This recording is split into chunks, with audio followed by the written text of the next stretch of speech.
The rich rely on technology. The poor rely on mutation. The system detects that the host is a broke individual without a car, house, or girlfriend, and their body is about to undergo random mutations. Pay 3 tokens and choose whether to proceed with the mutation. Mutation successful. At first, you were in the office eating a 30 yuan lunchbox, holding your phone, and critically sending 3 tokens. Ding! The host's body has begun to undergo random mutations. Hearing the system notification in your mind, you displayed a look of shock. It's actually true. In an instant, many thoughts flashed through your mind. Your body has started to mutate. Day 1. Then I'll just be a superhero maintaining world peace. Day 2. Ha ha ha. I'm just a person from my homeland who can do whatever I want. Day 3. Sorry, but I really don't eat beef. Day 4. The universe's overlord, Frisia, turns out to be me. The more you think about it, the more excited you get. Bro, mutation really is the shortcut to reaching the peak of life.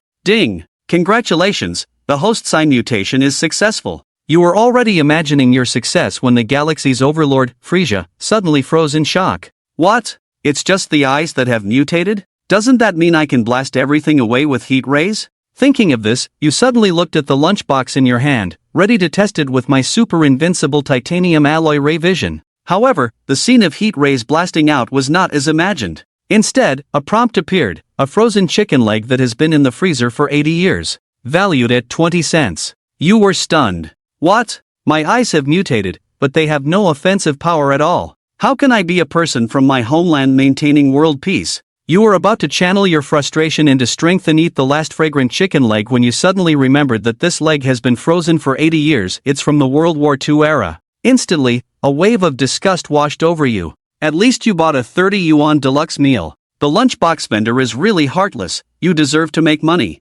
You casually tossed the lunchbox into the trash can. You glanced at it reluctantly and walked over to the nearby fish tank. A string of data immediately appeared. The fish tank is valued at 88 yuan. No repair value. You became a bit interested and looked at an abandoned office chair. A string of data appeared. The office chair has repair value, 30% damaged, estimated price after repair is 20. Confirm whether to repair. Seeing this, you immediately chose to decline, feeling somewhat gratified. It seems your eye mutation is still somewhat useful. It can actually detect repairs. You suddenly began to scrutinize yourself and the objects around you, realizing that all objects can be classified as reparable or non-reparable, along with their intrinsic value and post-repair value. Wait, can I also see people? Thinking of this, you looked at your colleague, old Joe, next to you. Suddenly, it was like discovering a new continent. You not only saw old Joe's basic information but also learned that he has been secretly keeping a student girlfriend from his wife. Next, you looked at Xiao Zhao.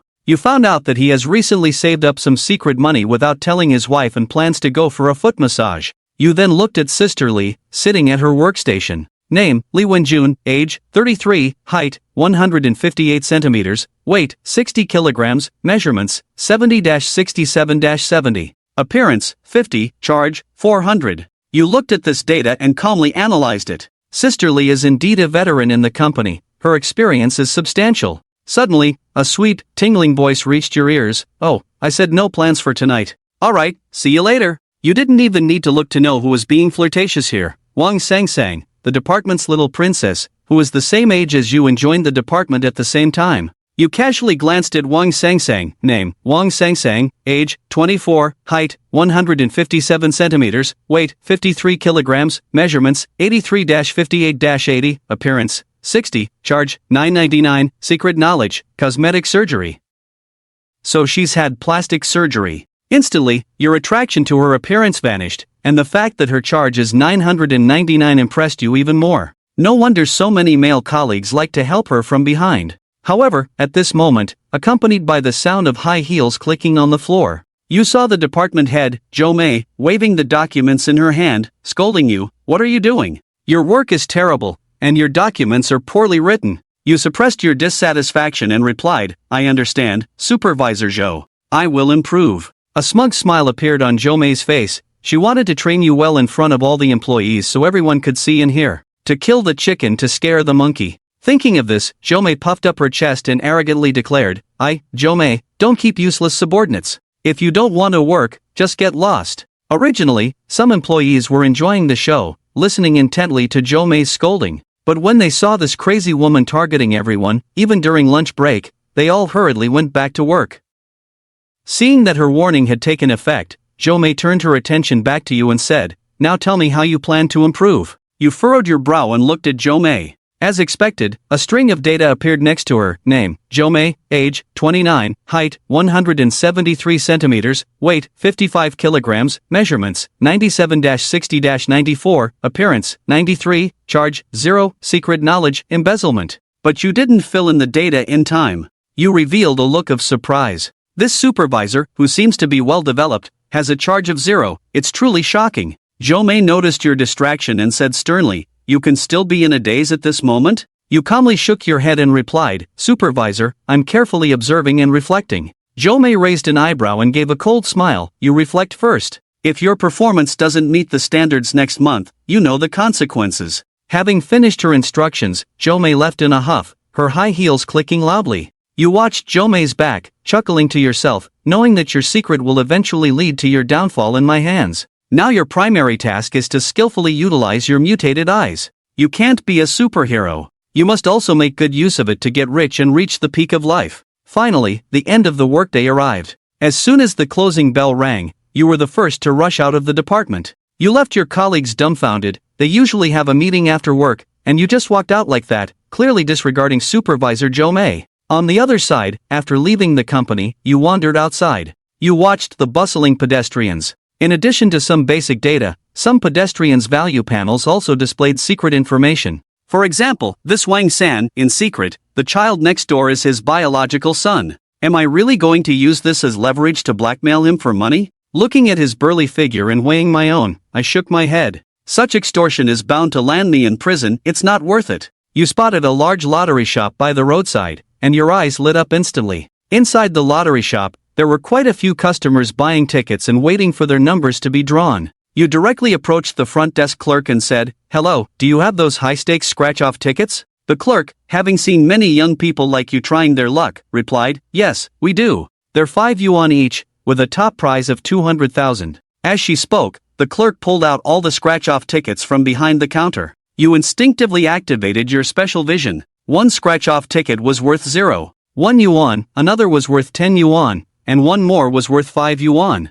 While remaining calm on the surface, you felt a surge of excitement inside. Indeed, your ability was useful for the lottery as well. Then you noticed a chubby uncle beside you, who was buying a yet-to-be-drawn double colorball ticket, randomly chosen at a value of 0.1 yuan. You glanced at the double colorball tickets in the hands of others, all showing a value of 0.1 yuan, indicating their printing cost. Regrettably, even with your enhanced vision, you found you had no way to deal with the manager. The ticket-selling clerk noticed you lost in thought and asked, "Sir, would you like to buy a scratch-off ticket?" You nodded and began to select the scratch-off tickets. Suddenly, your body jolted. You spotted a stack of scratch-off tickets, and one of them had a particularly dazzling number. It was worth 200,000. However, fearing others might notice something unusual about you, you concealed your excitement and paid 10 yuan. You randomly picked 2 scratch-off tickets worth 0.1 yuan each, scratched them, and as expected, you didn't win. You then intentionally bought 2 more scratch-off tickets worth 0.1 yuan each. The outcome was predictable.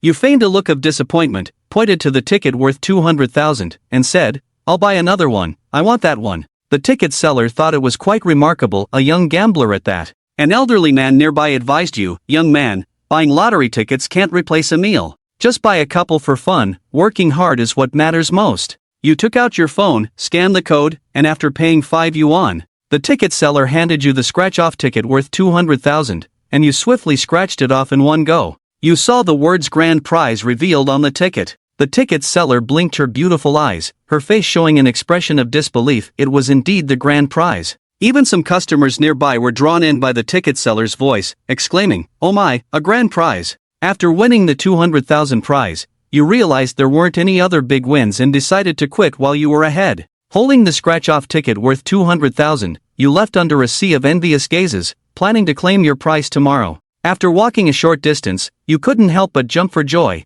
While the lottery might not work, scratch-offs could lead to financial freedom. As it began to get dark, you decided against visiting other lottery shops and headed back to your rental apartment in the urban village. Suddenly, at a roadside stall filled with various paintings, a vendor was promoting his goods, saying, "This welcoming pine is an authentic piece by Qing Dynasty artist Wang Zuxian, priced at 20,000 flat. A few onlookers gathered around, intrigued. An elderly man, wearing a tank top and shorts, shouted at the vendor, "That's supposed to be an authentic piece by Wang Zuxian? I'd rather buy a poster of Wang Zuxian for 20. Will you sell it?" The vendor's expression faltered. After all, this was supposedly from the Qing dynasty. The old man retorted, "Nonsense. This paper is obviously aged." Curiously, you glanced at the painting. The modern replica was worth 13. Wow, the vendor would make a profit of 7 selling it for 20. You looked at other items. Artisan jade. A replica bronze cup worth 5, and another worth 3. You watched with interest the cost prices of these fakes. Just then, a flash of golden light caught your eye. A string of data appeared before you. Water pot by Tang Bohu, with restoration value, 70% damaged, restoration value 20 million. Do you want to restore it? Your pupils dilated as you fixated on the vendor, particularly on the relic in the corner of his stall. It was a half-destroyed painting, its contents already blurred. You suppressed your excitement and discreetly observed the crowd. Everyone was watching as the old man and the vendor haggled. The old man said, "I tell you, there's no way it's worth 20, you wouldn't get 100 for this quality. You can't take it today. Alright, let's meet halfway, 25 and it's a deal." The vendor showed some hesitation upon hearing the price, but he wavered slightly. After quoting a price, the old man muttered to himself as he walked away, "Forget it, I'll just go buy one for 20 at the market." The onlookers lost interest as the vendor regretted missing out on a profitable deal. You smiled slightly and said, "I could use that to patch my window at home, but I won't sell it for 25. Will you sell it for 28? At this point, the vendor had lost the energy to haggle further. You picked up a small pig pendant from the vendor's stall and said, "I'll take this pendant for 28 along with the painting." The vendor didn't expect that after sending off the old man, a young penny pincher would show up. He thought, "Fine, I'll just open the door and let you have it. This painting doesn't even have any wrapping, find something to wrap it up for me." The vendor looked troubled, saying, "You can just take it as it is." You pointed at the tattered painting and said, "No, what if it gets dirty? Don't you have some scrap paper? Wrap it up for me." The vendor glanced around, unsure where he had found that scrap painting, but he took it and wrapped it for you. You casually took the wrapped painting and turned to leave. The vendor, holding a handful of coins, lamented, "In this world, making money is really tough." Meanwhile, you turned the corner and sprinted back to your rental apartment. Once home, the first thing you did was close all the doors and windows, draw the curtains, and shut yourself into your small bedroom. Carefully, you unwrapped the packaging and laid the replica painting flat on your desk. You blinked your eyes, confirming what you saw. With a hum, in the next second, the painting transformed into a dazzling array of colors, each hue swirling around. You stared in astonishment. After 3 minutes, the restoration was finally complete, and you rubbed your eyes, feeling as if your entire body had been drained. After a long while, you composed yourself, picked up the painting, and examined it closely, but couldn't discern anything particularly remarkable. You then took out your phone and began searching for Water Pot by Tang Bohu. Soon, you found the answer. It was a masterpiece by Tang Bohu. You even looked up the recent sale price of Tang Bohu's works, 15 million. Wow! I've struck it rich. This feels even better than winning a scratch-off. Seeing this again, your previously dormant interest in art was suddenly awakened. This could mean a lot of cash. You glanced at the time, it was already nearly 7 p.m. Usually, you ordered takeout, but after the lesson learned from the frozen chicken legs from World War II, you went to the kitchen and made yourself a bowl of instant noodles with 2 braised eggs.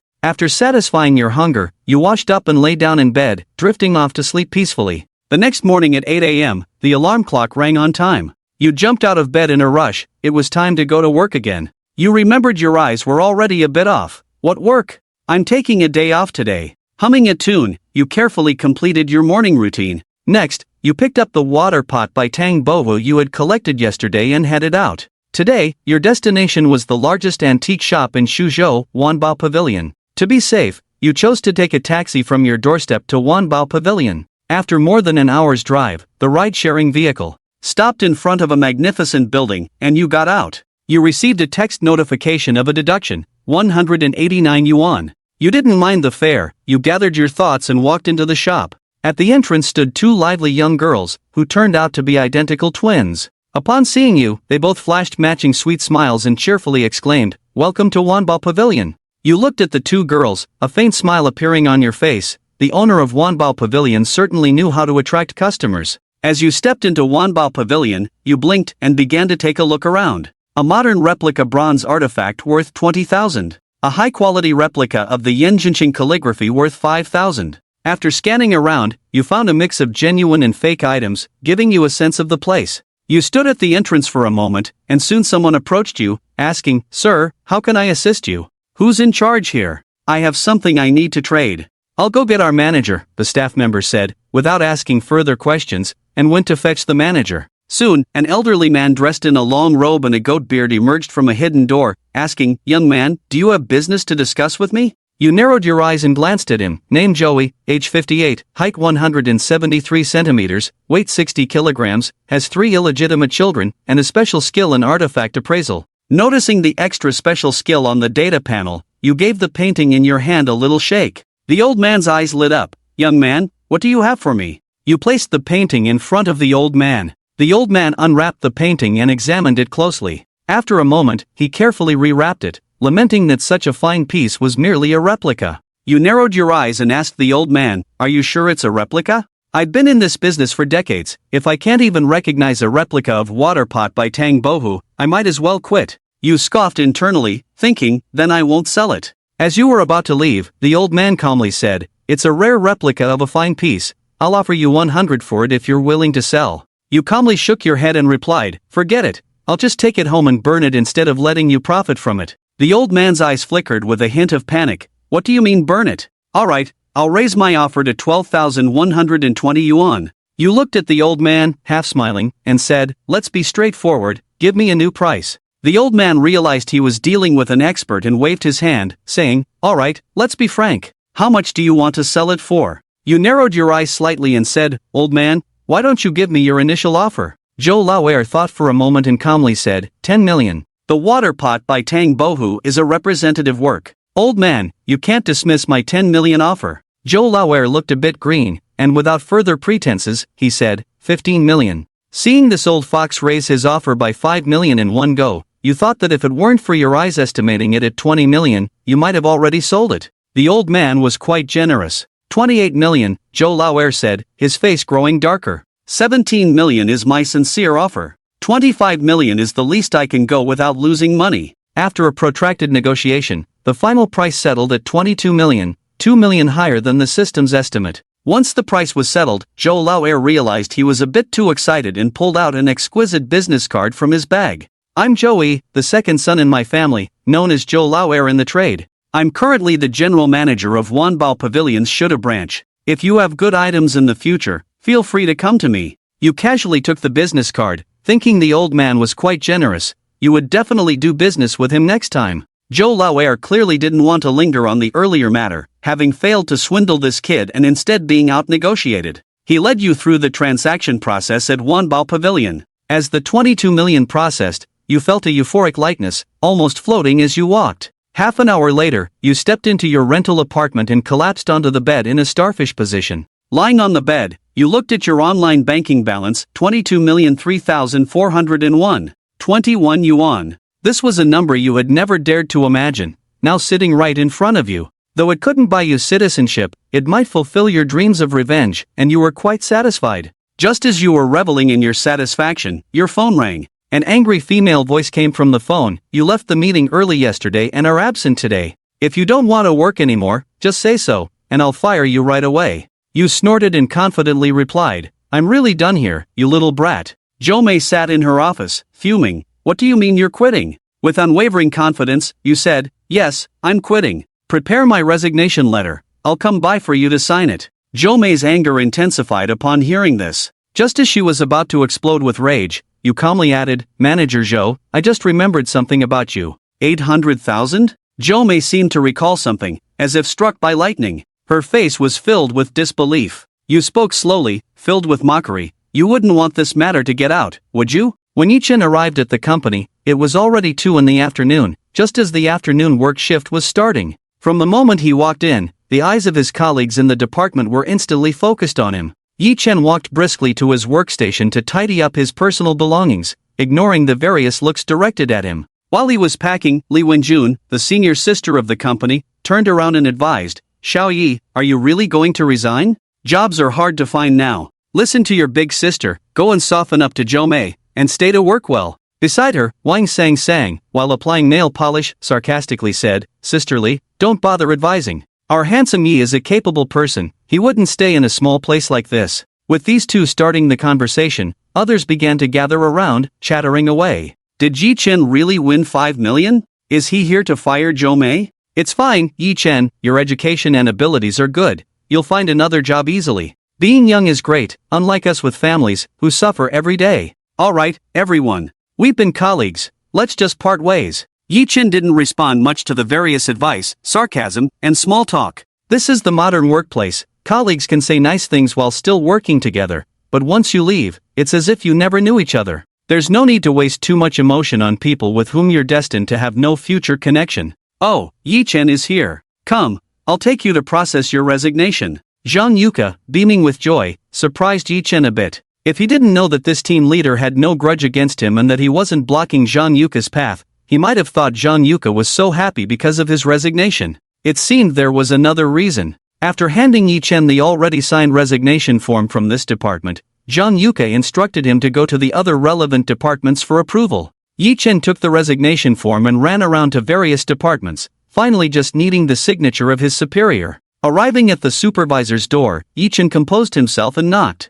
"Come in." A crisp female voice rang out, and Yi Chen pushed the door open. Jo Mei was sitting at her desk, leaning over a document. Still dressed in a sharp little suit, the white silk blouse underneath subtly visible at her chest, her posture while reading the document made her look irresistibly alluring. Yi Chen swallowed unconsciously at the sight before him. Jo Mei looked up and recognized the visitor, her previously icy face breaking into a sharp smile. "Oh, isn't this the lucky Yi Chen? What brings you to me? I need you to sign my resignation paperwork. What if I don't sign? You can report me to the labor bureau, I'll just drag it out so you can't get your money." Jo Mei laughed out loud at this, waiting to annoy Yi Chen. She had even specially dug out Yi Chen's personnel resume today, noting that he was from a rural town in Shudu, with parents who were both workers. On the entire resume, only Yi Chen's education looked decent, everything else seemed utterly lacking. Jo Mei deduced that this kid, coming from a small place, with no money or background, who had only worked for a year or two, would surely suffer if he couldn't get his salary for over a month. Jo Mei was someone who would repay any slight, and she was just waiting to annoy Yi Chen. With a smug smile on her face, she said, "Oh, if that's the case, then I won't need it." Yi Chen replied calmly, turning to walk towards the door. Jo Mei's smile instantly froze. This victory came too easily. "Supervisor Zhou, I suddenly remembered something about you, 800,000. 800,000? What 800,000? Jo Mei was confused, not yet processing it. Has Supervisor Zhou forgotten what she did so quickly? 800,000? 800,000. Jo Mei looked as if struck by lightning, her face filled with disbelief as she screamed at Yi Chen, "How do you know?" Yi Chen smiled and did not pursue the topic, continuing, "Since Supervisor Zhou is unwilling to sign my resignation today, I will wait for the day you are willing to contact me." With that, he closed the door behind him and left. Stop, come back." Jo Mei was a bit hysterical at this moment, but she still maintained her composure and did not confront Yi Chen directly. She had indeed misappropriated 800,000 in public funds from the department a while back, but she thought she had done it without anyone noticing. Why did it have to be one of her subordinates who found out? She had been unable to cover up this gap for the past few months, and if it got out, she would be finished. Jo Mei calmly analyzed the situation, pacing around the office, but could not find a good solution. Did she really have to beg him? The thought of having to bow down to someone she could easily manipulate nearly made her grind her silver teeth in frustration. Meanwhile, Yi Chen had put away the resignation form and felt a wave of satisfaction. Seeing Jo Mei in such a predicament today was truly delightful. He wondered when she would come to her senses and sign the resignation form for him. It was a new day. After selling the painting for a high price and giving Jo Mei a lesson, Yi Chen slept particularly well last night. Rarely did he sleep until 10 on a weekday. After getting up, he looked around the room. The small room had damp walls that were starting to peel, old furniture that was somewhat moldy, and the unpleasant smell coming from the bathroom next to the bedroom, not to mention the shots of vendors downstairs. Before yesterday, he had never cared about these details. Or rather, he hadn't had the time to care, a day's work had drained him, and this place was merely a place to sleep. Besides, his salary didn't allow him to be picky about where he lived. But now, everything about this place was displeasing to him. I need to change apartments. Yi Chen was a typical young person, he wouldn't hoard money to let it rot, he believed in spending it. 22 million, an amount that many people could never accumulate in their lifetime. Some lucky ones win 5 million in a lottery, but they only take home a little over 3 million. 22 million was the cash Yi-chen had on hand. He could afford to be willful. Determined, Yi-chen decided to go out and look for a new place. He got into a ride-hailing car and left the urban village. Looking at the estimated fare of 88 yuan on his phone, Yi-chen couldn't help but frown. The fare is too expensive. I need to buy a car and drive myself, he thought, calculating in his mind. Soon, the ride-hailing car brought Yi-chen to the designated location, a nationwide chain real estate transaction center, Garfield Transaction Center. As soon as Yi-chen entered, most of the employees at Garfield Transaction Center were busy operating on their computers or making phone calls. This was their daily work, finding listings and contacting clients for viewings. In this internet age, many real estate agents had adapted to working online. The moment Yi-chen walked in, he attracted the attention of all the veteran salespeople. Today, Yi-chen had dressed in a short-sleeved shirt, shorts, and a pair of lightweight sneakers, exuding youthful energy with his handsome face. He looked just like a college student. This outfit screams poor. His aura is poor. He even came in a ride-hailing car, poor. So, no one attended to Yi-chen at first. Yi-chen found it amusing and turned to leave. At that moment, a timid female voice called out to him. Hello, are you looking to buy, sell, or rent a house? Yi-chen paused in his steps. A petite girl in a Garfield uniform stood in front of him. She had a charming oval face, arched eyebrows, big watery eyes, a slightly upturned nose, and a small cherry-like mouth. Her cheeks still carried a hint of baby fat, staring timidly at Yi-chen like a little white rabbit. The contrast with the seasoned veterans here was stark, like a cool breeze blowing into Yi-chen's heart on a summer day, refreshing and natural. At that moment, a string of data appeared, and ran, age, 22, height, 169 centimeters, weight, 50 kilograms, measurements, 95, 63, 95, attractiveness, 92, experience, 0, evaluation, 90, secret, afraid of dogs.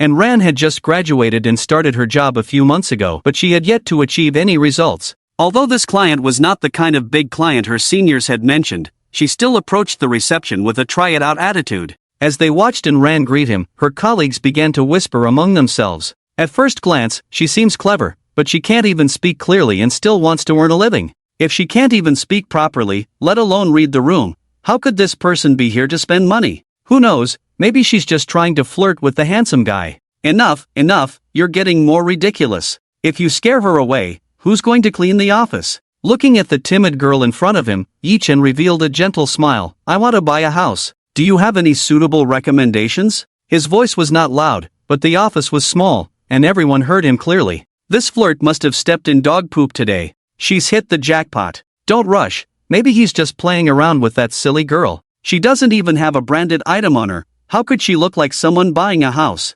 Upon hearing that Yi-chen wanted to buy a house, and Ran's originally timid expression brightened with excitement, but she didn't know how to express it, turning her face red. I have, sir, you need, and Ran spoke in a rush, becoming somewhat incoherent. Yi-chen chuckled at the girl. Take a breath first, let's sit down and chat. Okay. And Ran nodded, her face flushed, leading Yi-chen into the reception area and pouring him a glass of water. The two sat on the sofa in the reception area, and Ran spoke first. My name is Ran. How should I address you, sir? Yi-chen. Hello, Mr. Yi. What are your requirements for buying a house? For example, price, layout, environment. Missin, I need a house in a good environment, preferably with a garage and a basement. It must be already renovated. I want to move in as soon as possible. As for the price, I think I can accept anything within 12 million. Yi-chen estimated the current housing prices in Shudu. With 12 million, he could buy a decent house. If he was going to buy, he might as well buy a good one. Moving was a tiring task.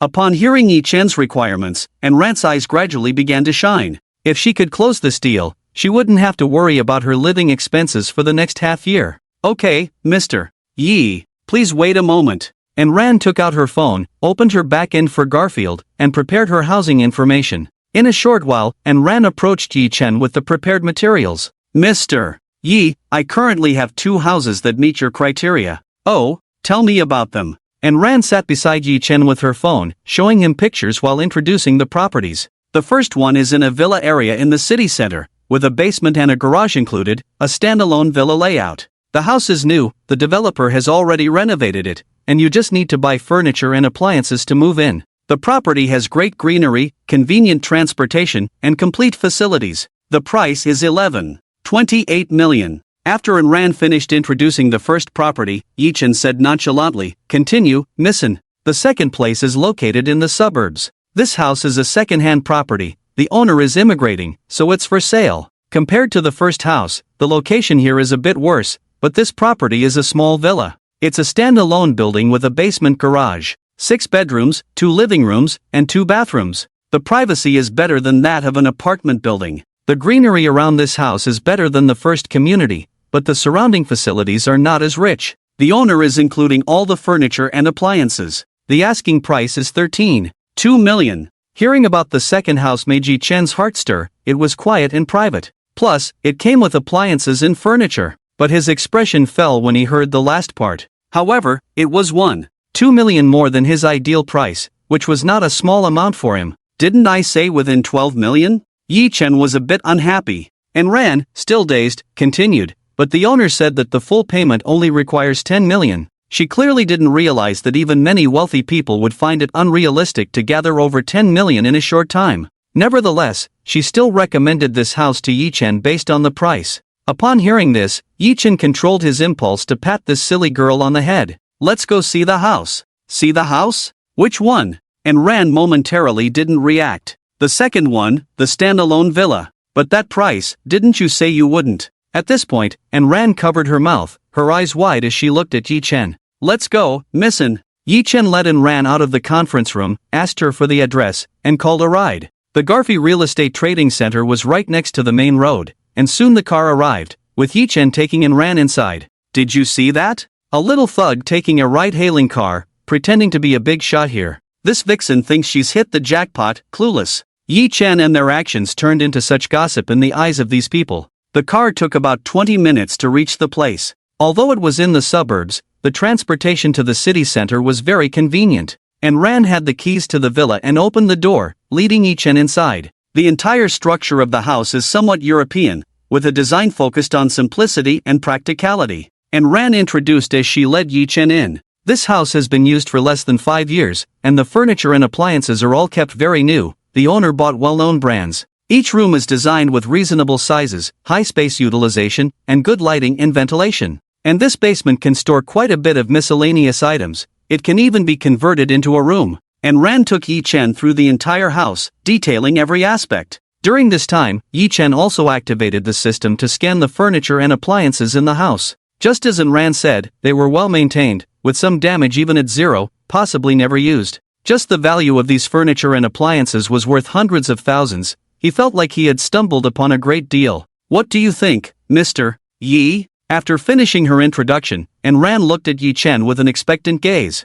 "Very good. When can you sign the contract here?" After personally assessing it, Yi-chan was very satisfied with this house. He didn't want to haggle anymore. If he pressed the price further, the owner might not want to deal with him anymore. The handover process takes 3 days, and you need to pay a deposit up front. And Ran quickly explained the process. Yi-chan listened quietly and then took a ride back to the Garfi Real Estate Trading Center with Ran. Once back, Ran prepared some contract documents for Yi-chan to review and sign. The documents were freshly printed, and all the colleagues were watching. A curious person glanced over, full payment, purchase, villa. No way, this person thought there must be something wrong with their brain. Everyone in the company was now half-heartedly doing their tasks while sneaking glances at Yi-chan, who was sitting at the front desk signing the contract, and Ran, who was standing by Yi-chan's side. Until Yi-chan swiped on the payment app, and the voice announced, "Happy Treasure has credited 10 million yuan. This crisp and familiar female voice played, like a sharp blade, breaking through everyone's last curled-up shell.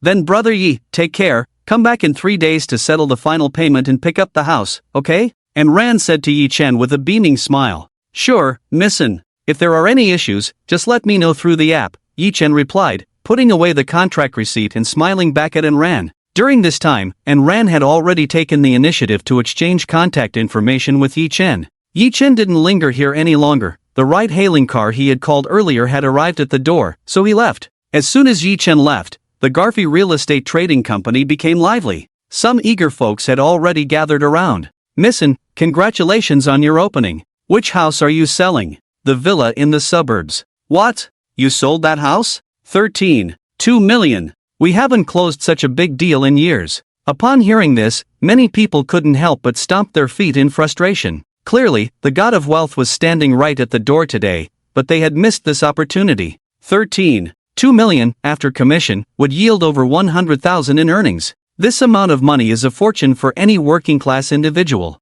13. 2 million? No, it's 10 million. Mr. Yi paid in full, and Ran unknowingly or perhaps intentionally said this. As soon as the words fell, the scene fell into dead silence. This house had been listed for a long time, and everyone was very clear about the situation. The commission for full payment was due to the client's special contract, and Ran could earn over 200,000 in commission from this deal. And Ran looked at the silent crowd in front of her and quietly went to finalize Mr. Ye's contract. Heavens, what kind of world is this? Do fools have good fortune? Forget it, don't let that girl clean alone anymore, let's take turns. Yeah.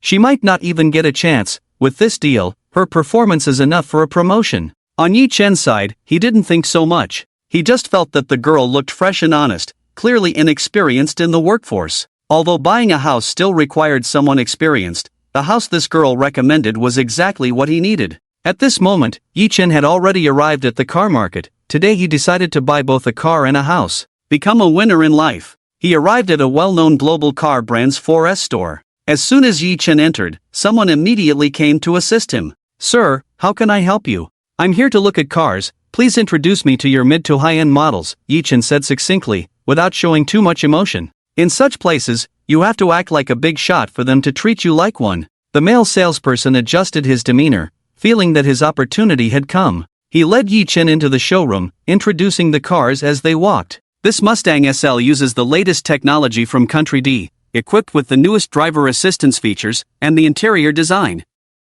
Yi Chen listened to the salesperson's introduction while scanning the system himself. Mustang SL value, 800,000 damage level, 1% no repair value reparable status. Seeing the string of numbers, Yi Chen was taken aback. Reparable status? Excuse me, I just remembered I have something to attend to, so I'll leave first. Yi Chen hurriedly said goodbye to the salesperson. Ah, what? The sales assistant, who had just been as excited as if she had been injected with chicken blood, was dumbfounded, thinking she had encountered a hidden wealthy person today. Who knew it was just someone here to amuse themselves? Watching Yi Chen walk out, she couldn't hold back. Are you pretending to be your second uncle? Yi Chen ignored the flustered sales assistant and entered the location at the ride-hailing app, waiting for his ride. Should a second-hand car trading market? Yi Chen looked at this message and the sender. Zhou Mei. A cold smile involuntarily appeared on his face as he replied, no time. Zhou Mei was sitting in her office at that moment, having mustered the courage to send that message, but what she received in return was the curt no time, which nearly made her grind her silver teeth in anger. When will you have time then? Zhou Mei suppressed her anger and sent another message. When you figure out your current identity, Yi Chen replied shortly after. Zhou Mei looked at the message, nearly smashing her phone in frustration. It was simply too much. Furious, a strong anger surfaced on Zhou Mei's delicate face, but after venting, she lay back helplessly in her office chair. Do I even know my own identity now? Zhou Mei said to herself with a bitter smile. On Yi Chen's side, after sending the last message and not receiving a reply from Zhou Mei, he decided to ignore it. This woman still dared to be so arrogant today, it was somewhat amusing. With that thought, a pleasant smile appeared at the corner of Yi Chen's mouth. Heading home. After spending 2 days at home, these 2 days could be said to be the most enjoyable Yi Chen had experienced after work. He slept until he naturally woke up every day, ate what he liked, and bought what he fancied. He even sent over 100,000 back home, claiming it was a bonus from the company, making his family praise him for being capable. Yi Chen certainly couldn't bring his family over to live a good life just yet. First, the money came too mysteriously, and second, matters like this were best kept to himself. He would wait until he arranged a reasonable source for his money before bringing his family over. Today, while lying in bed thinking about where to spend some money, a phone call came in. It was Ran. Hello, Brother Yi. The house here needs you and the owner to sign a procedure together. Are you free today? I am. You can arrange it. Then let's meet at the City Housing Transaction Center at 1 this afternoon, Brother Yi. Okay. At 1 in the afternoon, Yi Chen arrived a little early at the City Housing Transaction Center lobby. After all, a gentleman shouldn't keep a lady waiting. Before long, he saw Ran bringing a lady to meet him at the Housing Transaction Center. Ran was simply dressed in a white t-shirt and distressed jeans, perfectly highlighting the youthful curves of a young girl while still exuding a touch of femininity. She spotted Yi Chen at a glance, her pretty face smiling as she approached with the person beside her. Brother Yi, this is Sister Zhao, the owner of the villa. Sister Zhao, this is your buyer, Brother Yi.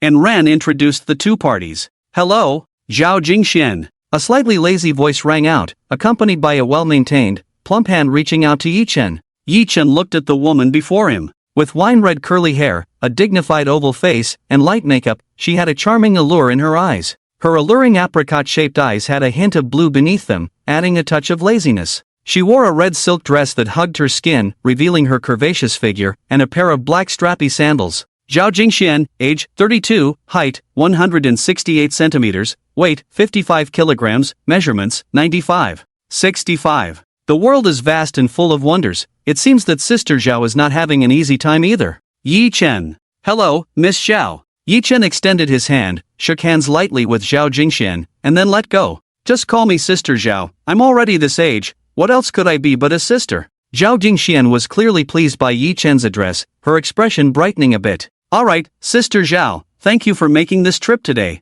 Yi Chen was agreeable, not insisting on calling her miss, as that would have seemed slick. What trouble? You paying in full for that house has saved me a lot of hassle. Zhao Jingxian casually flicked a curl of hair that had fallen by her ear. Shaoan, you handle the paperwork with us. The sooner we can finalize this house, the less worry I have. As she spoke, Zhao Jingxian pulled out a box of women's cigarettes from her bag, took out a slender cigarette, and was about to light it when she glanced around, realizing this place seemed to be non-smoking. A hint of a bitter smile appeared on her face as she put the cigarette away and smiled apologetically at Yi Chen and Ran, who were waiting. Sorry, I'm just used to it. Let's start with the paperwork. Yi Chen sensed that Sister Zhao might not be in the best mental state, but that wasn't something he could address, so he followed and ran to handle the paperwork. Nowadays, as long as the paperwork is complete, the processing speed is quite fast. Everything was done in an hour. When it came time for both parties to sign and leave fingerprints, the moment Zhao Jingxian pressed her fingerprint down, it was as if she had found redemption. The faint melancholy on her face transformed into calmness, with a hint of a smile at the corners of her mouth. And Ran smiled and said, Alright, Brother Yi. You just need to pay the final amount, and once the property certificate comes through, the house will be yours. Yi Chen asked, When can I move in? Well. And Ran turned her gaze to Zhao Jingxian. You can move in today. I'll tidy up the last few things. Xiaoyi can come with me. I'll hand over the room key to you. You can change the locks later. Zhao Jingxian said casually, but her eagerness to sever ties with the house was clear. Brother Yi, what do you say? And Ran looked at Yi Chen. Then I'll go with Sister Zhao, Yi Chen said, wanting to move quickly since he still had a car waiting to be transported. Alright then, Brother Yi can go with Sister Zhao. I'll take my leave now, and Ran bid farewell to the two. With Ran gone, only Yi Chen and Zhao Jingxian remained. Zhao Jingxian lightly hooked her finger around Yi Chen's arm. Let's go, Xiaoyi. Okay. Yi Chen was momentarily taken aback by this sudden gesture, lost in thought as he got into the car driven by Zhao Jingxian. Along the way, Yi Chen didn't initiate conversation, but Zhao Jingxian brought up a few topics, all light and unrelated to personal matters, making the journey feel less awkward. When they arrived at Zhao Jingxuan's villa, Yi Chen noticed the sky had changed, dark clouds loomed overhead. However, the heat of Shu City and the parched earth seemed to be waiting for a refreshing rain. Zhao Jingxian, observing Yi Chen's expression as if she could read his mind, smiled and said, Once I finish packing, I'll leave. How about I give you a ride? You can rest here for the night, after all, it's your house now. Yi Chen felt a drop of rain land on his face and began to seriously consider Zhao Jingxuan's words. Zhao Jingxian opened the door and, seeing Yi Chen still standing at the entrance, playfully scolded, Why aren't you coming in?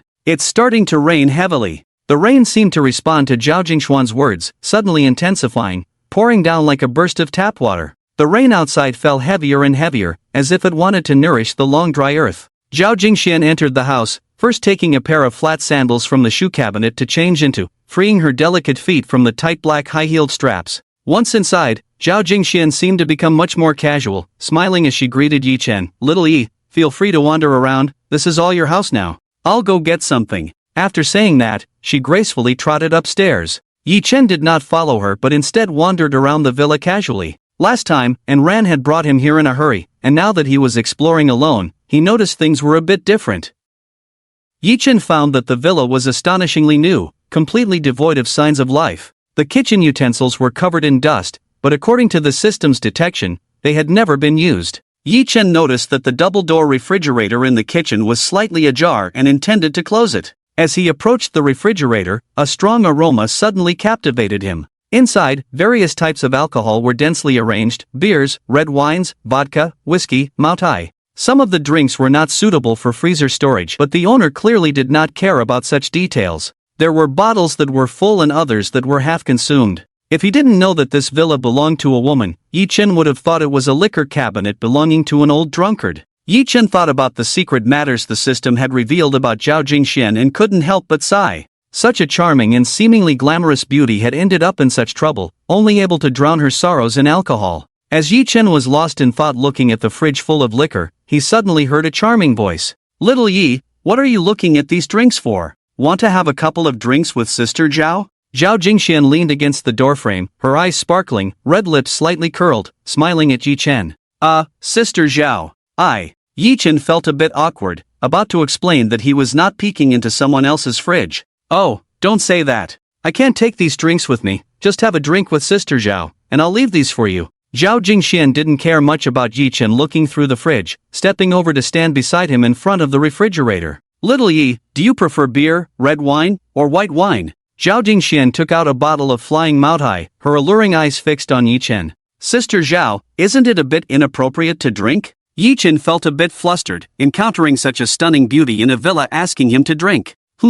Zhao Jingxian lazily uttered a sound, her eyes staring intently at Yi Chen. Yi Chen felt his face flush under her gaze and reluctantly agreed. "Alright, I'll have a few drinks with Sister Zhao." "What will you drink?" "Just that bottle of white wine in Sister Zhao's hand." "That bottle is mine, I'll get you a new one." Moments later, the two were seated across from each other at a Wang Wali wood dining table. Each had a bottle of flying Maotai and a glass beside them. The table was casually adorned with some peanuts and marinated snacks, which Zhao Jingxian had found from a corner of the fridge, their freshness questionable. Zhao Jingxian filled her glass and raised it to Yi Chen. Yi Chen, feeling helpless, also filled his glass, which finally satisfied Zhao Jingxian. "Come on, little Yi. Sister Zhao will toast you first. You buying this house has resolved a worry of mine." Zhao Jingxian spoke and drank on her own. Yi Chen felt embarrassed to just sit there and followed suit, downing his drink. The 53-degree flying Maotai, although a strong-flavored liquor with a rich aftertaste, was hard to handle when taken in such large gulps.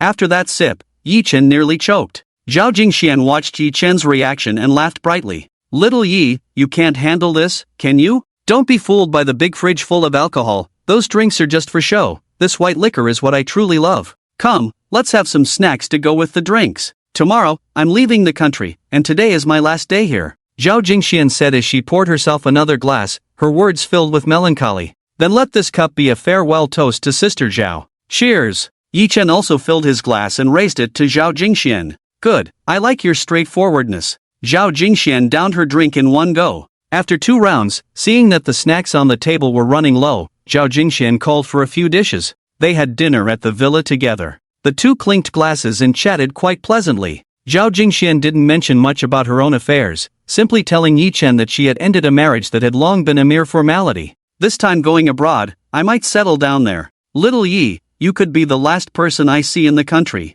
Come on, let's drink a couple more." Zhao Jingxian began to urge him to drink, and Yi Chen couldn't refuse any longer. By the end, there was still quite a bit of food left, but the 2 large bottles of white liquor were completely empty. With a flushed face, Zhao Jingxian leaned on the staircase as she went upstairs, closing the bedroom door behind her. Yi Chen, feeling his physical state, realized he definitely couldn't go home now. He collapsed onto the sofa in the living room and fell asleep. Outside, the rain continued to patter down, the long night still lingering. The next morning, Yi Chen struggled to open his eyes under the sunlight. The post-rain sunshine was particularly bright, but Yi Chen's head felt heavy. This wasn't a hangover. Such strong liquor like flying Mutai didn't cause hangovers. Sister Zhao, Yi Chen called out hoarsely, but no one answered. Looking at the plush blanket covering him, he knew it hadn't been there the day before. Was it Sister Zhao? Yi Chen lifted the blanket, got up from the sofa, and found that his clothes were mostly intact, aside from a few wrinkles. At that moment, he noticed a large bunch of keys on the redwood coffee table in front of the sofa, with a note pressed underneath. "Little Yi, I have to catch my flight, so I can't say goodbye in person. I'm very sorry about that. Thank you for keeping me company last night until we were both drunk. I will remember this friendship.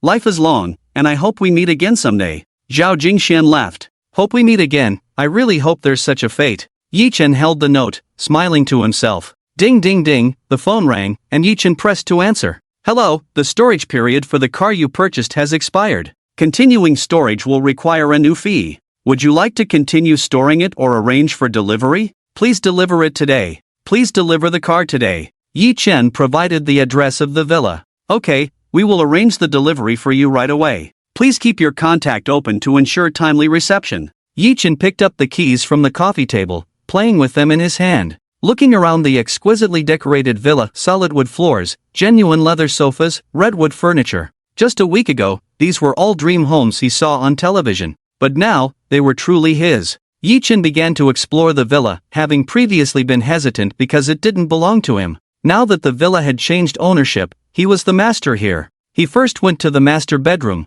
which was nearly 30 square meters, far exceeding the level of his previous rental. The furniture was well arranged, with a wardrobe and vanity made of yellow pear wood, and a large bed. The simple yet elegant lighting and the pale yellow wall fabric made the entire bedroom very comfortable. The master bedroom also had a viewing balcony. Yi Chen pushed open the 2 floor-to-ceiling windows, and a wave of fresh air after the rain rushed in. Looking outside, he saw a beautiful forest and a small lake. The scenery was exquisite. Yi Chen also rummaged through the storage cabinet and found that Zhao Jingxian had left him quite a few things. Moreover, everything was brand new and unopened. There was a silk quilt, a complete set of new bedding, and some scattered household items. Originally, Yi Chen had been thinking about going back to his rental place to bring over some household items, but now seeing what Zhao Jingxian had left, he had abandoned that thought. Sister Zhao is really a good person, Yi Chen silently sighed. After wandering around the villa for about half an hour, Yi Chen finally understood the condition of the place. The items left by Zhao Jingxian had already saved him a lot of trouble.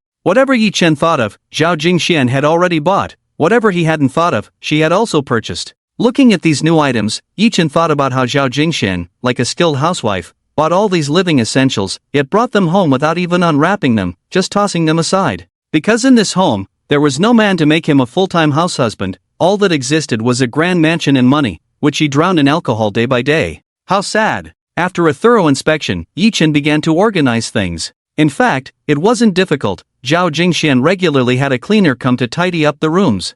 Some more private used items had long been packed and thrown away by her, leaving the villa mostly empty except for large appliances and the new items Zhao Jingxian had stockpiled. Yi Chen rearranged the usable items roughly, the bedding set in the bedroom, toiletries in the bathroom, various spices and utensils in the kitchen. Soon, this once desolate villa finally welcomed a hint of liveliness. Ding ding ding! The doorbell rang, and Yi Chen set down the items he was still arranging and went to open the door. Hello, the car you ordered has arrived. Please sign for it. A young man in a Federal Express uniform smiled at Yi Chen. Okay, could you help me unload it into my garage? Yi Chen took the keys, closed the door behind him, and directed the logistics company staff to unload the car into the garage. Thank you for your hard work. Yi Chen politely thanked the logistics guys. Unloading the supercar's shell was no easy task. The few of them had put in quite a bit of effort to get it from the truck into the garage.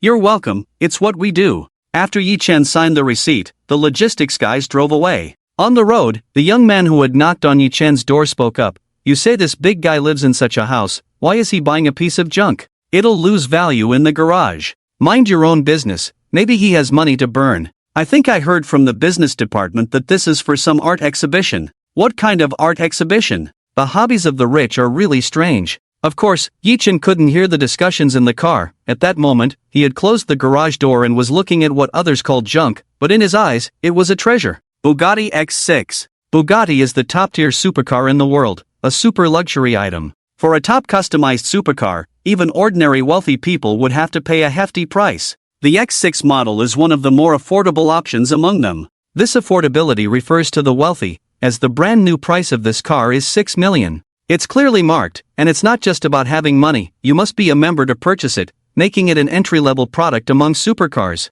What was now in front of him was a damaged car shell, but for someone with a system like him, its value was entirely different. Yi Chen disabled the system's shield, and a series of values quickly popped up. Bugatti X6 value, 50,000 damage level, 95% reparable status estimated value after repair, 22 million confirm repair?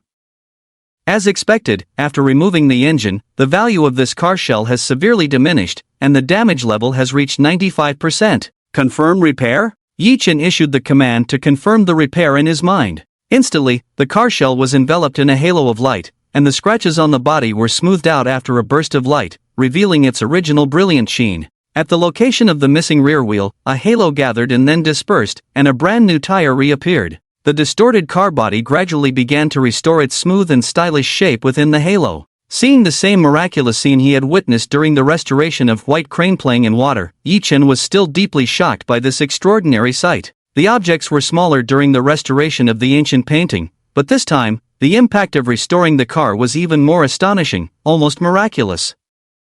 Yi-Chen watched as the vehicle was gradually restored, feeling elated. Suddenly, a familiar tearing sensation and dizziness surged into Yi-Chen's mind. Pain. It hurt too much. Yi-Chen collapsed to the ground, feeling as if he were being torn apart. He remembered this feeling. It was the same as when he restored White Crane playing in water. But this time, the impact was at least several times stronger, and large drops of cold sweat dripped down his forehead. He looked at the vehicle before him, still radiating a halo, and could already see its original appearance, but the halo still flowed around it. At this moment, Yi-Chen could no longer care about anything else. He couldn't stand up, he had to get out. His body and consciousness told him that if this tearing sensation continued, he would die, he would definitely die. Yi-Chen slowly moved on the ground, his consciousness growing fainter, and he finally crawled to the garage door. He struggled to prop himself up, almost reaching the garage door switch. Just then, the light of restoration stopped. Yi-Chen's whole body felt like a pile of mush, and his hand still failed to touch the switch, collapsing before the door. A Bugatti X6 with a cool exterior quietly remained in the garage, alongside its owner. Yi-Chen woke up. He wanted to speak but found his throat completely hoarse. Yi-Chen still remembered that unforgettable feeling, the pain of hovering on the edge of death. Even now, the tearing sensation in his head lingered. He felt the short-sleeved shirt he was wearing was already soaked with his cold sweat, and he took out his phone to check the time. 3:28 a.m. He had entered the garage to start the repair at 1 p.m., which meant he had been unconscious for over 10 hours. Yi-Chen realized when he fainted that this repair came at a cost. He had not grasped this cost well this time, nearly leaving his life here. Just waking from unconsciousness, the tearing sensation in his brain was gone, and after resting on the ground for over 10 hours, he could not sleep now. He needed to do one thing, something he had always neglected. Testing how to properly use his system functions. If something uncontrollable like this happened again, or repairing something nearly cost him his life, then this system would not be a treasure but an unstable bomb. After quickly filling his stomach, Yi-Chen began the testing. He gathered various objects of different sizes from home. First was a teacup. Yi-Chen broke it and then activated the system. Broken teacup value, 0 damage level, 70% estimated value after repair, 300 confirm repair? The light of repair quickly completed its task, and in the blink of an eye, a perfect teacup was restored. Yi-Chen didn't even feel the consumption of his energy. He smashed the teacup a dozen times more and repaired it again. He didn't feel tired at all, his eyes narrowed slightly. Interesting. Yi-Chen continued to experiment with various items. He finally discovered some patterns in the repairs. Items with low repair value basically had no impact on him and were repaired very quickly. Items with slightly higher repair value took longer to fix, but they didn't affect his mental state. The total repair value in a day couldn't exceed a critical threshold, so Yi-Chen repeated the experiments on the items he used as test subjects several times. He soon felt that tearing sensation in his mind and quickly stopped. Yi-Chen calculated that the total value of the items he had repeatedly destroyed and repaired was now around 22 million. For example, if a television set was destroyed and repaired once, its value would be 50,000. Repeating this 10 times would make the repair value 500,000. Yi-Chen recalled that the first time he felt dizzy was when he repaired the White Crane playing in water painting, which had a repair value of 20 million. At that time, his total repair value for the day was 20 million. The second time he repaired the Bugatti X6, the repair value had already exceeded his capacity, which was why he fainted. However, being able to repair items worth a total of 22 million today indicated that his abilities had improved. The key to this enhancement was forcibly repairing that supercar. Yi-Chen was quite satisfied with the conclusion he reached after spending a whole day on it. However, some issues with the system had yet to be explored further. For instance, how could the repair system handle items of even higher value? If every time it was like this, he would need several lives. With a clearer understanding of the system, Yi-Chen felt much more at ease. After testing all this, he finally had some free time to check out his spoils from this round. Yi-Chen approached the already repaired Bugatti X6. The aesthetically pleasing streamlined body resembled a quiet beast, poised and full of power and explosiveness. Compared to its previous battered state, the car now looked brand new, with a low-key luxurious dark silver sheen.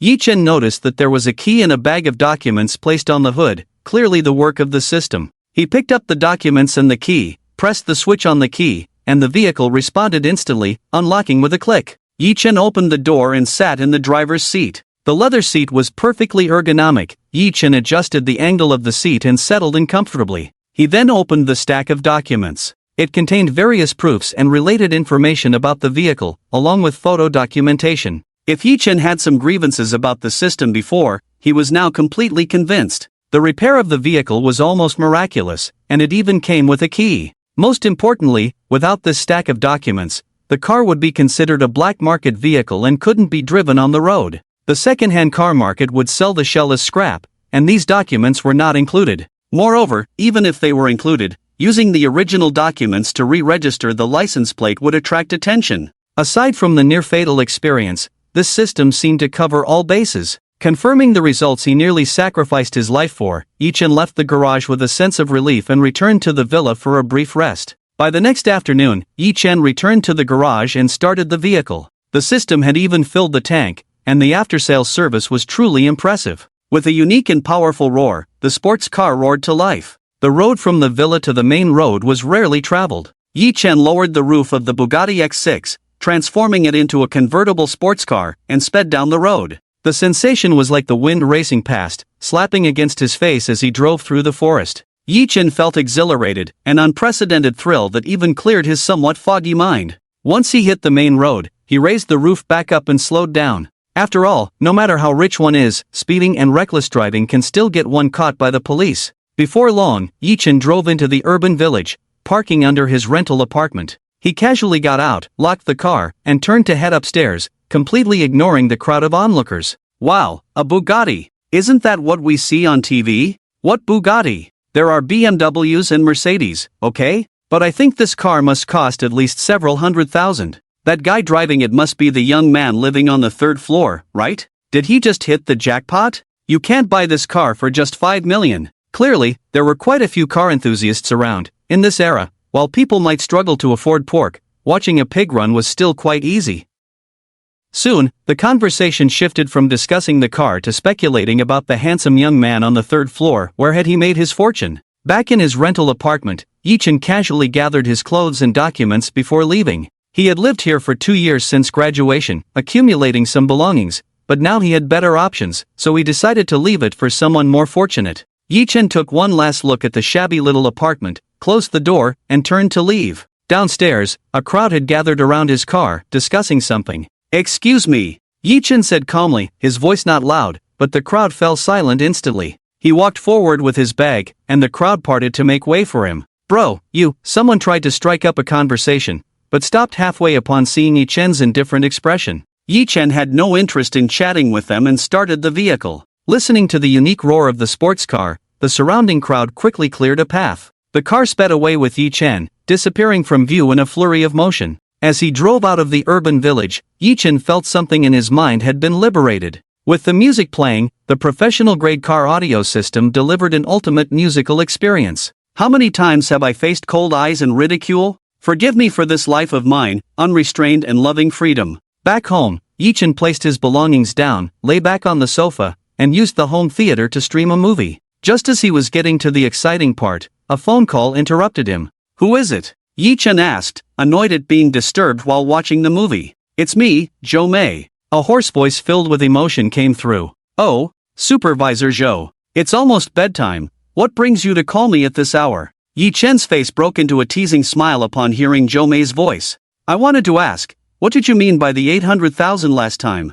Joe May's voice was calm, but if one listened closely, a slight tremor could be detected. "Oh, is that all Supervisor Joe wanted to ask? For something like 800,000, I think you could just ask Manager Zhang from the finance department directly. What's the point of asking a small employee like me?" At that moment, Joe May was wearing a silk nightgown, sitting on her own sofa. Hearing Yi Chen's words, she suddenly shot up from the couch. Her bare face, devoid of makeup, showed a look of panic, like a frightened little rabbit. "How much do you really know about this?" Joe May's voice turned cold. Before making this call, she had held onto a glimmer of hope, but Yi Chen's response shattered her illusions. He knew about her embezzlement of public funds, and his words hinted that he could expose her at any moment. I know everything you don't want me to know. If Manager Joe still can't adjust her attitude, it might not just be me who knows. What do you want? Jo May's voice softened considerably. That depends on Supervisor Joe's sincerity. I understand.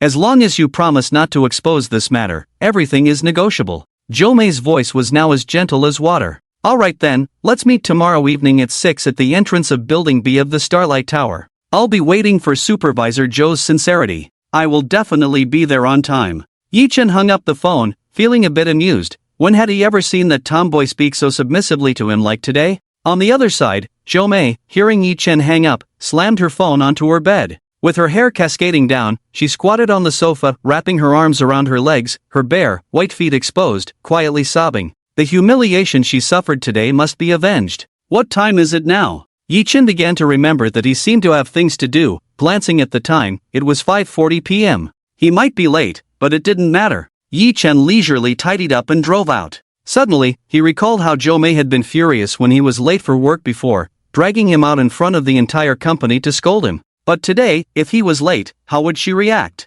As he thought of this, a pleasant smile appeared on his face. At 6:20 p.m., in front of Building B of the Starlight Tower in Shudu, Jo May was still wearing her familiar professional attire, as always in a short black suit, cropped pants, and a pair of black high heels that wrapped her small feet in nude stockings. Her long hair was slightly disheveled by the evening breeze, her willow-like brows furrowed, and her almond-shaped eyes, adorned with exquisite makeup, were filled with anxiety. This beautiful woman was anxiously waiting in the night. Passers-by cast curious glances at this enchanting figure, wondering who dared to keep such a beauty waiting. Jo May ignored the gazes around her, anxiously scanning her surroundings, but the familiar figure never appeared. Beep, beep, beep. A car drove up in front of Jo May, blocking her view. Startled by the honk, she was about to curse, but when she saw the car in front of her, her eyes widened in shock. A Bugatti X6, a top-tier supercar, though not the most exclusive custom model, there were hardly any in Suzhou. Jo May's eyes were glued to it. She had borrowed 800,000, which was a huge risk. The car in front of her was worth more than what she could borrow multiple times. Moreover, she had only borrowed once and had already pushed herself into an irretrievable situation. Cursing was out of the question. Just looking at such a car was a blessing. Jo May began to admire the luxury vehicle. Recently, Yi Chen, who had been threatening her, was the kind of poor loser who would probably never afford such a car in his lifetime. Just as Jo May was lost in thought, the Bugatti X6 honked again, and this time the window slowly rolled down. Supervisor Zhou, why didn't you respond when I honked? Yi Chen looked at Jo May with a teasing smile. Jo May, seeing the window roll down, was still lost in her beautiful fantasies about who the owner of this luxury car might be. When Yi Chen's mischievous handsome face appeared before her, surprise outweighed joy for Jo May. Why is it you? Jo May exclaimed in disbelief. Why can't it be me? Hasn't Supervisor Joe heard the saying, don't underestimate the youth for being poor? Yi Chen wiped the smile off his face and looked coldly at Jo May. This.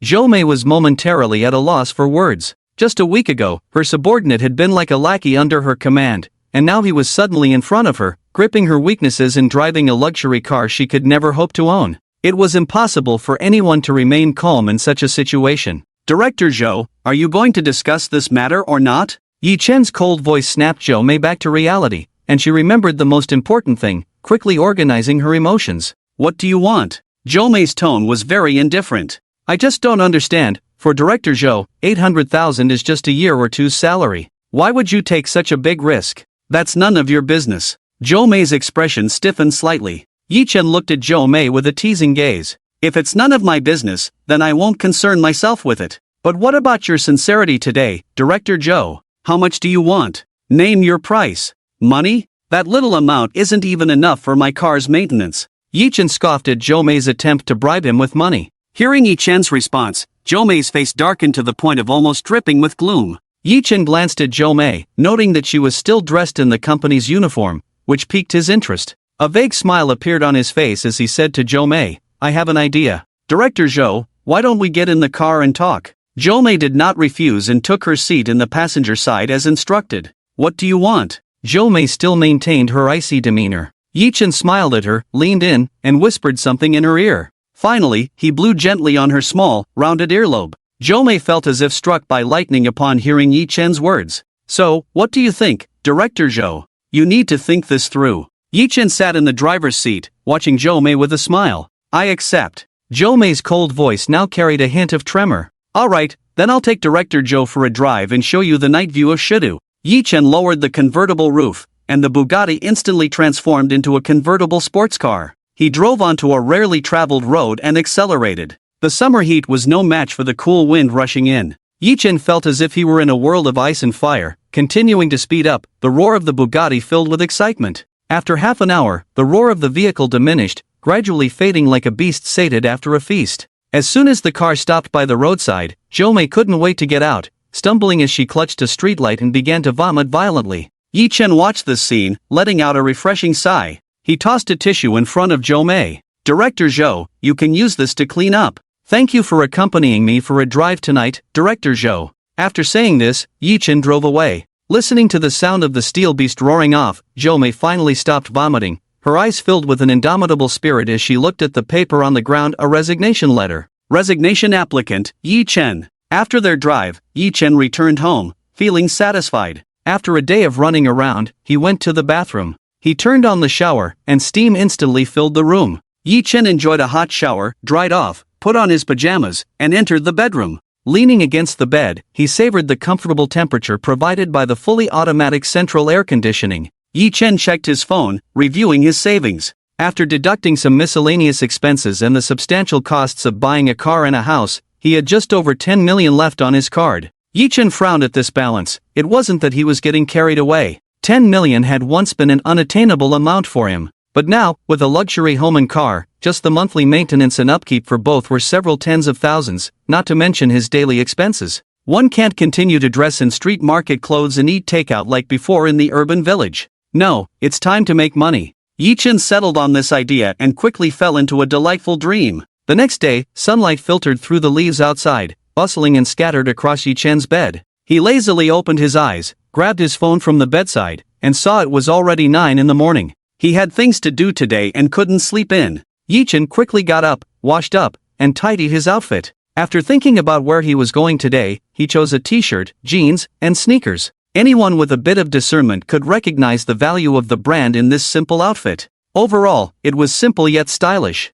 After getting ready, Yi-Chen got into his car and entered the destination into the car's navigation system. Xiayan Antique Street. Speaking of the antique market in Shidu, the last time Yi-Chen found a bargain in the urban village, it could only be said that he was lucky. Such places are completely out of the loop in the real antique world. When it comes to antique markets, aside from the small shops hidden among the people, there are 2 locations in Shidu that are the most famous. The Xiayan Antique Street that Yi-Chen was going to today is one of them, located in the south of Shidu City. The other place is called Fetal Antique Street, located in the north of Shidu City. Although both places are well known in the industry, they focus on different things. Fetal Antique Street leans more towards cultural relics and crafts from the Qing dynasty onwards. In contrast, Xiayan Antique Street deals more with antiques that have aged. The consumer groups in both places are somewhat different, but the level of enthusiasm is quite similar. Don't think that the focus of Fetal Antique Street on modern crafts means it has lost value. In fact, works by famous modern artists can also reach tens of millions, and the identification of fakes is easier, with fewer forgeries. It is the best choice for treating antiques as investment and financial management. On the other hand, Xiayan Street deals with antiques that have aged, and without extremely strong professional knowledge and keen eyesight, or even professional equipment for inspection, it is nearly impossible to distinguish between genuine and fake. Antiques are all about age. Modern crafts, no matter how impressive, cannot compare in value to true antiques. However, the antique market here in Xiayan is not as stable as that in Feisha, with fakes and forgeries emerging endlessly. Those who come here to strike gold are all people with absolute confidence in their luck and eyesight. Yet even the most experienced drivers can get into trouble here. As the saying goes, the higher the road, the more cunning the devil, with new methods of counterfeiting constantly appearing. Yi-Chen had researched the 2 antique streets last night and unhesitatingly chose to go to Xiayan Antique Street today. It wasn't that Feisha Antique Street didn't catch Yi-Chen's eye, it was just that with fewer imitations and a stable market for modern crafts, the chances of finding a bargain were too slim. In contrast, although there are many fakes on Xiayan Street, it was not a problem for Yi-Chen, and the chances of finding a bargain would greatly increase. After a half-hour drive, Yi-Chen finally arrived at Xiayan Street. Pulling into the parking lot, he took a glance around. Wow! All wealthy people. Yi-Chen scanned the parking lot. Wherever his gaze fell, there were high-end car models. BMW, Mercedes, Maybach.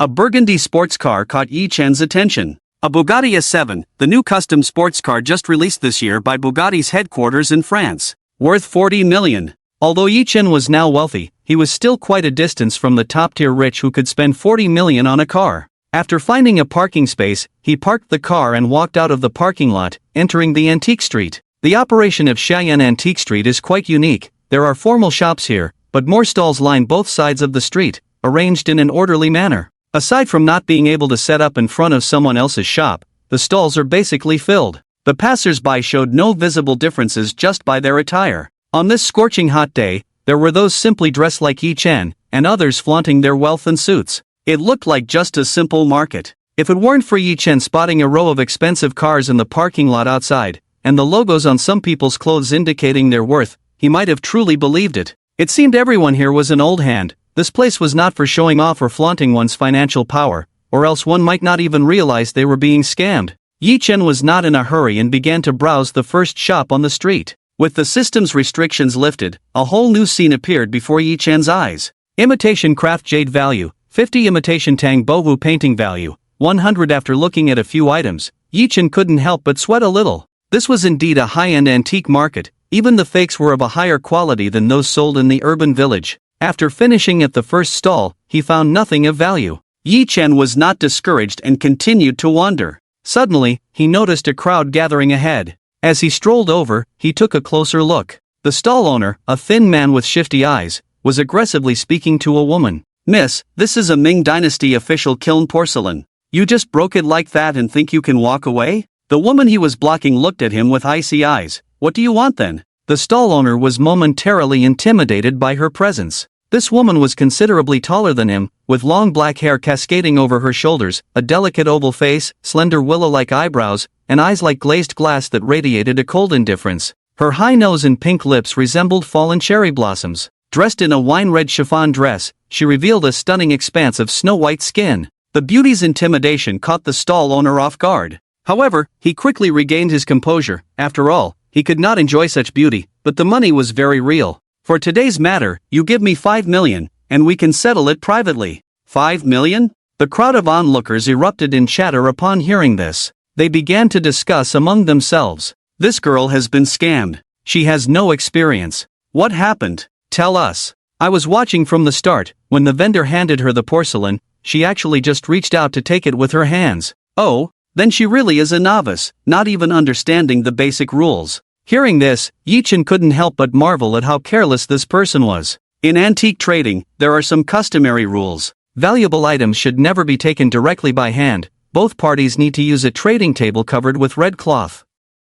The seller places the item on it, and once confirmed, the buyer can pick it up to inspect. By directly taking the seller's item with her hands, she was handing over her leverage. Yi Chen looked curiously at the unfortunate woman. Xiang age, 24 height, 173 cm weight, 53 kg measurements, 95, 60, 93 appearance, 85 experience, 0 evaluation, 89 secret, feels inferior as an illegitimate child. Yi Chen casually glanced at the broken porcelain. Imitation ceramic value, 0 restoration value. Estimated restoration value, 1000 restore? It turned out to be a counterfeit, but it was quite realistically made. Seeing the crowd starting to murmur, the stall owner felt a sense of pride. Looking at Xiang before him, he said with burning eyes, "If you don't give me this money, we can still discuss other ways to compensate." Xiang's face remained as cold as ice, a faint glimmer of murderous intent flashing in her eyes. "You won't get a single cent of this money." "Oh, you haven't heard of my reputation on this street, have you? You might not be able to walk out of here today." Lier announced his nickname, his words laced with a threat. The crowd around them grew more lively, with some people even starting to record videos. Yi Chen also took out his phone to start filming. When Lier saw someone recording, he thought to himself that this was getting out of hand, and he might not get a single benefit from it. He quickly tried to disperse the crowd. "What are you all filming for? Haven't you seen antiques before? Get lost." This was indeed a bit overbearing, but the onlookers, wanting to avoid trouble, were about to leave. However, Yi Chen's expression changed slightly upon hearing this. "Get lost?" That word struck a chord with him. Yi Chen did not follow the crowd dispersing. Instead, he stepped forward, coldly looking at Lier, and shouted, "The one who should get lost is you." This voice was neither too loud nor too soft, but it was firm and resonant. The crowd, which was about to disperse, gathered again. Even Xiying, who had been coldly observing everything, turned her gaze towards Yi Chen. "You little brat, what do you mean by that? Looking for a fight?" Li Er noticed the situation was turning against him and pretended to be fierce,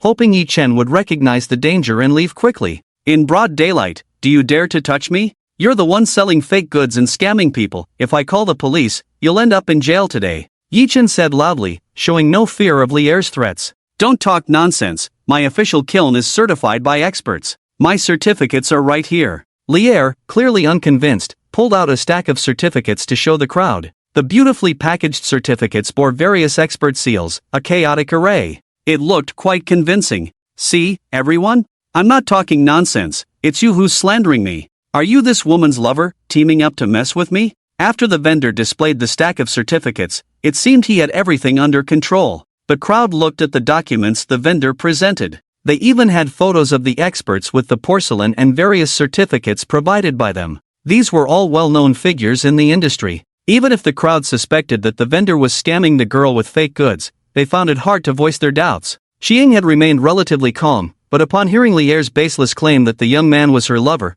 she glanced at Yi Chen's handsome face and coldly said to Li Er, "Don't involve others, I will settle this matter with you." Yi Chen felt a bit helpless that the crowd was intimidated by those certificates and remained silent. Under everyone's gaze, he walked straight to the pile of broken porcelain and, putting on gloves, began to sift through the pieces. These gloves were prepared for appraising antiques later. He hadn't expected to use them here. What is he doing? The crowd looked on in confusion at Yi Chen's actions. Xiying also watched Yi Chen's movements with great interest. After a while, Yi Chen found what he was looking for among the fragments. He picked up a piece and displayed the red characters on it to everyone. "Maid in Dinah." The crowd erupted in laughter, and a faint smile appeared on Xiying's face. Holding the fragment, Yi Chen asked Li Er with a smirk, "So, there were such advanced trademarks in the Ming dynasty? Why don't you explain it to everyone, or save it for later?" The crowd began to denounce Li Er. "You scammer, you should be arrested for scamming people on the street. Miss, call the police quickly, don't let this scammer get away." Li Er realized things were going badly and quickly slipped into the crowd to escape. When everyone saw the main culprit fleeing, they lost interest and began to disperse. Looking at the dispersing crowd around her, Xiying glanced around, realizing that the young man who had just helped her out of a predicament had already vanished. That guy was somewhat interesting, Xiying murmured to herself, but there were more pressing matters to address. She took out her phone and dialed a number. The call connected quickly. "What can I do for you, miss?" "Uncle Li, I just encountered a thug named Li Er on Shuda Yensha Antique Street." "What do you mean, miss?" "He said some things I didn't like." "Understood, I'll handle it. Thank you, Uncle Li. You're too kind, miss." Meanwhile, on Yensha Antique Street, Yi Chen continued to wander. The words of that Li Er had been too harsh, and in a moment of anger, he had decided to teach him a lesson. In the end, Li Er slipped away, and Yi Chen took the opportunity to leave the scene unnoticed. He didn't have time to play the righteous hero, he needed to work hard to make money. After leaving the earlier incident, Yi Chen strolled for another hour. He had made a small profit, buying several items worth tens of thousands for just a few dozen yuan.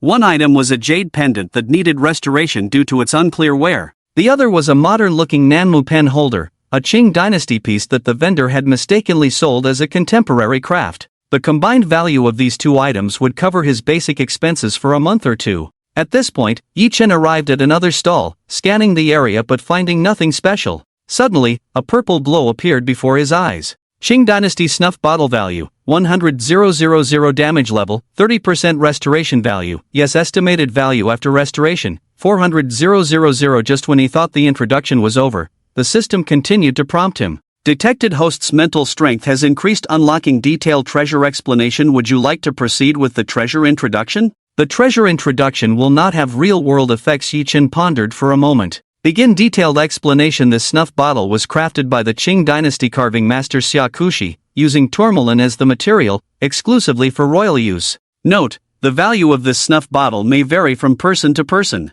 Yi Chen steadied his gaze on the snuff bottle. Due to the passage of time, the tourmaline's texture had been affected, and its originally transparent colors had become somewhat muddled. The carving on the snuff bottle depicted a landscape, with some paint chipped off, but the artistic skill was still evident. Yi Chen noticed that the system had added a special note. This was a guaranteed profitable deal with hidden value, and he certainly couldn't miss it. Yi Chen quickly withdrew his gaze and asked the vendor, "Boss, can I take a look at your goods? The vendor was an elderly man with keen eyes, who politely replied, young man, feel free to look. If you find anything you like, I'll bring it over for you to see. Yi Chen was not polite. He first examined the porcelain, then the calligraphy and paintings, and finally the snuff bottle, before looking at the other items. The vendor took each item from the stall, placed it on the table for him to inspect, and then returned it. After finishing, Yi Chen stood in front of the stall, looking troubled. Are you having a hard time deciding, young man? The vendor asked, somewhat helplessly, as the back and forth was wearing him out.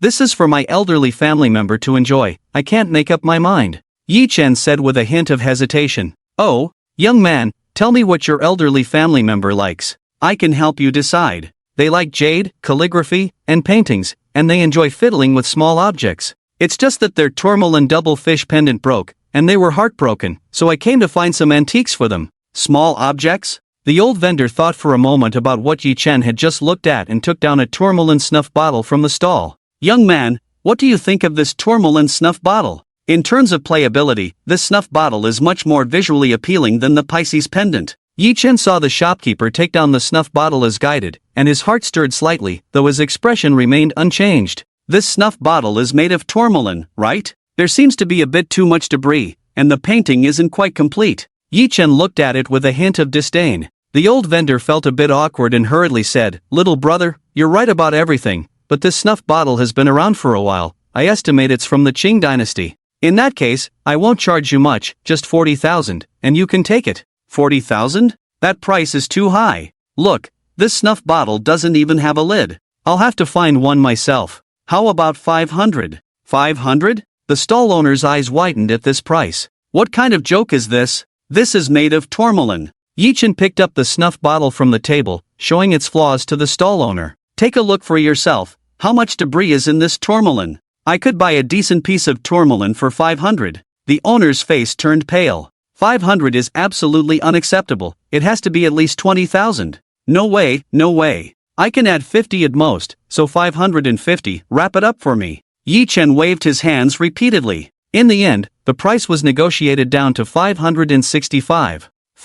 And he took the snuff bottle. After paying, Yi Chen played with the snuff bottle in his hand as he walked away. The transaction ended pleasantly, and just as Yi Chen was about to leave with the bag, he suddenly felt a gaze fixed on him. Following the feeling, he saw a flash of fiery red standing across the stall, staring at him. Qi Ying, is she following me? Yi Chen was still guessing Qi Ying's intentions when he noticed her calm expression. She stepped forward, slowly approaching Yi Chen until she stood right in front of him. Hello, let me introduce myself. My name is Qi Ying. Qi Ying's voice was light, revealing little emotion. Hello, I'm Yi Chen. Just now, Mr. Yi helped me out, and I didn't have the chance to thank you in person before you left.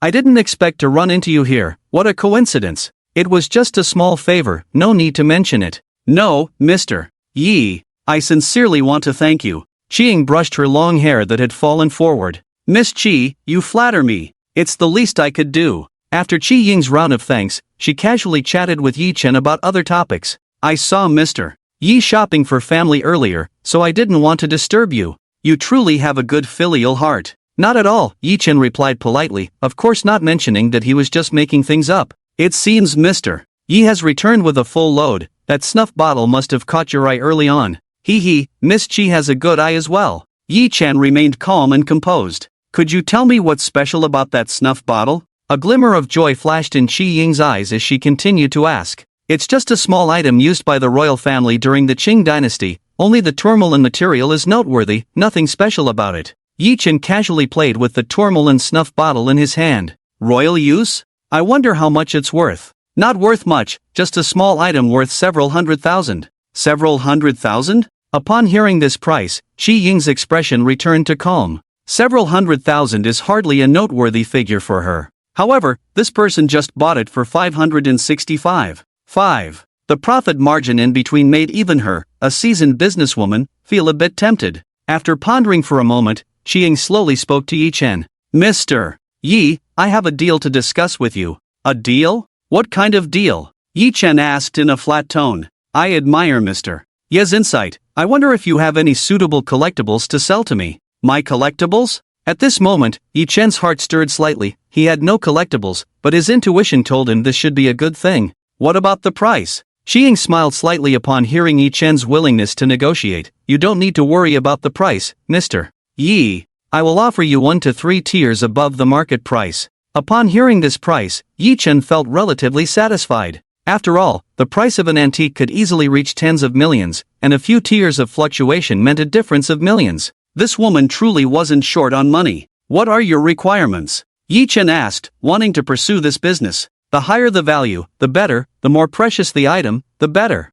Xi Ying's conditions were simple and quite extravagant. Yi Chen was momentarily taken aback by this condition. How could a girl with such a good demeanor sound like a nouveau riche? Seeing Yi Chen's expression, Xi Ying realized her phrasing was somewhat off. With a faint smile, she said, Mr. Yi, please don't misunderstand. I have my reasons. Oh? Seeing Yi Chen's puzzled look, Xi Ying shared her predicament. Next month is my grandfather's 80th birthday, and our family has some standing. This is a gift for the elder, so of course, the more valuable, the better. After hearing this, Yi Chen understood. This was clearly a case of a wealthy family vying for status. However, he only needed to think about how to complete this transaction. When giving a gift, it still depends on the recipient's preferences. Not everything expensive is good. I know that. I appreciate your concern, Mr. Yi. Yi Chen pondered for a moment and said to Qiying, I don't have any collectibles that meet your requirements. Mr. Yi, the price can be negotiated.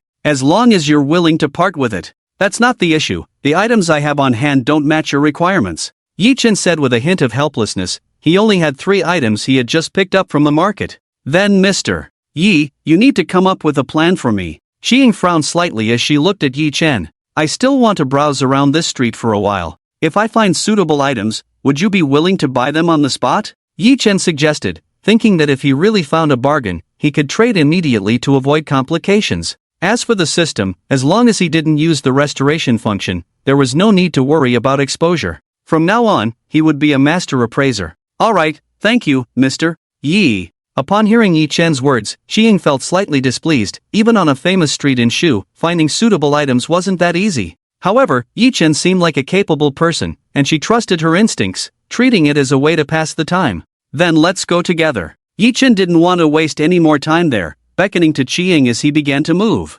Qiying hurried to keep up with his pace. After a long stroll, Yi Chen didn't stay at any stall for more than 5 minutes. He looked at no more than 5 items. This speed made Qiying doubt whether they were walking on a pedestrian street or an antique street. If she hadn't seen that this person had real skills, she would have thought someone was trying to set her up. Yi Chen also felt frustrated. Finding a bargain wasn't that easy. The few items he looked at were indeed genuine, but their value fell far short of Qiying's standards. Moreover, the shopkeepers were very clear about the value of their treasures. It was impossible to buy them at a low price. Soon they reached the end of the street, with only a few shops left. Suddenly, Yi Chen was attracted by something displayed in a shop. It was a wooden statue of Guanyin. The features of Guanyin were carved vividly, holding a jade bottle, with a compassionate expression on her face. It is rare to find one in such perfect condition. The wood's grain is delicate, showing no signs of decay. The system panel appeared, sinking wood Guanyin statue value, 1. 5 million damage level, 20% has restoration value estimated restoration value, 1. 8 million treasure details, made of sinking wood, a work by the renowned Qing dynasty sculptor Wang Fatong, a culmination of his later years. Just as Yi Chen's gaze shifted to the jade purity vase, a flash of golden light passed by. High Monk's relic value, 25 million cannot be restored. Treasure details, locked within the jade purity vase, covered in gold leaf. Boss, could you please let me take a look at this sinking wood Guanyin statue? Yi Chen said as he stood at the counter. Young man, you have a good eye. Are you interested in the Guanyin? The boss looked at the young couple with a hint of curiosity, especially at the man. He respectfully lifted the Guanyin statue from his display and placed it on a table draped in red cloth. This is a rule in the industry. Antiques related to deities must be treated with reverence. Yi Chen carefully examined the Guanyin statue, remaining silent. Qiying, standing beside him, did not speak, but to her, the Guanyin statue seemed ordinary. Her grandfather was a Buddhist, and she had seen many statues made of sinking wood. It was hardly a rare item. At this moment, Yi Chen, wearing gloves, meticulously scrutinized every detail of the Guanyin, appearing very focused. Qiying noticed Yi Chen's demeanor and her curiosity grew. What was so special about this Guanyin statue? What is the price of this Guanyin statue? After a thorough inspection, Yi Chen calmly removed his gloves and asked the boss for the price. If the young brother is sincere, you can take it for 1. 8 million, the boss replied with a broad smile. Yi Chen frowned slightly. Boss, this price is a bit steep. The sinking wood material is worth this much, it's not reasonable. Then, young brother, what price do you suggest? The boss smiled at Yi Chen. How about 50,000? Yi Chen offered a number. The boss's smile froze instantly. Young brother, you must be joking. Yi Chen shook his head and said, 50,000 is already generous considering your decent craftsmanship on the guanine. This piece of sinking wood carved into guanine would only sell for a little over 20,000 in the market. The boss said stiffly, young brother, I have identified this as a Ming Dynasty item.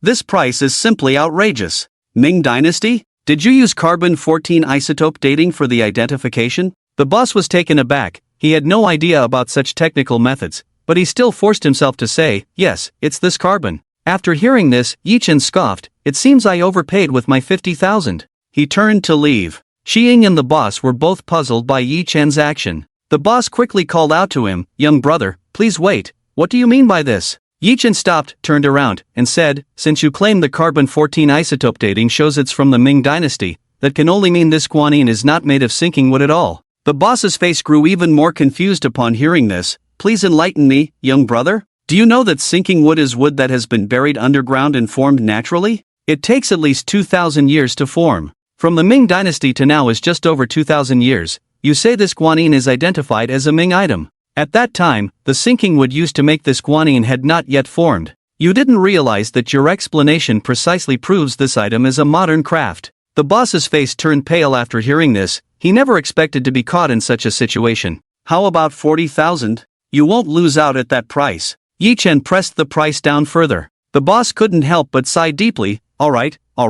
Shi Ying watched as Yi Chen finished paying the bill, holding the box containing the guanine statue, ready to leave. Mr. Yi, this guanine statue can't be that simple, can it? The boss wasn't wrong, it is indeed from the Ming Dynasty. Yi Chen looked seriously at the box containing the guanine. So, Mr. Yi, were you deceiving that boss just now? No, this guanine was never made from sinker wood to begin with. Shi Ying blinked. What do you mean by that? This guanine was originally made from ordinary Nanhwa wood, and it became sinker wood only after being buried underground. Shi Ying's pink lips parted slightly. She understood now. The appraisal was correct. This guanine was indeed from the Ming Dynasty. It was just that the boss had never realized that the original material of the guanine was not sinker wood, which led him into Yi Chen's logical trap. Mr. Yi is indeed capable. How much is this guanine worth? Just the guanine itself is worth around 1 million or so. Follow me. Yi Chen's tone was no longer as casual as before, his gaze never leaving the box.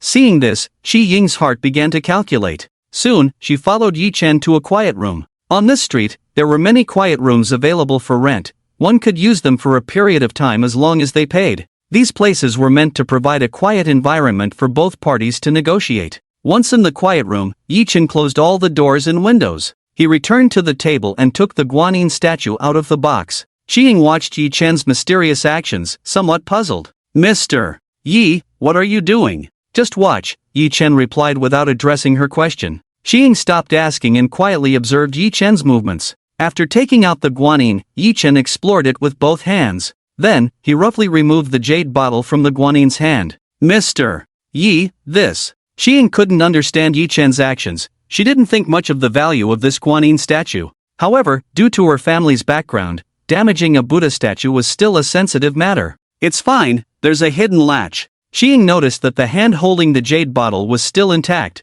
with only a slight hidden latch between the fingers. Just now, when she looked at the guanine, everything was perfectly seamless. She couldn't find any signs of splicing, not expecting such exquisite craftsmanship. Shi Ying looked at Yi Chen, the one who initiated this, as he continued to fiddle with the jade bottle. She saw him forcefully twist the jade bottle apart. The jade bottle split into two halves. A golden object fell onto the table. Finally got it. A smile appeared on Yi Chen's previously tense face as he dismantled the guanine statue. What is this? Shi Ying's icy expression showed surprise. She never expected that this guanine statue concealed such a secret. Yi Chen smiled and placed the item on the table in front of Shi Ying. It was a golden pearl. Shi Ying examined the ancient script engraved on it closely. She could barely recognize it, the wisdom relic of the elder Min Gong. Shi Ying's pupils suddenly constricted. A high monk's relic. Who is this Min Gong? What is the wisdom relic? Shi Ying asked Yi Chen her questions. He was one of the 4 great monks of the Tang dynasty.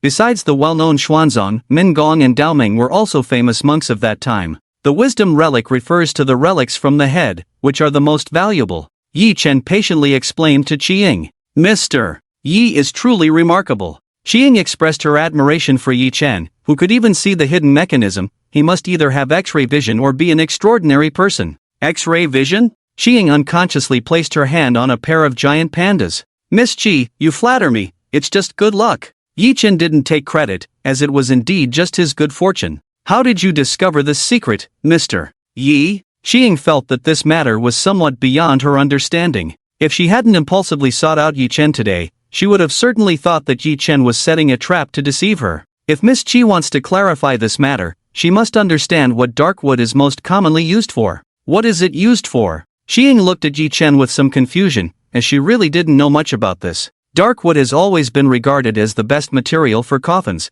capable of preserving for 1,000 years. What does that have to do with the hidden relic in this guanine? A guanine made of dark wood, especially one holding a jade purity bottle, already indicates something. Qiying was puzzled. Were these two matters related? It is recorded in the record of the Wandering Son of the Past, Volume 3. A jade purity bottle made from dark wood can enhance the Buddha nature of the guanine statue.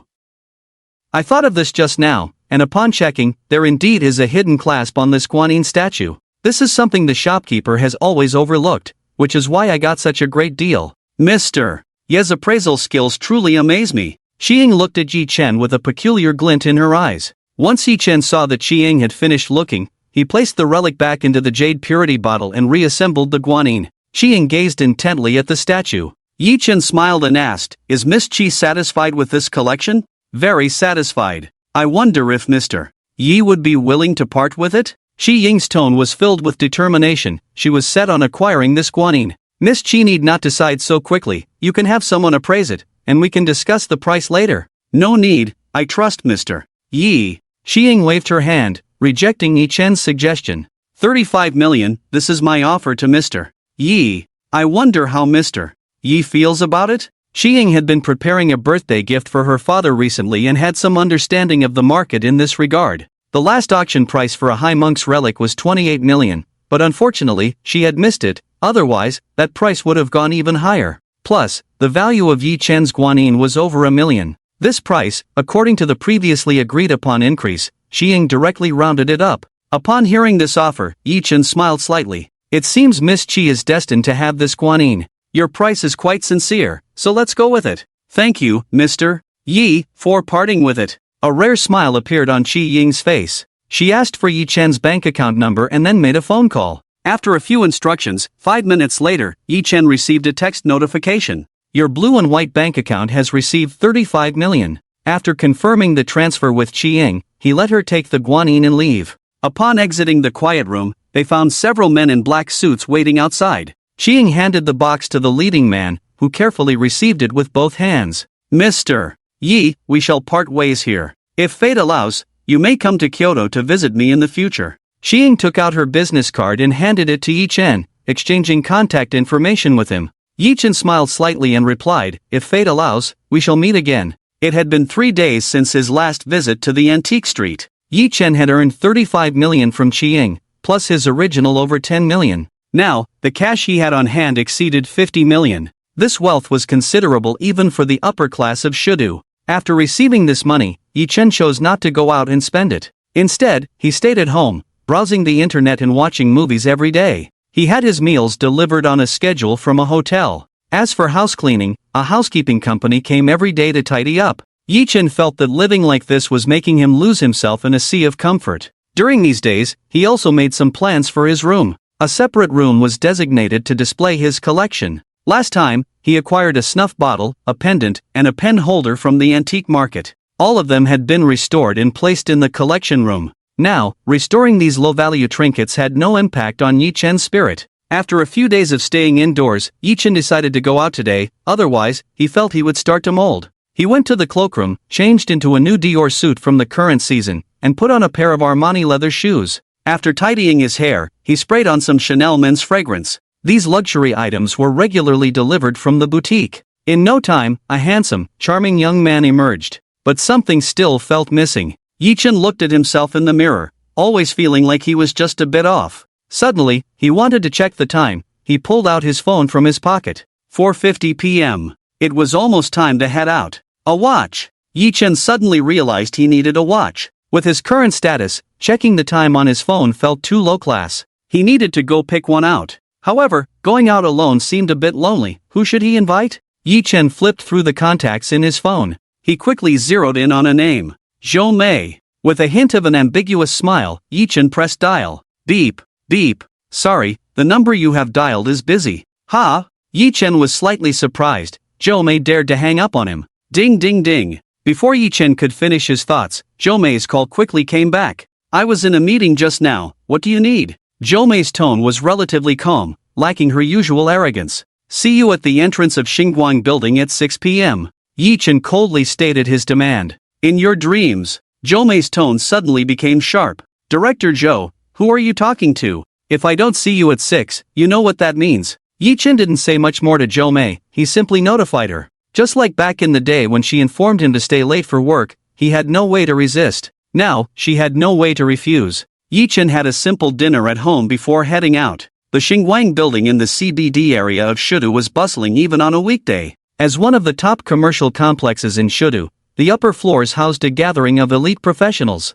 The lower 10 floors included shopping centers, dining centers, and entertainment centers. After work, Zhou Mei even cancelled the company meeting and hurried over here. The people at the company were puzzled. The workaholic director Zhou was neglecting work. Could it be that someone had asked her out? Zhou Mei stood at the roadside in front of the Xinguang building, still meticulously dressed. Her makeup was exquisite, wearing a short black blazer that revealed most of her elegant arms. She wore a form-fitting short skirt that accentuated her wealth. Today, her beautiful legs were wrapped in black stockings, complemented by black high heels. Zhou Mei stood quietly by the roadside, gently biting her lower lip, looking somewhat anxious. Passers-by were inevitably drawn to this beauty, their gazes lingering on her. Some even had the audacity to approach her. Hey, beautiful, who are you waiting for? Let me buy you a drink? A middle-aged man with a greasy face, seeing the beauty waiting by the roadside, approached Zhou Mei with a smirk. Get lost. Zhou Mei was not someone to be trifled with. She felt disgusted at the sight of this pig-headed man.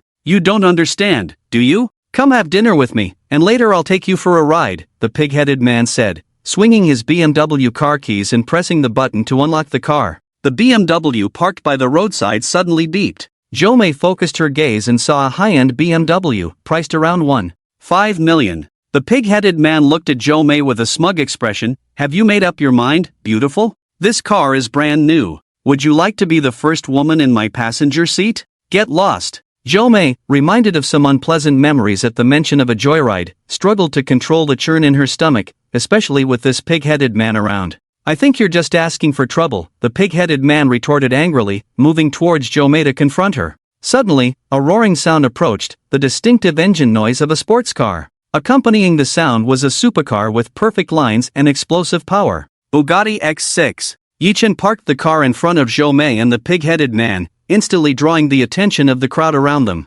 Among those nearby, there were certainly some who were knowledgeable. The Bugatti X6, a top-tier supercar, was rare even in the heart of this city. Yi Chen lowered the roof, transforming the car into a convertible. He looked at the man who was about to confront Zhou Mei. Oh, what kind of drink do you have for our supervisor Zhou? Yi Chen said with a hint of a dark smile. The pig-headed man, seeing the man driving the Bugatti, immediately realized that this was someone he couldn't provoke. Just the car alone was worth more than all his possessions. Sorry, I was just joking with this beautiful lady. I have things to attend to. The pig-headed man quickly apologized, preparing to flee the scene. Get lost, Yi Chen said coldly. The pig-headed man hurriedly made his escape towards his small car. As he ran, Yi Chen honked the horn, startling the pig-headed man, who stumbled and rushed to his car. The onlookers erupted in laughter. Just this broken BMW, and he wanted to steal the girl from the Bugatti. This guy is handsome, driving such a nice car and protecting a woman like that.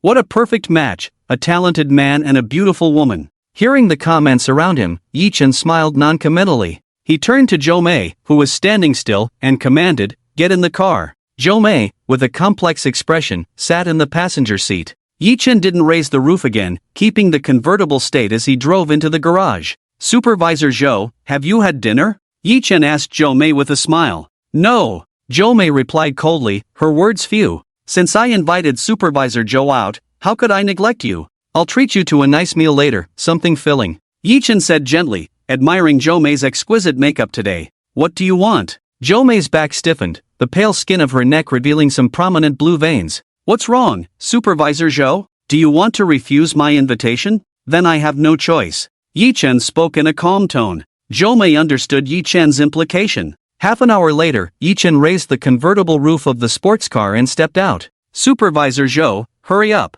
We still need to go shopping, a meal can't be for free. Yi-chan urged impatiently. Jo-Mei emerged from the corner of the garage behind the Bugatti, wiping her lips with a tissue. Yi-chan looked at her current state, her neatly styled long hair had become somewhat disheveled, her makeup slightly smudged, and her lipstick was uneven, her eyes glaring at him in anger. 5 minutes, go touch up your makeup, Yi-chan said with a smile. Seeing Supervisor Joe in such a disheveled state felt great in a way. Jo-Mei paused at his words, then quickly reacted, sitting in Yi-chan's car and pulling out a makeup mirror to carefully fix her makeup. 5 minutes later, a vibrant urban beauty reappeared before Yi-chan. However, upon closer inspection, it seemed that this beauty had gained a few more hints of radiance compared to before. Yi-chan looked at Jo-Mei's touched-up makeup and nodded slightly. Let's go. He turned and entered the elevator next to the parking space, with Jo-Mei closely following behind. 8th floor, Yi-chan said to Jo-Mei. The elevator contained only him and Jo-Mei. She furrowed her brows and stepped forward to press the button for the 8th floor. On the 8th floor of the Starry Sky building, the luxury goods section awaited. Yi-chan exited the elevator and strolled leisurely, while Jo-Mei closely trailed behind, not daring to fall behind. Nearby staff members watched the couple with curiosity. The man's attire was all luxury brands, his outfit comprised of the latest seasonal releases, and his taste in matching was quite good, marking him as a premium customer of the building. As for the woman, while her looks were decent, her outfit, though branded, had no connection to luxury. The total cost of her attire was less than the price of one of the man's sleeves. The staff members whispered among themselves. What do you think their relationship is? I think she's a rich second-generation's kept woman. It could also be that a sparrow has climbed the golden branch to become a phoenix. Who wouldn't want such a wealthy handsome guy? This woman must be quite capable too. Jo-Mei looked at the luxury items in the surrounding stores, secretly clicking her tongue. Even as a company supervisor, her annual salary wouldn't be enough to buy 2 bags here. This was simply not a place for someone of her working-class status. Feeling the staff's scrutinizing gazes, Jo-Mei nervously tugged at her clothes, instinctively staying close to Yi-chan. Suddenly, Yi-chan stopped, and Jo-Mei, unable to halt in time, bumped into him from behind. What are you doing, Supervisor Joe? Trying to throw yourself at me? Yi-chan looked at Jo-Mei with a deeper gaze. Jo-Mei quickly stepped back, looking at Yi-chan with a wary expression. Forget it, if Supervisor Joe is willing, I'm not interested either. Yi-chan scoffed and turned to enter the store. Patek Philippe. Jo-Mei looked at the sign, feeling a bit dizzy. This English name translates to, a world-renowned watch brand. If her annual salary could buy a bag in other stores, then here, her lifetime salary might not be enough to buy a single watch. Jo-Mei gazed at the store's decor, which was primarily made of solid wood, featuring a lavish and splendid European style. The lighting fixtures were sparkling crystal chandeliers, impeccably clean, and the few salespeople stood at their posts, waiting quietly for customers. For a moment, she found herself lacking the courage to step through the door. What are you standing there for? Come over, Yi-chan said, amused, looking at Jo-Mei who was frozen at the entrance. Jo-Mei finally snapped out of her daze, quickening her pace to catch up with Yi-chan, saying nothing. Soon, a salesperson approached. Hello, sir. How may I assist you? Yi-chan looked at the salesperson, a middle-aged gentleman dressed in a well-fitted vintage suit, his hair meticulously styled, exuding an elegant demeanor reminiscent of a medieval steward. This was the brand's essence. For such a classic top-tier luxury brand, the quality and standards of the service personnel were extremely strict. I need to look at men's watches. Certainly, please follow me. The salesperson's gaze quickly slid over Yi-chan, calculating in his mind, and led him to a set of counters. Yi-chan glanced around, seeing that the wooden counters were covered with tempered glass, showcasing a variety of stunning men's watches. Would you like me to introduce them to you, sir? The salesperson asked respectfully. Yi-chan waved his hand, and the salesperson stood a short distance away, ready to assist at any moment. Starting from one side of the display, Yi-chan looked at the Patek Philippe 7231R Platinum model. Value, 4.9 million. Damage level, 1%. No need for repair. Treasure details, Patek Philippe's secondary master craftsmanship takes a year to complete. Yi-chan activated the system and glanced over this row of watches. The price was not an issue for him, the quality was fine, and authenticity was not a problem. But the issue was that after looking around, he found nothing he liked. Yi Chen waved to summon a sales assistant, who immediately approached to listen to his instructions. Do you have any simpler and more elegant styles? These are all too flashy, Yi Chen asked with a slight frown. I'm sorry, sir. We don't have any similar styles among the new models from the past few years, the sales assistant replied truthfully. Then do you have any of those styles for sale? Is there no stock of the older models? Sorry, we are a new model specialty store. The older styles you mentioned might be available at our headquarters or at some watch shops. All right. Yi Chen felt a bit disappointed. It seemed that having money didn't guarantee he could buy what he desired. The sales assistant then spoke up. Sir, we have a watch shop that we have been collaborating with for a long time. If you're interested, you can go take a look. They might have what you need. Tell me more. This watch shop is our after-sales service, run by several generations of skilled craftsmen. They have some vintage watches in their collection, which might include what you're looking for. Sounds interesting. Yi Chen became intrigued and asked the sales assistant for the address. Let's go, Supervisor Zhou. Yi Chen drove towards the jewelry store. Zhou Mei sat in the passenger seat, her face cold and silent. She quietly observed Yi Chen's handsome face, sighing inwardly. The current Yi Chen was no longer the timid young man who used to be under her thumb. Now his wealth could easily manipulate her. Was there no day she could escape from this young man's grasp? Yi Chen, in a good mood, drove the car and noticed Zhou Mei's scrutinizing gaze. He teasingly asked, Supervisor Zhou, are you hungry? Shall we find a place to eat something? Upon hearing this, Zhou Mei seemed startled and quickly shook her head, shrinking towards the car door. Yi Chen looked at this once high and mighty female supervisor, now in such a state, and shook his head in disinterest, choosing not to engage her further as he continued driving. The evening traffic was fine, and they soon arrived at their destination. Karen Watch Shop. Located in the central area of Shudu City, but not in a bustling section, Yi Chen parked the car and found it at the corner of a commercial street. From the outside, the shop had a simple sign, not overly luxurious. Yi Chen entered the store with Zhou Mei. The interior decor was not as opulent as Patek Philippe's, and the space was not large. On both sides of the store were counters displaying some wristwatches. The walls were adorned with various clocks. Yi Chen glanced around, everything was of considerable value. Directly opposite the entrance was a section separated by wooden railings, with several workbenches displaying tools and scattered parts. Compared to the specialty store, it had a more casual and relaxed atmosphere, giving a sense of ease and comfort. At that moment, a young female sales assistant at the counter was smiling and chatting with two men sitting at the workbenches. Ding dong, ding dong. As Yi Chen and Zhou Mei entered the store, the door curtain connected to a wind chime rang out, instantly catching the attention of the staff. The female sales assistant quickly wrapped up her conversation and approached with a bright smile. Sir, how can I assist you? I heard you have some vintage and simpler styles of men's watches, so I just came to take a casual look, Yi Chen said in a nonchalant tone. Sir, this way please. The sales assistant led Yi Chen to a counter, which was not as exquisitely arranged as the separate display cases at Patek Philippe. Instead, it resembled a jewelry store, with watches displayed inside the counter. Sir, these are all classic vintage styles. Please see if any of them suit you.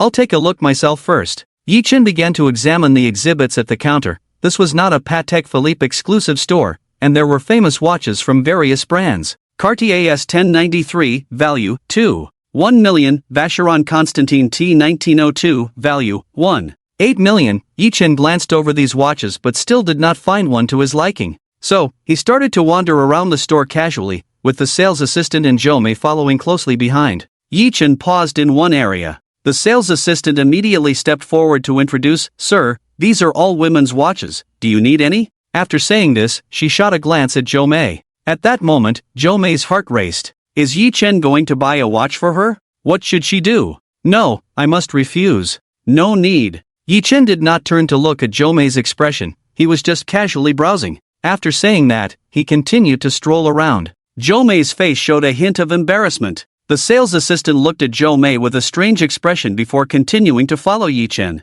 Yi Chen arrived at another counter, where the watches were different from those he had seen before, all showing signs of wear and tear. This counter seemed less like a sales display and more like an exhibition showcase. What is this counter for? Yi Chen asked the sales assistant. Sir, this area contains some famous watches collected by our boss that cannot be used normally, they only have collectible value and cannot be used. Oh, this store is quite interesting. Yi Chen began to admire these watches with great interest. The collectible value of a watch is different from that of ordinary antiques, it requires a high level of completeness. A watch that cannot be used at all will significantly lose its collectible value. The boss collecting these discarded famous watches could be seen as a hobby. Yi Chen's gaze wandered through the pile of discarded items. Suddenly, a watch caught his attention. A black enamel dial, a platinum case, paired with gold three-dimensional hour markers, and a pure black leather strap. Patek Philippe 130G, value, 500,000, damage level, 70%, has restoration value,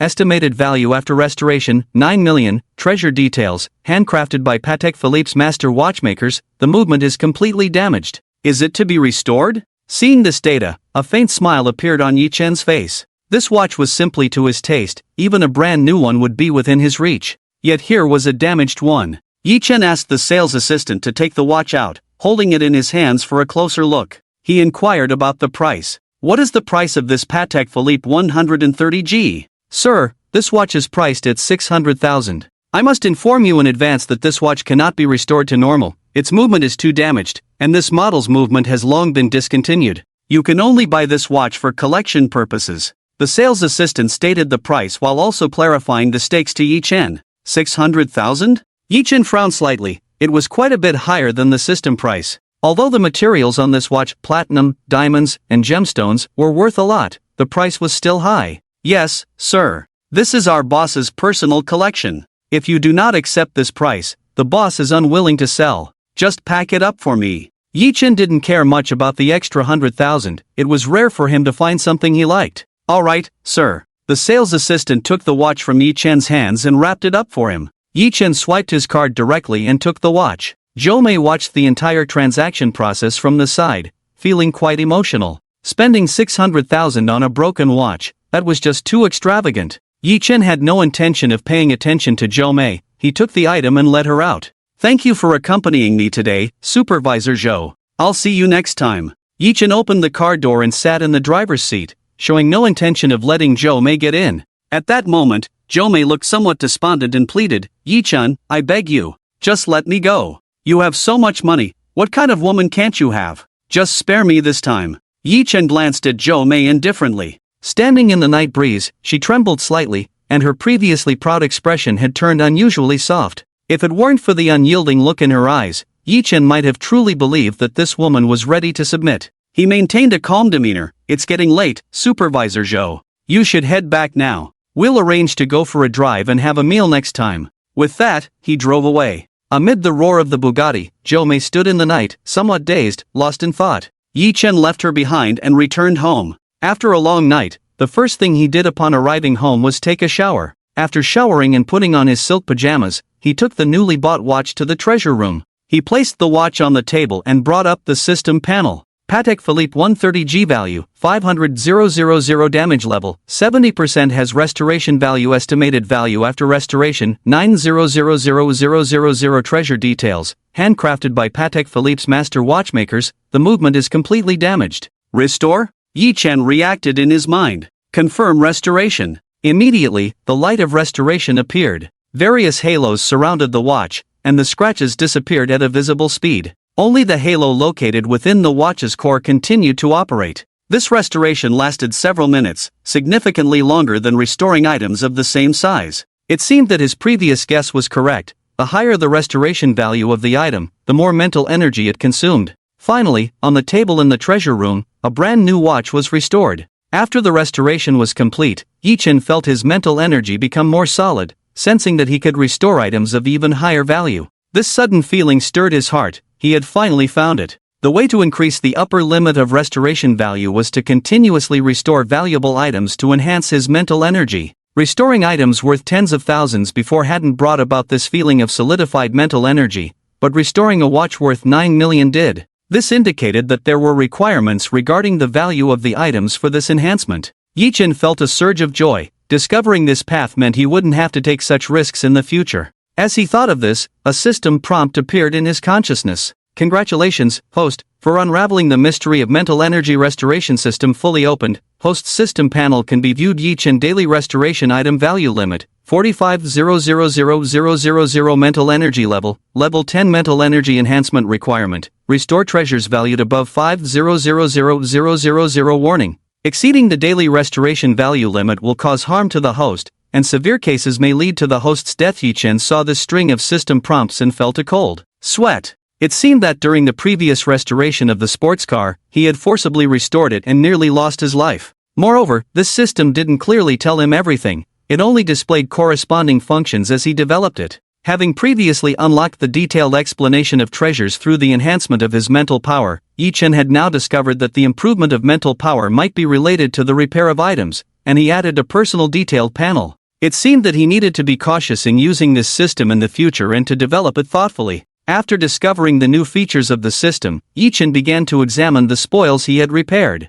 A black enamel dial, with both matte and shiny finishes, gold 3-dimensional hour markers, a platinum case, and a sapphire crystal transparent cover. It exuded luxury in a low-key manner, both restrained and noble. The once immobile hands were now faithfully fulfilling their mission. He took out his phone to check the time, which matched perfectly with the time on the dial. The after-sales service of this system was truly excellent. Yi-Chen picked up the watch and put it on his left wrist. The crocodile leather strap was comfortable to wear, and the platinum case felt extremely pleasant against his skin. While fiddling with the watch, he made his way to the bedroom. Lying on the bed, he placed the watch on the bedside table, reflecting on the fruitful day he had, and fell into a satisfied sleep. A few days passed, and Yi-Chen spent his days at home. He browsed the internet, learning some new knowledge. When he had free time, he would go out shopping. His daily life was managed by restaurants and housekeeping services, so he didn't have to worry about it himself. One morning, Yi-Chen was lying on a lounge chair on the balcony, reading a book.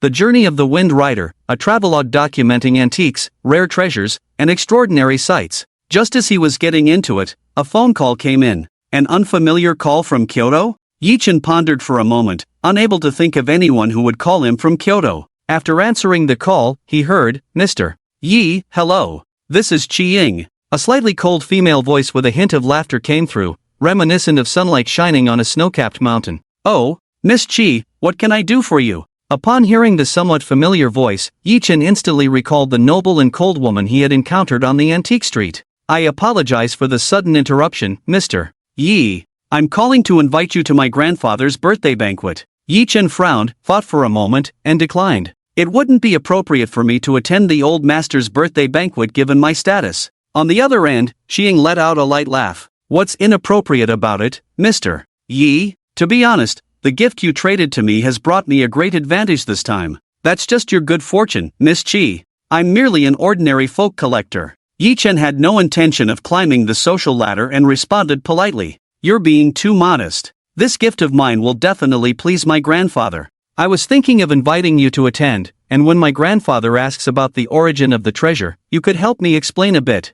Chi-Ying's tone carried a hint of joy. It seemed she was indeed very satisfied with the Guanyin statue from Yi-Chen. "Since Miss Chi has mentioned it this way, I'll try to coordinate my schedule." Yi-Chen understood that she wanted him to shine at the banquet, so he couldn't outright refuse. "All right, Mr. Yi. I'll send you the time and address of the banquet shortly. If you can make it, just call me at this number, it's my personal phone. I'll come out to welcome you myself." Chi-Ying's voice softened a bit, mixed with a hint of anticipation. "Yes, I can coordinate my time. I'll contact you then." After ending the call, Yi-Chen saved the phone number. When adding it to his contacts, he noticed it overlapped with the business card of Chi-Ying he had scanned last time. He adjusted the card a bit and finished it. Looking at Chi-Ying's introduction, Executive President of Shenzhen Daily Chemical Company, Ltd. Yi-Chen recalled how he had been bored last time and had casually looked up this Shenzhen Daily Chemical Company, Ltd. This company is a publicly listed company, primarily engaged in daily chemical products, and its scale is considered a leader in the domestic daily chemical industry.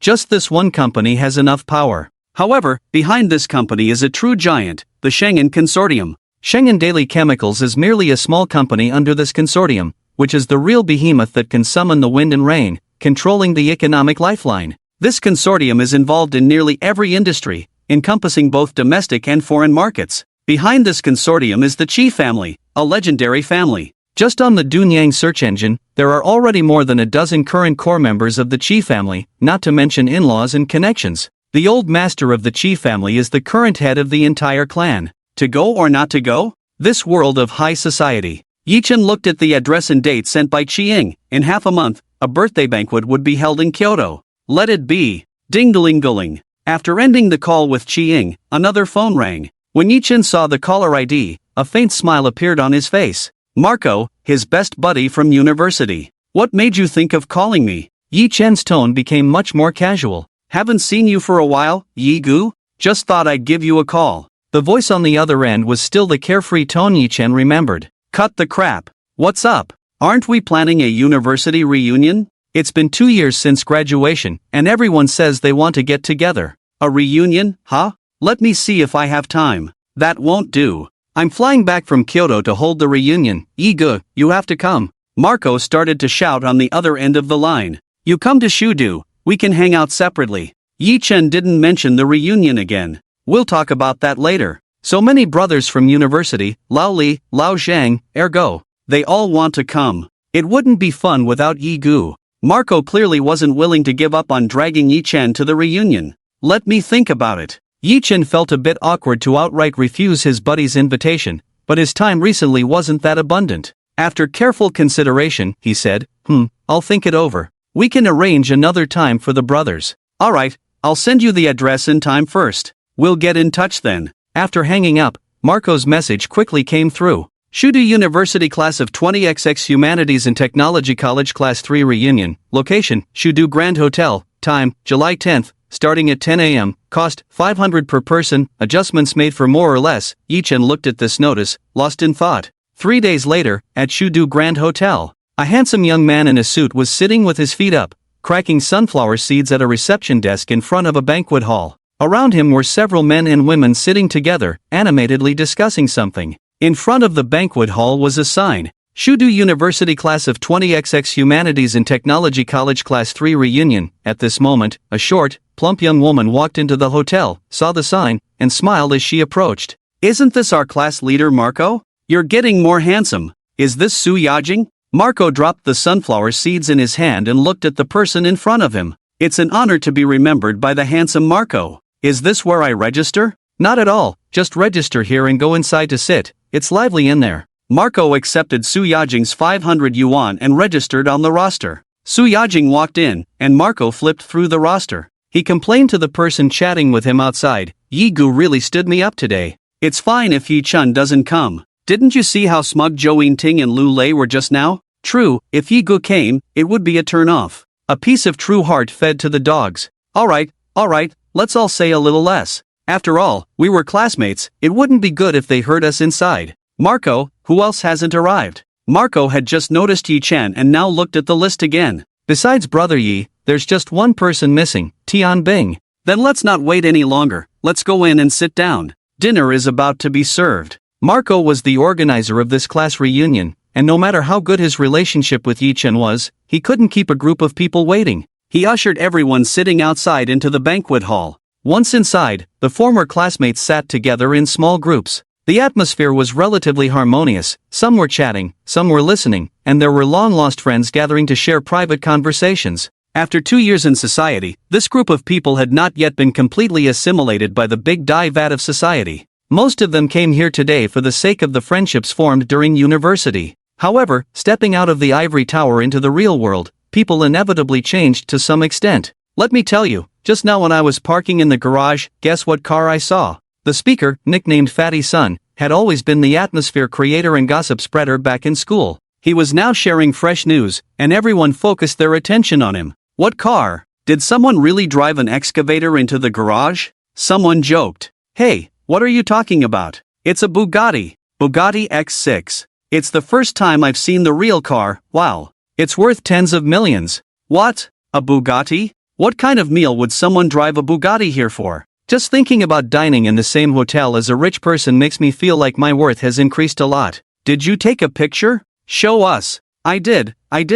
Fatty Sun, being the gossip expert, pulled out his phone and displayed the supercar from all angles, along with a few photos of himself posing with it. People gathered around to see the excitement. Wow, this is too cool. The car of my dreams, but even dreaming about it makes me feel unworthy. Yeah, with my salary, I won't have a chance in several lifetimes. Who among us can afford a car like that? At this moment, a voice chimed in. I think Lu Lei should be able to buy it, right? Isn't that right, Lu the wealthy? Everyone's gaze suddenly focused on a chubby man sitting in a prominent spot. This man was short and stout, with a face full of flesh that made his eyes nearly disappear, dressed in branded clothes that looked mismatched. This was Lu Lei, the class's rich kid, whose family was in business and had assets worth over 10 million. In the eyes of the students at that time, he was indeed an impressive rich heir. In reality, Lu Lei's family business was just a small to medium-sized enterprise. The so-called 10 million in assets referred to the total value of the company, and it would be difficult for him to take out $1 million in cash.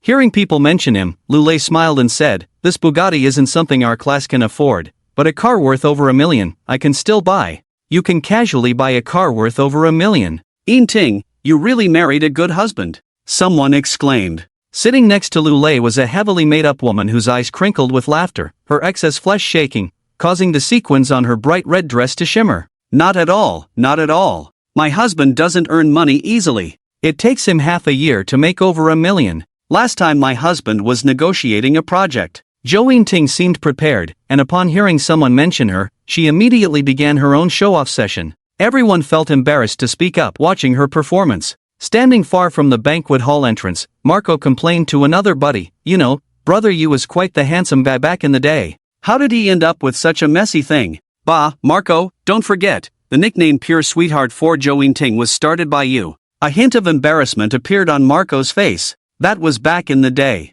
Yin Ting was indeed pure yet a bit flirtatious, otherwise, how could she have caught our handsome Yi Gu? By the way, is Yi Gu coming today? Meanwhile, Yi Chen had already arrived at the Shudu Grand Hotel but was wandering outside, not wanting to chat with anyone. He didn't want to have too much to do with that woman regarding his past with Yin Ting. Back then, he was somewhat of a prominent figure in class, and Yin Ting had pursued him. He thought she was sweet and cute, with a touch of innocence, which is why he agreed to be with her. He considered himself not unkind to her, but who knew that by graduation, she would break up with him and end up with the wealthy classmate Lu Lei. It was supposed to be a good parting. His feelings for her now seemed trivial. At that time, he just felt that having such a sweet girlfriend made him look good. Who would have thought that when they broke up, the woman who had been so obedient in front of him would appear with that short, chubby guy? That woman flaunted the new clothes and jewelry her new man had given her right in front of him. At that moment, he was young and impulsive, feeling like he had wasted his passion. Now, looking back, he felt nothing but disgust. Yi Chen strolled towards the Shuda Grand Hotel. Just as he entered the elevator and pressed the button for the party floor, the doors began to close. "Please wait a moment." A gentle and pleasant female voice came from behind. Yi Chen casually pressed the open button. A lady hurriedly walked in, and a fresh lemon scent instantly filled the air around him. "Thank you." The woman tucked a loose strand of hair behind her ear. Halfway through her thanks, her eyes fixed on him. "Are you Yi Chen?" At that moment, Yi Chen clearly saw the woman's appearance. Tall and graceful, with jet black hair, a delicate oval face, naturally dark eyebrows, and bright autumn-like eyes looking at him, a well-defined nose, and lips that seemed to want to say something, painted with a glossy sheen. She wore a light blue floral long dress and white sandals, exuding an extraordinary purity. Tian Bing age, 23 height, 169 cm weight, 52 kg measurements, 90, 58, 89 attractiveness, 95 experience, 0 rating, 90 secret, desires some things but cannot obtain them in an instant. He remembered who she was. Tian Bing, his classmate, who was somewhat famous as the campus beauty at Shuda University. However, she didn't often participate in class activities, so Yi Chen and she were only acquaintances. "Long time no see, Tian campus beauty, you're still as beautiful as ever," Yi Chen teased, feeling less awkward upon their reunion after so many years. "Yi handsome has become quite charming too," Tian Bing smiled lightly, sizing up the man she hadn't seen in a long time. A young man just over 1.8 meters tall, with handsome features, a tall stature, dressed in a well-tailored suit, wearing a black and white metal watch on his left wrist, and soft-soled leather shoes. He appeared both reserved and elegant. Is this the same person she remembered, the clear-eyed, spirited youth? A flicker of an unknown light flashed in Tian Bing's eyes before she regained her composure. "Why did you arrive so late? It's almost time to eat." Tian Bing took the initiative to steer the conversation. "I've been here for a while, just wandering outside. How about you?" Yi Chen casually replied. "I live quite far away, and it took a while to get a cab, which delayed me." As Yi Chen and Tian Bing chatted casually, the elevator reached the party floor. Marco was still gossiping with someone at the door when he suddenly saw a couple walking out of the elevator. The man was handsome and tall, exuding an extraordinary presence, while the woman was gentle and charming, occasionally lowering her head to smile as she spoke to him. "Well, I was wondering why these two hadn't arrived yet. Turns out they were out there getting cozy," Marco said, somewhat indignantly. "Come on." Yi Chen and Tian Bing barely spoke when they were in school. Back then, Zhou Yingting was always hovering around him. How could any woman have a chance? One of the guys chimed in. You don't know anything, the goddess has. Marco clearly had some insider knowledge, but before he could finish his gossip, Yi Chen and Tian Bing had already walked up to him. Yi Chen gave him a hard pat on the shoulder, and everything was left unsaid. Tian Bing greeted Marco with a smile. Marco, long time no see. How did you two end up together? You should register first, dinner is almost ready. Just ran into each other by chance, Yi Chen replied, not picking up on Marco's insinuation. Tian Bing merely smiled and said nothing more. After paying, the two began to follow Marco into the banquet hall. Inside the hall, the main voice was coming from Zhou Yingting. Hey, let me tell you, Jingya, this dress was brought back for me by someone from abroad. It's this season's new arrival. And this necklace too, all new items, not even sold in the country. So, don't say Lu Lei's family is rich. Just having money doesn't mean you can do everything. That last project was still thanks to connections from his brother-in-law. These words fell on the ears of the crowd, some with disdain, some with envy, and others just to pass the time. But no one interrupted Zhou Yingting. She and Lu Lei indeed had the capital to be arrogant. Zhou Yingting's lips, painted with bright red lipstick, splattered as she spoke of her extraordinary life. Lu Lei stood beside her, smugly holding her hand, squinting with a smile, basking in the envious glances of others. At that moment, a group of people walked in. The two in the middle were a couple.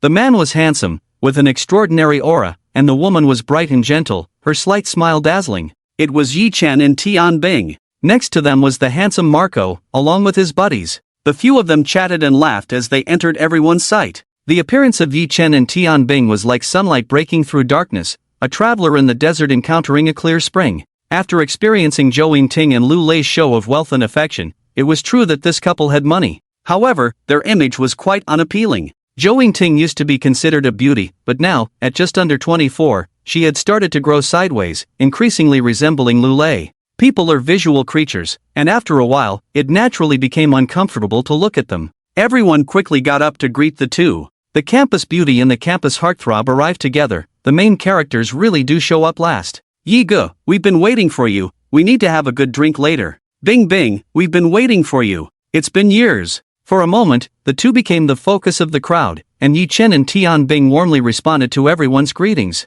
Meanwhile, Zhou Yingting and Lu Lei, still seated, found themselves in an awkward situation. Zhou Yingting's face turned pale. These two had come in and stolen her thunder, completely disregarding her presence. Yi Chen was just a man she had once fancied for his looks, someone she had tried to reel in.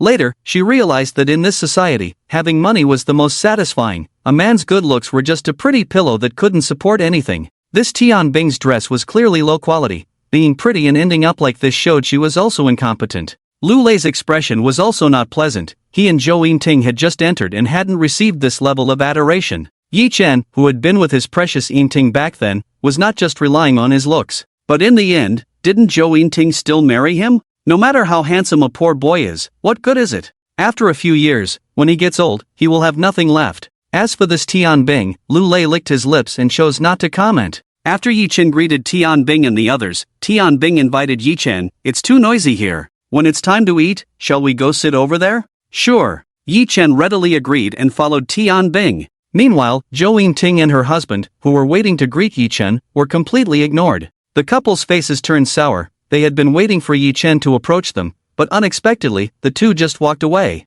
They had gotten married and were living a wealthy life, so wherever they went, others would give them some face. Who would have thought they would lose face here today? This was intolerable. Zhou Yingting and her husband sat there with stern faces, no longer showing off, while those around them were relieved to finally be free from the couple's bragging and began chatting among themselves. In no time, the atmosphere in the hall was once again filled with laughter and joy. Over here, Yi Chen and Tian Bing sat down not far from the crowd, with a few classmates scattered nearby. They didn't attract much attention. "I haven't heard from you since graduation," Yi Chen casually brought up a topic. "Yeah, I went abroad for a while," Tian Bing replied, playing with a strand of her long hair and smiling lightly. "Abroad? That's great. You must have accomplished a lot over there by now," Yi Chen said. "I only stayed abroad for 2 years. It's not that easy for a girl to build a career," Tian Bing laughed. "That's still impressive. With my current language skills, I wouldn't even be able to ask for directions abroad," Yi Chen praised. "Yi Xiao still knows how to flatter.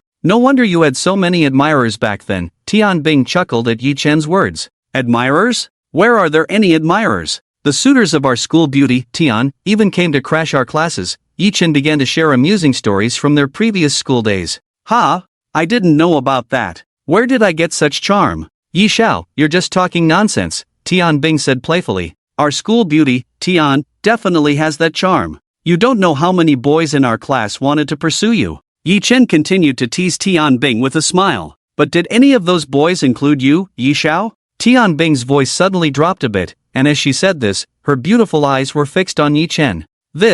Yi-Chen suddenly didn't know how to respond. Back in the day, every boy in the class had thought about being her boyfriend, but Yi-Chen was the exception. Although he recognized Tian Bing's beauty, he was still wholeheartedly fond of Zhou Ting, who would cling to him like a little bird. Oh, Yi Xiao, you boast about my charm, yet you don't feel a spark with me. How contradictory, Tian Bing laughed at Yi-Chen's reaction. Yi-Chen also chuckled and skipped over the topic. Dinner is ready, dinner is ready. Everyone, hurry and come over, Marco began to call out in the banquet hall as lunchtime arrived. Everyone quickly gathered around. With about 30 people in their university class, it was quite a feat to have everyone present today. Marco had reserved 2 large tables right next to each other at the Shuda Grand Hotel, and everyone took their seats.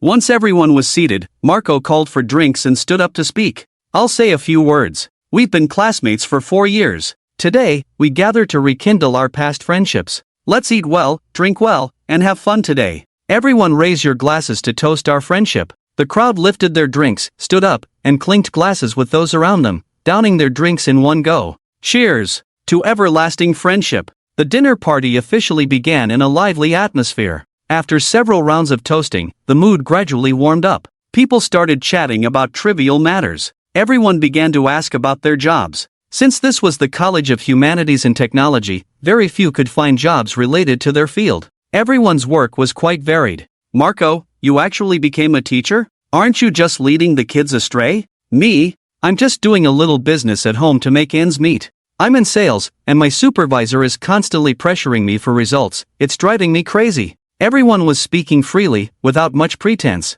As they chatted, a sycophantic voice broke through. Look at everyone working so hard. None of us are as comfortable as Brother Lu. Those in big business earn in a day what we struggle to make in a year. The atmosphere fell silent for a moment, and everyone's expressions turned a bit awkward. The speaker was Lu Lei's follower from college, now working at his company, and judging by his attire, he could be considered a successful sycophant. The group had been enjoying their conversation, but this interruption made it difficult to continue. Zhou Ting and Lu Lei, upon hearing this, instantly brightened up from their previously gloomy expressions. Lu Lei scanned the room with a smile that seemed to hide his eyes and said, "We're all just workers, making money isn't easy. I'm just riding on my family's coattails." He then squinted at Yi-Chen, who was eating, and smugly said, "Everyone's talking about where they're working. Yi Xiao, don't just eat, share with us too." Yi-Chen was eating the sole fish in his bowl.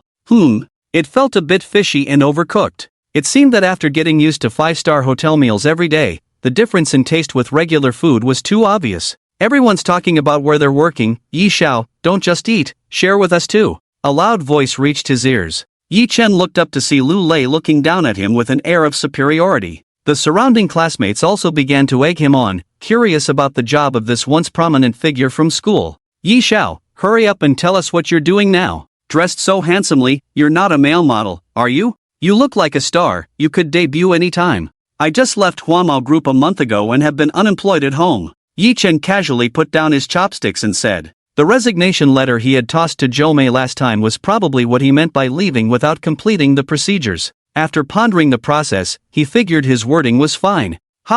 Left without notice. Unemployed at home? What does Huamao Group do? I've never heard of it. As soon as Yi-Chen said this, the atmosphere instantly became lively. Everyone wore expressions of disbelief. Although their major, humanities and technology, didn't have an advantage in job hunting, a diploma from Shuda University was a solid stepping stone. Hearing that Yi-Chen worked at an unknown small company, chose to leave without notice, and had been unemployed for a month was simply too dismal for someone who had done well in both looks and grades during school. Yi Ge, have you found a new job?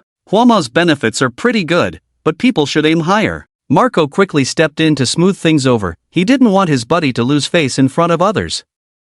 Not yet, just at home unemployed. I was too busy before and wanted to take a break for a while. Yi-Chen waved his hand dismissively. Upon hearing this, everyone thought, who takes a month off at home? We're all workers, not everyone has a family fortune. It was clear that Yi Chen hadn't found a job and was using a grand excuse. The way everyone looked at Yi Chen gradually changed. A person who couldn't find a job and seemed to be lazy was not a good candidate for socializing. At that moment, a delicate laugh rang out. You guys don't understand Yi Shuai's thoughts. It must be that the salary from that company doesn't match up to our Yi Shuai. Honey, didn't you say you still need an assistant? Why don't you ask Yi Shuai if he's willing? With Yi Shuai's style, you'll definitely have face when you take him out. Zhou Yingting laughed as she pushed Lu Lei hard with her hand. Lu Lei was furious to hear his wife speaking to Yi Chen. With Zhou Yingting's gaze and words, he instantly understood. Lu Lei lowered his voice deliberately and said to Yi Chen, I really do need a life assistant. The job is simple, just help me with some daily chores.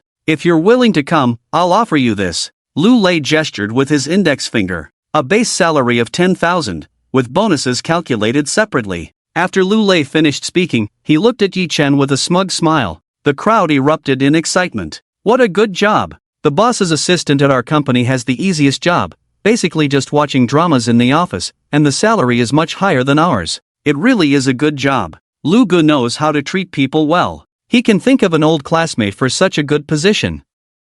Looks like Zhou Yingting and Yi Chen had a past together. This couple really has an open mind and a big picture. Those classmates who didn't know the truth about Yi Chen and Zhou Yingting's breakup began to admire the couple's demeanor. As for being an assistant to a classmate, everyone was already a part of society and understood that there are social hierarchies. With such a generous salary and a connection to the boss, this job was definitely better than working outside. The classmates looked at Lu Lei and his wife with envy and jealousy, while their gazes towards Yi Chen turned somewhat pitying. Once a prominent figure in school, so handsome, yet in the end, he still succumbed to reality. Meanwhile, Marco and a few others who knew the backstory had grim expressions. This couple had come here to put on a show, simply trying to disgust people in a roundabout way. Marco, sitting next to Yi Chen, looked increasingly sullen, and Tian Bing, also sitting beside Yi Chen, wore a face as cold as water. Yet, some oblivious people around continued to persuade. Yi Chen, I think this job is good. Why don't you give it a try? Yeah, Lu Lei's family business is not small.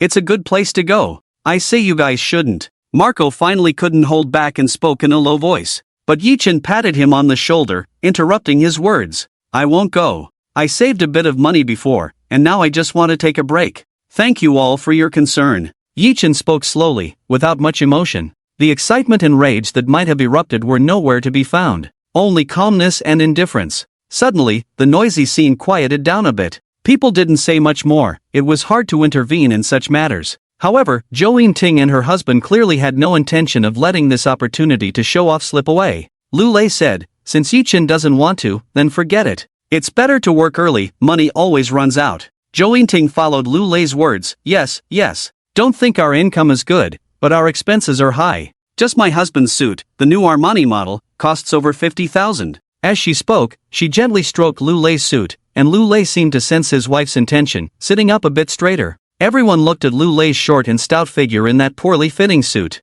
50,000 for a suit, for many working people, that could be their annual salary. Wow, this trademark is Armani. I've only heard of it before, but I've never seen the real thing. I've never seen this style or material before. Expensive things do have their advantages. Oh, what is this button made of? It looks really nice. It's made of sapphire. Listening to everyone's conversation, Zhou Yingting clarified their doubts while once again feeling the sensation of being the center of attention. In fact, this outfit was one of the best they could use to show off. Zhou Yingting turned her gaze back to Yi Chen, her face filled with a proud smile as she finished her earlier thought. So, Yi Chen, living off your past is not a long-term plan. You still need to find a job. Everyone's attention shifted back to Yi Chen. At that moment, Yi Chen was eating spicy salt shrimp, and upon hearing Zhou Yingting mention him again, he replied leisurely, you're right. After saying that, he continued to eat. This shrimp is pretty good, you should try it, Yi Chen said to Tian Bing, who was sitting next to him. Tian Bing, who had been calm and collected, reached out to grab one and tasted it.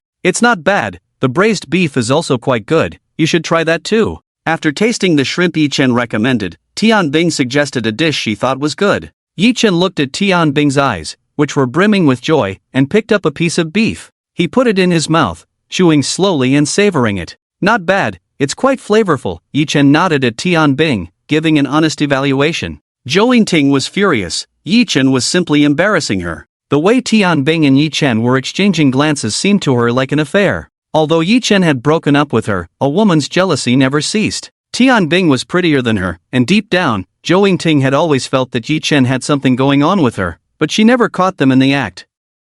Back then, she had managed to catch Yi Chen with her charm and understanding, but compared to Tianbing, she felt she was lacking in both looks and background. If Tianbing made a move, whether she could keep Yi Chen was a complete unknown. Zhou Yingting glared at the two, falling silent. Everyone looked at the center of this incident, one person with energy but nowhere to direct it, and the other acting indifferent. Finding it dull, they stopped discussing the topic. They moved on to casual conversations. Because Yi Chen was handsome and had been a prominent figure in class, he often found himself in the spotlight. "Yi Shuai, how's your love life?" a girl with a ponytail asked cheerfully. The surrounding eyes immediately focused on him. Yeah.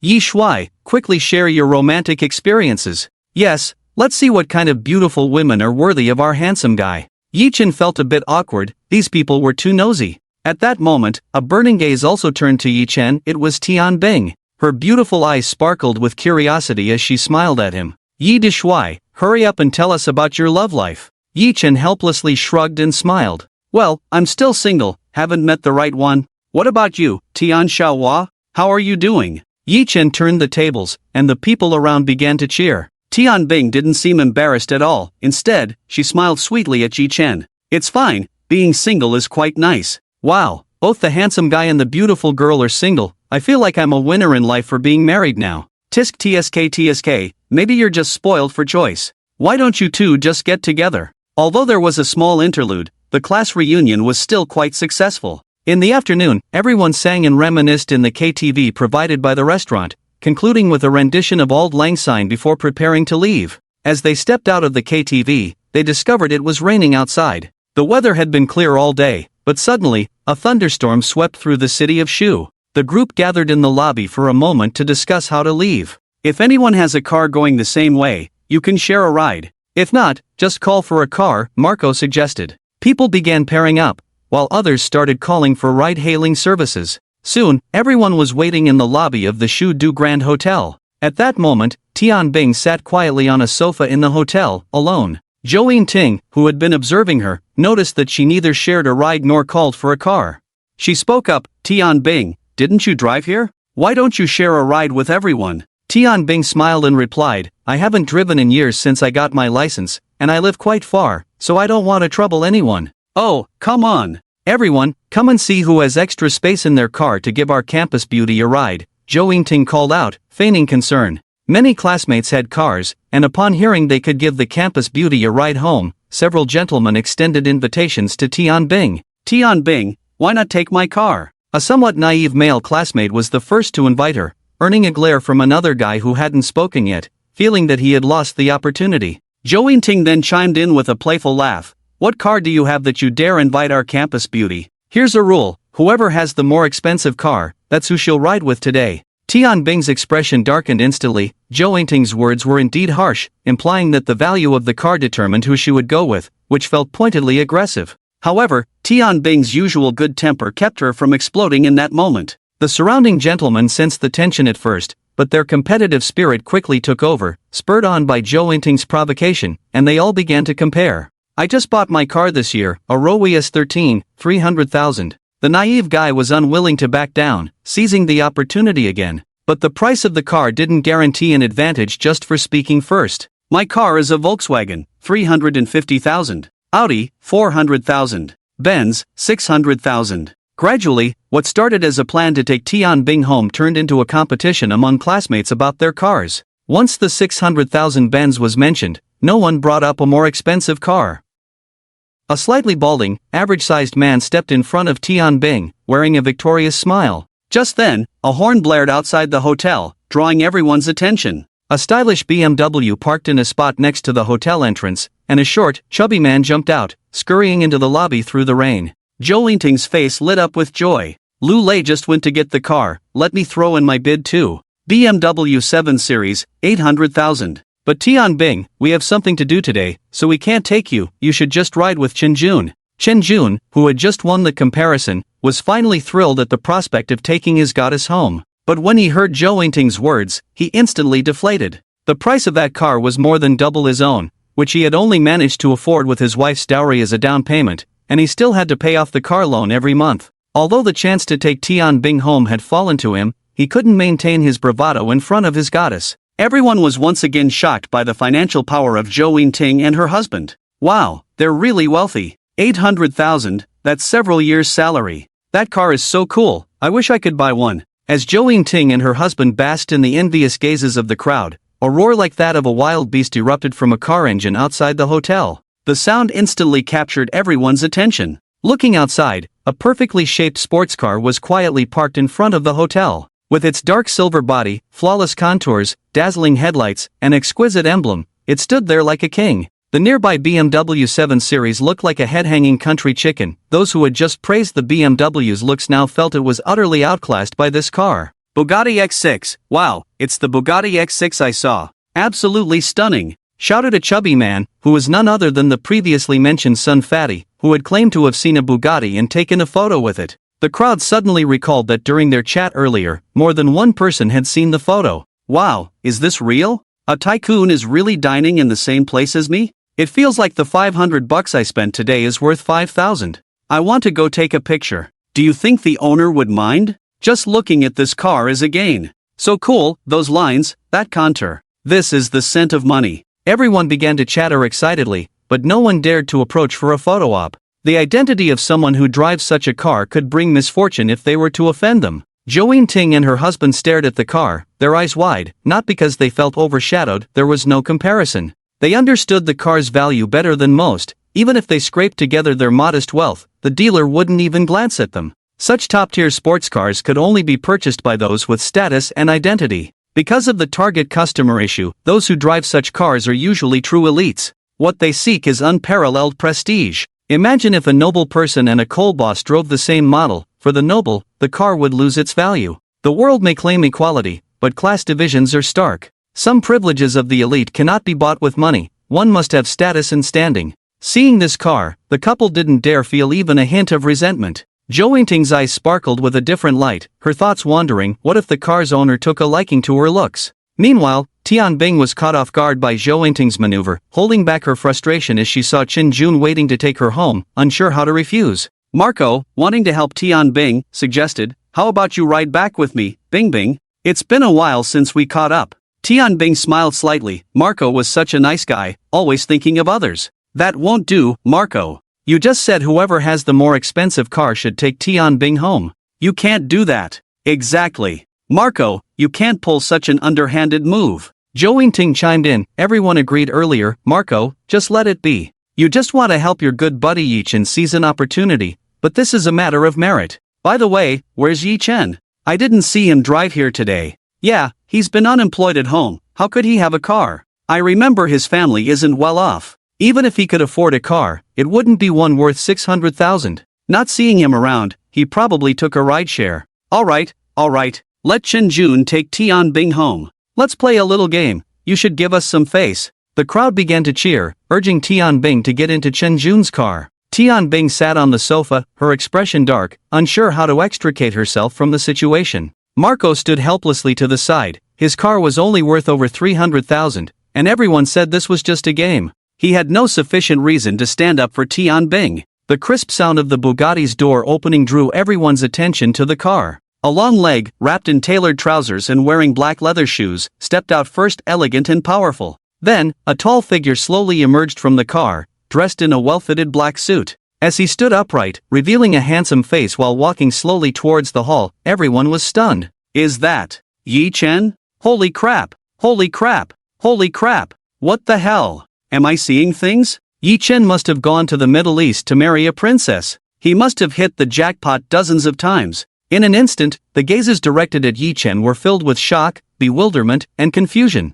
No one dared to believe what they were seeing. Zhou Yingting and her husband were completely dumbfounded. They didn't even dare to look Yi Chen in the eye. Thinking about how they had targeted Yi Chen at the gathering today, they just wanted to leave this place as quickly as possible. Under everyone's watchful eyes, Yi Chen approached the crowd, and the surroundings instantly fell silent. What are you all gathered here for? Yi Chen asked with a hint of confusion on his face. Upon hearing this, everyone fell silent, especially Zhou Jun, who had just been boasting, his face turning as red as a bruised liver. The first to react was Marco. Seeing Yi Chen approach, he was shocked at first but then found a breakthrough from the earlier predicament. A smile spread across his face as he walked over to Yi Chen and patted him on the shoulder. "Hey, brother Yi, you drive a Bugatti and didn't even tell your brothers. This car hasn't been driven for long." "There's nothing much to say," Yi Chen replied with a smile, shaking his head with a hint of helplessness. The crowd was already in shock, and this statement left them even more bewildered. A Bugatti, and nothing much to say?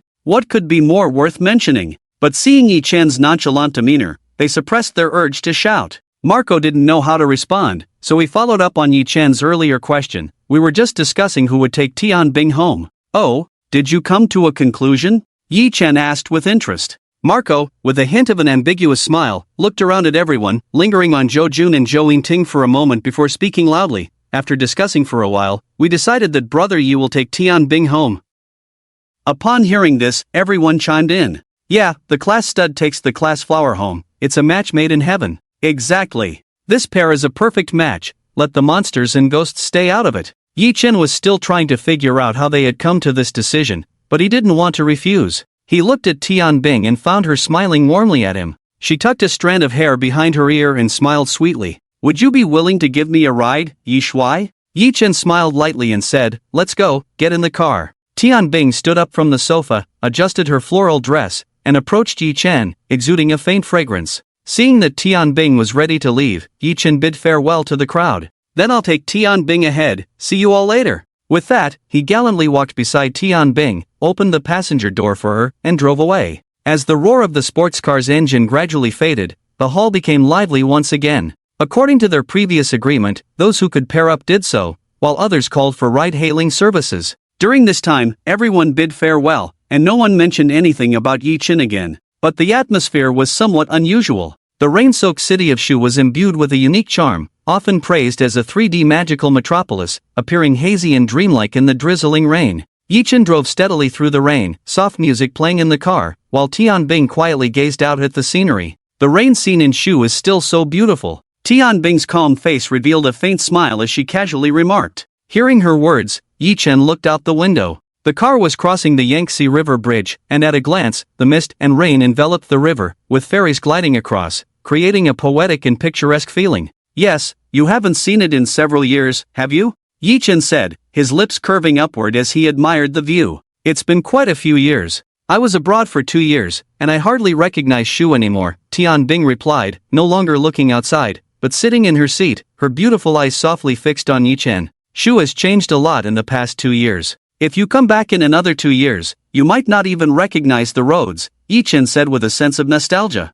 "It's not just the roads I wouldn't recognize, there are some people I might not recognize either," Tianbing said, her tone suddenly laced with a hint of humor, her eyes sparkling as she looked at Yi Chen. Yi Chen chuckled helplessly. "What are you talking about? It's only been 2 years since graduation, how could you not recognize me? With you driving this Bugatti, dressed in a full set of custom Armani, and wearing a Patek Philippe watch, I wouldn't dare to recognize you at first," Tianbing replied with a bright smile. This girl had figured out his wealth from the very first meeting. Some top luxury items were impossible to recognize without a keen eye. Take the haute couture she was wearing, for instance. Unlike Lulay's flashy logos, even the Armani emblem was subtly embroidered in a dark pattern on the collar. Such clothes were specially made for true wealthy individuals. Conspicuous logos only made one look foolish. "Ah, it's just some small things, I bought them because I like them," Yi Chen said nonchalantly. Tianbing squinted her beautiful eyes slightly, teasingly saying, "Why didn't you show off your wealth to everyone when we were eating just now?" Yi Chen pondered for a moment and slowly replied, "Watching them perform is much more exciting than showing off my little possessions."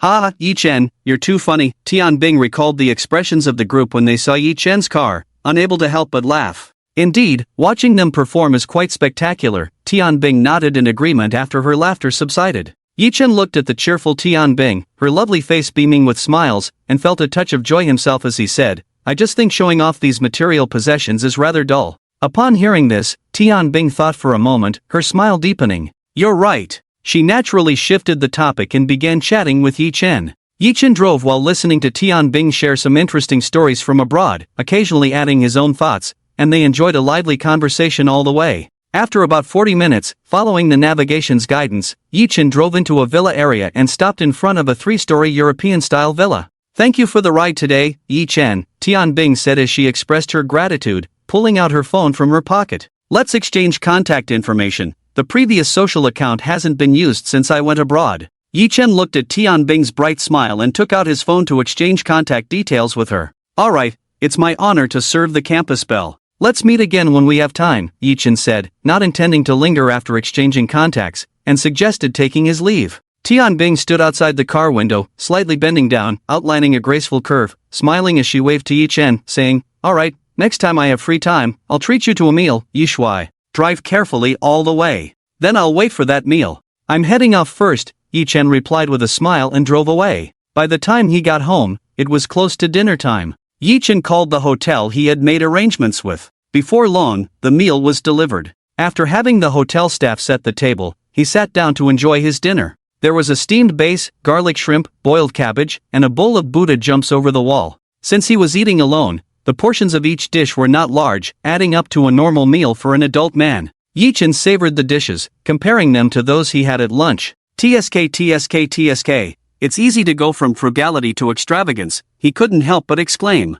Shuda Grand Hotel was also a popular gathering place for ordinary families in the area, with its decor and dishes well regarded. He had been there a few times before without any issues. However, after having the private dishes from the chefs of five-star hotels for a while, going back to taste those dishes felt unsatisfactory in every way. The same dishes, made by different people with different ingredient choices, resulted in vastly different final products. After finishing dinner, the hotel staff took care of the used utensils. Feeling full, Yi Chen sat on the sofa to rest and took out his phone to check some messages. When he pulled out his phone, he was somewhat taken aback by the number of messages. Many classmates he hadn't heard from in years were reaching out. Yi Shuai, it's been a long time, let's get together again. This was from a classmate with whom he had little interaction. Yi Chen, I have a project here, are you interested in taking a look? This was from a classmate who claimed to be in business today. The scenery in Jile Valley is nice, Yi Shuai, are you interested in going for a visit? This was from a classmate who had some looks back in class.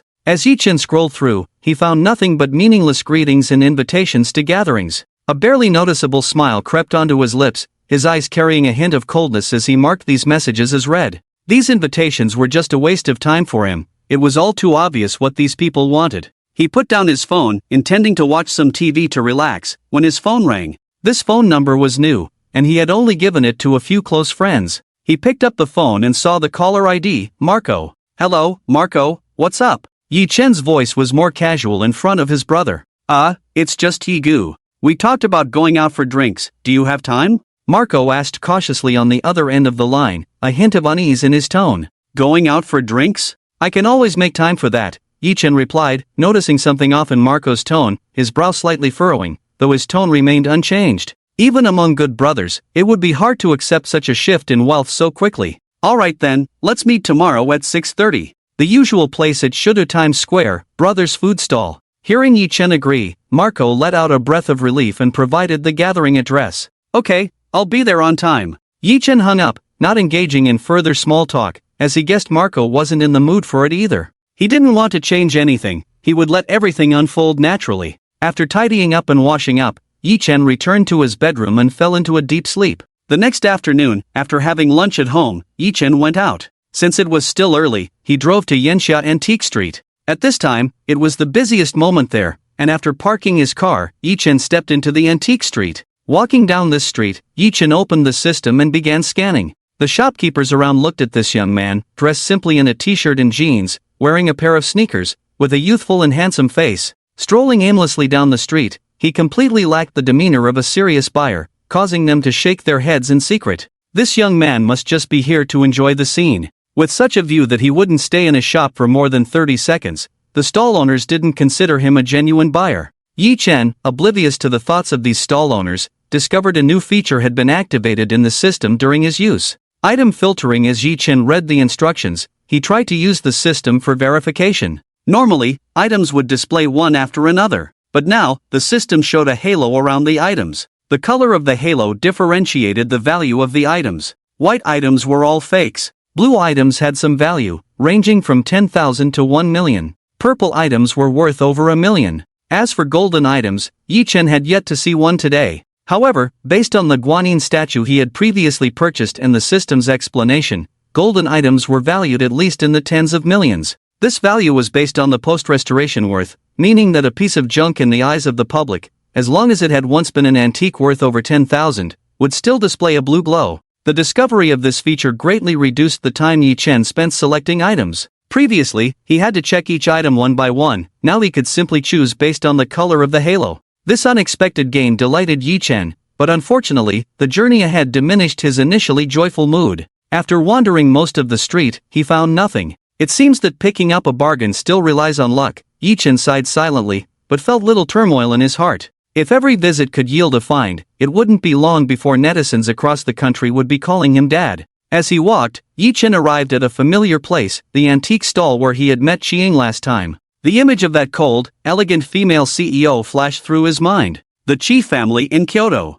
What is this murky water all about? Yi Chen thought of the past and his previous agreement with Qiang. At that moment, a conversation from the shop caught Yi Chen's attention. An old man in a blue shirt was chatting with a customer at the stall. Old one, where has Lier gone? I haven't been here for just half a month, and this steady business has already changed hands to you. The customer was clearly a regular, very familiar with the street. Ah, Lier has been missing for half a month. His wife transferred the stall to me and took their son back to their hometown, old Wang said slowly, his eyes glinting with a hint of secrecy. Is there something going on with the stall? The customer, evidently intrigued, continued to ask. Who knows? If you just do business honestly, you shouldn't provoke anyone, right? The old man clearly didn't want to discuss the topic further. After hearing old Wang's words, the customer pondered for a moment and said no more. Yi Chen, standing nearby, listened to the entire conversation without showing any expression, continuing to stroll through the antique street. As the time approached for his meeting with Marco and the others, he still found nothing.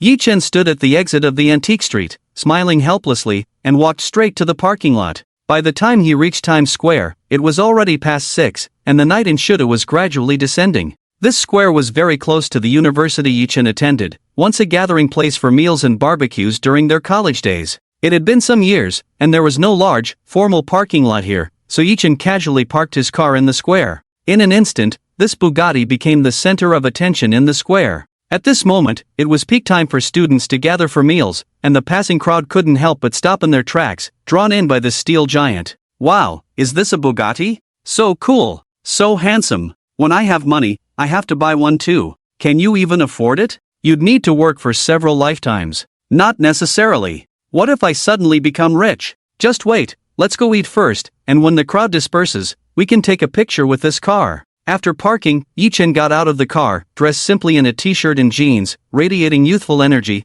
and with his handsome face, he drew another wave of excitement from the crowd. So handsome. Which college senior is this? A top-tier rich second generation. A winner in life. Oh, even without that car, I'd still want to marry this guy. So good-looking, like a star. Then hurry and ask for his contact information. After getting out of the car, Yi Chen casually glanced at the crowd gathered around. A faint smile appeared on his face. Most of the crowd were college students, some even his juniors. Young people are always filled with endless expectations for the future, and this youthful vitality reminded him of his own college life. Although Yi Chen felt a sense of nostalgia, he didn't plan to linger here for long. Following the route in his memory, he found the brothers' food stall he often visited during college. It had been 2 years since graduation, and it still looked the same as before. Inside, the shop had counters and a kitchen, with drinks piled up, and a few scattered tables, some even cluttered with miscellaneous items. At the entrance of the shop, a large canopy made of steel frames and red canvas was set up with a dozen tables arranged haphazardly inside.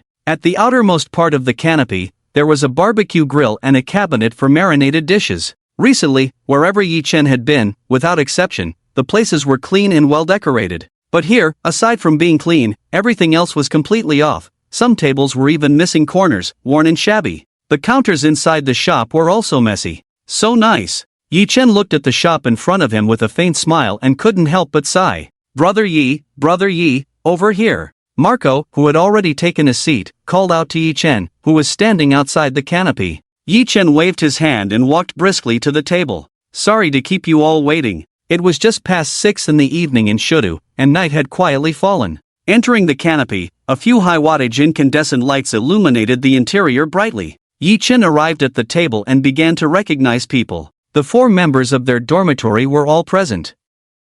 Besides Marco and Yi Chen, there were two others, Tian Song and Shin Quan. Tian Song appeared to be a delicate scholar from the south, but after getting to know him, one would find he was actually a very straightforward northerner. Shin Quan, on the other hand, looked like a burly man, but he was a top student and was said to be working at a research institute now. During their university days, Yi Chen and Marco were in the same class and dormitory. Tian Song and Shin Quan, however, were from different majors, so they were not present at the reunion yesterday. But this did not affect the friendship among the four. In college, classmates might not always be close, but dorm mates usually had a good relationship. Hey, Tian handsome and Shin handsome, long time no see. Yi Chen greeted his old friends with a teasing smile. Hee, brother Yi, you too. Seeing you in this outfit reminds me of the days when our class girls surrounded you to confess their feelings. Class enemy. The short Tian Song immediately brought up old stories, teasing Yi Chen. Come on, there were only 2 girls in your computer science department. Surrounding me? Why don't you say they were holding hands and circling around me? Yi Chen remembered it very clearly. Those 2 computer girls, how could they have time to confess their feelings when they were busy coding all day? Tian Song smiled without saying a word. He had almost forgotten this fact, but it was true that he and Yi Chen were surrounded. Beside them, Shin Quan's honest face revealed a hint of a smile as he greeted Yi Chen. Yi Chen, long time no see. Old Shin, why are you still so shy? Shin Quan didn't respond, just smiled and remained silent. Alright, we're just waiting for old Zhao to arrive. Let's order first. When old Zhao comes, we can add more dishes. After the pleasantries, Marco suggested. Old Zhao is in Shudu now? Didn't he go back to his hometown after graduation? We must drink a few cups with him today, Tian Song said with a joyful expression. Yi Chen and Shin Quan also showed smiles. The old Zhao they mentioned was from the dorm next door, named Zhao Ting, and he was their close buddy, with their friendship built over late-night gaming and barbecues. After graduation, old Zhao chose not to stay in the big city but returned to his hometown far on the national border,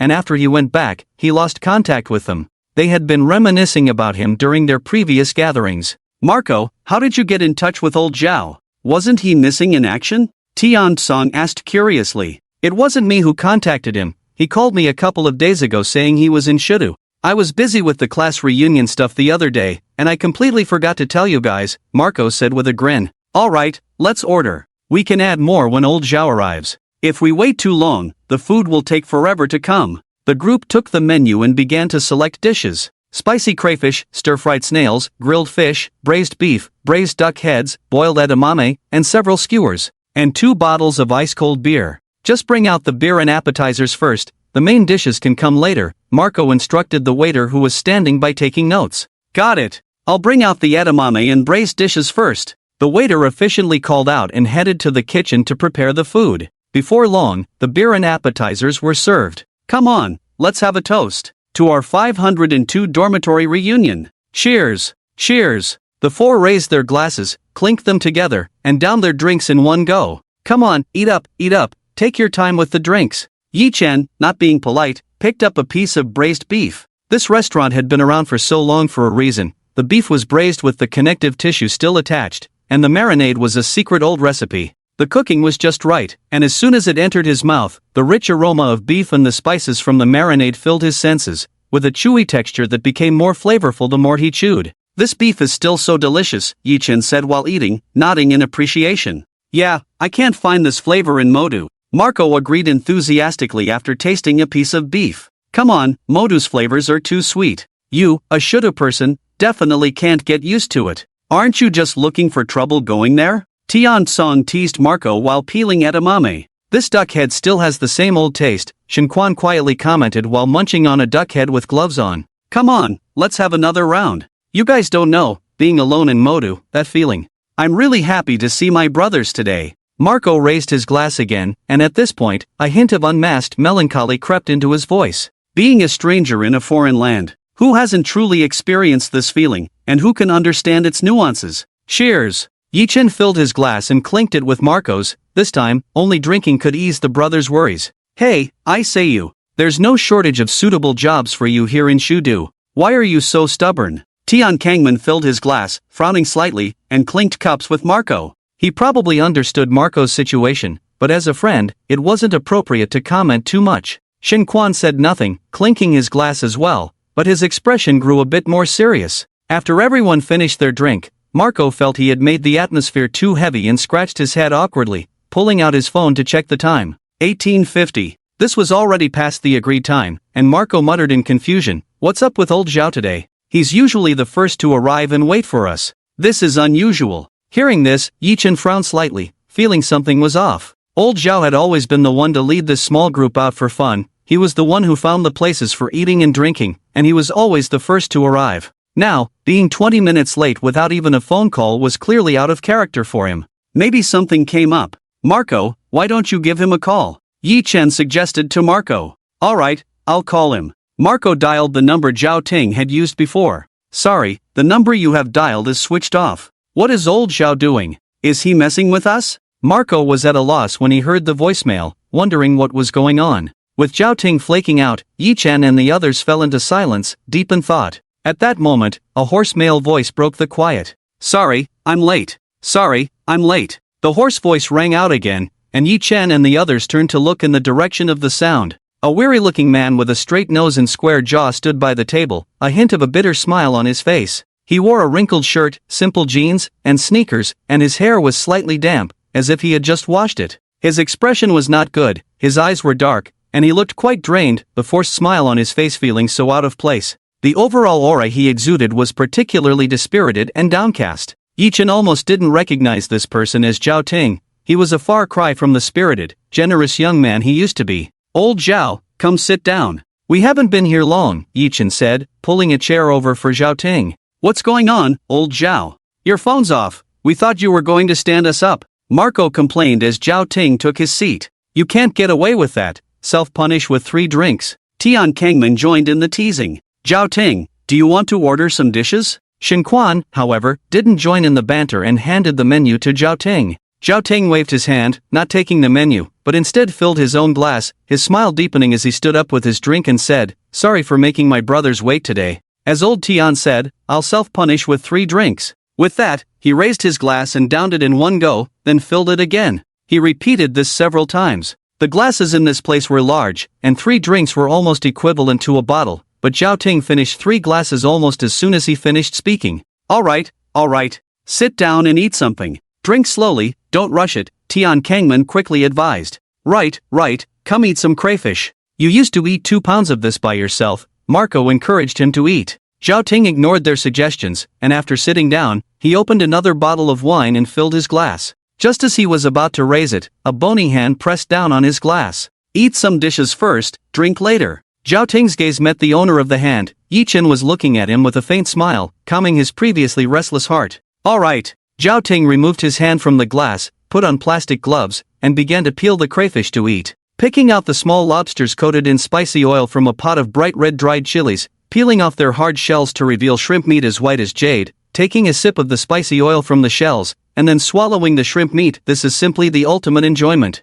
After peeling a few small lobsters, Zhao Ting's earlier excitement settled down again. "I haven't eaten this in many years. They don't sell it back in my hometown." Zhao Ting sighed while eating the lobsters. "Then you should eat more. This flavor from should-have can't be found elsewhere." "Alright, I really should eat more this time," Zhao Ting replied in a calm tone. With Zhao Ting's arrival, the 5-member group from back then finally gathered together. Everyone reminisced about the past, sharing stories and discussing their current situations. "Is old Ji still working at that company?" Tian Song casually brought up Yi Chen. "No, he quit. Now he's unemployed at home," Yi Chen openly admitted. "Quit? Well, that company had average benefits. Have you found a new job?" "Not yet, I want to take some time to relax at home." Tian Song frowned slightly and said, "Old Yi, our company can refer you internally, the benefits are decent. Are you interested in coming? I can help you with connections." Hearing this, Yi Chen felt a warmth in his heart. This was completely different from someone introducing a job at a class reunion.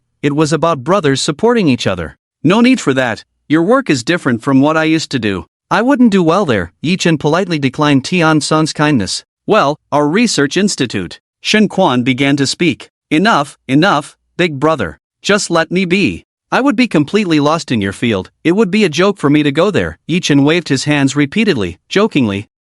I meant to say that our research institute might not be a good fit for you, but I will ask someone to keep an eye out for suitable jobs." Shen Quan finished his sentence. "Thanks, brother. Really, no need. I'm thinking of starting my own business instead of working for someone else," Yi Chen said sincerely. "Alright, we'll still keep an eye out for you. Starting a business isn't easy. It's tough to make money these days, Tian Sung said, no longer insisting after hearing Yi Chen's words. Meanwhile, Marco, who had been listening to the entire conversation, wore a strange expression on his face. Marco, what's wrong? Do you need to go to the bathroom? Zhao Ting noticed Marco's expression. No, I just ate too spicy earlier. I need to take a breather. Marco quickly changed his expression to a smile. You're from Shidu, and you can't handle spicy food? Aren't you always the one asking for extra spice when we go out? Zhao Ting was a bit surprised. It's just that after staying in Moda for so long, I can't handle it as well anymore, Marco said somewhat reluctantly, then as if remembering something, he stood up, cleared his throat, and said, Brothers, now that we're all here, I have an important announcement to make.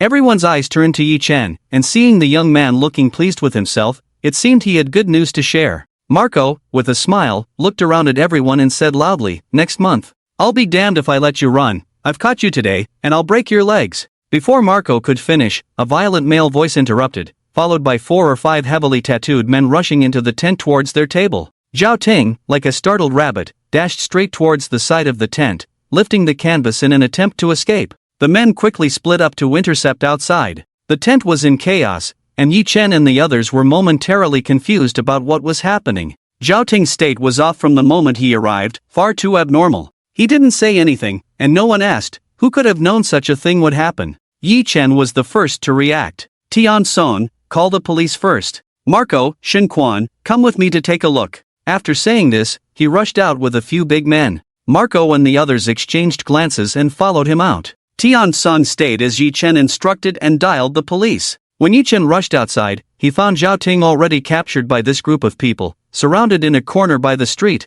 a big man locking his joints and holding him in front of him. The others were relentlessly hitting him. Passers-by hurriedly avoided them, not wanting to get into trouble. At this moment, Zhao Ting's face was already a mess, blood oozing from the corner of his mouth. If you don't pay back the money, then you can use this worthless life to settle it. Even if we break it apart, it can still be worth a lot. I told you to run, and now I'll ruin you. A bald man, seemingly the leader, shouted while kicking fiercely at Zhao Ting's knee. With the hard, pointed leather shoe, this kick would likely ruin his leg. Just as he was about to kick Zhao Ting, a long, powerful leg came in from the side, kicking the bald man's leg, causing him to lose his balance and fall to the ground. You're looking for death. The bald man, sitting on the ground, glared at Yi Chen with eyes like a bloodthirsty tiger. Yi Chen faced the bald man, surrounded by the other big men, while Zhao Ting was thrown to the ground, unable to get up. Marco and Shin Quan were dumbfounded, having just seen Yi Chen rush up and kick the man down. But now, the others were on guard. It wouldn't be so easy to succeed with a sneak attack like before. The two gritted their teeth, preparing to assist Yi Chen. But they saw Yi Chen standing proudly among the crowd, glancing at the group of big men. He spoke loudly, leave the person behind, and you can all get lost. Marco and Shin Quan were on the verge of breaking down at this scene. This Yi Chen looked like a weak scholar, but he really knew how to stir up trouble. They had heard the words he just said. It was a blatant provocation. Without much hesitation, the two ignored Yi Chen's signal and walked straight towards him. What did you say, you little brat? The bald man glared, getting back on his feet. The surrounding lackeys tightened their circle around Yi Chen. I said to leave our person behind, and you can scram. Didn't you understand? Yi Chen repeated calmly. You're looking for death. Brothers, kill him. The bald man roared. The big men surrounding Yi Chen began to prepare to strike. Yi Chen smiled and raised his hand, extending his index finger in front of his chest. Let me tell you two things, and then you can leave. The first thing is that we have already called the police. The response time won't exceed 5 minutes, you have less than a minute left. After he finished speaking, the sound of police sirens echoed. The big men around immediately became a bit flustered. What are you afraid of? Just take him down and leave with the person, don't listen to him stalling. The bald man, feeling furious that his lackeys hadn't acted, scolded them. The big men seemed to be stirred up, starting to test the waters, preparing to strike. Yi Chen couldn't even be bothered to take a defensive stance. He raised his middle finger, looking like he was making a peace sign in a photo, also a gesture of victory. His gaze locked onto the bald man, who was suddenly intimidated by Yi Chen's deep stare. Yi Chen had already activated the system and had seen through this man's hidden matters clearly. He spoke each word deliberately, striking at the bald man's heart. The second thing, April 6, 9:30 p.m., Red Moon Hotel, room 102. Yi Chen paused here, looking at the bald man with a mocking gaze. Are you going to roll or not? Are you looking for death? A loud shout came from a big man standing next to the bald guy, who charged at Yi Chen with a steel pipe. Ah! A scream erupted as the big man, who had rushed out, looked at the person he was about to hit in disbelief. "Who the hell told you to make a move? We're leaving." The bald guy retracted his foot that had kicked the big man and shouted sternly at everyone. "What are you doing? Big brother, are we leaving now? Are we taking this bastard with us?" A few big men looked confused, wondering what had just happened. This kid had just said some nonsense, and Big Brother had called it off. "Take what? Pack your things and get out immediately," the bald guy scolded impatiently. The others dared not disobey, quickly packing their things and scattering. Yi-Chen looked at the bald guy with a half-smile, as he sent everyone away but stayed himself. The bald guy rubbed his hands, looking at Yi-Chen with a fawning expression. At this moment, Marco and Shinquan also rushed to Yi-Chen's side. "Where are those bastards? Is there no law under the sun?" A familiar voice came. It was Tian-sung, accompanied by several people's guards. "Hey, brother, about that matter." Yi-Chen didn't even glance at him, instead walking over to Zhao Ting and saying, "You should leave too. I know about your situation, we'll talk slowly next time." All right. The bald guy nodded hurriedly, not daring to say more, and turned to slip away. Soon, Tian-sung arrived at the scene with his guards. Zhao Ting was still sprawled on the ground, unable to move, blood continuously oozing from the corner of his mouth. "This won't do, we need to get him to the hospital quickly." Seeing the situation, Yi-Chen immediately suggested sending him to the hospital. The three guards agreed with this proposal. Such a violent brawl typically required them to return for an investigation, but some matters took precedence. A young, righteous guard, noticing the strong smell of alcohol on the men, suggested, "Let's use the police car to take him." "Comrade, where is your car parked?" The righteous guard pointed, "Right in front of the food stall." Yi-Chen looked at the congested parking situation over there and frowned. He took out his car keys, pressed the unlock button, and with a click, the Bugatti parked by the street unlocked and slowly opened one side of the door as per the operation. "There's no time, comrade, your car is already blocked." "Comrade, please help move the car." Marco and Oldshin help lift him. After giving his instructions, Yi-Chen squatted down and slowly lifted Zhao Ting's upper body from under his arms. "What are you standing there for? Hurry up! Old Tian, you go with the other two comrades, I'll come to pick you up later." "Is this your car?" Tian-sung and Shinquan's eyes suddenly fixed on Yi-Chen. It was hard not to recognize that brand. Shinquan, with a puzzled look, came over to Zhao Ting's side to support his midsection. Marco held his legs and slowly lifted him. "I'll explain later, let's solve old Zhao's problem first." Yi-Chen replied calmly to their confusion. Tian-sung and Shinquan nodded, no longer asking questions. They had just been unable to hold back their curiosity, but now they needed to resolve the pressing matter at hand. Yi-Chen instructed Marco and Shinquan to stay in the back seat to take care of Zhao Ting while he sat in the passenger seat, addressing the guard still standing by the car. "Comrade, could you please drive us for a bit?" The young guard looked at the car, swallowed hard, and said, "Isn't that a bit inappropriate?" "What's inappropriate? Saving a life is the priority." Yi-Chen became a bit anxious. Suddenly, Zhao Ting in the back seat coughed violently, spitting blood onto the leather seat. Yi-Chen's expression changed to one of urgency as he looked earnestly at the young guard. "I beg you." The guard saw the sincerity and urgency in his eyes, gritted his teeth, and nodded in agreement. He opened the driver's door and fastened his seatbelt. Just as he was about to start the car, he suddenly sensed something was off and looked at Yi-Chen in confusion. Yi-Chen then realized that the driving of this sports car had some peculiarities, so he briefly explained a few key points. The young guard was indeed an elite. He grasped it immediately and successfully started the vehicle, driving it out smoothly. The traffic along the way wasn't great, but no one dared to cut off this car. If it weren't for being in this uniquely designed luxury vehicle, the guard might have doubted whether he was driving the wrong car. They arrived at the First People's Hospital of Shudu. As soon as they got out of the car, a nurse pushed an emergency cart over. This wasn't the hospital being money-minded. Yi-Chen had called ahead to inform them of the situation. Watching Zhao Ting being wheeled into the emergency room, the anxious hearts of the group finally eased. They politely sent off the young guard, and Tian-sung arrived at the hospital shortly after. After several hours of waiting, the emergency treatment was successful. The patient has varying degrees of internal injuries, but fortunately, they are not life-threatening. With some care, he can recover, but if something like this happens again today, even a deity couldn't save him. After the doctor finished the surgery, he came out to report the situation to the group, but his words did not condone such brawling behavior.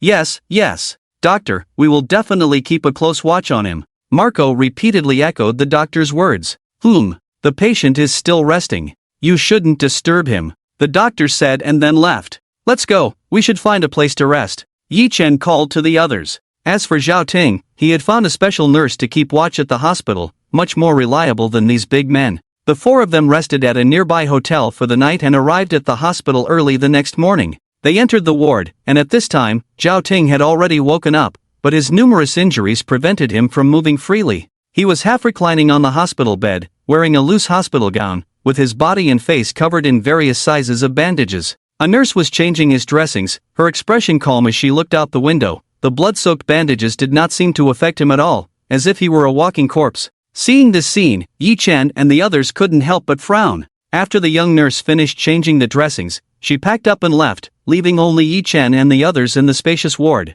Zhao Ting slowly turned his head to look at them, a bitter smile on his face as he said, "I caused trouble for my brothers yesterday. I didn't expect them to chase me all the way here. I just wanted to have a good meal with my brothers one last time, but it turned into this. I'm sorry for everyone. You really are something. Is there anything that can't be said so we can solve it together? Do you still consider us brothers?" Tian Song said, his brow furrowed, his tone carrying a reprimanding note. "Old Zhao, you need to explain this properly to everyone. We will definitely not refuse to help." Marco also pressed on without hesitation. Yi Chen and Shen Quan nodded in agreement, looking at Zhao Ting. Zhao Ting looked at their expressions and helplessly shook his head with a bitter smile. "This matter is too big. I don't want to drag my brothers into it. I'll go handle the discharge procedures later and leave Shidu. Old Zhao, if you don't clarify the problem today, you aren't going anywhere." Shen Quan, who had been silent, fixed his gaze on Zhao Ting's face and spoke coldly. "Leave Shidu? I think you have other ideas. We can't let you do something foolish."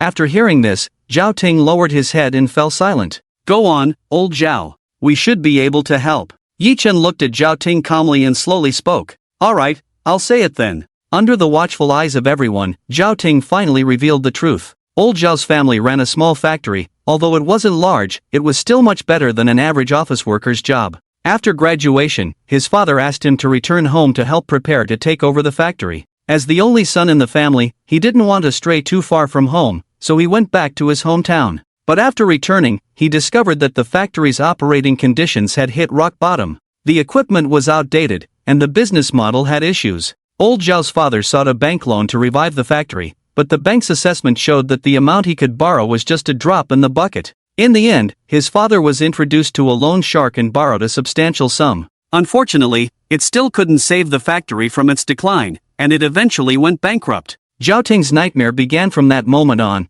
as he scrambled to repay the bank loans and some of the high-interest debts. However, the remaining amount was still considerable, and at that time, his father chose to divorce his wife, leaving her out of the picture. On a quiet night, the father and son drank together until they were both drunk. Zhao Ting, fueled by alcohol, vented his frustrations at his father, saying many hurtful things, while his father merely smiled bitterly and drank in silence, allowing his son to berate him. But the next day, when Zhao Ting woke up from his drunken stupor, he found a note with crooked handwriting. "Son, your father is useless, I'm sorry. You must live well." There was also a body in the morgue, shattered from a fall, sewn back together with needles and thread, but it was unrecognizable. "I caused my father's demise. I shouldn't have said those things. If I hadn't said them, he wouldn't have ended up like that. I'm an unfilial son. What meaning is there in my life?" As Zhao Ting spoke, tears streamed down his face uncontrollably, and his body trembled. The others listened with grave expressions, none of them expecting such a drastic turn of events.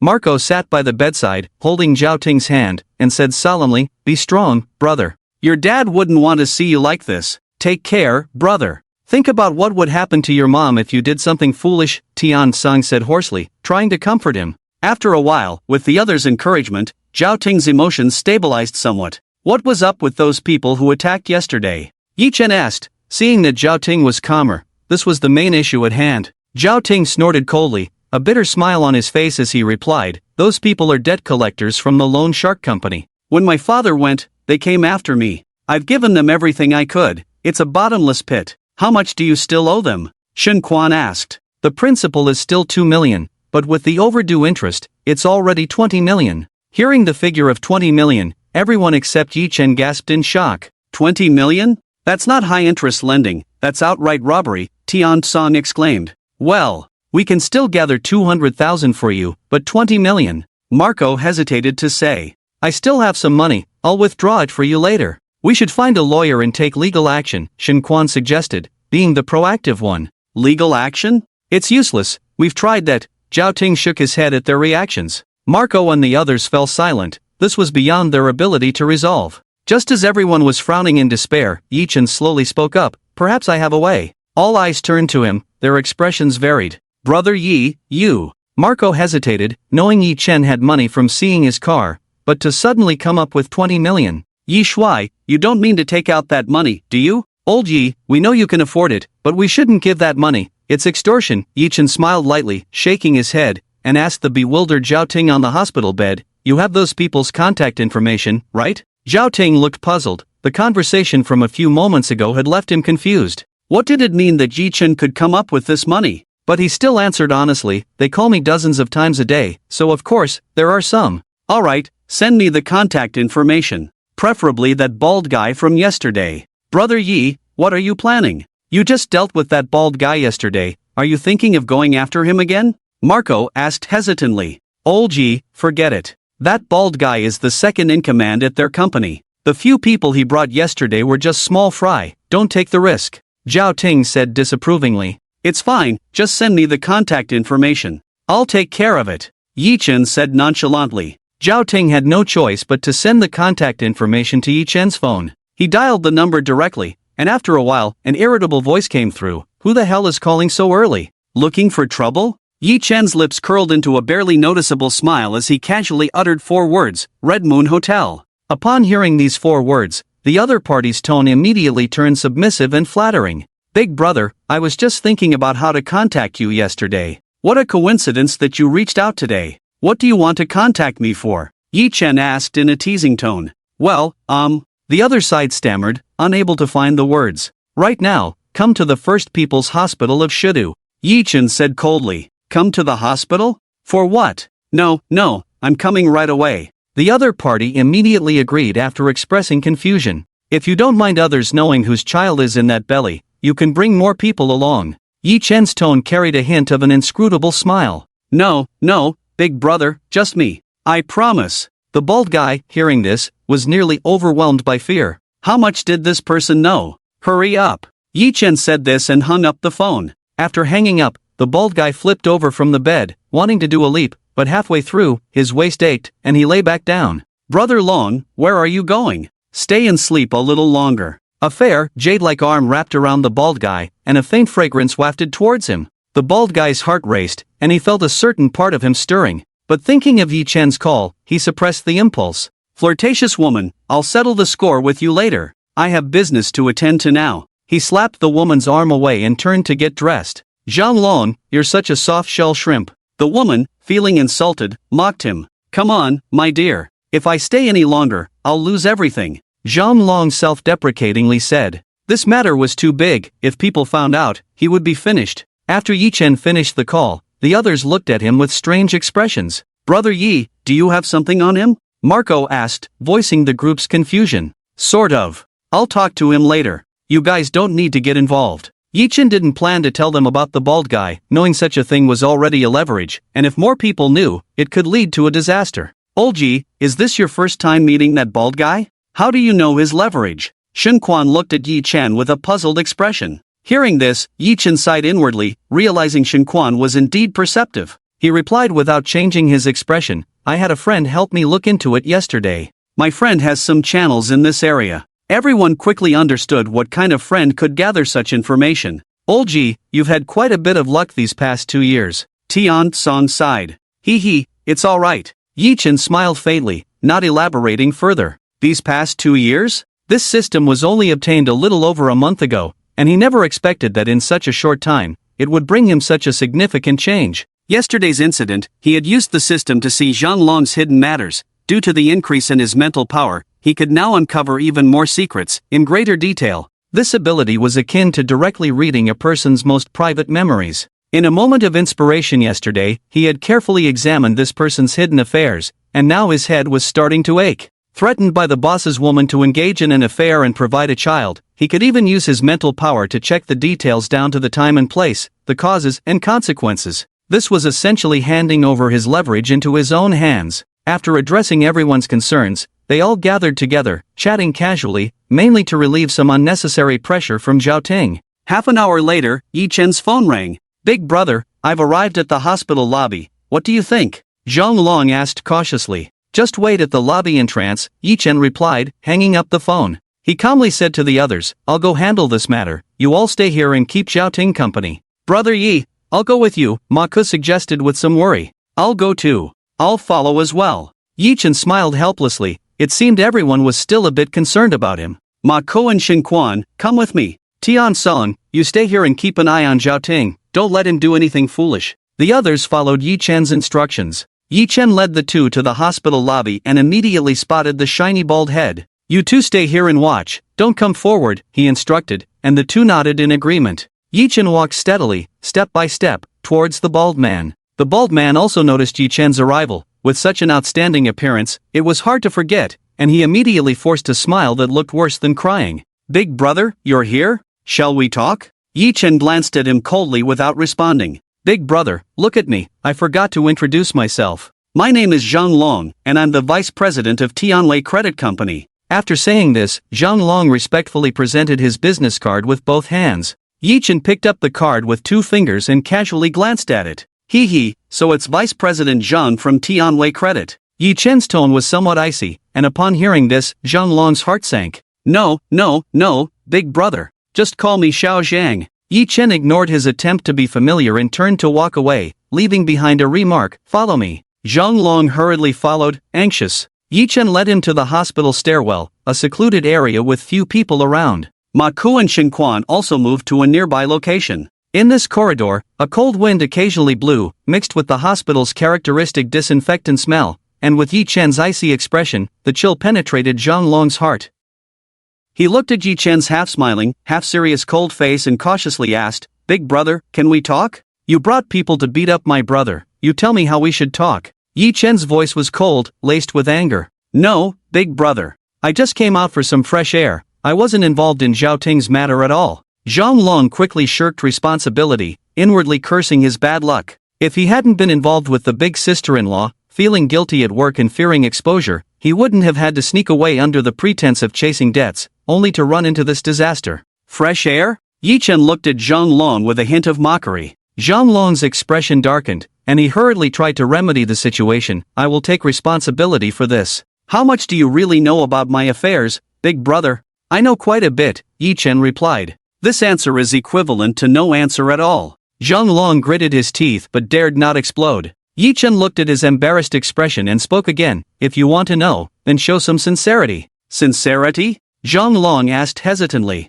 Yi Chen raised an eyebrow, smiled, and said nothing. Zhang Long's face finally revealed a semblance of a smile. Big brother, don't worry, as long as you keep it a secret, I can say anything. Yi Chen smiled faintly and did not respond. How about this? Your brother only needs to repay the remaining 2 million principal, and I will give you 500,000. Zhang Long thought he had proposed a good suggestion and looked at Yi Chen with flattery. Yi Chen raised his left hand and glanced at the time displayed on his watch. It's almost lunchtime. With your kind of sincerity, there's no need for us to continue this conversation. Upon seeing Yi Chen's action, Zhang Long's face turned pale. He was all too familiar with the logo on that watch. Having worked in credit, he had seen all kinds of luxury goods. He didn't recognize the model of the watch, but he was very familiar with the Patek Philippe logo. To offer him 500,000 was simply an insult. It's my mistake, big brother. Just name a number, and we can talk properly. Zhang Long said painfully. Forget about my brother's debt, and give me another 2 million for my brother. Yi Chen pondered for a moment before speaking. This request is a bit excessive, isn't it? Zhang Long's face turned ashen. Back and forth, it would amount to 4 million, a sum he could hardly bear. Excessive? You can ask Mao Ping to come up with this money, or I can go to Li Tianwei for it. Upon hearing this, Zhang Long's eyes widened, and he spoke with a trembling voice. Who was Li Tianwei? Zhang Long's direct superior, the general manager of the credit company. However, this credit company was merely a small enterprise under Li Tianwei. He was also involved in other underworld businesses and had a deep background. For Zhang Long, if it weren't for his somewhat familial relationship with Li Tianwei, he wouldn't even be working under him. Although Zhang Long was only one rank below Li Tianwei in the company, he didn't even dare to breathe heavily in front of him.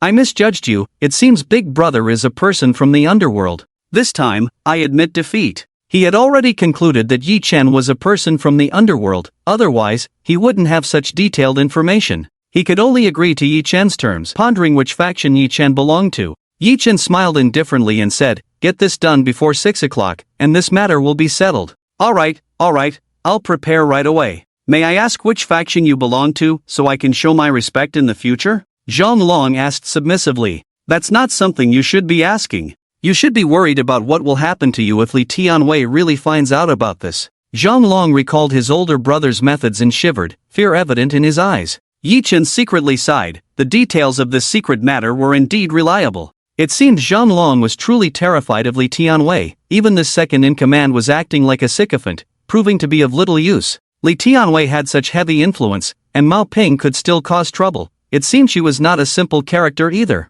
After a brief analysis of the situation, Yi Chen decided not to think too much. He didn't want to get involved with these people. You handle this matter well, and don't disturb my brother in the future. This will forever remain a secret with me. But you should also take care of yourself, hope no one finds out. Yi Chen gave a final reminder and then left. Zhang Long was left standing there in a daze, blaming himself for not managing the two tails of meat well. After seeing Yi Chen walk away, Zhang Long took out his phone and dialed a number. Soon, a sultry voice came through. Along, why are you calling me at this time? Hearing this voice, Zhang Long couldn't help but move his throat slightly and swallow. Sister-in-law, someone knows about that matter. What? How could it possibly get out? The woman's voice suddenly turned cold and oppressive. Sister-in-law, don't panic. Here's the thing. Zhang Long recounted the situation in detail. I see, Along, just prepare as he said. The woman's voice returned to calm. So, should we investigate this person? We can. The bald man's expression darkened at this point. No need, don't act rashly without understanding the details. Alright, sister-in-law. I understand. Are you having trouble with money over there? Do you need me to come? The woman's voice on the other end regained its seductive tone, and Zhang Long immediately recalled that night when he was drunk, with his sister-in-law's soft body limp in his arms, gently licking his earlobe and blowing a fragrant breeze, saying to him in that tone, I want you. At this thought, a tingling sensation coursed from his head to his toes. I have enough money here, sister-in-law just needs to erase Zhao Ting's information from the company. Alright then, thank you for your hard work, Along. How's it going, brother Yi? Marco and the others hurriedly approached when they saw Yi Chen return. Let's go back and talk. Yi Chen smiled and led the two back to the hospital room. Once in the room, Yi Chen sat down. Everyone's gaze focused on him, looking at him with anticipation. Yi Chen smiled and said, I guess it's resolved, let's wait for news here. You're not going to give them money, are you, Olji? You can't help me with this money. I heard from Tian Sung that you have money now, but I can't take advantage of you. Zhao Ting asked immediately. Although his brother had money now, using it to pay off his own loan was already overstepping. No one's money came easily, and he didn't intend to take such a huge advantage. Old Zhao, Yi Chen has a hold on the other side, so he should pay less. You don't have money now, do you really want to be forced to death by them? You're so young, you can earn money later and pay Brother Yi back. Ask Brother Yi how much he paid for you, just write an IOU. You can pay Brother Yi back later, there's no need to push yourself to a dead end.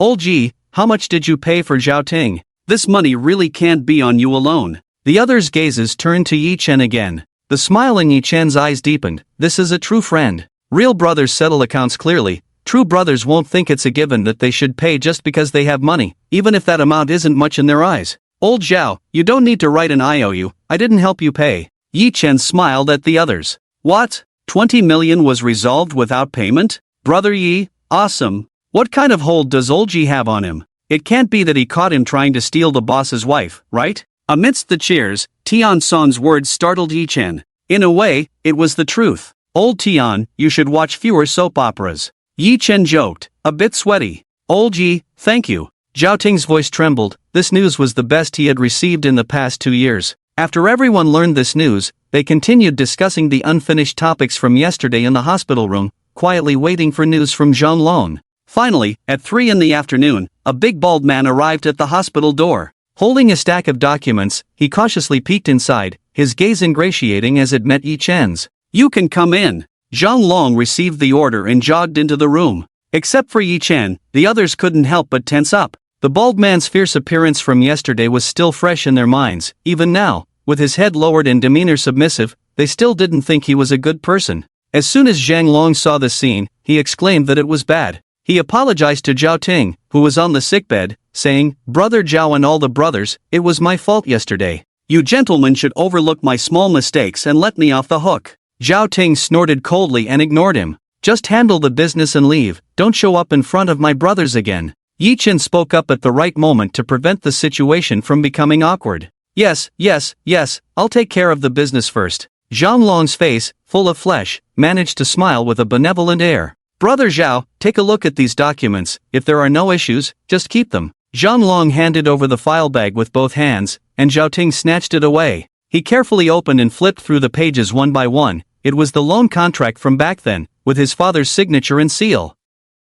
Zhao Ting read slowly, examining each page carefully, especially those with signatures, which he scrutinized particularly slowly. When he reached the end, hot tears fell onto the contract. He ultimately couldn't control his emotions. These contracts were the culprits that led to his father's death, but the house had already been destroyed, and it seemed that the only thing his father left behind was this contract that took his life. This. Brother Zhao, if you finished reading and there are no issues, just keep it. The debt relationship between you and our company ends here. Zhao Ting did not heed the man's words. He tightly clutched the contract as if wanting to hold on to something. Zhang Long, standing by, didn't dare to say much and restrained himself while waiting. Old Zhao, if there are no issues, just put it away. A person cannot come back to life. Take good care of your mother in the future. Yi Chen comforted Zhao Ting, who then calmed down and carefully put the documents into the folder. Brother Zhao, there's one more thing. Zhang Long rubbed his hands, looking somewhat pained. What else is there? I just checked the accounts. We don't owe you anything, right? Zhao Ting replied impatiently, not wanting to engage with this person any further. No, you misunderstood. Because our company caused you losses, we have decided to give you some compensation. Compensation? This was too absurd. He had never heard of a loan shark company offering compensation. The others looked at Zhang Long with strange expressions. Zhang Long looked helplessly at Yi Chen, and everyone's gaze shifted to Yi Chen. Yi Chen smiled helplessly and said, "Hurry up and handle your business." Ahem. Zhang Long cleared his throat and took out a check from his bag, handing it to Zhao Ting. Zhao Ting took the check with confusion and, upon seeing the number on it, his eyes and mouth widened in shock. 2 million. Although the number was written in Chinese, Zhao Ting recognized it at a glance. This is the compensation our company is giving you. I sincerely apologize for the trouble caused by our company. I hope you can forgive us. Zhang Long, with his image, spoke such polite words, making it feel oddly out of place. As he spoke, he kept glancing at Yi Chen. All right, you can go now. I will do what I promised you, Yi Chen said. Zhang Long looked as if he had received a great pardon and took his leave. Meanwhile, Marco and the others curiously looked at the check, and upon seeing the amount, they were equally astonished. 2 million, an amount that would take them many years of hard work to earn, suddenly appeared in their hands. Who could suppress their shock? Old Yi, you handled this, right? Zhao Ting said, holding the check, somewhat dazed. Even though his family used to be wealthy, 2 million was still a significant amount, especially now that he was left with nothing. Just keep it, this is what you deserve. This company has harmed you for so long, it should pay a price, Yi Chen said in a deep voice. He originally wanted to take the opportunity to ask for a bit more for Zhao Ting, but considering Zhang Long's situation, he didn't push too hard. If he attracted the attention of those behind him, it would be counterproductive. I won't take this money alone. Without everyone, I might not be here today. Let's share it. Zhao Ting thought for a moment and made a decision. I don't want it. You keep the money. What do you mean share? This is what you deserve. It's only right for your brothers to help you. Yeah, you still need to take care of your mom and find a job. It's all money. You keep it. Marco and the others waved their hands, firmly refusing to accept it. Zhao Ting helplessly looked at Yi Chen. This old Yi, this money. Yi Chen wore a mischievous smile, raised an eyebrow, and said, didn't Tian Song tell you? I'm driving a Bugatti now. Zhao Ting was momentarily speechless. He understood this was Yi Chen joking, just wanting him to keep the money. Alright, I know brother Yi is rich now, a big tycoon. Yi the tycoon, aren't you going to treat us to a big meal? Exactly, we agreed back then that if we became rich, we wouldn't forget each other. Everyone followed Yi Chen's lead and stopped mentioning Zhao Ting wanting to share the money, instead calling for Yi Chen to treat them. Alright, I'll treat. Yi Chen raised both hands in a surrender gesture, his face full of smiles. Glancing at the time, it was almost dinner time. Old Zhao, is your injury serious? If not, we can just order takeout. Yi Chen asked with concern. Thanks to that kick of yours yesterday, otherwise I might really not have been able to get out of bed. Zhao Ting put on his shoes and stood up from the hospital bed, taking a couple of steps without any major issues. Let's go. I also want to get some fresh air and see what high-end place Yi the tycoon is taking us to for dinner. Alright then, let's go. Yi Chen led everyone to the garage. The Bugatti, which Yi Chen had called a professional car maintenance shop about yesterday, showed no signs of the bloodstains from the day before, and the interior was filled with the scent of cologne. Wow, I didn't see this car yesterday, it's so cool. The contours, the lines. I never thought I'd get to sit in a car like this in my lifetime. What kind of leather is this seat made of? The quality is so high. I was here vomiting blood yesterday? My goodness, that check isn't enough for old G to fix the car. Looking at the excited group of friends, Yi Chen smiled helplessly. Come on, how long are you going to rave about a car? Everyone rolled their eyes in unison. Yi Chen ignored their excitement and was about to sit in the driver's seat when he noticed several eager eyes fixed on the keys in his hand. He understood immediately and tentatively asked while holding the keys, "How about it? Who wants to drive?" "Let me try, brother Yi." "Old G, I want to try too." Amidst the back and forth of everyone wanting to take turns, they finally arrived at the hotel. When Zhao Ting got out of the car, his gaze lingered on the unique steering wheel of the driver's seat. Today, because of his injury, he couldn't drive the sports car, which left him quite frustrated. "Old Yi." Zhao Ting carefully placed his hand on Yi Chen's shoulder, afraid of hurting himself.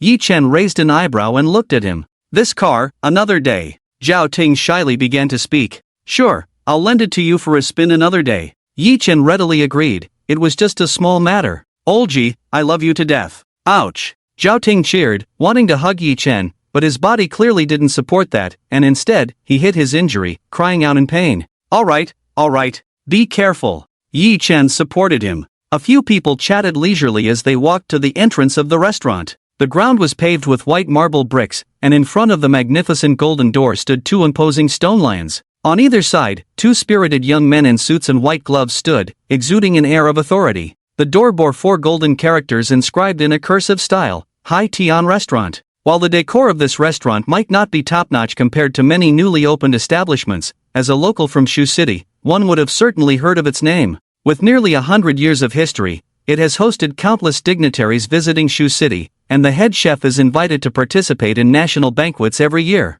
The key point is that this restaurant operates on a membership system, not accepting walk-in customers, yet this grand establishment is always fully booked with members. Marco and his companions all attended university in Shu City, so they were well aware of the restaurant's prestige and couldn't help but exclaim in awe. "Hai Tian Restaurant. I never thought I would have a day to dine here. Old Yi, you're amazing, managing to get a membership here." The attendant had already noticed the commotion and the Bugatti parked in the restaurant's lot, and was well prepared for their arrival. As Yi Chen and his group reached the entrance, one of the attendants immediately stepped forward. "Welcome, Mr. Yi. Your reserved private room is ready. Shall I take you there?" The male attendant bowed slightly, respectfully inquiring. Yi Chen nodded slightly and replied, "No need, I can go myself." With that, he led the group into the restaurant. Hai Tian Restaurant featured traditional ancient decor. The first floor was a grand hall, with exquisitely crafted wooden lanterns hanging at varying heights, casting a soft light across the spacious area.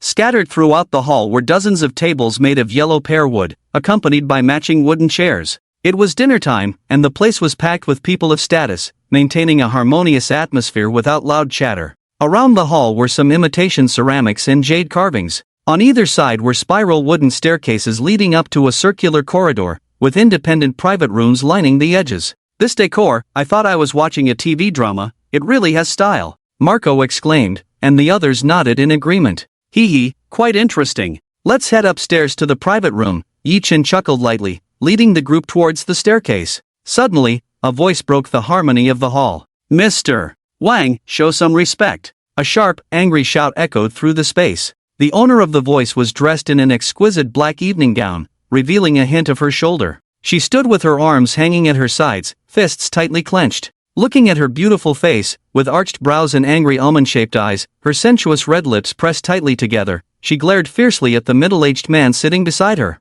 Who else could it be but Zhou Mei? Yi Chen did not expect to encounter Zhou Mei here. This was not a place she could afford to frequent. "Brother Yi, this woman is stunning. That figure, that face, top-notch. She is indeed beautiful, but look at the man she's with, he's not someone we can relate to. True, a rich man's toy, a poor man's goddess. With such a gem, old Ji, why not consider making a move?" The others also noticed the scene and began to comment, a timeless topic among men. Yi Chen smiled faintly and said, "Come on, I think she's just average." Meanwhile, Zhou Mei was glaring angrily at Mr. Wang, who, instead of being angry, smirked, licking his lips with a hint of aggressive teasing in his eyes as he said, "Director Zhou, your temper is really fiery. I like it." Zhou Mei seemed to have reached her limit, her face pale as she said, "Watch your words, Mr. Wang. Xiao Zhou, how can you speak to Mr. Wang like that? Sit down and apologize to him," shouted a bald man at the same table. Zhou Mei looked at the two in front of her and snorted coldly, "He started it." She stopped mid-sentence. Mr.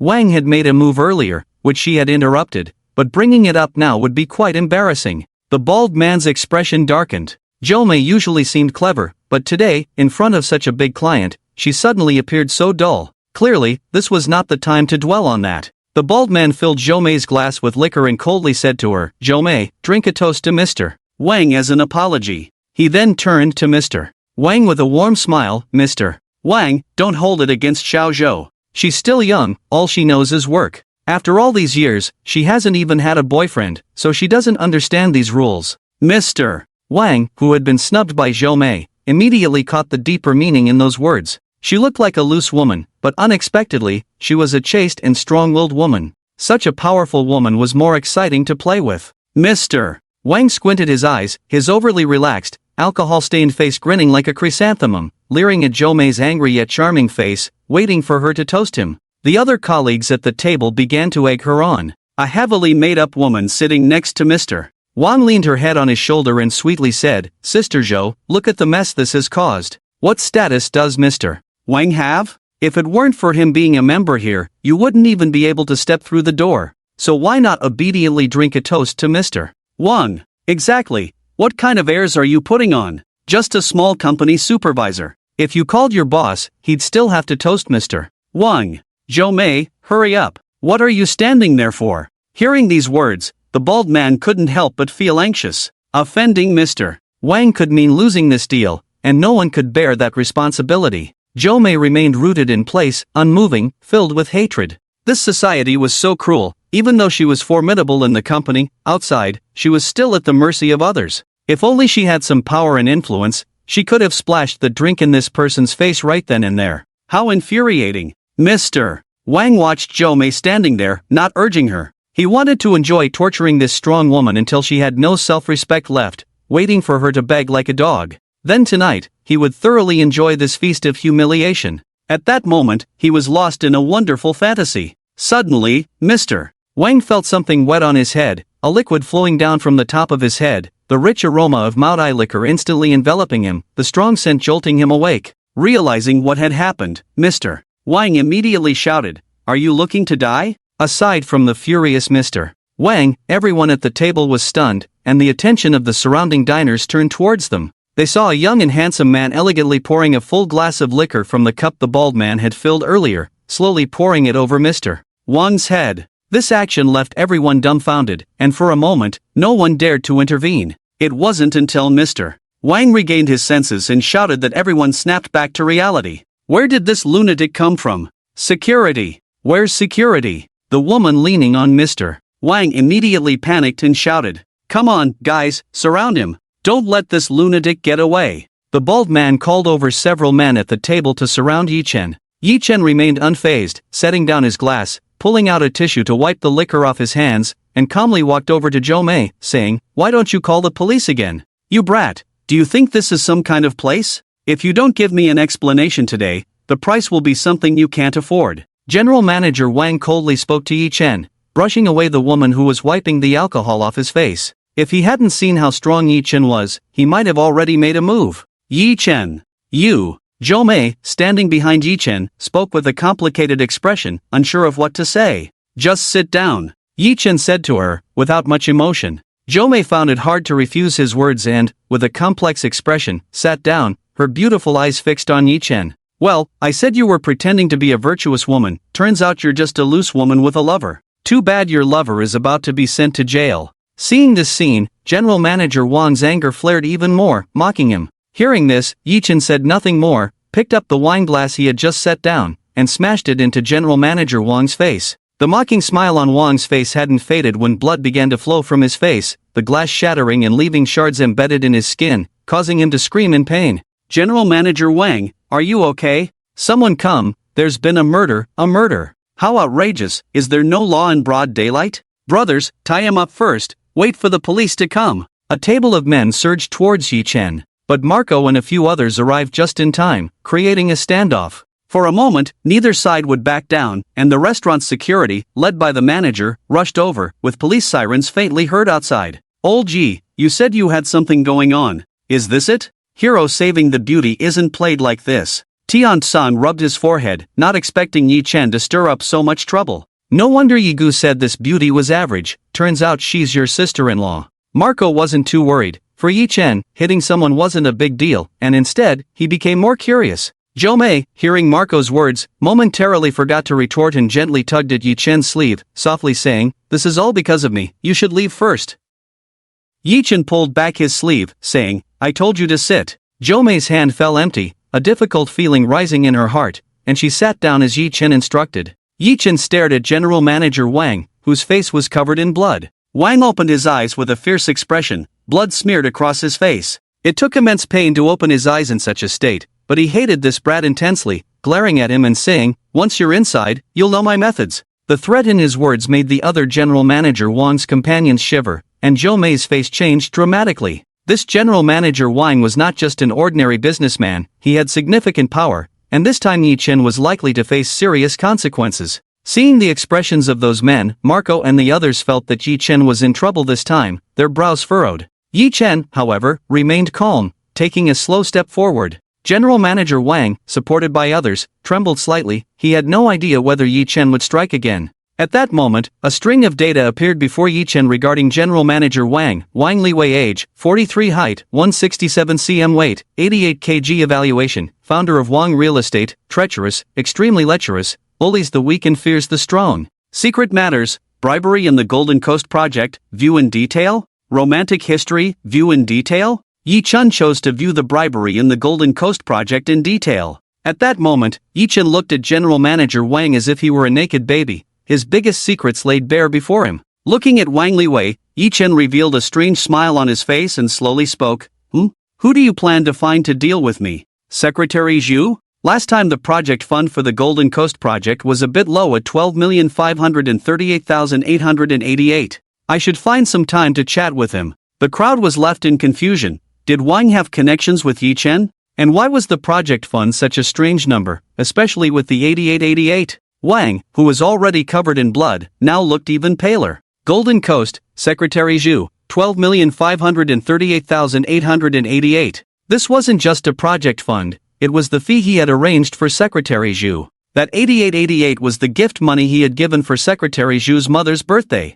He had meticulously recorded everything in his ledger, fearing that the truth would come out, and he would often take it out to calculate, thinking that if he fell, he would at least take a few down with him. This young man's words were clearly a warning to himself. He knew everything. Had the matter been exposed? Or was there still room for maneuver? At this moment, Wang looked at Yi Chen with a hint of panic in his eyes. He resembled a chicken or duck on the chopping block, waiting to be slaughtered. After finishing his words, Yi Chen said nothing more and quietly watched Wang. At this time, the restaurant manager, accompanied by security, approached. Seeing a group of people in a standoff, with a handsome young man confronting a bloodied man, he understood the situation. The manager felt a headache coming on. This hotel operated on a membership basis, catering to the wealthy. Especially Yi Chen, who was a VIP member, entitled to private rooms and home meal delivery services. Meanwhile, this unknown person was just an ordinary member, lacking even the qualification to go upstairs, needing to reserve the banquet hall in advance.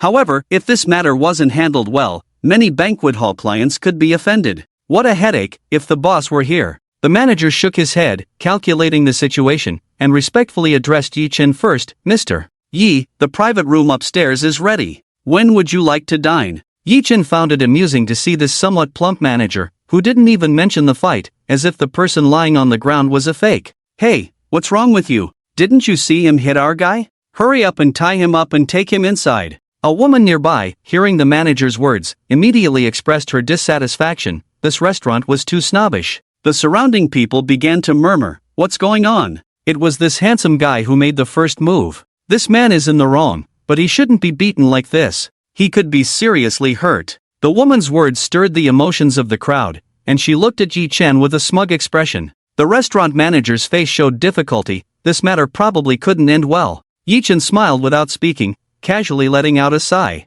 The next second, slap, crash. The woman, who had just been feeling proud, suddenly felt a sharp pain in her face as she was violently thrown against the edge of the table, blood streaming from her forehead. She looked in disbelief at the person responsible for this chaos. A roar echoed in her ears. Damn bitch, what the hell are you talking about? The woman fell to the ground, incredulously staring at Wang, whose bloodied face was twisted with rage, his eyes filled with a cruel glint as if he wanted to devour her. I got drunk and scratched my own face. What are you babbling about? Wang's hand, which had just slapped the woman, was still trembling slightly. Go, apologize to this gentleman. Wang threw a sealed bottle of Maotai at the woman, giving her a cold glare. The woman shivered, tears streaming down her face as she opened the bottle and bowed to Yi-chen. I'm sorry, I spoke out of turn. Big brother, I toast to you. Yi-chen did not respond to her words, only saying, you should be apologizing, not me. The woman was instantly taken aback, unsure of what to do. Mr.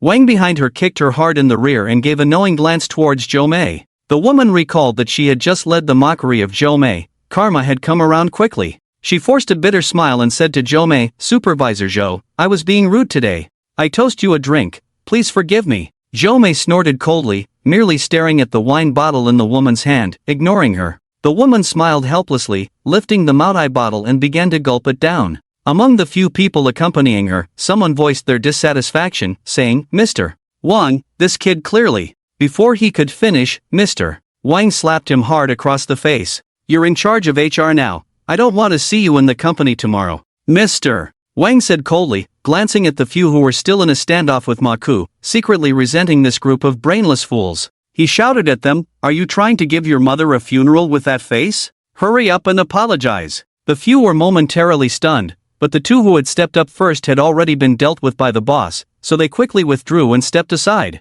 The bald man was Zhou Mei's supervisor, unsure of which side to take. He cast a flattering glance at Zhou Mei, who snorted coldly and did not look at him. Yi-chen watched the man, slightly frowning. Mr. Wang immediately kicked the bald man's rear, scolding, You're more trouble than you're worth, hurry up and get lost. I'll talk to your CEO Zhang tonight. Having a useless person like you in your company is worse than feeding a pig. The bald man felt as if he had fallen into a deep abyss of despair upon hearing this. CEO Zhang, the head of their company, had a close relationship with Mr. Wang. Being fired was no joke. Mr. Wang, I beg you not to. The bald man knelt and clung to Mr. Wang's leg, pleading desperately. Get out now. Mr. Wang shot him a cold, murderous glare, causing the bald man to tremble and dazedly get up and leave. After dealing with this matter, Mr. Wang smiled broadly at Yi-chen, though his face was smeared with blood and glass shards. This smile was more grotesque than a cry. Little brother, I also owe you and Supervisor Zhou an apology.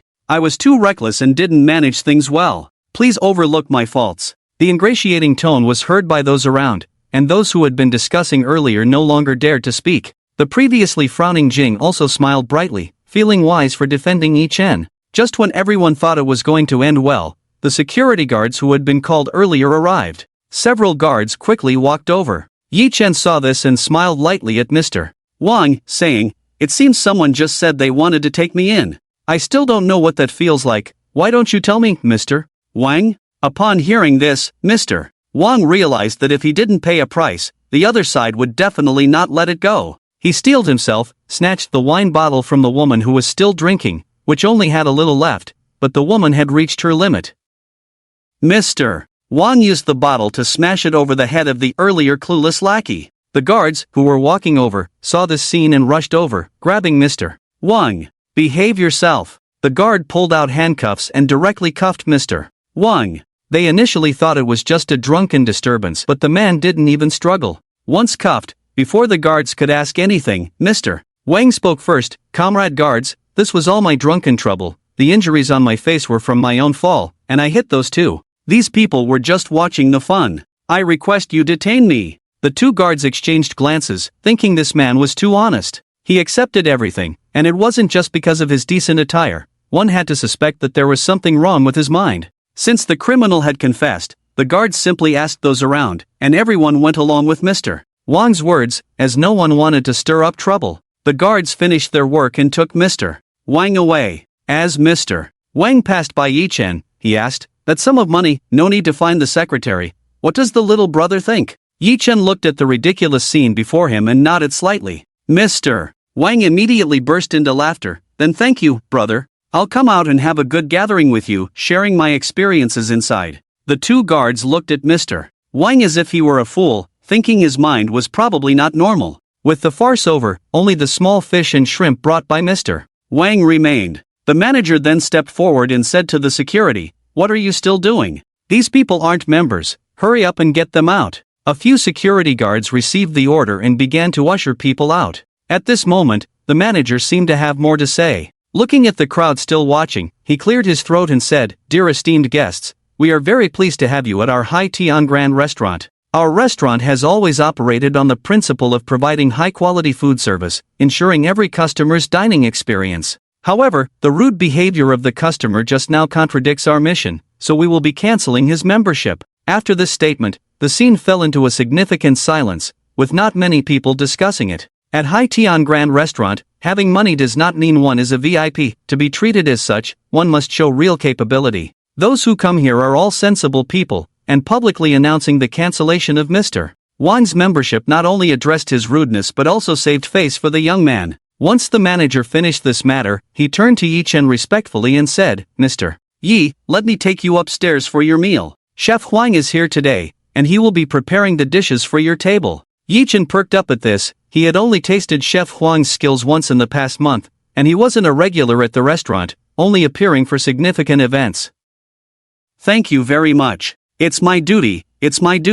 The boss instructed me to treat Mr. Yi specially. Speaking of which, I haven't met the boss yet. We should arrange a meeting when there's time," Yi Chen said with some confusion. Initially, he came to this restaurant to apply for a regular membership to try the food, but inexplicably became a VIP member. Later, upon investigation, he found that his assets had nothing to do with being a VIP member, indicating that this so-called boss was operating behind the scenes. As for his motives, Yi Chen didn't care. After all, his little capital wasn't worth anyone's scheming, and he could just consider it a gain of VIP status. The manager wiped non-existent sweat from his forehead and said, "The boss is usually unpredictable, but I will definitely convey your message to him." "Ah, that's good. Let's go, it's time to eat," Yi Chen replied, calling everyone along. Marco and the others nodded numbly, following Yi Chen upstairs. The events of the past few days had left them shocked to the point of numbness. As Yi Chen reached halfway up the stairs, he looked down to see Zhou Mei still sitting below. Suddenly feeling interested, he shouted to Zhou Mei, "Supervisor Zhou, if you didn't eat enough just now,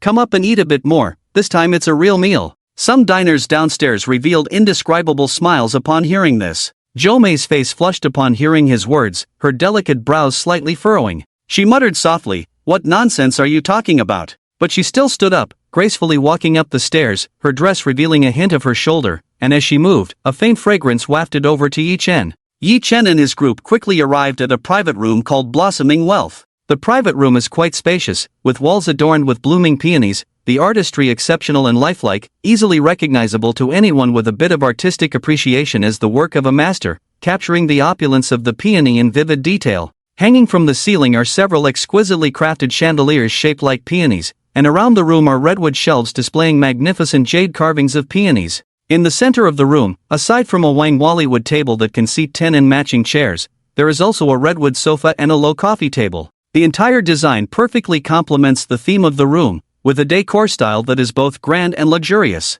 TSK, just the environment here makes me feel like even a bite of plain rice could taste like a feast of delicacies, Marco exclaimed in admiration, and the others nodded in agreement. Zhou Mei, seeing the opulence of the private room, couldn't help but sigh inwardly. If it weren't for Yi Chen's invitation, she would never have had the chance to enter such a high-end place in her lifetime. Yi Chen slowly spoke, "Everyone, please take your seats. Manager, you can start serving the dishes." The group settled down, and whether intentional or not, they spread out, with some placing their coats and bags on the empty seats beside them, leaving only one empty spot next to Yi Chen. Zhou Mei looked at the seated guests, feeling a bit at a loss, her beautiful eyes hesitatingly glancing at the only empty seat next to Yi Chen. "Ha, sister-in-law, don't be shy. Just sit next to brother Yi." "Exactly, old Yi found such a beautiful girlfriend and didn't let the brothers in on it. Hurry and sit." Hearing this, Zhou Mei's face flushed, her silver teeth lightly biting her lip, unsure of how to respond. Yi Chen had teased her multiple times and held some leverage over her, yet today he was stepping in to help her out.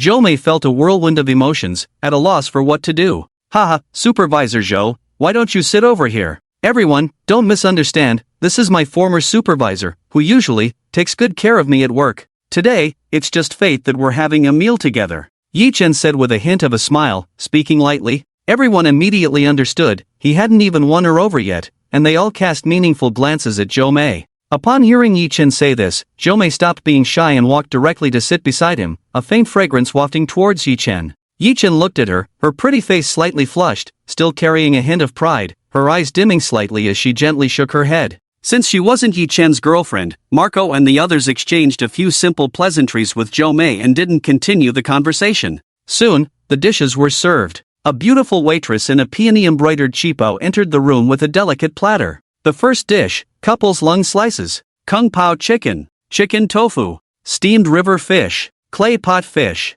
plain boiled cabbage. The tableware here is exquisite, but the portions of each dish are quite generous, more than enough for the few of them. However, the dishes. Old Yi, is there something special about this dish? I just bought couple's lung slices at the supermarket a few days ago. And this bare cabbage served on such a large plate. Tian Sun quickly commented on the dishes, not intending to undermine Yi Chen, but just being casual with the brothers. Zhou Mei also showed a strange expression. It seemed a bit inappropriate for Yi Chen's status to order such dishes for a meal. The ingredients were too ordinary. Just earlier, she had eaten large shrimp and abalone downstairs. Yi Chen didn't mind Tian Sun's words. Instead, with a mysterious smile, he invited, "How about you all try this plain boiled cabbage first?" Seeing Yi Chen's smile, everyone unconsciously picked a piece of the plain boiled cabbage and placed it in their bowls. This looks so bland. Is this a restaurant trying to scam us? Tian Sun brought the piece of baby bok choy to his mouth, and his words abruptly stopped. With a serious expression, he chewed carefully and slowly swallowed. He put down his chopsticks, jumped up, slammed the table, and exclaimed, "What the hell? Can bok choy taste like this?" The others had also finished their bowls of plain bok choy and looked at Yi Chen with uncertainty. Yi Chen crossed his arms, a knowing smile on his face, and cheerfully asked everyone, "Is it delicious?" "Delicious, delicious. I can't believe this bok choy can taste like this, it's incredible. Unbelievable, it looks like plain broth, but the flavor is so fresh, so rich, even fresher than seafood." Zhou Mei gently wiped the broth that had touched her lips with a tissue, nodded slightly, and softly agreed, "It really is quite good." While she expressed her approval politely, she was secretly mocking the shrimp and seafood they had just eaten, which couldn't compare to a single piece of bok choy. "Brother Yi, what cuisine is this? How is it made?" "I want to learn," Marco asked with a beaming smile. Yi Chen smiled slightly. "You're still a Chengdu person, plain bok choy is a classic Sichuan dish. As for making this dish, don't even think about it." "What? This is Sichuan cuisine? No way, isn't Sichuan cuisine supposed to be spicy? And why can't I make this dish? I've cooked before." Yi Chen continued to educate them. "Who told you Sichuan cuisine is all spicy? Traditional Sichuan cuisine has 1/3 spicy flavors, the rest are not spicy. And this dish," Yi Chen looked around at everyone, noticing their curiosity, and began to explain. "Using ham, free-range chicken, free-range duck, and dried scallops to make the broth. Just making the stock takes a whole day, and you need the best and tenderest northern cabbage." After Yi Chen finished, several people were stunned. Was this really about making bok choy? They would have thought he was talking about making missiles. Forget it, forget it. I'll just eat honestly. Next time I go out, I'll splurge on this dish. Marco immediately backed down, chuckling. Earlier, he had asked Yi Chen how much this dish costs outside, and it was a few hundred per serving, which he found acceptable. Yi Chen glanced at him lightly. "Then you should eat more. This is made by Chef Huang. You won't find this flavor outside." "Who is this Chef Huang?" "The head chef for the National Banquet Sichuan Cuisine." "National Banquet?" Everyone gasped. If it were a 5-star or Michelin restaurant, they could all strive to dine there. But a national banquet felt too far removed from their reality. Did that manager just say this table of dishes was made by Chef Huang? Zhao Ting asked, his hand trembling slightly as he held his chopsticks, his voice quivering. Yi Chen nodded silently and said slowly, "Yes, Chef Huang specializes in Sichuan cuisine. This entire table is prepared by him. If you can't get used to it, we can add some other dishes?" No, I'll just eat this." In the private room, everyone was enthusiastically enjoying the meal. They didn't drink much alcohol, just a few rounds of toasting without much persuasion. To Yi Chen's surprise, Zhou Mei proactively raised a toast to everyone.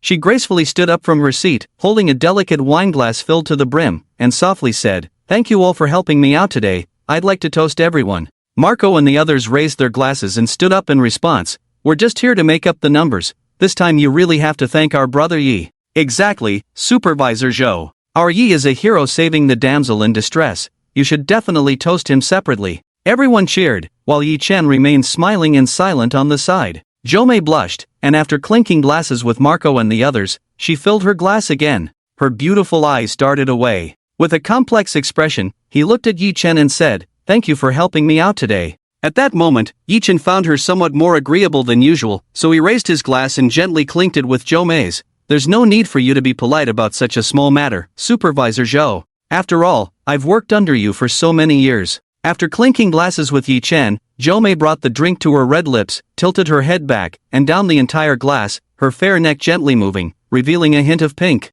Yi Chen also didn't hesitate and finished his drink in one go. "Come on, eat some dishes, don't just drink," Marco said, not stopping his chopsticks. Many of the dishes here were ones they had eaten outside, but the same dishes were prepared more delicately here, with superior ingredients. Moreover, with the national banquet chef in charge, the taste was simply worlds apart from what they had outside. "Old Ji, I regret it. I shouldn't have let you treat me to a meal here," Tian Song said after finishing a piece of kung pao chicken, speaking softly. Yi Chen looked at him with a hint of confusion, raising an eyebrow. "What do you mean by that? I feel like after this meal, I won't enjoy food for a long time. After finishing this kung pao chicken, I might start to find fault with my girlfriend's kung pao chicken, and it could lead to family conflicts." It was meant to be a joke, but no one laughed. They all nodded in agreement, their expressions showing understanding. Even Yi Chen couldn't help but nod. He had gotten so used to this flavor here that he found it hard to adapt when he went to other small restaurants later. "Hey, Tian Song, when did you get a girlfriend? You didn't mention it yesterday," Zhao Ting suddenly reacted. "Come on, what's wrong with that? At this age, isn't it normal to have a girlfriend?" Shin Quan has been with his for several years. Tian Song waved his hand dismissively, while Shin Quan beside him chuckled, a hint of shyness on his face. "Alright, you guys, quick moves, huh?" Yi Chen teased, then turned to Zhao Ting and said, "You better work hard when you go back, build your career, and find a girlfriend soon." Of course, Zhao Ting, was quite the heartthrob back in the day. How could I not find one? With these worries resolved, Zhao Ting appeared a bit more lively. At this moment, Yi Chen's gaze fell on Marco, who had been silent on this topic, nervously fidgeting with his fingers. Although they were all good friends, Yi Chen and Marco had the closest relationship. The way they addressed each other made it clear. Marco always called him Brother Yi, while the others called him Old Yi. This guy was younger than Yi Chen, and when he first entered school, he looked young and was easily bullied. Yi Chen couldn't stand it and helped him a few times, and their relationship grew closer. Marco called him Brother Yi, and he was happy to treat him like a younger brother. "Marco, what about you? Don't just sit there pretending to be dead," Yi Chen asked, unusually serious. Marco hesitated and finally said, "I wanted to mention it at the gathering the other day. I'm getting married to Wang Qian next month, so you guys should come to Modu if you have time." As soon as he said this, Zhao Ting was the first to cheer. "Great! You little rascal, you kept it a secret. Congratulations!" But after his cheer, he noticed something was off. Yi Chen, Tian Song, and Shin Quan all had dark expressions. Zhomei, on the side, was also puzzled. How could this group of close friends react like this upon hearing about a good brother's wedding? Realizing something was wrong, Marco forced a bitter smile and said to everyone, "You guys, since you willingly jumped into this pit, we can't stop you. I'll be there." Tian Song was the first to speak coldly. "Marco, you. Sigh. I'll be there." Shin Quan didn't say much, only indicating that he would also be attending. Yi Chen remained silent, looking at Marco. Marco felt a slight chill under Yi Chen's gaze and softly inquired, "Brother Yi." Yi Chen withdrew his gaze and said, "I will go." Upon hearing this, Jomei's heart sank. She detected the suppressed anger hidden beneath his calm tone. With Yi Chen's affirmative response, a hint of a smile appeared on Marco's face, as if he remembered something. "What do you all think about this best man?" While speaking, his eyes kept glancing at Yi Chen. At this moment, Tian Song and the others wisely kept quiet, and Yi Chen smiled helplessly. "Aren't you the one who agreed with me long ago to go? What's wrong? Want to change your mind?" No, I couldn't ask for more than for Brother Yi to come." Marco returned to his playful demeanor. "I might be going out at the end of this month, but I'll come early to help afterward." Yi Chen briefly explained his schedule. "Alright, I'll be waiting in Magic City for everyone to celebrate my wedding. Come, let me toast everyone." Marco raised his glass to toast. Everyone lifted their glasses, but influenced by the earlier atmosphere, their spirits weren't very high. After finishing the drink, they tacitly skipped the topic of Marco's wedding and talked about other matters. However, due to the earlier events, the mood was somewhat subdued. Wang Qian. Yi Chen was still pondering Marco's situation. He certainly knew the woman who was to marry Marco. Back in school, Wang Qian was their senior. She wasn't particularly beautiful but was extremely cheerful and got along well with people, especially with men. At that time, Yi Chen naively thought that Wang Qian was just that kind of carefree person and found her quite likable. However, his girlfriend, Zhou Yingting, gossiped with him that Wang Qian was a promiscuous woman, and at first, he thought Zhou Yingting was just making things up. It wasn't until Zhou Yingting shyly showed him a video of Wang Qian engaging in group activities with men that he saw through her true nature. Wang Qian was a female player. Later, she even subtly flirted with him. When Zhou Yingting found out, she had a talk with her, and afterward, Wang Qian avoided him. Marco was different. He came from a small county in Shudu, was good-looking, and had never had a girlfriend. Yi Chen, not paying attention, let Wang Qian lure him in. Later, he earnestly advised Marco, even showing him the video, and they almost got into a fight in the dormitory, so only the people in their dorm knew about it. Zhao Ting didn't even tell him. After being with Marco, Wang Qian seemed to have become much more obedient, so everyone stopped paying much attention. Who would have thought that after graduation, Marco would give up his career here for Wang Qian? He went to Wang Qian's hometown in Shanghai, leaving his home behind. Yi Chen had previously analyzed with Tian Song and Shen Quan that Wang Qian was a PUA expert, and they had an extremely poor impression of her for toying with their brother. Naturally, Yi Chen was going to attend. He didn't believe this woman was any good. After everyone ate and drank, the dishes on the table were nearly finished.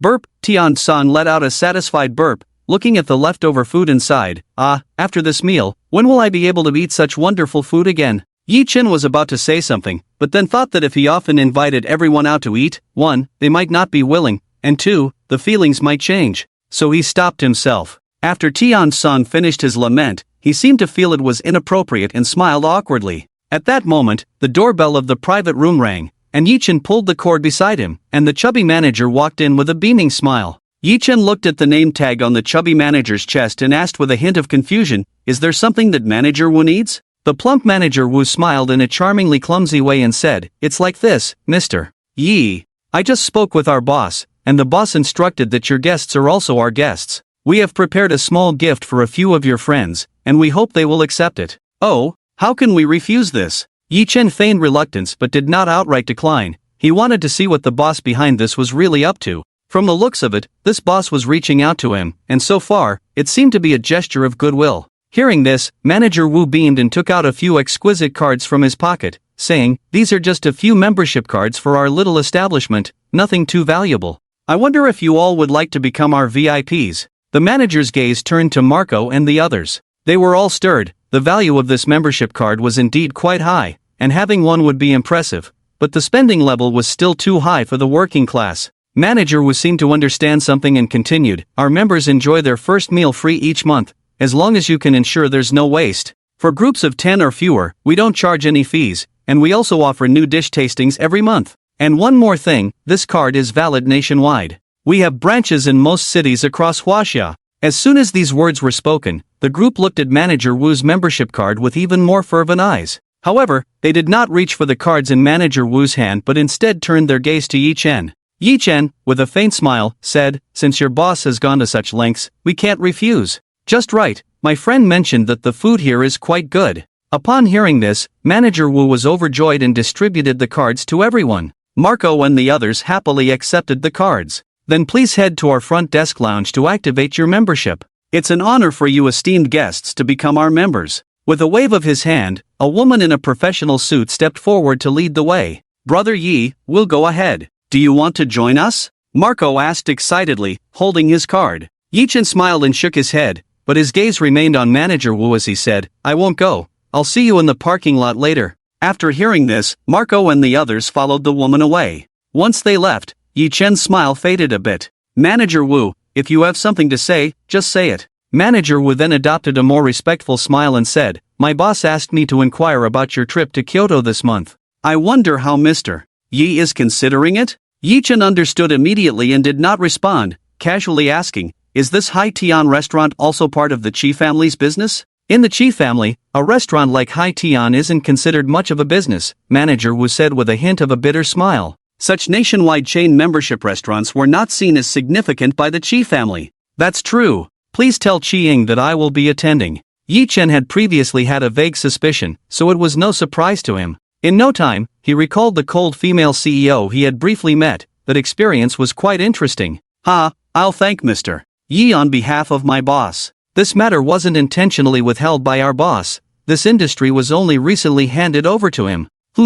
Yi-chen didn't want to say much to this person, only secretly lamenting the Chi family's considerable influence. Yi-chen arrived at the parking lot, and the cool breeze brushed against his face, sweeping away the effects of the alcohol. He leaned against the door of his Bugatti, lit a cigarette, and slowly exhaled. I originally thought that once I had the system and money, I wouldn't have to work as hard as before. But now, with one thing after another happening around me, if I were still the incompetent person I used to be, any trivial matter could crush me. This system, rather than being a tool for making money, is more like a lifesaver. The greater the ability, the greater the responsibility. I should start planning my future life properly. As Yi-chen pondered, he quickly finished a cigarette, tossed the butt aside, opened the cigarette box to prepare for another one, when suddenly a commotion broke out. TSK, this time I can bring my family here for a free meal every month. How delightful. Of course, my mom will definitely praise me for bringing them here to eat. This is all thanks to old G. A group of people chatted as they walked towards the parking lot. Jo-mei didn't participate in the discussion, but when they talked about this topic, her hand unconsciously reached for her handbag. Inside was the newly activated membership card. She never dreamed she would one day have a membership card for the Hai Tianda restaurant. When Yi-chen saw the newcomers, his previously heavy heart lightened. Becoming stronger and being able to take care of those around him brought a bit of joy to his heart. At that moment, the group noticed Yi-chen leaning against the car, half of his face shrouded in darkness, the corners of his lips slightly curled, a faint smile on his face, exuding an inexplicable melancholic aura. Jo-mei couldn't help but look at Yi-chen, only to find him looking back at her. His sword-like brows slightly raised, and Jo-mei felt her heart skip a beat. This brief detail went unnoticed by the others present. After greeting everyone, Yi-chen began to arrange the itinerary. Old Zhao will need to stay in the hospital for another 2 days. I'll take you back later. Marco's place is too far, so you can stay at my place for a day. Tian-san and Xinquan, what about you two? We both have to work tomorrow. We've already used up our 2 days off. Alright then, you can go home by yourselves. We'll plan for next time. After arranging for his brothers, Yi-chen turned to Jo-mei, his deep gaze making her heart race. He spoke plainly, Supervisor Zhou, how are you getting home? I can just take a taxi. Jo-mei's delicate body involuntarily shrank back. Oh, that's fine. You can go by yourself. After saying this, Yi-chen didn't linger. Jo-mei's heart, which had been hanging in the air, suddenly relaxed. She had thought Yi-chen would, but nothing happened. She should be happy, right? Yet, she felt something was off. Jo-mei shook her head, deciding not to think too much about it. After Yi-chen and Marco took Xiaoting back to the hospital, they returned to Yi-chen's home. The driver parked the car at Yi-chen's villa, and Yi-chen led Marco inside. Wow! Is this where Brother Yi lives? Marco's eyes sparkled with curiosity as he examined the villa's decor. Damn, this sofa is made of Hermes crocodile leather, right? This home theater is the latest model from Sony. It's not even sold in the country. Marco wandered around the living room, occasionally gasping in amazement. After exploring for a while, he looked at Yi-chen and found him watching him with a calm expression. Marco felt a bit cold under Yi-chen's gaze and hesitantly asked, Brother Yi, why are you looking at me like that? It's nothing, I just didn't expect you to know so much. It seems Wang Qian has taught you quite a bit. Yi-chen's tone was flat, revealing little emotion. Well, Wang Qian likes these things. It's just looking, whether to buy or not. Marco's previously high spirits suddenly dampened. Yi-chen raised his hand to interrupt him, locking eyes with Marco. If you have something to say, just say it. I can help you. Marco was suddenly a bit flustered. Did Brother Yi discover something? He fixed his gaze on Yi-chen's eyes, his heart sinking into a huge struggle. This matter was too significant. Even after witnessing Brother Yi's abilities today, he didn't dare to speak lightly. After a moment of inner turmoil, Marco regained his composure. Brother Yi, it's just that little issue. You should be clear about it, right? Upon hearing this, Yi-chen let out a barely noticeable sigh and withdrew his gaze. He said to Marco, it's getting late. You should wash up and get some sleep. With that, he led Marco to the bathroom, where he found a brand new set of bathing tools and silk pajamas for him. Marco, feeling anxious, followed Yi-chen into the bathroom. Seeing what Yi-chen handed him, he thought to ease the atmosphere. This bathroom is almost as big as my bedroom. It's so bright, I'm not used to it. Hee hee, then take your time to enjoy it, Yi-chan said, briefly explaining how to use the bathroom before retreating to the living room. After washing up with a nervous heart, Marco entered the living room and found Yi-chan watching something on the home theater. Curiously, he leaned in for a closer look and, upon seeing the title of the film, he felt as if he had been struck by lightning. Hearing Marco's movement, Yi-chan turned and smiled, saying, "Sit here for a while after you're done, I'll go wash up too. I just started this film not long ago, so you can continue watching." With that, he turned and walked toward the bathroom, his previously cheerful expression darkening once he was out of Marco's sight.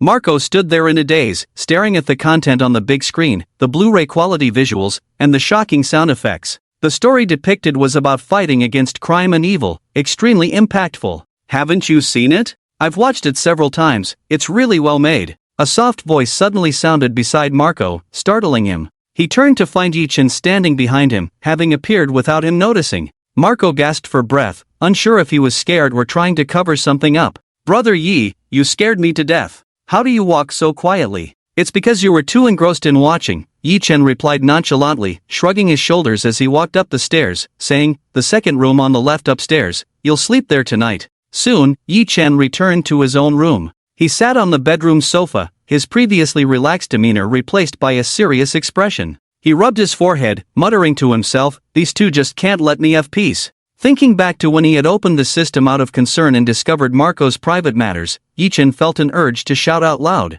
If he hadn't come up in time, he truly feared he wouldn't have been able to resist giving that kid Marco a couple of punches. He had uncovered the truth behind Marco's marriage. Wang Xian had been involved in crime for the past 2 years and was discovered by Marco a few months ago. She used her influence to demand marriage, tying Marco to her ship, even threatening his family. She even wanted Marco to participate in her actions. Yi-chan calmed himself down. This matter couldn't be rushed and needed careful planning, or he might end up getting himself involved. That night, neither of the two in the villa slept well. The next morning, Yi-chan knocked on Marco's door early. He saw Marco with dark circles under his eyes, looking as if he had been out stealing chickens in the middle of the night. Yi-chan didn't say much, letting him pack up quickly. After breakfast, he drove Marco to the airport. On the way, Marco was silent, and Yi-chan casually picked up a topic to chat about, but Marco responded with no enthusiasm. Yi-chan accompanied Marco to the boarding gate, and only then did Marco regain a bit of energy to speak. "Brother Yi, I'm leaving now. About my marriage, I've thought it over carefully. How about you? You're getting married, and I'll definitely be there. I can only be the best man." Yi-chan interjected firmly, not giving Marco a chance to finish. "You just focus on preparing for the wedding during this time. Some things you shouldn't do, so don't do them. Newlyweds shouldn't get involved in certain matters, it's dirty." Marco fell into deep thought upon hearing Yi-chan's words, and after a moment, he slowly replied, "I remember." Yi-chan gave him a deep look before leaving. Marco watched Yi-chan's steady figure as he walked away, and his originally dull eyes sparkled with a bit more life. Yi-chan walked heavily through the airport hall when suddenly a voice called out, "Brother Yi, Brother Yi." Following the sound, Yi-chan saw a girl in a pink bubble dress excitedly waving at him. Her long black hair was tied into 2 ponytails, her curved willow-like brows relaxed, and her big black eyes sparkled with joy as they looked at him. After a moment's thought, Yi-chan remembered who she was, and his heavy mood lightened considerably. The little girl shouted as she ran towards him in her round-toed leather shoes. She placed her hands on her knees, slightly out of breath, her body curving gracefully. "Brother Yi, why aren't you paying attention to me?" And Ran pouted, looking a bit miffed. "Where?" Yi-chan smiled at the reckless girl. "I thought you were some silly girl looking for her dad." "Hey, Brother Yi, you're so annoying." Upon hearing Yi-chan tease her, and Rant's lips curled up even higher. Her voice had a hint of a childish tone, but it wasn't as pronounced as that of a certain star from the island. Yi-chan couldn't help but chuckle. This girl was really amusing. "Alright, I won't tease you anymore. What are you doing here?" Yi-chan reined in his overly obvious smile. "I'm here to see off my friend. She's going abroad to study. We won't see each other for over a year." And Rant's tone carried a hint of regret and a touch of envy. "What's wrong? Do you want to study abroad too?" Yi-chan picked up on Rant's envy and asked playfully. And Rant's eyes instantly lit up, and she nodded vigorously, her ponytail swaying. "Yes. I've saved up my money and plan to study abroad whenever I get the chance. I've wanted to go to the U.S. since I was little, to see the outside world." The more Rand spoke, the brighter her eyes became, and Yi-chan was moved by her positive energy. With a mischievous thought, Yi-chan smiled and asked, "Little girl, do you know how much it costs to study in the U.S. for a year? How many houses would you have to sell to save enough?" And Ran, who had been excitedly sharing her dreams, was suddenly brought back to reality by Yi Chen's words. Her happy little face fell, and seeing her dejected expression, Yi Chen suddenly remembered a meme he had seen online of a little cat with a droopy face. With a slightly chubby face, puffed up in anger, and big eyes rolling at Yi Chen, she looked like an annoyed little kitten. Yi Chen couldn't help but laugh at his own imagination. And Ran noticed that Yi Chen was actually laughing and felt a bit annoyed. Even though I don't earn as much as you, brother Yi, I will work hard to save enough money. I calculated that the expenses for a year in the U.S. are about 800,000, and I plan to go for 2 years. It's just. Hearing that Ran was genuinely planning for her studies abroad, Yi Chen gradually stopped smiling and became serious, listening to her chatter. People with dreams and the determination to strive for them always shine brightly. Yi Chen looked at the little girl with a more solemn expression. Halfway through her talk, Ran realized that this setting might not be suitable for a conversation. Although it was morning, the airport hall was still bustling with people. She stopped her chatter, stuck out her pink tongue, and said, "Brother Yi, I'm sorry for rambling on about so much." Yi Chen smiled lightly at her. "It's fine, what you said was quite interesting. It's not unnecessary, go ahead and do it." And Ran felt the encouragement in Yi Chen's words and nodded vigorously, saying, "I will work hard, brother Yi.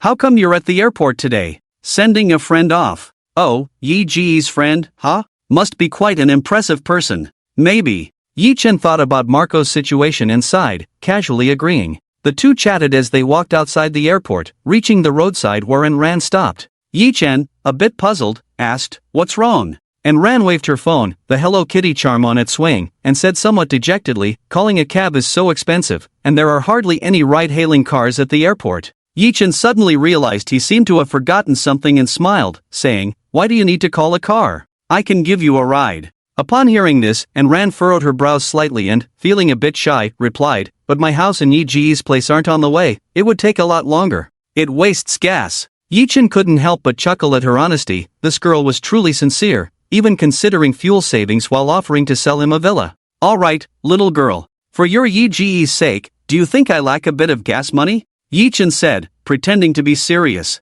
"Well, okay then, thank you, Yi Gu." Yi Chen smiled and waved his hand, leading Ran to the car, and they both got in. Once inside, Ran curiously looked around at the car's interior and asked, "Yi Gu, this car is different from regular ones. It's really nice. What brand is it?" "Bugatti." Yi Chen started the vehicle, answering Ran's question. "What brand is Bugatti?" "Our general manager drives a BMW, which costs over 500,000. "How much did you buy this car for, Yi Gu?" Ran blinked her big eyes at Yi Chen, puzzled. Yi Chen was momentarily stumped by her question. Perhaps this girl, like many ordinary people in China, thought that Mercedes and BMW were the best cars. After thinking for a moment, Yi Chen slowly replied, "It's a foreign brand, not that expensive." "Foreign brand? Let me check." Ran, curious, pulled out her phone and searched for Bugatti. "Yi Gu, what's the model of your car?" "X6. "Alright, Bugatti X6." Ran eagerly typed the car model into the search box. Moments later, her expression froze as she stared at her phone. 22 million. That was just the official price, and the website didn't provide a purchasing channel, only marking it as a member exclusive. "Yi Gu, is this what you call not that expensive?" Ran looked at Yi Chen with a strange expression. This car was already more expensive than that villa. How wealthy could Yi Chen be? Yi Chen thought about it. He had bought a wreck for just a few thousand before, so that amount of money was indeed not much for him. So he replied to Ran, "Yeah." Ran was completely speechless. Comparing people could be infuriating. Yi Chen's level was already beyond what she could strive for, but Ran was still quite open-minded. She didn't seek any money from Yi Chen, just based on his demeanor and character. Being friends with him was a good thing. Being rich is great. "Yi Gu, do you know Sister Zhao? She's settled in the U.S. now. She has a huge garden villa, really beautiful." Ran suddenly remembered something and shared it with Yi Chen. "Sister Zhao? Zhao Jingxian?" Yi Chen's mind immediately conjured the image of that beautiful woman with a hint of melancholy, who had shared drinks with him. The scene of them getting drunk that night left a deep impression on him. "Is that so? That's nice. Hey, Yi Gu, didn't you add Sister Zhao on WeChat? She posts on her moments." Yi Chen smiled lightly and shook his head. Ran noticed that Yi Chen didn't want to discuss this topic, so she dropped it. Yi Chen drove at high speed, and Ran seemed to be her lively self. The two chatted happily as they approached Ran's company. Yi Chen parked the car steadily at the Garfield Trading Center where Ran worked, and she smiled as she bid him farewell. At that moment, a loud voice from a middle-aged man came from in front of the trading center. "My daughter works here. Hurry up and hand her over to me." And Rand's face instantly turned pale. The sudden voice caused her expression to change dramatically. Yi-chen looked in the direction of the sound and saw a middle-aged couple confronting the staff at the entrance of the Garfield Trading Center. The couple was dressed very simply, with the man's pants even having a patch. At their feet lay a large snakeskin bag, covered in dust and dirt. Beside them was a noticeably well-dressed teenager squatting next to the luggage, playing on his phone. The couple was furious, cursing as they tried to rush into the company. "I don't give a damn. It's working hours. If she's not at the company, where else could she be?" The middle-aged woman pointed her finger at a staff member, cursing loudly. "We've already found out, that dead girl is hiding here. Are you trying to stop us from taking her away? I tell you, it's impossible. Let me in to search." The man's temper was evidently even worse, and he directly tried to push his way in, but his voice was oddly shrill. The staff here were infuriated, and Ran looked like such an honest girl. How could she have such unreasonable parents? Yi-chen glanced over slightly and suddenly felt something unusual behind him. Turning around, he saw in Ran's face devoid of color, her eyes filled with fear. She gently tugged at Yi-chen's sleeve, her voice pleading as she said, "Brother Yi, can you take me away from here first?" Yi-chen furrowed his brow. It's hard for a good official to settle family matters, and it seemed inappropriate for him to intervene. After a moment's hesitation, Yi-chen slowly spoke, "Don't be afraid, little girl. I can help if there's something going on." And Ran seemed like she just wanted to leave. "Brother Yi, I'll tell you about this another day. Please take me away from here. I'm begging you." Yi-chen, feeling helpless, didn't ask any further. He took and ran back to her home. Watching Ran leave his car with an anxious expression, he hurried back to his own home. Yi-chen's heart felt a bit heavy. A few days later, on a clear morning, Yi-chen got up early. After a simple wash, he took the luggage he had packed earlier. Today was August 28th, just 2 days before Chi Ying's invitation. Ever since he had passed a message to Chi Ying through the manager at the Hai Tian restaurant, Yi-chen had begun preparing for today's journey. His luggage contained a few pieces of clothing, documents, and a few small items he had found earlier, a small jade ornament and a tourmaline snuff bottle. He had originally planned to buy a gift for the old Master Chi's birthday banquet, but after several visits to the antique market, he had found nothing. Yi-chen felt helpless. A skilled cook can't make a meal without rice, and although he had the ability to appraise treasures, he couldn't find many genuine items here. "I hope Kyoto won't disappoint me," Yi-chen thought to himself. Checking the time, he realized it was still too early to head to the airport, so he sat down on the sofa in the living room and turned on the TV. The morning news was playing, and Yi-chen treated it as background noise while fiddling with his phone. At that moment, a call notification occupied his phone screen. Ran. Why was this girl calling him? Remembering what had happened a few days ago, Yi-chen frowned slightly and answered the call. "Hello, Shaowen. What's up so early? Brother Yi, I." And Ran's tone carried a hint of urgency, but halfway through, she found it hard to continue. "If you have something to say, just say it. There's nothing to be embarrassed about. Did something happen?" Yi-chen asked gently, though his expression was not relaxed. This. Brother Yi, could you lend me 2,000 yuan first? I will pay you back as soon as possible, I promise. And Ran finally spoke up, her words laced with hesitation and stammering. "Borrow money? Did something happen to you?" Yi-chen instinctively sensed something was off. The last time he chatted with Ran, her salary and living situation didn't require her to borrow money. If it weren't for her plans to save up for studying abroad, she could live quite comfortably. How could she suddenly need to borrow money? "No, Brother Yi. It's just an urgent need, and I can't go to the bank right now. If it's inconvenient for you, I won't trouble you." And Ran didn't insist and offered a relatively plausible reason. "It's fine, I was just asking. I'll transfer it to you shortly. Thank you, Brother Yi. I'll pay you back in a few days." After hanging up, Yi-chen opened WeChat and directly transferred 2,000 yuan to Ran. Soon, Ran received it. Yi-chen still felt a bit uneasy and texted her. "Are you okay?" And Ran quickly replied. "I'm fine, thank you, Brother Yi." She included a cute cat fist emoji. Yi-chen looked at the playful emoji, slightly furrowing his brows, hoping that everything was truly fine. Before he could put down his phone, another call came in. It was Chi Ying. Yi-chen smiled helplessly. It seemed this female CEO had quite an interest in him. Of course, he was self-aware enough to know that her interest stemmed from the benefits his abilities could bring her. If it weren't for the old man of the Chi family liking these antique items and needing him to hold the fort, someone in her position wouldn't spare him a second glance. "Hello." Yi-chen answered the phone. "Mr. Yi, it's me, Chi Ying." The The voice on the other end was still cold, but with a hint of unintentional flattery. "I know, Miss Chi. What can I do for you? I heard from Mr. Yi a few days ago. I was wondering when you would be setting off so I can arrange for your reception." Shi Ying's tone carried a faint smile as she inquired. "Well, you're in luck. I'm just about to set off." Yi Chen didn't expect Shi Ying to be so good at timing. "Oh, that's really a coincidence." Shi Ying's tone became a bit excited, as if she suddenly thought of something. "Mr.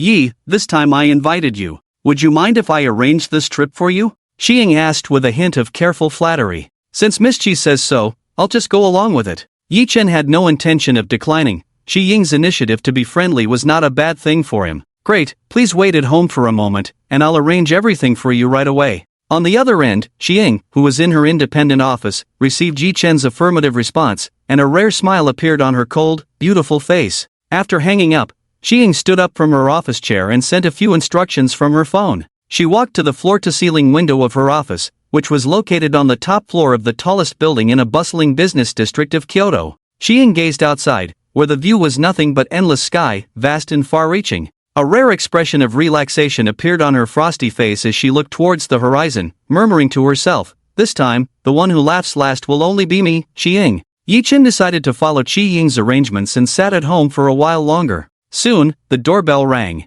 He opened the door, revealing a man at least 1.9 meters tall, with a resolute face and extraordinary looks, dressed in a well-fitted suit and wearing white gloves, standing respectfully at the entrance. "Who are you?" Yi Chen had already formed a guess in his mind. "Hello, Mr. Yi. You can call me a Chang. The boss sent me to take care of your itinerary." A Chang appeared quite imposing, yet his words were very polite towards Yi Chen. Yi Chen looked at the burly man before him and couldn't help but silently complain about Shi Ying's choice in sending someone like this to pick him up. "Alright, please wait a moment." Yi Chen turned and walked back into the room, where the sound of the television was still playing. Today, fishermen near Yanxie Street in the Yangtze River Basin have recovered a package of minced meat. Police identification confirms it is human tissue. We urge the public to provide any information. Yi Chen grabbed his luggage, turned off the television, and left the house. Stepping outside, he noticed a long Lincoln limousine quietly parked by the roadside in front of his door. The man named Chang leaned slightly forward, standing by the car door. Upon seeing Yi Chen come out with his luggage, Chang quickly approached and took the luggage from Yi Chen's hands. "Mr. Yi, please." Chang opened the back seat of the limousine, slightly bent his body, and gestured for Yi Chen to take a seat. Yi Chen observed the interior of the limousine, which was clean and tidy, brightly lit, and filled with a fragrant aroma. There were 4 beige leather seats facing each other, with a coffee table in the middle, on which sat a purple clay teapot exuding a rich fragrance, along with matching tea sets and several exquisite pastries. Nodding in satisfaction, he settled into the limousine. "Mr. Yi, we will first head to Shuda Western Airport, which will take about an hour. If you need anything, just press the call button." Chang showed Yi Chen the location of the call button and introduced some features of the limousine. For instance, it could project movies, the seats had massage functions, and they could transform into beds for resting. "Not bad. You can go ahead." After Chang's introduction, Yi Chen was quite pleased. This vehicle was practically a small entertainment venue, perfect for traveling. He could even consider buying one after returning. With a curious mind, Yi Chen opened the system to check the limousine. Lincoln Extended 9M Custom Luxury Vehicle, value, 80 million, damage level, 1%, minimal damage, no repair value, details. This vehicle is specially customized, with strong anti-explosion and bulletproof features, top-notch safety performance. TSK TSK TSK. Yi Chen exclaimed, realizing that he didn't even have enough money to buy half a car. Just how wealthy was the Chi family? He considered himself a small wealthy individual now, but compared to the Chi family, he felt like a nouveau riche of no significance. This trip to Kyoto would require even more caution. Yi Chen didn't dwell on this issue for long. After all, the accumulation of several generations couldn't be surpassed by his small stroke of luck. Sipping the already brewed fragrant tea and enjoying the delicate pastries, he remarked, "Not bad." Yi Chen, known for his discerning taste, couldn't help but praise the quality of these snacks. He then activated the massage function of the seat and the projection, slowly enjoying himself in the car. Chang drove smoothly and steadily, and with the limousine's superior performance, Yi Chen felt not a single bump on the road. "Mr. Yi, we have arrived." Chang opened the back door, seeing Yi Chen enjoying the massage chair, looking at his phone, with signs that the tea and pastries on the coffee table had been touched. He couldn't help but feel pleased. It seemed that Mr. Yi was not averse to his hospitality, making it easier for him to fulfill the task assigned by the boss. It's just that I couldn't see what was so special about this Mr. Yi that the boss personally issued the order for me to escort him. Oh, are we here already? Yi Chen turned off the massage function, put away his phone, and stepped out of the car. He found himself in a small airport, but the planes nearby were relatively small, not the types commonly used by the major national airlines. Here? Yi Chen looked around. He had been to the western airport of Shudu a few times, but he was not familiar with this place. Mr. Yi, this is a private airport designated for private planes, a Chang explained to Yi Chen. Private airports, as the name suggests, are open for private aircraft and are not accessible to the public. Yi Chen nodded in understanding. It was not surprising that the Chi family had such strength. Mr. Yi, please follow me. A Chang said no more and led Yi Chen to a boarding area for a small plane. Next to the boarding ladder of the plane, two men dressed similarly to a Chang stood on either side. A Chang stepped forward and asked seriously, "Is everything ready?" The two men nodded repeatedly, showing great respect to a Chang. After hearing his subordinate's report, a Chang said to Yi Chen, "Mr. Yi, I'll go up and check things out, please wait a moment." Yi Chen nodded. A Chang received Yi Chen's affirmative response and boarded the plane alone to conduct his inspection. 10 minutes later, a Chang came down and invited Yi Chen to board. "Brother A Chang, I didn't expect you to be so meticulous," Yi Chen remarked as he walked with a Chang to the airport, noticing that this man was thoughtful and detailed in both his observations and actions. Initially, he had some light-hearted teasing about Chiang sending someone, but now he was completely satisfied. "Mr. Yi is a distinguished guest of our boss, I must ensure everything is in order, or I wouldn't be able to bear the responsibility," a Chang said with a slightly naive smile. Yi Chen followed him into the private plane. The environment here was even more spacious than the RV they had just been in. The interior decor was completely different from the commercial airline planes Yi Chen was used to. The space inside had been transformed into a fully equipped room. Sofas, a daybed, a coffee table, a dining table, and a movie screen were arranged in an orderly manner. If Yi Chen hadn't known he was on a plane, he would have suspected he was visiting the living room of a wealthy family. A Chang briefly introduced the facilities before entering the cockpit. Yi Chen sat in the soft chair on the plane, looking out at the floating clouds. The once magnificent buildings now appeared as tiny as insects. This confirmed a truth: to see far, one must climb high. Without being at a certain height, one can never know how vast the world is and how small one is. Taking a deep breath, Yi Chen gazed at the endless clouds, silently mouthing, "Kyoto, I'm coming." "Mr. Yi, you'll be staying here for the next couple of days." After disembarking, a Chang took Yi Chen to a 5-star hotel, the Shihua Hotel. Yi Chen looked at the suite prepared for him. The spacious room, exquisite decor, bedroom, living room, and bathroom were all complete. The large floor-to-ceiling windows offered a panoramic view of Kyoto's bustling scenery. After following a Chang around to familiarize himself with the room's facilities, Yi Chen nodded in satisfaction. A Chang took out a room card and a car key, handing them to Yi Chen, saying, "I'll be staying next door for the next couple of days. If you need anything, feel free to find me. This car key is for the vehicle we just drove. If you need to go out for a spin, you can do so, and of course, I can accompany you as well." "Alright, thank you for your hard work, Brother A Chang." Yi Chen expressed his gratitude politely to a Chang. Throughout this journey, whether it was Qi Ying's instructions or not, a Chang had been particularly attentive to himself. Moreover, recalling the time he had curiously looked up this person's information. Xiao Chang, age, 28, height, 195 centimeters, weight, 80 kilograms, evaluation, former elite soldier of a special operations unit, currently the captain of the Qi family's Shuda security team, exceptionally strong, smooth-talking, and loyal. Secret matters, family massacre, view in detail? Battlefield scars, view in detail? If this person could be a friend, he could become a significant asset. With his meager skills, he could handle ordinary people, but against someone like this, he would only end up being crushed to pieces. Hearing the change in how Yi Chen addressed him, a Chang squinted slightly, then waved his hand with a silly smile and said, "Mr. Yi, you are a distinguished guest of the boss. I'm just working for the boss, how can I afford to be called brother by you?" Yi Chen raised his hand slightly, a natural smile appearing on his face as he teased, "We're all young people here. You calling me Mr. Yi feels a bit awkward. Since you're older than me, why not change the way you address me?" A Chang looked at Yi Chen, sensing that he was sincere, and since he was a distinguished guest of the boss, as long as he didn't overstep, it would be more beneficial to befriend him. After pondering for a moment, he said, "Since you put it that way, I'll call you Brother Yi." Yi Chen detected the respect in his tone and knew that this matter would take time. Yi Chen slapped his forehead, feeling a bit regretful as he said, "Brother, look at my memory, I forgot to introduce myself. My surname is Yi, and my given name is June."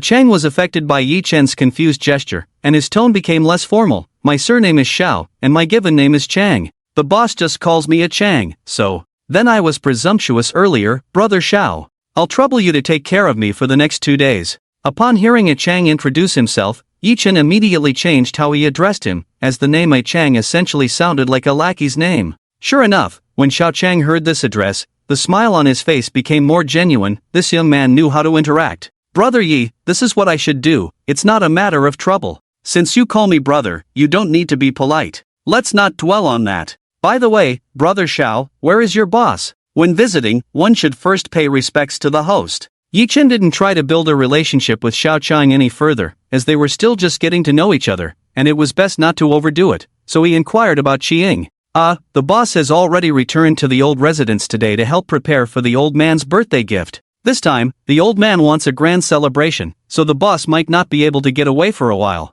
Xiao Chang said halfway, glancing at Yi Chen's expression, noticing it was calm and revealing no emotions, so he continued, "For the next couple of days, please arrange things as you see fit, and I'll take you to the Qi family's old residence when the time comes." "That works, I'll treat these 2 days as a vacation. Brother Xiao, please convey my thanks to your boss. Brother Yi is too polite, it's getting late, so you should rest early." After finishing their conversation, Xiao Chang left. Yi Chen lay in the bathtub, the fragrant essential oils and hot water relieving his fatigue. Qiying, Qi family, Xiao Chang. With these thoughts, Yi Chen comfortably closed his eyes, slightly opening them again to squint at the bright light of the bathroom lamp, which was just a blinding white. These people were like the light before him, making it hard to see clearly. His intuition told him that this matter might not be as simple as Qiying had said. No longer engaging in such pointless actions, Yi Chen closed his eyes again and began to enjoy his bath. Take it one step at a time. Early the next morning, Yi Chen also got up early. After pressing the room service bell,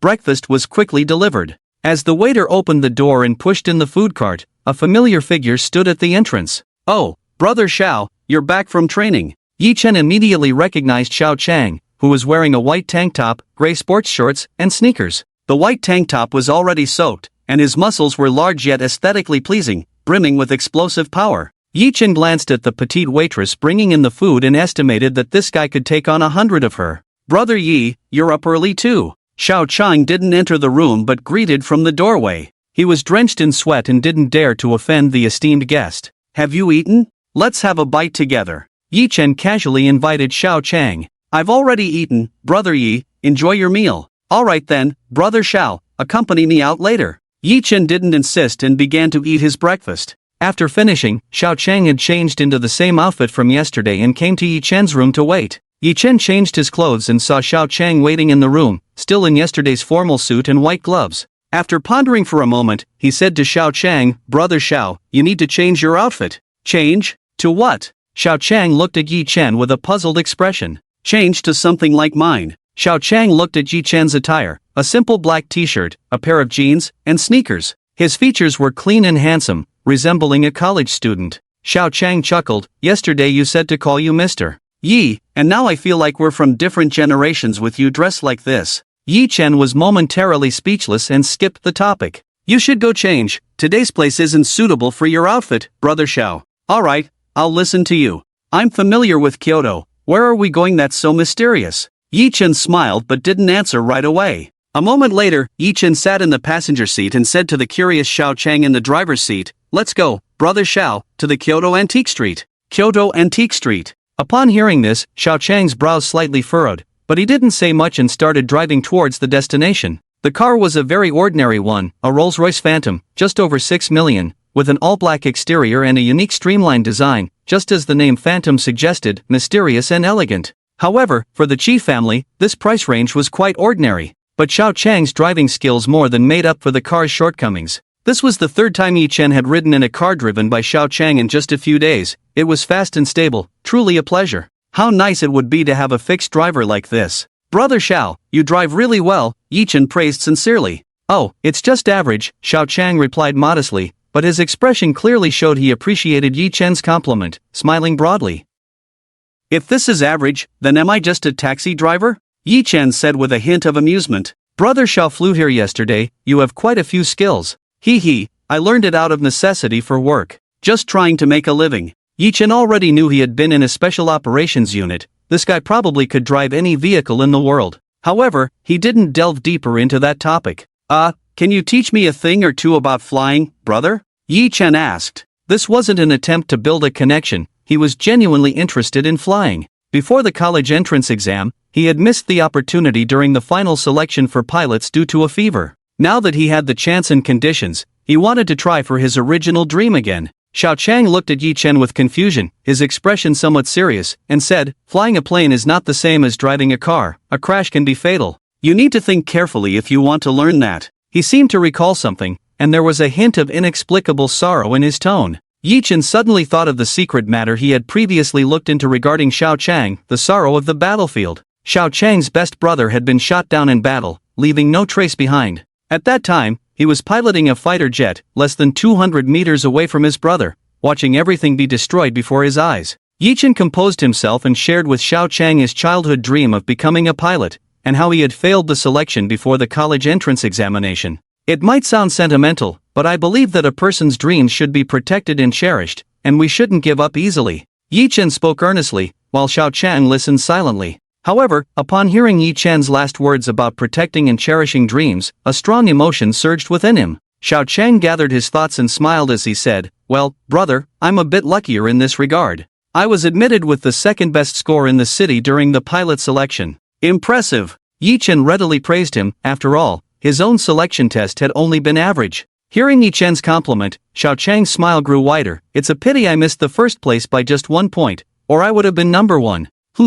Sounds like you know that first place. Xiao Chang pondered for a long time. Yes, I do. Upon hearing this, Yi-Chen had already made a guess in his heart and did not ask further. The two fell into silence, and after a long while, Xiao Chang slowly spoke. Brother Yi, I am currently working at the Shudachijia Security Company. Our company offers professional flight training, and I have a coaching qualification. Yi-Chen's face lit up with joy upon hearing this. Brother Xiao, are you willing to teach me? Xiao Chang nodded slowly, a hint of a smile on his face as he said, in business, there's no reason to refuse a customer. It's our honor for Brother Yi to come train with us. Though his words were polite, Yi-Chen could sense from Xiao Chang's tone that he intended to personally teach him, and this person's skill level was certainly not something an ordinary flight instructor could compare to. Then thank you in advance, Brother Xiao. Once you learn, it can be considered as fulfilling your dream, Xiao Chang replied with a chuckle, but as he looked at the smile on Yi-Chen's face, he fell into a brief daze. Yi-Chen still had dreams. What about him? Perhaps the moment he submitted his retirement application, his own dreams ceased to exist. Forget it, it's rare to find a young person who is pleasing to the eye. As a top-level pilot in the entire army, he would make an exception to teach him. With Xiao Chang's affirmative answer, Yi-Chen's conversation with him became much more casual. The awkward atmosphere had transformed, and the two were now enjoying a lively chat. Brother Yi, what are you going to do at the antique market in Kyoto? That place is not just a simple pond. Xiao Chang chatted happily with Yi-Chen, inadvertently changing how he addressed him. The doubts he had earlier also slipped out. Oh, brother, don't you know why your boss invited me? Yi-Chen squinted his eyes slightly, looking at Xiao Chang with a hint of a smile. Well, the boss didn't tell me. I was just being nosy, Xiao Chang admitted, showing no intention of prying further. No worries, it's not anything shameful. Once we get there, you'll know. Yi-Chen waved his hand casually, not caring. He didn't feel the need to hide his appraisal skills. In front of capable people, one must show their true abilities to be respected. Trying to play the fool could easily lead to becoming one. By inviting Xiao Chang along today, Yi-Chen also intended to showcase his own skills. However, now, for him to call himself a master of appraisal, it would make him seem like a fraud. Well then, I'll wait and see your true skills, little brother. Xiao Chang became interested in Yi-Chen's words. One must truly show their abilities to be considered Xiao Chang's brother. If he were just a flowery talker with no substance. Before long, Xiao Chang's car arrived at the Kyoto Antique Market, where parking spaces were nearly full. Yi-Chen got out and looked around. The cars parked here were mostly luxury vehicles and supercars. He even saw a few top-tier Bugattis, which he had only seen in pictures before, now right in front of him. The prices of these supercars started in the millions, each model uniquely customized with only one in the world. There were also some low-key, inconspicuous vehicles. If Yi-Chen hadn't been curious and checked their prices with the system, he would never have guessed that these cars, which looked like they belonged to office workers, had been specially modified and were even more expensive than those supercars. In contrast, The Rolls-Royce they arrived in seemed so plain and unassuming. No wonder it was the capital of Huaxia, a place where talents were hidden. However, the number of vehicles far exceeded Yi Chen's expectations. Seeing the puzzled look on Yi Chen's face, Xiao Chang laughed heartily. "Are you wondering why there are so many cars here, little brother?" Yi Chen nodded slightly, looking at Xiao Chang with a questioning gaze. "This is related to the reason the boss invited you to Beijing. Is it Old Master Qi's birthday?" Yi Chen quickly grasped the crux of the matter. Xiao Chang nodded, speaking with a hint of respect. "The old master's birthday has stirred the hearts of many. The Kyoto antique market has been bustling like this since a year ago. But with so many people, the quality of items inevitably varies. Back then, I brought along a so-called appraisal master and ended up buying the wrong thing here." The boss was furious. "Everyone has their moments of oversight. You don't need to take it to heart, brother." Yi Chen gently reassured Xiao Chang. "Alas, what do I know, being such a rough guy? I was fooled by that master. If I see any master again, I'll definitely show him a thing or two." The more Xiao Chang spoke, the angrier he became. Yi Chen smiled helplessly beside him, unsure of how to respond. At that moment, a harsh male voice rang out. "Oh, isn't this the dog raised by that bastard? What a stroke of bad luck to run into you here." Upon hearing this voice, Xiao Chang, who had just been complaining to Yi Chen, instantly erupted with a palpable killing intent. The sudden change in Xiao Chang startled Yi Chen. This aura was not something an ordinary person could possess. It was the kind of presence that could only come from someone who had truly killed, someone who had licked blood from the edge of a blade. At that moment, Xiao Chang resembled a furious beast ready to pounce. Who was it? Yi Chen looked towards the source of the voice, spotting a young man who looked quite good-looking, but with a somewhat androgynous appearance, slender brows, peach blossom eyes, and a gaze towards Xiao Chang filled with mockery and disdain, sharp and biting. Next to him were two others, a burly man in a suit wearing sunglasses, strong and imposing, who was closely watching Yi Chen and Xiao Chang, exuding a powerful aura, standing to the right of the young man.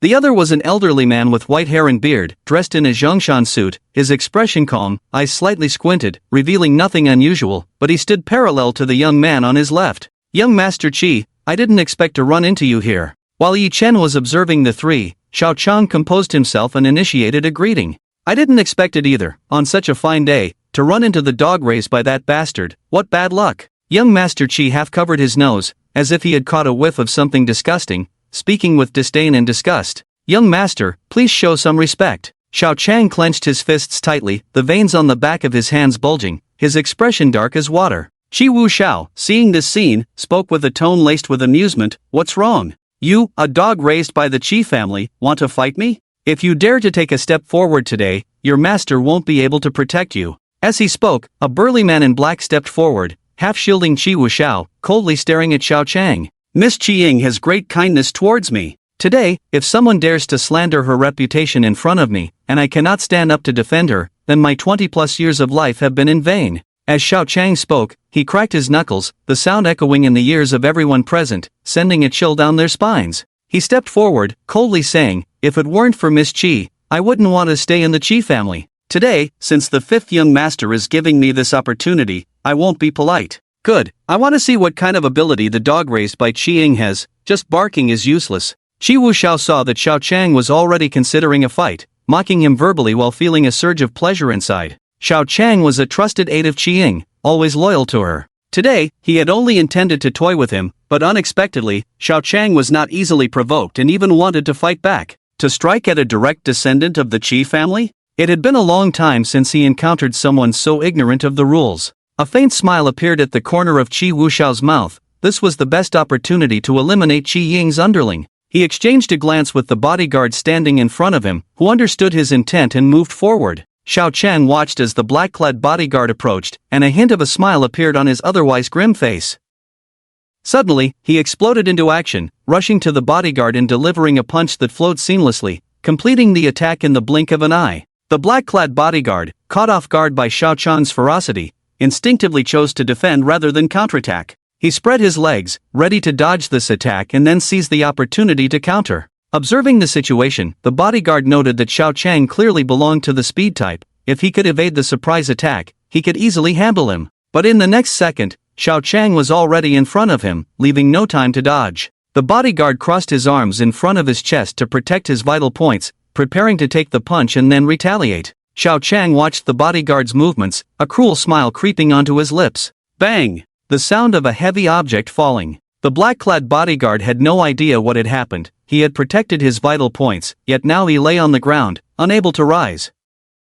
This was his last conscious thought, and as he realized this, he could no longer resist the commands from his body and fainted. Useless, get up. Useless. Seeing his bodyguard fall to the ground with a single blow, Shi Wuxiao was already panicking. He had only heard that Xiao Chang could fight, but his bodyguard was also an elite. Even if he couldn't win, he should have been more than capable of self-defense. However, he never expected that Xiao Chang would completely overpower his elite. Qi Ying had truly raised a good dog. Shi Wuxiao thought of Qi Ying's rapid development over the past few years, gritting his teeth and increasing the force of his kick against the fallen bodyguard. Fifth young master Qi, will you apologize? Or do you want to spar with me? Xiao Chang, having knocked down the black-clad bodyguard, still wore a calm expression. Defeating such an insignificant opponent required no effort at all. Apologize? Sure, I apologize for calling you a dog. You are indeed extraordinary. Shi Wuxiao's face showed no signs of panic, his expression relaxed, affirming Xiao Chang's abilities. However, that bastard Qi Ying, that's the truth. I dare to call her that in front of her. What, do you want to interfere in our Qi family's affairs? Shi Wuxiao's words caused Xiao Chang's expression to darken once more. His fists clenched again, but this time he hesitated, his eyes filled with struggle as he delayed his strike. Shi Wuxiao looked at Xiao Chang's demeanor and wore a faint smile. I say, Xiao Chang, following a bastard will lead you nowhere. Why not consider joining me? What that bastard can give you, I can give you too. What she can't give, I can also provide. You are not allowed to speak of Miss Qi Ying. Apologize. Xiao Chang's suppressed voice was filled with immense anger. Apologize? That bastard is worthy of it? Shi Wuxiao said with a calm expression, mocking him again. You're asking for death. Xiao Chang exploded, intending to rush forward. But at that moment, a hand grabbed his arm. Xiao Chang's heart stirred, and he suppressed the urge to retaliate, turning to look. It was Yi Chun who had caught his arm. Let go of me, brother Yi. Xiao Chang's voice was icy, but Yi Chun was clearly displeased with his intervention. Brother Xiao, please calm down. Can you leave this to me? Yi Chun replied lightly, but his expression was not calm. He looked at Shi Wuxiao and the old man beside him with a serious face. To be precise, it was the old man standing next to Shi Wuxiao. Lu Feng, age 62, height 172 centimeters, weight 61 kilograms, evaluation, top treasure appraisal master, underworld businessman. Note, this person is extremely dangerous. Secret matters, the pain of losing a child, see details, black eats black, see details. This was the information Yi Chen saw about the old man. In the moment Xiao Chang was about to rush out, he felt a tremendous danger emanating from Lu Feng. In an instant, he reached out and grabbed Xiao Chang. After Xiao Chang stopped, Lu Feng, who had slightly opened his eyes, squinted again, appearing calm and unbothered. Shi Wuxiao also showed a look of disappointment upon seeing Xiao Chang being held back. Leave it to you? Xiao Chang looked at Yi Chen with a bewildered expression. Leave it to me. Brother, you shouldn't get involved in this. Xiao Chang retracted his stance and said to Yi Chen with some seriousness. He insulted my boss in front of me. I can take action, but I can't drag you into this, otherwise, my boss will skin me alive. As he spoke, Xiao Chang's brows furrowed slightly. He had realized that his actions today were reckless. However, if he didn't act today, it would be Qi Ying's people who would suffer, and in 2 days, it would be the old man's birthday. If this matter got out, no one would say Qi Wuxiao was the one causing trouble. They would say Qi Ying's subordinates couldn't control the situation, and Qi Ying would be embarrassed along with them. Xiao Chang understood the consequences of taking action against the Qi family, but he had no choice but to brace himself, because he had no better way to resolve this matter. No worries, since I promised Qi Ying to come as a guest, there's no reason for the host to be bullied while the guest stands by. Yi Chen took a slight step forward, blocking Xiao Chang behind him to prevent him from acting again. That old man, Lu Feng, was not simple. Brother Yi, you. Xiao Chang hesitated, but at that moment, Shi Wuxiao spoke up. Where did this little shrimp that Qi Xin found come from, daring to be so arrogant in front of me? He coldly glanced at Yi Chen, not even looking him in the eye, and said arrogantly, little brat, don't offend those you shouldn't, you won't even know how you died. The old man, Lu Feng, half squinted his eyes, radiating a sharp light as he scrutinized Yi Chen. He nodded slightly and spoke for the first time in a hoarse voice, saying blandly, young man, don't misjudge yourself. Facing the mockery and warnings from the two, Yi Chen scoffed and ignored them. Instead, he fixed his gaze on Shi Wuxiao. A string of data panels suddenly appeared in front of Yi Chen. Shi Ming age, 29 height, 176 cm weight, 65 kg evaluation, the fifth son of the Qi family, outwardly sharp-tongued and bitter, blindly arrogant. In reality, he is quite scheming and extremely insidious, willing to do anything to achieve his goals. Secret affairs, infatuated with stepmother, see details, embezzlement, see details, manipulating young girls, see details. Seeing this string of data, Yi Chen's heart sank slightly. Qi Ming's earlier provocation was definitely not just his arrogance or disregard for others. If Xiao Chang had truly acted just now, he might have fallen into Qi Ming's scheme. Looking at this person's secret affairs, Yi Chen couldn't help but slightly widen his mouth. He cast a somewhat strange and disdainful glance at Qi Ming. Young Master Qi Ming looked at Yi Chen with a puzzled expression, wondering what was going on. He had guessed that the other party might be furious or indifferent, but this gaze filled with curiosity and a hint of disdain left him confused about the other's intentions. Your circle is really chaotic. Yi Chen silently sighed in his heart, retracting his gaze. As a proper citizen raised under the red flag, he had no idea that these aristocrats could play so wildly. Changing to a calm expression to mask his previous demeanor, Yi Chen slowly spoke to Qi Ming. Young Master Qi, let's just leave this matter as it is. Put. Qi Ming, who had been left in a fog by Yi Chen's earlier words, suddenly burst into laughter upon hearing this. Leave it? Qi Ying's capable subordinate injured my subordinate and even tried to attack me. Old Lu was watching from the side. Old Lu can speak in front of my grandfather.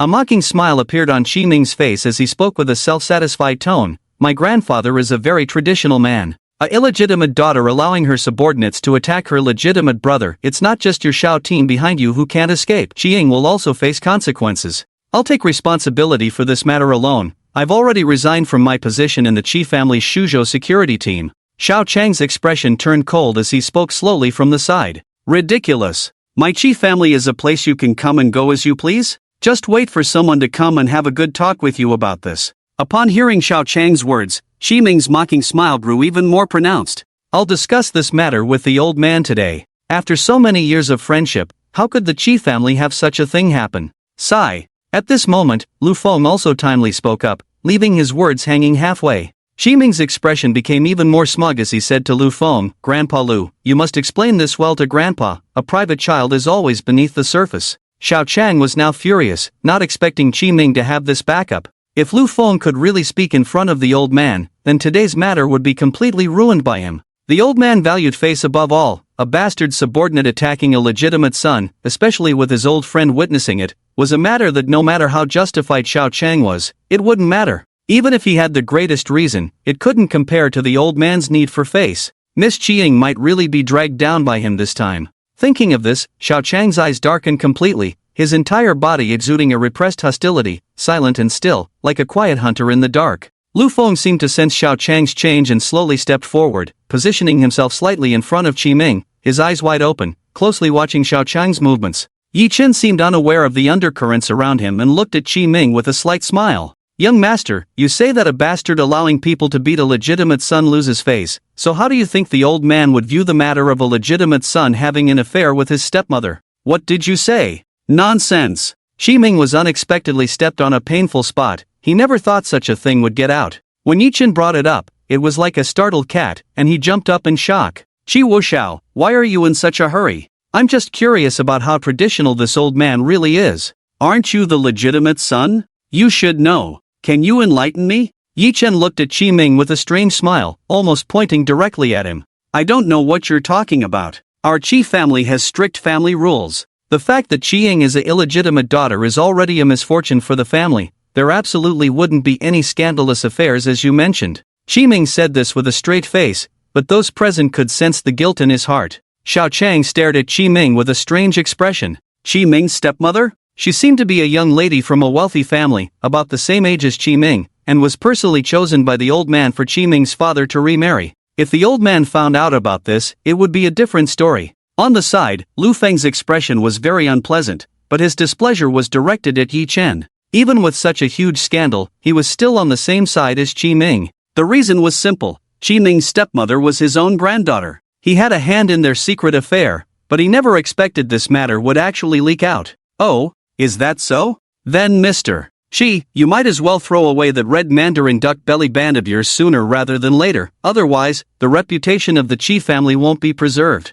Yi Chen's gaze shifted to Qi Ming's abdomen, his expression hard to describe. Upon hearing this, Qi Ming instinctively covered his abdomen. Realizing something was off, his voice trembled slightly. How do you know? Seeing Qi Ming's reaction, Xiao Chang's cold face also showed a strange smile. Old man Lu Feng's face turned even darker as he shot a fierce glare at Qi Ming. For a moment, Qi Ming felt like a quail, not daring to speak further. At this moment, several black cars stopped outside the parking lot. A group of men in black rushed into the chaotic parking lot. They quickly gathered behind Qi Ming. Wu Xiao, I received your call and rushed over immediately. I want to see who dares to mess with our Qi family in Kyoto. The speaker was of similar stature to Xiao Chang, with a very imposing appearance, exuding a strong aura of menace. While speaking to Qi Ming, his snake-like eyes were already fixed on Yi Chen and Xiao Chang. After glancing at Xiao Chang, a sneer appeared on his face. I was wondering who it was. Isn't this Xiao Laodi? What's wrong? Did that girl Qi Ying go crazy and make you take action against Wu Xiao?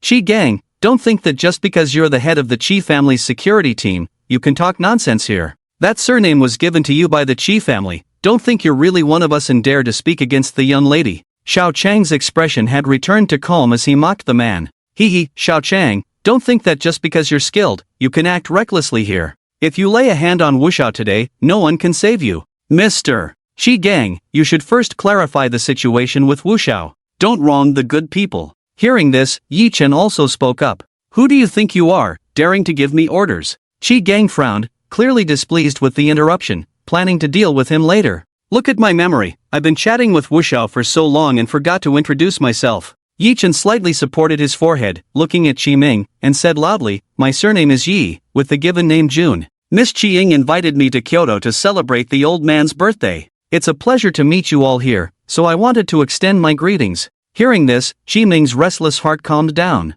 Qi Ying invited him? Although Qi Ying was an illegitimate child who couldn't hold a candle to the prominent, those who caught her eye were all capable individuals. With this in mind, Qi Ming's gaze towards Yi Chen changed. The people around them, all related to the Qi family, looked at Yi Chen with the same expression as Qi Ming. After a moment of contemplation, the elder Lu Feng spoke for the second time. It seems my eyes are failing me. I didn't recognize Mr. Yi. Today's incident is all a misunderstanding. Let's just let it go. Upon hearing the elder's words, Qi Gang frowned deeply. Who was this old man, acting as if he were the boss here? Unfortunately, no one was there to explain the relationships involved. Lu Feng was the father-in-law of the old master Qi, a fact known only to a select few in the Qi family. Qi Gang wasn't foolish enough to scold Lu Feng. Instead, he cautiously watched Qi Ming. Unfortunately, Qi Gang's gaze was not directed at the position of authority, as it was a rule for servants not to make eye contact with their masters. He lowered his gaze slightly, waiting for Qi Ming's orders. Qi Ming had just been embarrassed by Yi Chen, having had his stepmother's apron put on him, and now being looked at by Qi Gang made him feel even more uneasy. A slap landed on Qi Gang's forehead, causing him to stagger back a few steps. Did you not hear what Grandpa Lu said? It's all a misunderstanding. What are you still standing there for? Hurry up and get lost. Qi Ming, embarrassed and angry, began to reprimand Qi Gang. All right, fifth young master. We'll leave right away. Qi Gang covered his forehead, repeatedly agreeing. Wait, take this thing with you. Qi Ming kicked the bodyguard who had been knocked down by Xiao Chang and was still dazed. In no time, the black-clad figures who had come in a hurry were gone without a trace. Only Yi Chen and the other three remained at the scene. After a moment of silence, Lu Feng spoke first. As for today's matter, we did not see you make a move against the fifth young master, so let's not bring it up again, shall we? Agreed. Yi Chen nodded slightly. Good. Mr. Yi is straightforward. It's a deal then. Lu Feng clapped his hands and chuckled. After reaching a consensus, Yi Chen and Lu Feng exchanged a few casual pleasantries, while Qi Ming and Xiao Chang remained silent nearby. Then we'll take our leave first. We came here on a mission today. Oh, to this antique street? Does Mr. Yi also have an interest in this? Lu Feng was slightly surprised. It was rare to see someone so young with such interests. Interest is a bit much to say. I just came in a hurry. I heard the old master likes antiques, so I came here to see if I could find something suitable as a birthday gift for him. Ha, brother Yi, do you think our Qi family is a place for collecting junk? You might as well keep looking for yourself. Hearing this, Qi Ming, who had been silent, couldn't help but laugh. Just now, Yi Chen had some information that forced him to comply, but if he truly had the same capabilities as the Qi family, why would he resort to such means to threaten himself? From this perspective, the antiques this person could afford were surely of little value. Moreover, buying genuine antiques wasn't just about having money. Both vision and financial power were extremely important. Yi Chen chuckled and ignored Qi Ming's mockery. We've already spent quite a bit of time here. Perhaps we'll meet again by chance. This time, Yi Chen did not linger and left with Xiao Chang. "Ah, Grandpa Lu, do you think this guy is just a bumpkin, daring to stroll through the antique market at such a young age?" Xi Ming, not receiving a response to his mockery of Yi Chen, turned to Lu Feng to ridicule him instead. Who would have thought that this usually unassuming elder would look at him, snort coldly, and say with a sarcastic smile, "Humph, you should first clean your own backside." Xi Ming was instantly left speechless, his face turning beet red. "Shall we head back to deal with this matter today?" After a moment of silence, Xi Ming hesitantly asked. "Go back? The old man's birthday banquet is just 2 days away, and look at the antiques you found. If it weren't for my Wan taking a liking to you, what would you be worth?" Xi Ming was momentarily at a loss for words. The antique he had found was an extremely large luminous pearl, worth over 100 million, and he had thought it would shine at the birthday banquet.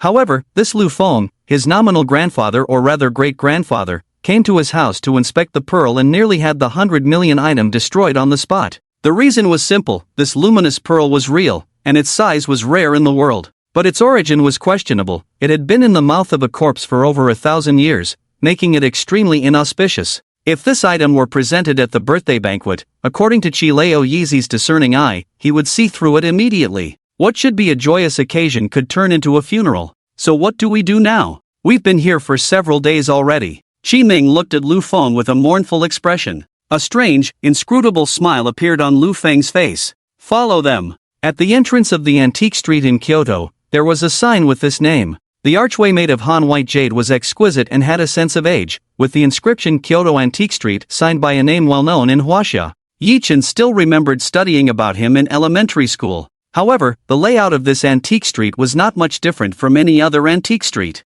It was just a bit wider, and the surrounding shops were more lavishly decorated. Yi Chen arrived on this street, not particularly concerned about the environment, but rather whether there were any genuine items here. He hoped it wouldn't be just for show, making his trip in vain. Yi Chen muttered to himself. Beside him, Xiao Chang was also excited. But what made him happy was something else. "Little brother, about Qi Ming's matter. Is it true?" Xiao Chang asked with a strange expression. Yi Chen nodded slightly. "Great, I've finally caught him in something. That dog has always been at odds with the boss." Upon receiving Yi Chen's answer, Xiao Chang wanted to rush back to gather evidence against Qi Ming. "Brother Xiao, no." Yi Chen shook his head slightly, stopping Xiao Chang's thoughts. "Why?" Xiao Chang's smile froze a bit. "First, I have no evidence. You won't find any if you go now." Yi Chen explained the stakes. After hearing the first point, Xiao Chang nodded slightly. If even Yi Chen couldn't produce evidence, going to investigate would only waste time like a headless fly. Second, using this matter to strike at Qi Ming,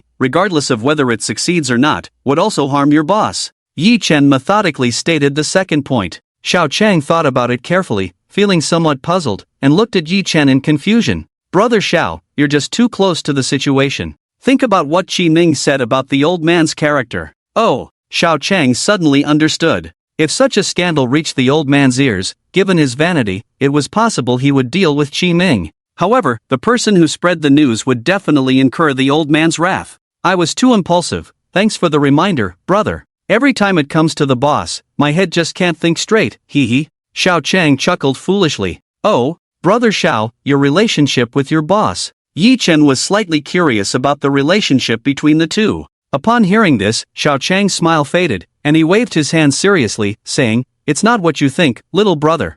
I owe the boss a favor, I'm just here to repay it." He didn't elaborate, but Yi Chen could tell that Xiao Chang had no romantic feelings for Qi. "I spoke out of turn," Yi Chen said apologetically. "Not at all, the boss is always thinking about making the business bigger and stronger. I reckon if it were a different era, she'd want to be an emperor and have her own harem." Xiao Chang rarely joked about his boss, and Yi Chen couldn't help but smile slightly. He had seen Qi Ying's methods and social skills. This woman was indeed someone who could achieve great things. But are we just going to let today's incident slide? Xiao Chang thought about Qi Ming's arrogant insults in the parking lot and felt somewhat unsettled, murmuring to himself, "Hee hee, who said we're letting it slide?" "Oh, little brother, do you have a clever plan?" Xiao Chang asked with interest, casually glancing back. "Did you notice, big brother?" Yi Chen raised an eyebrow. "If I can't even notice two people following us, I might as well quit this job." Xiao Chang scanned the two people not far behind them again. Lu Feng and Qi Ming were mingling in the crowd,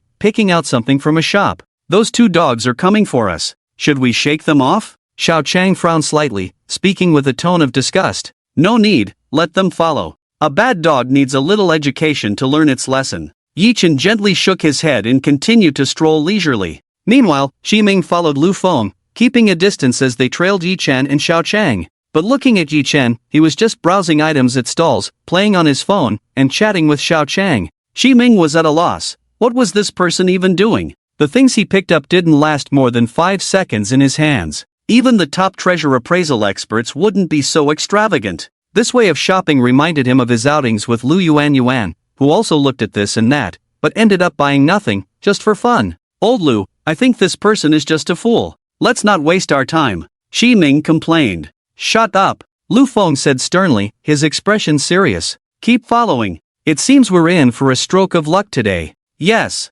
Seeing Lu Feng's expression, Xi Ming dared not disobey. The old man didn't seem inclined to explain anything to him. At this moment, Lu Feng also didn't pay much attention to Xi Ming's emotions. Instead, he was secretly alarmed. This young man named Yi Chen was not simple. The shops they passed, although Yi Chen didn't linger long, he handled only genuine items. Such insight and appreciation, Lu Feng, who had immersed himself in this field for most of his life, felt inferior. Would he gain something from Yi Chen today? Ah, Yi little brother, how can you shop better than a woman? Xiao Chang followed Yi Chen from one end of the antique street to the other, and Yi Chen remained enthusiastic, showing no signs of fatigue. But Xiao Chang was already struggling. He might not feel as exhausted even if he had to hike hundreds of kilometers. Shopping was truly a high-intensity test of both physical and mental endurance. Hearing Xiao Chang's comparison, Yi Chen broke a sweat but maintained his composure, replying, I just want to browse a bit longer. I've already found a few good items. Since you don't want to shop anymore, let's just buy and leave.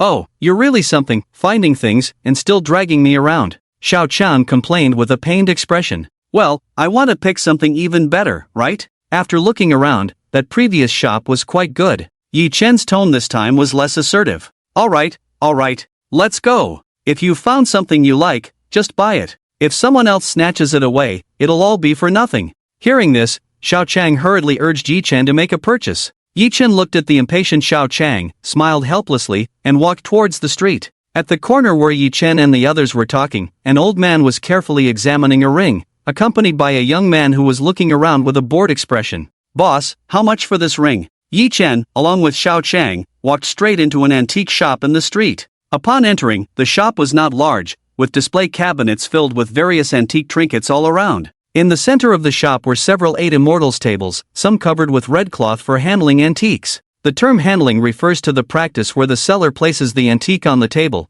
and the buyer only takes it after confirming its authenticity, which helps avoid most of the fraud issues during transactions. There were also a few tables set with exquisite tea sets, clearly for entertaining guests. As soon as Yi Chen and Xiao Chang entered the shop, a middle-aged man greeted them. Oh, it's you two again. Are you still interested in that enamel vase from earlier? The middle-aged shopkeeper recognized them immediately. No need, we're looking at other things. Yi Chen waved his hand as he spoke. What has caught your eye this time, young man? Wasn't that enamel vase appealing enough? The shopkeeper was slightly surprised. The two had come in for the vase on their first visit. It was a genuine piece in the shop, and if they weren't just lucky, they must have some real skill. Unfortunately, they left without looking at anything else, and now he thought they were back for the vase, only to find they wanted to see other items. The shopkeeper's gaze now held a hint of amusement. That vase is nice, but it doesn't quite catch my eye. Yi Chen replied nonchalantly. The shopkeeper was taken aback. His vase was one of the more expensive items in the shop.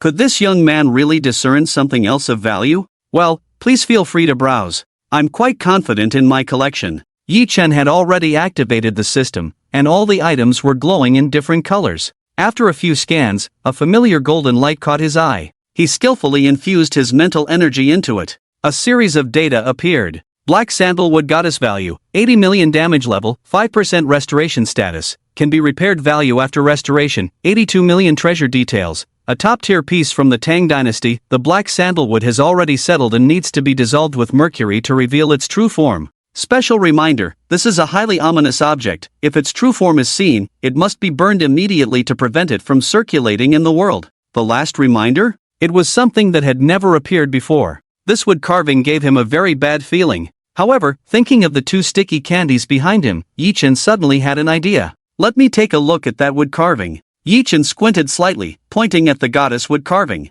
The shopkeeper glanced over. The carving was placed in the far corner, already weathered by time, making it hard to discern its original appearance. He remembered acquiring this wood carving because of the black sandalwood, but it had always gone unnoticed. Now this young man had taken an interest in it at first glance. Could he have some insight? The shopkeeper's eyes darted around as he pondered, then he took out the wood carving and placed it on the 8 Immortals table. Please take a look, young man. After setting the wood carving down, the shopkeeper gestured for Yi Chen to examine it. This piece cost me a pretty penny. Experts have identified it as a Tang Dynasty item. I wonder if it catches your eye. The shopkeeper recalled Yi Chen's earlier comments, testing the waters. If this item appealed to him, it might be worth even more than his enamel vase. Yi Chen gave the shopkeeper a searching glance, smiling as he slightly shook his head. He carefully examined the wood carving, which was now barely recognizable as a sculpture. Little brother, what is this thing? It's a black lump, looks like a stick. Xiao Chang was also watching this thing, scratching his head in curiosity as he asked Yi Chen. After the previous parking lot incident, Xiao Chang's attitude towards Yi Chen had warmed a bit. Although he had never truly verified Yi Chen's ability to appraise treasures, he still had some confidence in him deep down. It should be a statue, the material is good, but the appearance is a pity. Yi Chen answered Xiao Chang's question, pointing out the statue's flaws with a slight sigh and a shake of his head.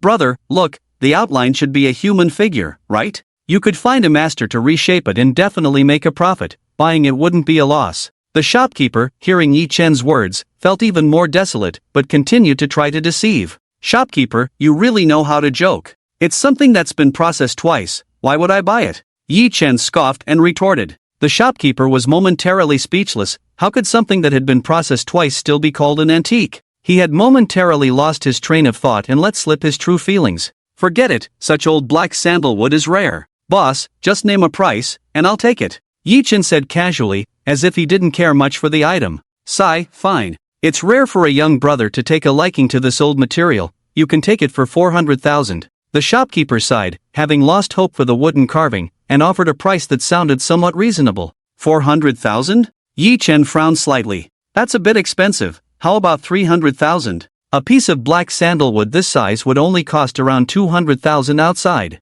300,000? The shopkeeper pondered for a moment, but before he could respond, a hoarse, deep voice filled with authority came through. Little brother Yi, I didn't expect to run into you here again, what a coincidence. Hearing this, Yi Chen felt a surge of joy, though his expression remained unchanged. The fish had finally taken the bait. The newcomers were Lu Feng and Qi Ming, who had been following Yi Chen and had been observing for a while. Lu Feng could easily see that Yi Chen was trying to pick up a bargain. This young man hadn't made any big moves along the way. He sensed that the wooden carving was definitely not simple, and it was time to reel it in. Lu Feng walked over calmly with Qi Ming, arriving at the 8 Immortals table. Old Master Lu, young Master Qi, I didn't expect to see you so soon. Yi Chen greeted them with a calm demeanor. Xiao Chang remained silent, while Qi Ming snorted coldly and did not respond. Only Yi Chen and Lu Feng maintained the balance of the situation. What is little brother Yi looking at here? Can this old man have the honor of seeing it? Lu Feng's eyes were still slightly squinted as he smiled and asked.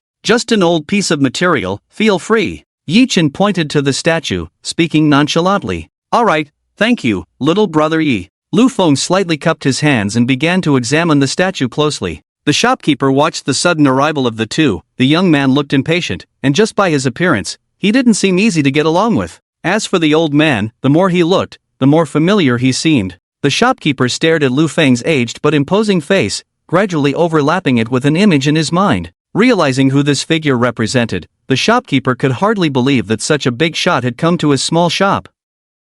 His voice trembled slightly as he asked, Are you, Lu, the country's top treasure appraiser? Lu Feng nodded slightly, then raised a hand to stop the shopkeeper from continuing. His expression serious, he continued his examination, scraping some dust off the surface of the wooden carving with his fingernail, holding it in his palm to observe closely, sniffing it carefully, and finally putting a bit in his mouth. After doing all this, his serious expression relaxed, and a warm smile appeared on his face as he looked at Yi Chen. Young brother Yi, could you part with this wood carving for this old man? As soon as Lu Feng said this, the reactions of the crowd varied. Qi Ming, who was beside Lu Feng, showed a look of surprise. It seemed that Lu Feng's plan today was to catch this last big fish. Qi Ming's eyes were fixed on the wood carving. Although he didn't understand the intricacies, he could vaguely guess its value. Xiao Chang, upon hearing Lu Feng's words, still had a grim expression, and his gaze towards the wood carving became more serious. The shopkeeper was now overwhelmed with excitement. Even this top treasure appraisal master wanted to make a purchase, and anyone who wasn't a fool could understand the implications.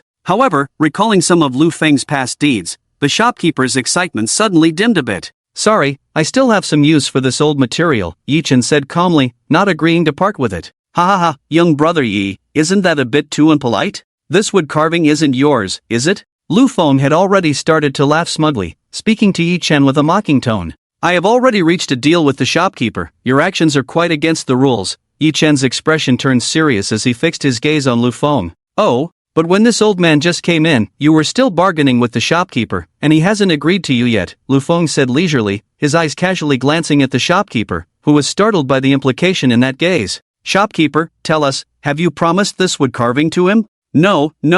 This young brother just offered 300,000, I didn't want to sell it." "I certainly didn't sell it to him," the shopkeeper quickly waved his hands, denying it vehemently. As soon as this was said, smiles spread across Qi Ming and Lu Feng's faces, while Xiao Chang's expression grew even darker, and Yi Chen remained indifferent. "Alright, since that's the case, shopkeeper, this item is 400,000, wrap it up for me. I really like this material." Lu Feng clapped his hands and laughed, directing the shopkeeper. The shopkeeper's expression was no longer the surprise from earlier, his heart sank slightly. Remembering Lu Feng's notorious reputation, this man was a master at picking up bargains, and unlike others, he would claim even valuable items were worthless to buy them for himself. However, this man had a deep background, and no one dared to provoke him, thinking it better to lose some money than to invite disaster, hoping to send away this plague. Just as the shopkeeper was about to take the wood carving, a long, strong hand pressed down on it, preventing him from moving it even a bit. "Old Master Lu, since both of us have our eyes on this item, let's do it by the rules," Yi Chen said, holding the wood carving firmly.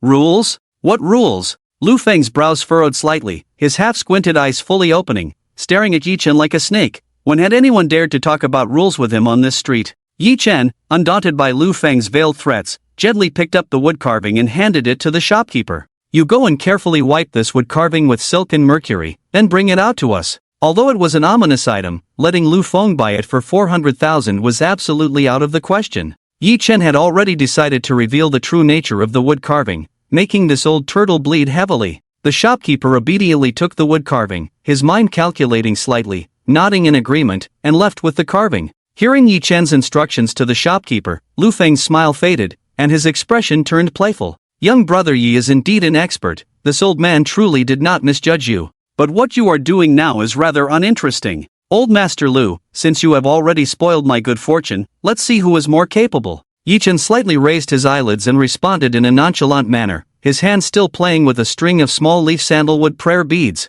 "Humph, then let me see just how capable you are. Young man, don't let your tongue get ahead of you." Lu Feng snorted coldly, but his gaze fell on Yi Chen's string of prayer beads. He remembered that this was the only item Yi Chen had bought when he was browsing the stalls earlier. However, upon closer inspection, he found that the beads were at most from the Qing dynasty. Although small-leaf sandalwood is precious, this bracelet wouldn't be worth more than 100,000. For Lu Feng, 100,000 was an insignificant amount. Lu Feng collected his thoughts and waited quietly for the shopkeeper's return. He was also curious to see the true form of the wooden sculpture beneath the blackened surface. After a short while, the shopkeeper returned, a joyful expression on his face, holding something that was presumably the wooden sculpture, covered with a red cloth. Yi Chen and the others were casually sitting at an 8 immortals table, sipping tea. As soon as the shopkeeper appeared, several gazes instantly focused on him. The shopkeeper was momentarily taken aback by the attention but quickly regained his composure and placed the wooden sculpture on the table. "Thanks to this young brother's guidance, if you hadn't mentioned using mercury to clean it, I wouldn't have thought there was such a treasure here." He expressed his gratitude to Yi Chen with a beaming face, secretly pleased that if it weren't for the quarrel between these two, this good fortune wouldn't have come to him. As he spoke, he lifted the red cloth. Before them stood a female statue. Originally described by Xiao Chang as a crude wooden sculpture, it now revealed its true form after the mercury cleaning. The lifelike eyebrows and eyes, the compassionate expression, and the graceful figure of the statue, with a peepa cradled in its arms. "It's actually a wooden sculpture of the Jade Maiden," Lu Feng exclaimed in surprise upon seeing the statue's true appearance. As a top treasure appraisal master, it was rare for him to lose his composure, but the value of this item far exceeded his expectations. He had come to intercept Yi Chen because he had sensed the statue's secret, but he never expected Yi Chen to have such good luck. With his keen eye, he immediately recognized that this craftsmanship was definitely an antique from the Tang dynasty. The Jade Maiden is a mystical deity from the A3 country, and although named the Jade Maiden, it has two genders.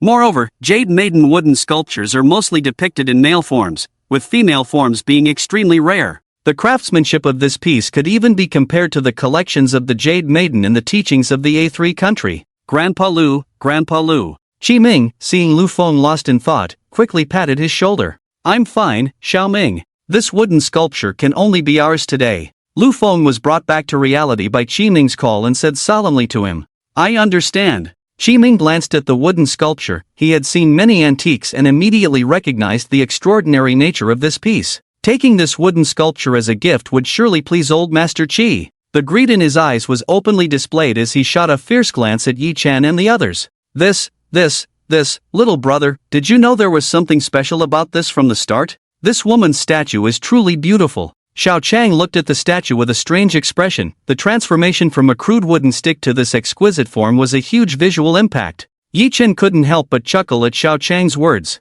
However, his expression did not show any signs of relaxation. The wooden sculpture felt too strange to him. With the impurities of the black sandalwood washed away, this once solemn Buddha statue gave Yi Chen an indescribable odd feeling. What woman? Brother, this is a wooden sculpture. But it's definitely not an ordinary wooden sculpture. At this moment, Lu Feng and the others were admiring the statue, eager to take it away immediately. After a brief moment, Lu Feng snapped out of his admiration for the Bodhisattva statue and looked at Yi Chen with a displeased expression.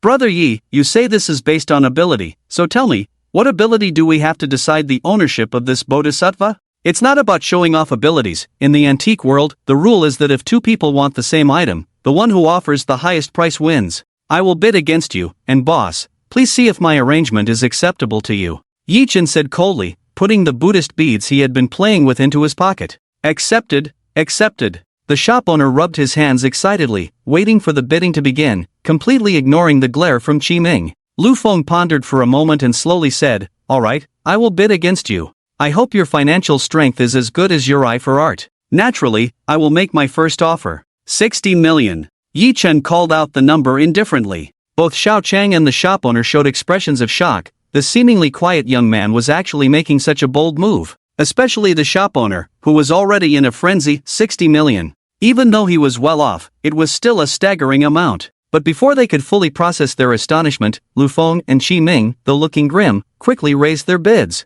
70 million. Lu Feng said darkly. 80 million. Yi Chen smiled playfully and raised his bid again. 90 million. 100 million. 110 million. 120 million. As the bidding continued, both sides were already in a heated battle. The price settled at Lu Feng's bid of 160 million. Lu Feng and Qi Ming were both flushed. For men as wealthy as they were, this was still no small sum. At this moment, they had no time to think about that. Lu Feng calculated in his heart that if this Bodhisattva statue were to be put up for bidding, even with the old man's birthday approaching, a price of 160 million was already the limit. The two of them looked nervously at Yi Chen. They could afford this amount, but they were unsure of Yi Chen's background. What if Yi Chen raised the bid again? They shook their heads quickly, discarding that thought. At this moment, Yi Chen raised his hand and gently pinched his tightly locked brows, his expression showing signs of great inner struggle. I give up. As soon as these words fell, Lu Feng and Qi Ming both let out a sigh of relief, feeling no great joy in their victory. Thank you, Brother Yi, for your generosity. I believe old Master Qi will appreciate this gift. Lu Feng smiled slightly, his words laced with sarcasm. Had I known it would end up in old Master Qi's hands, I wouldn't have bothered to bid against you, old Master Lu. Isn't this just like the flood washing away the Dragon King's temple? You've spent quite a bit. Yi Chen, sitting down to pour himself a cup of tea, replied to Lu Feng with a playful smile, unhurried. Lu Feng's expression tightened, his face lengthening. If it weren't for Yi Chen pointing out the key to the wooden sculpture, why would he spend hundreds of times the price to buy this thing? 160 million, even the richest wouldn't dare to spend money like that without a second thought. Thinking of this, Lu Feng and Qi Ming felt as if their hearts were bleeding. Clearly, they had come to intercept, yet they ended up paying such a high price to succeed. However, it was fortunate that Lu Feng and Qi Ming exchanged glances at the exquisite and solemn wooden sculpture on the table, revealing satisfied smiles. If it could shine at the birthday banquet, what was 160 million worth? Wrap it up for me. Lu Feng instructed the shop owner calmly, who snapped back to reality from his immense joy. Hearing Lu Feng's words, the shop owner couldn't help but furrow his brows. wanting to say something but hesitating to speak. At that moment, a cold voice rang out. Wait, I remember you haven't paid yet. It seems old Master Lu's rules aren't very good. Cash on the spot. If you can't settle it face to face, then this item is just a passing shot, Yi-Chen said casually while sipping his tea. Humph, do you think everyone is as poor as you? Chi-Ming snorted coldly, pulling out a check from his bag, filling in the amount, stamping it with his private seal, and handing it to the shopkeeper. Go check. This check can be cashed at any Chi bank in Huaxia at any time.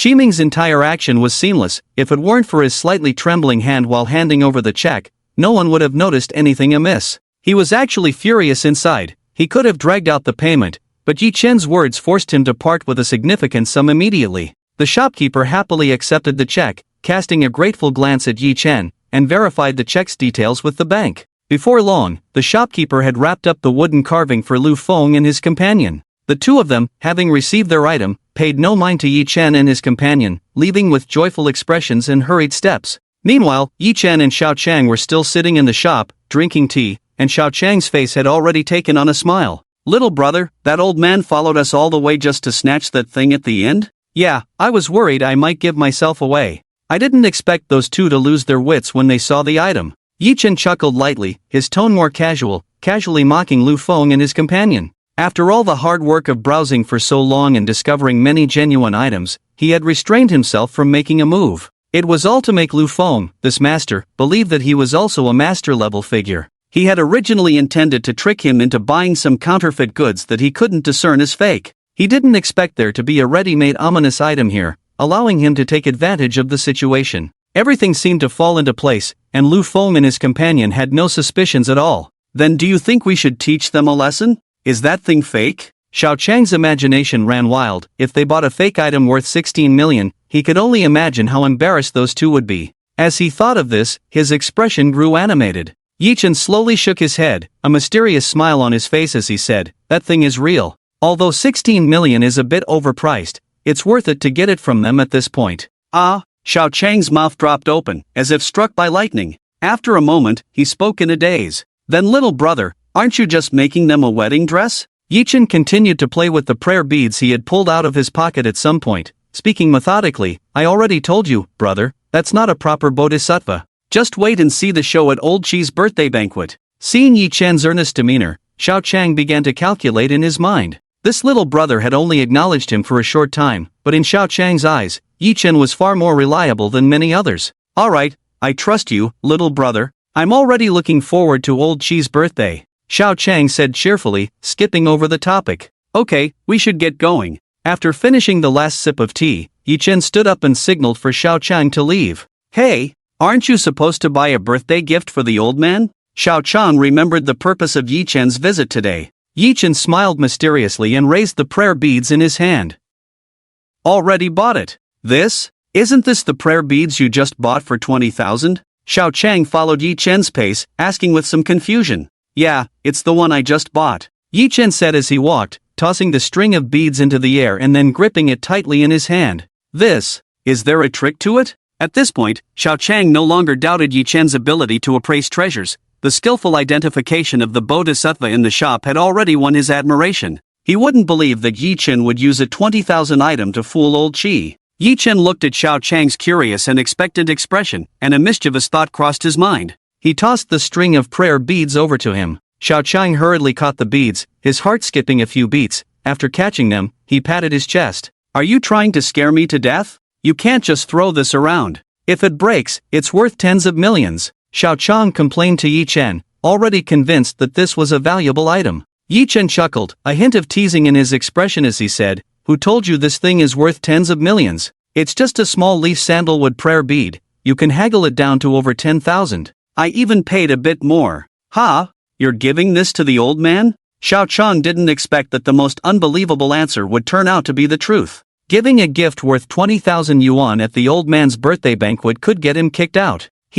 Have you ever had a girlfriend, bro? Yi-Chen suddenly changed the subject. Well, I'm currently. Xiao Chang became stammering at the mention of this topic. Yi-Chen was taken aback by this unexpected revelation. Such a quality man without a girlfriend, could it be impotence? But he decided not to dwell on such private matters. Yi Chen cleared his throat twice, skipping over the awkward question and summarizing his experience. When giving gifts to a girlfriend, the thought is the most important. For example, on Valentine's Day, giving a bouquet of roses might make her happier than giving cash. As Yi Chen spoke, Xiao Chang listened intently, occasionally asking about some of the nuances. Yi Chen answered based on his limited experience. After chatting for a while, Yi Chen realized he had been led off track by Xiao Chang. He had originally wanted to say that since old man Qi was so wealthy, the right gift would surely be more appreciated than an expensive one. His eyes swept over the string of prayer beads again. The faint blue light reappeared. Small leaf sandalwood prayer beads value, 18,000 damage level, 10% reparable condition value after repair, 20,000 treasure description, ordinary prayer beads, carrying a mother's deep blessings and love for her son.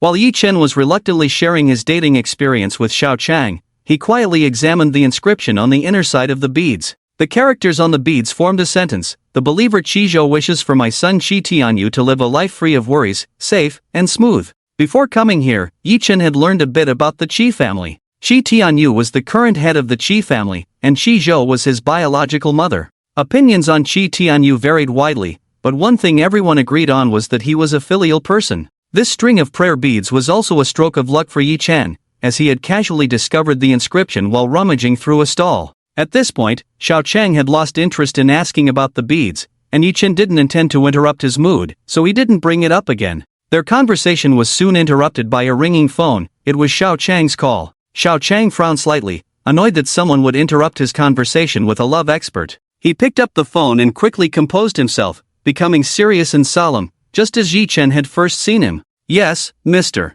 Yi is with me." "Yes. All right.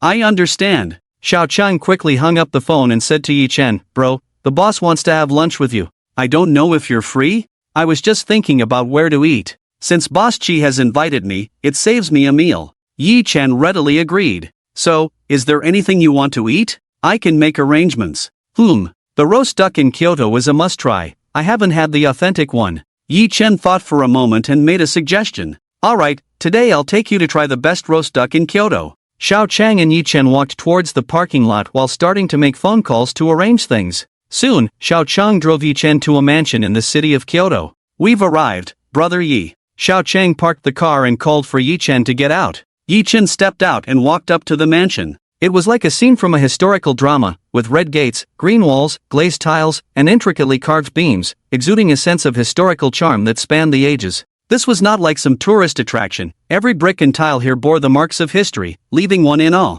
The gilded cursive on the gate read three large characters: Tian Lai Ju. At this moment, Xiao Chang had also parked the car and walked over to Yi Chen, casually introducing, "This Tian Lai Ju is the most famous private restaurant under the Qi family. Just like the Hai Tian restaurant, it operates on a membership basis." "Oh, is this mansion also a property of the Qi family?" Even though Yi Chen had witnessed the Qi family's capabilities, he thought that this mansion must cost at least several billion. Being wealthy is truly wonderful. Xiao Chang smiled slightly and replied, "There are dozens of such mansions in Kyoto owned by the Qi family." Speechless, utterly speechless. Even though he had known about the Qi family's influence, the shock of facing it directly was still overwhelming. "Is this place also membership-based? What makes it special compared to Hai Tian restaurant?" Yi Chen asked curiously. According to his understanding, the food at Hai Tian restaurant was already a feast. Could there be something special here? Upon hearing Yi Chen's question, a mysterious smile appeared on Xiao Chang's face. "Brother, you may not know, but the chefs at Hai Tian restaurant are just national banquet chefs. Here, the chefs are all imperial chefs passed down through generations." Imperial chefs? Yi Chen became intrigued. Wasn't this something that only existed on television? "That's right. There's a reason this place is called Tian Lai Ju. It means a place where even the emperor would come. This used to be where the emperor dined outside the palace." Xiao Chang's words piqued Yi Chen's interest in this place immensely. "So, brother, how does one become a member here?" Yi Chen inquired with great interest. To his surprise, Xiao Chang shook his head with a wry smile. "I don't have the qualifications to apply for membership. Even my boss only recently received an invitation to become a junior member here." Yi Chen was somewhat astonished. Xiang, the female CEO worth over 100 billion, had just barely entered as a junior member. The membership here truly held a high value. However, Yi Chen was not discouraged. It was only a matter of time before he became a member here. Yi Chen turned his gaze towards the sound. A graceful figure had appeared at the gate. With long, straight hair cascading over her shoulders and a stunningly beautiful face, she wore a white shirt with a short blazer on top and wide-leg trousers below,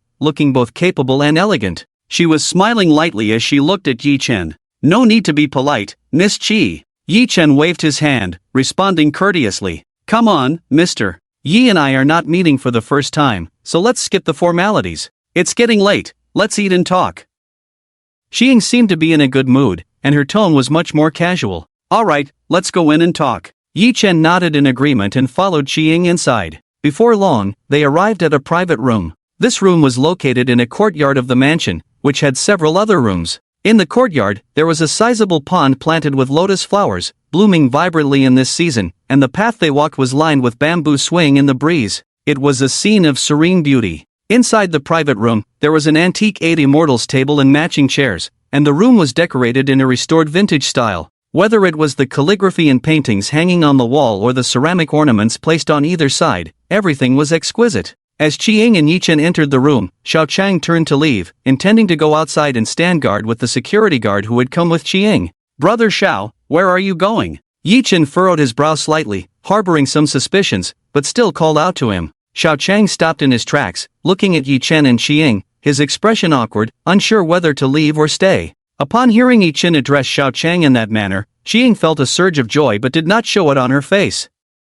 With a hint of a smile, she said to Xiao Chang, "Ah Chang, why don't you stay here and have dinner with Mr. Yi?" Hearing Xiying's words, Xiao Chang's face showed a hint of panic. Nevertheless, he complied and sat down next to Yi Chen, and the waiter in the private room quickly added a set of exquisite tableware. "Ah Chang, I don't know how many times I've told you, you don't have to act like those people in front of me." Xiying sipped her fragrant tea and spoke coolly to Xiao Chang. "Misgiving me face is your grace, and respecting you is my duty," Xiao Chang replied sternly, word by word. "You." Xiying sighed lightly, shaking her head, and smiled at Yi Chen, saying, "Mr. Yi, Ah Chang has been with me for so many years, he is reliable in his work, but he is too stubborn. Sometimes I don't know what to say to him." "I think Brother Xiao is quite good," Yi Chen commented fairly, not minding giving Xiao Chang this face. "Really? It's rare for you two to hit it off. You must drink a few cups together later." Xiying was pleased to see her subordinate getting along with Yi Chen. She had thought that dining alone with Yi Chen, even though she was skilled in socializing, she wouldn't be able to see through him, and it would take some effort to maintain harmony.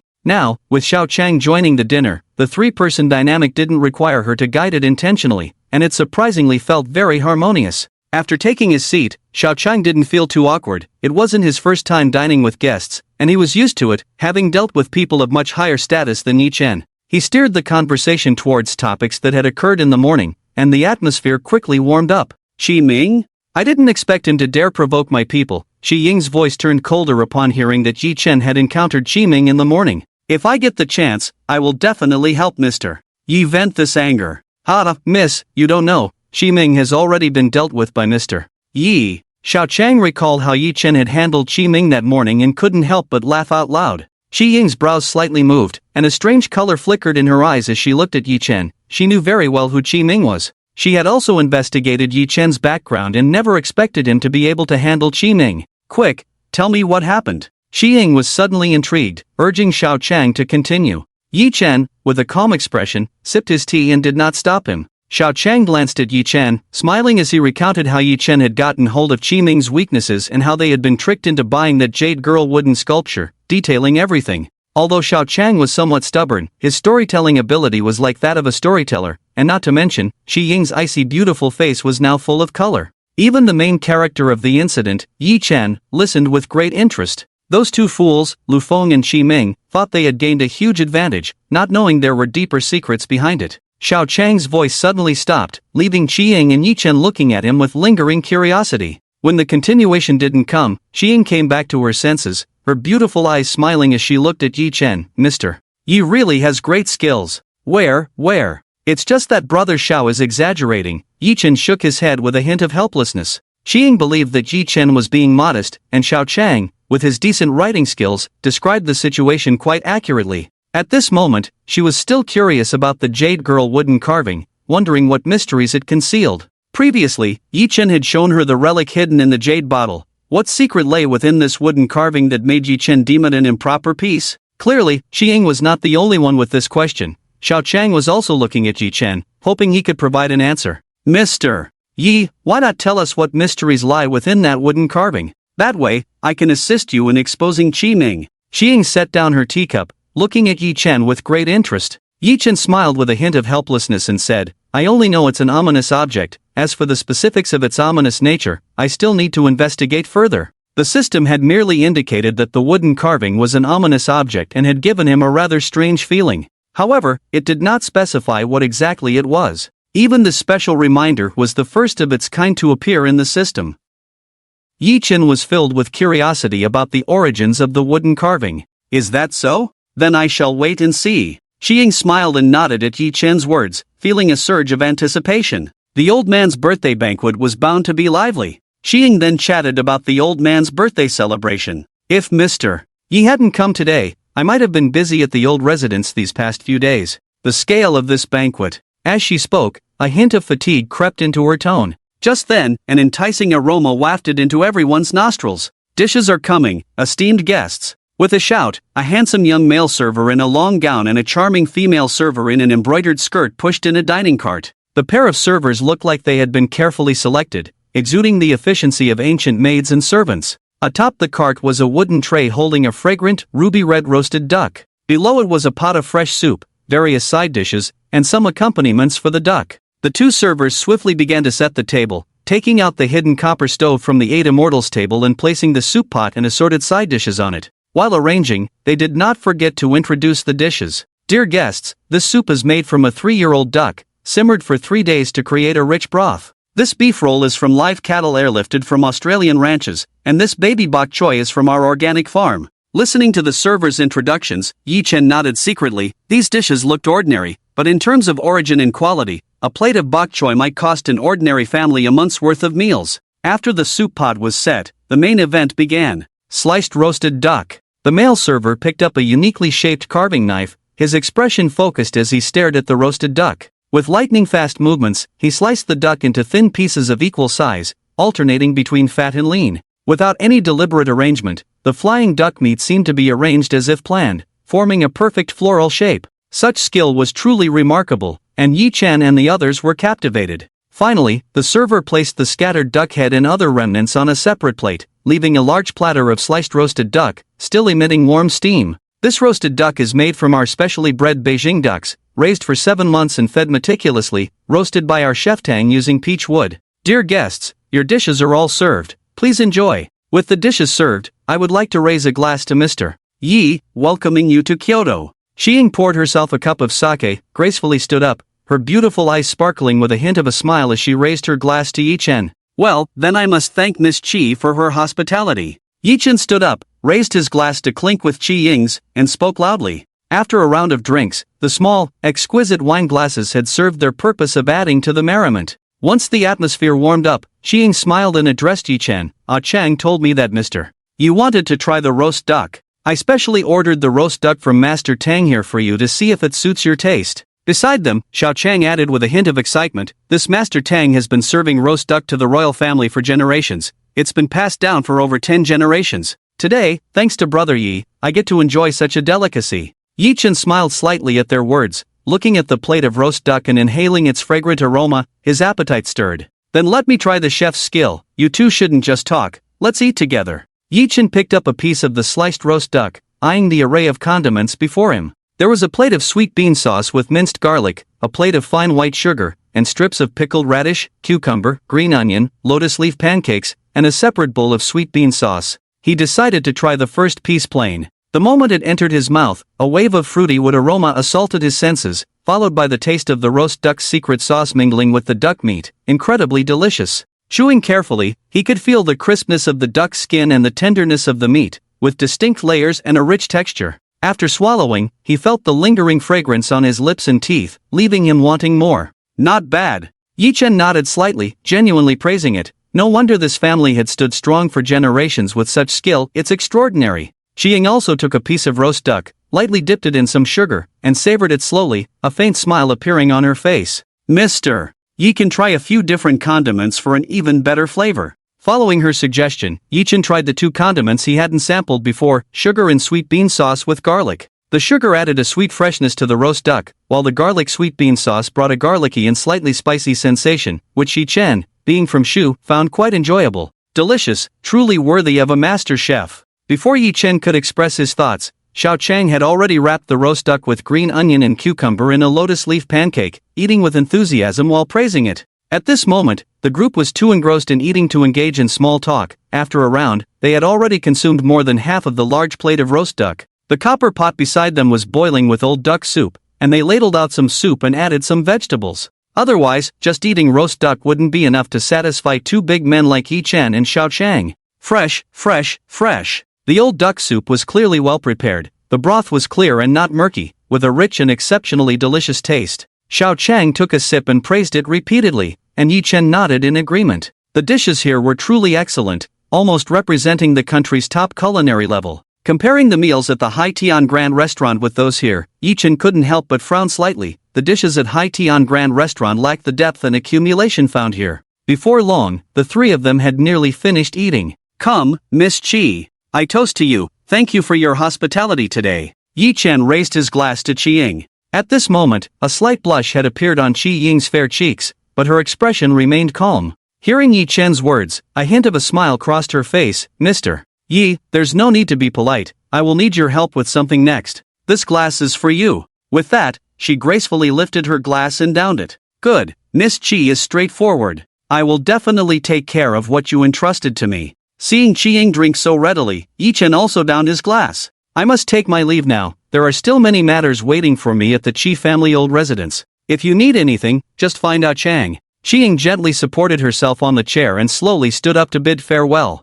Yi Chen smiled in response, and the group left together. A few people walked to the courtyard gate, just as they were about to head to the main hall. At that moment, several security personnel dressed in uniforms blocked their way. "Comrades, please wait a moment before proceeding," the leader politely said to Yi Chen and the others, ignoring the tense demeanor of the two bodyguards that Qi Ying had brought along. "What is this about?" Qi Ying frowned slightly, her expression showing displeasure. "Miss, it seems that this uniform belongs to those people over there?" Xiao Chang quietly whispered to Qi Ying, sensing something was off. Qi Ying's expression changed slightly, and she stopped speaking. Meanwhile, Yi Chen was checking the data on this person. Zhou Gowen, evaluation, captain of the first guard team of the Ministry of State Security, responsible for the security of individuals with special status. Yi Chen and the others realized the identity of this person and fell silent, waiting quietly. Before long, a kind-looking old man walked at the front, followed cautiously by a stern-looking middle-aged man. They were the first to appear on the path to the main courtyard, followed by a group of personnel in uniforms similar to Zhou Gowen's.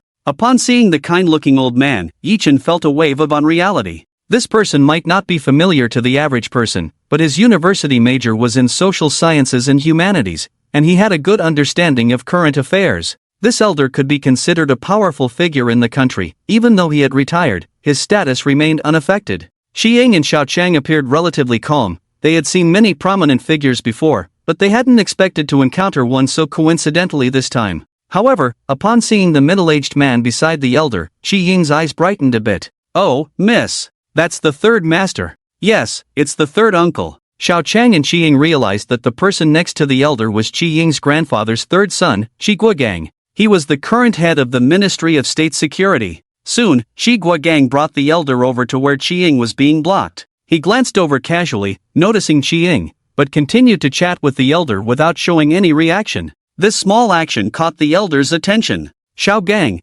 isn't that girl over there your elder brother's daughter?" The elder raised his eyelids slightly, looking at Qi Ying. "Old Lon, your memory is truly remarkable." "Yes, that's my elder brother's daughter, my niece, named Qi Ying." A rare smile appeared on Qi Guogang's face, indicating his satisfaction with Qi Ying. "Is she the one in charge of your Qi family's Shengen Daily Chemical?" Old Lon squinted slightly, as if pondering something. "Yes, old Qi, at that time Shengen Daily Chemical was just a mediocre company. After handing it over to Xiaoying, she managed it quite well." Qi Guogang's smile deepened. His junior was doing well, which brought him pride. "Ha, I didn't expect Guofu to be disappointing, but having a daughter like this is commendable." Old Lon nodded slightly. He was an old friend of the Qi family, and with his status, it wasn't excessive to comment on Qi Ying's father. Qi Guogang smiled on the side, not responding. It was appropriate for his elder brother to evaluate the old man, but it would be inappropriate for him to chime in. However, he also disapproved of some of his elder brother's actions.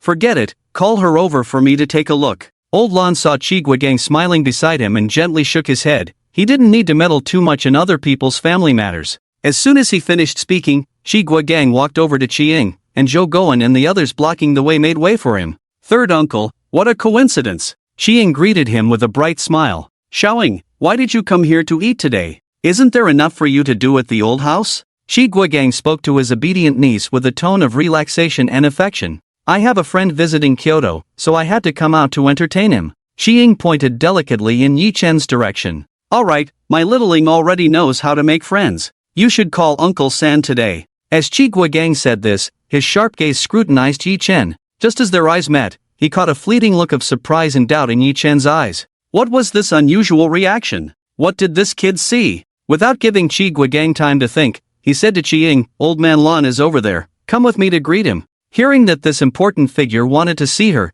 Qiying felt a mix of excitement and surprise. Uncle San, let my friend go first, I'll go with you. Uncle San agreed to Qiying's suggestion, allowing Zhou Guan and the others to take Yi Chen and Xiao Chang away first. Mr. Yi, we'll see you in 2 days. Qiying reminded Yi Chen one last time, this matter was too important to her. Little girl, you're just bringing a man to meet your grandfather? Aren't you going to get past your father first? Uncle San teased her. Uncle San, you're talking nonsense. That person is a treasure appraisal master. I found him to help me with the gift. A slight blush appeared on Qiying's face as Yi Chen's handsome face flashed through her mind, and she quickly dismissed the thought. The gap between her and Yi Chen was indeed hard to bridge. That jade bottle containing the relic of Guanyin was actually found by him? Uncle San's expression became somewhat subtle. He certainly knew about the item Qiying had found, and based on his understanding of the old man, Qiying was likely to shine at the birthday banquet this time. He was pleased about this and had heard Qiying recount the story, but he hadn't expected the master she mentioned to be such a young man.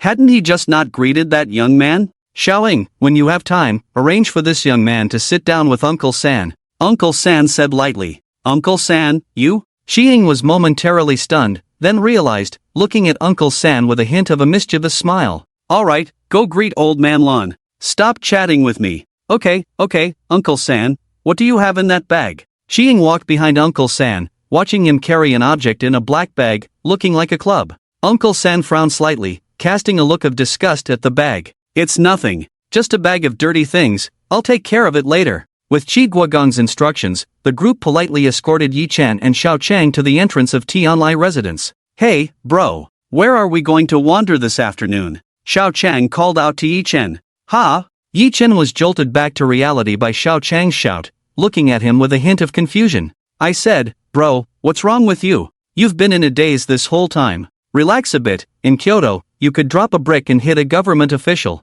Xiao Chang thought he had caught on to Yi Chen's worries and tried to comfort him. Something's off, something's off. What was that feeling? Yi Chen muttered to himself, raising a hand to press against his forehead. He hadn't cared about the appearances of Chi Guogang and Old Man Lan earlier, but that black bag in Chi Guogang's hand felt too familiar. It was the same feeling he had from the Jade Girl before, and the aura emanating from it was even more obscure, dark, and ominous than the wooden statue. Due to a layer of separation, Yi Chen couldn't see through the system, but that feeling was undeniably present. This feeling was very bad. Yi, bro, what's wrong? Xiao Chang looked at Yi Chen in confusion, wondering what was going on. It's nothing. Brother Xiao, let's head back first. I need to verify something. Yi Chen got into the back seat of the car and took out his phone to start browsing something. Xiao Chang, feeling helpless, drove back. Yi, bro, we've arrived, get out. Found it. Yi Chen flipped through his phone along the way and finally found an article online titled Talks on Evil Objects.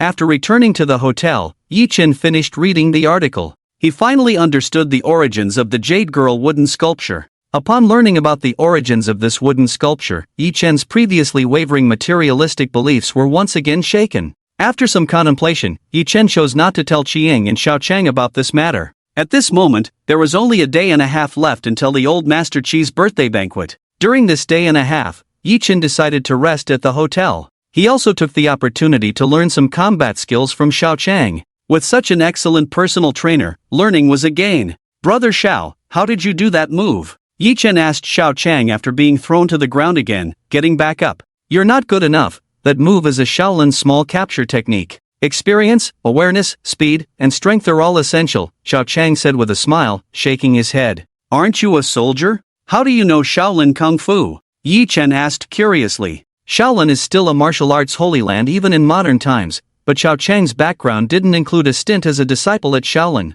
My dad is the chief monk of the Shaolin monks who has returned to secular life, Xiao Chang said with a hint of jest. Caught off guard, Yi Chen hadn't expected such a connection. Then your mother isn't a nun, right? Yi Chen joked, having gotten familiar with Xiao Chang over the past few days. Xiao Chang's expression turned a bit strange, and after a long pause, he finally said 2 words. Not at all. Oh, then what does your mother do? Yi Chen asked with great interest, sensing there must be a story behind it. Xiao Chang looked at Yi Chen's eager questioning, straightened his neck as if he was about to spill everything. My mom is a senior sister at a May mountain. Hearing this, Yi Chen exerted great effort to suppress his laughter. The idea of a monk and a nun getting together reminded him of some scenes from ancient costume dramas. However, seeing Xiao Chang's flushed face, Yi Chen decided not to bring it up again. It's almost time. We should get going. Xiao Chang glanced at the training room schedule provided by the hotel and reminded Yi Chen that today was the old Master Chi's birthday banquet, and arriving late would mean they might not even get in.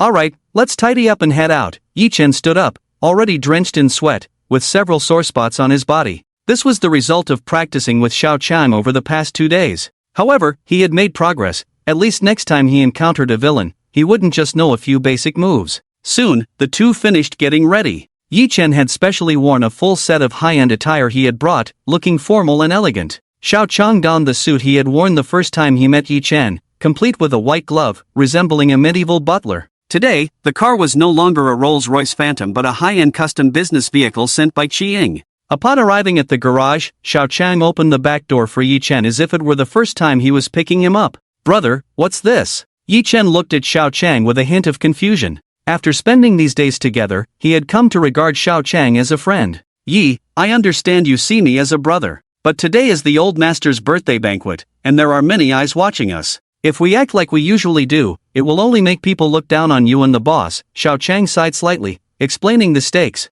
He could feel Yi Chen's respect for him, but this was about Yi Chen's reputation and that of the young lady, so it had to be this way. Well, I guess I'll have to put you in a tough spot then, Yi Chen said with some emotion, acknowledging that while everyone is equal, society still has clear class distinctions. Not a tough spot at all. Today I'm lucky to be your bodyguard at the entrance. Just look at this grand occasion, Xiao Chang said cheerfully. Yi Chen didn't say much more, saying too much would be pretentious, so he took a seat in the back row. As the car continued to drive, Yi Chen and the others had already left the city of Kyoto and arrived at the suburbs. Before long, the car exited the national highway and entered a small road through the woods. Yi Chen looked at the stretch of road, with huge plane trees planted on both sides, and occasionally heard the chirping of birds. The road was extremely wide and paved with thick asphalt. The vehicle moved smoothly and comfortably over it. If they could drive a bit longer here, it would be a pleasure. You guys have done a good job with the roads in Kyoto, Yi Chen chatted casually with Xiao Chang while admiring the beautiful scenery outside the window. Ha! This was paid for by the Qi family themselves. With this scale of road construction, the government would go bankrupt, Xiao Chang said nonchalantly. After a while, we'll be near the Qi family's old residence, so get the invitation ready, little brother. Yi Chen responded by pulling out a golden invitation from his pocket. Today marks the 80th birthday of my father, Qi Tianyu. Special invitation to Master Yi Chen. Seeing the title on the invitation, Yi Chen broke into a slight sweat. This Qi Ying was really trying to elevate her status, not missing any detail. Before long, the car came to a stop. We've arrived, little brother, go sign in, Xiao Chang said. Yi Chen got out of the car and looked around. This area was at the foot of a mountain, surrounded by a vast expanse of vegetation. Near the winding mountain road, there was a villa, and there was a checkpoint on the road leading up the mountain. At that moment, there were quite a few people in formal attire welcoming guests in the open space in front of the villa. This is the Qi family's old residence? Yi Chen looked at Xiao Chang with a hint of confusion. The villa was indeed magnificent. Hee, Xiao Chang suddenly chuckled, his eyes glinting with mystery as he looked at Yi Chen. This can be considered the Qi family's old residence. What do you mean by that? Yi Chen didn't want to make random guesses anymore. The wealth of the Qi family had already exceeded his imagination. Little brother, look at this mountain. Xiao Chang pointed to the mountain in front of them, and Yi Chen followed his gesture. The mountain towered into the clouds, dense with vegetation, and the calls of birds could be heard from time to time. Amidst the greenery, some buildings could be vaguely seen, hidden in the mist, appearing dreamlike. At the peak, there was a tall tower that shot straight into the clouds, imposing and extraordinary. Compared to several famous mountains Yi Chen had visited, it was equally impressive. What about this mountain? Could it be Yi Chen was about to say that the old residence was on the mountain when Xiao Chang spoke first. Centered around this mountain, a radius of 30 miles belongs to the Qi family's old residence. Hearing this, Yi Chen almost choked. This was too extravagant. In ancient times, such a large area would mean claiming the mountain as a king, right?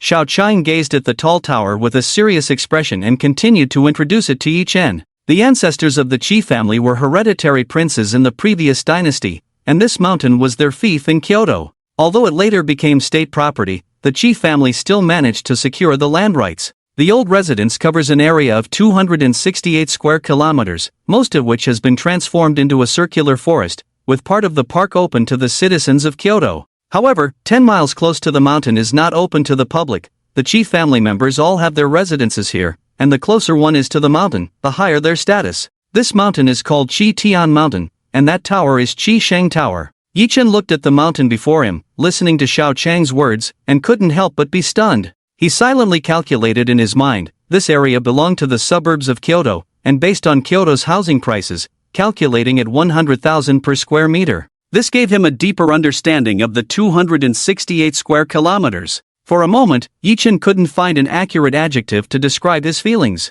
Impressive. Yi Chen finally uttered two words, plain and unadorned, but the most practical two words. Haha, little brother, you're too funny. Xiao Chang was originally introducing the history of the Qi family and the old residence with a serious demeanor, but he was caught off guard by Yi Chen's sudden words. Let's go, we should check in first. With a place like this, the Qi family isn't afraid of ghosts. Yi Chen had just looked around. Apart from the villa where there were still people registering, there were basically no other signs of life in the suburbs. With such a large mountain, even if every woman in the Qi family was a high-yield old sow, it wouldn't fill even 1,000th of it. He. Xiao Chang smiled without answering, although he had the same thought, he didn't want to say it. While talking, Xiao Chang led Yi Chen to the check-in area in front of the villa. There were quite a few people handling their check-ins, all dressed in a manner that was anything but ordinary. The reception staff took the guests' invitations with both hands and used a nearby device to verify their authenticity. After confirming everything was correct, they checked the identity of the visitors,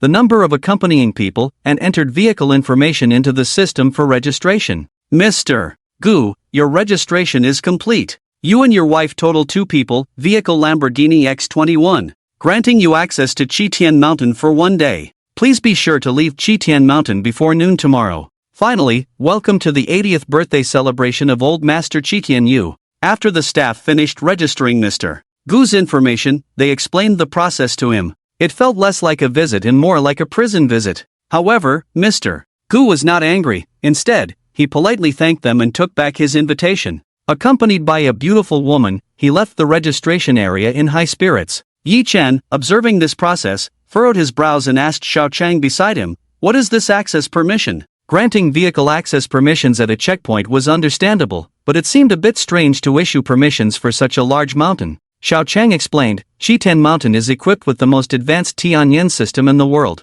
Not even a falling leaf can escape its surveillance. This access permission is to register facial recognition in the system, allowing it to identify people and avoid being cleared by the defense system of Tiancheng Mountain. Defense system? Clear? There's such a thing? Yi Chen had thought this was just a haunted mountain incident, but it turned out to be a futuristic sci-fi world. Alright, little brother, don't ask anymore. I signed a confidentiality agreement. Xiao Chang shook his head with a wry smile. He was also quite secretive about this defense system. Anyway, just know that without permission, you must not enter Tiancheng Mountain. Seeing Xiao Chang's serious expression, Yi Chen nodded slightly and stopped asking further. Ha ha ha ha, where did this bumpkin come from? He doesn't even know about Tiancheng Mountain and dares to come here to show off and deceive. While Yi Chen and Xiao Chang were talking, someone suddenly spoke up beside them, clearly having been eavesdropping on their conversation. Yi Chen looked at the newcomer, a short man dressed in formal attire, looking quite ridiculous. A woman was clinging to his arm, making him look like a child being led by his mother.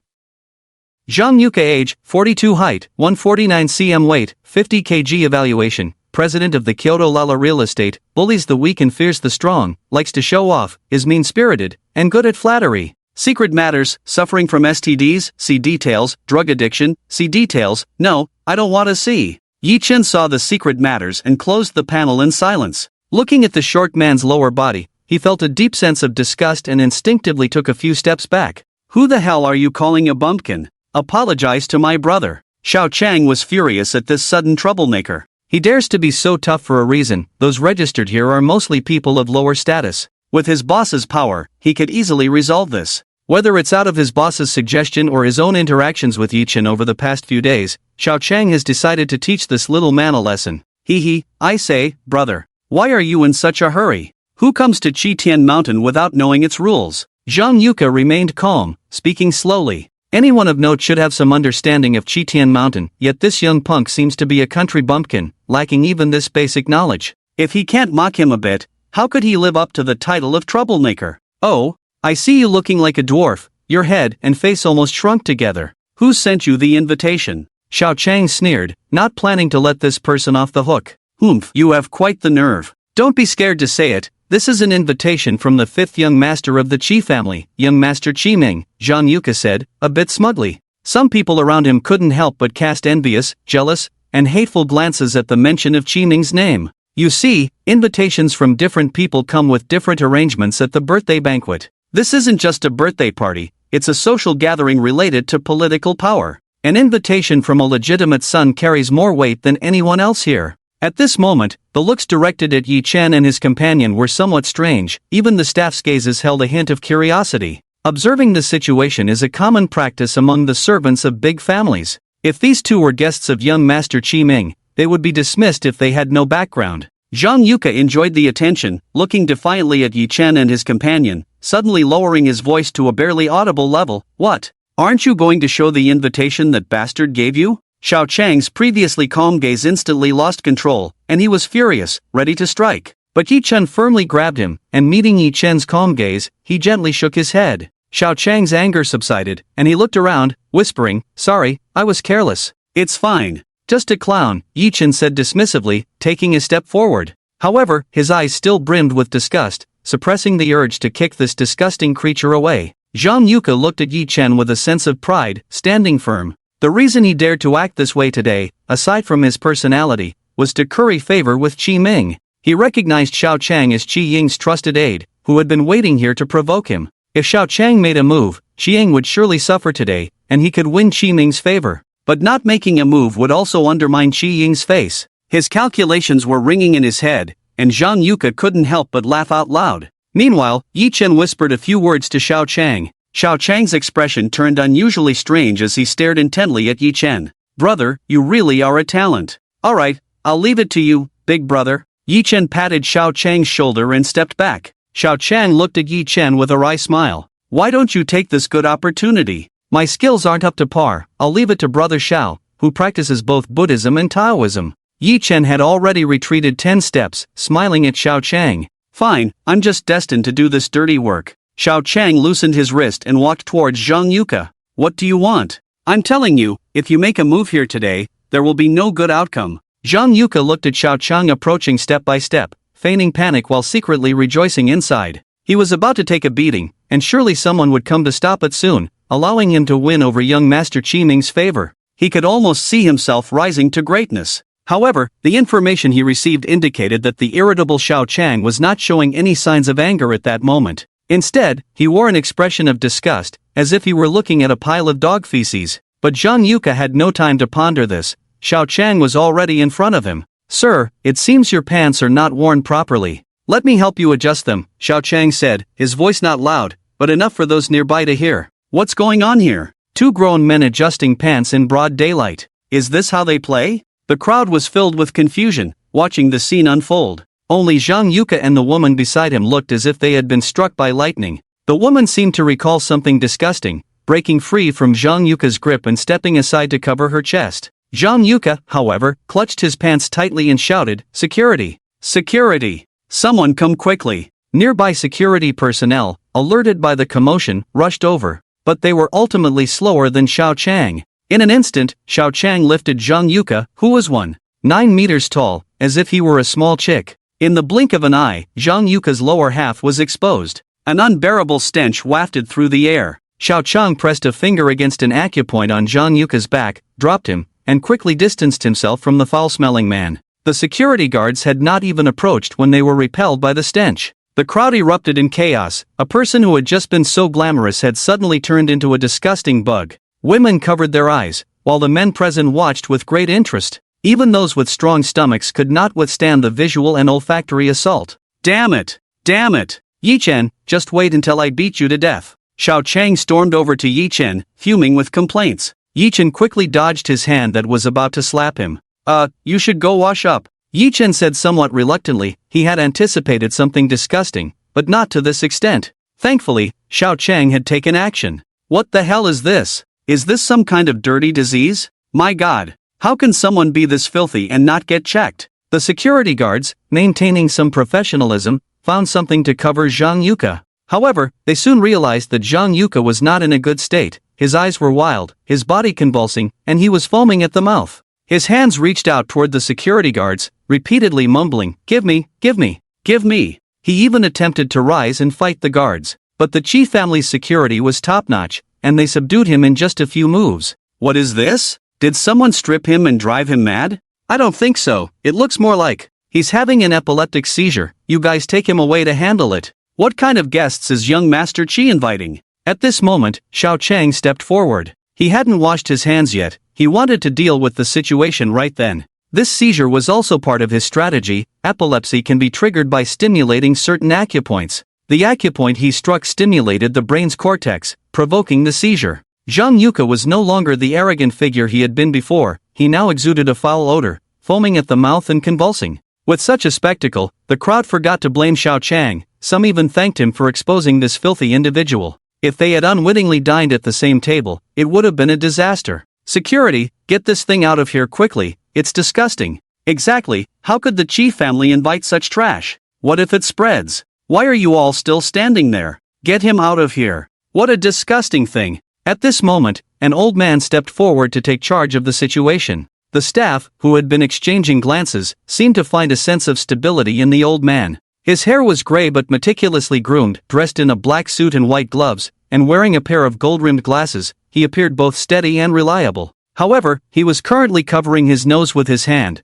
looking on with a disdainful expression as he directed the security personnel from a distance. Several security guards, struggling to suppress their nausea, carried the already convulsing Zhang Yuka away. As for the lady accompanying Zhang Yuka, upon seeing his disgusting state, she seemed to recall something revolting and had long since fainted from vomiting, also being taken away. Once Zhang Yuka was dealt with, the scene quieted down a bit. However, these people were already eager to leave this place and head up the mountain, harboring some opinions about the repulsive figure, young Master Chi Ming, who had invited this unpleasant spectacle. The old man directed the handling of the matter, his gaze drifting to Yi Chen and his companion. Yi Chen appeared relaxed and natural, while Xiao Chang wore a bitter smile. "Uncle Wan, how come you're down the mountain to oversee things?" Xiao Chang asked the old man with a hint of respect. "All right, you rascal. Can't go a day without causing trouble. Are you afraid my old bones will fall apart?" The old man looked at Xiao Chang, his previously cold gaze softening with a hint of a smile. Hee,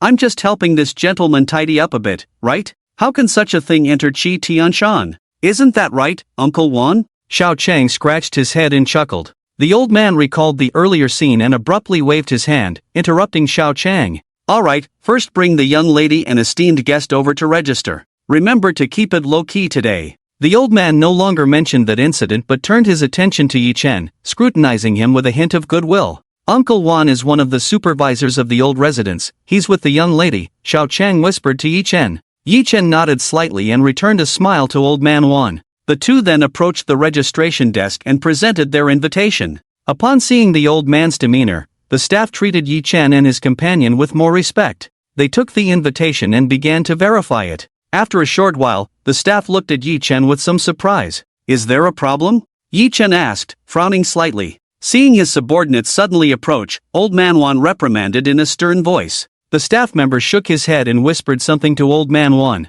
Then, with a serious expression, he took the invitation, which was exquisitely crafted in black and gold, the real gold plating and embedded gems alone worth several years' income for an ordinary family. The moment he held it, the astute old man Wan knew this was not a counterfeit invitation. Of course, this was a professional instinct. He had never considered that Yi Chen would present a fake invitation. However, upon reading the contents of the invitation, Father Chi Guigang, old man Wan's expression froze. Chi Guigang, the third son of Chi Tianyu, Minister of National Security, the pillar of the Chi family, a figure whose mere stomp could shake the capital. He had originally thought this invitation was sent by Chi Ying to Yi Chen, but he never expected it was this prominent figure who had invited him. Although Chi-ying had a good relationship with Chi Guogang, there were protocols regarding who received invitations at the old man's birthday banquet. The guests invited also represented one's own face. Chi-ying was not the type to have Chi Guogang send an invitation just to elevate Yi Chen's status. Thus, there was only one possibility: Chi Guogang was interested in this young man named Yi Chen.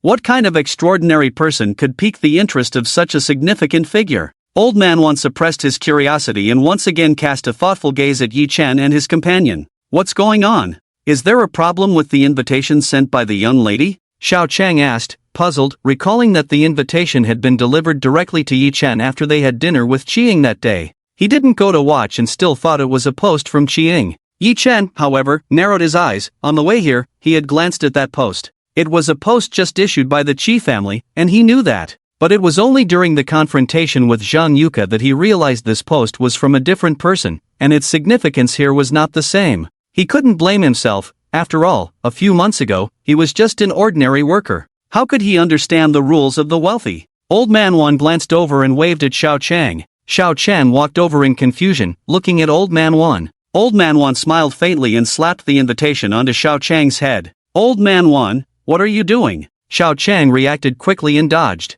Humph, what have you done, kid? Do you think the young lady won't skin you alive when she gets back? Old Manhwa snorted coldly, but there was little anger in his reprimand of Xiao Chang. What's wrong? You see for yourself. Old Manhwa handed the invitation to Xiao Chang, who opened it with a puzzled expression. Moments later, Xiao Chang's expression froze. He looked at Yi Chen with a resentful gaze, and Yi Chen was equally confused. Little brother? Why didn't you tell me it was a post from Chi San Yi? Seeing Xiao Chang's resentful expression, Yi Chen felt a bit guilty and said, I only found out when I got in the car just now. Oh no, you've really put me in a tough spot, little brother. Was there any impact? Yi Chen was about to ask. But at that moment, Xiao Chang's phone rang. When he saw the caller ID, his face tightened even more, and after hesitating for a moment, he answered the call.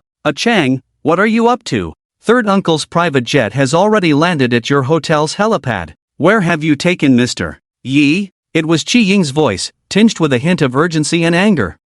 Miss, let me explain. Yi Chen watched as Xiao Chang bent over and nodded at his phone, and after a while, the conversation finally ended. What happened? Yi Chen asked with a hint of a smile, while Xiao Chang looked dejected and was about to speak. An elderly voice interrupted from the side. This time, the reception for the birthday banquet is hosted by the third generation of the Chi family, inviting social elites. As Mr. Yi is a distinguished guest invited by Chi San Yi, he has a private jet for transportation. Moreover, the venue for the birthday banquet will also be different. After Old Manhwa finished speaking, Xiao Chang nodded in agreement, looking dejected. Old Manhwa's voice was not loud, nor did he avoid others, and his words immediately stirred up a commotion among the people nearby. My goodness, I didn't realize this young man was actually invited by Chi San Yi? What is his background? At such a young age, he shouldn't be an official. He must be some second-generation heir from a wealthy family. Wealthy family? You think you can compare with the Chi family?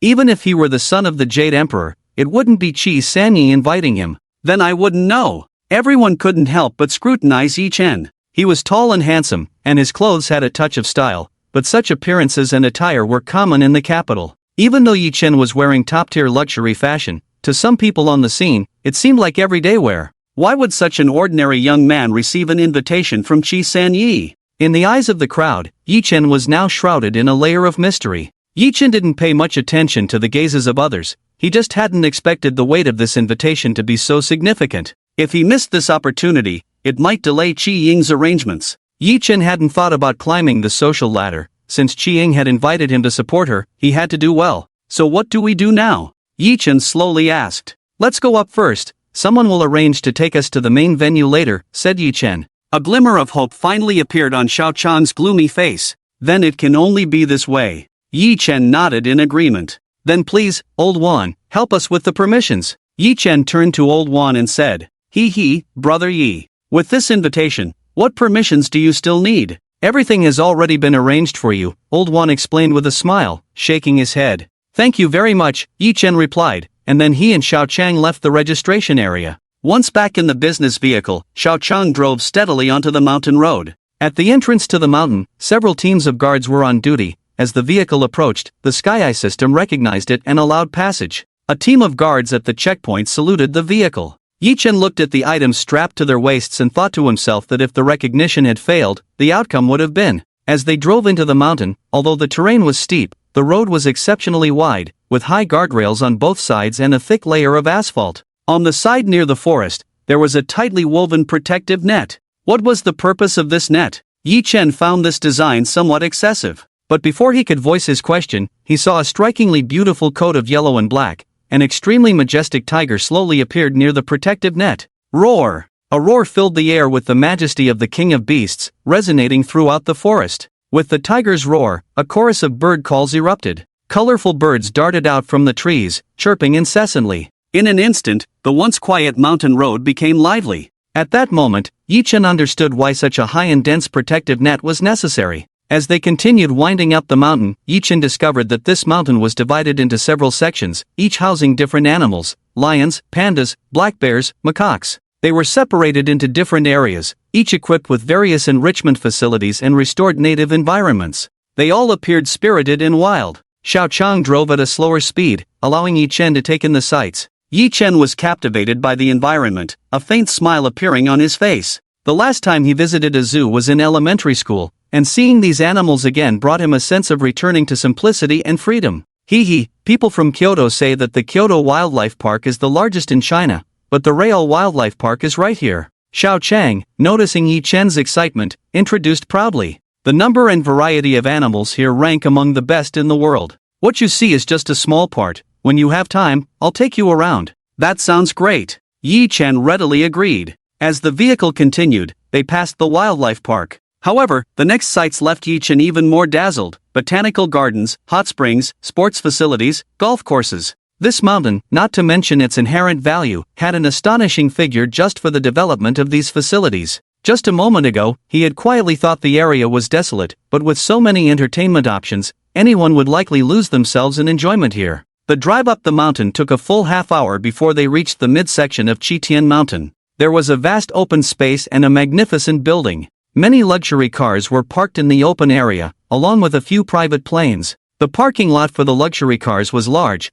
but still smaller than the area of the private airport. Even so, there was still plenty of space available. At that moment, many luxury cars were still parking, and planes were preparing to land in the sky. There were quite a few people in uniforms similar to those of the staff down the mountain bustling about. As Xiao Chang drove the car into the parking lot, a staff member immediately came over to guide the parking. Once the car was parked, another staff member approached to lead them to their seats. Although it was an open area, many flowers and plants had been planted, and small paths had been laid out, making it seem less desolate. The waiter led the way slightly in front of Yi-chen, while Xiao Chang stood a bit behind and to the side of Yi-chen, slightly bowing his head, appearing obedient as he followed behind. Before long, they arrived at a magnificent building. Upon closer inspection, Yi-chen realized that this was not a traditional Huaxia palace architecture. Instead, it was a mixed structure with some Buddhist elements. For instance, the 8 heavenly dragons depicted on the columns, lotus flowers, Bodhi trees, and prayer wheels were all typical Buddhist motifs. Every part of the building was coated in gold paint, and every detail sparkled, spotless. Yi-chen's first thought upon seeing this building was not one of luxury, but rather, extravagance. The stylistic elements seemed somewhat out of place. These sculptures and decorations were undoubtedly Buddhist. However, Buddhism itself is divided into different sects, such as Theravada and Tibetan Buddhism, which have significant doctrinal and elemental conflicts. A devout Buddhist could not possibly believe in both. Yet this building bizarrely combined such different Buddhist elements, which was indeed strange. Today, this place was set to celebrate Old Master Chi's birthday. According to Qi, Old Master Chi was fond of Buddhist teachings and even believed in Buddhism. The people below must have chosen this place according to the Old Master's preferences. Could such an odd architectural style really be what Old Master Chi liked? Yi-chen pondered this but could not reach a conclusion, only sensing that something was amiss. Looking up at the plaque, he saw 3 gilded characters, Su Xian Tang. Upon seeing this name, Yi-chen slightly furrowed his brow but said nothing, following the waiter into Su Xian Tang. Before long, they arrived in the grand hall on the first floor, which was extremely spacious. In the center, there was a high platform that had been properly arranged, covered with a red carpet, with a large redwood armchair in the middle, and behind it was a red wall adorned with red ribbons, with a large character for longevity in the center. Descending from the high platform were banquet tables arranged in sequence. After counting, there were nearly 100 tables, occupying more than half of the hall's area, leaving quite a bit of open space. Between each table, there were many staff members patrolling, especially near the tables close to the central high platform. There were even dedicated guards standing watch. "Sir, please show me your invitation, and I will arrange your seating," said the waiter. Yi Chen took out the invitation, and the waiter received it with both hands. "I'm sorry, guest, your invitation is too high in specification. I cannot arrange a seat for you." After looking for a moment, the waiter returned the invitation with an apologetic expression. "It's fine, you can leave now." "Thank you." Xiaochang dismissed the waiter and said to Yi Chen,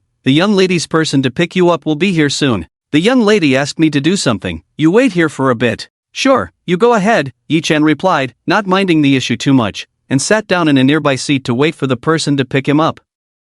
"Where did you come from? Really uncultured. Why are you sitting in my spot?" Yi Chen was playing a game on his phone when he suddenly heard a sharp rebuke from beside him. Looking up, he saw a heavily made-up woman in an extravagant gown, wearing 2 exaggerated earrings and carrying an LV bag. Being a woman, Yi Chen did not intend to argue with her. He stood up and, with considerable poise, said, "I sincerely apologize, miss. I was waiting for someone and occupied your seat." As soon as these words were spoken, the woman's already unattractive face turned uncontrollable. Yi Chen was momentarily at a loss for where he had gone wrong. He saw the woman point a finger at him and curse, "Miss?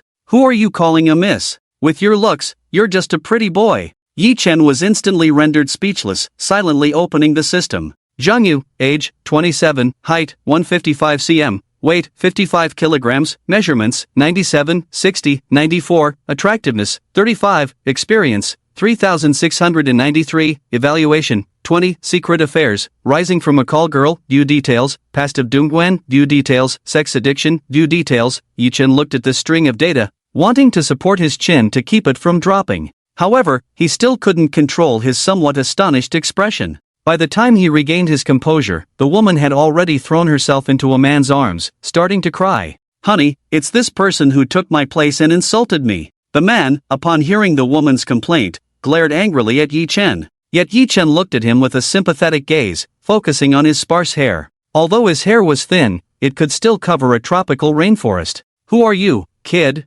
Apologize to my wife," the middle-aged bald man said fiercely to Yi Chen. "If it weren't for old Master Chi's birthday banquet today, I would have already taken you down outside." The man's tone inadvertently carried a chilling murderous intent. Meanwhile, Zhang Yu, turning her head in her man's embrace, smiled triumphantly at Yi Chen. When she was a call girl, she had a bad temper. Anyone who crossed her would face her revenge. If a competitor stole her business, she would find a sickly client to deal with them or sabotage their protection. Fortunately, she later found this husband, who was wealthy and powerful, though his skills were lacking. She thought she was living a superior life, yet this ungrateful person dared to call her a miss. However, upon closer inspection, this person was quite handsome, if only he could. Zhang Yu thought of something, and her gaze towards Yi Chen shifted from hatred to raw desire, her scarlet tongue unconsciously licking her lips. Yi Chen, not paying attention, met Zhang Yu's gaze and nearly felt a chill run down his spine. What a bizarre day it had been. The upper class was truly chaotic. Yi Chen sighed inwardly,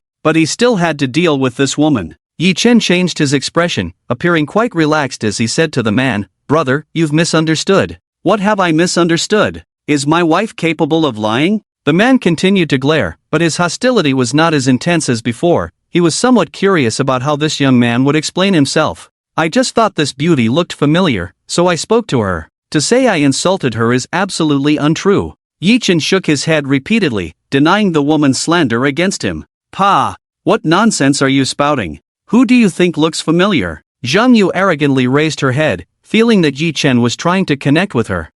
Let me think. A couple of years ago, I was with a brother named Zhang Shuai, the young master of Huatian construction, at the Hai Tian banquet, and I think I saw you on the yacht. At that time, you were called Big White Rabbit." "What nonsense banquet? What Big White Rabbit? I just graduated from the University of American Noodles 2 years ago." "Honey, hurry up and smash his mouth." Upon hearing Yi Chen expose her past, Zhang Yu's heart was in turmoil, her proud demeanor turning into a frenzied one, wanting to tear this person apart. 2 years ago, she had been introduced to the Hai Tian banquet as a call girl and had a thrilling encounter with a Zhang Shuai from Kyoto. The name Big White Rabbit was one she had chosen during those few days, when many people were indulging in extravagance and going crazy over her. But she could not remember this Yi Chen at all. With such an outstanding appearance, 2 years ago, he would have definitely been someone she wanted to have. It was impossible that she had no impression of him. Honey, what are you waiting for? Did you hear what this person is saying? Zhang Yu pushed the middle-aged man, but he remained unfazed. Instead, he looked at her with a deep gaze. For a moment, Zhang Yu almost thought her husband had discovered something. But the next second, the middle-aged man spoke. Young man, don't just talk nonsense. My wife is a graduate of a prestigious university. She was still studying 2 years ago. Is that so? Then I might have mistaken her. But you know Zhang Shuai, right? You can confirm with him when you have the chance. Yi Chen shrugged and chuckled. I have something to attend to, so I'll take my leave. Don't go. Clarify this. Quickly explain it to my husband. Zhang Yu, in a frenzy, tried to grab Yi Chen, but before she could, her husband slapped her hard across the face. If you don't want to die, be quiet. I'll deal with you later. Zhang Yu was stunned by the slap. She never expected that such a few words would make her husband believe it, ruining years of her hard work in an instant. Yet, she didn't notice that her husband's hand was trembling slightly. Yi Chen looked at the two of them and couldn't help but marvel at the wonders of fate. While he was checking the man's private matters. Kill to silence, detailed view. This person dismembered and killed the young master of Huatian construction due to business disputes. A man who had an affair with his wife ended up dead at his hands.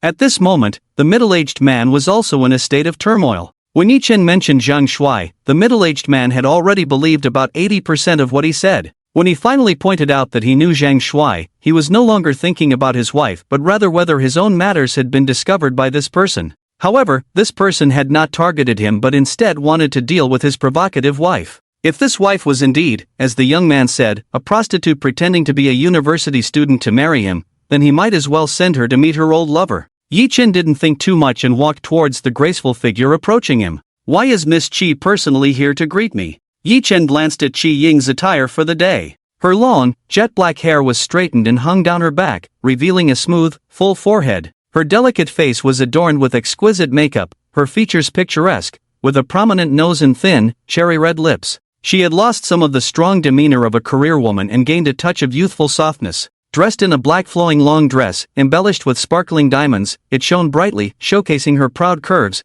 complementing her snow-white skin like cold jade. Xi Ying was clearly in a very good mood, smiling slightly as she said, I neglected to inform Mr. Yin caused some trouble. It's only right that I come here. Then I must trouble Miss Qi. Mr. Yi, please don't be so polite with me. Right now, you are my uncle's guest, and I can't accept your courtesy. Xi Ying's smile remained, her tone softened, losing some of its coldness and gaining a more natural feel. Oh, I haven't even spoken to Uncle Qi yet. How did I become his guest? Yi Chen asked, slightly puzzled. You'll know when you meet my uncle later. Let me take you to your seat, Xi Ying said, not intending to say much more, and led Yi Chen towards a few tables closer to the main venue. The aisle leading to the main venue was quite wide, enough for a car to pass through, and the area was covered in red carpet as Yi Chen and Xi Ying walked side by side. In an instant, many eyes were drawn to them. Did you invite any stars to walk the runway today? The old man knows how to have fun. What star? That woman is Master Qi's daughter. And the man? A friend? I don't know. I don't recognize him. However, handsome men and beautiful women attract attention wherever they go, and the two received a great deal of attention as they walked by. Feeling the gazes of the crowd around them, Yi Chen and Xi Ying didn't have any particularly special feelings. Instead, Xi Ying teased first, Mr. Yi, you look so dashing today, I wonder how many ladies here will be smitten. Miss Qi, with your outfit, the gentleman here must be going crazy too. Yi Chen entered an awkward mode of mutual flattery. Hee, we've known each other for so long. Mr. Yi can just call me by my name. Xi Ying let out a short laugh and changed the subject. You can too, Xi Ying. Yi Chen was momentarily taken aback, realizing Xi Ying's intention. She wanted to transition their relationship from a cooperative one to that of friends. Regardless of her true feelings, Yi Chen wouldn't let her lose face. Yi Chen, I'll be counting on you later. Hearing Yi Chen's address, Xi Ying felt a weight lift from her heart. Recent events had changed her mind about using him for her own purposes. Instead, she decided to change her strategy and make a friend first. As they spoke, the two exchanged knowing smiles. Xiao Gang, who is that young man next to Ying Ying? He looks a bit unfamiliar. An elderly man at the main table squinted his eyes, trying to get a better look at the young man Xi Ying brought along, but ultimately shook his head helplessly and gently asked Qi Guogang, who was standing beside him. Qi Guogang, with a stern appearance and an air of authority, seemed unusually docile next to the old man, his tone softening a bit. That's the treasure appraisal master that Xiaoying specially invited for you. Oh, it's rare for Ring Ying to be so thoughtful. Upon hearing this, the old man Qi revealed a faint smile and didn't ask any further questions. The so-called treasure appraisal masters had come and gone countless times in front of him each year, but few had caught his eye. However, it was a small comfort to him that his granddaughter had this thought. But it was just a small comfort. If it weren't for today being the old man's birthday, which touched him a bit, his heart, as solid as steel, wouldn't have had a single crack. Once the old man Qi spoke, all attention at the table turned to Yi Chen and Xi Ying. The people sitting at this table were all figures whose backgrounds could be quite intimidating.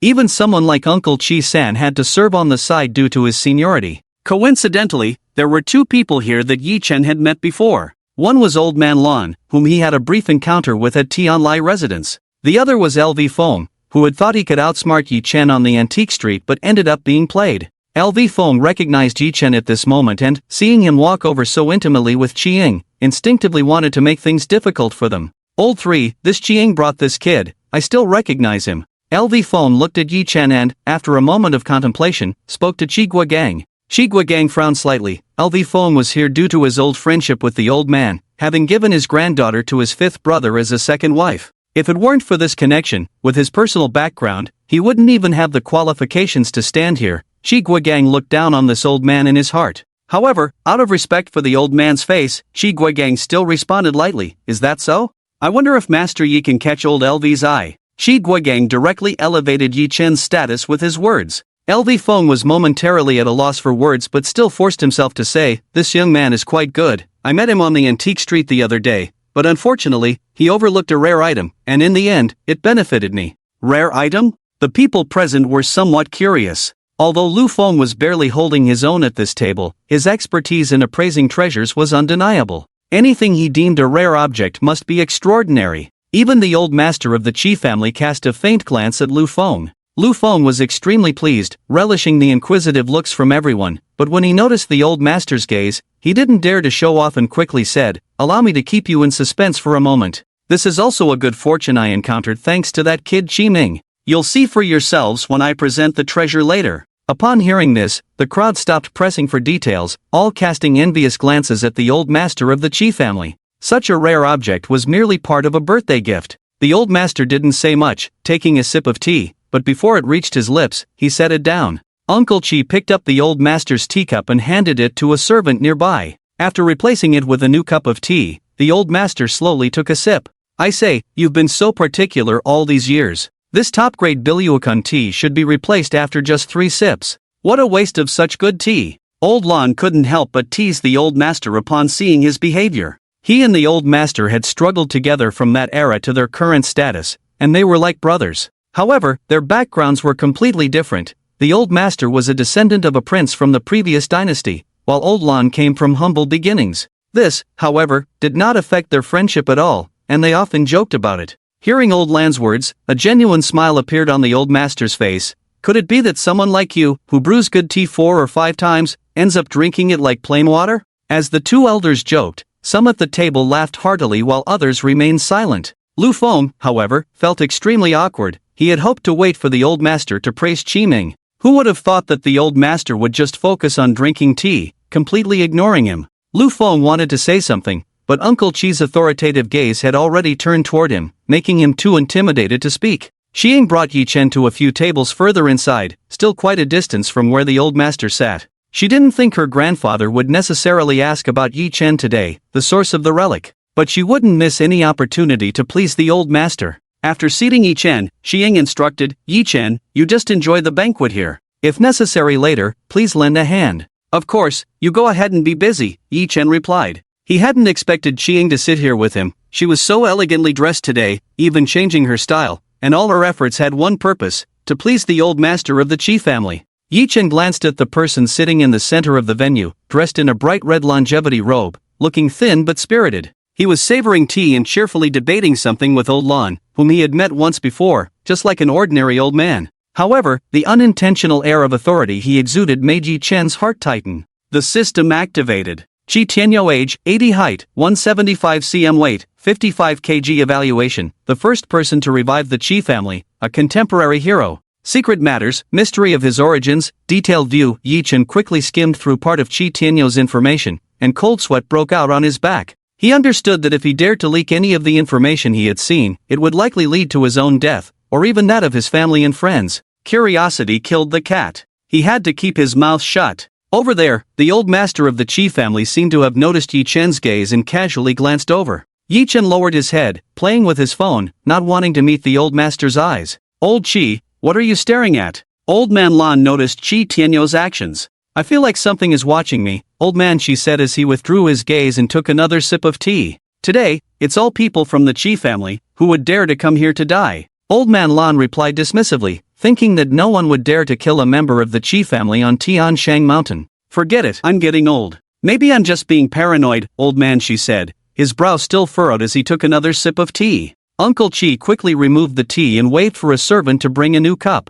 Old man Chi slightly waved his hand. No need, let's begin. After old man Chi's calm words, Chi Guogang made a gesture to the servants. Soon, all the staff in the venue began to take action. The brightly lit banquet hall gradually dimmed, and the high platform in the center became the most dazzling spot. A blue light from the large screen behind the platform projected the scene on the platform, allowing the more than 100 tables of guests to catch a glimpse of it. Then, a middle-aged, refined man walked onto the platform, dressed in a finely tailored suit, with a handsome appearance and an elegant smile as he made his way up. He began with a self-introduction. Dear guests, hello everyone, I am today's birthday ceremony host, Chi Yu. His deep, magnetic voice immediately captured the attention of everyone present, drawing their gazes to the platform. There was even a slight stir in the crowd. Yi Chen, from his position, could see the platform up close and was secretly startled to see Chi Yu. In some respects, Chi Yu's fame was even greater than that of old man Chi. He was a regular on a certain news program broadcasted daily at 7 o'clock on major radio stations across the country.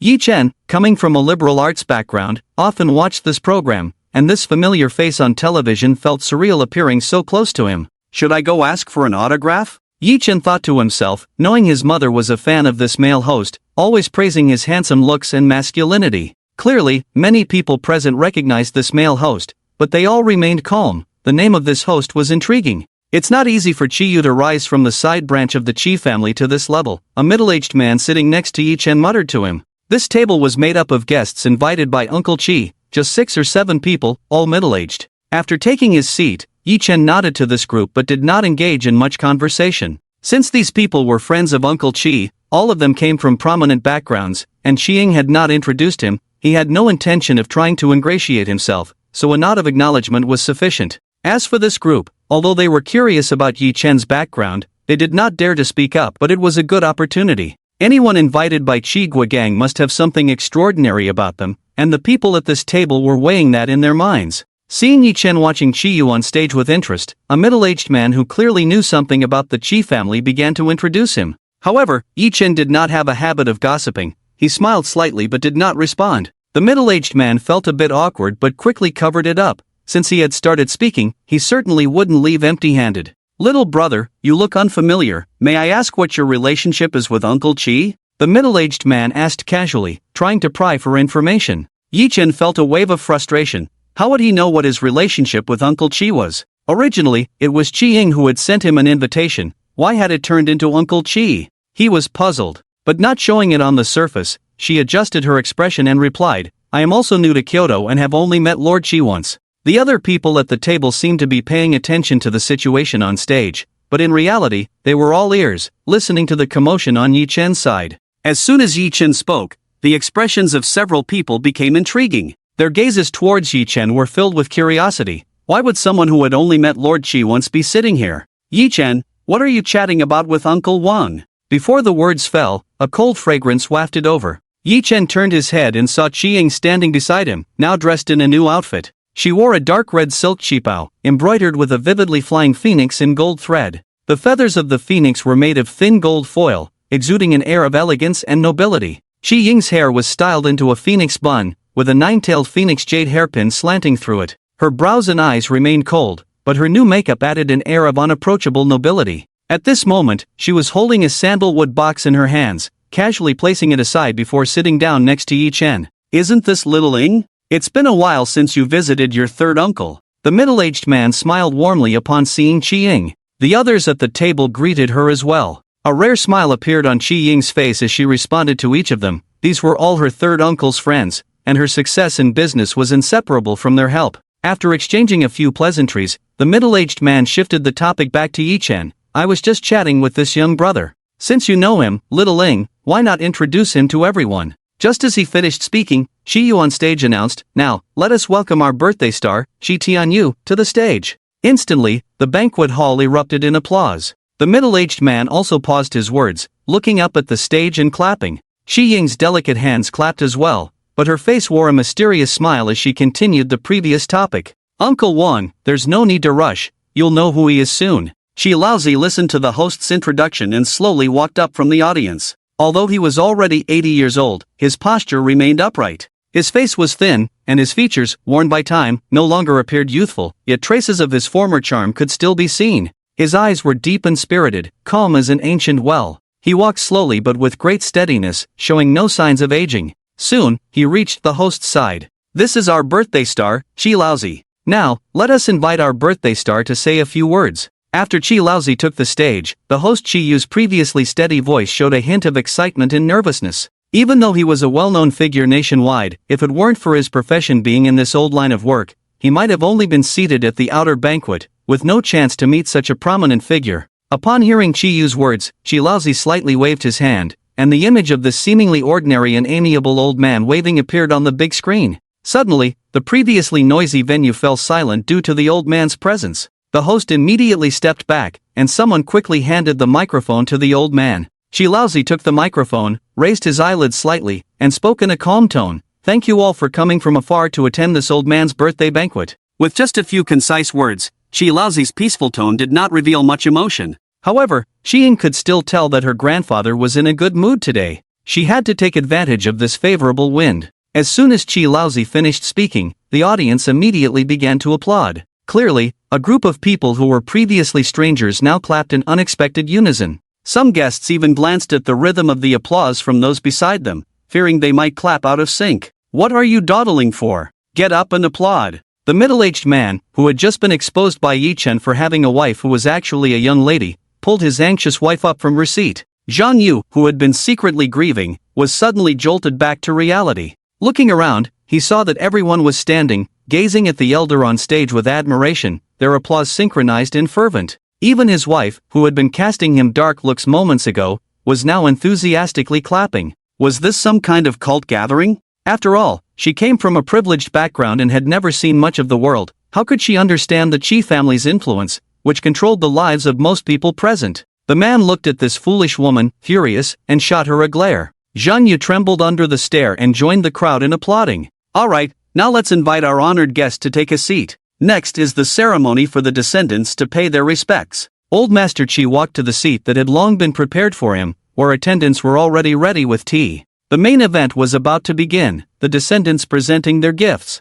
Many members of the Qi family had prepared for this ceremony for several years, all for this day to showcase their talents. After the guests finished applauding, they took their seats. With no dishes served yet, they eagerly began to snack on the pastries and nuts placed on the table, excitedly preparing to watch the spectacle. Although the Qi family was wealthy, only a few could present gifts. The old master had 3 wives, 5 sons, and 4 daughters. Among them, Qi Ying's father, along with her third uncle and aunt, were children from the old master's first wife. With the children branching out, the Qi family was now 4 generations under one roof. However, only those who were exceptionally outstanding among the descendants could present gifts in such a setting, otherwise, the process would drag on until tomorrow. Take Qi Ying's father, for instance. He had 3 sons and 4 daughters listed in the family tree, not to mention the countless illegitimate children. Qi Ying was the only one presenting a gift as an illegitimate daughter, and the reason was simple: her ability to turn a mediocre company into a publicly listed one. When the old master learned of this, he personally summoned this illegitimate daughter.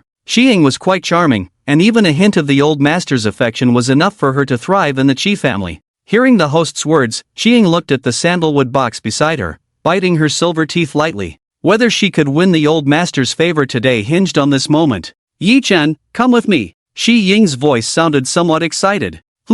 Yi-Chen replied calmly. The people at the table exchanged glances, their eyes revealing curiosity. Uncles and brothers, I'll be excusing myself for a moment. Qi Ying gracefully greeted the table and led Yi-Chen away. The eldest son, Chiguafu, presents a gift, a pair of jade rui. The host announced the gift list. A middle-aged man with a balding head and a plump figure, dressed in a Zhongshan suit, walked up with his head bowed. His features were handsome, but his murky eyes and dark circles clearly showed signs of overindulgence. He looked submissive, like a mouse before a cat, yet this was the Qi family's eldest son, Qi Ying's biological father, a high-ranking official in a certain province. He approached with a brocade box, placed it on the treasure platform beside old Master Qi, and knelt on the mat before him, bowing his head. Son wishes father longevity, may you live as long as the southern mountains. After reciting auspicious words, he nervously raised his head to look at old Master Qi. The old man's expression remained calm, but the slight furrow in his brow indicated his dissatisfaction with his eldest son.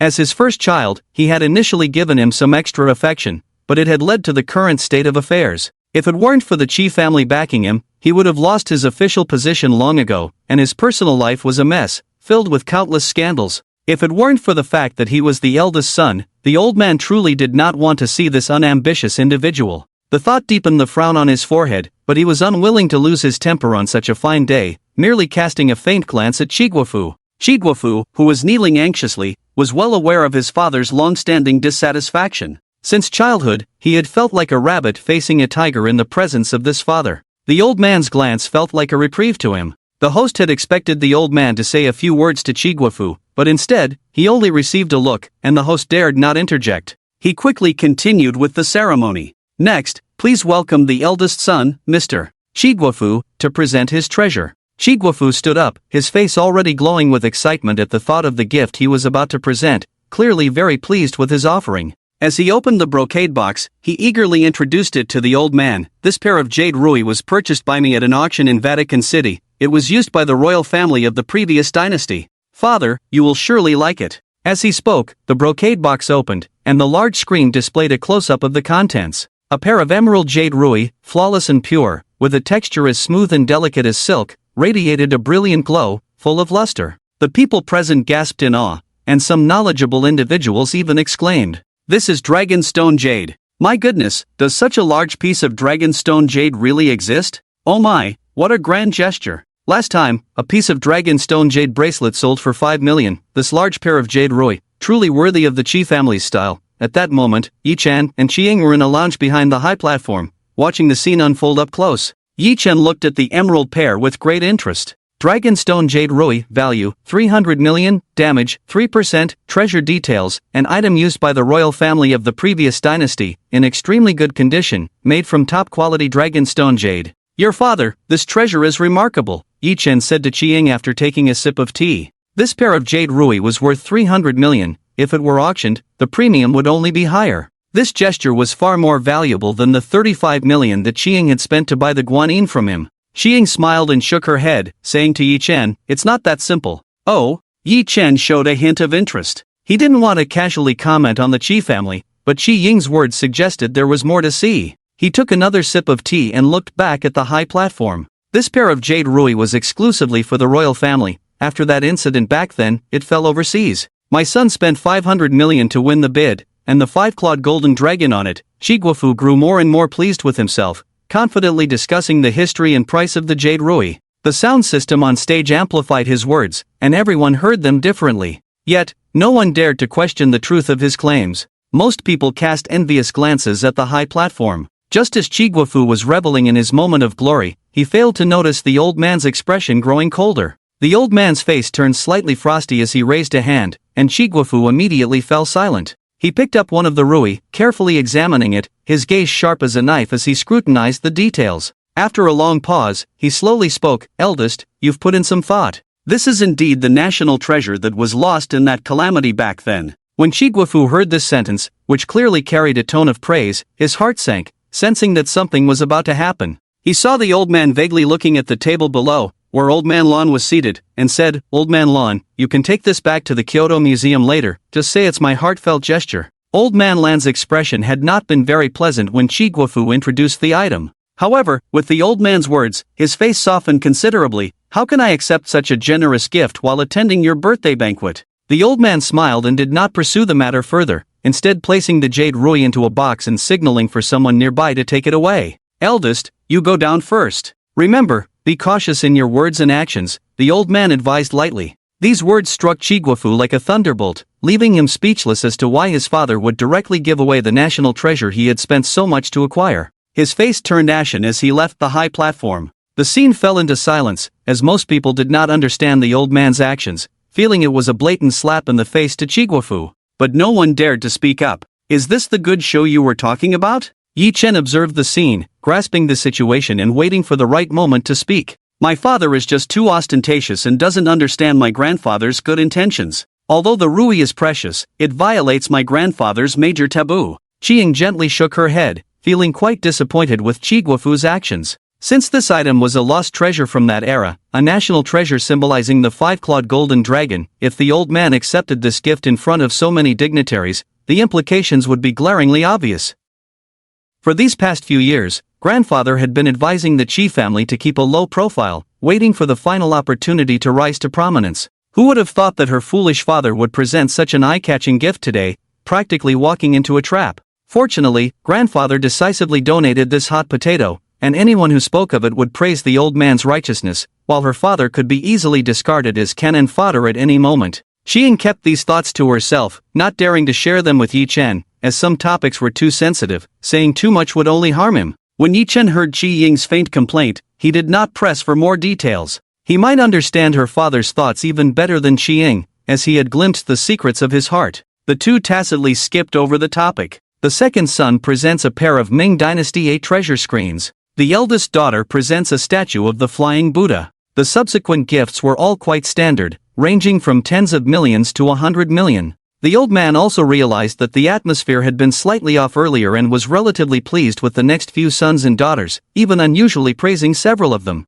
The children who received praise and smiles felt as if they had won a $5 million lottery, and given their family circumstances, it could be described as the joy of winning 5 million continuously for several years. The guests below were also treated to a visual feast, as rare exquisite items appeared one after another, with 6 or 7 on display, and possibly more to come, instantly lifting the audience's spirits. The third son, Qi Guogang, presents his gift. The host's voice rang out again, announcing the last person from the second generation of the Qi family to present a gift, the one who had gone the farthest in his career. Qi Guofu's third son, Qi Ying's third uncle, was the grand finale of this generation's gift presentation, and his status was evident. Qi Guogang strode onto the stage, exuding an imposing presence as he walked. He walked up to me, hands empty, and knelt before the mat, saying loudly, "Son wishes to congratulate father. May your blessings be as vast as the eastern sea, and your life as long as the southern mountain. The Azure Dragon still brings rain at dusk, and the old tree blooms deeper in spring."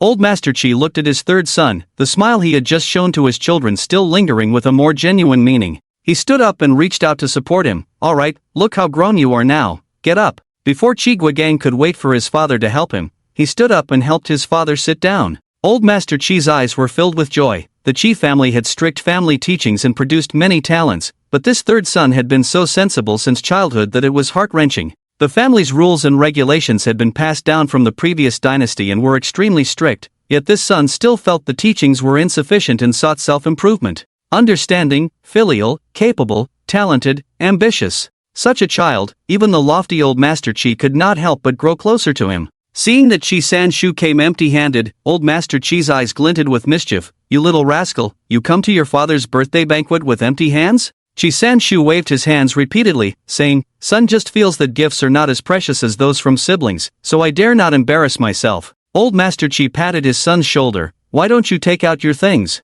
Your siblings are waiting to see your good show." At this moment, the children who had already presented their gifts were seated around the high platform. However, their eyes were fixed on Qi Guogang. They all saw how favored Qi Guogang was by the old man. Usually, the old man rarely even smiled at these sons, yet he interacted with this third son as if they were an ordinary father and son. How could they not resent that? No one knew how much wealth was in the old man's hands, and if one day he passed away, that wealth. Thinking of this, the siblings looked at Qi Guogang with less friendly eyes, but out of respect for the old man, no one dared to show it on their faces. Qi Guogang scanned his siblings below, a cold snort escaping his heart. He was well aware of the dirty thoughts they harbored. If he were to say he was deliberately currying favor with his father for wealth, that would be absurd. With the foundation he had built, he was more than capable of rising above the Qi family's shadow and enjoying glory and wealth for generations. Yet he still maintained a calm demeanor, his resolute face revealing a mysterious smile towards Old Master Chi. He pulled out a stack of documents from his pocket and handed them to Old Master Chi.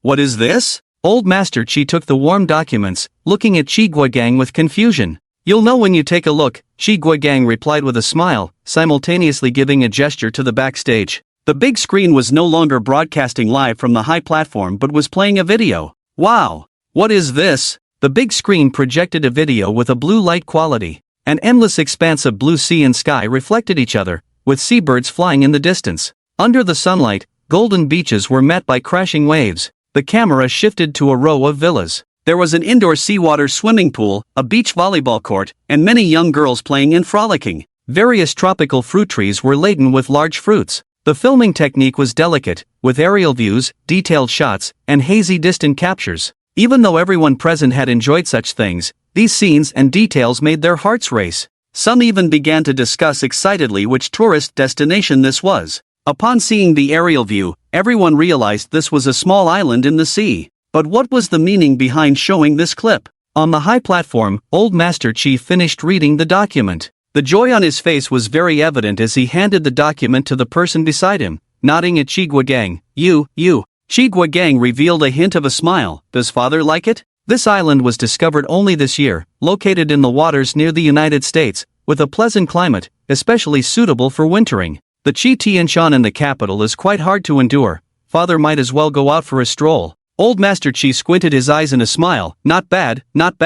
This year, let's celebrate the new year on Tianyu Island. The venue was equipped with a sound system, and the conversation between the father and son was fully transmitted to the guests' ears, but while everyone could understand each word, the specific meaning eluded them. Old Master Chi seemed to have noticed this and instructed his assistant. Then, a document was projected onto the big screen. This was a document released by a world organization, entirely in English. The people present were not unfamiliar with English, each one could hold their own in a street argument with foreigners. They understood the content of the document at a glance. In simple terms, Chi Guogang had purchased the ownership of this island and named it Tianyu Island, after Old Master Chi's name, with the island's ownership also signed under Old Master Chi. The guests present were deeply astonished by Chi Guogang's grand gesture. If the initial 500 million jade rui was something that some people could still accept, the ownership of an unclaimed island was an unattainable dream for those present, who were already prominent figures in Huaxia. Your third uncle, this kind of expenditure. TSK. Yi Chen was still in the lounge chatting with Qiying, having just used the system to educate her about the antiques her uncle and aunt had sent. She looked at him with a bit more fondness. However, with the appearance of this gift from her third uncle, Yi Chen was hit with a bombshell. How could he continue to educate her? The price of this island was something he couldn't even estimate. What kind of treasure could possibly match the value of this island? Qiying had long known about her third uncle's gift, but what her third uncle had told her was that he didn't have the time to find suitable antiques for Old Master Chi, so he had to spend money instead. But upon seeing the island, Qiying was also shocked by her third uncle's grand gesture. When he said he was spending money, did he mean to the tune of tens of billions? The Chi family wasn't without such islands. What was rare was the thoughtfulness and intention behind it. Considering that Old Master Chi had a hard time during winter in the capital, he specifically chose this place. It not only expressed his filial piety but also presented an island named after Old Master Chi on his birthday, which was quite auspicious. Given the relationship between Old Master Chi and her third uncle, although this was a clever move, Old Master Chi was still very pleased. If it were someone else giving a gift, it would definitely not have the same effect. Old Master Chi was just giving face to his third uncle. If one were to say how satisfied Old Master Chi could be with just this island, that might not be the case. Statues and antiques had always been Old Master Chi's favorites, and that would never change. Qi Ying's fingertips gently brushed over the sandalwood box, and a determined smile appeared on her face. As long as father likes it. Seeing his father so happy, Shi Sanshu was also infected and smiled. Next time, don't spend so much. You're busy with work, focus more on your career. Your ability is the best gift you can give me. Old Master Chi's smile remained, but he earnestly reminded Chi Sanshu. Son understands. I know father likes antiques and statues, but I really can't find the time to search for good ones to present to father, so I had to take this shortcut. Uncle Chi-san spoke with a hint of guilt, saying that he never intended to deceive his father with such a clever approach, yet his father still saved face for him. But finding a truly good item is not that easy, is it? He had a wealth of talent under him, but when it came to appraising treasures, there were no detailed standards, even masters could stumble. Moreover, even if something was genuine, there were some items with deep meanings that were not suitable to be given to his father. Coupled with some recent experiences, he had developed a certain fear of antiques. Forget it, as long as you have this intention, that's enough. Old Master Chi waved his hand dismissively. This son was good in every way, but sometimes he was just too demanding of perfection. Next, it's time for the birthday star's grandchildren to present their gifts. With the ceremony concluded, the host immediately began the next segment. Uncle Chi-san did not leave the high platform but remained behind Old Master Chi. Shi-don, the eldest grandson of the Chi family, presents a Tang Dynasty Zetan Buddha statue. Shi-shi, the third granddaughter of the Chi family, presents a Ming Dynasty White Jade Bodhisattva statue. Chi-bei, the fifth grandson of the Chi family, presents a Yuan Dynasty Blue and White Jade censer. One by one, the Chi family descendants presented their gifts, all valuable antiques, most of which were related to Buddhism, such as Buddhas and Bodhisattvas. Old Master Chi, while sipping tea under the service of his third son, looked at these grandchildren with a calm expression. Although there were many grandchildren, the old man could still remember a few outstanding ones, who received special treatment. Shi Jia, the seventh grandson of the Chi family, presents a Tang Dynasty Lamplight Ancient Buddha statue. This Chi Jia was Uncle Chi-san's eldest son, an exceptionally talented young man. After bowing to wish the old man a happy birthday, he presented his gift. Old Master Chi glanced at the ancient Buddha statue with an indifferent look, yet he surprisingly asked this grandson a couple of questions about his career and family. This made all the grandchildren's eyes turn red. Work hard, Xiao Jia. Learn more from your father. At this moment, Old Master Chi patted Chi Jia's shoulder, encouraging him. Shi Jia was taken aback and wanted to say something. However, seeing the old man's calm demeanor, he could only respond with sincere trepidation. I will definitely take my father as my example and work hard. The old man did not say anything more after hearing this. Under his father's gaze, Shi Jia signaled and left the high platform. Shigua watched his father's indifferent expression and felt a sense of foreboding. He could tell that his father was a bit unhappy. He glanced at the various precious antiques casually placed on the side of the platform. This pile of items must be worth billions. Yet, there was still nothing that his father found appealing. Antiques were not just about being expensive. It mainly depended on the collector's preferences, especially for someone like Old Master Chi. No matter how high the price, in his eyes, it was just a meaningless number. At this point, it seemed that among so many gifts, there was nothing that truly delighted him. Miss Chi-ying presents a statue of a dark wood bodhisattva. The host's voice rang out again. This time, the introduction was somewhat peculiar. There was no prefix indicating her rank among the grandchildren. However, those familiar with the Chi family knew that such titles were unique to those who had not been entered into the family genealogy. Even in modern society, for some families, illegitimate daughters and sons who had not been recognized were considered lowly. Yet, the fact that Chi-ying could stand here to present a gift indicated that this woman was extraordinary. A small wave of murmurs rippled through the guests as Chi-ying took the stage. Although the Chi family's arrangements did not allow for their interference, people naturally had a penchant for gossip. Isn't Chi-ying the illegitimate daughter of the eldest son of the Chi family? What's the idea of having an illegitimate daughter come on stage? Keep your voice down. If the Chi family hears you, it won't end well. This Chi-ying is quite a character. What a pity. It's your turn. Yi-chen cracked open a pistachio on the table, reminding the dazed Chi-ying sitting beside him. Chi-ying took a deep breath, and a bright smile, one that had never appeared before, lit up her cold, delicate face. Yes, it's my turn. She had waited too long for this day. Seeing the sudden change in Chi-ying's expression, Yi-chen's gaze darkened a bit. He wouldn't be so self-indulgent as to think that Chi-ying's smile was meant for him. Yi-chen, come with me, Chi-ying said, holding up a sandalwood box. The smile on her face remained, but she didn't look at Yi-chen. Instead, she gazed at the steps leading up to the high platform. With graceful steps, she elegantly began to ascend the stage. Yi-chen followed behind her, reaching the entrance of the platform, only to be stopped by a bodyguard. Chi-ying gave him a look that said to wait. Yi-chen waved his hand lightly, standing aside, waiting idly. On the platform, Uncle Chi-san heard the host announce Chi-ying's name, and a hint of joy appeared on his stern face. This girl knew how to win people over. Her gift might just make her father happy for a moment. Looking at the expression of Old Master Chi, it still seemed rather indifferent, but there was an unexplainable sparkle in his eyes. This girl indeed had a way of charming people, but as for her status as an illegitimate daughter, Old Master Chi still looked down on it. If it weren't for his third son suggesting that she make an appearance, there wouldn't have been a place for her today. Thinking of this, he cast a faint glance at Uncle Chi-san. Uncle Chi-san, knowing his father's thoughts, quickly smiled and said, "This singer is a rare, sensible, and filial child. Just wait and see, father." As they spoke, Xiang had already reached the high platform, wearing a stunning phoenix qipao, her cold and noble face still adorned with a gentle smile as she walked gracefully. She was directly projected onto the large blue screen, causing many in the audience to gasp in surprise. The illegitimate daughter of the Qi family was indeed extraordinarily beautiful, and her noble and cold demeanor was truly one in a million. It was said that she had helped a declining Qi family company rise from the ashes, transforming it from a small workshop into a nationally recognized public company. Such skills made those present hesitate to regard her as merely a pretty face. Her aura resembled that of a queen. The contrast was stark. The few Qi family young ladies who had just appeared on stage, originally exuding exceptional grace and noble lineage, suddenly seemed like mere village girls in comparison to Qiang. Just as she stepped off the stage, the circle of Qi family grandchildren surrounding her shot her hostile glances. What kind of nonsense is this? Anyone can get on stage. I wonder how these people manage things, one Qi granddaughter said, unable to hide her jealousy. She can win over the old master and Uncle San. If you have the ability, why don't you try?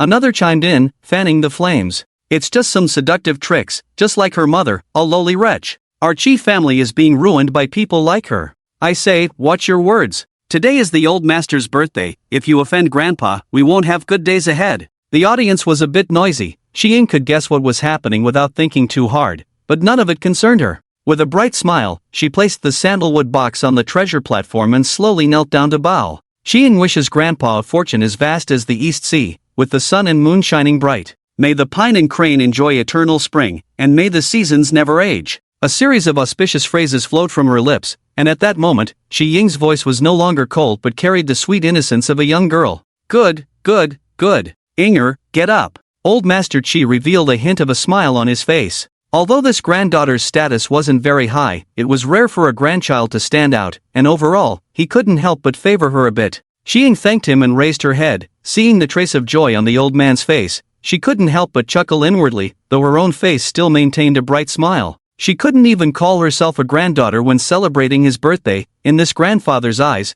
although he favored her, she ultimately still couldn't hold her own. Xiang suppressed her thoughts and picked up the sandalwood box. Grandpa, Ying has found something for you this time. Please take a look. Xiang didn't rush to open it but looked at old Master Qi with a playful innocence. Alright, let me see what kind of surprise you can bring me, girl. Old Master Qi was intrigued by Ying's actions. After all, she had a knack for winning his favor, and he felt a bit of anticipation. Seeing the old man's expression, Xiang knew she had piqued his interest, so she no longer held back and opened the box. A statue of a compassionate bodhisattva carved from dark wood appeared before everyone. The camera zoomed in for a close-up. The scene fell into a brief silence. After seeing so many precious items, everyone was momentarily at a loss for words upon seeing this object. This is a dark wood guanine, right? The material seems quite ordinary. This guanine is exquisite, but the price? Many present were connoisseurs and quickly assessed that such an ordinary material might only be worth a few million. For those who came here today, a few million was merely a small expense.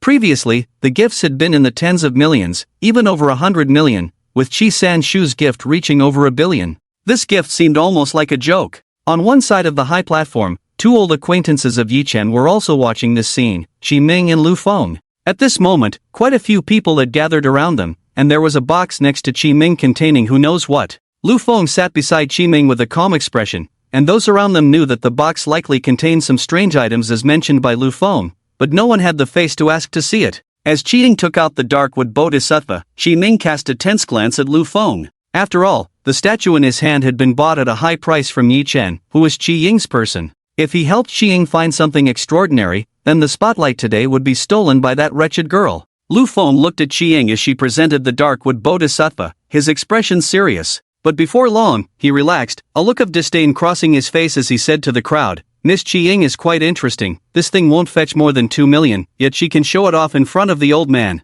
Upon hearing this, the crowd's gaze towards the high platform was filled with a different kind of scrutiny. This illegitimate daughter was being too reckless, wasn't she? Presenting such a gift in this setting was tantamount to embarrassing the Qi family. Meanwhile, on the high platform, the old man's expression also changed, his face darkening as he scrutinized the darkwood guanine. Ying, this thing of yours, I see it's just an ordinary bodhisattva statue from the Ming dynasty. After a careful examination, old Master Qi slowly spoke, accurately stating the age of the antique, indicating his deep knowledge of appraising treasures. However, there was a hint of coldness in his voice. To him, such an item was no different from trash. How could Qi bring this before him? Qi, who was usually adept at reading the room, seemed oblivious to the old man's dissatisfaction and still wore a smile. She said to him, "Grandpa, you must be mistaken." Hearing this, the old man shot a cold glance at Qi. This girl was being far too bold today. Qi, under that gaze, finally realized she had been a bit too self-satisfied. Uncle Qi-san wore a hint of helplessness in his smile as he shook his head. Xiaoying, let Grandpa take a look at the mysteries within this Guanyin statue, Uncle Qi-san said to Qi. He naturally knew the secrets of this Guanyin statue, but at this moment, he had to step in to smooth things over. Oh, Uncle Qi-san held enough weight in the old man's heart, and hearing his son say this, he looked at the statue with great interest. Qi dared not hesitate any longer and reached out her delicate hand towards the Guanyin statue. She made a gesture. The crowd became lively again. Qi gently twisted the jade bottle held by Guanyin's hand. The jade bottle then came into Qi hands. This action was projected onto the big screen, causing the guests to sit up straight. Just a moment ago, the bottle was clearly part of the Guanyin statue. They hadn't expected such a secret to be hidden within. It made sense, after all. How could the Qi family present something so ordinary? Everyone present was curious about what would happen next.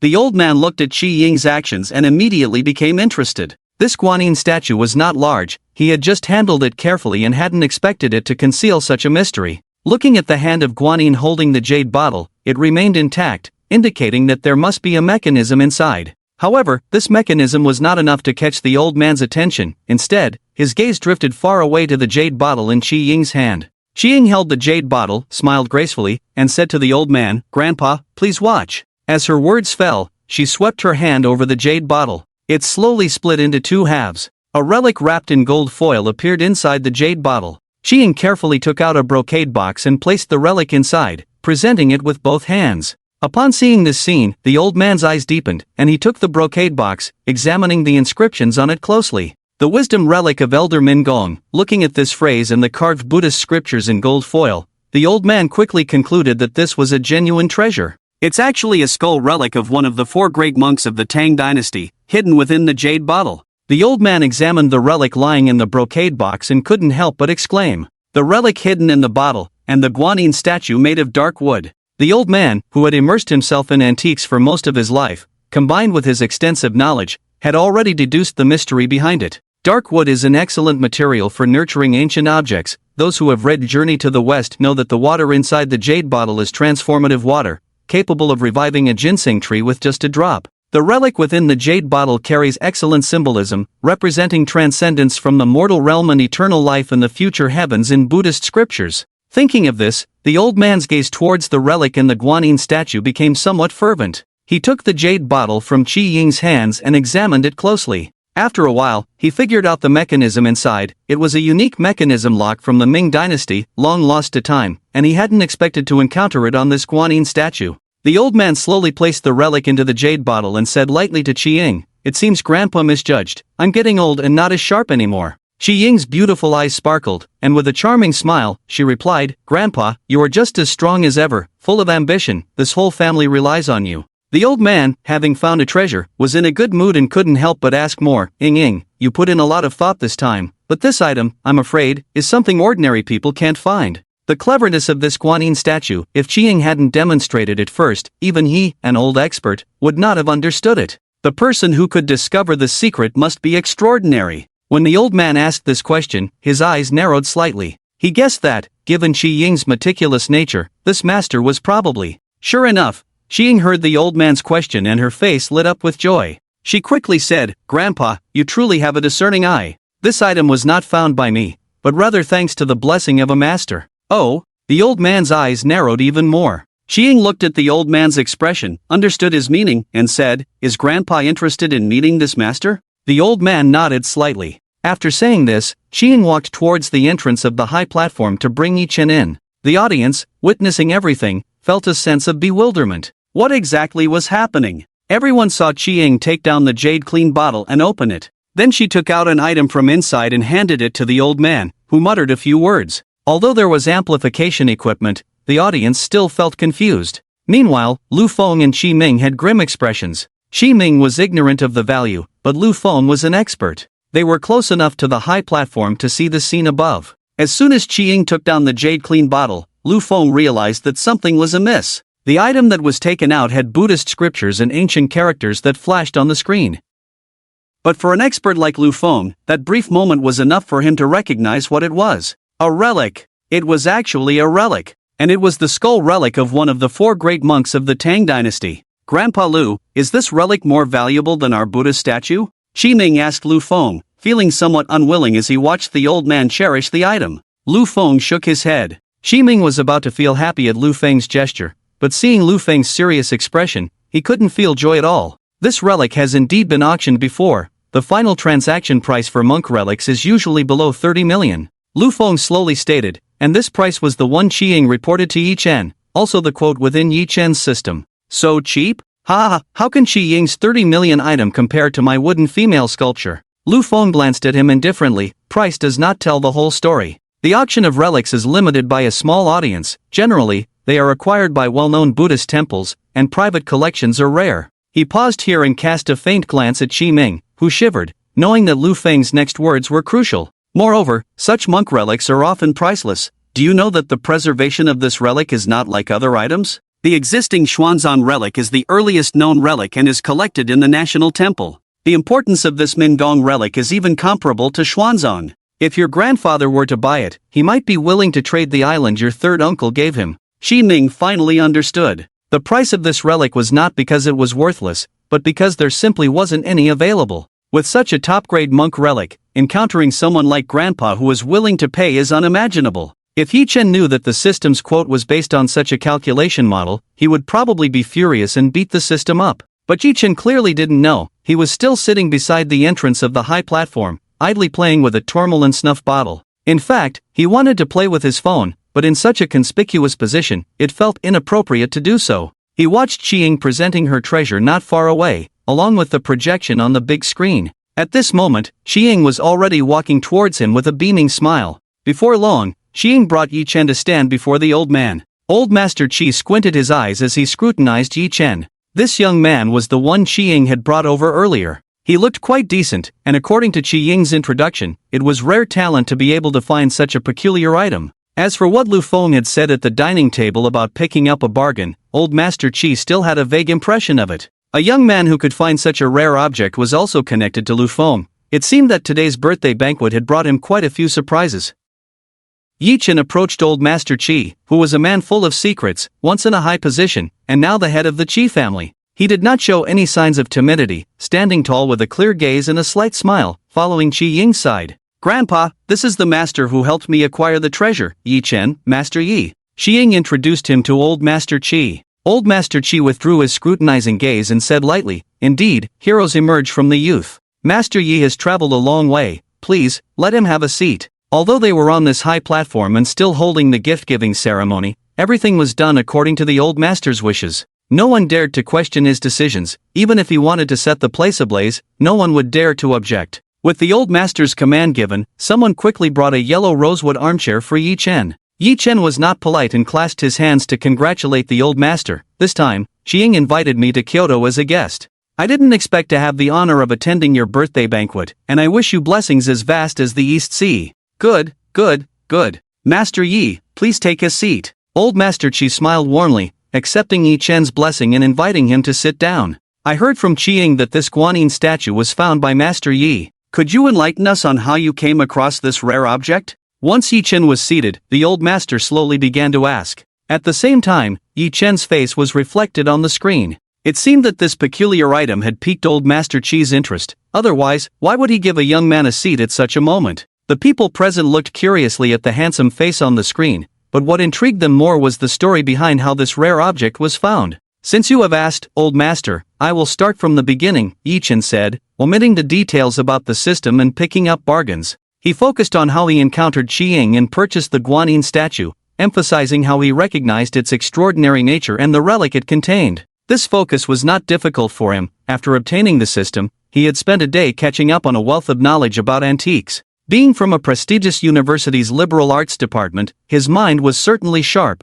and he learned theoretical knowledge quickly. He explained the jade vase containing the relic in great detail. After listening, the people present suddenly realized that this item was indeed so precious. Yi Chen's eloquence was unyielding, and he was not stage shy. The entire process flowed smoothly, convincing most of the audience that he was a person of true ability. Uncle Chi-san on the stage nodded repeatedly, while Chi-ying stood beside Yi Chen, concealing the smile at the corner of her mouth. After hearing this, old Master Chi calmly praised, "Master Yi observes meticulously and possesses profound knowledge, truly worthy of being called a master." "You flatter me, old master," Yi Chen said politely, waving his hand and not taking credit. He understood that he had only reached this point thanks to the system. He could not truly claim to be a master. Looking at old Master Chi, it seemed he was still inclined to continue the conversation. Yi Chen felt a bit awkward. They were still in the gift-giving ceremony and couldn't really chat back and forth until evening, as so many people were hungry. But before Yi Chen could think of a countermeasure, Uncle Chi-san spoke up. "Father, we still need to continue with the ceremony. How about we talk with Master Yi later?" "Alright, let Master Yi sit here and take a look for me. I'm getting old and can't understand some things anymore," old Master Chi said lightly. After hearing Yi Chen's treasure hunting story, he inexplicably developed a bit of interest in this young man. As for whether this person was lying in collusion with Chi-ying to climb the social ladder, old Master Chi didn't think too much about it, nor was there any need to. In certain places on Chi Tianshan, there were plenty of fools who tried to fool him, not knowing how much they had fattened themselves up. Chi family's fifth grandson, Chi Ming, presents a gift. A statue of the Bodhisattva. The host began to call out names again. Upon hearing this name, a barely perceptible smile appeared on Yi Chen's face. Standing beside him, Chi-ying looked at Yi Chen with a worried expression in her beautiful eyes. But the attention on the stage was too intense, so Yi Chen took a sip of the tea in his hand, nodded gently, and sighed, "Good tea, good tea." Seeing Yi Chen's demeanor, Chi-ying understood that he was confident, and she introduced, "This is the top-grade Yunwu tea that Grandpa has treasured. I haven't even had a taste." This was no exaggeration. This tea was produced from an ancient tea tree at the peak of Huangshan, one of the 5 famous mountains of China. The tea tree was shrouded in clouds and mist all year round, in an extremely low-temperature environment that was not conducive to growth. However, this ancient tea tree miraculously survived, producing top-grade Yunwu tea that tasted as if one were at the summit of the clouds, and upon careful tasting, it felt like being lost in the mist, with an ethereal and mysterious flavor. The tea produced by this tree in a year, after being processed by top tea masters, amounted to only a couple of pounds. Just the bowl of tea in Yi Chen's hand was enough to buy a house outright in a second-tier city. Moreover, even if someone was willing to pay such a hefty price, they still couldn't get a taste, as all the tea produced that year went straight into old Master Chi's private collection. Watching Yi Chen enjoy the tea so much, Chi-ying's eyes still held a hint of envy, not just for this cup of tea, but because if Yi Chen took another step forward, he might just get close to old Master Chi, which would be a leap to the heavens. Although old Master Chi was waiting for his grandson to present a gift, his mind was not distracted. Their conversation happened to reach his ears. "You child, it's just a few tales of tea. It seems like I'm treating you poorly. I have some more here. When you have time, come and take some to share with Master Yi," the old man said casually. Having obtained a satisfactory item, the matter of a few tales of tea was trivial. "Then I thank you, Grandpa," Chi-ying said with a faint smile, but inside she was overjoyed. When Chi Ming came on stage, he saw this illegitimate daughter, whom everyone in the Chi family wanted to please, smiling and chatting. He exerted great control to keep his expression from twisting too much. Holding the box, he slowly walked towards old Master Chi, but his gait was quite off, limping as if he were a cripple. "Grandson Chi Ming wishes Grandpa."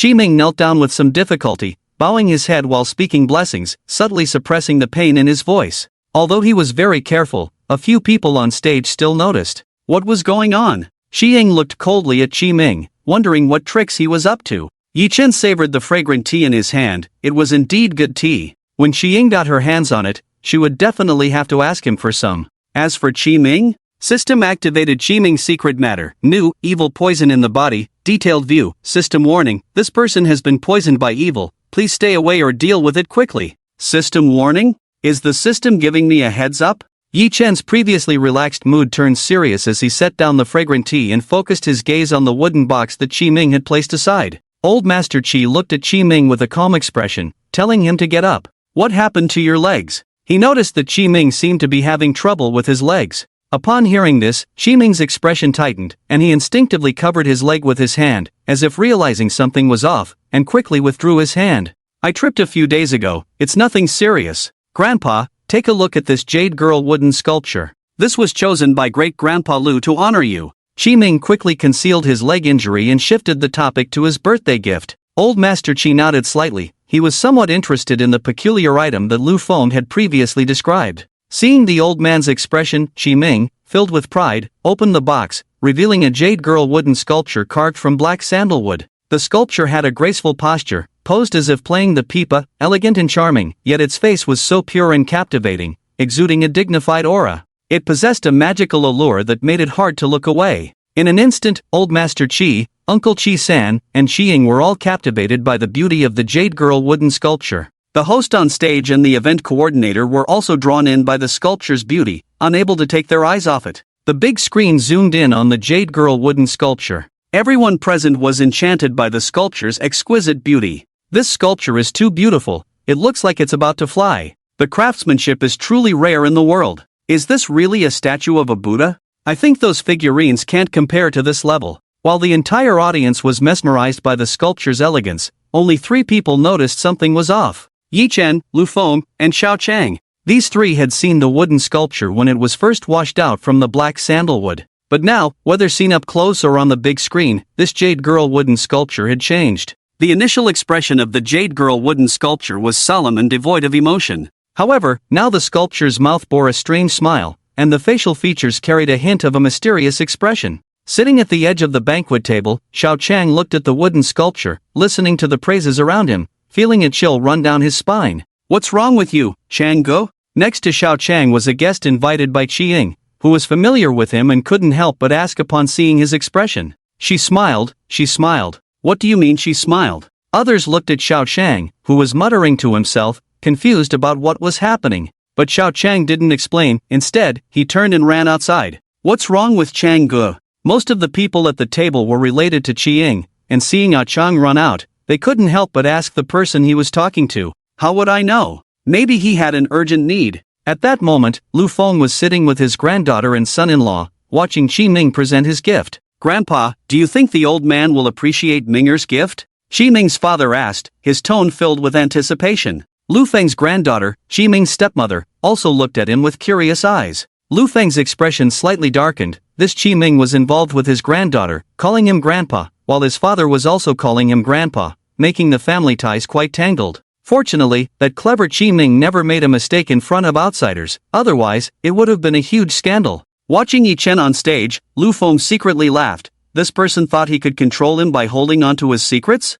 Once they left the capital, he would definitely make him disappear from this world. There was no such thing as mutual secrecy. Once he dealt with this person, he would use Xiao Chang's actions against Qi Ming to create a scandal, and at that time, Qi-ying would directly lose her right-hand man. Lu Feng looked at his son-in-law and granddaughter, not wanting to answer their questions, lost in his own scheming for the future. No matter how precious this jade girl wood carving is, today it is destined to be overshadowed by the guanyin statue that holds the pure jade bottle containing the relics. Even if he is stubborn, he must admit that Qi-ying has won today. It's difficult, Lu Feng said lightly after some thought. But as soon as he finished speaking, the jade girl wood carving appeared on the big screen, a beauty that could captivate anyone. Qi Ming's father and stepmother were both stunned, completely unaware of Lu Feng's evaluation. Lu Feng also saw the wood carving, his gaze wandering over it, and his mood instantly sank to the bottom of the sea. In terms of memory regarding antiques, he was much stronger than Xiao Chang and Yi Chen. He clearly remembered the detailed appearance of this jade girl wood carving when he first saw it.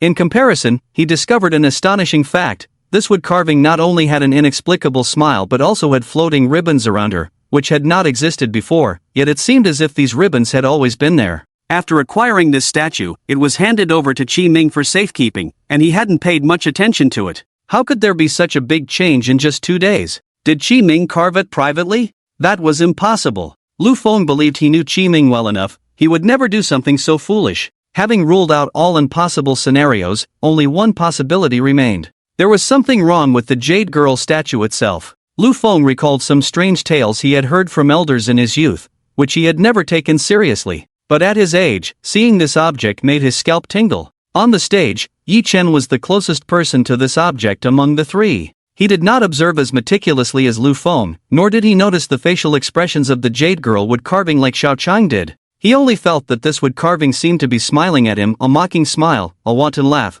a reckless grin, a mysterious chuckle. This intense sense of unease and fear surrounded Yi Chen. It was far stronger than the discomfort he felt when he first saw the statue. In a moment of panic, the system activated, and Yi Chen suddenly felt a wave of relief. The eerie feeling vanished instantly, and the various laughter in his ears disappeared. Looking at the newly appeared panel, it was completely different from the first panel of this wood carving. This time, the background color of the panel emitted a black glow, a light he had never seen before. Ancient evil object, fetal devouring evil object, jade girl evil object power, special grade evil object influence, confuses human minds, poisons the body, no cure. The power of the evil object has awakened, please destroy it as soon as possible. The old Chi and others were momentarily entranced by this evil object, fortunately not having been in contact for too long, so they were not deeply captivated. However, Chi Ming was not so lucky. After opening the box, his eyes sparkled as he looked at this evil object, as if gazing at his beloved. Chi Ying and the others, regaining their senses,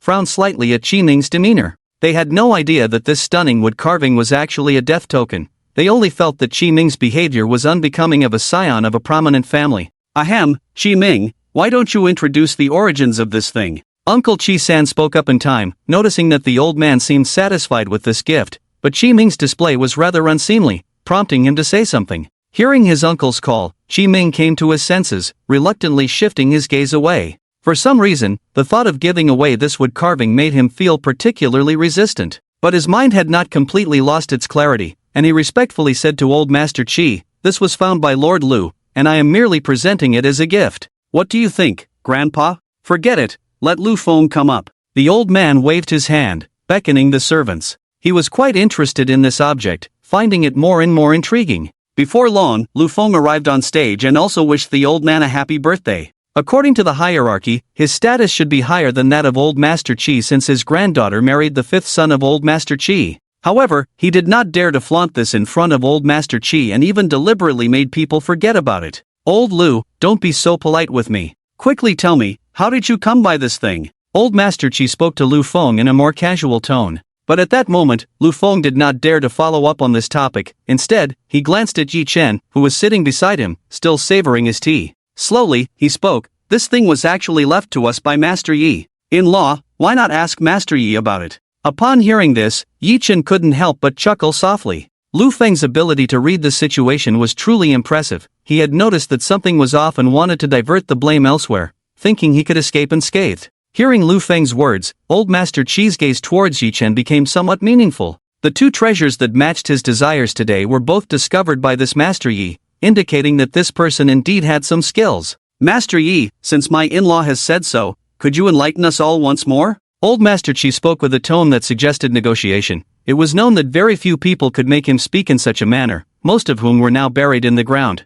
Meanwhile, Chi Ming, hearing Lu Feng's words and his grandfather asking Yi Chen to speak, felt a surge of blood rush to his head. He had spent over 100 million, and now it seemed he was making this kid a benefactor. Just as he was about to say something, a hand clapped behind him, rendering him speechless. This was a classic pressure point technique. He had been silenced. Chi Ming looked at Lu Feng beside him with a hint of fear, as Lu Feng was giving him a terrifying look that clearly said, "Don't cause trouble." Lu Feng dealt with the troublemakers like Chi Ming and turned to Yi Chen with a cheerful demeanor, saying, "Master Yi, I was blind to your greatness before. Chi Ming snatched the gift you gave to the old man, but now I declare this gift is yours. I will educate Chi Ming properly. I hope you can forgive me." His words were loud enough for everyone around to hear clearly. Those who had been sitting at the same table listening to his boasting couldn't help but laugh. In the end, he's just a nobody. He even claims to have picked up Master Ye's leftovers, making it seem like Master Ye's appraisal skills are inferior to his. I think he sees Master Yi as young and easy to bully. Although he's not a big deal, he still has some influence in certain circles. Ha ha ha, who knew Master Yi would gain old Chi's favor today? These mocking voices were not loud, but they were close enough to reach Lu Feng's ears. He wore a face of feigned humility, but inside he was secretly delighted. This was exactly the outcome he wanted. "Go ahead and blame me, it's all my fault. This thing was discovered by Master Yi. It has nothing to do with me." Lu Feng's heart began to scream wildly. Today he could set aside all his reputation and dignity to sever ties with this cursed object. Yi Chen, seeing the expression on Lu Feng's face, naturally understood what this old fox was thinking. But would he let him get away with it? Of course not. Since Mr. Lu is willing to offer this item as a gift to me, I shall graciously accept it. Yi Chen set down his teacup and stood up gracefully. With an imposing aura, he walked up to the cursed object, causing Lu Feng and Chi Ming, who were originally standing in front of it, to quickly step aside. Yi Chen picked up the wooden sculpture with one hand, casually examining it. Everyone watching Yi Chen's actions instinctively frowned. This exquisite, breathtaking wooden sculpture of a beautiful maiden was being held by Yi Chen as if it were a piece of trash. The expression on the wooden carving's face, which had previously carried a hint of compassionate amusement, now took on a somewhat gloomy appearance. It seemed to express extreme dissatisfaction with the person twisting it in their hands, the curve of its mouth fading into a flat line. This small change did not go unnoticed by everyone, but there were certainly those with keen eyes. My heavens! What is Master Yi doing? The wooden carving isn't smiling anymore, and he still hasn't put it down. How dare he commit such a sacrilege against the carving? Really? The carving seems to have stopped smiling. Its expression appears to be one of anger. What on earth is this? Could it be? The audience present noticed this, and the old gentleman on stage, along with Uncle Chi and Chi-Ying, also caught on to it. This wooden carving was simply too beautiful. From the very beginning, they had not taken their eyes off it, so such a change was naturally seen by them. However, being well versed in such matters, they did not shout or make a fuss, but each had their own thoughts. Chi-Ying frowned slightly. As a woman, she was not particularly concerned with the beauty of the wooden carving, only admiring the craftsmanship. But this sudden change made her feel something was off. Old Master Chi, upon seeing this object, seemed to recall something and fell into deep thought. Meanwhile, Uncle Chi, standing behind Old Master Chi, had a drastic change in expression, looking at Yi Chen and the statue with a strange demeanor, like a beast ready to pounce. Yi Chen, the one causing this anomaly, stood alone on the high platform, twisting the wooden carving, looking at it with the disdainful gaze one might reserve for trash. The crowd's attention involuntarily focused on him, eager and curious to know what was happening. Yi Chen withdrew his scrutinizing gaze and looked at Lu Feng and the others. Since you can't articulate what this is, let me explain to everyone present what this thing really is. With that, he casually tossed the wooden carving onto the ground and took out a tissue to meticulously wipe each of his fingers. The scene erupted in an uproar. What is he doing? Is he out of his mind? Everyone knew that old Master Chi was the most devout Buddhist, and Yi Chen throwing the statue to the ground was a direct affront to him. To those present, this master might indeed have some skill, but his actions did not align with the conduct of a true master. It seemed like a deliberate attempt to attract attention. Even Lu Feng, who had pushed for this opportunity, never expected Yi Chen would do such a thing. He wanted to take the chance to strike while the iron was hot. Mr. Yi, do you realize where you are? You have no right to act recklessly. Lu Feng resumed his usual inscrutable demeanor and spoke coolly. Whether I am acting recklessly or not is not for you to comment on. Let me clarify the ins and outs of this matter, and everyone will see for themselves.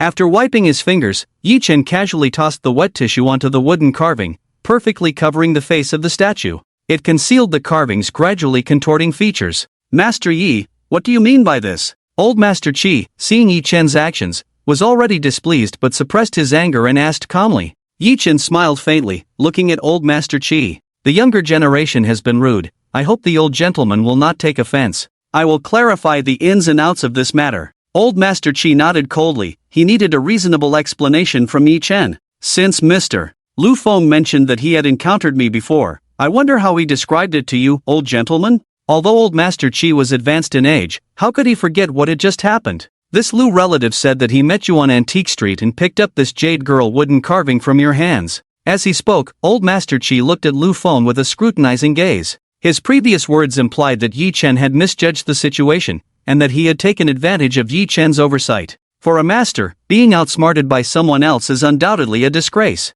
However, now Lu Feng had changed his tune, claiming that Qi Ming was bullying him. This reversal brought him no benefits. Why was he doing this?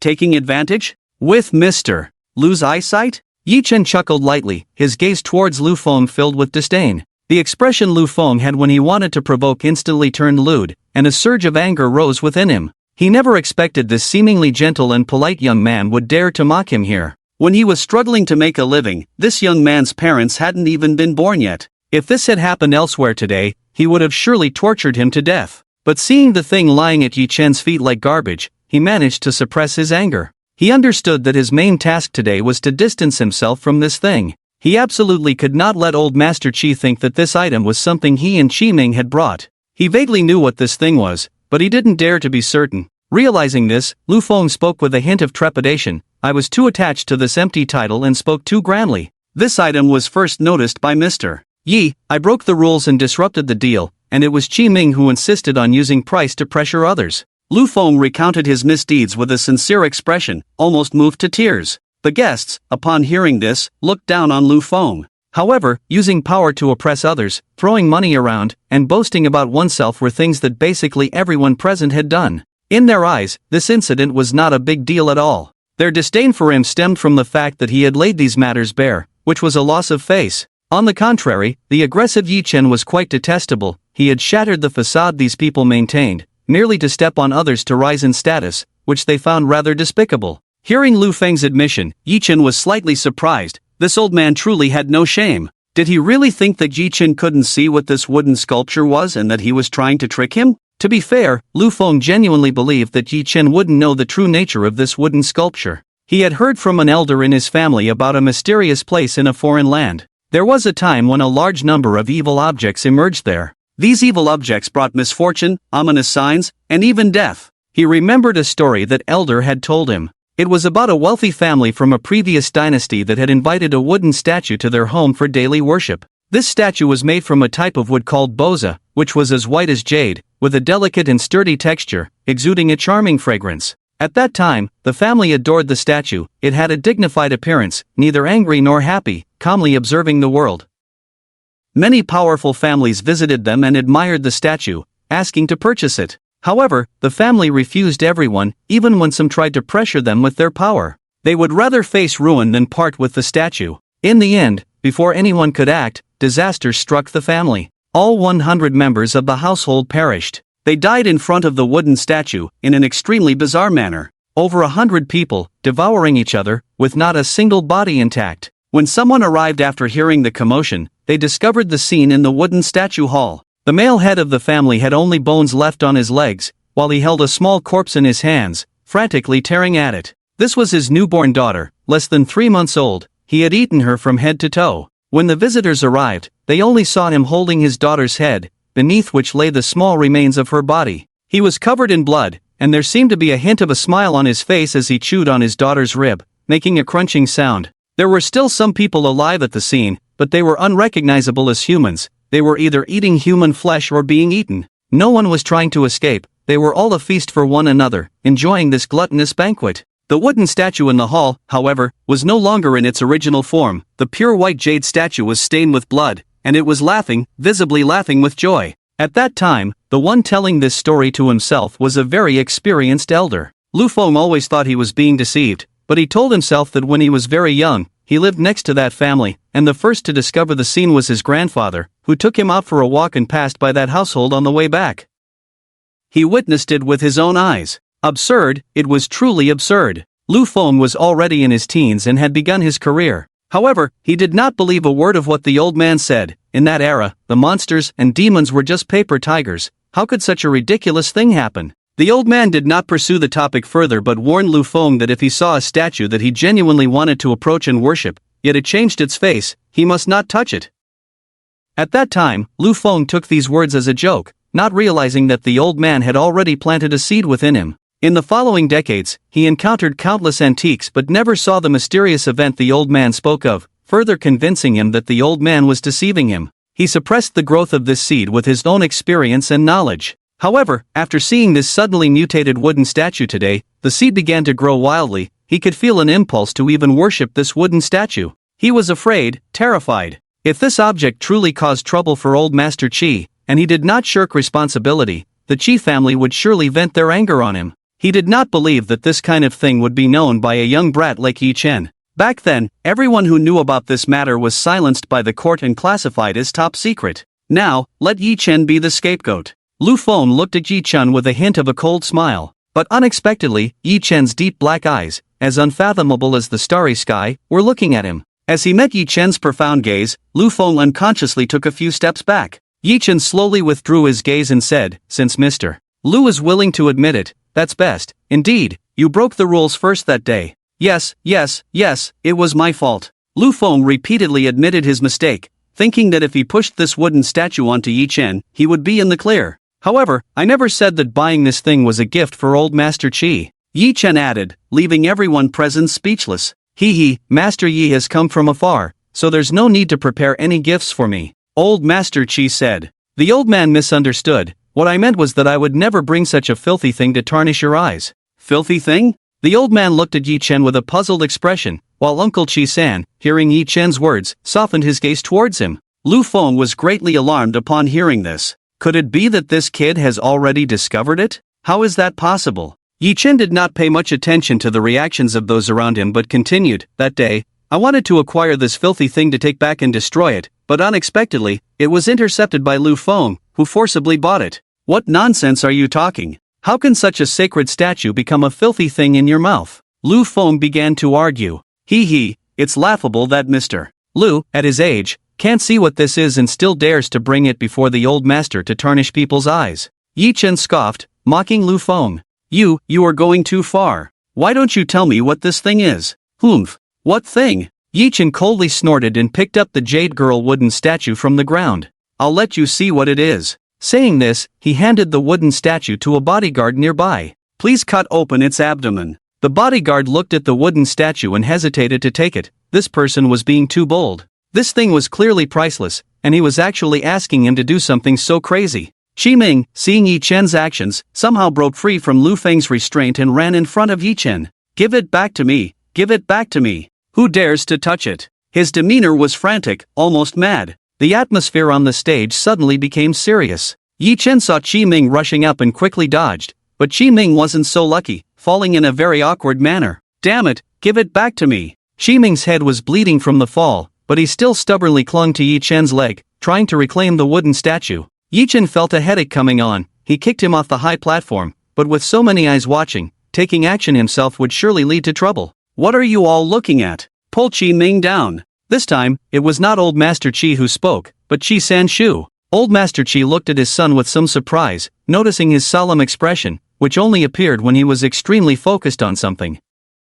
Why would his third son defend this Master Yi? The old master didn't think much of it but also didn't speak to stop his son's order. If the old master was the emperor here, then Qi Sanshu was the crown prince. Whatever the crown prince said, the bodyguards had no reason not to listen. Even if Qi Ming's parents intervened, they couldn't stop Qi Sanshu's decision. Soon, some bodyguards dragged Qi Ming away. Seeing the situation, Lu Feng stepped up and struck Qi Ming on the back, causing him to faint in his arms. Master Yi, please forgive this child. He was preparing a birthday gift for his grandfather, but he's not in good spirits. Lu Feng said to Yi Chen with a gloomy face. However, this item was bought back by Qi Ming for 160 million. We admit our mistake and let you present it, but Master Yi said to cut it open. Isn't that a bit inconsiderate? He instinctively felt he couldn't let Yi Chen do this and spoke to stop him. Is that so? But the secret of this thing is hidden in its abdomen. Your 160 million. Yi Chen pondered for a moment when a cool female voice interrupted. Master Yi, please go ahead and cut it open. If there are any problems, I will compensate Qi Ming for the money. I believe grandfather would also like to see the secrets within. Xiang expressed her stance from the side, looking at Lu Feng and Qi Ming with a half-smile. She knew that once Yi Chen made his move, these two would not have good days ahead.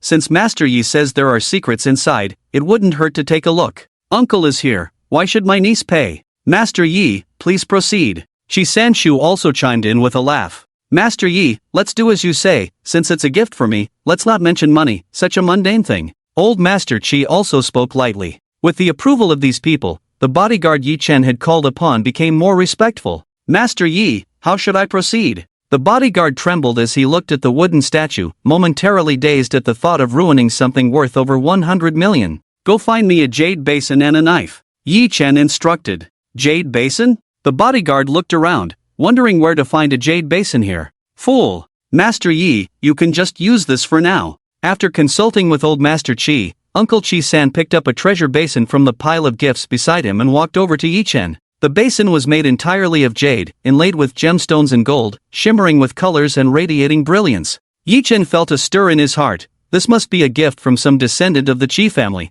and it couldn't have cost less than several million. Uncle Qi-san truly had a generous hand. Yi Chen took the basin, placed the wooden sculpture inside it, and set the basin on the display table. I still need a knife. Take a look, is this knife usable? Uncle Qi-san pulled out a dagger wrapped in a sheath and handed it to Yi Chen. Yi Chen drew the dagger. Its design was exquisite and smooth, with cold gleams flashing along the blade. Despite being a small dagger, it exuded an inexplicable aura of menace. Good knife, Uncle Qi-san. But this knife for cutting open the belly of the wooden sculpture, I'm afraid it won't do. Are you willing to part with it? Yi-chan played with the dagger, asking Uncle Chi-san with a cautious tone. It's just a small item, Master Yi can use it as you wish. Then I won't be polite. With that, Yi-chan turned his gaze to the wooden sculpture in the basin. At this moment, if one looked closely at the wooden sculpture, there was no trace of a smile. Instead, it bore an expression of panic. The system activated. Ancient evil object, fetal devouring evil object, jade maiden, destruction method, cut open the abdomen from the jade maiden's inner eon and extract the evil fetus.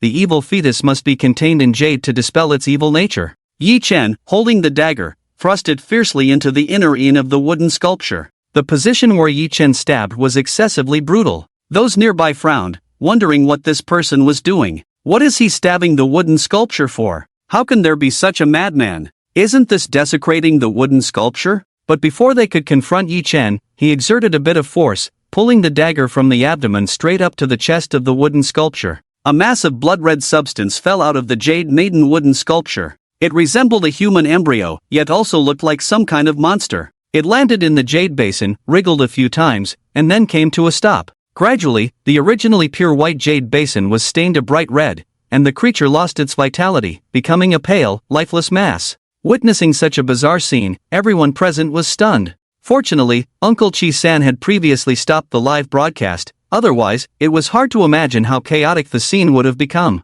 However, since that was the case, those near the high platform could still see what was happening. What the hell is that? My goodness! Too scary, ah! As the creature fell into the basin, Yi-chan let out a slow breath. Looking closely at the jade maiden wooden sculpture, there was no longer the serene and dignified appearance it once had. Instead, it was frozen in an extremely terrifying, twisted, and painful expression. It's over. Yi-chan sheathed the dagger, which had turned from silver white to blood red. He casually handed it to Uncle Chi-san. Return the item to its owner. You shouldn't use this knife anymore. Uncle Chi-san looked at the scene in shock, and when faced with the dagger Yi-chan offered, he had no desire to take it. Master Yi, you can handle this knife. Yi-chan gave Uncle Chi-san a deep look, put the dagger away, and said, "Alright, I'll take care of it later." At this moment, old Master Chi, sitting in the armchair, and Chi-ing, standing nearby, also gathered around. The staff present were tactful enough to turn off the live broadcast and sound system. Now, only those close to the stage and high platform would know about the incident. What on earth is this? Old Master Chi asked, frowning deeply. The wooden sculpture that had just moments ago appeared charming and serene now resembled the lowest of women. And that strange pale object, along with the stained red jade basin, perfectly corroborated something he had been pondering all along. It is about the matter of the dancing wooden guanyin statue. Old Master Chi, who was of royal descent in the previous dynasty, of course knew about this incident that occurred in the capital. He even knew more than that old man did. After that family of over 100 people devoured each other and died, the investigation records from that time were revealing. Those who frequently visited that family during those months all went mad and died in their homes a few months later. Their frenzied actions resembled those of someone wanting to eat a person. Fortunately, they were discovered and confined by their families. However, none of them met a good end, and many who were not restrained literally gnawed themselves to death from head to toe. Some of those who were bound chewed their own tongues, cheeks, and gums to pieces and swallowed them, even eventually biting off their own teeth and eating them. Old Master Chi was skeptical about this matter, but because he believed in Buddhism, he was aware of the concept of evil objects. Even if he did not believe, he would not collect such a thing. This is an evil object. It's better to call it that. Yi-chan's response confirmed Old Master Chi's suspicions. The old man's face immediately darkened, and he said, "I do not know what this evil object is. I hope Master Yi can enlighten me." Yi-chan frowned slightly. The system did not provide detailed explanations, but he found relevant information online. It was from that previous book, Discussions on Evil Objects. I wonder if Old Master has heard of the fetal-eating jade maidenwood carving? Old Master Chi's expression darkened slightly, and he slowly shook his head. I hope Master Yi can guide me. Yi-chan waved his hand and spoke cautiously. The jade maidenwood carving belongs to the deities of the country of Asan, divided into male and female forms, representing auspiciousness and pleasure, respectively. This old man is somewhat familiar with that. Old Master Chi nodded, knowing these legends possibly better than Yi-chan. Then Old Master knows what the jade maiden was before it had these meanings? Yi-chan asked with a faint smile. Old Master Chi seemed to recall something and suddenly realized, the beings of the 8 parts of the heavenly dragon, before being enlightened by the Buddha, were all evil spirits and yakshas. Indeed, Old Master has vast knowledge. Correct. This female jade maiden wood carving was created by the worshippers of evil objects at that time, a case of the old replacing the new. It was to let the evil spirits and the jade maiden consume the incense offerings of the human world. Yi-Chen slowly spoke, undoubtedly shocking everyone present. Then what is that thing in the belly of the evil spirit? Why does it have such great magical power, even changing its expression? Old Master Qi, abandoning his previous calmness, began to question. Xiying and Uncle Qi-san were all ears, and those nearby were waiting for Yi-Chen to clarify. Yi-Chen's face turned somewhat unpleasant, as if he thought of something disgusting. This thing is not difficult to explain, but the process is extremely contrary to human ethics. Are you sure you want to hear it? He said this while particularly looking at Xiying. However, he clearly underestimated the mental fortitude of these people. Unlike the initial terror upon seeing this strange object, the few surrounding him now looked at him with burning eyes. Yi-Chen, you can go ahead and speak. I'm not some delicate little girl. Xiying, noticing Yi-Chen's gaze, inadvertently called his name. Well then, I will tell you about the origins of this thing. To create this fetal-eating jade maiden wood carving, the most important thing is not the carving skill, but the two words fetal-eating. The jade maiden, before being enlightened, fed on the children in people's bellies. As soon as Yi-Chen said this, the few of them revealed unusual expressions. Even the well-informed old Master Qi had never heard such a cruel legend. Could this thing be related to that legend? Xiying took over the conversation, asking with a hint of reluctance. Yi-Chen's expression grew serious as he slowly nodded. The process of making it is even more brutal than the legend. In order to create this evil object, one needs to find 108 young girls who are less than 3 months pregnant and no older than 18. Ah, that's too terrifying. Xiying exclaimed softly, unable to hold back despite her resolute nature upon hearing this. Yi-Chen cast a faint glance at her. Then, the carved black sandalwood statue of the jade maiden must be soaked in this essence. You must know that black sandalwood has the best water absorption. Once the jade maiden, filled with essence, is offered incense, a blood fetus will form in her hollow abdomen. And the success rate is extremely low. During the Tang dynasty, cultists from the Asan kingdom killed thousands of young girls to create a jade maiden wooden sculpture, and only managed to produce 2 of these evil objects. This jade maiden wooden sculpture is one of those from back then, and it has been over 1,000 years. Such a vessel, condensed with so much resentment, will naturally have some abnormalities. Yi-Chen spoke eloquently, and the expressions of the 3 around him grew increasingly grim. Master Yi is not wrong, it truly is a disgusting thing. Old Master Qi looked at the object with disdain, signaling for it to be taken away. However, Qi-San-Shu stepped forward, blocking the servants, his gaze fixed on Yi-Chen. This thing should bring some bad influences, right? Looking into Qi-San-Shu's eyes, Yi-Chen understood. When he had seen Qi-San-Shu that day, his bag must have contained ancient evil objects.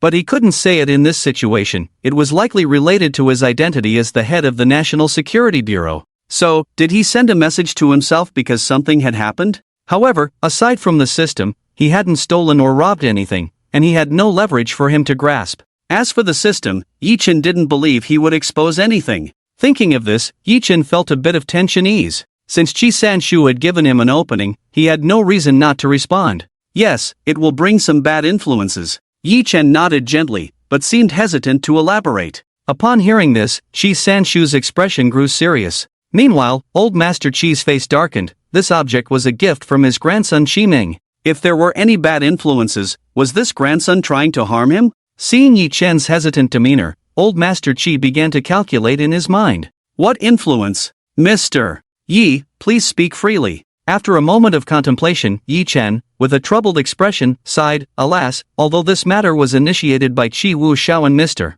Lu's rudeness, ultimately, it was my failure to destroy this object first, and the influence it brings is truly. Hearing Yi-Chen's difficult words and recalling Lu Feng's earlier submission, old Master Qi's heart stirred, and he believed he understood the situation. This cannot be blamed on Mr. Yi, it is my son's negligence in disciplining my grandson that allowed him to be swayed by that wretched person. As he spoke, old Master Qi's usually calm eyes now held a murderous intent directed at Lu Feng. Lu Feng stood beside the high platform, next to the now awakened Qiming. Seeing the old man's gaze, Lu Feng felt a wave of despair wash over him. Grandpa Lu, what happened to me? Qiming looked at Lu Feng, still a bit dazed. The moment he was briefly knocked out by Lu Feng, the evil object had already been destroyed by Yi-Chen. At this point, nothing could disturb his mind, but he couldn't recall the memory of opening the box to present the gift. He only remembered bowing and presenting the gift, and then waking up beside Lu Feng. Nothing. Lu Feng clenched his fists, his expression returning to calm.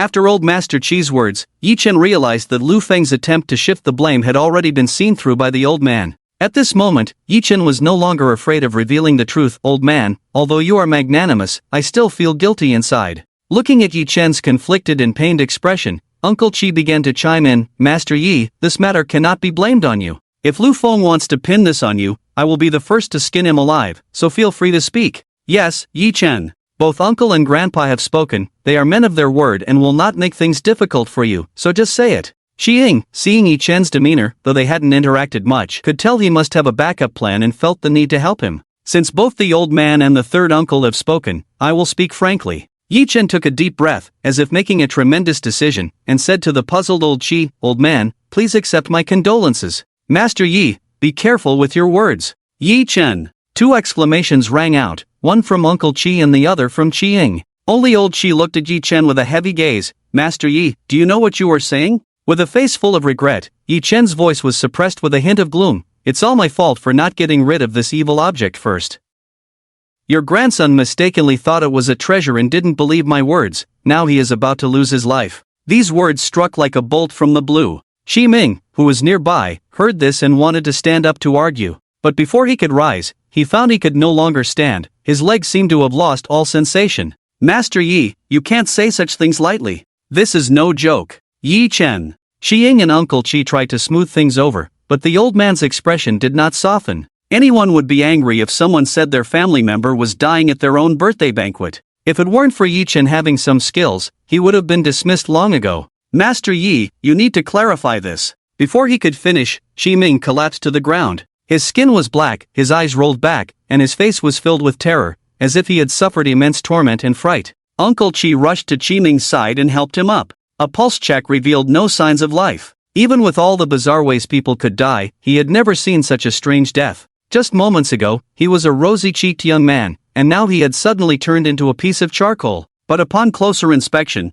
wasn't this color just like that of the ebony wood of the Jade Maiden statue? Realizing this, Uncle Chi wanted to immediately dispose of the body. But then he thought better of it, that wouldn't do. Third uncle, quickly let young Master Chi go to the back to rest, he might just be too tired. Yi Chen had somehow come to Uncle Chi's side, with old Chi and Chi Ying behind him. Right. He is too tired, this child. Uncle Chi called over a bodyguard, whispered a few instructions in his ear, and had them take Chi Ming away. Yi Chen had spoken those words in a low voice to the old man, so those not on the high platform did not hear. And those on the platform certainly did not dare to leak any secrets. Thinking about this birthday banquet, with so many social elites present, if a member of the Chi family suddenly died, would the Chi family still have any face left?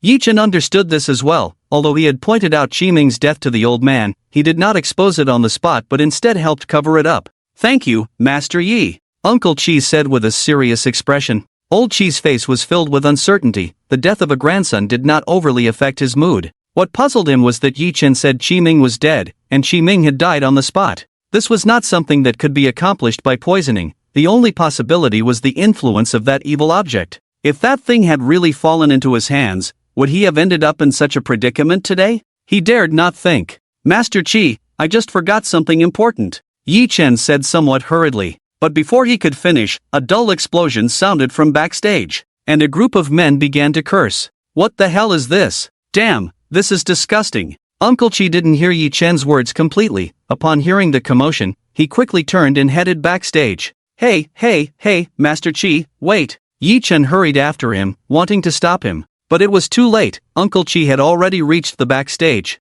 The originally small backstage lounge was now covered in rotten meat, with a foul-smelling pus and blood flowing on the ground, but there were no bones or internal organs in sight. Even the rotten meat was slowly melting, turning into pools of pus and blood. Several bodyguards who had helped Chi Ming and were now hiding in a corner, watching the disgusting scene before them. Uncle Chi couldn't help but lament that he hadn't had time for breakfast today. His digestion was fine, or he would have vomited up last night's meal. Yi Chen followed behind Uncle Chi. Although he had already learned about the power of this evil poison from the system, seeing it in person was still shocking. Fetal devouring evil poison. Contact with evil objects for more than 3 hours will result in being poisoned. There is no cure, and no one can heal it. Symptoms of poisoning will dissolve all bones, muscles, and organs within 3 days, and after death, the body will explode. If the evil object is destroyed, it will trigger immediate onset. This was what Yi Chen had seen on the strange object inside the carved wooden belly. The toxicity of that object was suppressed by the jade, but once it left the jade plate, it would regain its toxicity.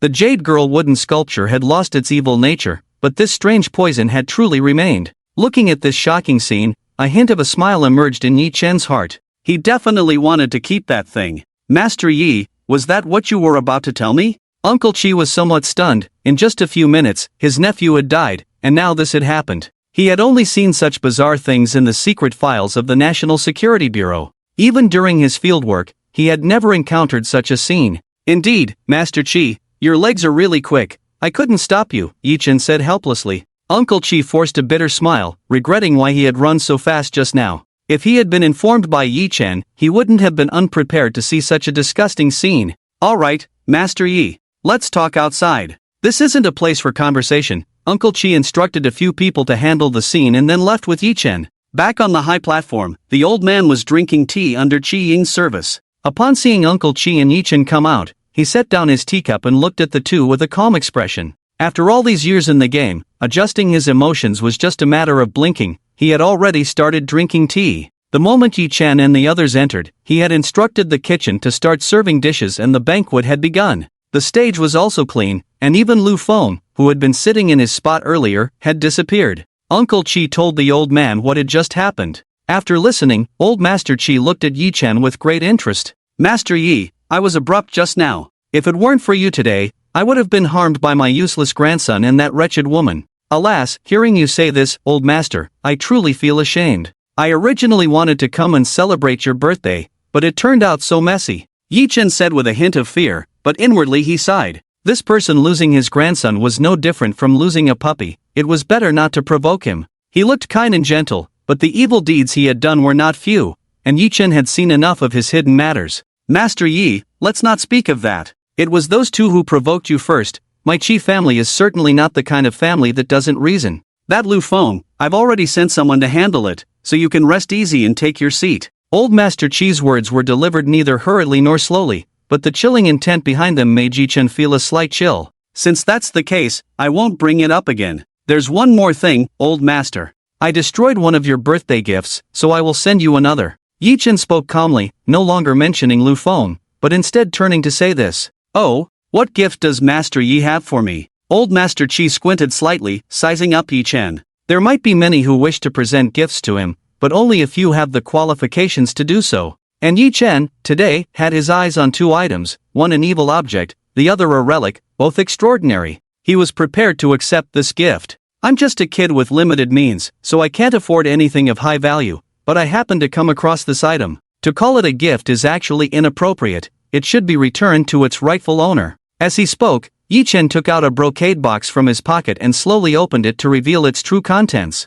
At this moment, the large screen had been turned on again at the behest of Uncle Chi. Everyone was curious to see what this show-stealing Master Yi would present that could astonish them. All eyes were focused on the box, drawing everyone's attention. Uncle Chi and Chi Ying were also watching closely, especially Chi Ying, who was intently observing Yi Chen's actions, something he hadn't mentioned to her before. However, she didn't think Yi Chen would do anything detrimental to her. She was just curious about what he would take out. Uncle Chi's stern face also showed a childlike curiosity. Unable to help it, Yi Chen had brought him too many surprises today. As the box opened, the contents were revealed. A string of small purple sandalwood prayer beads, looking rather old, with some defects on the edges. Under the blue light of the screen, the flaws were magnified one by one. What the hell is this? The master brought out this thing? Isn't this just a string of prayer beads you can buy for $10 on the street? Is this embarrassing? Maybe there's some hidden mystery? What mystery could there be? Look at those beads, they're falling apart. What mystery?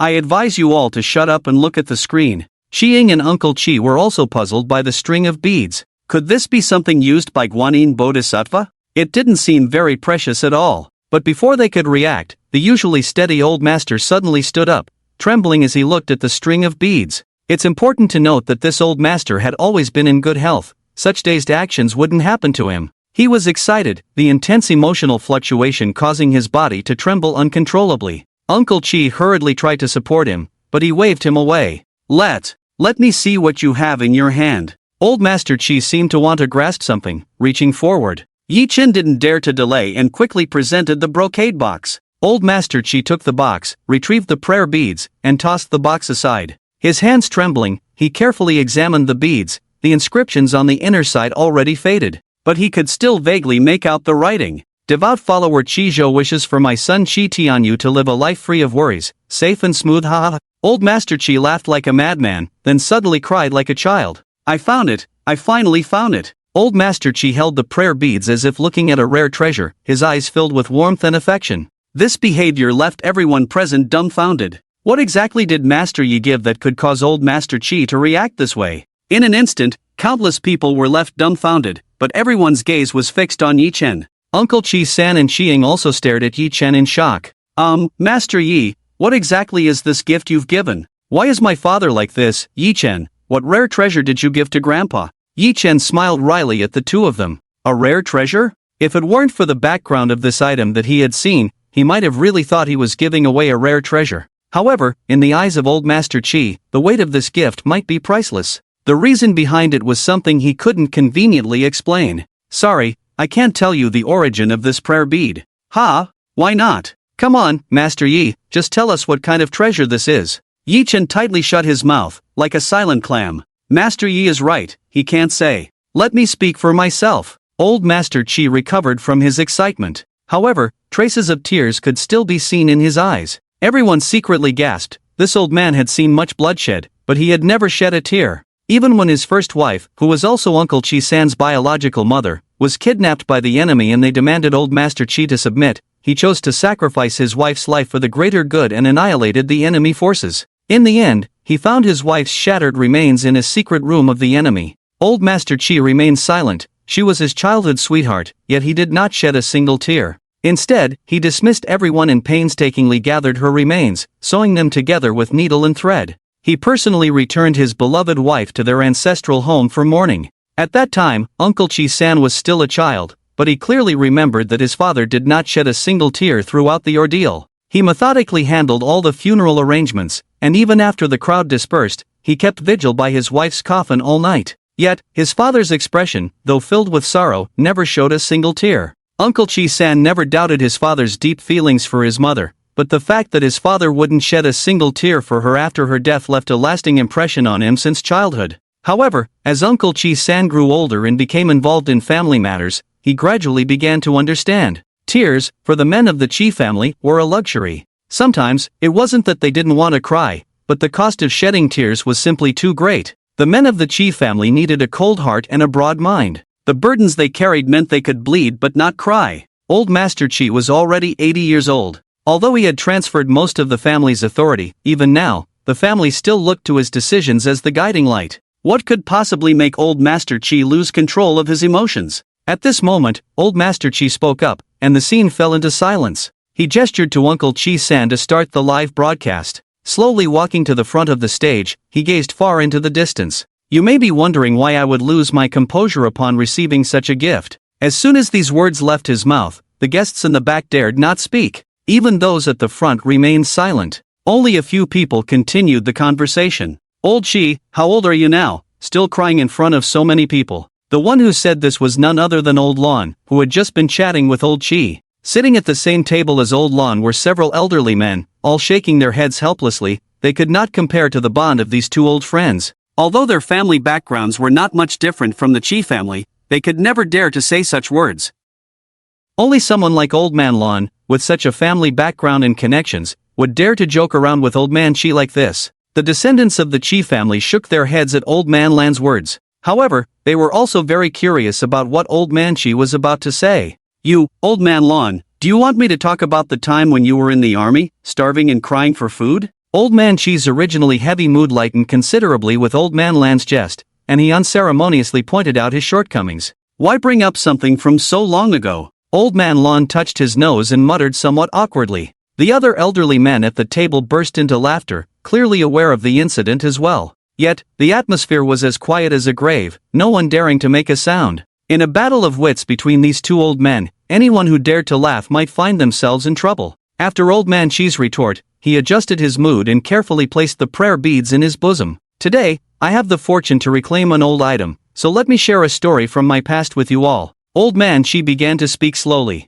The ears of those below immediately perked up. A story that could evoke memories in this elder must be extraordinary. Was it about the battles he fought in his youth, or perhaps his romantic escapades? Generally, older people like to use these inspirational stories to brainwash the young, which can be quite annoying. But when it comes to Old Man Chi, everyone listened attentively as if they were hearing celestial music. What captivating story could this elderly man bring to his own birthday banquet? Amidst everyone's curiosity, the old man spoke. His voice remained as gentle as ever, but beneath that usual calmness lay a deep well of emotion. His gaze seemed distant, as if recalling something from a long, long time ago. When I was born, I was not a full-term baby, I was a premature child. I was weak from a young age. As the legitimate son of the family, my relatives always sought ways to nourish me, but the results were minimal. I was plagued by various illnesses from a young age, and I had nearly crossed the threshold of death multiple times. Old Man Chi's words were plain, lacking any special rhetorical devices, yet the intense emotion made one unable to resist wanting to hear what happened next.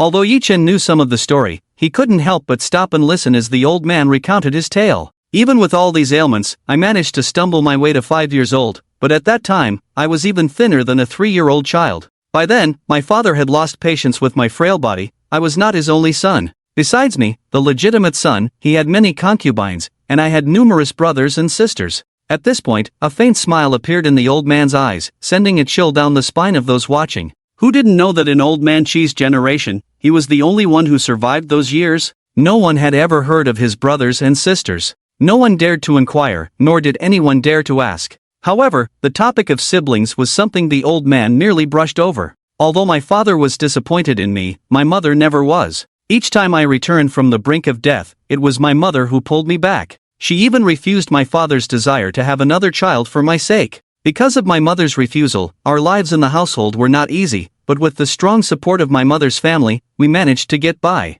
Old Man Chi's mother's family? The Zhuang family. They are now a prominent clan. Those from the Zhuang family near the high platform secretly rejoiced upon hearing Old Man Chi's words. It turned out that Old Man Chi's long-standing care for the Zhuang family had such a connection behind it. My health was always my mother's greatest worry. She sought doctors and medicines for me, prayed to gods and Buddhas. My mother was a fierce woman from a military family, and she even fought off bandits herself. She never believed in these ghostly tales, but she still believed. She worshipped Buddha, practiced esoteric Buddhism, Zen Buddhism, and revered living Buddhas. She worshipped every kind of Buddha, which seemed quite out of place, but for me, my mother was willing to do anything. The guests below were quite moved, all saying that the old man was a filial person, and now hearing him speak of the past, they could understand his feelings. The old man carefully took out a string of prayer beads from his bosom, looking at it with a devout gaze. This string of prayer beads was sought for me by my mother at an ancient temple deep in the mountains. She knelt before the Buddha for 108 days, reciting Buddhist scriptures over 10,000 times,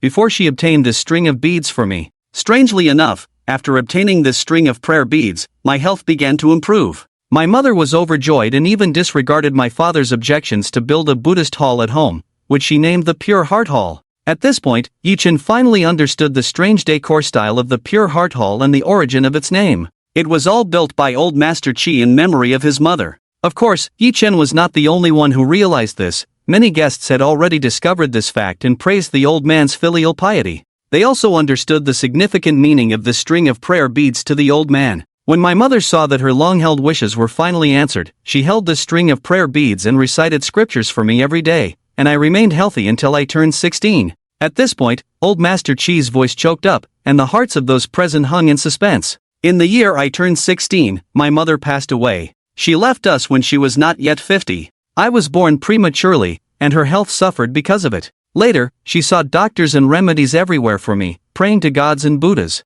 The tree wishes to be still, but the wind does not cease. The child wishes to care for his parents, but they do not wait. This is my lifelong regret. Even this string of prayer beads, I did not take good care of it. As a son, I am unworthy. Every time I celebrate my birthday, I think of the suffering my mother endured when she gave birth to me. Unfortunately, I can never see her again. Today, I am very grateful to Master Yi for bringing my mother's relics, allowing me to hold on to a memory in the years I have left. As Old Master Chi said this, he looked solemnly at Yi-Chen, wanting to bow in gratitude. Yi-Chen, quick to react, caught him. Old Master, you can't do this to me. Absolutely not. What a joke. He felt he was not capable of receiving such a bow. Uncle Chi and Xiang quickly stepped forward to support Old Master Chi. After some persuasion, old Master Qi gave up on this action, but his gaze towards Yichen held more sincerity. After hearing this story, everyone present was moved by the sacrifices of old Master Qi's mother and the old man's genuine emotions, pure and filial.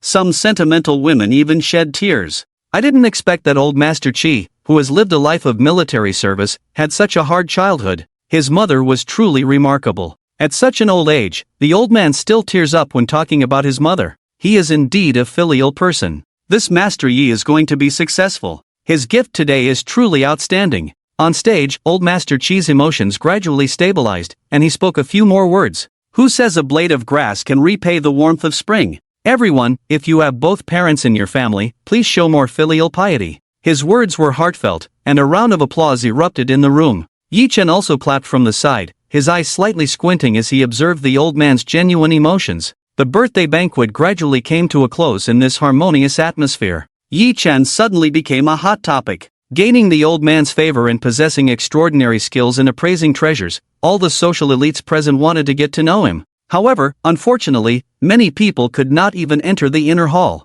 After Qiying presented her treasures to Yichen, she stayed by his side, leaving no opportunity for onlookers. Come on, Yichen. This cup is for you. Qiying smiled gracefully, raising her glass, her beautiful eyes gazing at Yichen like water. Good. Yichen smiled faintly, lifting his glass and gently clinking it with Qiying's. The two exchanged smiles, and everything was unspoken. Time passed, and more than a week went by. During this time, Yichen trained in specialization with Xiao Shang, while Qiying occasionally took him out for a stroll. Life was indeed easy and pleasant. Wow, Brother Chang, that move of yours is brilliant. Yichen barely dodged Xiao Chang's attack and countered with an elbow strike. A glint flashed in Xiao Chang's eyes. Yichen's progress during this time was indeed commendable. However, this level of strength was still a bit lacking in front of him. Just when Yichen thought his sneak attack would succeed, Xiao Chang sidestepped and evaded Yichen's assault. He reversed behind Yichen and casually slapped him on the back. Yichen immediately felt a wave of numbness wash over him, leaving him unable to rise.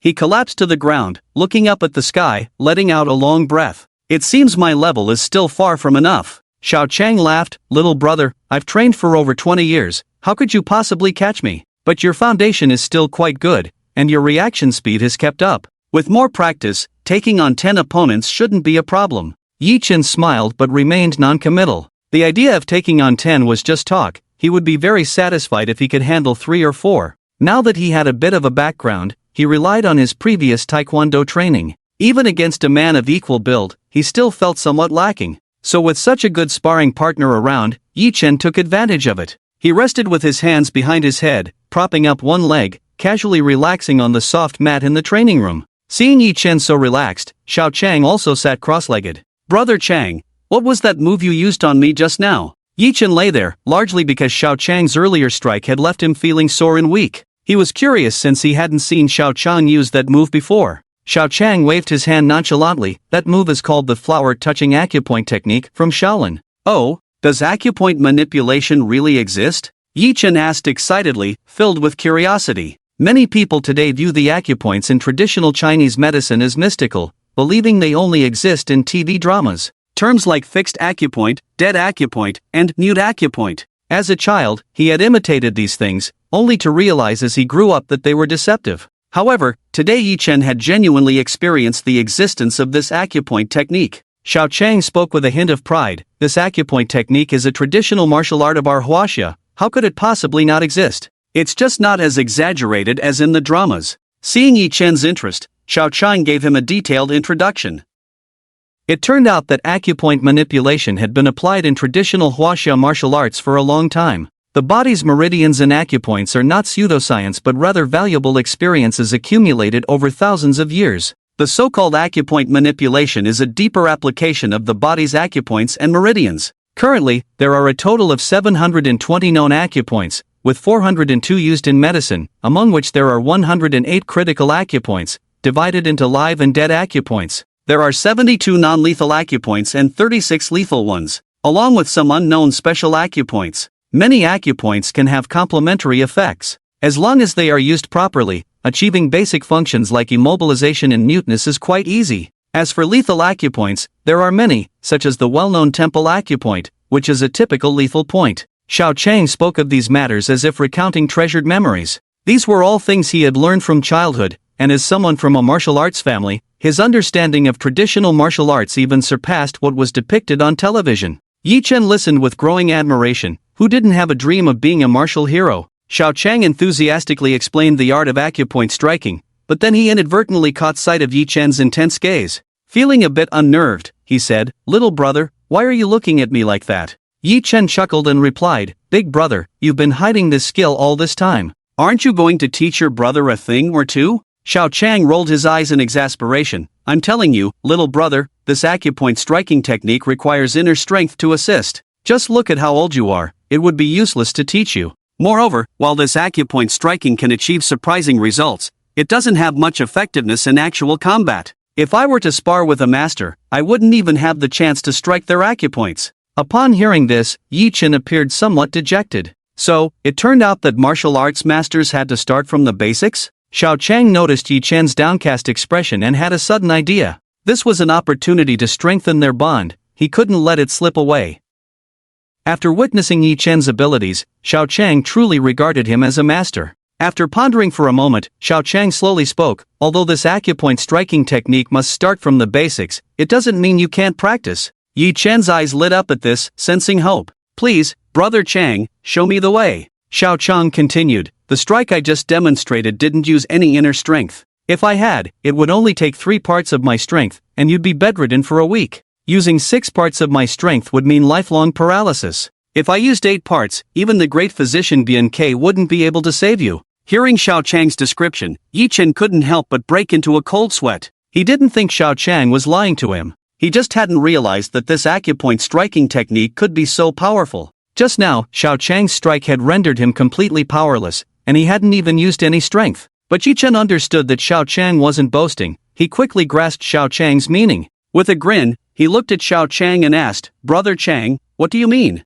Xiao Chang smiled faintly and said, "What I mean is, you can't practice with inner strength. However, you still have a chance to learn the acupoint striking technique without using inner strength. Do you want to learn?" Upon hearing this, Yi Chen beamed like a blooming flower. Yes, such a unique technique, who would be foolish enough not to learn it? Damn it! Xiao Chang is too ruthless. Yi Chen muttered while soaking in the medicinal hot spring provided by the Qi family. After learning the acupoint striking from Xiao Chang, he insisted that Yi Chen must experience it personally to understand its true power. So, over the next few days, Yi Chen endured the peculiar tortures of being immobilized, silenced, made to laugh, and tickled at various acupoints. He truly realized that television hadn't lied. Fortunately, Xiao Chang was careful and didn't use any strength, otherwise, he would have lost his life several times over. The most embarrassing moment came when Xiying unexpectedly entered the training room today. Just as Xiao Chang was teaching him the laughing acupoint, Yi Chen lost control and burst into laughter. Coincidentally, Xiying saw him and he thought he had lost all face. However, to his surprise, a smile he had never seen before appeared on Xiying's cold face. It was as if winter had passed, the ice had melted, spring had arrived, and everything was coming back to life. The smile was as bright as the spring sun in February, mingling coldness with vibrant vitality. Yi Chen felt a bit awkward at the time, but seeing this smile on Xiying's face, which he had never witnessed before, inexplicably lifted his spirits. What does that smile really mean? Yi Chen could still clearly remember that expression, but he decided not to think about it anymore. He continued to soak in the medicinal soup that Xiying had specially prepared for him. The hot spring combined with various precious herbs felt exceptionally comfortable. Yi Chen felt his body, which had been worn out from Xiao Chang's training, rejuvenating as if it had regained its vitality. As he soaked, he could feel the surge of blood within him, his pulse and heart beating powerfully. The results of his training over the past few days seemed to be bursting forth in that moment. Yi Chen experienced a wave of exhilaration and let out a long breath. Leaning against the edge of the hot spring, he sipped fine wine floating in exquisite jade vessels and savored delicious dishes. It was truly a rare moment of leisure. Just as Yi Chen closed his eyes to enjoy, the phone he had set aside suddenly rang. He lazily opened his eyes, picked up the phone, and through the mist, he saw the caller ID, Tian Bing. The campus beauty from his university days, he hadn't been in touch since he last dropped her off at home. He was almost about to forget about it. When he answered the call, his slightly hoarse and sexy voice came through. Hello. On the other end, Tian Bing was wearing a pure white silk robe, revealing her delicate white legs, sitting cross-legged on the sofa, her little feet swinging. She had a white rabbit sleep cap on her head, just having taken a bath, her whole body radiating a rosy glow from the steam. Hearing Yi Chen's rare voice, her heart couldn't help but race. What was he trying to do? With a teasing smile, Tian Bing said, "Where is handsome Yi enjoying himself? Why does this voice sound so alluring?" Yi Chen smiled slightly, realizing he had soaked in the hot spring too comfortably, making his voice a bit lazy. Clearing his throat, he switched to a clear and deep normal voice and said, "I'm soaking in the hot spring. How am I alluring, Miss Tian?" Tian Bing's face flushed slightly. Was it inappropriate for him to be soaking while talking to her? After thinking for a moment, she decided to skip that topic and continued with a smile. "I mentioned treating you to a meal before, but I've been busy. How about tomorrow? Are you free? I'll treat you to dinner." Yi Chen raised an eyebrow and smiled helplessly. "That's not very convenient, I'm still in Kyoto. Look at my luck, a beautiful lady has an invitation I can't attend. I'll make it up to you when I return to Shudu." Hearing that Yi Chen was still in Kyoto, Tian Bing felt a bit disappointed, but she quickly cheered up at his playful words. Puffing out her cheeks like a cute little rabbit, she said, "Then remember, treat me to dinner when you return to Shudu. I want to eat at Su Dingji Seafood." Hee, this girl really doesn't hold back, she's already ordering. Su Dingji Seafood is quite a well-known seafood restaurant in Shudu, a popular choice for many young professionals. But for Yi Chen, the seafood from such places was no different from trash. With a hint of helplessness in his smile, he said, "Alright, we'll eat seafood. But I'll choose the place, not Su Dingji." Tian Bing teased, "What's wrong? Is the handsome Yi who drives a Bugatti reluctant? Fine, you can make the reservation then." Yi Chen smiled and said nothing. He had no intention of revealing his background to Tian Bing, letting her think whatever she wanted. Suddenly, Tian Bing seemed to remember something and said happily, "Why wait until you return to Shudu?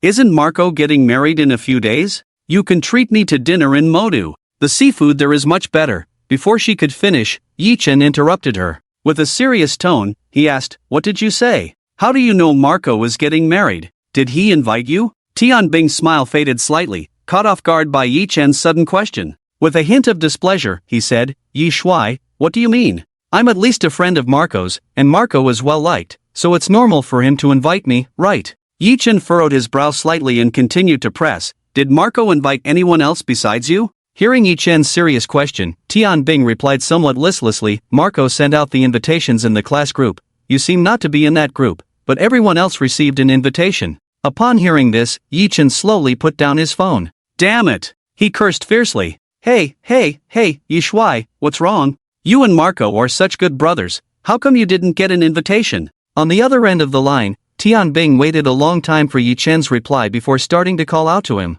Yi Chen calmed himself and slowly answered the phone. He said lightly, "It's nothing, how could I not go? I'm going to be the best man." "Ah, that's good. Then we'll see you in Modu." After hanging up on Tian Bing, Yi Chen set down his phone and began to analyze the situation calmly. At first, Marco had explained that he would only invite a few brothers from this side. Perhaps he knew that his fiancée, Wang Qian, was not someone to be trifled with and did not plan to make a big deal out of it. His brothers were definitely not the kind of people to go back on their word. Someone who sends out invitations like that must be his fiancée, Wang Qian. He knew how flamboyant that woman was. Whenever something good happened, she wanted the whole world to know. Now that she had Marco, this honest and handsome man, of course, she would want to show off her charm in front of their former classmates. Moreover, a wedding is the most important time in a woman's life, even for someone as fickle as Wang Qian. Marco's desire for a low-key event was simply not feasible with Wang Qian. Yi Chen sneered coldly. "Wang Qian, since you invited so many people to your happy occasion,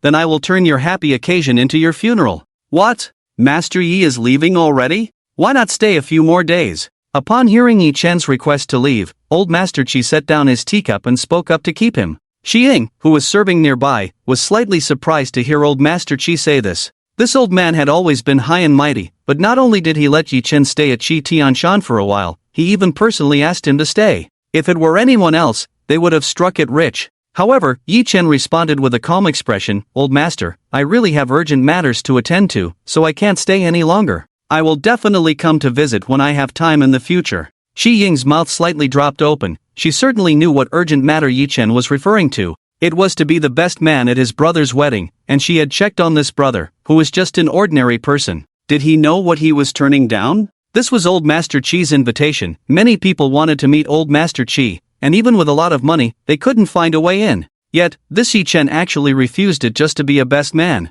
Old Master Qi looked at Yi Chen's determined expression and response, slightly taken aback. How many years had it been? there was still someone who would refuse his invitation. Since Mr. Yi has matters to attend to, then go ahead and be busy. When you have time in the future, come sit with me more often. The old man said lightly. He was merely surprised by Yi Chen's choice but did not insist on keeping him. Recently, he had been exchanging ideas with this Master Yi, showing him many of his collections, and this master truly lived up to his trust. Each piece was examined thoroughly, and even the fakes he had mixed in were recognized at a glance. Thinking of Master Yi seeing through the counterfeit, and looking at himself with a faint smile in his eyes, old Master Chi felt a flush of embarrassment on his face. He no longer tested the waters but instead showed Yi Chen more precious items, which Yi Chen examined one by one. He even explained some of the fascinating aspects of the items, making old Master Chi listen with rapt attention, so he didn't want Yi Chen to leave for a while. It was also a childlike mentality of an old man, wanting to play with anything novel.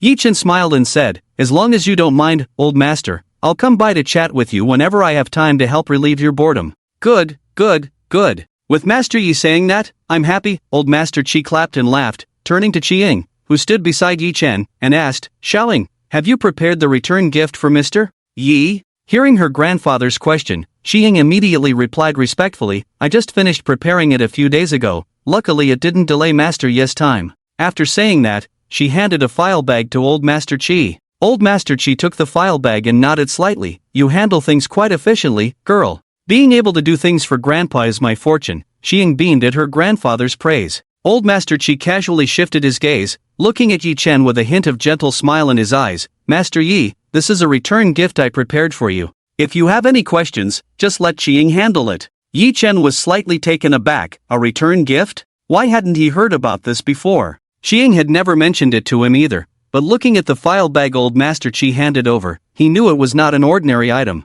Yi Chen hesitated a bit, unsure whether to accept it or not. With some confusion, he said, "Old Master, this." Old Master Qi, seeing Yi Chen's hesitation, smiled lightly. "Isn't it customary for the host to give a return gift when you attend a birthday banquet? Our Qi family wouldn't do something so ungracious." Qi-ying, standing beside Yi Chen, gently urged, "Just accept it. It's Grandpa's heartfelt intention, and it's not anything valuable." With Qi-ying's words, Yi Chen felt reassured and took the file bag from old Master Qi's hand. He politely said, "Then thank you, old master." Old Master Qi waved his hand casually. "No need for such formalities, just accept the return gift. I'm too old to send you off, so come visit often." After exchanging greetings and farewells with old Master Qi, Yi Chen left the main residence located at the peak with Qi-ying. On the way down the mountain, it was Qi-ying driving. Her car was the top-tier Bugatti supercar that Yi Chen had seen on the antique street in Shudu. The bright red body and superior performance were striking. This car was priced at least double that of Yi Chen's Bugatti. He never expected someone with Qi-ying's cold personality would choose such a color for her car. Yi Chen sat in the passenger seat, chatting casually with Qi-ying. "Aren't you curious about what Grandpa's return gift is?" Qi-ying blinked, looking at the file bag casually placed by Yi Chen.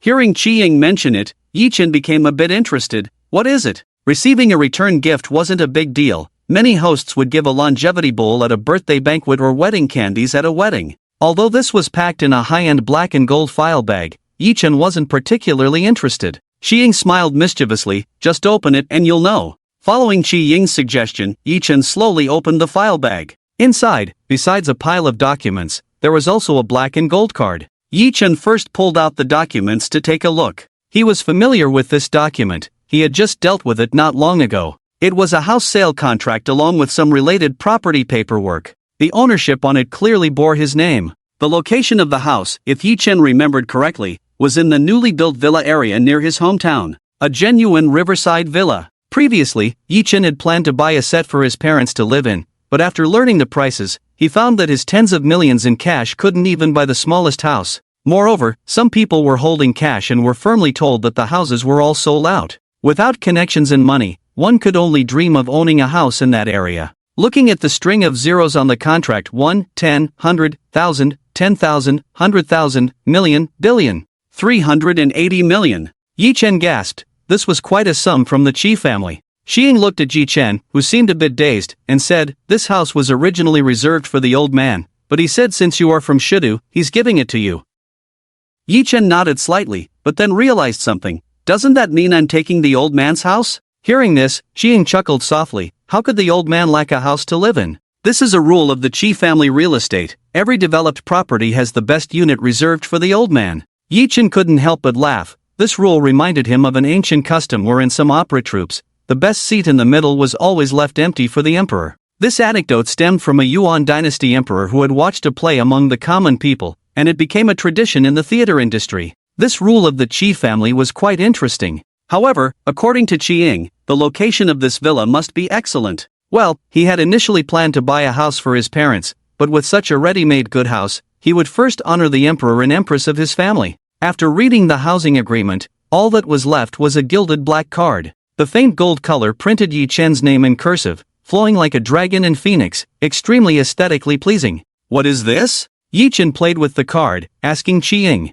With a look of envy, Qi replied, "This card is a VIP card for all industries under the Qi family, with discounts, free entries, and a series of privileges. This card is just a symbol. Your data has already been entered into the Qi family's database. When the time comes, you can enjoy VIP treatment at any Qi family establishment. Only the old man has the authority to activate this. I don't even have one." Upon hearing this, Yi Chen stopped playing with the card and placed it in the document bag. The value of this card far exceeded that of the house. The Qi family's industries were spread all over the world. Even if he used this card for reselling, he could easily become a billionaire. Although he had no intention of using the VIP card for such lowly things, he still felt a bit excited thinking about it. Suddenly, he recalled something Qi had said to him before. "It's not something precious." Yi Chen felt like cursing. The combined value of these two items was in the hundreds of millions, and it couldn't be considered precious? Sitting in the soft chair of a private jet, he looked at the night sky outside. The vast sky was tinged with a hint of dust from the brightly lit city below. The altitude of the plane wasn't very high. Yi Chen saw the flowing Huangpu River, the bustling crowds on the Bund, and the vibrant city lights. And there, visible from any angle, was the Oriental Pearl Tower. The towering structure, supported by 4 massive pillars, with its grand dual spheres, resembled a giant holding up the sun and moon. This nearly 500-meter-tall tower, viewed from the plane, made Yi Chen feel a deep sense of awe. This was the crystallization of the wisdom of the Chinese nation, the pinnacle of modern architecture in China. Every Chinese person would be proud of it. Yi Chen felt the same. The brightly lit city, the bustling crowd, looked so bizarre from the airplane, truly living up to the city's name, the Magic City. As the most economically developed region in China, it exudes an endless charm, attracting people from all over the country to come here. Every young person who arrives here dreams of becoming someone important, but most ultimately become mere corpses on the path to others' success. Even so, the flow of people pouring into the Magic City from all corners of China remains unceasing. Yi Chen had once planned a trip to see this place, but he never expected to arrive in such a dramatic way. He picked up the Huangshan cloud and mist tea placed on the side on a piece of golden silk Nanhwa wood. This was a gift from old Master Qi. During the time he spent drinking tea and appraising treasures with him, he truly gained a lot. This small bowl of tea was worth enough for an ordinary person to toil a lifetime for. The taste was ethereal and sweet, the middle notes felt like being in a dream, and then, as the mist cleared, one could see the world's desolation. To be able to taste the meaning of life being like a dream from a sip of tea was indeed extraordinary. Yi Chen set down the teacup and silently said to the night sky, "Magic City, here I come." The plane soon landed at the Qi family's private helipad, which was intriguingly built atop a tall building near the Magic City. This building was located in the most prosperous area of the Magic City. The entire building was a branch of a company owned by the Qi family. "Little brother, let me take you to the young lady's private villa," said Xiao Chang. Indeed, it was Xiao Chang who brought Yi Chen here this time. Yi Chen knew that this matter involved a criminal gang, so he became much more cautious. After thinking it over, he realized that with his own strength, this was not a joke. Last time he could threaten that bald man because he was bold. If that bald man, who was having an affair with his sister-in-law, had been more ruthless, he might not have made it out alive. The last one was just a lone shark, but this was a criminal gang. Yi Chen did not want to joke with his life, so he straightforwardly told Qi that he needed to borrow Xiao Chang. Qi readily agreed and even asked if more manpower was needed. Xiao Chang, with a brotherly spirit, was ready to rally friends to come along. If Yi Chen hadn't stopped him, he might have brought a whole group with him. Yi Chen smiled and said, "Forget it, I don't want to dirty your boss's room. Let's stay at the Tianhao Hotel." The Tianhao Hotel, a 5-star hotel under the Qi family, is located near the Bund, offering world-class service. Xiao Chang frowned slightly. "At this hour, it might be hard to book a room. I'll call the manager over there and ask." Yi Chen smiled, "No need, I've already arranged it. Let's go." Xiao Chang was slightly taken aback. When had it been arranged? This Tianhao hotel was membership-based. Could it be that the boss had arranged it? Xiao Chang followed Yi Chen with many questions. It wasn't until he saw the hotel manager, a distant relative of the Qi family who usually looked down on others, bowing and nodding in front of Yi Chen, that he realized he knew nothing at all. Even if the boss were here, this grandson wouldn't have such an attitude. Soon, 2 presidential suites were prepared. The manager, Qi Tiansun, respectfully handed the room cards to Yi Chen, wearing a fawning smile. Mr. Yi, do you need me to show you to your room? No need. We can go up ourselves. Yi Chen felt a chill in his heart. This person was overly eager. The two turned and headed towards the room. Qi Tiansun continued to watch Yi Chen leave with a respectful gaze. His assistant, curious, asked, Qi Zong, who is this person? You even came personally to receive him. Hearing this, Qi Tiansun glanced at the assistant and slapped him hard on the head. I see you're usually a clever person. How come you haven't even read the most basic employee handbook? The assistant, holding his head, said somewhat aggrieved. I can recite the employee handbook. Qi Tiansun looked at the assistant with a look of disappointment and said fiercely, Go back and copy the employee handbook 100 times for me, especially the important notes. Copy that 1,000 times and put it on my desk tomorrow. If you keep handling things like this, you're bound to get me into big trouble. With that, he waved his sleeve and left the assistant standing there in a daze. Who did he offend? Wait, what were the important notes? The first one, special VIPs of the Qi family are to be served by managers and above, and no one else is allowed to handle them. Damn! In the luxurious lobby of the Tianhao Hotel, various well-dressed social elites were coming and going. At this moment, a man in a suit suddenly let out an inappropriate curse. At that time, Yi Chen woke up from the spacious bed, and as soon as he opened his eyes, he could see the flowing Huangpu River outside the floor-to-ceiling window. The sun was just rising, but there were already quite a few people outside. After washing up and having a delicate breakfast, he discussed a few things with Xiao Chang, and in the blink of an eye, it was already 9 in the morning. The traffic outside had noticeably started to congest, and even with the license plate restrictions in place, it couldn't change the dire state of the traffic. Let's go, Changgu. Accompany me to the airport to pick someone up. Yi Chen glanced at his phone and smiled faintly. Sure, I'll go get the car ready. Before long, Yi Chen was seated in the vehicle driven by Xiao Chang. Maserati Quattroporte, value, 12 million, damage, 1%. Yi Chen took a casual glance at the nearly brand new Maserati, its deep blue exterior appearing solemn and steady. There wasn't anything particularly outstanding about it. It was just a decent means of transportation. Xiao Chang grinned and said, This is a car the boss left here. It hasn't been driven much. If you think it's not suitable, we can go to the boss's garage and get a few sports cars. Yi Chen smiled lightly. No need, this one will do. Xiao Chang parked the car in the airport parking lot, and in this area, the car still stood out a bit. Changgu, wait for me here for a bit. I'll be right back. Yi Chen strolled happily into the airport hall, waiting idly at the arrival area. He scrolled through messages on his phone. Yi Shuai, come pick me up. I've never been to Magic City before. Okay, Yi Shuai is so nice. I'm boarding now. This is my flight number. This was a previous chat record with Tian Bing. Still waiting for Tian Bing's reply, Yi Chen looked up at the schedule. Tian Bing's flight had already arrived. His fingers flew over the phone screen. Are you here? Just as he was about to send it, he suddenly found his vision going dark. A faint fragrance of camellia wafted into his nostrils, and a pair of delicate hands gently covered his eyes. It felt as if he had been wrapped in a spring breeze, causing Yi Chen's sudden alertness to dissipate. He retracted the elbow he was about to strike and revealed a faint smile. Tian de Menu still loves to play pranks. The person behind him heard Yi Chen's words and gently released their hands, inadvertently brushing against Yi Chen's cheek as they moved away. It felt like a butterfly had lightly brushed past him, and Yi Chen inexplicably felt a slight itch on his cheek from Tian Bing's touch. Yi Chen's eyes brightened. Turning around, he saw the long-lost Tian de school beauty, Tian Bing. Today, she still had shoulder-length hair, and her features were as perfect as ever. Her eyebrows resembled distant green mountains, and her eyes sparkled like the clear waves of autumn waters. Her nose was straight, with a slightly mischievous tip that turned up a bit, and her delicate pink lips curved into a faint smile. She wore a simple yet elegant white dress, adorned with bright camellia flowers. A pair of slender, fair legs peeked out from among the blooming camellias, and she wore a pair of plain white sandals. The whole person appeared fresh and bright, striking yet not vulgar, like a perfect blend of sensuality and purity. Tian Bing, slightly annoyed, said, I was going to give you a surprise, but you really are no fun. Yi Chen smiled and took her suitcase. All right, Miss Tian. It's my fault for not scaring you. Let's go, there are people waiting outside. Tianbing handed her suitcase to Yi Chen and, at the moment he turned around, stuck out her pink tongue and made a funny face. However, when Yi Chen's gaze fell on her again, Tianbing had already returned to her gentle and serene demeanor, like an untouchable flower on a high peak. "Thank you for coming all the way to pick me up, Yi Shuai. Just take me to this hotel later," Tianbing said,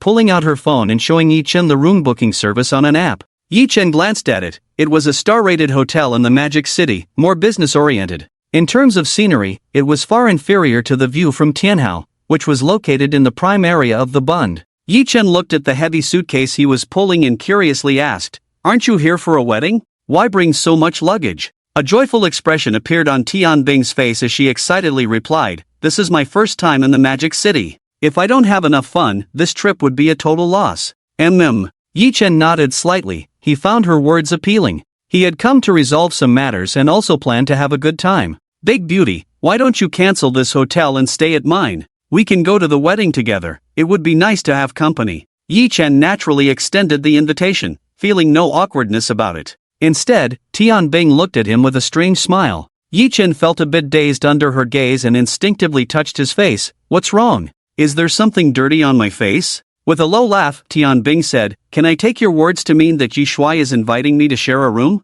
Yi Chen nearly spat out his drink, surprised that someone who looked so pure would start joking like this. However, knowing she was just teasing, he didn't think too deeply about it and boldly replied, "Yes, so would Miss Tian be willing to share a room with me?" Tianbing chuckled softly and stopped being playful. "Alright then, I'll listen to Yi Shuai." Yi Chen dragged the suitcase with Tianbing to the parking lot, where Xiao Chang was playing on his phone. Seeing Yi Chen approach with a beautiful woman, Xiao Chang took a closer look at her. She was no less stunning than his boss. "Good lad, you really have good fortune with women." Xiao Chang silently marveled, wondering why, despite being a decent-looking guy himself, he didn't have the same luck with women as this brother. Although he was a novice, he sensed the vague affection Xiang had for Yi Chen, as well as the subtle intimacy this stunning beauty had towards him. Perhaps Yi Chen himself was unaware. The one in the situation is often confused, while the observer sees clearly. "This is Xiao Chang, Changge, my buddy. This is Tianbing, my classmate. Everyone, meet each other." Yi Chen introduced the two. Tianbing instinctively felt a dislike for Xiao Chang, who exuded a fierce aura. But upon hearing Yi Chen's introduction that he was his buddy, she greeted Xiao Chang with a faint smile, saying, "Hello, Brother Chang. I'm Yi Chen's classmate, Tianbing. Please take care of me." Xiao Chang, feeling a bit nervous, rubbed his hands together. Tianbing's demeanor and appearance were too outstanding, making him feel somewhat ashamed of himself as a rough man. Hello, Tianbing." Yi Chen smiled faintly, and Xiao Chang's reaction was like that of many boys in the class who couldn't even speak in front of Tianbing. This wasn't due to any infatuation, but simply because he felt unworthy of talking to such a noble goddess. "Alright, Brother Chang, let's drive back." Yi Chen placed his luggage and took a seat in the back row. Tianbing glanced at the Maserati with little change in her expression and followed Yi Chen to sit in the back. Xiao Chang was as quiet as a quail during the drive, but he couldn't shut out his hearing. He could only hear Tianbing and Yi Chen chatting and laughing in the back. "Damn it, this Yi Chen. I thought of him as a brother, and he actually tricked a single dog out to eat dog food," Xiao Chang silently complained. Upon arriving at the hotel, Yi Chen took Tianbing to the front desk. It was still Qi Tian-sun, the general manager, who received them, looking at Yi Chen with a warm smile. Yi Chen silently grumbled in his heart, "Why can't a pretty front desk girl serve me instead of this middle-aged greasy man?" After entering the hotel, Tianbing kept sizing up Yi Chen. She noticed how this Qi Tian-sun, who looked extraordinary, was being so attentive to Yi Chen. The more she looked at Yi Chen, the more intrigued she became. Yi Chen took the room card and dismissed Qi Tian-sun. He waved the room card in front of Tianbing, saying, "Let's go, Miss Tian, to the presidential suite with a river view." Tianbing smiled and playfully tapped Yi Chen, following him upstairs. Xiao Chang sat quietly on the sofa in the lobby, pretending he didn't exist. Yi Chen helped Tianbing bring her luggage to the room. The presidential suite was designed with a feminine touch. It was generally used by hotels to host female dignitaries, so although the decor wasn't overly fresh, it had a few more feminine elements.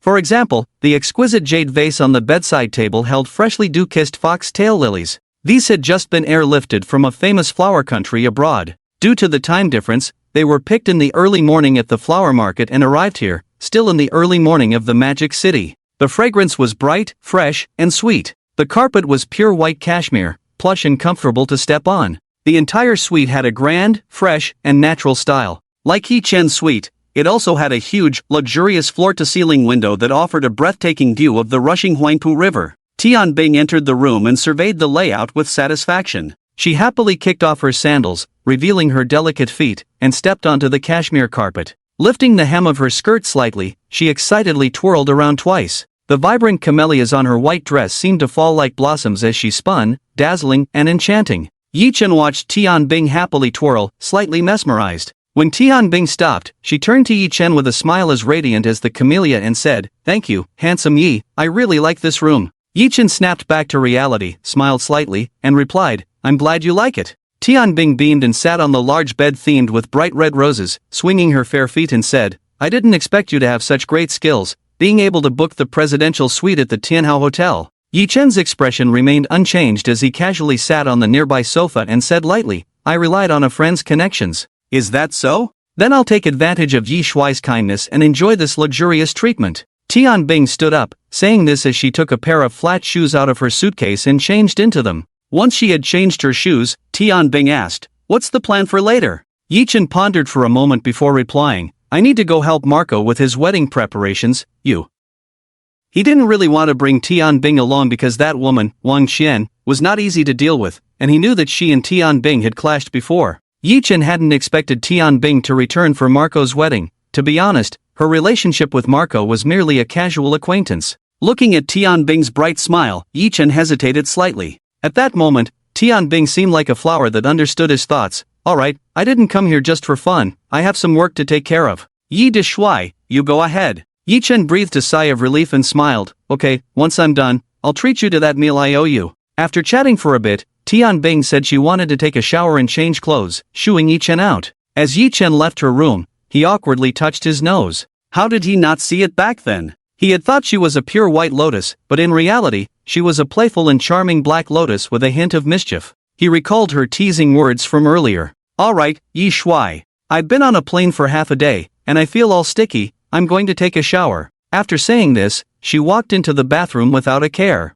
Yi Chen was caught off guard. Seeing her half leaning against the bathroom door, smiling and pointing at the spacious bathtub, she said, "Yi Shuai, aren't you leaving? Look at how big this bathtub is." No, you just wash up by yourself." Yi Chen quickly retreated, looking somewhat like he was fleeing. Tianbing watched Yi Chen's hasty departure, covering her mouth and letting out a soft laugh. What a big fool! Then, as if remembering something, her gaze turned distant and profound. If before, Tianbing had resembled a vibrant camellia, now her aura was more like a mysterious and dangerous manzawasha blooming along the path of the three rivers. She shed her clothes, her body lying in the bathtub filled with essential oils and flower petals. She quietly gazed at the rose petals floating in the tub. Gently pinching one with her fingers, she focused her gaze on it, her red lips parting. "This time, I will not let you escape from my grasp." "Hey, little brother, why are you down here?" Xiao Chang looked at Yi Chen, a subtle expression on his face. Yi Chen shot him an annoyed glance. "What do you expect me to do?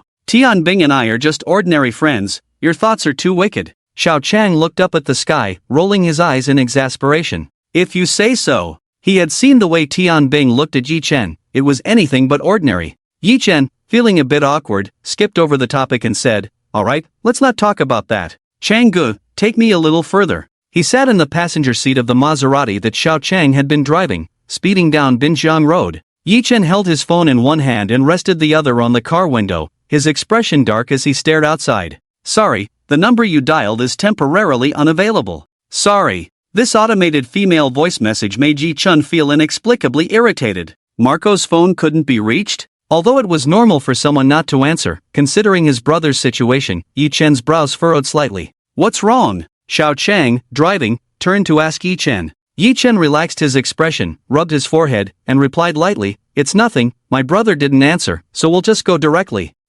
As long as it's nothing." Yi Chen gently nodded in agreement with what Xiao Chang was saying, but at that moment, his right eye began to twitch violently. Yi Chen covered his eye with his hand. This was not a good omen. He glanced at his phone and decided to make another call. Beep, beep, beep. "Hello, Brother Yi," Marco's voice came from the other end of the line. Yi Chen immediately felt a weight lift slightly from his heart. He asked, somewhat annoyed, "I'm on my way to your house. What's going on? Why haven't you answered your phone for so long?" On the other end, Marco replied with a hint of strange excitement in his voice, "I've been busy and didn't notice my phone." "Where are you? I'll come out to get you." Yi Chen instinctively frowned and said, "No need, you stay busy. I'll come over myself later." Alright, I'll wait for you, brother Yi. You need to hurry, you have a rehearsal." Okay. After a bit of small talk, Marco hung up the phone, staring blankly at his device. He covered his face and cried. In his room, there was a woman standing in the shadows, smoking a cigarette. Seeing Marco in tears, she scoffed, threw the cigarette on the ground, crushed it with her high heel, and coldly snorted, "Useless thing." After more than half an hour of driving, they finally arrived at Marco's new house. It was very close to the outskirts of the Magic City. Yi Chen surveyed the area. It was a villa district, but not the kind of standalone villa that Yi Chen had in Shudu. Instead, it was a row of townhouses, which felt a bit less prestigious than standalone villas. The greenery was well done, though. Considering the housing prices in the Magic City, these houses were not much cheaper than the second-hand villa Yi Chen had bought before. With a rough estimate, Yi Chen's expression darkened. Marco was just an ordinary teacher, and his family background was quite average. As for that woman, Wang Xian, her family situation was unclear. However, during their time at school, her clothing and living expenses were quite ordinary, relying on the men she hooked up with to support her. For the two of them to buy a house here, it would take several lifetimes of normal hard work, which was not a matter of Yi Chen looking down on them, it was simply the truth. There was even news before about a well-known graduate school lecturer who had worked in Kyoto for many years but couldn't buy a house there, and his child couldn't go to school, ultimately leaving the place he had lived in for over a decade. This was the level of a normal working-class individual. Yet now, they had settled in the Magic City and could buy such a villa. Most likely, Wang Qian had obtained her wealth through underworld connections. In Yi Chen's view, this was not a blessing for the two of them but a death warrant. Xiao Chang, with an expression as usual, followed Yi Chen without much thought. Having seen the world in the Qi family, he found the houses here too shabby to even be used as a toilet for the Qi family. Soon, the two arrived at Marco's home. It was a two-story small duplex villa, with a typical European-style decoration, not particularly remarkable. However, outside the house, various festive decorations like couplets, lanterns, and red cloth had already been set up. Many people were busy outside with something. Yi Chen walked forward, and the people working around turned to look. "Isn't this little Yi? You finally made it. Come over and let Aunt see you. This young man is really getting more handsome." A kindly-looking aunt approached Yi Chen, her face filled with joy. Yi Chen smiled broadly upon seeing her. "Aunt Zhang, long time no see. You're still so strong. Where's Uncle Ma?" This woman was Marco's mother, Aunt Zhang. Yi Chen had been to Marco's home in Shuda many times, and both Aunt Zhang and Uncle Ma had treated him very well. Therefore, he was quite willing to chat with them. Hearing Yi Chen mention Marco's father, Aunt Zhang let out a slight sigh. "Your Uncle Ma is really unfortunate. About half a month ago, he was walking on the path when a car came rushing over and hit him. His leg was injured, and he's still lying in the hospital now." "Xiao Yi, don't you think these drivers nowadays are blind? They can rush from the road onto the path and hit people. This is a matter of life and death. They haven't caught the person yet. What kind of sin is this?" Aunt Zhang felt a bit closer to Yi Chen. She had always regarded this child as a nephew and inadvertently shared her worries with him. "What? Such a big deal, why didn't Marco tell me? Where's Uncle Ma? I want to go see him." Upon hearing Aunt Zhang's words, Yi Chen spoke with a hint of urgency. He had always viewed these two elders as his seniors. How could he not be anxious about such a significant event? It's fine. Xiao Yi, your Uncle Ma is quite tough. Let's first get Keek's wedding done. My daughter-in-law has arranged everything well for that old man, in a VIP room with 24-hour specialized care. I see he's not really recovering, he's just enjoying life." Aunt Zhang suppressed her worries and stopped Yi Chen from wanting to visit. The priority now was to hold her precious son's wedding. She couldn't let the best man be taken away. "You go in first. Kiki doesn't even know what she's doing with Wang Qian. Everyone is busy, they don't know where they've hidden themselves." Aunt Zhang mumbled as she led Yi Chen inside. "I'll go in by myself. I'll come help you later." Yi Chen told Aunt Zhang to focus on her own tasks and not to worry about him. He entered the villa with Xiao Chang. There were a few people in the living room, but he didn't recognize any of them. When they saw Yi Chen enter with an extraordinary demeanor, they couldn't help but take a few more glances, but with Xiao Chang, a fierce presence, they quickly averted their eyes. Yi Chen had no interest in small talk and sat down on the sofa beside Xiao Chang. Noticing Yi Chen's frown, Xiao Chang tentatively spoke up. "Little brother, do you think what that aunt just said is strange?" Yi Chen nodded. He had previously shared the situation with Wang Qian with Xiao Chang without holding back. When it came to handling such matters, Xiao Chang was the expert. He didn't think having a system meant he could do everything. "What do you think, Chang Go?" Yi Chen had a vague suspicion in his heart but still wanted to hear the analysis from a professional. Xiao Chang frowned slightly and said, "Based on my speculation, your brother's situation isn't good. His father was likely intentionally injured by someone Wang Qian hired. They say there's specialized care, but it's actually just a warning to your brother, holding something over him. This matter needs to be dealt with quickly." Yi Chen's expression darkened as he nodded. What so-called specialized care was just Wang Qian having someone monitor him. He didn't know how much Marco's parents were aware of this, but judging by Aunt Zhang's side, they should be completely in the dark. She was still eagerly anticipating her son marrying this venomous woman. Yi Chen and Xiao Chang discussed countermeasures, while the other few people in the living room initially wanted to join their conversation, but with Xiao Chang's fierce glare, they practically wanted to hide in a corner like quails.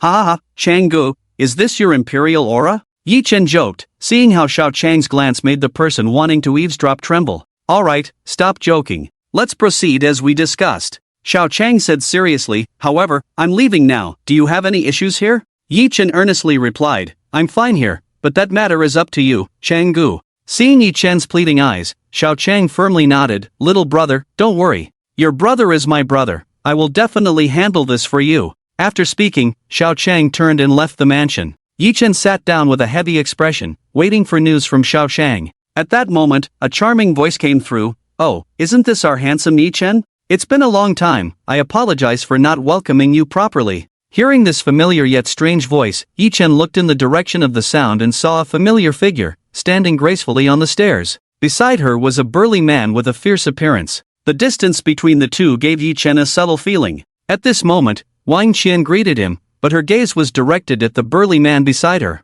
"Brother Wang, this is Marco's good brother, our wedding's best man, Yi Chen." The man referred to as Brother Wang glanced coldly at Yi Chen without saying a word. He stepped down the stairs one by one, with Wang Qian closely following behind this man named Yang. Yi Chen remained silent, observing the two of them. He could tell at a glance what kind of people they were. Wang Qian, age, 26, height, 165 cm, weight, 55 kilograms, measurements, 97, 60, 94, attractiveness, 81, experience, 365, evaluation, mistress of the second-in-command of the Dark Owl Group, flirtatious by nature, ruthless, a born criminal, secret affairs, poisoned her parents, see details. Yi Chen coldly scrutinized Wang Qian. Dressed in a bright red long dress, she looked quite appealing, shedding the pretense of being cheerful from her university days. Now she exuded a more mature charm. Her brows and eyes were adorned with exquisite makeup, exuding a myriad of allure, yet the calculations and shrewdness hidden within were unmasked. The gaze directed at Yi Chen was filled with blatant desire.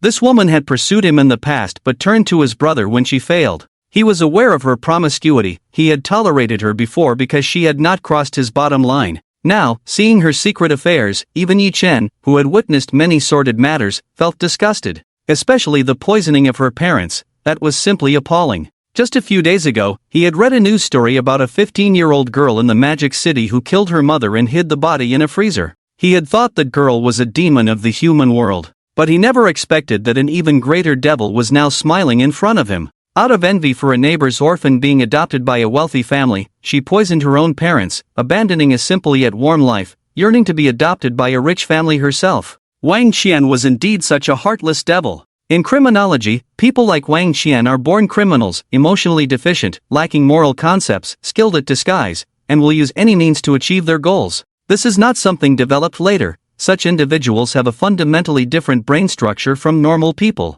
Their innate emotional deficiency gives them an endless charm that attracts others. They will go to great lengths to obtain what they desire, and their intelligence is also extremely high. No wonder his brother fell for this woman. As for the burly man beside Wang Qian, Wang Yi, evaluation, second-in-command of the Dark Owl Group, inherently ruthless. Secret affairs, cuckold slave, see details. Yi Chen nearly lost his composure upon seeing this. What is a cuckold slave? Thanks to the system, he finally gained some insight. A cuckold slave is someone who allows their lover or wife to be with other men while they serve like a beast on the side. They have no loyalty to love but derive pleasure from their partner's infidelity. This is truly a perfect match. Yi Chen felt a vague urge to vomit. Could it be that his brother Marco was being toyed with by this pair of adulterers? What's wrong? Our handsome Yi has gone mute? Don't recognize me? Wang Qian, charming and alluring, approached Yi Chen. Yi Chen took a slight step back, creating a bit of distance from Wang Qian, and smiled faintly. No, Wang Qian, I just didn't recognize you for a moment. You had short hair back in college. Hee hee, so our handsome Yi still remembers me. Back then, you rejected me without mercy. I thought about it later, I must not have had the femininity of Jolene Ting, otherwise, I wouldn't have lost to her. Wang Xian pouted, as if she had suffered a great injustice, waiting for someone to comfort and flatter her. Yi Chen coldly chuckled, let's not bring up the past, you're about to marry Marco. Back in the day, many pursued Marco in the courtyard, now that he's with you, are you satisfied? Yi Chen's words carried a hidden meaning, wanting to give Wang Xian a warning. Upon hearing Yi Chen mention Marco, Wang Xian's smile faded slightly. She stopped flaunting her charm, knowing his relationship with Marco. If she wanted him to submit to her, she would have to find another opportunity. She changed her smile to a more subdued one and said, I almost forgot, Marco has been too tired these days and is still asleep. He should come down to greet you, you two have been brothers for so many years. How about this, you and brother Yang sit for a while, and I'll go call Marco down. Yi Chen, this is brother Wang, my friend, here to help. Wang Chen introduced as she tried to pull away. Yi Chen replied coldly, wait, which room is Marco in? I'm going to find my brother to catch up. Wang Xian stopped in her tracks and smiled, that room is a mess, you've come from afar, it would be abrupt to go in. It's fine, I've seen worse. Yi Chen dismissed her and turned to head upstairs. The layout of the villa had only a few rooms upstairs, so it wasn't hard to find. Seeing Yi Chen's movement, a man named Wang Yi, full of hostility, blocked his path. Yi Chen slightly cracked his knuckles and said calmly, excuse me, let me through. Kid, you have quite the attitude. Do you think this is your playground, going wherever you please? Wang Yi glared at Yi Chen, his tone dripping with disdain. What place is this? This is my brother's home. Do I need the approval of some unknown thug like you to see my brother? Wang Yi's face turned ashen, hearing Yi Chen call him a thug, though he didn't know the specific meaning, he understood it was an insult. His expression changed dramatically, filled with murderous intent. Kid, you're looking for death. With that, he lunged at Yi Chen. But before he could get close, Yi Chen slid to the side and appeared behind him. With two fingers pressed together like a knife, he struck the acupoint on Wang Yi's back, and the burly man, standing at nearly 6 feet tall, collapsed to the ground with a thud. Wang Xian, who was about to intervene, froze in shock at the scene before her. The seemingly refined and handsome Yi Chen had taken down Wang Yi, a seasoned thug who had spent most of his life on the edge of danger, in mere seconds. It was simply unbelievable. At that moment, Wang Yi had no idea what had happened, he only saw this kid slip behind him. He intended to turn around and subdue him, but suddenly felt a sharp pain in his back. The pain quickly spread throughout his body, leaving him unable to rise. However, as the pain subsided, he managed to get back up, wanting to settle the score with Yi Chen. You little brat, just wait and see how I deal with you. Yi Chen looked coldly at Wang Yi, standing there with an air of a transcendent master. In his heart, he cursed himself for not mastering his acupoint technique. After being poked by Xiao Chang last time, it took him at least 10 minutes to recover. How long has it been since I made this move? Not even 30 seconds. But even if he came up to fight me, he wouldn't gain any advantage. Yi Chen's demeanor was not lost on Wang Yi, who wasn't foolish enough to act rashly. Yi Chen's earlier display had already stunned him. At this moment, seeing that Wang Yi dared not make a move, Yi Chen coldly turned his gaze towards Wang Xian. What? Is this the guest you invited, Wang Xian? I want to see my brother. Who does he think he is to stop me? Wang Xian's face changed colors, hoping that Wang Yi would intervene so she wouldn't have to go through so much trouble. Who would have thought Yi Chen was so skilled that even Wang Yi couldn't handle him? Now that a fight had broken out, would the wedding still go on? Wang Xian's expression darkened as she said, it's all a misunderstanding. My friend is just too impulsive. Marco's room is the second one on the left upstairs. Upon hearing this, Yi Chen didn't spare them a single glance and headed straight upstairs. Xian, how can Marco be seen in this state? What if he finds out? Wang Yi began to worry that the situation would be exposed as he saw Wang Qian let Yi Chen go upstairs.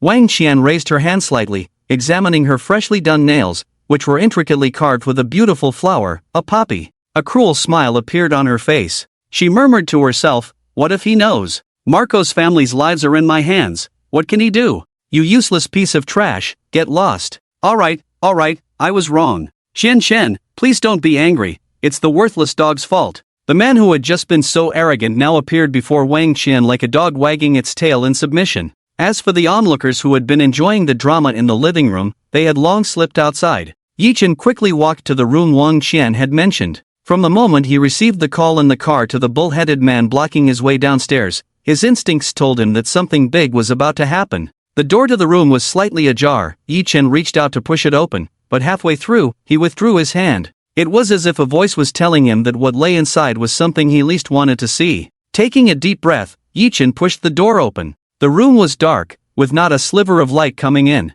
He couldn't see the situation inside. As he tried to feel for the light switch, a sudden rush of wind came at him. Yi-chan immediately dodged the attack. However, the object that crashed against the wall sent a shower of debris flying, injuring Yi-chan. "Wang Qian, you bitch, what do you want to do? Get out! Get out!" Marco's hoarse cries came from the darkness. Yi-chan, ignoring his own injuries, turned on the light. As he saw the full view of the room, he noted the disheveled bed, the floor littered with various bottles, and trash scattered everywhere. If he didn't know he was in a villa, he might have thought he was in the home of a sloth in a slum. Marco? Marco was half naked, wearing only shorts, barefoot, tightly hugging his knees with his head buried in them, trembling all over. "Turn it off, turn it off. Wang Qian, Wang Yi, you bastards, turn off the light." Yi-chan's heart ached as he tightly grasped Marco's arms. "Marco, Marco, it's me, your brother Yi. I'm here." Hearing that familiar voice, Marco's trembling stopped, and he lifted his head, his desperate eyes shining with light as he looked at Yi-chan. "Brother Yi, brother Yi, is it really you?" Only then did Yi-chan see Marco's face clearly. His complexion was pale, his ribs clearly visible, and what should have been the taut skin of a young man now sagged like that of an old man. It had only been half a month since he had sent him away from Shudu. A spirited young man, how did he end up in such a wretched state? "Yes, I'm here, I came late. Come on, put on your clothes, I'm taking you away." Yi-chan feigned strength as he picked up the clothes on the bed and handed them to Marco. Marco hesitated slightly, not daring to reach out for them. Yi-chan smiled and said, "Take it, what's wrong? Do you want me to dress you? Don't be such a gay, okay?" Marco forced a smile and replied, "It's fine, brother Yi. Just go out first, I can dress myself." Yi-chan's smile faded a bit. "What's wrong? You weren't shy when we were playing games naked in the dorm back in the summer, so why are you embarrassed now?" As he spoke, Yi-chan's gaze fell on Marco's arm. Marco instinctively pulled his arm behind his back. "Let me see." Yi-chan's voice was devoid of emotion. "Brother Yi, about this. I said, let me see." This time, his voice was as cold as ice. "Brother Yi, really, it's nothing," Marco said as he stepped back. Yi-chan glanced at him indifferently and said no more. He directly stood up and attacked, pointing two fingers at a pressure point on Marco's shoulder. Marco was completely unable to dodge, his body instantly stiffened, unable to move. This move was a binding technique that Yi-chan had practiced diligently. Without internal energy to support it, it would only make someone stiff for a few seconds, but it was more than enough to deal with Marco. Yi-chan grabbed both of Marco's arms. They were covered in scars, showing signs of abuse. Upon seeing this, Yi-chan's eyes filled with a destructive and violent glare.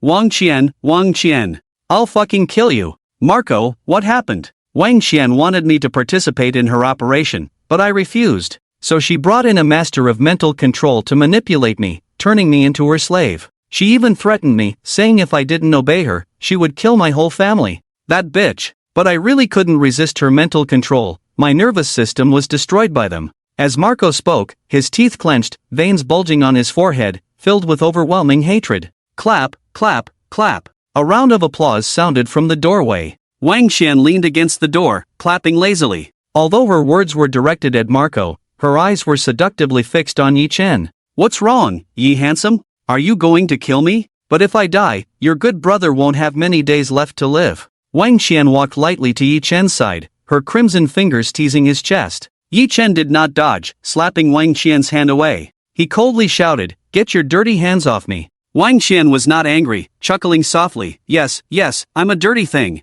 Then her tone suddenly turned sinister, "But don't forget, the lives of your brother and his family are in my hands." Yi-chan sneered. If he didn't know that this would set off a chain reaction, Wang Qian would have been dead long ago. Seeing Yi-chan silent, Wang Qian chuckled softly, "Let's talk, shall we?" "Yi handsome." Yi-chan replied coldly, "I have nothing to talk about with you." "Oh, is that so?" Wang Qian shook a bell, and Yi-chan turned to look at Marco. At that moment, Marco was trembling all over, foaming at the mouth, his facial muscles twitching violently. But his gaze was fixed on the bottle of perfume in Wang Qian's hand. At first, he could suppress his emotions, but soon he lost control and, with an unimaginable force, broke free from Yi-chan's grasp.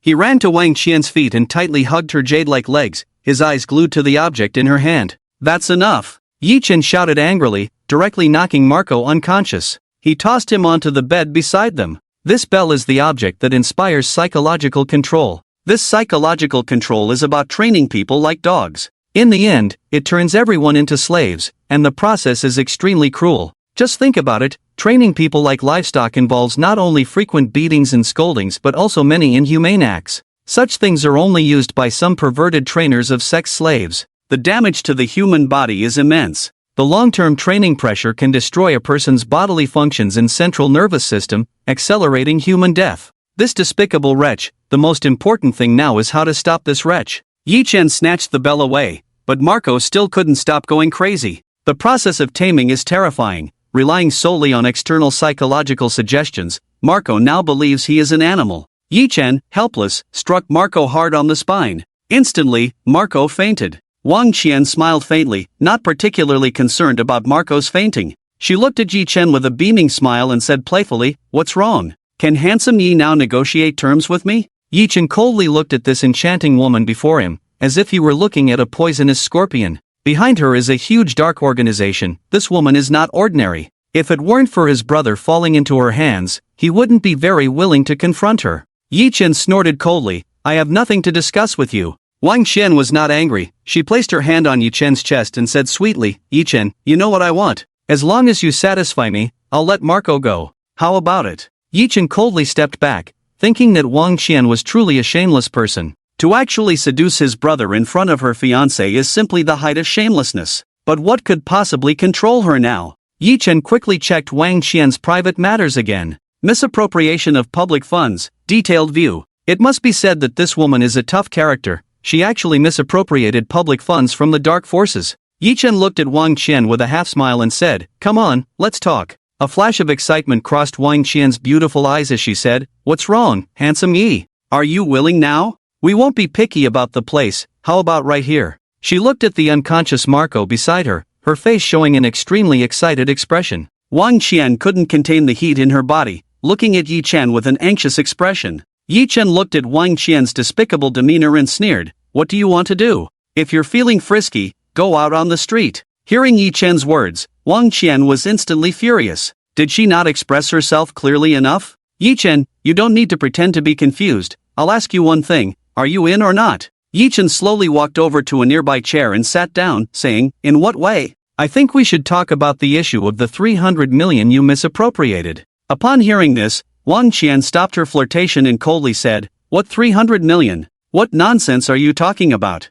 Yi Chen was not angry and replied, "Then I'll call your brother Xiao from the Dark Owl Group and ask if the 300 million you used has plugged that leak." Wang Qian's expression changed. She indeed misappropriated 300 million, but only she knew about it. The few people in the know had been dealt with by her arranged personnel. How did Yi Chen know about this? It was simply too strange. But she didn't dare to gamble. This matter was too big. If it got exposed to the organization, she would definitely be in trouble. "What do you want?" Wang Qian retracted the charm on her face and coldly asked Yi Chen. Yi Chen said no more and stated, "You've lifted the mental suggestion from Marco, so I won't interfere further." Wang Qian's face showed a resigned expression. She knew this was the only thing that could hold Yi Chen in check. However, this condition was one she could not refuse. If it weren't for the fact that this mental suggestion required a recognition process, Marco would have already been trained into Wang Qian's slave.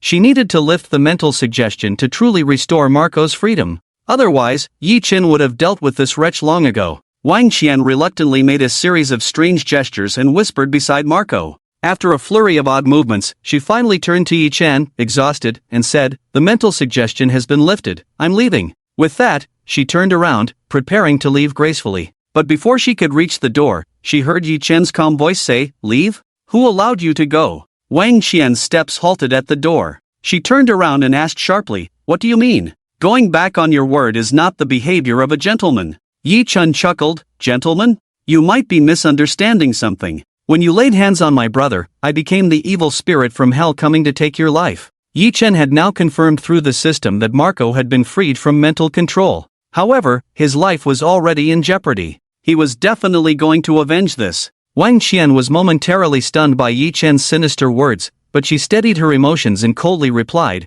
"Marco's father is under my surveillance.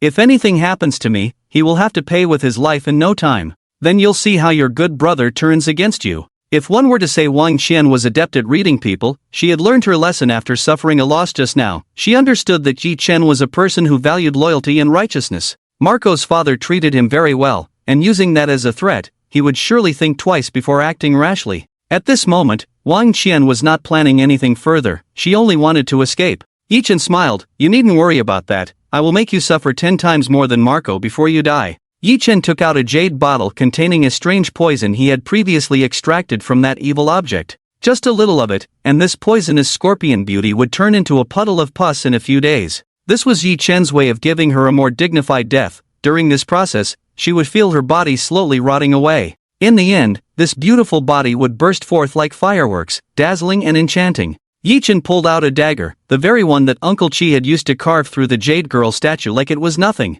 He let a bit of the poison from the jade bottle touch the dagger before putting the bottle away. He slowly walked towards Wang Qian. Wang Qian felt her head was about to explode. Her mind wasn't particularly sharp, and she had provoked this madman Yi Chen. Looking at him, it seemed he treated murder as a trivial matter. She had originally wanted to turn her college crush into her obedient dog. Now, she was risking her life. Wang Yi, you wretched dog, come protect me." Wang Qian was not prepared to sit and wait for death. She hurriedly called for help, rushing to the railing, only to find Wang Yi, a large figure, squatting in the living room. Sitting there, Wang Yi had a broad smile on his face, showing his white teeth. At this moment, Wang Qian lost all courage to escape downstairs. By now, Yi Chen had slowly walked out and grabbed Wang Qian by the hair. It was as if he were dragging a female dog, pulling her into the room. "Alright, Uncle Ma has been rescued, and I've arranged for protection for Aunt Zhang and Sister Ma. Wang Qian, if you have any last tricks, say them now, otherwise, if you head down the road to the underworld, won't it be very lonely without a match for you?" With that, Yi Chen forcefully slammed Wang Qian to the ground. Wang Qian clumsily got back up, but she was not panicked at this moment. She revealed a faint smile and said, "Yes, people like me deserve to go to hell. I've lived smoothly for over 20 years, and the only 2 times I've stumbled were because of you. Yi Chen, you truly are the calamity of my life." Yi Chen smiled noncommittally. "You have no other words to say, right? Then let's prepare to set off." Wang Qian slightly raised her neck, looking at Yi Chen with a tragic smile, her eyes seemingly reflecting a hidden spring tide. "Dying at your hands today, I won't have lived in vain, Yi Chen. Since we've met, can you answer me one last question?" Yi Chen didn't expect this woman to remain so calm before her death, and he couldn't help but feel a vague admiration for this madwoman. "Ask away, and I'll answer if I can." Wang Qian chuckled softly and asked, "Back then, why did you choose Zhou Yingting instead of me? I'm not as pretty as her, nor as understanding. Why didn't you choose me?" By the end, Wang Qian's voice carried a hint of hysteria. Yi Chen frowned slightly. His college romance wasn't particularly innocent. At that time, he was handsome, and many girls pursued him. In the end, he foolishly chose Zhou Yingting because he thought she was well-behaved and understanding.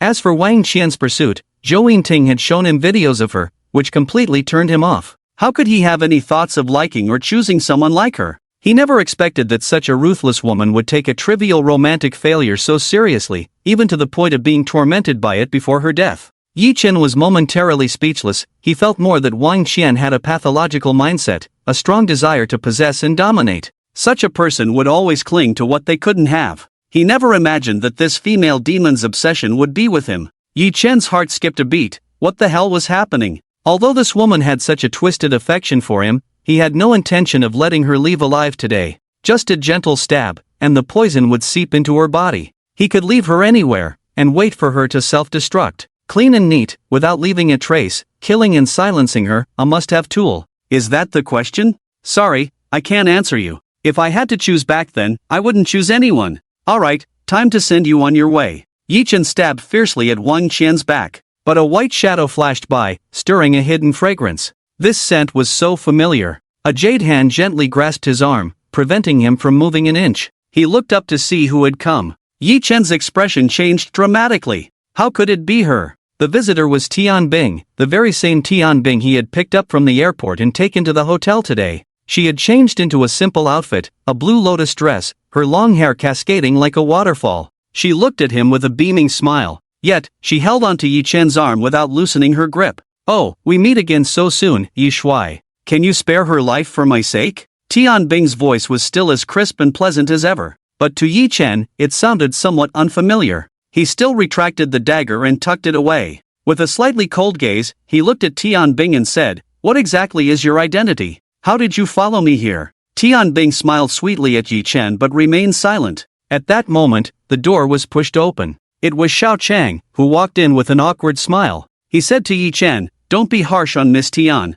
If it weren't for her help, old Master Ma would be in serious trouble today." Yi Chen's expression softened slightly as he looked at Tianbing, realizing he had been too harsh earlier. However, he never expected Tianbing to appear here. Tianbing feigned a wry smile and said, "You're still being harsh with me? Didn't I tell you I have work here? You busy person, you've never asked me what I do." Yi Chen was slightly taken aback. He had never thought about what kind of job could bring Tianbing here. At that time, he had checked Tianbing's profile, but it was not very mature, and he hadn't looked at it since. The later systems could delve into privacy in detail, but Yi Chen didn't want to pry into everything around him. Seeing Yi Chen in a daze, Tianbing smiled and extended her right hand in front of him, saying, "Let's get to know each other again. I'm Tianbing, the section chief of the Interpol China branch. Nice to meet you, handsome Yi." Looking at Tianbing's radiant smile, Yi Chen was momentarily stunned. No one would have expected that such a delicate girl, who performed songs and dances at various school events every year,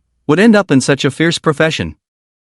The Interpol organization is renowned worldwide, formed by a consensus among various countries. It is akin to a United Nations structure, with every officer being an elite among elites. Even for the sake of appearances, each country would send their most outstanding talents. Even the lowest-ranking officers within the organization are at least significant figures in their domestic police circles. At Tianbing's age, being the head of a department indicates that she is exceptional in both background and ability. Yi Chen slowly sheathed his dagger, a slight smile on his face as he asked Tianbing, "So how should I address you? Officer Tian? Or Section Chief Tian?" Tianbing placed her hands behind her back and smiled. "You can still call me the beautiful Tian. I like that." Yi Chen looked at Tianbing's smile, reminiscent of a blue lotus, and momentarily lost his words. He hadn't expected that since their graduation, Tianbing had completely changed from her previously elegant and unattainable demeanor. Now, she seemed to have a more worldly air about her. To put it simply, she was more playful and casual in front of him.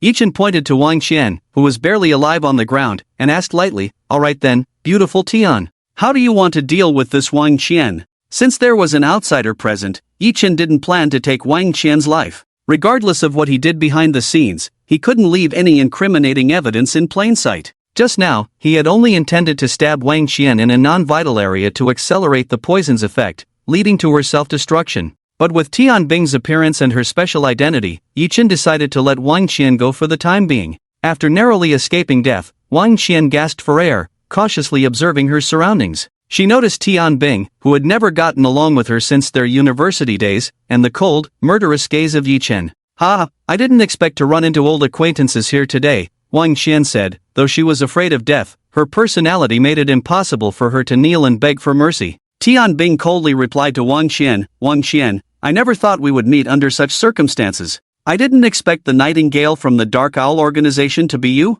Tianbing called out the codename Nightingale, which was Wang Qian's operational alias within the organization. It was recorded in Interpol's case files, marking her as a female drug lord who had wreaked havoc in China for years.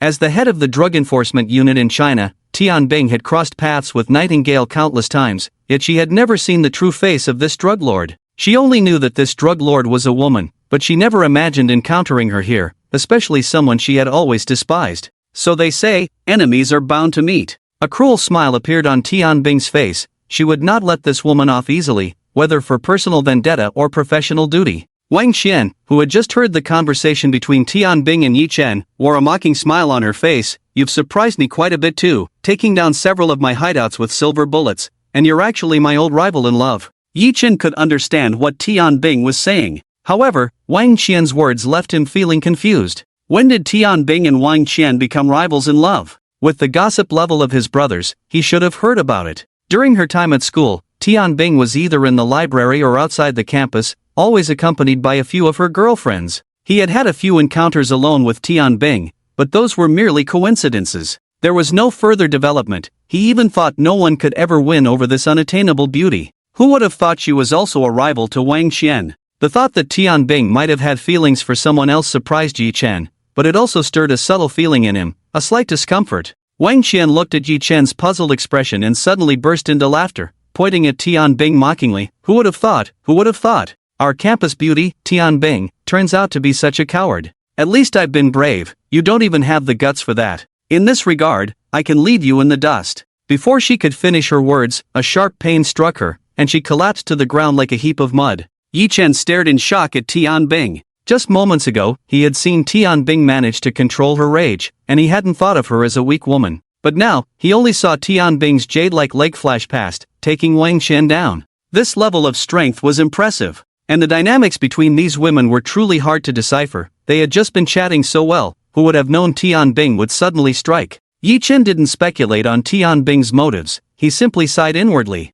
Women's hearts are like needles at the bottom of the sea. He realized he shouldn't provoke this girl casually in the future. At that moment, Tian Bing's face was cold, but it couldn't hide a hint of crimson. If Wang Qian kept talking, wouldn't she expose herself? Seeing Yi Chen's dazed expression, Tian Bing felt a slight annoyance and secretly cursed. This fool! With a hint of anger, Tian Bing glared at Yi Chen and said, "What are you looking at?" She had no idea that her actions lacked any intimidation, resembling a little kitten trying to cover its secret while meowing. However, Yi Chen was oblivious. In some ways, he was a typical straight man. He didn't dare to provoke her at that moment and feigned a cowardly tone, saying, No, Miss Tian, your skills are impressive. I truly admire you." Hearing this playful remark, Tian Bing almost couldn't maintain her composure. She deliberately spoke in a fierce tone, "Just know that." Yi Chen clasped his hands in a bow and smiled, "Then thank you, Miss Hero, for sparing my life." After their playful banter, they returned to the main topic. At this point, some matters needed to be discussed openly. Tian Bing introduced the situation. She had come to Marco's wedding after receiving a tip-off that Wang Qian's people were active in the Magic City. Following this lead, they traced it back to Marco's father, who had been injured by someone sent by Wang Qian. However, Wang Qian had never revealed her true intentions, so Tian Bing had people stationed near Marco's father's hospital room. It wasn't until today that Yi Chen arranged for Xiao Chang to rescue Marco's father. When Tian Bing and Xiao Chang met at the hospital, they finally understood the situation. "You brat, why didn't you ask clearly this morning? I didn't see the person clearly at the time, and I even exchanged a few moves with Miss Tian. If something really happened, you would be the first one unable to escape responsibility." Xiao Chang scolded Yi Chen irritably. He had discovered Tian Bing, who was also lurking, just as he was preparing to take action in the hospital. But the two had not crossed paths. Xiao Chang acted with his full strength at that moment, not expecting Tian Bing to escape unscathed after he took the initiative to attack. He was still excited at the prospect of finding someone in this organization who could spar with him. But when he finally saw Tian Bing's true face, Xiao Chang was dumbfounded. Yi Chen scratched his head awkwardly. He really didn't want this. Seeing Yi Chen's silly action, Tian Bing couldn't help but chuckle and said, "Chang good, don't blame our handsome Yi. It's all my fault for not being clear, and I accidentally hurt you. I'm really sorry." Xiao Chang suppressed the urge to roll his eyes. These two youngsters were willing to fight and take hits, so what was he doing here, making things awkward? He felt like a high-wattage light bulb. At that moment, Yi Chen asked, "So what are you planning to do with Wang Qian now?" Tian Bing's expression darkened as she pondered. "Let's take her back for interrogation first." She didn't elaborate much, as it was a matter of work confidentiality. Yi Chen nodded, also considering that the issues involving Wang Qian were certainly not something to be casually disclosed. While Yi Chen was deep in thought, he felt a warm touch on his neck. It was Tian Bing. Her hand gently brushed against his neck and the back of one ear. Even Yi Chen, with his thick skin, couldn't help but blush slightly. "What are you doing?" Tian Bing lightly touched Yi Chen's neck and asked casually, "How did you get this?" Hearing her question, Yi Chen came back to his senses and felt a slight sting where she was touching. It was from the shards of the wine bottle that Marco had thrown when he entered. There had been so much happening earlier that he hadn't thought of this. He didn't expect Tian Bing to notice.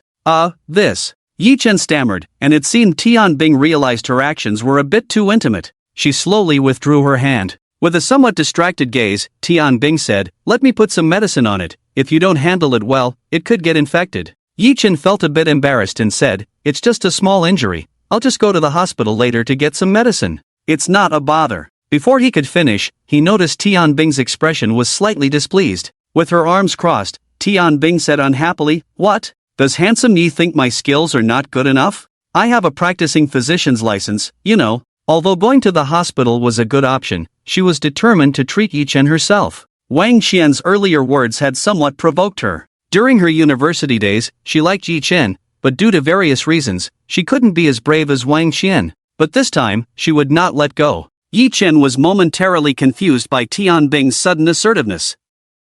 On the other hand, Xiao Chang saw through the situation. He cursed himself for following Yi Chen to the magic city to eat this bowl of dog food. Damn it. The key was that his silly brother seemed oblivious to the girl's feelings. Was this really happening? And he still had the nerve to give him relationship advice? Forget it, he would just be a good person this once. Xiao Chang pretended to examine Yi Chen's wound carefully, his face serious as he said, "Bro, this wound has some glass shards embedded in it, especially this one. It's a major acupuncture point. If it gets infected, it could be serious. You should let Tian Bing take care of it first." Upon hearing Xiao Chang's words, Yi Chen's expression changed. If it involved acupuncture points, that was serious. He couldn't joke about his health, but he felt a bit strange. Still, he asked doubtfully, "Is it really that serious?" Xiao Chang's face turned stern as he said sharply, "Am I kidding you? If you let this drag on, it's not a small matter. Just let Tian Bing take a look, it won't cost you much flesh. Don't be so foolish." In the end, Xiao Chang expressed his true feelings, yet his face remained unchanged.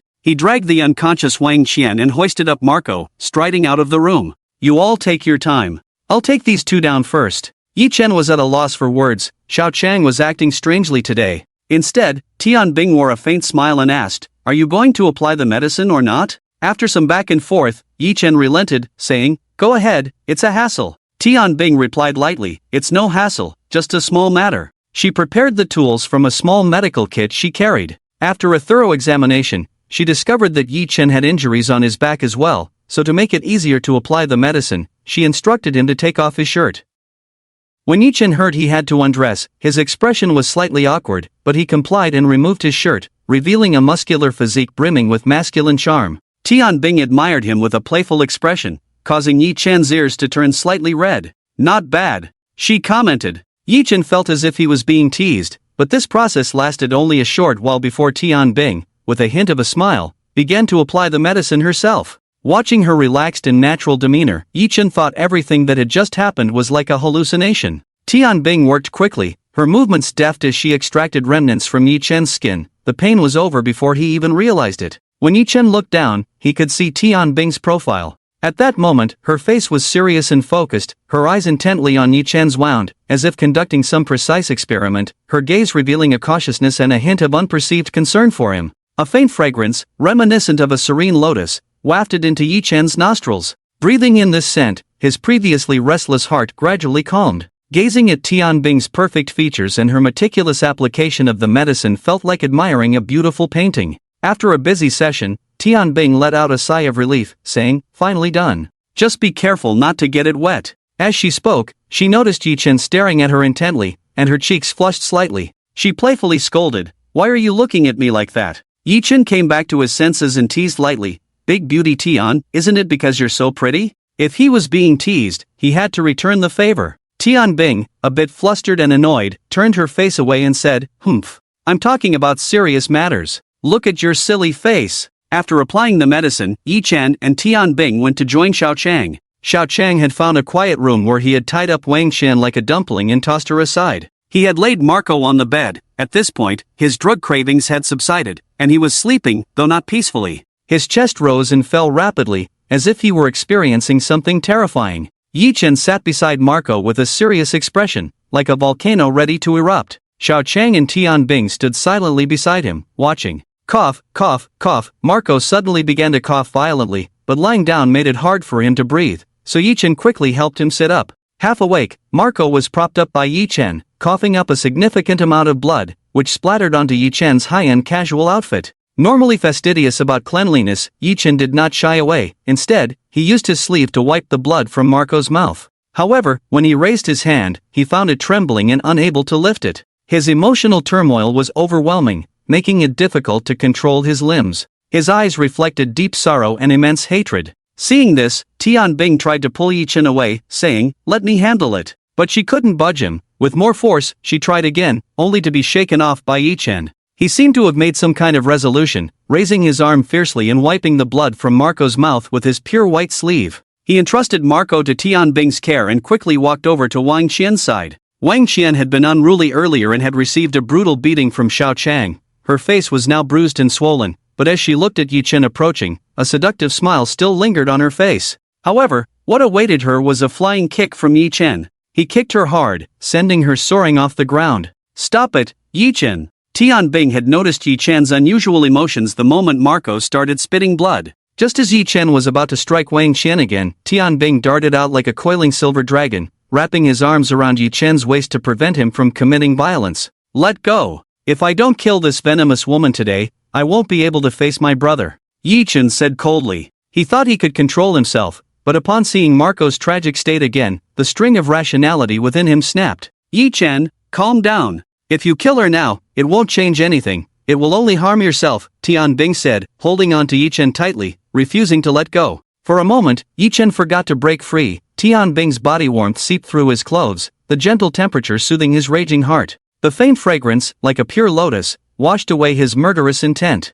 Yi Chen helplessly covered his face and forced a bitter smile. "My brother is only 24 years old, so young, but now he has less than 2 months to live. If Uncle Ma and Aunt Zhang find out, how will they accept this fact? And little sister Ma, she is the closest to her brother. It's all my fault. If I hadn't let him go back to the Magic City and had exposed this matter directly, he wouldn't have ended up like this. I was too stubborn and self-willed." As Yi Chen spoke, he squatted down, his tone filled with an indelible sadness and guilt. He thought he was strong enough to protect those around him, but he never expected to watch his best friend leave this world in a few months, neither human nor ghost. Xiao Chang and Tianbing, seeing Yi Chen in such a dejected state, didn't know how to comfort him. Tianbing released his hold on Yi Chen and gently squatted beside him, stroking his heaving back. In a weak voice, he said, "Yi Chen, don't be like this. We can take Marco to the United States. Our organization has the best equipment and nerve repair specialists. As long as we can repair Marco's damaged central nervous system, he can still live well." Xiao Chang quietly watched from the side, shaking his head at Tianbing's words. Repairing nerves? This was an extremely difficult task in the field of medicine. With the current level of technology, nerve repair was still at a very rudimentary stage. In medical technology, there had yet to be a case where repairing nerves could resolve issues with limb mobility. The best surgery had been performed by the top neurosurgeons of their family, who managed to repair a family member's leg nerve under conditions of extremely high failure rates. This was based on the nerve damage not being severe, and the results were quite average, not restoring the person to a normal state. That person ultimately became a cripple, although for nerve damage, that was already considered a miracle. As for Marco, it was clear that his central nervous system had suffered severe damage, and his body was left hollow and broken. In Xiao Chang's view, Marco's condition was already that of a dead man. However, he did not expose Tianbing's words. He knew Yi Chen needed support right now. Sure enough, he saw Yi Chen's expression change upon hearing Tianbing's words. He suddenly looked up, his gaze burning as he stared at Tianbing. "What did you just say?" Yi Chen forcefully grabbed Tianbing's arms. Tianbing was startled by Yi Chen's intensity, his hot palms gripping his arms painfully. But seeing Yi Chen looking so alive, Tianbing didn't mind so much. Instead, she hoped he could hold on to her a little longer. "I said, we can take Marco to the headquarters in the U.S. We have the best detox." "Not that sentence, the one after." Yi Chen, usually so composed, abruptly interrupted Tianbing with a hint of urgency. Tianbing quickly recalled her previous words and continued, "We have the best neurosurgeons who can try to repair Marco's damaged central nervous system." Upon hearing this, Yi Chen released his grip on Tianbing's hand. A self-deprecating smile appeared on his face as he muttered, "Repair? Repair! Ha ha ha ha ha ha." Seeing Yi Chen suddenly burst into laughter, Tianbing and Xiao Chang exchanged a glance involuntarily. Was he unable to handle the stress? Had he gone mad? "Brother, why not take Marco to the Qi family? They have some ways to prolong life. Keeping Marco alive for a few years shouldn't be a problem." After some thought, Xiao Chang decided to speak up. This statement actually violated the Qi family's rules, but he was willing to say it for Yi Chen's sake. Unexpectedly, Yi Chen stood up, a gentle smile on his face, a stark contrast to the violent and hurtful Yi Chen from before. He slowly said, "Brother Chang and Tianbing, you two step outside for a moment, I have some things to verify." The firmness in his tone left Xiao Chang and Tianbing no room to question his decision. And this. As the two reached the door, Yi Chen kicked Wang Qian away like a soccer ball. Xiao Chang shook his head helplessly and twisted the doorknob to close the door. Tianbing's eyes showed concern. She had thought Yi Chen would deal with Wang Qian inside, and seeing him like this, she didn't want to stop him anymore. At worst, she could cover it up when reporting to the higher-ups. But she didn't expect that Yi Chen would disregard even Wang Qian, who he wanted to eliminate quickly. Was this his final farewell to his good brother? Inside the room, Yi Chen was now disheveled, his clothes stained with blood. He approached Marco's side. With a faint smile, he said, "Brother, whether this works or not depends on your fate. If something happens to you, I will take good care of your family." After saying this, he activated the system. That's right, he was going to try using the repair function in the system. This function had become somewhat unfamiliar to Yi Chen. However, his initial wealth came from this function, starting from the moment he picked up that ancient painting and accumulating his first fortune.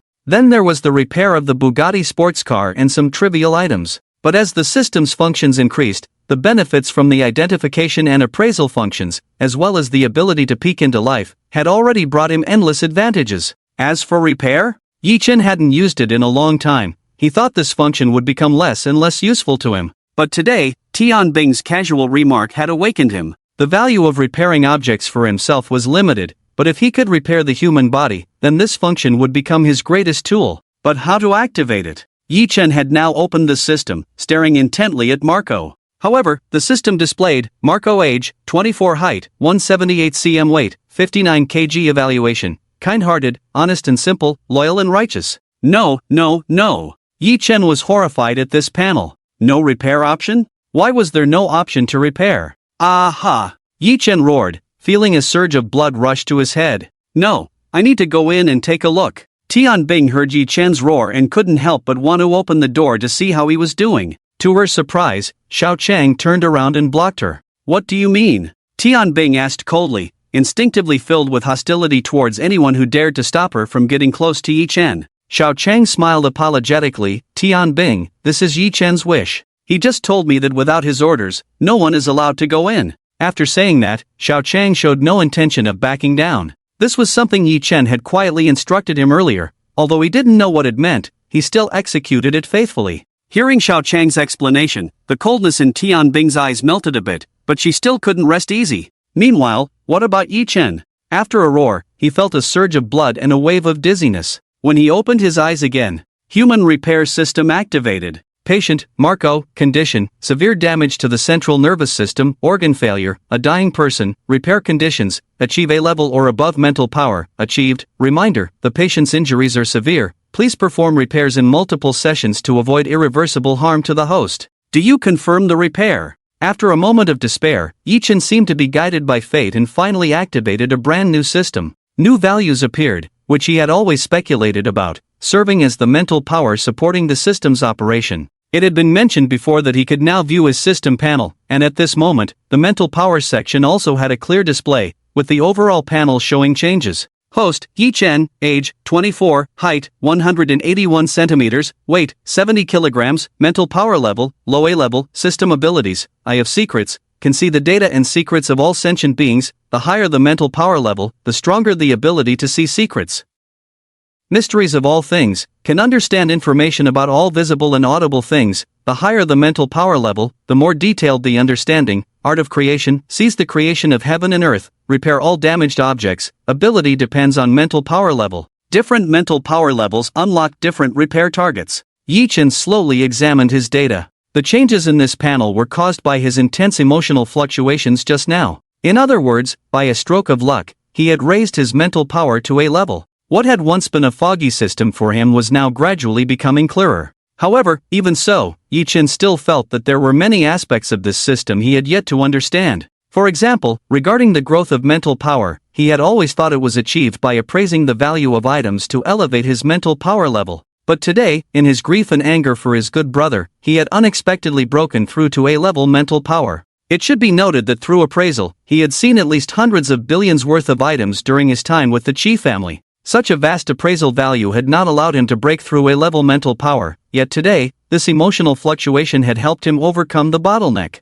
It could be said that he had gained from misfortune. Yi Chen had no time to think further. It seemed the system had added something else. However, after a brief glance, he focused his attention on the art of creation. This name was incredibly appealing to Yi Chen, a reader of web literature. The art of creation was a method of saints. Although he could only perform some simple repair techniques with it now, thinking back to how he had repaired a shell of a car, it was almost like creating something from nothing. It should be noted that even with today's advanced technology, humanity could not create something from nothing. Yet this system could achieve that. which was akin to the methods of immortals. Yi Chen wondered what changes this system would undergo if his mental strength continued to grow. At that moment, he felt a different kind of anticipation for the system. How many surprises were there that he didn't know about? Forget it, let's deal with the matter at hand first.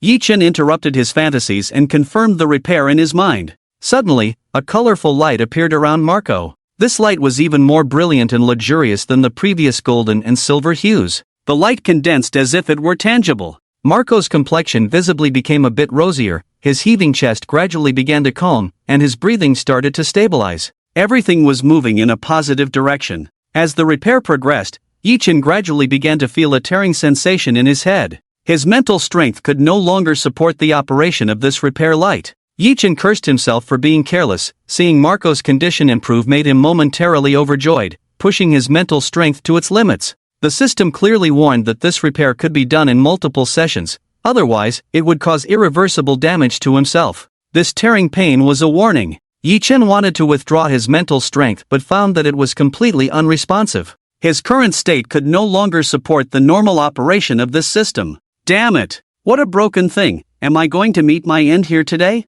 Yi Chen cursed inwardly. This human repair was more domineering than repairing objects. In his first encounter, he had already fallen into the system's trap. His mental strength continued to output, and Yi Chen's head felt like it was about to split. He didn't even have the strength to call for Xiao Chang and Tian Bing. Sigh, he had been careless. Yi Chen was already prepared to accept the punishment for this oversight. He had previously experienced a loss of strength and fainting while repairing a Bugatti. According to the system's emergency mechanism, it shouldn't cost him his life. Just as Yi Chen was feeling dazed, a loud crash came from the door. It was Tian Bing. She couldn't let go of Yi Chen's condition and had a dispute with Xiao Chang outside. In the end, Tian Bing even resorted to violence, and Xiao Chang dared not retaliate against this woman. Xiao Chang could only defend himself without counterattacking, but that was no way to stop Tian Bing's assault. Seizing the opportunity, Tian Bing kicked down the locked door with Xiao Chang's somewhat lax defense. As soon as she saw the scene inside, she found Yi Chen gritting his teeth, his handsome face covered in fine beads of sweat, standing in front of Marco's bed.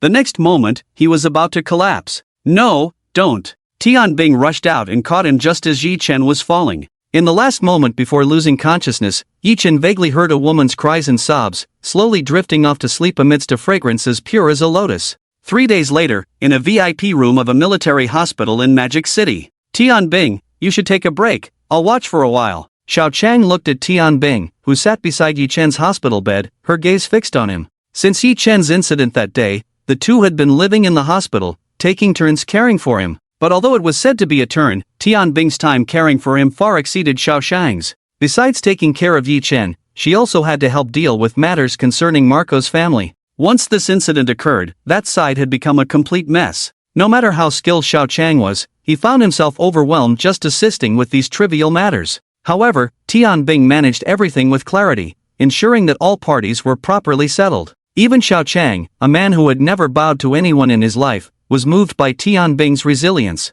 Not to mention her looks, just her character alone was enough. Xiao Chang felt that his future wife didn't need to be exceptionally beautiful, but if she could be as devoted to him as Tian Bing was during his weakest moments, he would have no regrets even in death. Looking at Yi Chen, who was still sound asleep on the hospital bed, Xiao Chang couldn't help but sigh. Silly brother, how long are you going to sleep? Such a good girl is waiting for you, just open your eyes. Brother Chang is here, what did Dean Zhang say? Tian Bing, hearing Xiao Chang's call, forced a smile in response. Dean Zhang was the highest authority in this military hospital, renowned for his exceptional medical skills, making him a benchmark in the industry.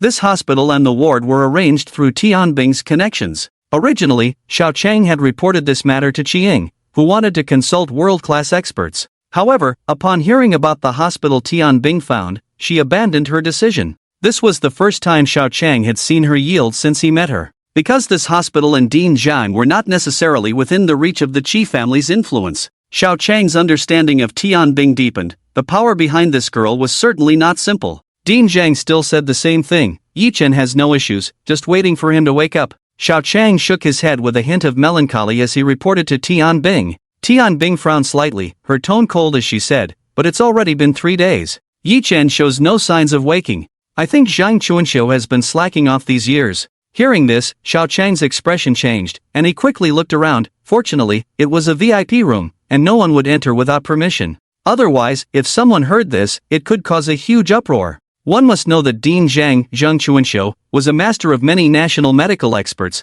Although he was not old, he was a capable teacher. Even a well-known, octogenarian traditional doctor was willing to study under Zhang Chuanxiu, who was not yet 40. Xiao Chang advised, "Miss, you should say less of that. My brother's life is in Dean Zhang's hands right now." Tian Bing scoffed, her voice cold. "If he causes any problems for Yi Chen, I will definitely." Alas! Seeing Tian Bing's somewhat abnormal state, Xiao Chang couldn't help but sigh. But the current situation was that not only had Zhang Chuanxiu been consulted, but even the world experts previously appointed by Qi Ying had conducted a consultation. Yi Chen's condition was that he had no issues at all, like a sleeping beauty enchanted into a deep slumber. Did it really require a true love's kiss to awaken Yi Chen? Forget it, Tian Bing. You should go rest. If you keep this up, I'm afraid my brother will wake up and feel heartache. Tian Bing looked at Xiao Chang with slight surprise upon hearing this. Even this seemingly rough man could see her feelings for Yi Chen. But why did he still not notice her intentions? Tian Bing gently touched Yi Chen's warm fingertips, looking at his serene sleeping face, and self-mockingly smiled. The silly guy, how would he know the feeling of heartache? Xiao Chang was at a loss for words. Sometimes, Yi Chen was just too oblivious. Tian Bing, don't worry, when he wakes up, I will definitely help you teach him a good lesson. Tian Bing smiled and said, forget it, a stubborn melon isn't sweet. I'll just wait for him to realize it slowly. Xiao Chang was speechless. Was this what they called romance? He no longer insisted on his thoughts and sat down on the other side of the bed, continuing to persuade Tian Bing to rest.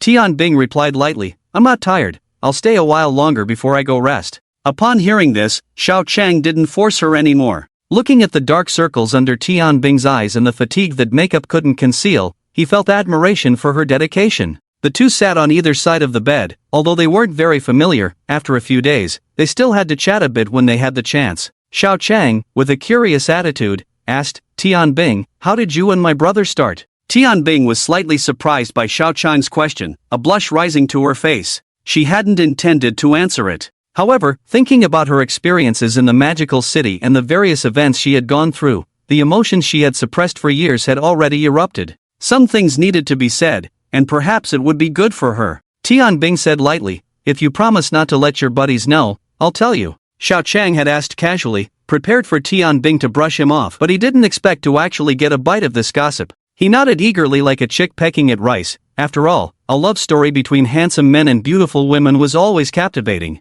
Tian Bing seemed to fall into a memory. She said softly, we never really started, I've always had a crush on him. Upon hearing this, Xiao Chang's face twisted in discomfort, as if he had eaten something foul, while looking at Yi Chen's handsome sleeping face. He silently lamented how good looks could be so advantageous. But then he thought, someone like Tian Bing, with her ethereal beauty, couldn't be so shallow as to be enamored by mere appearances.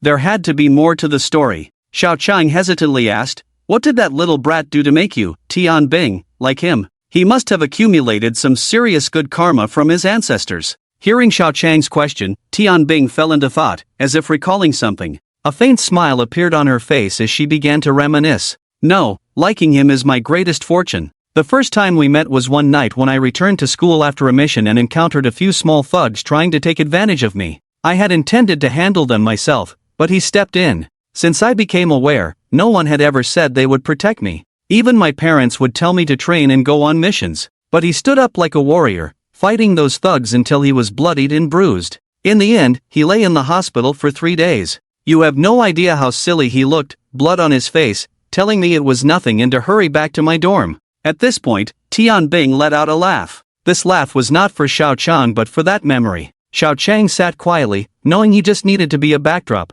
Tian Bing was using him as a trash can for her sorrows. Tian Bing didn't care about Xiao Chang's expression and continued, after that incident, I started to pay attention to him. We became friends, and later I realized that this boy wasn't as outstanding as many men I had met, but he had qualities that none of the boys I knew had. He was genuine, kind, and loyal to his friends. Sometimes he would create some harmless little troubles, just like any other student, skipping classes, playing games, and he was pretty good at basketball too. Hearing Tian Bing's ramblings, Xiao Chang secretly cursed himself for asking, feeling like he had been fed a mouthful of dog food. But Tian Bing showed no signs of stopping. She continued, ever since I met Yi Chen, my focus has always been on him. At that time, I didn't understand what it meant to like someone. I just enjoyed the time spent with him. He never showed any romantic interest, and I didn't bring it up. That period was very beautiful. Unfortunately, I've always been a coward. It wasn't until he got together with Jo In-ting that I realized I was heartbroken, and only then did I understand that feeling was called liking, called love. Wang Qian was right, at least she confessed to Yi Chen. I've always been a failure in this love story. But this time, I absolutely won't let go. Xiao Chang watched as Tian Bing spoke, her expression becoming more radiant with each word. Her words weren't just for him, it was as if she was cheering herself on. In fact, saying these things at this moment felt somewhat out of place. But the emotions within Tian Bing had accumulated to a point where they were about to overflow. At this moment, in front of her beloved, she spoke everything without a care. Xiao Chang wouldn't think there was anything wrong with a girl pursuing a boy. Pursuing what one loves is everyone's right. Looking at the soundly sleeping Yi Chen, Xiao Chang silently marveled, this kid is really lucky. Suddenly, Xiao Chang noticed some unusual movement. Yi Chen's fingers seemed to be trembling slightly. When Yi Chen woke up, he found himself completely drained of energy. He crawled up from the soft hospital bed and rubbed his groggy brain with his fingertips. He barely opened his eyes, and after a while, he could finally see everything in front of him. Tian Bing's anxious yet joyful face appeared before him first. At that moment, Tian Bing's makeup was disheveled, dark circles under her eyes, and her usually well-groomed long hair looked a bit messy. However, the burning gaze she directed at Yi Chen made him dare not meet her eyes. Beside him, Xiao Chang looked at him with a face full of joy, and there was also a middle-aged man in his 40s standing nearby, arms crossed, frowning at him. Brother, you finally woke up. You've made me worry sick these past few days. Seeing Yi Chen awake, Xiao Chang clapped and laughed heartily. Yi Chen smiled faintly and said, just lucky, thank you all for taking care of me. Upon hearing this, Xiao Chang smirked playfully and pointed at Tian Bing, who was watching Yi Chen, saying, if you want to thank someone, you should thank Sister Tian Bing first. She has been watching over you for days without closing her eyes. Hearing this, Yi Chen felt a bit flustered inside. Tian Bing and he were merely classmates, yet she had stayed up to keep watch over him. With a grateful expression, he met Tian Bing's gaze, but her intense look was still a bit too overwhelming for him. Thank you for your hard work, Tian Bing. Yi Chen rarely called her by her name in front of her. Tian Bing seemed to sense her emotions spilling out and gradually reined them in, saying lightly, it's nothing. We're classmates, and this situation is a bit complicated. I couldn't just leave you to someone else. Now that I've taken care of you for a few days, shouldn't you treat me to a couple of good meals, Yi Xiao? At the end, Tian Bing revealed a mischievous smile. After hearing Tian Bing's words, the subtle emotion she had shown him seemed to vanish. He felt a bit empty inside, but he couldn't quite pinpoint the feeling. Since Tian Bing had brought it up, how could he refuse? 2 meals? That's not enough. From now on, I'll cover all of Tian Demei's meal expenses. Yi Chen patted his chest, pretending to be generous. Tian Bing smiled slightly and said, you said it, so don't go back on your word. Brother Chang is listening. Xiao Chang suddenly felt helpless. Why couldn't he escape being a third wheel while they were showing off their affection? What had he done wrong? He shot Yi Chen a fierce glare. This silly boy, someone stayed up all night for you, and you just treat her to a meal? It was simply foolishness. He remembered he had promised Tian Bing not to reveal her feelings to Yi Chen, and now he wished he could spill it all out. But he still weakly spoke up. Yes, I'm listening. Yi Laodi, if you dare to go back on your word with Tian Bing, I'll be the first to come after you. Yi Chen waved his hand, saying he wouldn't dare. Tian Bing chuckled softly, watching Yi Chen with a subtle expression. Ahem, it's my turn to speak. Zheng Chuanxiu cleared his throat to remind everyone not to forget he was still there. If it weren't for his somewhat familial relationship with Tian Bing, he wouldn't have come here. The key was that he had lost face this time. The patient woke up without any treatment. Director Zhang, please go ahead. Uncle Zhang, could you explain to me what precautions my friend should take? Xiao Chang and Tian Bing were very polite to Zheng Chuanxiu, this miraculous doctor. Yi Chen was also curious and took a look at this person's resume. Zheng Chuanxiu, age, 43, evaluation, contemporary divine doctor, miraculous hands that bring the dead back to life, a living BNK. Impressive, my brother. Yi Chen was shocked by the introduction of this divine doctor. It was known that receiving such a high evaluation from the system indicated extraordinary abilities. Although he now possessed a system capable of human body repair, he was still helpless against certain difficult and complicated diseases. His current mental power could only repair some damaged organs and nerves, but diseases like cancer tumors were beyond the system's capabilities for now. This extraordinary person had successfully turned the tide even in late-stage cancer cases, snatching lives from the hands of the King of Hell. Hello, Director Zhang. Thank you for your care these past few days. Is there anything else I need to pay attention to? Yi Chen politely greeted him. Everyone was courteous to him, but the expression on Zhang Chuanxiu's face was not pleasant. In the past, people were polite to him because he had truly saved lives, but this time, he had done nothing. If there's nothing else, go handle the discharge procedures. Eat well outside, and your body will recover. He dropped this sentence and turned to leave, leaving a few people looking at each other in confusion. What does this divine doctor mean? If he says to leave, then let's go. What he says is always reliable. The few of them quickly agreed and packed their things to leave the hospital. In the evening, at the top of the tallest building near the Bund in the Magic City, a revolving restaurant. One could see the flowing scenery of the Huangpu River at a glance, with various lights dancing in the night sky. Opposite was the Oriental Pearl, with two large spheres radiating beautiful light. A splendid and bizarre night scene of the Magic City. At this moment, Yi Chen, Xiaochang, Marco, and Tianbing were in a spacious private room, admiring the beautiful view through the all-transparent outer wall glass. I seem to understand your choice of the Magic City, Marco. Yi Chen sighed as he looked at the magnificent scene outside. Yes, after so many years and so many events, but seeing this scene, I still don't regret my thoughts back then. Marco's face had regained a bit of color, though he still looked relatively weak. Dressed in casual clothes, he appeared a bit more relaxed and comfortable than before. Xiao Chang and Tianbing remained silent, listening to the two talk. What are you planning to do next? Yi Chen frowned slightly. Marco definitely couldn't stay in the Magic City. Wang Qian had almost ruined his life, even forcing him to resign from his teaching job. Now he had only this broken body and his family left. As for the house and money, they belonged to Wang Qian. Marco couldn't take them, nor did he want to. Let's take it one step at a time. After all, I'm a living person, I won't starve to death. Marco said nonchalantly, but Yi Chen sensed a hint of self-abandonment in his tone. Yi Chen said calmly, I saved your life, so you have to live well for me. I'll think of a way for you later. Upon hearing Yi Chen's words, Marco's expression changed slightly. Indeed, his life was given by Yi Chen, but Yi Chen had not explained to anyone how he did it. No one had asked. However, being able to pull a dying person back from the brink of death and also breaking the addiction was no small feat. Most of his nervous system was already intact, although there were still some damages. But for someone whose remaining lifespan was less than half a month, according to assessments, if well maintained, he could still live for several decades.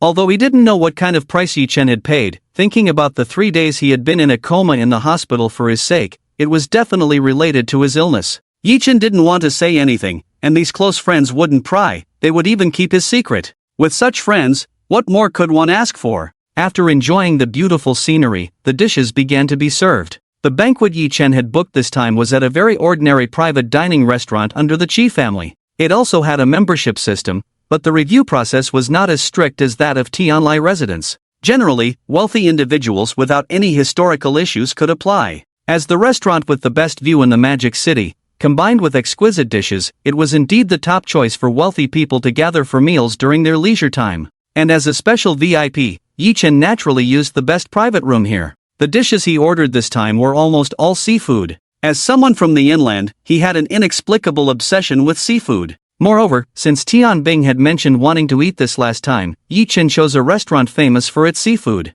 Baked scallops with egg yolk, black truffle Canadian scallops, chilled black gold abalone with sake, and boiled lobster with seafood. Various seafood dishes were all available, each with its own unique preparation method. There were Japanese, European, and traditional Chinese seafood cooking styles. It wasn't intentionally a hodgepodge, it was just that Tianbing was curious about everything, so Yi Chen simply ordered them all. The portions weren't large, but the quality of the dishes was high. Seafood mainly emphasizes freshness and origin. For example, the chilled black gold abalone must be cooked using abalone caught that morning in Hokkaido, Japan, to capture its essence. Yi Chen had been educated about this when dining with Qi Jia and Qi Ying before. In fact, he couldn't taste much difference, they were all delicious. When the dishes were served, the few of them stopped chatting and began to eat heartily. The taste of the seafood was excellent. Unfortunately, the three big men couldn't drink alcohol, as white wine clashes with seafood. They could only choose the special plum sake brewed here. Yi Chen looked at the sake rippling in the white jade-like cup,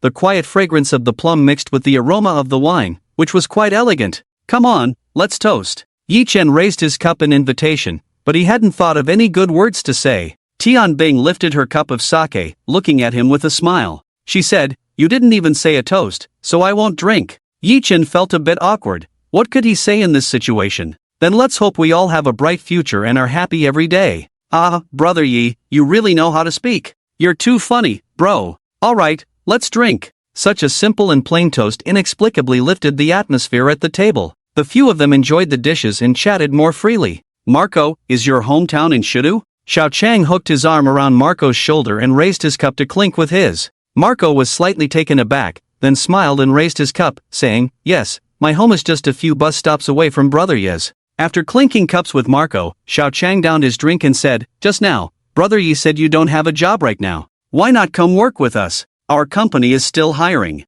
Upon hearing Xiao Chang's words, Marco instinctively wanted to refuse. But it was Yi Chen who first raised his cup to clink with Xiao Chang. Oh, Brother Chang, you're introducing work for my brother. You know, your judgment is really good. My brother is honest, graduated from a prestigious university, and he's handsome. Marco wanted to refuse, but when he saw Yi Chen enthusiastically promoting him, he suddenly couldn't say anything. He had originally thought about giving up on himself, but if he continued like this, who could he face? Hearing Yi Chen's promotion, Xiao Chang laughed heartily. Ha, Brother Yi, if you say that, doesn't it mean I'm getting a bargain? Marco, I'll show you a contract later, come work with me. Don't worry, just because you were introduced by Brother Yi doesn't mean you can't do it. Our company values ability above all else. If you work hard, in a few years, you'll be able to buy a house here in the Bund of Magic City. Marco was momentarily speechless, but a sharp pain brought him back to his senses. It was Yi Chen who had given him a hard nudge from below. Seeing Yi Chen's not-so-friendly gaze, Marco quickly said, thank you, Brother Chang, for giving me this opportunity.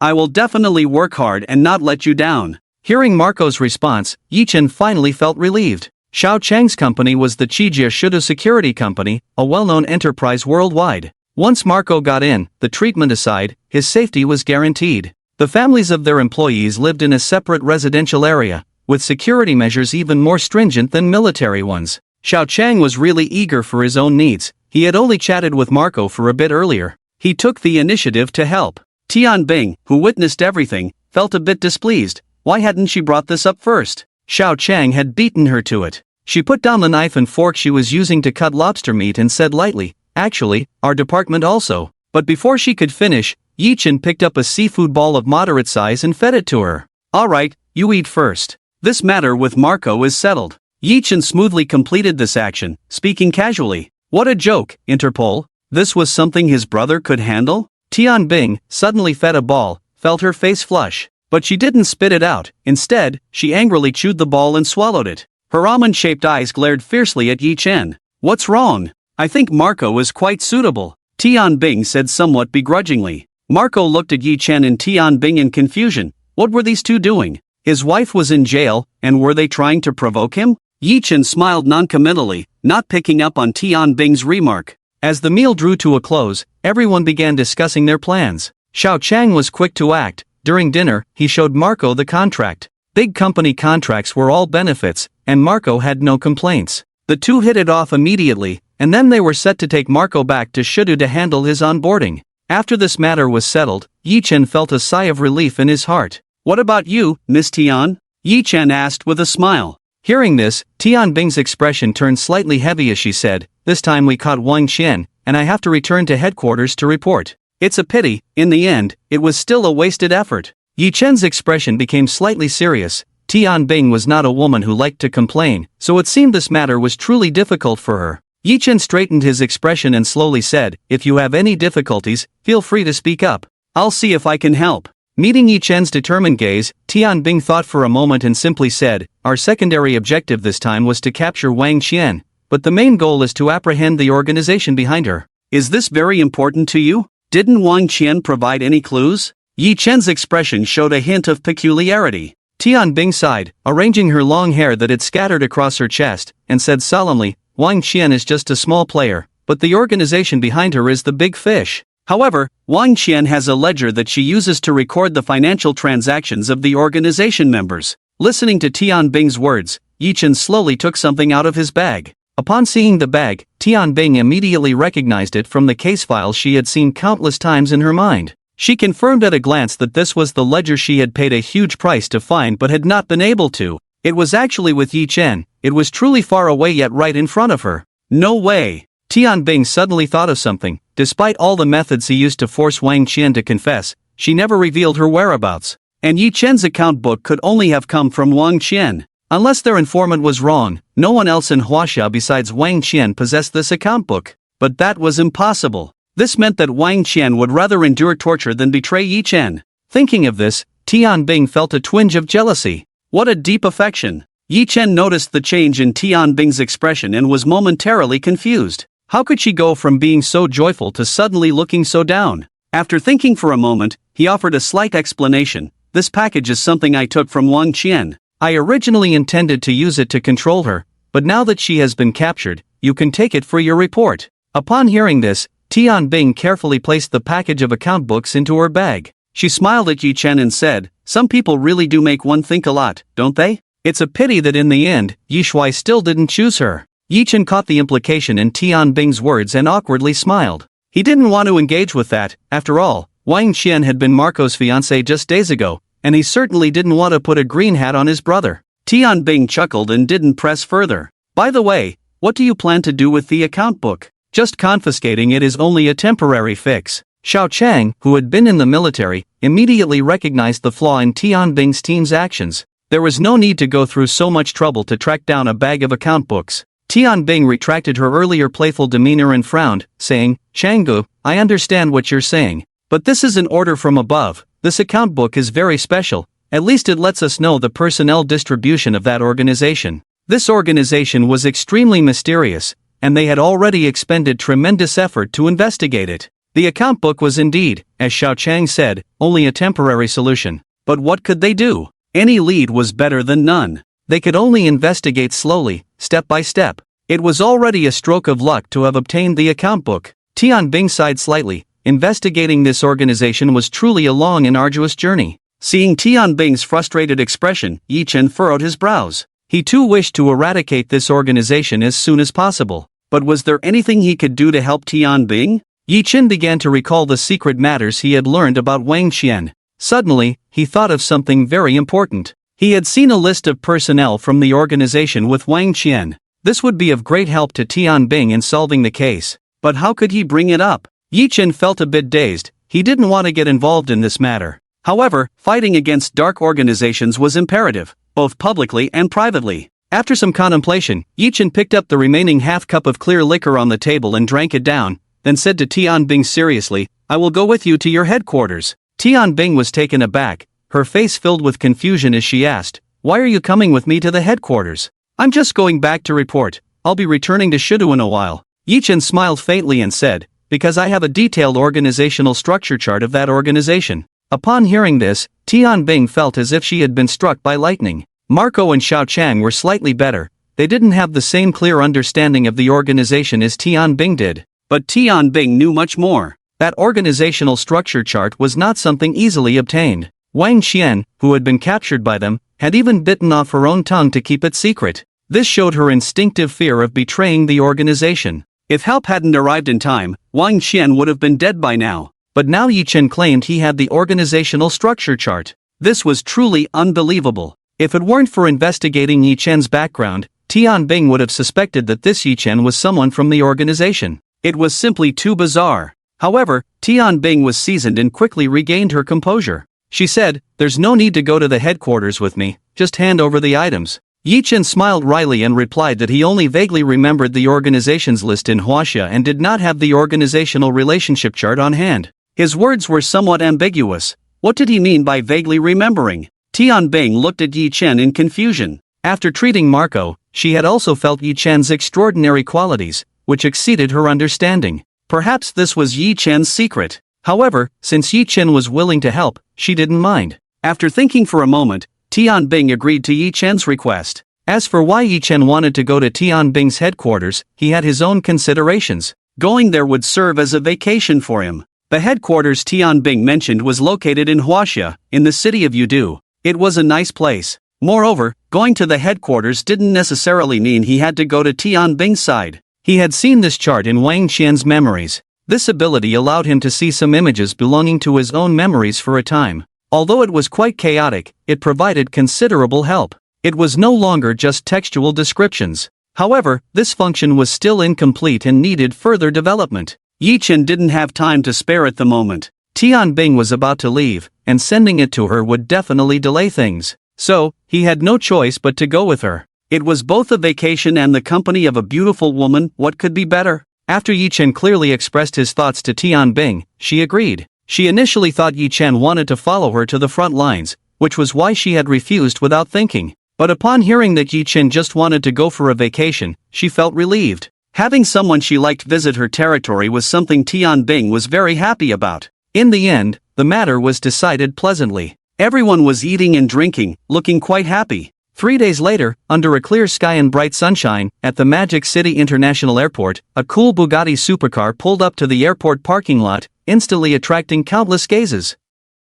Wow, a Bugatti! And it's a global limited edition. What the heck, if you're driving this car, why are you even taking a plane? Under the watchful eyes of the crowd, two figures emerged from the car, a man and a woman. The man wore a white printed t-shirt and simple jeans. His outfit was very ordinary, but anyone who knew fashion would notice that this simple clothing was from the world-renowned luxury brand LV's high-end limited edition. However, such attire did not diminish the man's charm. Standing just over 6 feet tall, he had a slender figure like a tall poplar. With a handsome appearance and well-defined arm muscles, they were not the kind of dead muscles built in a gym but rather smooth, explosive muscle lines. He was currently smiling faintly and chatting with the driver. This wealthy, handsome, and charming guy had unknowingly captured the hearts of countless women at the airport. "Honey, what are you looking at? No matter how handsome he is, you have me, right?" A couple happened to pass by, and the woman couldn't take her eyes off Yi Chen. The boyfriend beside her complained unhappily. The girl pouted, "What? Just because I'm with you, the ugly one, I can't look at a handsome guy?" The boy quickly backed down. Look, just look. I won't say anything. He is indeed handsome, much more manly than that Koener Jean. Honey, your taste is really good." Meanwhile, the woman beside him had completely stepped out of the car. Just now, the boy who was accompanying his wife to watch handsome men was suddenly captivated. The woman was wearing a pleated lace dress with a bao print, and just looking at her figure made her seem exceptionally graceful. Upon a closer look at her brows and eyes, they resembled distant mountains in deep blue, with spring waves surging, cascading endlessly. Her aura was like an orchid blooming on a high cliff, a cold and elegant lotus in a snowy pool, truly a rare beauty in the world. The man wanted to compare this woman to a female star, and suddenly realized that the current makeup and superficial beauties could not hold a candle to the beauty before him. He vaguely recalled an old Hong Kong film about a gambling god, where there was a scene of a woman leaping onto the gambling table, legs crossed, holding a playing card in her mouth. This was a classic that had remained vibrant for decades, and that scene became the crowning achievement of that female star's life. In terms of looks and temperament, the beauty before him did bear some resemblance to that star. But before he could indulge in his thoughts, he felt a sharp pain in his arm. He turned to see his wife glaring at him fiercely, looking aggrieved as he said to her, "What are you doing? It's broad daylight, and you're staring at a beautiful woman. Aren't you ashamed? You old lecher," the girl accused without holding back. "All right, I was wrong. Am I really an old lecher? Let's discuss it when we get back." The boy, unwilling to back down, began to counterattack, and that was the end of it. After Yi Chen and Tian Bing greeted Xiao Chang, who had brought them to the airport, they prepared to board the plane. They paid no attention to the little drama on the side. Since Yi Chen was going alone, Tian Bing made a few more arrangements over the past few days to avoid exposing his situation. Thus, they only set off today. The two were seated in first class, and for Yi Chen, this felt like a long-lost experience of flying on a commercial airline. Ever since he went to the Chi family, he had been traveling by private jet. However, this was his first time sitting in first class. He couldn't say he disliked it, instead, he found it refreshing. But this novelty didn't last long. First class was indeed much more spacious, but compared to a private jet, it still felt too small. Throughout the journey, Yi Chen chatted casually with Tian Bing. Time flew by, and the flight was soon approaching the Interpol headquarters in Huaxia. Tian Bing repeated the instructions she had given Yi Chen. "Yi Chen, our headquarters is not as simple as you think. The factional conflicts inside have always existed. To avoid implicating you, I have to report to my superiors before I can come to pick you up. During this time, you should just find a place to enjoy your vacation. Absolutely do not contact me." Seeing Tian Bing's serious expression, Yi Chen nodded. However, he didn't expect that his desire to contribute would lead to the issues Tian Bing mentioned. The internal structure of Interpol was not a united front, as there were different skin colors and groups. The idea of a world in harmony is an idealized society. For people, those not of my kind must have different hearts. This is a normal thought. Yi Chen unconditionally accepted Tian Bing's proposal. She made it clear to him that if he rashly handed over the structural diagram, it would inevitably cause chaos, and some internal scoundrels might go to extremes to claim credit. What Tian Bing wanted was not just to solve organizational problems. As a backbone of the Huaxia police, she wanted to leave this honor for Huaxia and strive for greater influence for the Huaxia faction. Thinking back to when Tian Bing had once told him in a low voice that most of the leadership in Interpol was still held by white people, the Huaxia faction had been pushed to the margins. Yet, the sacrifices were almost all made by Huaxia's warriors. Yi Chen found it hard to accept this outcome, feeling a surge of rage. Therefore, from the beginning, wanting to eliminate this organization, his identity slowly began to change. Both emotionally and rationally, he had to help Tian Bing. The two discussed the plan again, confirming it was correct before proceeding. After getting off the plane, Yi Chen and Tian Bing went their separate ways. Be careful. This was Tian Bing's last greeting before she disappeared into the crowd. The headquarters is located in Yudu, and this was Yi Chen's first time here. The food and scenery here are exceptional. Yi Chen, not short on money, thought he could take this opportunity to enjoy himself during the few days apart from Tian Bing. Just as he was contemplating how to spend these days, a charming female voice sounded behind him. Are you Yi Chen? Yi Chen found the voice somewhat familiar and turned to look. Indeed, it was a familiar face. Zhao Jingxian, age 32, height 168 centimeters, weight 55 kilograms, measurements 95, 65, 95, attractiveness 90, experience 3, evaluation, daughter of a wealthy businessman, both beautiful and intelligent, secret, hatred for her husband, see details. This was the Zhao Jingxian who had sold a house to Yi Chen, giving him quite a few discounts and leaving him with many items. She had chosen to divorce because her husband was gay. The last time he saw her, she looked melancholic and sad, which diminished her beauty. But now, she had changed dramatically. Today, Zhao Jingxian wore a black silk dress with wide sleeves, revealing her fair legs and stepping into a pair of elegant black shoes. Just this outfit exuded luxury, not to mention her current complexion. If the last time they met, Zhao Jingxian was like a withered rose, now she could be considered a flower of wealth, a peony of national beauty from Luoyang.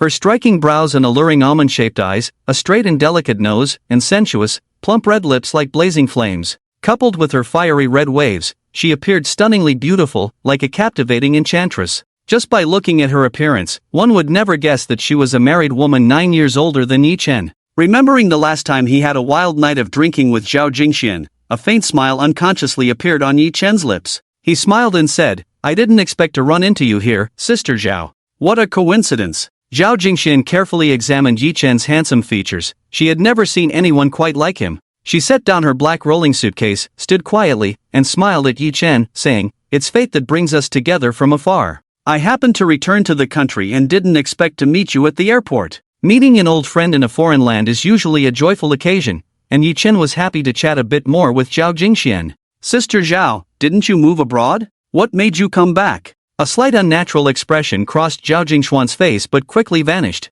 She shook her head with a faint smile and said, I got tired of living abroad and came back to stay for a while. Yi Chen nodded slightly and didn't press further. And you? Coming to Yudu empty-handed, you're not here to see a girlfriend, are you? Zhao Jingxian tossed her hair, her beautiful eyes glinting with a hint of mischief as she looked at Yi Chen. Generally, traveling without luggage meant either having a house here or being married, so she asked out of curiosity. Yi Chen shrugged, smiled helplessly, and with an innocent look, said to Zhao Jingxian, What girlfriend? I haven't even met anyone yet. Seeing Yi Chen's slightly exaggerated expression, Zhao Jingxian couldn't help but cover her red lips with her delicate hand and chuckled softly. True, with you being so young and handsome, you must have many options. I wonder which girl will end up with you. Yi Chen maintained his smile and replied, How could it be that a girl gets the better of me? If a rich woman wants to take me in, I'd be open to that too. Zhao Jingxuan's expression paused slightly, and with a hint of playful reproach, she said, You little rascal, that Yi Chen brother of mine is coming to my place today to have a couple of drinks with this rich lady. Yi Chen had only made a casual joke earlier, but since the last time he drank with Zhao Jingxian, he realized that this woman was also quite straightforward and didn't put on airs. Alright then, I was just worried about having nowhere to go, so I'll bother you, Sister Zhao. Zhao Jingxian waved her hand dismissively and said, No need for such formalities, just drink a few more glasses at the table later to show your gratitude. Yi Chen smiled lightly, Alright, we'll see the truth at the table. Since Yi Chen was following Zhao Jingxian, he rarely called for a ride again. Zhao Jingxuan's house was by the seaside in Yuedu. It was a small wooden villa. The sea, the beach, the cool breeze, the seagulls. As Yi Chen got out of the car, a wave of damp, salty sea breeze rushed towards him. Accompanied by the warm afternoon sun, Yi Chen couldn't help but stretch his arms, as if embracing the sea. Zhao Jingxian, dragging her luggage, couldn't help but chuckle softly at Yi Chen's youthful and silly gesture. Back when she wasn't married, she too was full of vitality and sunshine like this child. What a pity. Time is fleeting, beauty fades, and flowers wither. After feeling the caress of the sea breeze, Yi Chen's mood also improved. He took Zhao Jingshuan's luggage and followed her into the small villa. Yi Chen glanced around the villa. It was indeed small, the layout was clear at a glance, just a single-story structure. A spacious living room connected to the dining area, with the kitchen right next to the dining room in an open layout, and 3 or 4 rooms for resting. The entire house was made of wood, using camphor wood wrapped in tung oil, giving the rooms a particularly charming atmosphere, filled with a natural and fresh scent. The furnishings were all made of raw wood, with decorations like coconut shells, coconut tree branches, and seabird specimens, exuding a tropical flair. Whether it was the house itself or the design, it gave Yi Chen a sense of relaxation and comfort. "Sister Zhao, your house is nice," Yi Chen said after surveying the room. Zhao Jingxian smiled faintly, as if lost in a long memory. After a while, she spoke, "Thank you for the compliment. This is the first house I designed independently, and it holds special meaning for me." Hearing this, Yi Chen looked at Zhao Jingxian in surprise and asked, "You designed this house yourself, Sister Zhao?" He immediately liked the design and layout of the house. He was no longer a frog at the bottom of a well. While looking at the house earlier, he had used the system to significantly enhance his aesthetic level. Every detail of this room had its significance. He originally thought it was crafted by a master, but he didn't expect it to be the work of the charming Zhao Jingxian before him. Since ancient times, those who rely on beauty to attract others find that as their beauty fades, love diminishes. It seemed that this Sister Zhao was not only beautiful but also extremely capable. Zhao Jingxian, hearing Yi Chen's question, raised her head slightly, a hint of pride on her face, and said, "It's a family tradition, I can't let it go." Yi Chen was moved by her confident and mature elegance. This depth could only be bestowed by time, something he had never seen in other women. Even his fiery-tempered supervisor, Zhou Mei, couldn't compare to Zhao Jingshuan's grace. Yi Chen's smile deepened with meaning as he supported Zhao Jingxian, saying, "I didn't expect to meet such an extraordinary architect. Can you help design my house in the future, Sister Zhao?" Zhao Jingxian replied, "Sure, just contact me when the time comes." Before she could finish her sentence, a commotion interrupted the tranquility. "Zhao Jingxian, come out here." Outside the door was a man's voice, but it sounded somewhat effeminate and sharp. Zhao Jingxian heard this voice, her beautiful eyes blazing like fire as she stared at the door, her face pale, her delicate hands clenched into fists, her body trembling uncontrollably. Yi Chen could sense the anger and helplessness surging within her. He sighed helplessly. It seemed trouble followed him wherever he went. Was he possessed by Conan? Yi Chen gently placed his long, strong hand on Zhao Jingshuan's shoulder. Feeling the warmth from his hand, Zhao Jingshuan's trembling gradually ceased, and her heart calmed down significantly. Yi Chen spoke steadily, "Don't panic, Sister Zhao, I'll go out with you to take a look." His deep, sexy baritone was filled with magnetism, dispelling the unease and fear in Zhao Jingshuan's heart. Zhao Jingxian hurriedly shook her head and said, "It's fine, you go to the inner room first. I can handle this myself." Yi Chen looked at Zhao Jingxian intently and saw the determination in her eyes. He shook his head, stopping her words, and went into the inner room. An hour and a half passed. Zhao Jingxian did not let the shouting man outside enter but went out to talk to him. Yi Chen lay on the bed in the inner room, still listening to the commotion outside.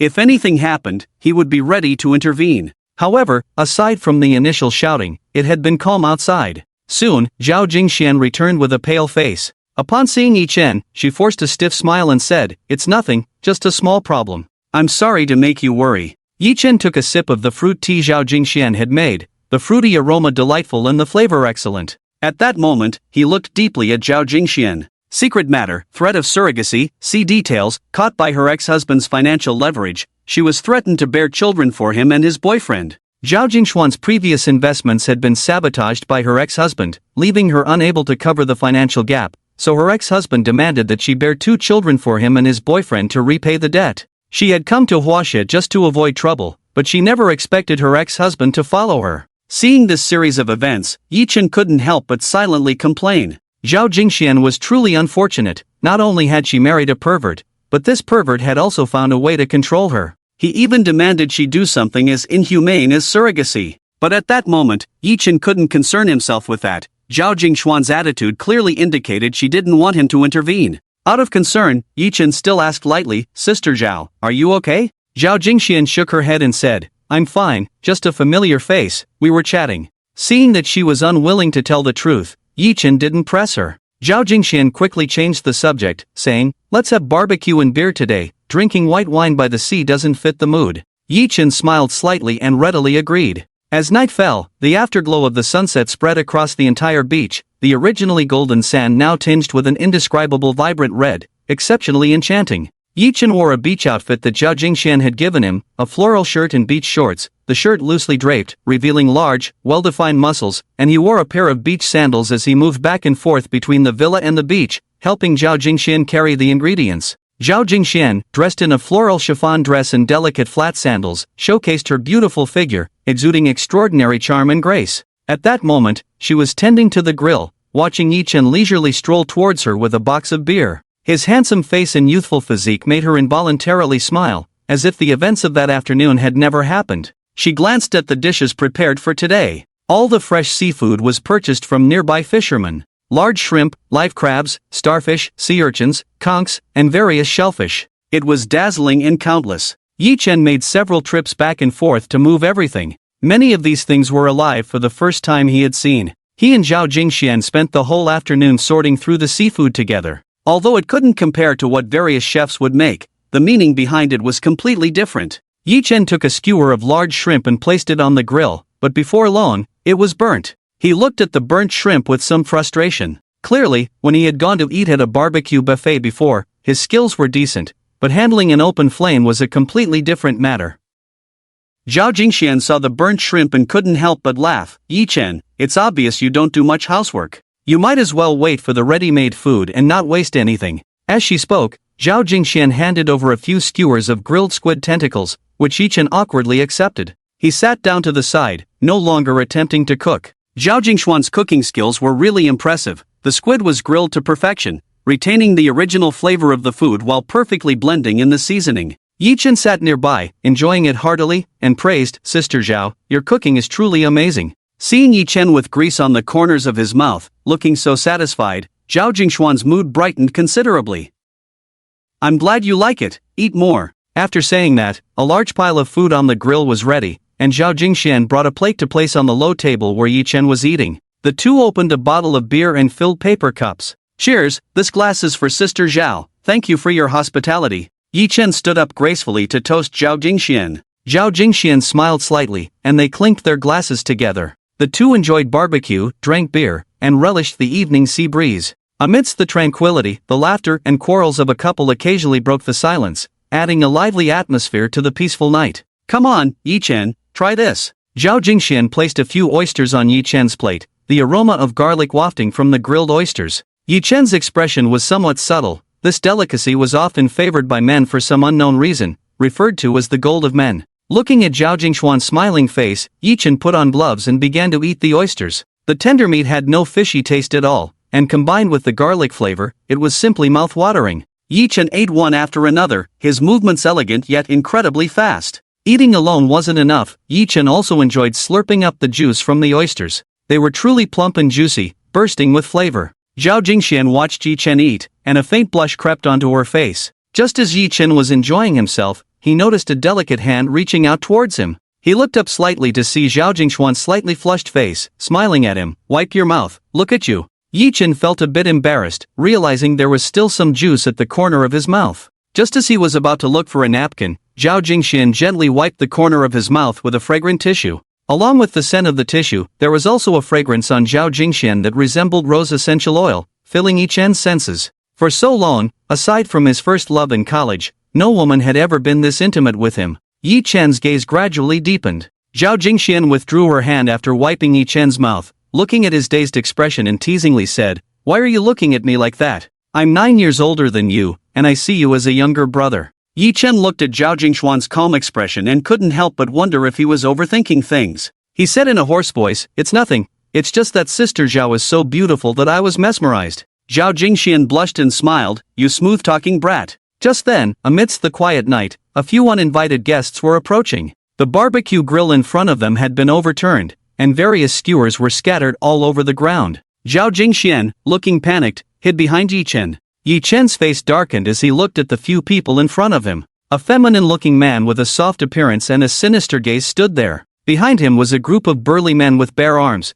the very ones who had ruined the carefully arranged barbecue dinner for Yi Chen and Zhao Jingxian. If Yi Chen hadn't intervened, these people would have already taken Zhao Jingxian away. Well, Zhao Jingxian, what the hell are you pretending to be a virtuous woman for? You divorced me and immediately hooked up with a pretty boy. The effeminate man said, his voice unpleasant and grating, sounding very sharp and bitter. However, his gaze lingered on Yi Chen, his eyes roaming over Yi Chen's exposed muscles. But you, this slut, have a pretty good eye for men. At that moment, Yi Chen felt like he was about to explode, suppressing the urge to vomit. It was so damn disgusting. If it weren't for protecting Zhao Jingxian, he would have definitely gouged out the eyes of this perverted bastard staring at him. Forget it, he had originally thought it was better to avoid trouble, having decided this afternoon not to get involved in this mess. But after having a meal with Zhao Jingxian and being confronted like this, Yi Chen decided to stop hiding and help Zhao Jingxian resolve the issue. Xiao Zhan age, 36 height, 177 cm weight, 60 kg evaluation, marriage scammer, gay, senior manager in Asia Pacific Finance Secret Affairs, STD, details available, fecal incontinence, details available, preference for black men, details available, embezzlement of company funds, details available.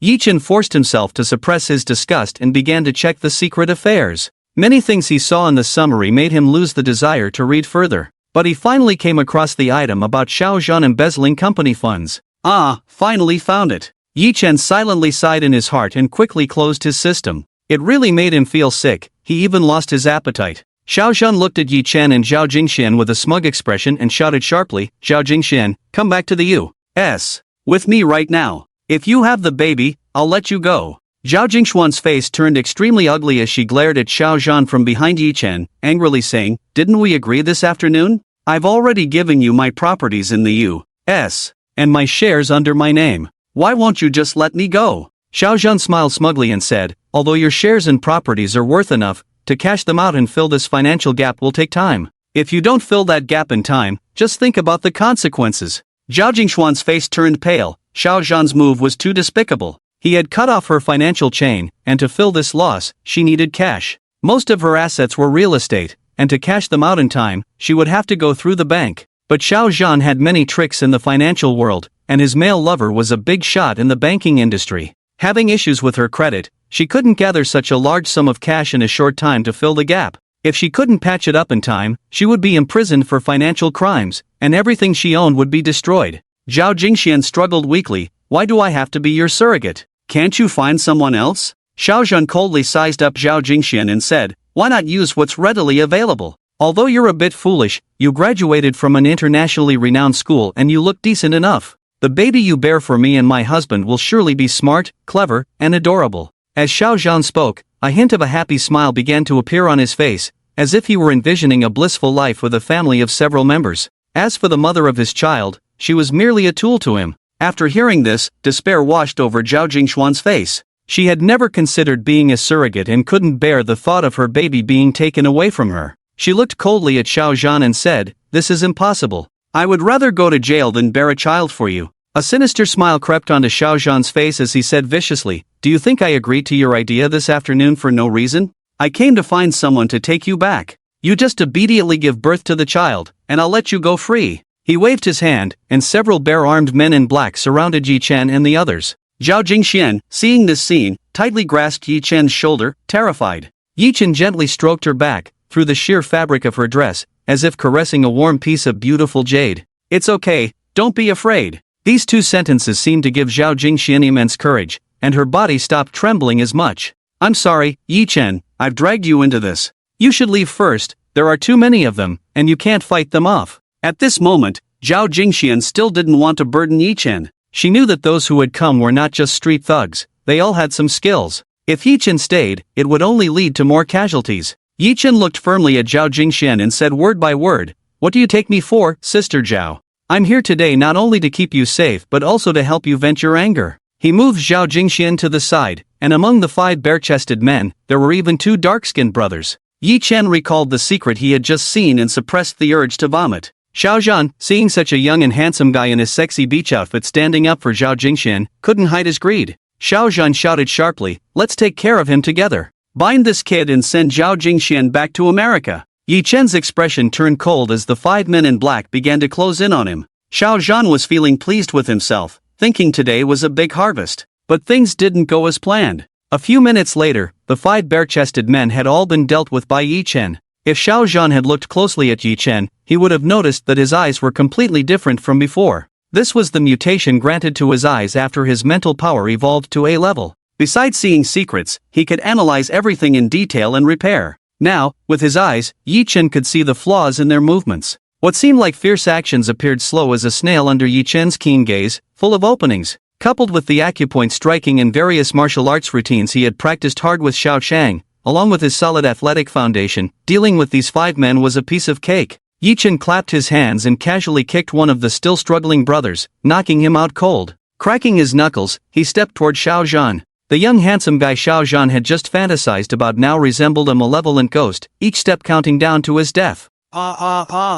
A series of screams shattered the silence of the beach. Zhao Jingxian looked at Xiao Zhan, who had just been so arrogant. Now he was like a duck, stuck in the soft sand of the beach, flailing his arms helplessly. It was quite a ridiculous sight. She couldn't help but let out a low laugh. Zhao Jingxian watched for a while and said with a faint smile, alright, Yi Chen, if you keep this up, someone might end up dead. Fine. Yi Chen pulled Xiao Zhang out of the sand with one foot. He lay there like a dead dog, gasping for fresh air as if reborn. Picking sand out of his nose and mouth, he was nowhere near the arrogant figure he had been moments ago. Yi Chen slowly walked to the sea and washed his hands and feet in the cold water. After washing, he still looked disdainfully at the spot where he had just been in contact with those people. Zhao Jingxian, don't think just because you have a pretty boy who can fight on your side, you can be smug here. If you don't pay up, you'll still end up in a big prison. Xiao Zhang, having barely cleaned off the sand, shouted in a disheveled manner. He was still aware of the situation. Today he had only taken a beating from Yi Chen,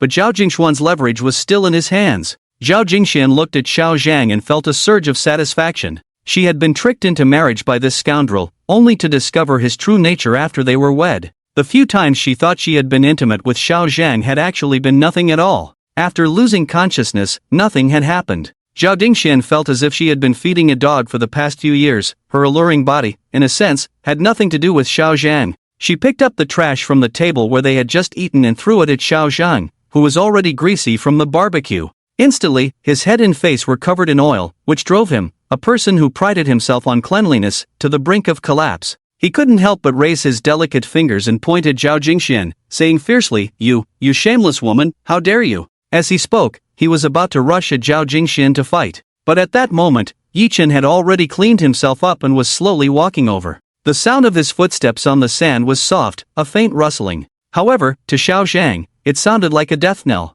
He hadn't forgotten that every blow from Yi Chen had caused him pain worse than death. It was as if Yi Chen knew exactly where the human body had its weaknesses, especially a wound on his body from a surgery years ago, which had become a prime target for Yi Chen. Each strike felt like it was tearing him apart. If you dare to make a move, you might as well leave your life here today. Yi Chen's voice reached him before he arrived. Xiao Zhang immediately froze in place, not daring to move. At that moment, he no longer dared to fantasize about any pretty boy. He just wanted to escape this hellish place as soon as possible. Zhao Jingxian looked at Xiao Zhang's disheveled expression and for the first time showed an extremely arrogant and triumphant smile in front of him. I never thought that you, Manager Xiao, would have a day where you could be easily manipulated. After saying this, she saw Yi Chen, who was walking over, his arms and legs wet. Wearing flip-flops and looking nonchalant, he walked with a sullen expression, like a little dog that had been wronged. Zhao Jingxian couldn't be bothered with the disgusting Xiao Zhang anymore. She grabbed a large cotton towel that she had prepared earlier. She quickly walked up to Yi Chen and pulled him down to sit. Yi Chen was momentarily taken aback by Zhao Jingxuan's somewhat rough action but did not resist. Zhao Jingxian used the towel to wipe the water off Yi Chen's arms and legs while muttering, You really are something, going to splash in the sea at this late hour. You're still young, when you get older, you'll know better. After wiping his arms, she squatted down to dry his legs. Yi Chen listened to Zhao Jingxuan's incessant chatter without annoyance. Instead, he cheerfully said, I just touched something dirty, so I went to wash it off. Sister Zhao, I can do it myself. Zhao Jingxian shot him an annoyed glance and vigorously wiped the towel at the top of Yi Chen's thigh. Following the thigh, the towel wrapped around, it slid down to the calf. A series of actions completed in one go, and soon both legs were wiped clean. Zhao Jingxian threw the towel to Yi Chen and said irritably, "It really stinks." Yi Chen took the towel, which still held the lingering fragrance of Zhao Jingxian. Watching this interaction between Zhao Jingxian and Yi Chen, Xiaozhan couldn't tell who he should be envious or jealous of. He could only make a harsh remark, "You two shameless lovers, don't get too proud. Pretty boy, I warn you, your mistress is about to go in." Upon hearing this, Zhao Jingxian, who had initially found Yi Chen's expression quite pleasant, suddenly turned gloomy. She glared fiercely at Xiaozhan, wishing she could humiliate him again.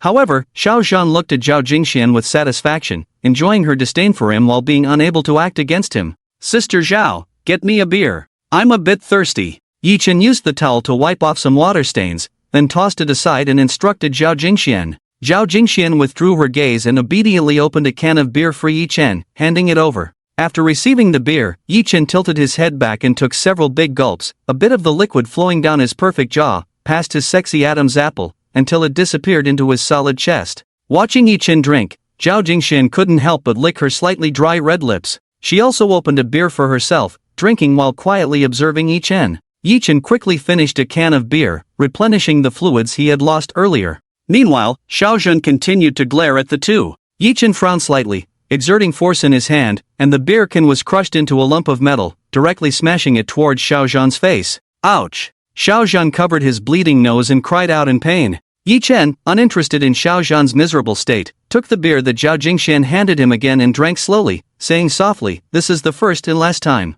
If you dare to look at me like that again, you can say goodbye to those eyes." Xiaozhan immediately became as docile as a quail, his body huddled tightly, not daring to move or make a sound. Yi Chen nodded slightly and said, "Now, let's have a good talk. What do you want to talk about? Let me tell you, it's impossible for me to let Zhao Jingxian go. Even if you kill me, she still has to go in." A cruel smile appeared on Xiaozhan's face. This pervert was a born troublemaker. He bet that Yi Chen wouldn't dare to kill him. After all, this was Huaxia, a country governed by law. Here, killing would come at a huge cost. Zhao Jingxian glared at Xiaozhan and said to Yi Chen, "You don't need to worry about this. I'll find a way to raise the money." Yi Chen smiled slightly. "What money are you raising? Just let this pervert pay for you." Hearing Yi Chen's words, Xiaozhan couldn't help but shout, "You're extorting, that's blackmail. Let me tell you, this kind of behavior will land you in court. Do you want to go in with this bitch?" Upon hearing this, Yi Chen's expression turned cold. A bamboo skewer flew from his hand. In his eyes, Xiaozhan's right eye had become a fixed target, and all he needed to do was, "Ah, my eye. I can't see." Xiaozhan covered his exploded right eye, crying out in pain. Zhao Jingxian looked at the bloody mess of his eye, with a bamboo skewer still sticking out, and although it was gruesome, she felt a sense of satisfaction. "It seems you have a poor memory. You forgot what I just said. Now, shut your mouth, or I'll take the other eye too." Yi Chen took another sip of beer, as if the earlier action was just swatting a fly. Xiaozhan no longer dared to be arrogant. He endured the excruciating pain, his only remaining eye barely able to see. All he could see was a slender bamboo stick inserted into his right eye, with blue, white, yellow, and purple liquid flowing from the corner of his eye. "Let's keep it short. I'll let you go this time. As for Zhao Jingxian, if you can't fix this loophole for her, I'll report you to the police," Yi Chen said, but his gaze was not on Xiaozhan. At this moment, Xiaozhan felt a mix of anger and amusement, but having learned his lesson, he dared not speak loudly or disrespectfully to Yi Chen, though he was far from respectful. "Do you think too highly of yourself? You want me to pay Zhao Jingxian back, and if I can't, you'll report me? Do you think the police station is your family business?" Yi Chen turned to Zhao Jingxian and smiled slightly. "You better remember what I'm about to say." Zhao Jingxian was somewhat confused, wondering how Yi Chen had brought the matter to her. However, Yi Chen did not give her much time to react. He began to recite, as if reading a menu, word by word. On March 19th, at 14:21, withdrew 29.99 million from the company's liquid funds to purchase a fund. On April 21st, at 15:21, balanced the accounts, and again withdrew 120 million from the salary funds. In total, 530 million was withdrawn from the company's liquid funds, with the following account deficits. With each statement Yi Chen made, Xiaozhan's already pale face grew even paler. By the time he heard the final summary, it was exactly the same as the hidden account he had stashed away in his bedroom safe. This was wrong. It seemed Yi Chen had seen that hidden account, even translating what he said into text, which was that very ledger, and even more detailed. Some of the funds he had embezzled from the company, which he had deemed insignificant, were not even recorded in that hidden account. But now, with Yi Chen's words, he recalled that such a thing existed.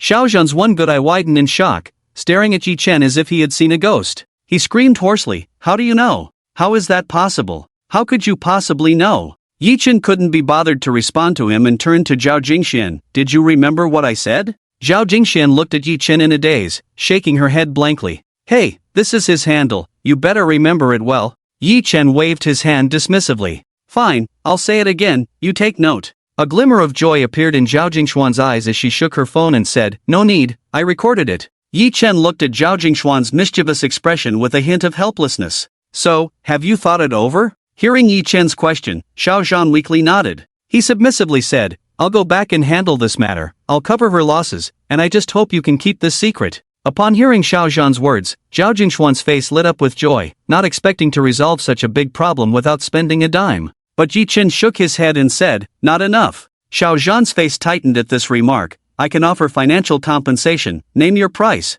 Yi Chen coldly smiled. He wouldn't dare take his money, all of which was embezzled public funds. If he took that money, wouldn't he become an accomplice? "You can keep that money for as long as you live. You are not allowed to get within a step of Zhao Jingxian again, or I will personally deliver this hidden account to the relevant authorities." Xiao Zhan, pale-faced, agreed. "Get lost. Yes, I will definitely handle this well. I'll be going now." After dealing with Xiao Zhan's issue, Yi Chen and Zhao Jingxian returned to the room, had a few drinks, and then washed up and went to sleep.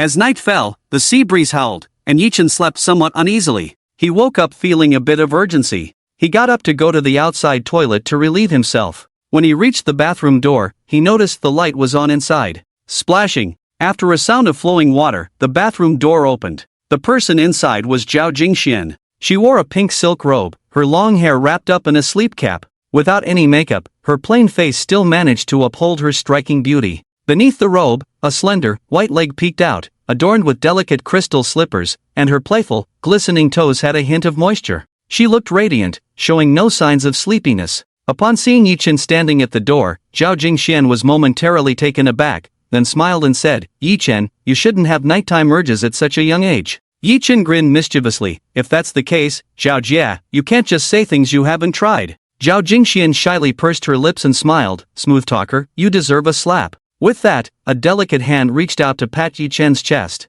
Yi Chen didn't feel any pain. Instead, he playfully grasped Zhao Jingshuan's hand, as if holding a fine piece of jade, warm and delicate to the touch. For a moment, the air felt a bit frozen. Zhao Jingxian felt the warmth of Yi Chen's hand around hers, a sensation she had never experienced before, making her reluctant to pull away. Her face flushed red, and she quickly withdrew her hand. She playfully scolded, "What are you doing? No manners." Yi Chen was slightly taken aback. He had been unable to control himself earlier, as Zhao Jingshuan's hand felt too good, and he was used to handling things in a certain way. He smiled lightly and said, "Good sister, but you touched me first. I won't let it go without getting something back." Zhao Jingxian gave him a playful glare. "Smooth talker, hurry and go to the bathroom, and tomorrow, come with me to shop." At her mention, Yi Chen felt the urge to urinate rising. All right, I'll listen to Zhao Jia." He swung the door open and began to relieve himself with great satisfaction. Zhao Jingxian hadn't walked far when she heard Yi Chen's sounds from inside, reminiscent of the Yellow River's might, and couldn't help but exclaim, "This young man is quite something."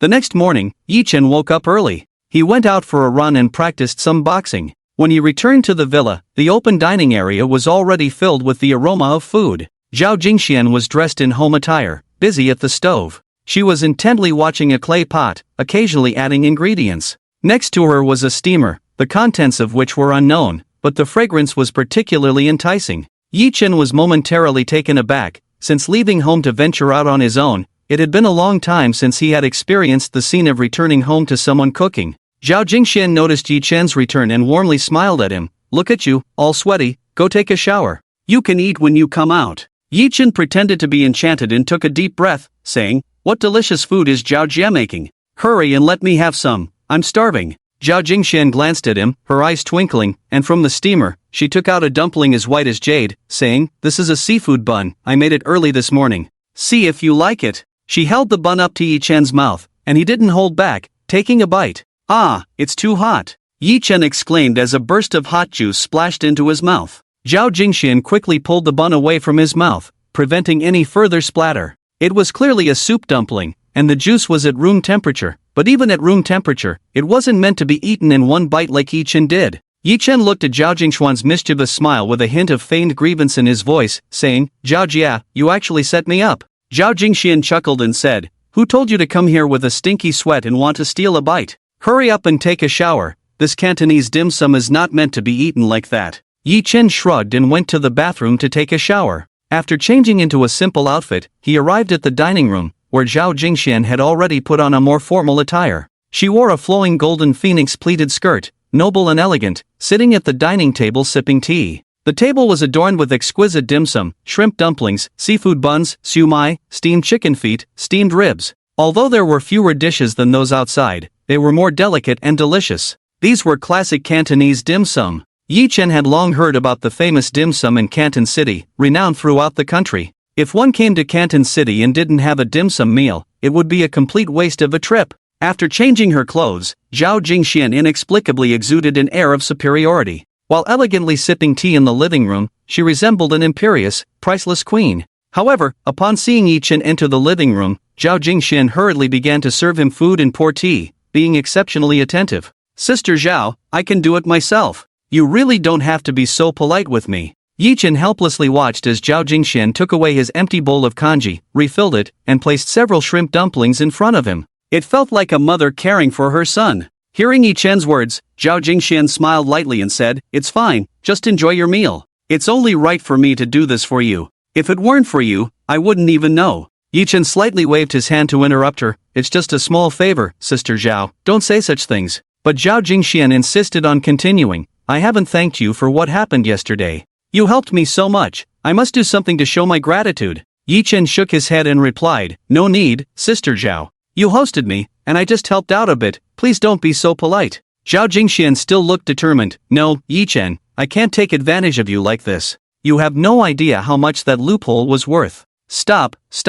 Let's not talk about these boring matters. No, I must finish. I've decided, I'll give you this villa as a thank you gift. Zhao Jingxian declared firmly, leaving no room for Yi Chen to refuse. Yi Chen was momentarily stunned, glancing at the villa. Since he moved in yesterday, he had been praising it non-stop. Whether it was the location or the design, every detail aligned with his aesthetic. A property in this area wouldn't go for less than around 70 million. Sister Zhao, this gift is too extravagant, really, it's not necessary. Before Yi Chen could finish, Zhao Jingxian waved her hand and said with a hint of firmness, you must accept it. If you consider me a friend, then take it. After receiving such a great favor from you, I wouldn't feel right if I didn't give something in return. After a heated argument, Yi Chen finally agreed to Zhao Jingxuan's proposal. Compared to Yi Chen receiving the villa, Zhao Jingxian appeared even more delighted, as if she had gained a tremendous bargain. Yi Chen sighed helplessly, wondering if he should take Zhao Jingxian to the hospital for a checkup. Who rushes to give someone money like this? Since she insisted, he might as well accept it. It would give him a place to stay when he came to Canton City in the future. Although Yi Chen accepted the property rights to the villa, he still kept a key for Zhao Jingxian. We're friends, you'll have a place to stay when you come here, Yi Chen said, and after hesitating for a moment, Zhao Jingxian agreed to his suggestion. After all, she had some feelings for this house. Moreover, she held another thought, if fate allows, would she meet Yi Chen again in this villa? After settling this matter, Yi Chen enjoyed an extremely lavish breakfast. If it comes to eating, people from Guangdong would dare to claim second place, but no one from any other place would dare to claim first. Things that fly in the sky, swim in the water, and walk on the ground. They don't eat things like airplanes in the sky, ferries in the water, or cars on the ground. Although this is a joke, it is well known that people from Guangdong love to eat, and Cantonese cuisine is famous throughout the country. A dim sum breakfast allowed Yi Chen to experience the charm of Guangdong's food culture. After finishing breakfast, Yi Chen lazily slumped in his chair, not wanting to move. Zhao Jingxian looked at Yi Chen's satisfied expression and smiled with her eyes squinting. Alright, Yi Chen, get up and digest your food, accompany your sister out for a bit. Upon hearing this, Yi Chen stood up and stretched lazily. Let's go. On the way out, Yi Chen drove the car. This car was a BMW X6 that Zhao Jingxian had left at the villa, quite an ordinary vehicle. Yi Chen felt a bit uncomfortable driving it. Following Zhao Jingxuan's directions, after a while, Yi Chen asked somewhat boredly, Sister Zhao, where are we going? A hint of unnoticeable sadness appeared on Zhao Jingxuan's face as she replied, to see an old friend. Following Zhao Jingxuan's guidance, the vehicle wound its way to an old neighborhood in the urban area of Guangdong City. Yi Chen parked the car outside the neighborhood as directed by Zhao Jingxian. Zhao Jingxian went to a nearby supermarket to buy milk and fruit, handing them to Yi Chen without any hesitation. "Take this, it's for a gift later," Zhao Jingxian teased as she looked at Yi Chen's expression. Yi Chen helplessly accepted a large bag of fruit and 2 boxes of milk. He thought that with his current status, gifts would be high-end items, but following Zhao Jingxian here brought him back down to earth once again. However, given Zhao Jingxuan's status, she shouldn't be giving away these things. Yi Chen suddenly became a bit interested in the friend she was going to meet. Seeing that Zhao Jingxian didn't intend to say more, Yi Chen didn't press further. After all, he would see them soon. After Yi Chen climbed 7 flights of stairs with these items, even with his good stamina, a thin layer of sweat appeared on his face. This neighborhood was an old-style one, without an elevator. The stairwell was relatively clean, but some exposed red walls and moss conveyed a distant sense of time. Zhao Jingxian noticed the fine beads of sweat on Yi Chen's face, covered her mouth and chuckled, then took out a fragrant handkerchief to gently wipe his face. "Look at you, can't handle such a short distance?" Yi Chen joked. "Sister Zhao, you say that, but I'm still fine. I can carry you up and down a few times. Do you want to give it a try?" Zhao Jingxian playfully retorted, "Enough, save your strength for when you marry a wife. My body can't handle your antics."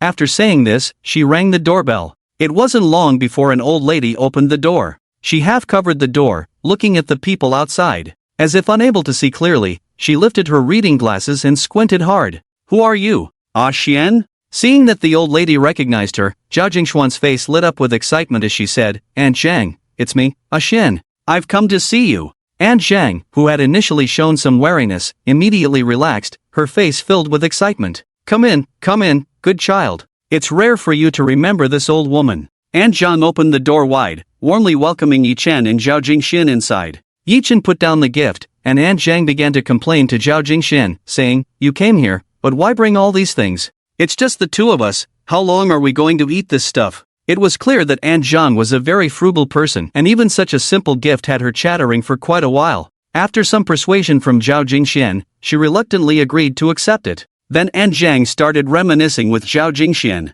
Yi Chen quietly accompanied them, taking a look at the structure of the house. Besides a small living and dining area, there were only 3 or 4 rooms. It was a popular layout from the previous generation, with 3 main rooms. The furnishings in the rooms were quite simple but clean and tidy. There were quite a few paintings and calligraphy on the walls. Although they weren't masterpieces, one could tell there was considerable artistic skill behind them. A cabinet held some trophies and traditional Chinese musical instruments like the erhu and sanxian. The entire room had a strong artistic atmosphere. Yi Chen curiously observed this kind-hearted old lady. Zhang Finglian, age, 57, evaluation, national first-class new drama actor, virtuous and talented, husband passed away, the couple lived in harmony, and all their life savings were donated to impoverished mountainous areas. As Yi Chen looked at the old lady's life story, he felt a moment of daze. Her husband was a renowned painter, and both were considered famous artists. This house was an old-style one allocated by their workplace many years ago, and they had lived here for decades.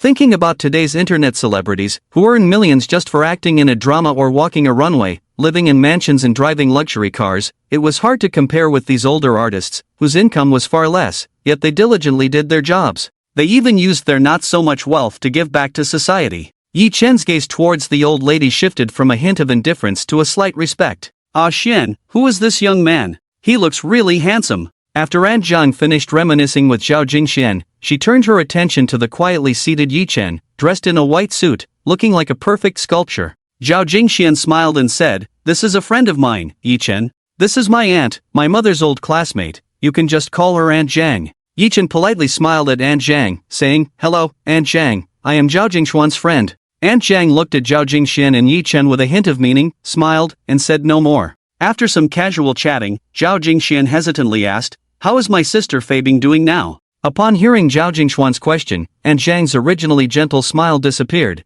replaced by an unshakable seriousness. After a long pause, she slowly spoke. "Still the same, cooped up in her room all day, not wanting to go out. That incident has had a huge impact on her." Suddenly, Aunt Zhang seemed to think of something, her face showing a glimmer of hope as she said, "Xian, you are closest to Fei Bing. Why don't you talk to her? She might open up a bit." Zhao Jingxian, looking worried, replied, "All right, I'll have a good talk with Sister Fei Bing." Aunt Zhang happily stood up, ready to call her daughter. But when she turned around, she exclaimed in surprise, "Fei Bing, how did you come out by yourself?" Yi Chen and Zhao Jingxuan's attention was also drawn to the girl who suddenly appeared in the room. She was sitting in a wheelchair, wearing a plain white dress. Her long hair fell loosely, and her features had a unique charm. Unlike Zhao Jingxuan's vibrant beauty, hers resembled a masterful landscape painting. Her brows were like distant mountains shrouded in mist, her eyes like stars in the night sky, her delicate nose beautiful, and her lips as pale as a flake of snow. Her exposed arms and slender legs looked like they were carved from ice,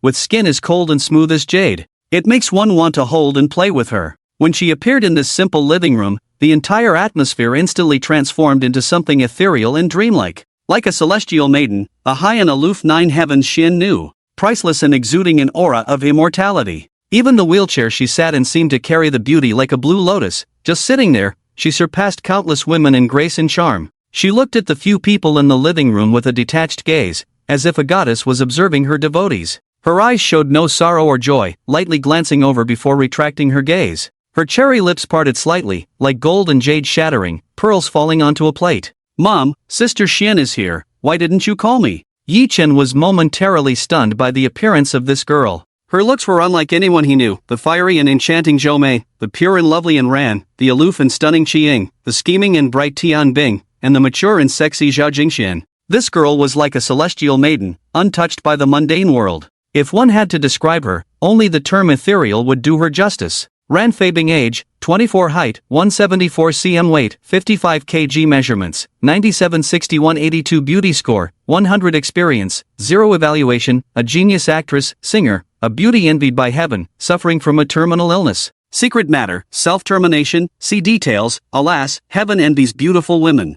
Yi Chen sighed slightly as he looked at this beauty. Then he shifted his gaze. Feibing, come chat with your sister Xian. I'll go prepare lunch. Aunt Zhang left with a hint of joy to buy groceries. Ran Feibing, with a calm expression, wheeled herself to the coffee table in the living room. Upon seeing Zhao Jingxian, a hint of emotion appeared on her face. Sister Xian, long time no see. Zhao Jingxian responded warmly. The two women, despite their age difference, surprisingly hit it off well. Yi Chen continued to play the wallflower, while Zhao Jingxian tried to introduce Yi Chen to Ran Feibing. However, Ran Feibing merely cast a faint glance at Yi Chen, not even offering a greeting. Zhao Jingxian felt a bit awkward at that moment, and Yi Chen pretended to pour water to change the subject. Now, Yi Chen had no thoughts about Ran Feibing beyond the initial astonishment at her beauty. He had never been one to approach someone with a warm face only to receive a cold shoulder. Since she had that attitude, he didn't want to engage with her either. After chatting for a while, Zhao Jingxuan's gaze fell on Ran Feibing's legs. With a somewhat pained expression, she asked, Feibing, is there really no way to treat your injury?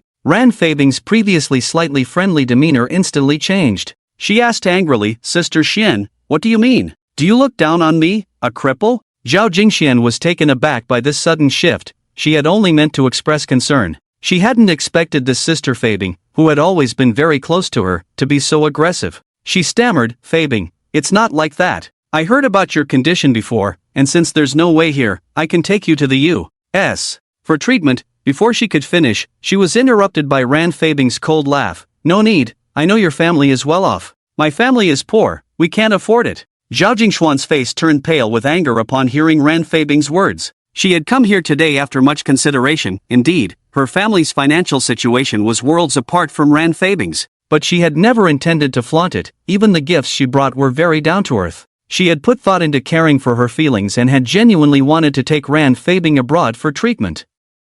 How could she not feel hurt being misunderstood like this? Zhao Jingxuan's eyes were nearly red with anger, but Ran Feibing still looked at her with a mocking expression.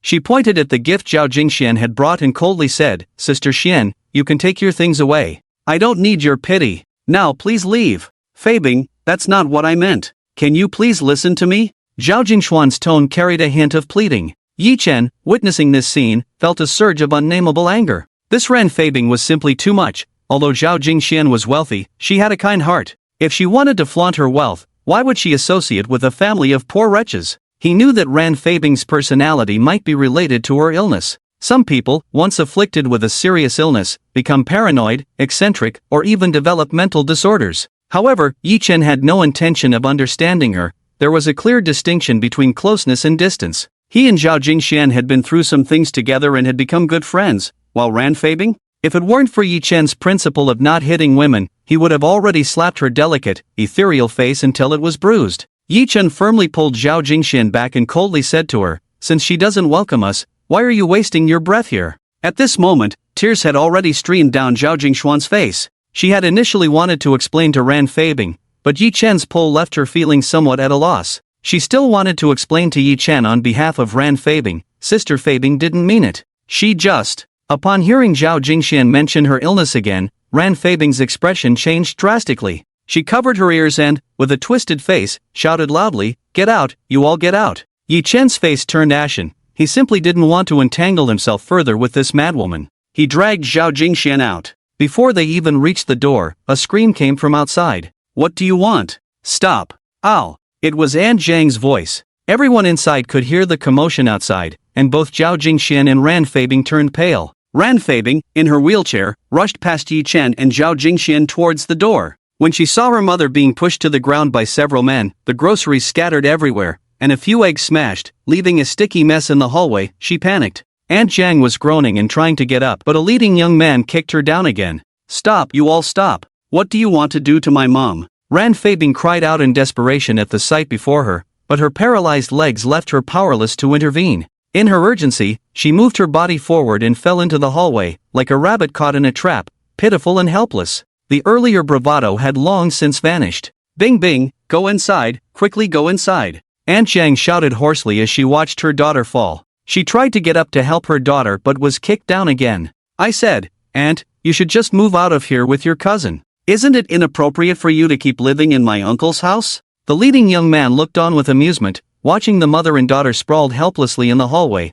a lewd smile creeping onto his face as he spoke carelessly. Aunt Zhang, usually gentle, now wore a fierce expression and said, "You must be dreaming. Zhao Kai, this house belongs to our family. Why should we give it to you?" Hearing this, the young man named Zhao Kai frowned slightly, increased the pressure of his foot, causing Aunt Zhang to cry out in pain, and then he revealed a satisfied smile as he said, "You old hag, with this paralyzed daughter of yours. If you know what's good for you, hurry up and get out, hand over the house. Don't think calling the police will help. As long as you don't hand over the house, I'll come to visit you every few days." Aunt Zhang trembled with rage upon hearing this. Ran Feibing watched her mother being tormented and couldn't help but shout, "If you have the guts, come at me, don't make things difficult for my mom." It was only then that a few thugs brought by Zhao Kai noticed the stunning beauty hidden beneath Ran Feibing's long hair. Their eyes widened in surprise. "Bro, why didn't you say something sooner? Even if you don't pay, I'm still coming with you." A yellow-haired kid looked at Ran Feibing's ethereal face and couldn't help but lick his lips. Such a beautiful person. Zhao Kai, gazing at his cousin's exquisite features and her cold expression, also couldn't resist licking his lips and said, "Since the brothers like her, what are we waiting for?" Upon hearing this, the thugs rubbed their hands together and approached Ran Feibing with lewd smiles. "Stop! Stay away from my daughter! Get lost! What do you want? Just get lost!" Bang! Suddenly, a loud crash echoed, silencing the entire hallway. They looked at the yellow-haired kid who had been kicked away. The thugs halted their actions, staring in shock at the person before them. Dressed in a white English suit, straight gray trousers, and soft leather shoes, it was clear from his attire that he was of extraordinary status, exuding a unique charm. Standing over 6 feet tall, he overshadowed the thugs with his presence. His handsome face was now flushed with a faint anger, but his icy demeanor made it hard to discern his thoughts. At first glance, one might think he was a refined young gentleman. However, seeing the yellow-haired kid fly into the wall and then collapse to the ground, blood pouring from his mouth, gasping for breath, it was evident he could faint at any moment. The crowd instinctively took a few steps back, reaching a consensus in their hearts. This was a ruthless character. Yi Chen stood in front of Ran Feibing, using his aura to intimidate the thugs. Zhao Jingxian finally breathed a sigh of relief. She had wanted to help when she saw the scene, but Yi Chen had pulled her back, coldly watching Ran Feibing. Zhao Jingxian knew that Ran Feibing's earlier actions had displeased Yi Chen. She looked at him with pleading eyes, hoping he would intervene. Only then did Yi Chen release her hand and teach the yellow-haired kid a lesson. At that moment, Zhao Jingxian felt nothing but gratitude towards Yi Chen. Seizing the opportunity, she helped Ran Feibing back into her wheelchair. Ran Feibing seemed to forget the unpleasantness that had just occurred and hugged Zhao Jingxian, crying. Between sobs, she pleaded with Yi Chen, "Thank you. Please, save my mom." Hearing this, Yi Chen loosened his finger joints, shot a cold glance at Ran Feibing, and ignored her. Ran Feibing felt a bit frightened by his gaze. Although she was paralyzed, she had never been looked at by a man like this. Since childhood, her beauty and perfect talents had made her the most sought after among men. Yet, because of this, she looked down on all men, considering them mundane. But Yi Chen's gaze held no regard for her, it was completely devoid of emotion, as if he were looking at a tree or a cloud, like an inanimate object. Ran Feibing felt a surge of anger, but this was not the time to be upset with Yi Chen. She pleaded again, "Yi Chen, please, I'm begging you, I'll kneel for you, please save my mom." After saying this, she tried to move forward to kneel before Yi Chen, but Zhao Jingxian stopped her. Looking at Yi Chen, who still showed no reaction, Zhao Jingxian added with a hint of pleading, "Yi Chen, I'm begging you, please save Aunt Zhang. She's so old, she can't handle this torment." Upon hearing Zhao Jingxian speak, a slight crack appeared in Yi Chen's indifferent expression, and he helplessly smiled. "Sister Zhao, don't say anything about begging for such a small matter. I will definitely save Aunt Zhang." Ran Feibing did not expect that Yi Chen would actually speak, and that this Xian Jia, who was not as beautiful as herself but much older, would open her mouth. He agreed. Although her mother had someone to help her, she felt happy inside. However, she still had a very subtle feeling about Yi Chen's differential treatment. "Have you all said enough? You little white face, where did you come from? Mind your own business and get lost." Zhao Kai was still stepping on Aunt Zhang's back, preventing her from getting up. Aunt Zhang was already too weak to moan, gasping for breath. Yi Chen said coldly, "If you don't take your foot off now, you might as well spend the rest of your life in a wheelchair." As he spoke, he walked towards Zhao Kai. At this moment, the system had already activated, and Yi Chen was watching all of Zhao Kai and his gang's actions. The flow of blood, the changes in movement, the rhythm of breathing, everything, in his eyes, made this person seem like an ant that could be crushed with one hand. Every part of him was full of flaws. Various data presented themselves in Yi Chen's eyes. Fighting, brawling, theft, all the evidence of the bad things they had done before was caught by Yi Chen. But now, Yi Chen had no intention of engaging in verbal sparring. Just now, Ran Feibing's attitude made him want to slap her twice. These people were still beating up an elderly lady, bullying a disabled person. It was just the right time for him, not in a good mood, to have a punching bag delivered to him. Zhao Kai saw Yi Chen approaching him step by step, like a Shura killing god. He quickly released his foot from Aunt Zhang and kicked her towards Yi Chen. Yi Chen steadied Aunt Zhang with one hand, and Zhao Kai's actions made the colors in Yi Chen's eyes darken even more. "Go, brothers, teach this little white face a lesson," Zhao Kai shouted, hiding behind a few thugs as he charged forward. Yi Chen casually pushed the barely conscious Aunt Zhang towards Zhao Jingxian. A cruel smile appeared at the corner of his mouth. In the eyes of the activated system, this group of people, with their chaotic steps and random moves, looked as powerless as a child waving their little hands. Yi Chen dashed into the crowd like a hungry wolf pouncing into a flock of sheep. The one-sided slaughter began. At this moment, Zhao Kai felt completely drained, and the few thugs who had come with him had already fallen. They were all in the same situation as him, in excruciating pain, unable to even move a finger, not even able to cry out. What on earth was happening? This little white face charged in, and it had only been a short dozen breaths. He only felt a few vague touches on his body, and he could no longer rise. If Yi Chen had the mind to, he might explain to Zhao Kai that this was a pressure point technique called Linghan Dark Fragrance, passed down to him by Xiao Chang. Previously, he had not been able to accurately locate the points, so he could not exert its effects. But now, with the system's assistance, he decided to test it on this thug today. Who knew the results would be unexpectedly good? Yi Chen brushed off non-existent dust from his clothes, walked up to Zhao Kai, and said, "I remember I told you just now, if you dare to move again, I'll make you spend the rest of your life lying in bed." Zhao Kai shook his head in despair. He wanted to pretend he didn't understand, but unfortunately, Yi Chen did not give him a chance to speak. Crack, crack, crack. The sound of bones shattering echoed. Zhao Kai felt the crisp cracking of his spine and thigh bones, but he didn't have time to scream before he fainted. A few fallen thugs were terrified by the scene before them, but one person boldly shouted, "What you're doing is intentional injury, you can't escape. Are you going to prison?" Yi Chen paused at these words and said, "Who said I committed intentional injury? Have you forgotten about your smuggling at Erdiogang? I'm cracking down on smuggling. Remember to reform well after you go in. Oh, wait. You probably won't be able to come out with that amount of smuggling." The few remaining awake thugs felt as if the sky had fallen. Tian Bing looked at the sulking Yi Chen with a half-smile and said, "So you hurt those people just to crack down on smugglers, leaving some half-paralyzed and turning one into a cripple?" Yi Chen scratched his head a bit awkwardly and looked at Tian Bing, who was dressed in a police uniform and looked heroic, and said, "I didn't want to, but those little bastards were too despicable. Not only were they smuggling, but they also went to bully the elderly and the disabled. I was just acting in the name of justice, police sister." Tian Bing recalled receiving a call from Yi Chen saying he had discovered a smuggler's den. Her heart skipped a beat, and she quickly gathered her team and rushed to Yi Chen's location. Who knew that when they arrived, there was only a group of half-dead so-called suspects and one critically ill patient with a crushed spine and leg bones.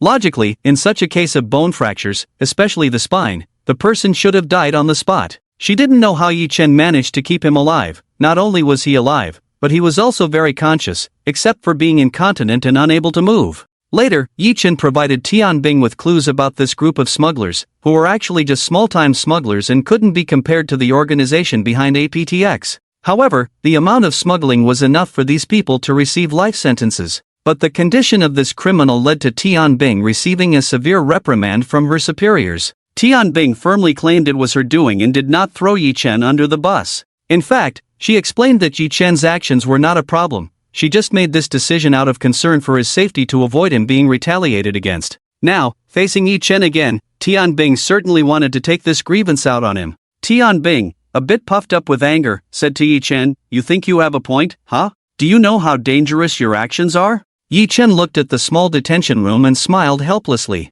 He picked up a cup of tea, took a sip, and said leisurely, "So what does Officer Tian want to do with me?" Seeing Yi Chen's nonchalant demeanor, Tianbing gritted her silver teeth and took out a pair of shiny handcuffs, pretending to be fierce as she said to Yi Chen, "I can only handcuff you in this detention room for a few days to make you behave." Yi Chen feigned surprise as he looked at the handcuffs in Tianbing's hand, patted his chest, and said, "In such a small and cold place, won't Officer Tian feel sorry for handcuffing me here? If Officer Tian joins me, I'd be happy." Watching Yi Chen's playful demeanor, Tianbing, a bit annoyed, playfully scratched at his hair like a little cat. Yi Chen quickly protected his well-groomed hairstyle with his hands and begged for mercy. All right, I know I was wrong.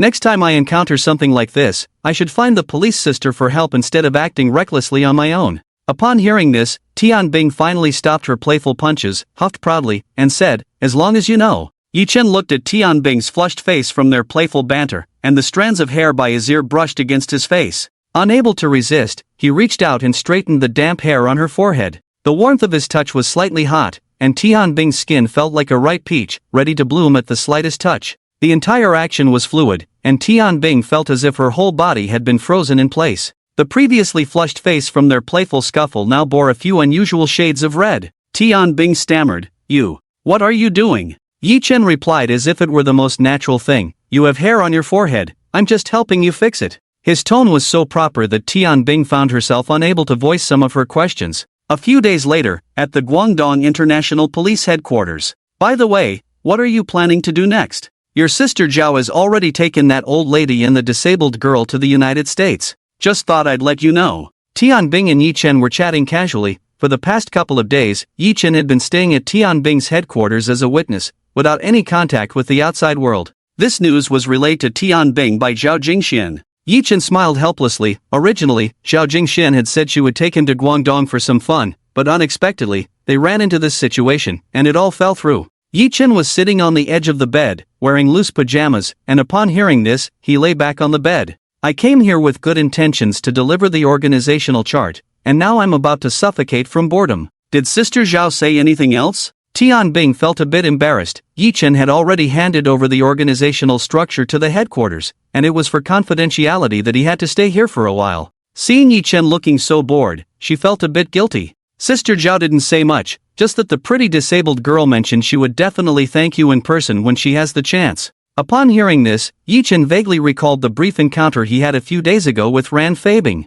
He had been struck by her beauty at first, then grew to dislike her strange temperament, but in the end, he saved her and her mother for Zhao Jingxuan's sake. It was originally a favor owed to Zhao Jingxian, but he hadn't expected that such a proud figure would still think to thank him. Yi Chen found himself at a loss for words. Ran Feibing was indeed stunning, but he couldn't tell if her personality was a result of her illness or if it was just her nature. She was undeniably a bit arrogant. Yet, she was willing to kneel and plead for help for her mother. The fact that she still remembered his kindness showed that she wasn't a bad girl at heart. It was a pity about her legs, which had ruined her entire life. As he thought about this, Yi Chen suddenly had a realization inside. What was the point of traveling all the way to the United States for treatment when the miracle doctor was right in front of them, and they had missed the opportunity? Forget it, if fate allows, they would meet again. "What are you thinking about? So lost in thought?" Tianbing poked Yi Chen's head with a finger as slender as a green onion. Yi Chen grabbed Tianbing's delicate hand and wouldn't let go, playing with it gently.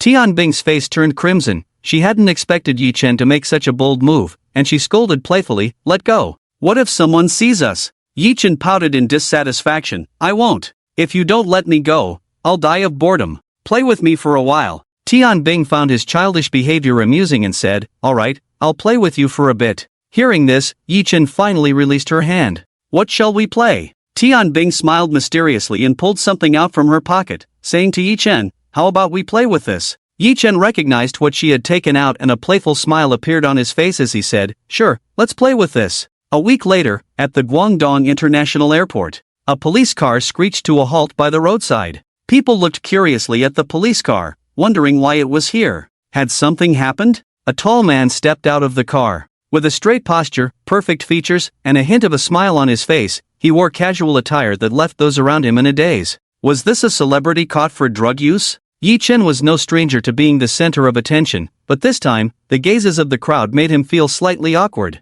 Leaning against the window beside the driver's seat, he said, "I told you I'd take a taxi, but you insisted on driving this car." Tian Bing slowly rolled down the half-open car window, revealing a bright face with a hint of a smile as she said, "Don't say that. I'm just giving you a ride since it's on my way. I have some official business to attend to at the customs up ahead. If I don't take this car, I can't even get in." Yi Chen smiled helplessly. Tian Bing always had so many strange excuses. "Forget it. When will you be back in Shudu? We should get together when you have time." After going through this ordeal with Tian Bing, they had reconnected and become friends, at least in Yi Chen's one-sided view. Hearing Yi Chen's question, a hint of joy appeared on Tian Bing's face. Has this idiot finally woken up? Tian Bing cursed in her mind. She had seen Yi Chen's cluelessness when it came to relationships. Yi Chen always thought the jokes they shared were just friendly banter. If any of her male friends dared to joke like that with her, she would have shot them down long ago. After some thought, Tian Bing smiled and said, "I still have some work to do here, but I'll come back to Shudu when I have a break.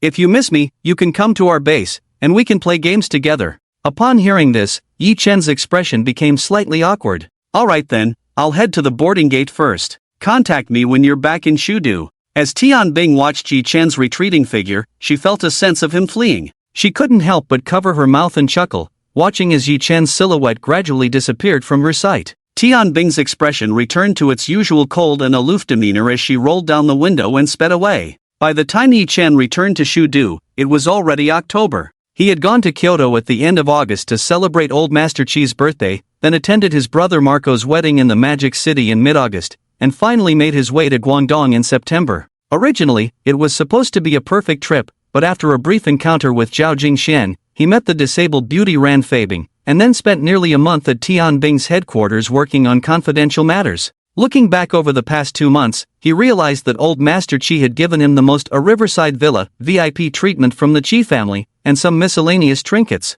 Zhao Jingxian also gifted him a seaside villa. He had also received a thank you note from the entire Huaxia International Police for providing an organizational chart. Excluding the last item, the rest had significantly increased his worth. Additionally, he had helped many people resolve their troubles, including Qiying, Zhao Jingxian, and Marco. He had made new friends, like Xiao Chang, and some international police whose names he couldn't disclose. Both his connections and finances had seen substantial growth. More importantly, his system was no longer shrouded in mystery, its functions had gradually become clear. The Eye of Secrets, the mysteries of all things, and the restoration of creation. It could also see through the secrets of human movement, functioning more like a combat assistance system. Yi Chen named it the Eye of Martial Arts. In summary, this had been a bountiful harvest. The weather in Shudu in October was still sweltering. This was Yi Chen's least favorite aspect of Shudu. When it came to weather, nothing could compare to its horrors. Whether it was the incessant rain or the scorching heat. He even saw news of a comrade Nanny who had suffered a heat stroke in Shudu or had fallen during the summer and landed on a metal railing, resulting in a second-degree burn. However, this did not affect Yi Chen's feelings for Shudu. He was now fully capable of moving his home to a more livable place. Yet, he had no such intention. It was hard to leave one's homeland, a sentiment shared by every Huaxia person. So, he cursed the dreadful weather while hailing a taxi. In the blink of an eye, he arrived at his small villa. By the time he returned to the villa in Shudu, it was already 3 or 4 in the afternoon. He pushed open the door, and the house was still spotless. This was thanks to the cleaning service he had arranged with the Chi family, which included 3 light cleanings a day and a deep cleaning every 2 days. When Yi Chen was feeling bored, he took a look at the cleaning done by the professional staff. He wanted to learn some furniture tips. However, when these housekeepers pulled out hundreds of different cleaning agents from their silver-white briefcases, Yi-Chen immediately gave up on the idea. Some money is better left to the professionals. Although it wasn't cheap, Yi-Chen now had a VIP card. Calculating the expenses, it was something an average wealthy family could easily afford. But at the full price, only a few hundred people in Shudo could actually use and afford it. Yi-Chen was not tired at all. He had spent nearly a month at the Interpol base, either sparring with the experts inside or playing games with Tian Bing. In fact, the so-called games were just card games with Tian Bing. Pai Gao, Texas Hold'em. That girl seemed to be quite skilled, and he lost quite a bit, even facing some so-called punishments. Although it was bearable, his fighting skills and card skills had improved a lot. But now he still wanted to have some fun. He felt like he was going to suffocate. Hey, Changgu, Marco, Shenquan, Tian, Song. Yi-Chen contacted a few good friends who could still be reached in Shudu, and they all agreed without hesitation. After making the last call, Yi-Chen flipped through his contacts. Zhou Mei and Ran. These two familiar names he hadn't seen in a long time. Should he call them out for a meal? After thinking for a moment, he decided against it. They were all single, and bringing a girl along wouldn't really be that exciting. Maybe another time. Yi-Chen packed his luggage, tidied up a bit, and drove his beloved Bugatti out for the appointment. Today is a good day, everything I wish for will come true. Tomorrow will be a good day too. Yi-Chen unconsciously hummed along to the catchy music from the radio. Before he knew it, he arrived at the Hai Tian restaurant. It was the same restaurant where he had treated a few people to a meal before. He still remembered teaching a certain Mr. Wang or Mr. Li a lesson here. The environment was nice, and the dishes were always to his liking. As soon as he reached the entrance, someone came over specifically to park his car. That old acquaintance, the round and plump manager Wu, was already waiting at the door to greet him. Mr. Yi, long time no see. Yi-Chen nodded slightly and let manager Wu lead him to the prepared private room. Inside the room, someone was preparing tea, and Yi-Chen glanced around. He noticed a waitress who looked somewhat familiar, and upon closer inspection, he couldn't help but ask in surprise, "Is that you?" The waitress, called by Yi-Chen, appeared a bit flustered and accidentally spilled the tea. It splashed everywhere, with bits of tea flying around. Fortunately, Yi-Chen dodged in time and only got a bit on his pant leg. Manager Wu was furious. "How can you mess up something so simple? Where's the supervisor? Didn't I arrange for the supervisor to handle this?" The waitress, who had made the mistake, timidly looked up, her delicate face seemingly filled with tears, on the verge of crying. She looked like a startled little deer, wanting to be embraced and cherished. Her cheeks still had a hint of baby fat, making her appear even more harmless. Such a youthful and tender face, yet she wore a black and gold cheongsam. A pair of slender jade arms were exposed, looking as if they could be easily held, like the willow branches of early spring, innocent and fragile. At the split of the cheongsam, her tender, fair skin was faintly visible, full of endless temptation, like a newly bloomed flower waiting to be picked. As soon as that pure and lovely face appeared, Yi-Chen, who had been somewhat uncertain, now recognized her completely. This was Ran, the one who had helped him buy a house and whom he had interacted with a few times afterward. And Ran made a mistake and heard manager Wu scolding, momentarily panicking and not knowing what to do. In such a short time, so much had happened to her that it felt suffocating. Now that such a big problem had arisen, with no new job in sight, she could no longer contain the grievance in her heart. Tears streamed down her face, and she didn't even see who had come in. "Crying? You still have the face to cry. Supervisor, get in here, how are you teaching people?" Manager Wu continued to scold. Soon, a woman in the same uniform as Ran appeared before Manager Wu, looking terrified. "Manager Wu, what happened?" Manager Wu shot her a resentful glance. "Xiao Zhao, didn't I tell you to personally handle this private room? Where did this little girl come from? She neglected a valued guest. Get rid of her immediately, and you write me a 10,000-word reflection afterward. Withhold your bonus for the month." The supervisor, a woman in her 30s, felt a chill in her heart at the scene before her. And Ran had recently joined the company but had always been obedient and diligent. She had high hopes for her. It seemed that Ran was in dire need of money, and she had been looking after her within the scope of her work. For instance, today, serving in this private room was supposed to be counted separately for commission, so she had taken the liberty of assigning it to Ran. Being an old-timer, she wasn't afraid of Manager Wu, but this had caused trouble for Ran. The supervisor still wanted to speak up and negotiate, Manager Wu, about this matter. Manager Wu furrowed his brows and coldly snapped, "No room for discussion, shut your mouth, or I'll report you." But before he could finish, a clear and authoritative male voice interrupted, "You shut your mouth first. Manager Wu looked at Yi Chen in disbelief, wondering what he was doing. However, he didn't dare to ignore Yi Chen's words. As a special VIP, if Yi Chen complained to the higher-ups, his good days would be over. He tightly closed his mouth, looking at Yi Chen with a humble expression. Yi Chen's gaze didn't even fall on him. Instead, he approached and ran and gently placed a hand on her shoulder. "Shaoan, stop crying. Look, who has come." His deep, magnetic voice was as rich and pleasant as a master musician playing the viola. It gradually calmed Ran's panicked heart. She wiped her tears and stared intently at the person before her. Today, Yi Chen rarely wore formal attire, a black casual suit, gray casual pants, and a pair of beige pointed leather shoes, his hairstyle meticulously styled. He looked like a dashing young gentleman. Compared to the casual t-shirt and jeans he usually wore in front of Ran, this outfit exuded a more noble and charming aura. Young girls tend to prefer men who dress more maturely, and Ran was no exception. She even had a private obsession with formal wear. At this moment, seeing Yi Chen, who usually felt like a friendly neighbor, now looking like a celestial being in his suit, handsome and extraordinary, her first reaction was not that she had found a backer, but with excitement, she exclaimed, "Brother Yi, why are you dressed like this?" Yi Chen was taken aback by her nonsensical remark, not expecting Ran to be so offbeat at this point. He smiled lightly and said, "What? Is this not good looking?" He spread his arms to showcase his well-built waist wrapped in the suit. Ran was almost dazzled, dazedly saying, "It's good looking, you're handsome." Yi Chen chuckled and patted Ran's head, saying, "You're just talking nonsense." At this moment, Manager Wu, witnessing this interaction, had no idea what was going on. He only hoped that Yi Chen was not a petty person, that he would let bygones be bygones, and that he could escape this calamity. Meanwhile, the supervisor wore a look of amusement, secretly mocking Manager Wu's pretentiousness. Yi Chen calmed Ran's emotions and glanced at Manager Wu lightly. "This girl is my friend, let's just let this matter go today." Manager Wu was from Qi Ying's side, and Yi Chen didn't plan to go all out against him. Manager Wu nodded repeatedly in agreement. "It's my fault, I didn't even know this girl." "Oh no, Littlein is actually Mr. Ye's friend.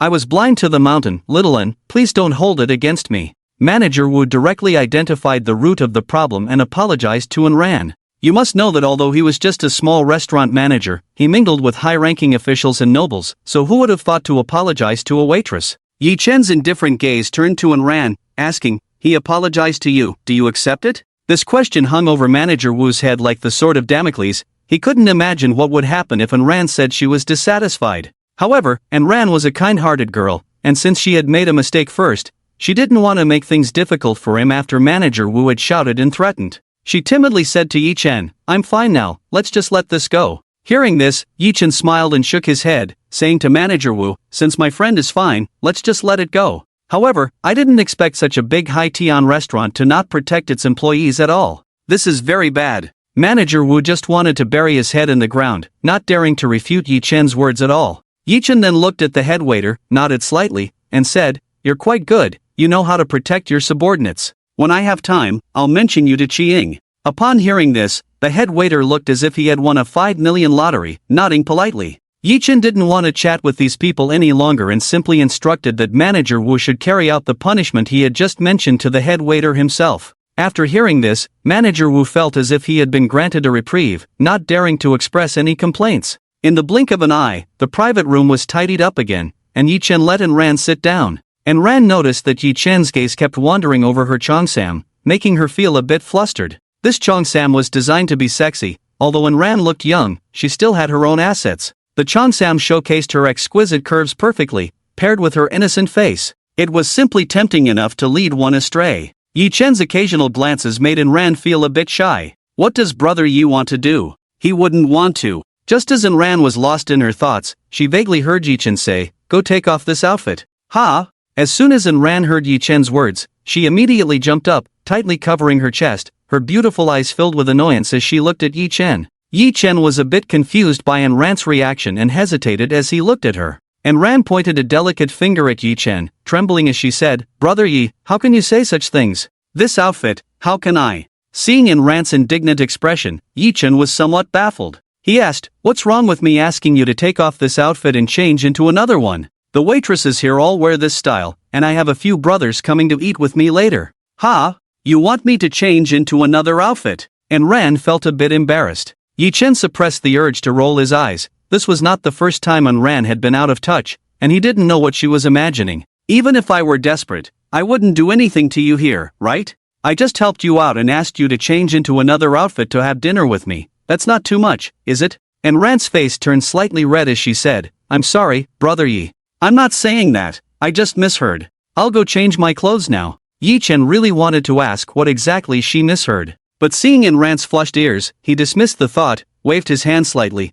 and let Rand go change into a new outfit. After changing into her everyday clothes, Rand lost some of her charm and allure. Her pure and lovely appearance was fully displayed. She wore a cute lace top paired with a dreamy, princess-like puff skirt. On her feet were a pair of crystal sandals, perfectly matching her translucent feet that resembled white jade. The entire outfit was youthful and vibrant, yet still retained a woman's grace. Yi Chen glanced at her a few times and nodded. He recalled Rand's qipao earlier and found it had its own unique flavor. She had truly showcased her style. He suddenly became curious about how Rand would interpret other styles of clothing, like a maid outfit, sailor suit, or nurse uniform. Halfway through his thoughts, Yi Chen shook his head slightly, realizing he was just being idle. He invited Rand to sit beside him to enjoy some tea and chat casually. As they were discussing Rand's situation, he noticed her hesitating to speak. Yi Chen instinctively felt something was up. But before Rand could say anything, a hearty male voice interrupted. Hey, little brother Yi, what's going on?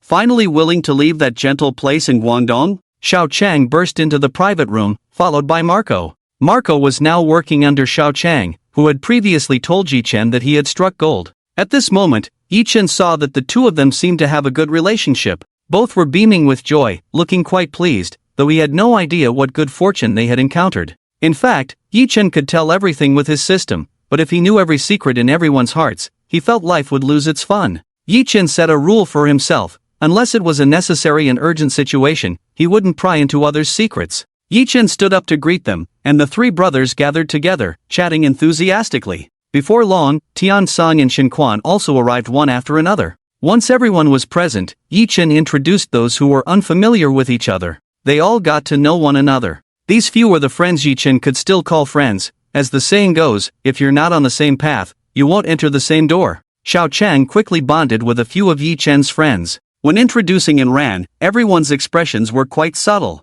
However, this girl did indeed look harmless. Although innocent, she was sweet-tongued. Calling everyone brother Xiao and brother Ma with an honest demeanor made it hard for anyone to feel annoyed. None of these people were over 30, they were more like young people, joking and playing around. And Rand saw Yi Chen's group of friends, who were polite and joked appropriately, and her initial nervousness gradually faded. Tian Song chuckled, Brother Yi, what are you treating me to today? I'm here for the rich food. Yi Chen smiled slightly and signaled the waiter to bring out the dishes. When the waiter brought out the pot, everyone was stunned. This was something they were all too familiar with. Everyone present was from Shudu and had grown up eating it. Looking at the steaming pot filled with bubbling chili peppers, Sichuan peppercorns, and the enticing aroma wafting through the air, it was hot pot. This classic delicacy was found on every street corner in Shudu. Xiao Chang praised, this is great, this is great. I've been feeling under the weather these past few days, a hot pot will warm me up. Everyone looked excited at the sight of the hot pot. They never expected to have a day where they could eat hot pot in such a high-end restaurant. It was worth noting that a single dish here could buy them countless hot pots outside. This place had never sold hot pot before. Previously, Marco and a few others had used the VIP card obtained through Yi Chen to occasionally enjoy a free meal, so they were somewhat familiar with this place. Even Rand was a bit puzzled and quietly asked, I've been working here for over a month, when did they start serving hot pot? Yi Chen smiled lightly and said, I've been craving something flavorful for the past 2 months. The reason I called you out today was to eat hot pot. I called the Haitian restaurant, and manager Wu assured me that they have it, and the taste is absolutely top-notch, which is why I invited you here. Although manager Wu had just received a scolding from Yi Chen, he still trusted his recommendation. The others nodded, understanding that it might be a secret specialty of the Haitan restaurant. As for the dishes, Yi Chen had already ordered a few, allowing everyone to add whatever they liked. They were not polite and picked their favorite dishes. After the food was served, everyone enjoyed the hot pot, relishing the experience. The flavors of the dishes were indeed better than those from outside, and the group praised the meal. Meanwhile, in the kitchen, manager Wu stood stoutly, resembling a stabilizing force. Manager, Yi Chen wants more fatty beef, but we're out of stock. The chef responsible for serving the dishes complained. Who knew what had gotten into manager Wu today? He had received a call in the afternoon and immediately poached the best hot pot chef from Shuda to come on board, cooking up an extremely luxurious broth. He even added a lot of precious medicinal herbs, making the broth not only delicious but also nourishing. He also sourced many fresh hot pot ingredients. Hearing the chef's words, Manager Wu frowned and said, "Aren't we supposed to have the Australian steak that was shipped over this morning? That's perfect for fatty beef, hurry up and prepare it." The chef smiled wryly. "That steak was ordered a month in advance by the mayor's wife, it's needed tonight." Manager Wu blared fiercely at the chef, "Are you the manager or am I? Get it ready now." The chef retreated helplessly, weakly asking before leaving, "Then what will the mayor's wife eat tonight?" Manager Wu's small eyes darted, "I think the steak from Wang Ermatzi's stall looks good today, go weigh me 2 pounds. The group was enjoying their meal, with dish after dish being served. This simple and ancient private room had never seen anyone eat such down-to-earth food since its existence. "Hey, what is this?" Xiao Chang discovered something unusual in the broth and fished out a piece of purple substance. It looked like purple sweet potato, but it was definitely not common to have purple sweet potato in hot pot. The others looked at it and expressed their ignorance. A nearby waiter saw this and quickly came over to explain. "Sir, this is the purple ginseng from Changbai Mountain, which has the functions of clearing heat, relieving summer heat, and nourishing the skin. It's our secret broth today." Oh, Yi Chen recognized this item and checked it with the system. Even with his imagination, he never thought of using this in hot pot. Changbai Mountain purple ginseng value, 30,000 per gram effect, nourishes yin and supplements yang, a great tonic. Looking at this piece of purple ginseng, it must weigh over 10 grams, he wondered how many hot pots that could provide. Hearing the waiter's explanation, Xiao Chang's eyes widened. The other men also looked at the purple ginseng with burning gazes. This was a genuine valuable tonic, and although these men weren't at the point of needing such nourishment, they had an inexplicable craving for it. Xiao Chang didn't scrutinize it closely. With a few crunches, he swallowed the purple ginseng. He casually commented, "It's just like this, who knows if it works, but it's still tasty."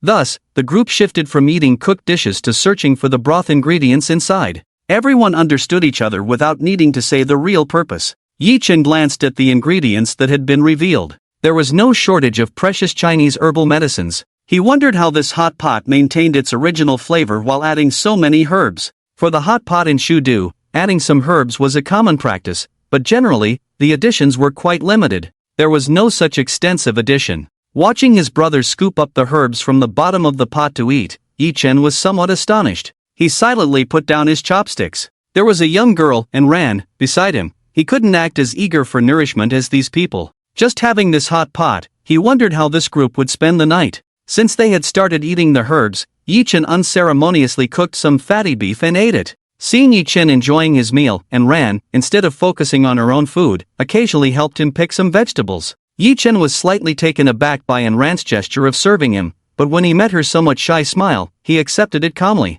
This girl was just eager to repay his earlier kindness. Before long, everyone was full and satisfied. Immediately, someone brought out dessert and tea for them to enjoy. The group, looking content and full, lounged on the sofa in the private room, sipping tea and chatting. Yi Chen suddenly thought of something and asked Xiao Chang, "Brother Chang, does your company provide housekeeping services?" Xiao Chang opened his half-closed eyes after a satisfying meal and perked up. "What's up, little brother, don't you have housekeeping staff at home?" Yi Chen smiled and said, "I just want to find a live-in maid, it would be more convenient for handling some matters." Yi Chen had his own considerations regarding this. Since there was no mistress in his home, it often felt quite empty when he was alone. The housekeeping staff only came at scheduled times, and sometimes he needed to handle things himself. However, Yi Chen wasn't short on money now, and he wasn't particularly diligent, so he thought about hiring a nanny. Xiao Chang was quite familiar with the business of the Qi family. Yi Chen was still quite attentive about the people he kept at home.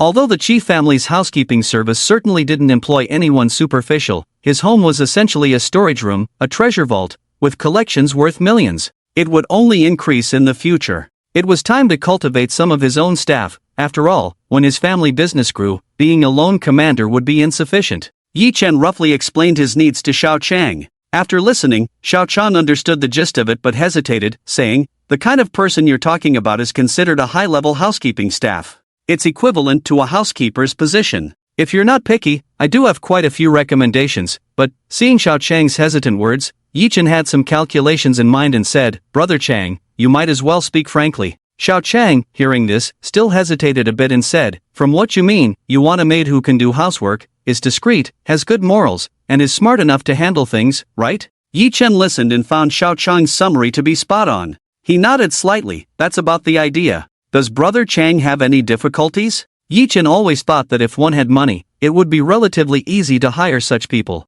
Xiao Chang shook his head and said, Brother, this matter isn't as easy as you think. Generally, experienced housekeepers already have fixed jobs. Take our chief family's gold medal housekeeper as an example. They are in high demand, and most wealthy merchants and officials in Shudu are queuing up for them. When Yi Chen heard this, he frowned. He didn't expect that the profession of a nanny would be so in demand. It seemed that even with money, not everything could be achieved. Can I make a reservation for one? Yi Chen chose to settle for second best. He wasn't in a hurry for a nanny. Xiao Chang, upon hearing this, laughed heartily. Brother, what reservation? I'll let you cut in line. Next time there's a suitable one, I'll recommend you. Yi Chen laughed and said, Thank you, brother. If you hadn't mentioned it today, I wouldn't have known this profession was so sought after. Xiao Chang waved his hand, looking a bit troubled as he said, Brother, you don't know. The young people nowadays don't like doing this kind of service work, especially at the beginning. The pay isn't high, the workload is heavy, and the details are meticulous. The industry has a high elimination rate. Hearing Xiao Chang talk about the industry insider information, Marco and the others couldn't help but join the discussion. Tian Song, who usually spoke freely, also asked without hesitation, So how's the salary in this industry? Xiao Chang was slightly taken aback. This was an industry secret, but thinking that these people were Yi Chen's friends, he casually replied, For trained junior nannies, our pricing starts at a monthly salary of 20,000. After a few years, if things go well, the salary can reach around 50,000. The longer you work in this industry, the more you earn. The old nanny at Secretary Huang's house in Shudu, who is also their housekeeper, has been with them for over 20 years, and her current annual salary is around 9 million. Xiao Chang spoke confidently, and Marco and the others gasped in surprise. The salary was completely beyond their imagination. At that moment, a weak voice broke the harmony of the scene.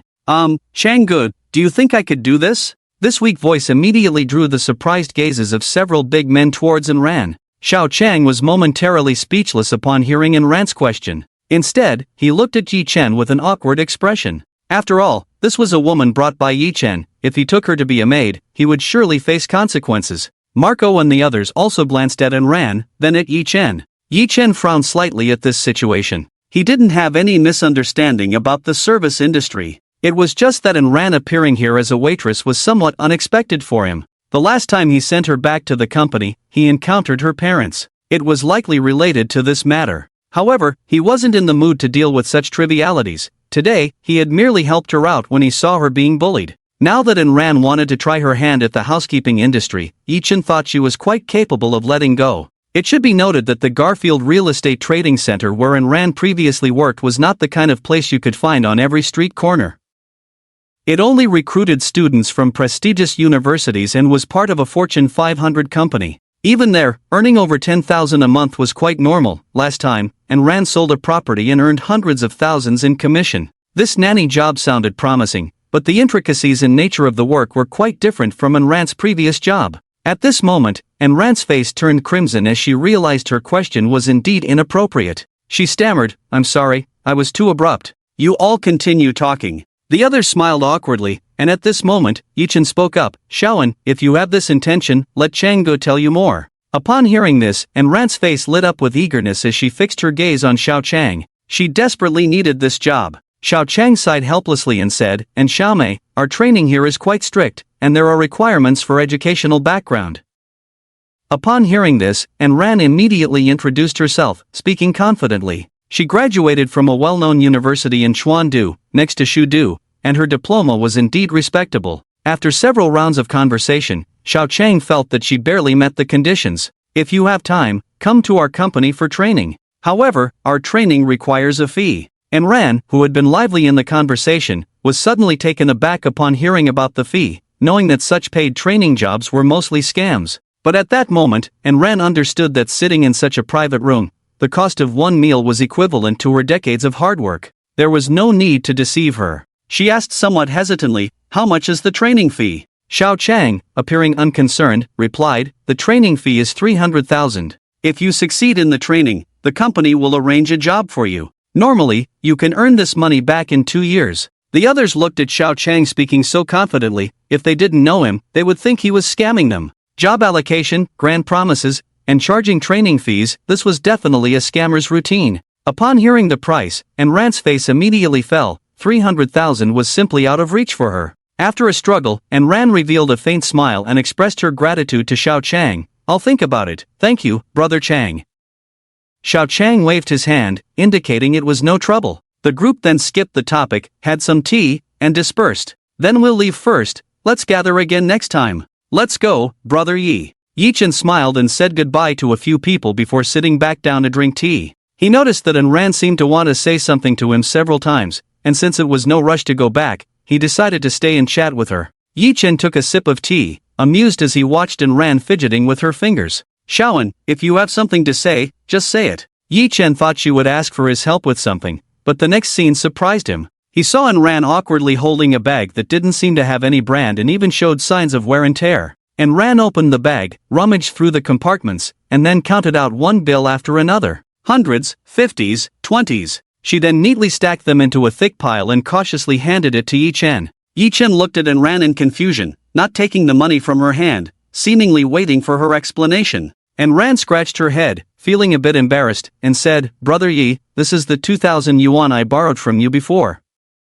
My phone is no longer usable, and I was planning to return it to you when I had the chance. I really feel bad for taking so long to pay you back." Yi Chen then remembered that Ran had borrowed 2,000 yuan from him before he went to Kyoto. He had completely forgotten about it. 2,000 yuan was so little that it couldn't even cover a meal for him. Today, Ran had also seen his financial capacity and still remembered to pay him back. It wasn't about the amount of money. Yi Chen slowly took the money from Ran's hand. Since mobile payments had become popular, he hadn't handled cash in a long time. Yi Chen focused on the money, noticing that it wasn't new, and he could even see some creases. But Ran had smoothed them out, stacking them neatly. Some of the bills were damaged, yet Ran had taped them together. It was clear that she had saved this money for quite some time. Yi Chen suddenly looked at this girl with new eyes. From her coming here to work as a waitress and what she just said about not being able to use her phone, it was clear that something had changed in her life. Yet, even amidst such changes, she still remembered to repay her debts. It is only natural to repay what one owes, but very few can actually do it. Nowadays, how many friends and relatives have fallen out over borrowing money? This shows that the girl is principled and a good person who adheres to her duties. Yi Chen slowly placed the money on the low table beside him and looked deeply at Ran. Ran was momentarily dazed by Yi Chen's sudden gaze, her youthful face turning as red as an apple, stammering, "Brother Yi, aren't you going to order?" Yi Chen shook his head, skipping the topic, and asked Ran, "Has something happened to you recently?" Hearing this, Ran lowered her head to look at her toes, her fingers fidgeting nervously, remaining silent. Seeing her like this, Yi Chen didn't want to pry into her thoughts. If she didn't want to seek his help, he wouldn't offer it either. "I won't save someone who doesn't want to be saved," Yi Chen said lightly. "Do you need a stable job right now?" Upon hearing this, Ran snapped out of her daze. After some thought, she replied, "Yes, Brother Yi. I lost my previous job, and it's not really suitable for me to stay here. I'm looking for a job now." Yi Chen observed her expression, which was a mix of confusion and determination, like a flower growing towards the sun, always reaching for hope. Her pure face radiated a glow that made one want to protect her innocence. After pondering for a moment, Yi Chen smiled slightly and said to Ran, "Why don't you come and be my maid?" Ran was momentarily stunned, not understanding Yi Chen's intention. "Brother Yi, what do you mean by that?" Yi Chen smiled lightly. "Didn't you want to go learn from Brother Chang? Coincidentally, I need someone here too. What do you think? Are you unwilling?" He had his own plans, and Ran could be considered a friend. After several encounters, she truly was a good girl. Strong, confident, trustworthy, and reliable, these qualities matched what he was looking for in a maid. Since she had this intention, Yi Chen asked. There was also a hint of wanting to help her. And Ran was slightly taken aback. She had always had a good impression of Yi Chen, and it would be a lie to say she wasn't tempted by the job he offered. Yi Chen was handsome, charming, and generous. Since she had known him, he had always been a person of moral integrity. And Ran's face flushed slightly, and she hesitated, saying, "But I haven't gone through training over there, it might not be suitable." Yi Chen smiled gently, "Then you can just go for training." And Ran forced a bitter smile and said, "Brother Yi, to be honest, I only have enough money for half a month's living expenses. Where would I get the money for that training? I'll cover it for you." 30,000 was just a small amount to him. If it could buy him a loyal maid, Yi Chen would consider it an investment. Upon hearing that Yi Chen wanted to pay for her, Ran immediately said, "No way, Brother Yi. I can't let you pay for this." Seeing Rant's slightly pouting and shy demeanor, Yi-chan couldn't help but smile and shake his head, saying, "Then consider it a loan from me, you can repay it with your work later. It's a deal, you can't go back on your word." And Ran didn't expect Yi-chan to offer such a generous condition for her. If she didn't accept it now, it would be a bit of a disappointment to Yi-chan's goodwill. She said with a hint of shyness and excitement, "Since Brother Yi has given me this opportunity, I will definitely cherish it. I'll write you an IOU later." And Ran babbled on, expressing her determination to Yi-chan, and it seemed she had regained her youthful spirit. Yi-chan felt a slight headache from listening and reached out to gently scratch the tip of Rant's nose, saying, "Alright, just do your best from now on." And Ran felt the warmth on her nose, and her face turned visibly red in an instant. Her excited voice suddenly weakened as she stammered, Yi-chan smiled lightly and said, "Okay then, you can go find Brother Chang tomorrow, he will arrange everything for you. As for what happened to you, tell me when you're ready. I won't let anyone bully the people around me." And Ran looked at Yi-chan, who spoke slowly, feeling as if he were a light that had rescued her from darkness. She nodded heavily, "I will not let Brother Yi down. Alright, I'll leave Ran to Brother Chang. Bro, such a beautiful girl, and you treat her like a maid, you really have some nerve." On the other end of the phone, Xiao Chang said with a lewd smile. Yi-chan couldn't help but rub his forehead and said, "It's not as evil as you make it sound." Okay, you're a gentleman, I must have misunderstood. I'll make sure to train your little sister well and give you a perfect maid." Yi-chan chuckled helplessly, "Alright, Brother Chang, I'll leave her in your care. I'll transfer that training fee to your account later." Xiao Chang's cheerful voice rang out, "Come on, I can't take that little money from you. I'll arrange a special advanced course for her. I guarantee once you use it, you won't be able to let go." Upon hearing this, Yi-chan recalled that Xiao Chang had mentioned this advanced course before, which was a lifetime course worth 5 million. It was diverse, and those who enrolled would continue learning after starting their jobs. It ensured that they could provide the best experience for employers at all times. This course was specially designed for maids of top nobles and was not easily sold. It posed a significant challenge for both the employer's financial capacity and the maid's abilities. Yi-chan wasn't worried about spending that money, he always enjoyed paying for services. However, he was still a bit concerned about Ran, as that course was not something just anyone could handle. Yi-chan shared his worries with Xiao Chang. Xiao Chang laughed heartily, "Brother Yi, it seems you don't know enough about your prospective maid. Today's lessons have already started, and I see her enthusiasm, she's afraid she won't learn enough and even asked to practice more." Hearing Xiao Chang's praise, Yi-chan felt relieved. But when he thought about the course's price, he hesitantly said, "Brother Chang, if you're waiving such a large course fee for me, is there a catch?" After all, 5 million was not a small amount for Xiao Chang, and his relationship with him wasn't strong enough for such casual spending.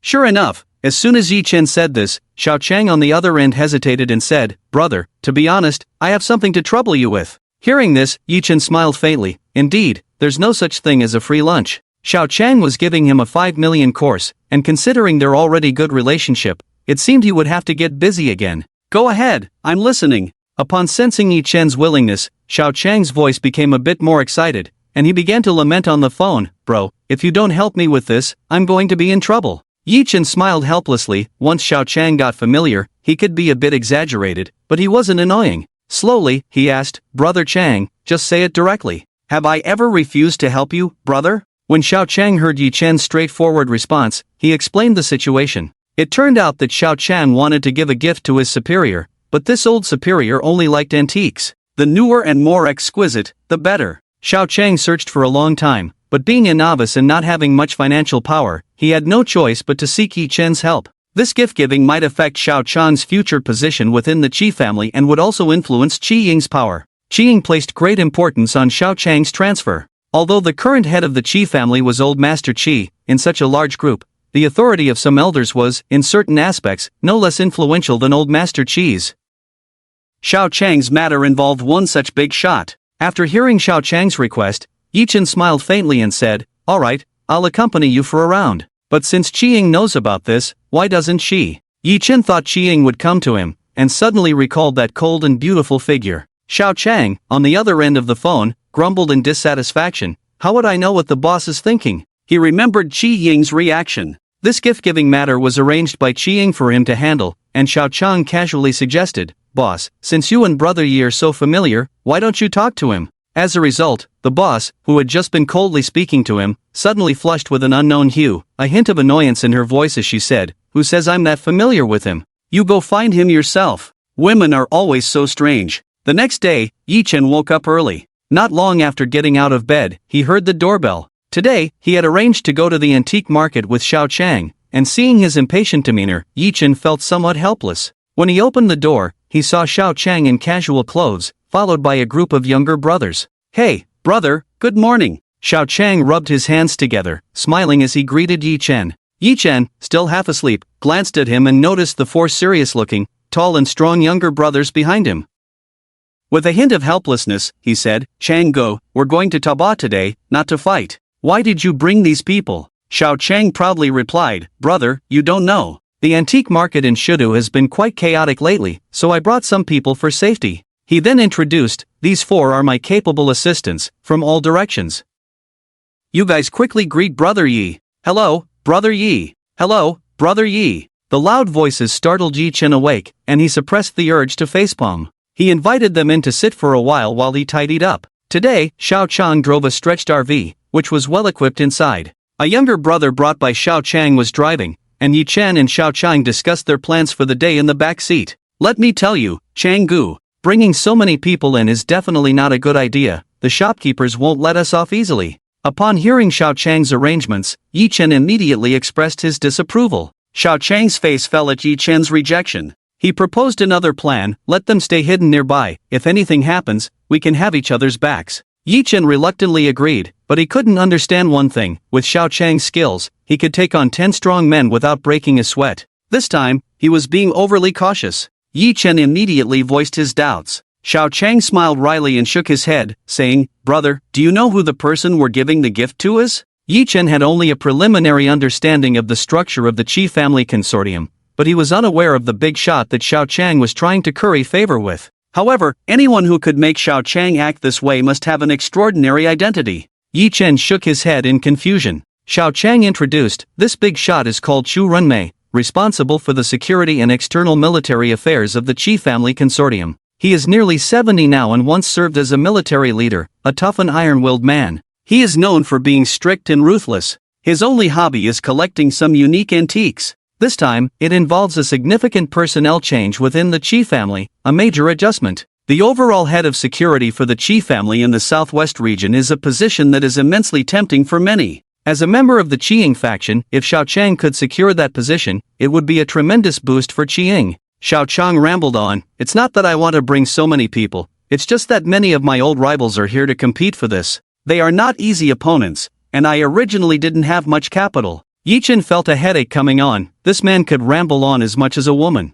He interrupted Xiao Chang, smilingly asking, "How much budget have you prepared this time?" Upon hearing this, Xiao Chang squinted his eyes, and after some thought, he seemed a bit embarrassed as he said, "The boss subsidized me for more than half, and I put in some myself. This time the budget can reach around 200 million. Brother, you need to save some for me. It would be best if it's like the Buddhist beads you gave to the old man, just a token of goodwill." 200 million? Yi Chen looked at Xiao Chang speechlessly, having thought he only had a few tens of millions. He didn't expect such a large sum. It was evident that this matter was extremely important for Xiao Chang and the Qiying faction. Yi Chen nodded seriously and said, "All right, I will do my best." Seeing Yi Chen's serious expression, Xiao Chang, who had initially been casual, also showed a grave demeanor. "Brother, I'll need you to put in extra effort this time. Once this is accomplished, you won't miss out on the benefits." After driving for over an hour, they finally arrived at the antique market. This antique market was not the same as the two antique streets Yi Chen had visited in Shudu before. He had found out about those two antique streets through the internet. Although they had a good reputation, they still lacked a certain essence in the eyes of true connoisseurs. Today, this antique street was called Treasure Street. It was smaller than the antique markets Yi Chen had been to before, and even the decor was shabby. Generally, at the entrance of an antique street, there would be a large archway with the name of the street inscribed. However, here there was only a dilapidated stone tablet with the words Treasure Street written in seal script. Even the parking lot outside was made of dirt. It looked nothing like the grandeur of an antique street. But no one who came here dared to underestimate this place. Just the dirt parking lot, with luxury cars parked haphazardly, was impressive. Yi Chen used the system to scan around. Not a single car was priced under 500,000. Top-tier supercars and custom private vehicles were everywhere. The total value of the cars here could easily transform this place into the most prosperous commercial street in Shudu. Yi Chen brought Xiao Chang to the entrance of the antique street. He glanced at the broken stone tablet. The crooked seal script was uniquely penned, with a style all its own, exuding the aura of a master. Yi Chen's discerning eye had improved significantly, and he immediately recognized the extraordinary nature of this stone tablet. Original work of the 8 eccentrics of Yangzhou, Zheng Banqiao, value, 10 million. Yi Chen looked at this introduction, his eyes narrowing. The owner behind Treasure Street truly had deep pockets. A 10 million antique stone tablet was casually tossed by the roadside like garbage. It was indeed too extravagant. Brother, is there something wrong with this stone tablet? Xiao Chang looked at Yi Chen, who was staring at the stone tablet. He knew Yi Chen's expertise in appraising treasures. Whatever he was looking at must have something extraordinary about it. Yi Chen slightly nodded and began to tell Xiao Chang about the origins of the stone tablet. Xiao Chang listened, stunned. This was worth 10 million. How could that bastard play like this? Seeing Xiao Chang's expression, Yi Chen curiously asked, Chang good, you've been in Shudu for so many years. Do you know who the boss behind this is? Xiao Chang shook his head helplessly and said, I don't know a damn thing. There's someone backing this street, and I can't trace the boss's whereabouts. But this is the first time I've heard that this tablet has such a significant background. Ha! This is the first time you know about the tablet's origins? Yi Chen couldn't help but feel curious. He thought Xiao Chang should have known something about it. After all, it had been here for so long, and countless masters had passed by without a whisper of news. Hearing Yi Chen's question, Xiao Chang was also slightly taken aback and said, Isn't that right? I just heard you say it. I came here with several masters before, and none of them mentioned it to me. Yi Chen nodded slightly, realizing that Xiao Chang was indeed an outsider and it was understandable he didn't know. Alright, let's go. Let's see how our luck is today. Yi Chen and Xiao Chang's conversation was not hidden from others. There were scattered groups of people around, but no one paid them much attention, until the two left. At a tea stall on the side of the antique street, 2 elderly men began to speak. Oldly, I really didn't expect that your old broken tablet would actually have someone blind enough to say the same thing as you, that it's a genuine work of Zheng Banqiao. The man called Oldly, who had been deep in thought, couldn't help but puff out his cheeks and glare, saying, I told you, that thing is indeed a genuine work of Zheng Banqiao. You old fool, if you can't see it, don't spout nonsense. This young man is quite interesting. Why don't we follow them and have some fun? Alright then, this tea has gone sour after a day. Let's go take a look together. Yi Chen and Xiao Chang entered the antique street known as Treasure Street. The foot traffic here wasn't too heavy, but there were plenty of shops. Some were shouting to sell goods, while others were carefully appraising treasures at stalls. The techniques on display were from professionals. Yi Chen took Xiao Chang to browse a few shops, and there were indeed many genuine items here. They spanned various eras.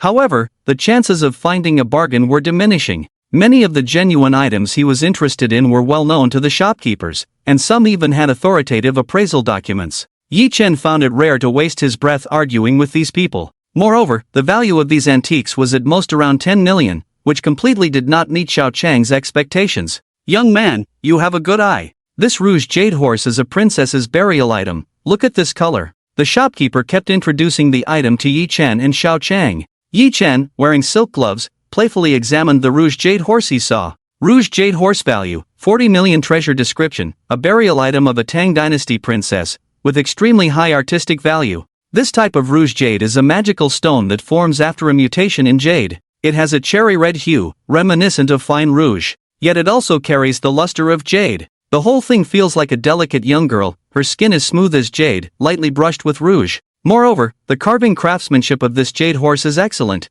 shaped like a horse stepping on a flying swallow, with good symbolism. Yi Chen held it in his hand and played with it, finding it hard to part with this item. Xiao Chang looked at the jade horse in Yi Chen's hand with some excitement. Even his level of aesthetic appreciation could tell that this jade horse was extraordinary. But since he could see it, it indicated one thing. It was expensive. Yi Chen gently placed the jade horse on the 8 immortals table and asked, How much is this jade horse priced at? Upon hearing Yi Chen's inquiry, the shopkeeper's eyes narrowed into a slit with a smile. If the young man is sincere, just offer me 100 million. Yi Chen's eyes slightly narrowed at this, his gaze becoming somewhat profound. This Treasure Street, I consider myself a newcomer today. Why is business here so unruly? The shopkeeper had raised the price by 60 million in one breath. One should not think that antiques could be priced arbitrarily. In places like antique streets, a markup is normal, but a few times the markup would make people feel that the locals had no rules. Generally, antique streets have industry standards. To operate here, one must follow the rules.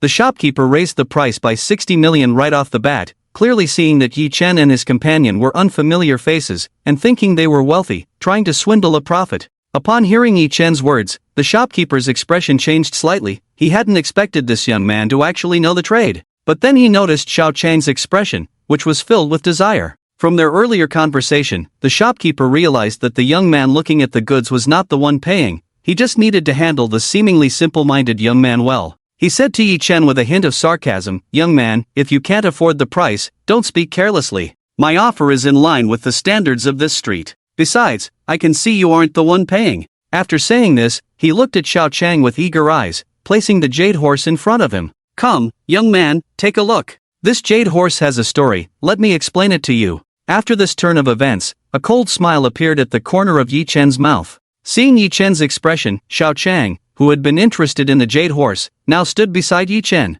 The shopkeeper, seeing this act, hadn't expected that the one negotiating with him was actually the young man. He realized he had miscalculated. "Since this friend can make the decision, why don't you give me a price?" the shopkeeper said slowly and unhurriedly. Yi Chen's lips curled into a mocking smile as he said lightly, "No need, I don't even have my eyes on this trash." Upon hearing this, the shopkeeper was furious, pointing at Yi Chen and stammering, You, how outrageous." Xiao Chang, seeing the shopkeeper's actions, swiftly dislocated the shopkeeper's arm. The shopkeeper cried out in pain, "What have you done? I tell you, causing trouble on this street won't end well for you." Xiao Chang coldly leaned down and whispered in the shopkeeper's ear, "If you dare to point your finger at my brother again, I'll kill you." The shopkeeper, upon hearing this, dared not speak, watching the two leave the store. As they walked far away, he continued to curse under his breath. However, as two extraordinary-looking old men entered the shop, the shopkeeper regained his vitality. An elderly man with graying hair played with the jade horse that had not yet been taken back, his eyes calm and unperturbed.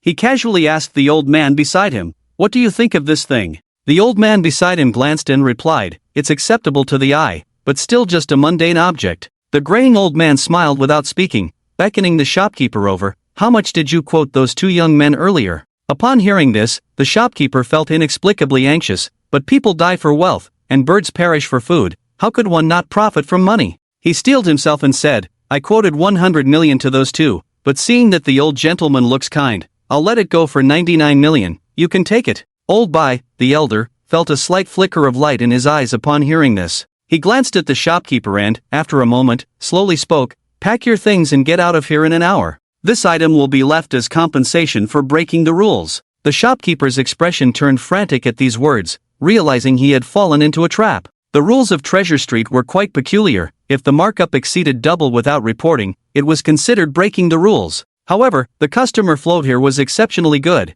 and many merchants were willing to sign such contracts to set up shop. The shopkeeper never expected that his moment of greed would ruin his flourishing business. Looking at the gray-bearded elder, the shopkeeper recalled a rumor about this street. He hesitantly said, "Sir, could you please, spare me, I didn't mean to break the rules." The two elders completely ignored him and walked straight out the door. Yi Chen and Xiao Chang were still wandering the street. Due to the earlier conflict, Xiao Chang had given up on the jade horse, but he still had it on his mind. After looking around for a while, that was the only thing that caught his eye. At that moment, a large crowd was congested ahead, making a tremendous noise. The two approached curiously to see what was happening. Yi Chen revealed a playful smile, looking at Xiao Chang, who still bore a look of disappointment, and said lightly, "Brother Chang, let me show you something good this time." The scene before them was not unfamiliar to Yi Chen. It was a stone gambling site. This was a long-standing event held in various antique streets. However, Yi Chen had never encountered it during his previous visits to the antique street.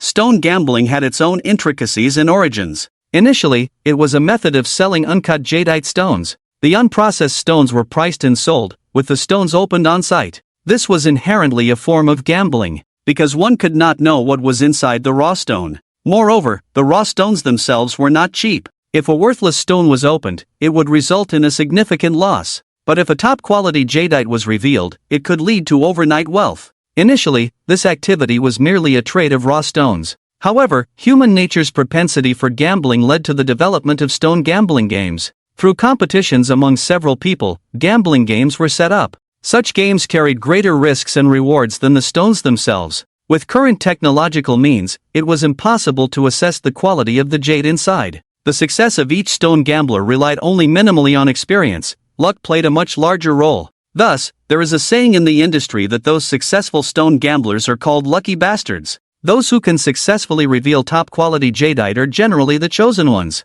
They are also the most reckless gamblers. At this moment, the stall was filled with densely packed raw stones, some even hosting gambling games for people to place bets. Despite the stall's simplicity, the guards standing nearby were heavily armed and robust. It was clear they were not to be trifled with. The stone gamblers were also seasoned experts. The host, who presided over the gambling games, was all too familiar with the process, exuding an air of confidence. This was a traditional event on Treasure Street, and these individuals were the cream of the crop in the industry. Suddenly, a cheer erupted from the crowd. Heavens! This is Imperial Jade. Who just placed the bet? They've struck it rich. Incredible, these stones can actually yield Imperial Jade. Wow, is this for real? Wait, could that person be the legendary stone gambling master, Wang Jinzi? The host beside the gambling site was also stunned. The stone gambler's hands couldn't help but tremble. In that round of stone gambling, the young man in the center of the venue had taken the lead. This person was the stone gambling master of the capital, Wang Jinzi. The stone he just selected was opened by the master stonecutter. They discovered a rare Imperial Jade. The market value of this already open jade exceeds 100 million. The man named Wang Jinzi, around 30 years old, has an elegant appearance. His eyes radiate calculation and brilliance, making it hard for people to look directly at him. At this moment, he stands calmly among the crowd, accepting the adoring gazes of onlookers, as if this glory was naturally meant for him. He glanced at the half-open Imperial Jade stone, his eyes revealing a hint of dissatisfaction towards the master stonecutter. Why aren't you continuing to open it? What are you waiting for? His tone carried arrogance and recklessness. The master stonecutter, shocked and still recovering from the surprise, had no doubt about Wang Jinzi's tone. He respectfully replied, Master Wang, I have never opened such a precious raw stone. I need to discuss the opening plan with a few other masters. Upon hearing this, Wang Jinzi laughed heartily. No need for that, I'll do it myself. This raw stone won't end the betting game until it's fully opened. With that, Wang Jinzi walked to the stone-cutting table, and the master stonecutter respectfully stepped aside without a hint of complaint. This raw stone had already been opened halfway, revealing a jade that was rich and vibrant. Compared to the other selected raw stones, the jade extracted from them was not even in the same league. Just the small piece of jade that had already been extracted was worth more than the combined value of the jades produced by the others competing against Wang Jinzi. In fact, even without waiting for this one to finish, Wang Jinzi's victory could already be determined. But now, the eyes of the onlookers were fixed on the original form of this Imperial Jade. If the remaining half of the raw stone could yield such a large piece of Imperial Jade, its value would skyrocket. Everyone's gaze was tightly focused on Wang Jinzi's technique. Even Yi Chan and Xiao Chang were watching with great interest. Everyone was waiting for Wang Jinzi to reveal the result. 1 minute passed. 5 minutes passed. 15 minutes passed. It was done. As Wang Jinzi's final cut fell, the stone's outer layer peeled away, revealing its true form. The jade stone was about the size of an adult brain. The color was a deep, rich green. It exuded luxury and opulence, grand and majestic like an emperor. This was the freshly unveiled Imperial Jade. When this Imperial Jade revealed its true self, the scene fell into silence. One could faintly hear the sound of people gasping in awe. This thing was truly precious. Someone couldn't help but call out, Master Wang, I am willing to offer 200 million for this. What 200 million? I offer 300 million, Master, sell it to me. I offer 350 million. The crowd erupted in chaos. The host nearly lost control of the situation. Upon hearing these words, Wang Jinzi made a slight gesture to quiet them down. The scene immediately fell silent. He slowly said, This item, I intend to give to a senior, so I have no plans to sell it for now. Host, you may announce the results. His speech was very slow but carried great authority, compelling people to follow his lead. The host, seeing the chaotic situation stabilize, felt a bit embarrassed, but he quickly regained his composure and began to announce the results. Treasure Street, the 546th stone betting match, was won by Master Wang Jinzi from Kyoto, who opened the top-grade Imperial Jade, with the betting profits amounting to. Everyone listened intently as the host announced the results. The profit Wang Jinzi gained from this betting match alone exceeded 20 million. The betting was not limited to just the people present, it was also live-streamed online. People from all over the world were placing bets, and the profits were nothing to scoff at. Upon hearing such astonishing figures, everyone present gave Wang Jinzi an extremely warm round of applause. Yi Chen also casually joined in, clapping his hands. However, unlike the fervent envy of those around him, he appeared somewhat excited. This money is really damn easy to make. This was Yi Chen's inner thought. Having witnessed the profits from this gambling stone, Yi Chen couldn't help but feel a bit tempted. For someone with a system like him, this money was practically a gift. Suddenly, he caught sight of Xiao Chang beside him. He noticed that Xiao Chang's expression was quite strange at that moment. Xiao Chang looked at Yi Chen, who was casually applauding, with an extremely odd look on his face. Yi Chen, slightly curious, stopped clapping and looked at Xiao Chang with some confusion. "What's wrong, Chang-go? Do you have a problem?" Xiao Chang, with a somewhat ugly expression, said, "Little brother, don't you know this person?" Upon hearing Xiao Chang's words, a smile appeared at the corner of Yi Chen's mouth. There was no one in this world he didn't know. With the system activated, a faint light appeared in Yi Chen's eyes. He shifted his gaze to Wang Jinzi in the center of the venue. Wang Jinzi, age, 31, height, 180 cm, evaluation, top gambling stone master, treasure appraisal expert. Generational family inheritance, knowledgeable and wise, with astonishing luck secret, estranged from wife and children, detailed view. Yi Chen glanced a few times. In his eyes, there was nothing remarkable about it. Even this secret matter didn't seem to hold any leverage. After reading this person's introduction, Yi Chen shook his head in confusion. Xiao Chang, somewhat speechless, said, "You don't know him, but he knows you. Last time in Kyoto, you made such a big splash that he holds a grudge against you." Yi Chen was somewhat speechless. He had been hanging out with Qiying and Xiao Chang in Kyoto. Where did he have the time to deal with these trivial matters? And when did he establish this enemy for himself? Seeing Yi Chen's bewildered expression, Xiao Chang, somewhat at a loss for words, said, "The gifts you sent last time for the birthday celebration shocked everyone. Later, the old man even invited you as a guest of honor. You have no idea how many masters were waiting for that opportunity." After hearing this, Yi Chen roughly understood the situation. As the saying goes, a common man is innocent, but possessing a gem is a crime. His prominence must have blocked some people's paths. But because of this, if he were to back down, what would be the point of living? Yi Chen was not someone who sought the limelight. He only went to Kyoto because Qiying had repeatedly invited him. He was a typical representative of moderation, someone who wouldn't provoke others unless provoked himself. But that didn't mean he was weak. If someone were to snatch away the honor and wealth that rightfully belonged to him, they would only face his thunderous wrath. Upon hearing Xiao Chang's words, Yi Chen had quite a few opinions about these masters. If they lacked ability, they shouldn't cling to him shamelessly. "So what's the deal with this Wang Jinzi?" Yi Chen asked Xiao Chang. Whenever he mentioned this name, he felt inexplicably puzzled. It reminded him of a well-known ghost from Neon. His parents must have been out of their minds to come up with such a name. Xiao Chang awkwardly replied, "This Wang Jinzi is the master of the 1,000-hand arhat that Qi Wuya sent last time. Later, you overshadowed him, and he declared he wanted to challenge you, but was stopped by the young lady." "Oh," Yi Chen replied expressionlessly, "who would be bored enough to challenge such a tedious person?" Seeing Yi Chen's calm demeanor, Xiao Chang's expression grew even more serious. He said, "He is a man under Qi Wuya. If I'm not mistaken, this piece of jade should be a gift for." Yi Chen glanced at Xiao Chang's troubled expression and smiled lightly, saying, "Brother Chang, you really are something. You're not even 100 years old, yet you carry the worries of 1,000 years. I've already said I'd find you a suitable gift. Can't you trust me?" Hearing this from Yi Chen, Xiao Chang finally felt a bit reassured. He had always trusted Yi Chen, and weakly asked, "Then let's hurry and find it. Running into this Wang Jinzi later would be a hassle." With that, he reached out to grab Yi Chen's sleeve, trying to pull him away. Yi Chen quickly dodged, grinning, "What are you doing? It's broad daylight, and you're pulling on me, a handsome guy, like this." Xiao Chang couldn't help but roll his eyes, saying, "Let's go. I don't have much time. This street is still so long." Yi Chen looked at the pile of raw stones and mysteriously smiled. Treasures appear when fate arrives.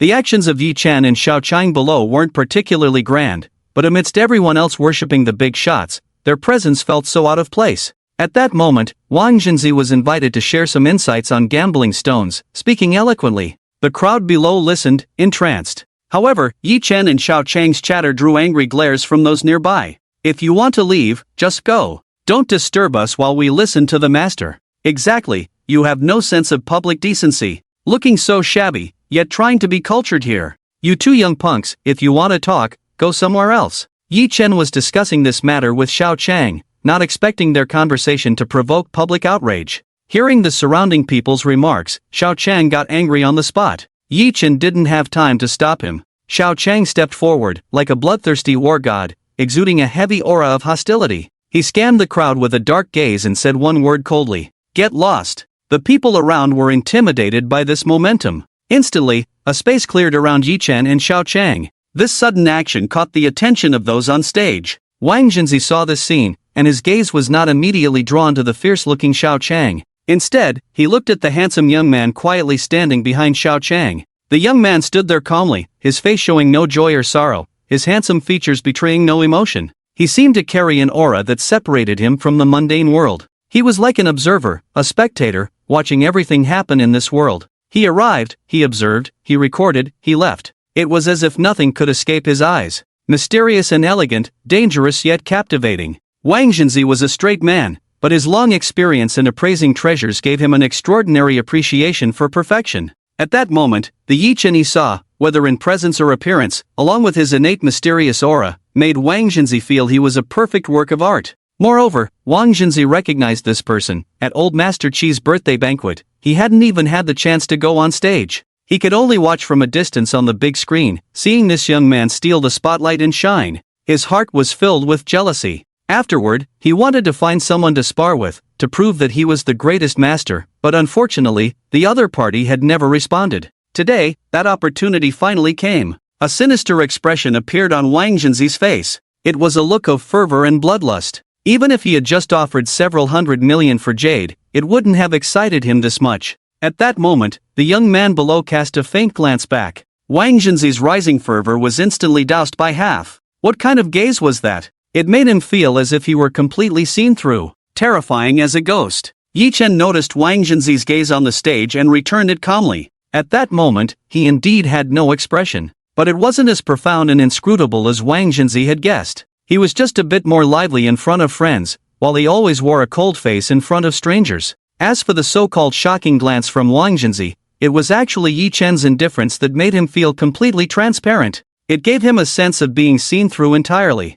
Even Yi Chen himself felt that aside from having a rather secretive system, most of the time, he was just a simple, happy boy, eating, drinking, playing, and enjoying life. Unfortunately, Yi Chen had already left such a mysterious impression on Wang Junzi. He had no intention of explaining this beautiful misunderstanding to her. Watching Xiao Chang scare everyone away, Yi Chen couldn't help but chuckle and say, "You just told me you didn't want to run into this Wang Junzi. And now you've done this." Before he could finish, he saw Wang Junzi walking steadily towards the two of them. "Long time no see, Xiao Chang and Master Yi." Wang Junzi greeted politely. Xiao Chang had just been boasting, but when faced with such a master, he was still quite courteous. "I didn't expect to run into you here, Master Wang." After Xiao Chang finished speaking, he realized she hadn't looked at him at all, but was instead staring intently at Yi Chen. He couldn't help but feel a bit frustrated. Yi Chen felt slightly awkward at this moment. He hadn't even exchanged greetings with Wang Junzi. She had previously had a poor impression of him. Now, with her being so polite, he didn't know how to respond.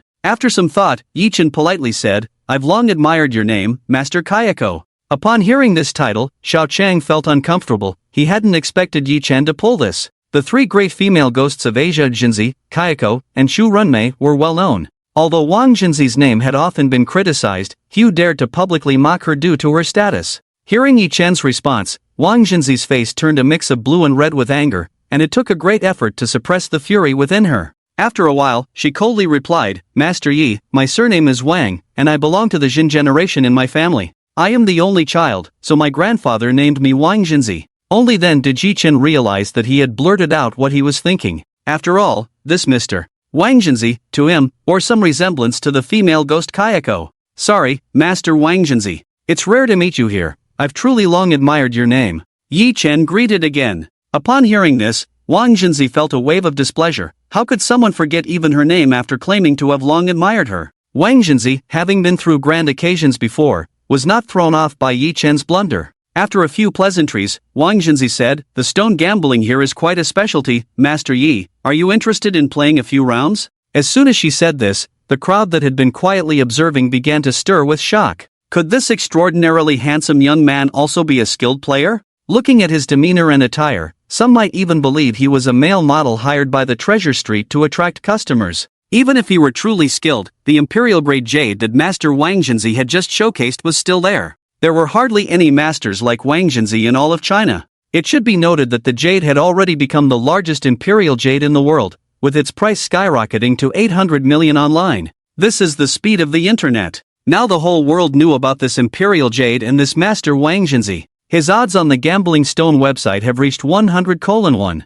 This is an unprecedented new height. So, standing in front of Yi Chen, Wang Jinzi's reputation and strength have both reached their peak. At this moment, Wang Jinzi is in high spirits, his brilliance on full display. Even the most famous masters would temporarily avoid his sharpness. Everyone thinks that this young man should know better than to accept this gamble. However, some onlookers, eager for excitement, began to stir up trouble. "What's wrong? Kid, you were so enthusiastic just now, turns out you're just a flashy pillow." "True, so young, clearly just a facade, stop making a fool of yourself here." "Kid, don't be a coward. You bet against him, I'll put $1 million on Wang Jinzi and still make over 10,000. This is a typical old gambler. Wang Jinzi's odds are still rising, but the betting hasn't closed yet. If they gamble now, they might still make a little profit. Xiao Chang looked at the people around him stirring up trouble, feeling anxious. Now that the conversation has reached this point, Xiao Chang can't just pull Yi Chen away. This concerns a man's dignity. If this gets out, it will be hard for Yi Chen to make a name for himself in the industry.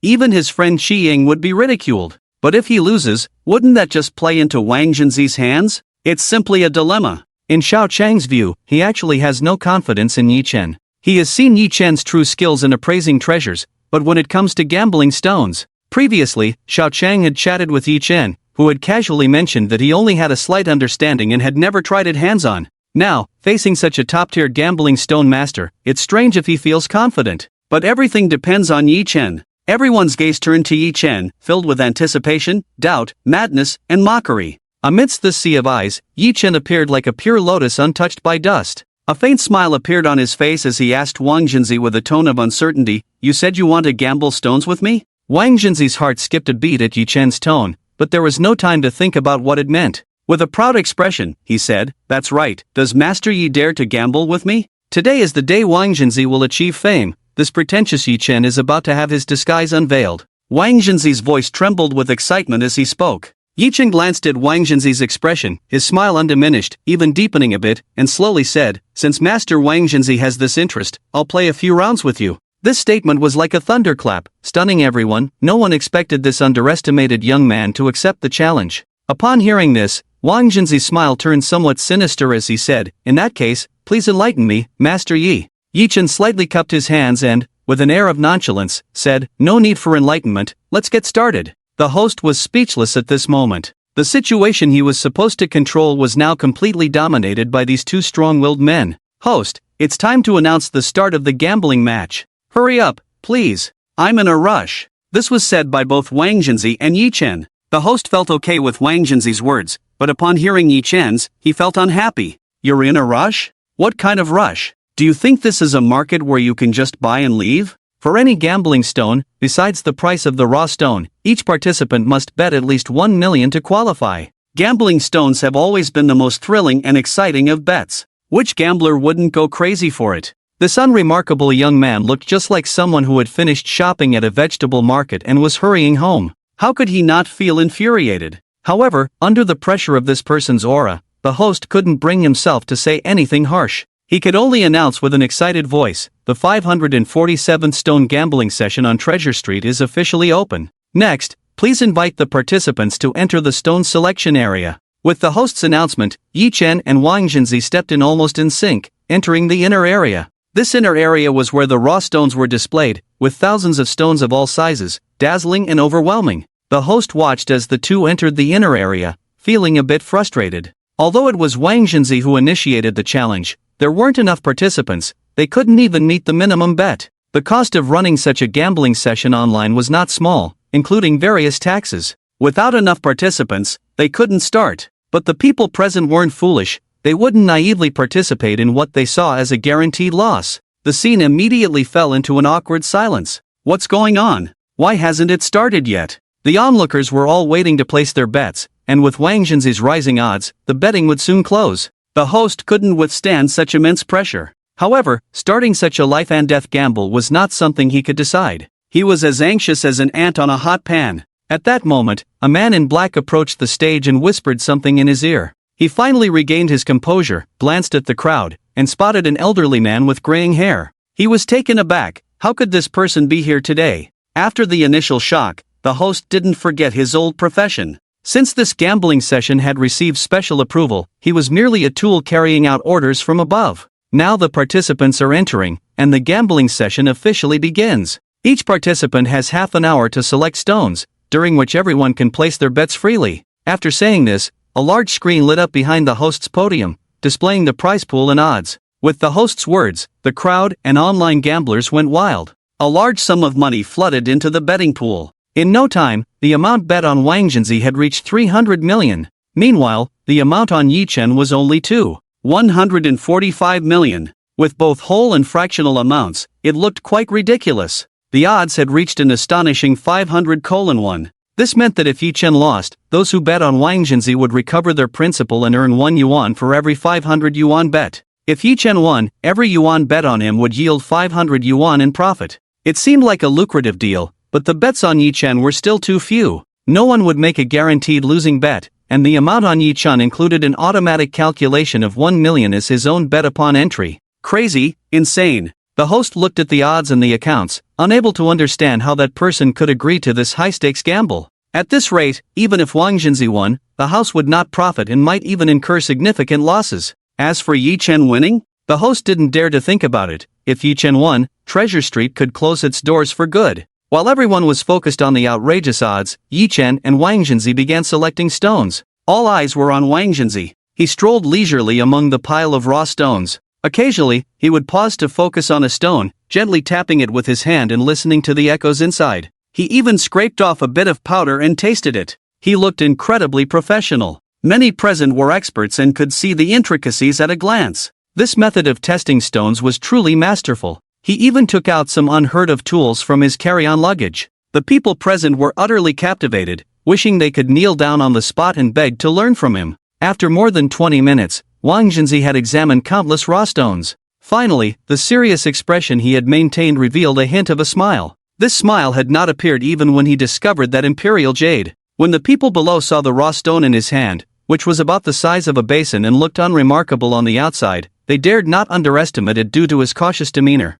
What kind of secret could this raw stone hold? Everyone was filled with anticipation. As for Yi Chen, he had long been forgotten, lost in some corner. Wang Jinzi returned to the gambling stage with the raw stone and placed it on the display table. His gaze began to search for his opponent, Yi Chen, but upon looking, he saw Yi Chen was outside, enthusiastically chatting on the phone. "I'm telling you, once you miss this village, there won't be this shop. Hurry up. Hey, are you not happy about making money with me? Come on, it's about to end." Yi Chen was calling his friends, inviting them to join the excitement. After finishing a few calls with his good buddies, Yi Chen's phone rang again. He looked at the caller ID. It was Qi-Ying. Yi Chen had only wanted to have a little fun and hadn't intended to alert Qi-Ying. He didn't expect her to call him at this moment. "Hello, why are you calling at this time?" Yi Chen said somewhat helplessly. "What? Didn't we agree last time that we are friends? Now that you're making money, you don't want to include me?" Qi-Ying's voice on the other end remained cool, but her words were filled with casualness.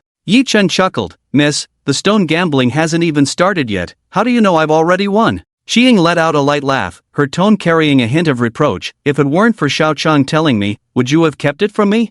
I don't care about this, just remember to treat me to a meal later to make up for it." Alright, whatever you say, miss." Yi Chen smiled helplessly. It seemed this gambling match was destined to be anything but simple. At this moment, both sides were nearing the end of their betting. The betting amounts were as follows. Wang Jinzi, 3 billion. Yi Chen, 50 million odds, 500:1. But in the next second, Yi Chen's number underwent a dramatic change. Yi Chen, 1.05 billion. The 1 billion bet almost instantly flooded into the betting pool. This injection of 1 billion caused the odds to drop to 200:1. The odds plummeted significantly. The audience exclaimed that this person was simply a fool, but everyone understood that the dealer had begun to take control. No one thought to support Yi Chen's bet. Wang Jinzi's face was nearly dark enough to drip water. He watched Yi Chen, who was chatting and laughing on the phone, seemingly forgetting that he was a key figure in this gambling match. The people around noticed Wang Jinzi's gaze towards Yi Chen. Their looks at Yi Chen also turned unfriendly. What kind of arrogance was this?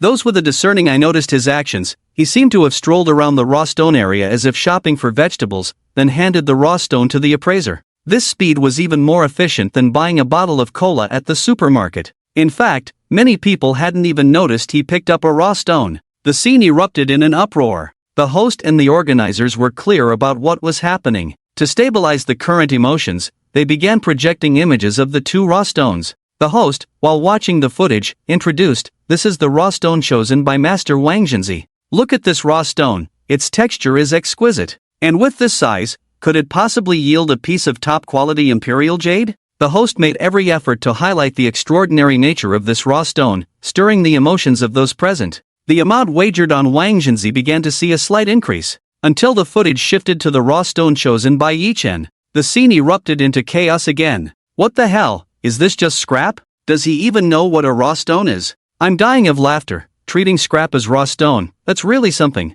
Come back with a bit of common sense before gambling. Ha ha ha, I can't take it, this is just too funny. I think the dealer should bet a bit more, won't this lead to a huge loss? The host looked at the image on the screen, a raw stone in an irregular elongated shape, with mottled marks from being struck. Its size was about that of a child's forearm.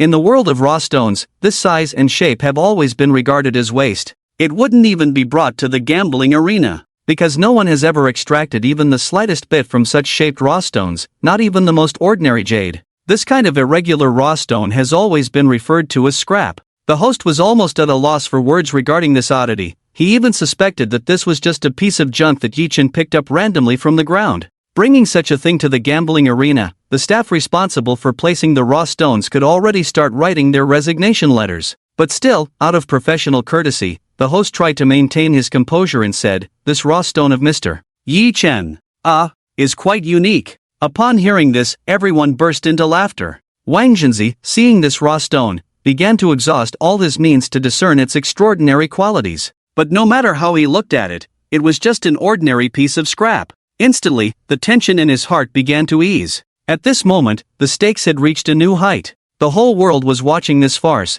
and no one believed Yi Chen would win. Everything seemed to be settled. Xiao Chang tightly grasped Yi Chen's arm, his voice trembling as he said, "Brother, you can't fool me. I've bet over 100 million. If I lose this money, my boss will kill me." Yi Chen tried to pull his hand away, but Xiao Chang's grip was too strong. He helplessly said, "Don't worry, if I lose, your boss will be the first to kill me." The 10 billion was her investment. Ha! Xiao Chang's eyes widened. He never expected the business prodigy Qi to be so reckless with Yi Chen. He knew that over 100 million of his investment included half of Yi Chen's, which he had borrowed from him. He had only decided to risk it all because he saw Yi Chen's boldness, but his boss had actually put in a full 10 billion. What kind of audacity was that? At the same time, Xiao Chang noticed that at this moment, the amount under Yi Chen was slowly changing. Thousands, tens of thousands, hundreds of thousands, even millions. About 7 or 8 transactions gradually accumulated under Yi Chen's bet. Yi Chen seemed to have noticed these numbers, a faint smile appearing on his face. He knew exactly where these numbers came from. Since his friends dared to play along with him, he had no reason to let them down. Yi Chen stood up and slowly walked towards the inner arena. It was time to reveal the key to victory or defeat. The betting officially came to a close. Final betting situation, Wang Junzi, 5. 3 billion Yi Chen, 1. 2 billion odds 580:1 Yi Chen entered the arena, casually playing with a snuff bottle, appearing nonchalant. This state made Wang Junzi laugh. At this moment, he realized that his previous views on Yi Chen were all wrong. This was the master of the silver-plated wax gun, a flashy pillow, playing tricks. He had thought him mysterious and unfathomable, which was simply a waste of his feelings, believing he was facing a worthy opponent, but unexpectedly encountered a waste. At this time, Wang Junzi's face regained its proud expression, looking down on Yi Chen. Yi Chen was truly amazed by this person's speed of changing expressions. He thought to himself, is this person not tired of living like this? Suddenly, he felt an impulse to tease this person. Master Junzi, you see this gambling game, it's all others placing bets, quite dull. I have a suggestion, would you be interested in hearing it? Yi Chen asked Wang Junzi with a smile. Upon hearing Yi Chen's address, Wang Junzi's face nearly twisted in anger, yet he patiently listened to what Yi Chen had to say. Understanding the implication, he said with a playful smile, you mean we should add some stakes? Yi Chen smiled and said, talking to a smart person is refreshing. What do you think, Master Junzi? Wang Junzi sneered inwardly, of course, I am a smart person, you are the fool, knowing it's a losing game yet jumping out to offer. If I weren't taking advantage of this, how could I deserve to be called a smart person by Yi Chen? Alright, I didn't bring anything interesting today, but I did get a piece of imperial jade, I'll use this as the stake. Wang Junzi said lightly, but the meaning was already very clear, this was to force Yi Chen into a corner. The price of this piece of imperial jade had already been revealed, reaching 700 million. Such a large sum of money, a young guy like Yi Chen could never come up with it. Upon hearing Wang Junzi's words, Yi Chen revealed a faint smile and said, "Sure, I'll put out 1 billion as the stake." Seeing Yi Chen casually mention 1 billion, Wang Junzi was greatly shocked. This way, he would make a killing. Without a second thought, he agreed. Yi Chen saw him nodding in agreement like a chick pecking at rice. A cold smile appeared at the corner of his mouth. He said, "Wealth is just an external thing. Why don't we add some other bets?" Wang Junzi coldly looked at him and said, "You speak, and I will accompany you at any time." Yi Chen calmly said, "If anyone loses, they will kneel here and give the other 300 loud kowtows." Upon hearing this, Wang Junzi was momentarily stunned. Then he smiled wickedly, "Since you have this masochistic tendency, I will indulge you." Their conversation was not quiet, and everyone present heard it. They witnessed the establishment of an absurd gambling game. Damn, is this person crazy? Not only giving away money but also rushing to kowtow to others. This is probably more filial than a biological son. Ha, interesting, interesting.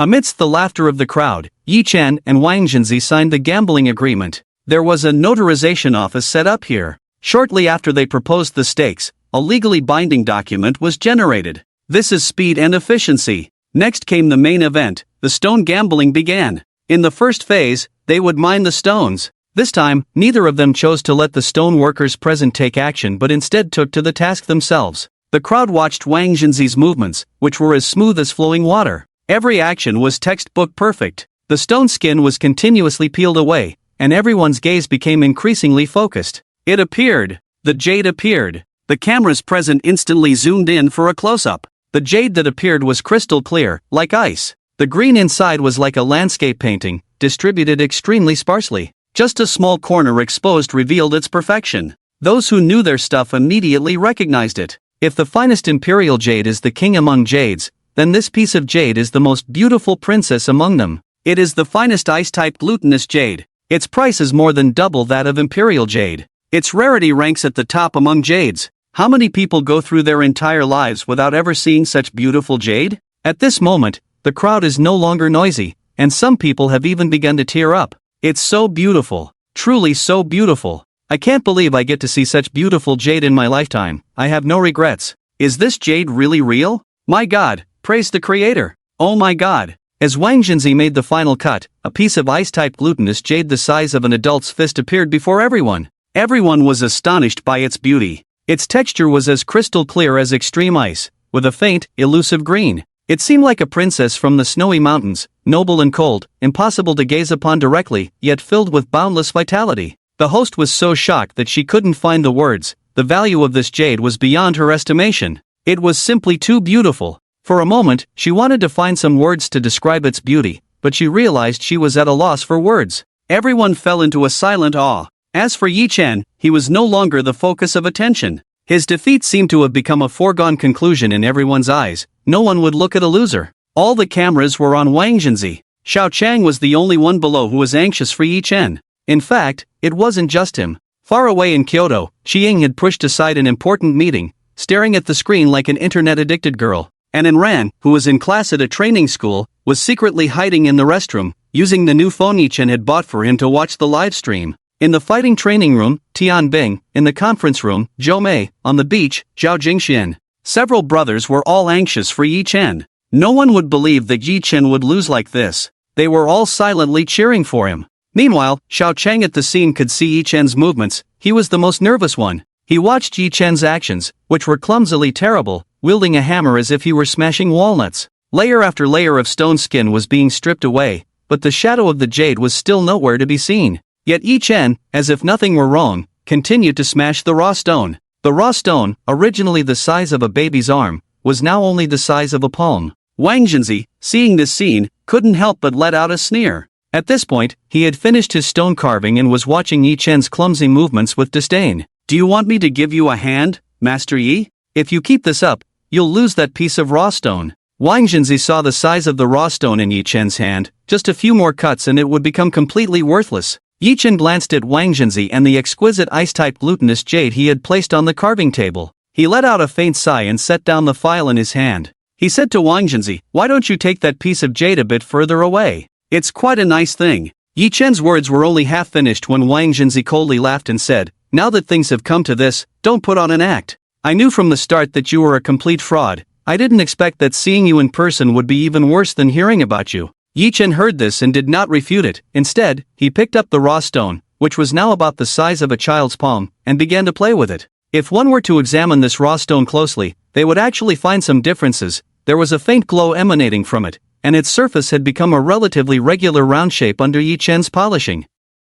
But now no one noticed the raw stone in his hand, all waiting for the moment of his failure. Yi Chen took a deep look at this top-grade ice-type jadeite, and with a hint of regret in his tone, he advised again, "Are you really not going to listen to my advice?" Wang Jinzi was almost furious. This Yi Chen had been making fun of his name since they first met. He had misjudged him from the start and had been tolerating it all along. Now that things had come to this point, he was still here playing tricks on him. Why did he want him to move this top-grade jadeite away? Did he think he was holding dynamite? Wang Jinzi shot him a cold glance. Seeing that his advice had no effect, Yi Chen stopped insisting. He then addressed the onlookers, "Ladies and gentlemen, do any of you have strong liquor to lend me?" As soon as these words were spoken, the people around were momentarily confused. This was a perfectly good stone gamble. What was this fool up to again? Did he want to drown his sorrows in drink, hoping to forget everything while drunk? The crowd began to boo him, but Yi Chen was not angry. Instead, he stood on the stone gambling platform with a faint smile.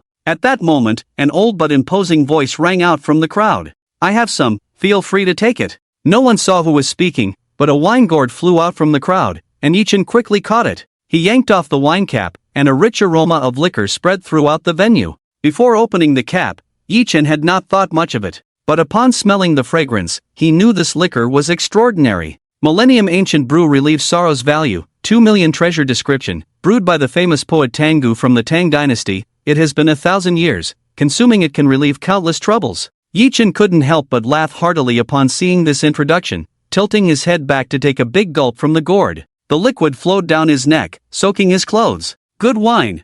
Thank you for the gift. I will repay you in the future. Now, let me show you all a marvelous sight." After drinking the fine wine, Yi Chen felt a surge of boldness and immense joy. He placed the raw stone on the display platform and poured the fine wine over it. The moment the wine touched the raw stone, the crowd seemed to hear a faint yet piercing whistle, clear and powerful, as if it broke through the heavens. Some instantly thought of the legendary dragon's roar. This sound was like a deafening echo, stirring feelings of submission and fear in the hearts of the people. Before anyone could react, a tremendous explosion rang out. The onlookers were dumbfounded at the scene before them. Wang Jinzi was now as stiff as a wooden chicken. His top-grade ice-type jadeite. Under everyone's gaze, it exploded. At this moment, there was complete silence. Not a single person made a sound. The audience was greatly shocked. A top-grade ice-type jadeite had just exploded into powder amidst that seemingly dragon-like roar. Who am I? Where am I? What just happened? These were the questions in the minds of all the spectators.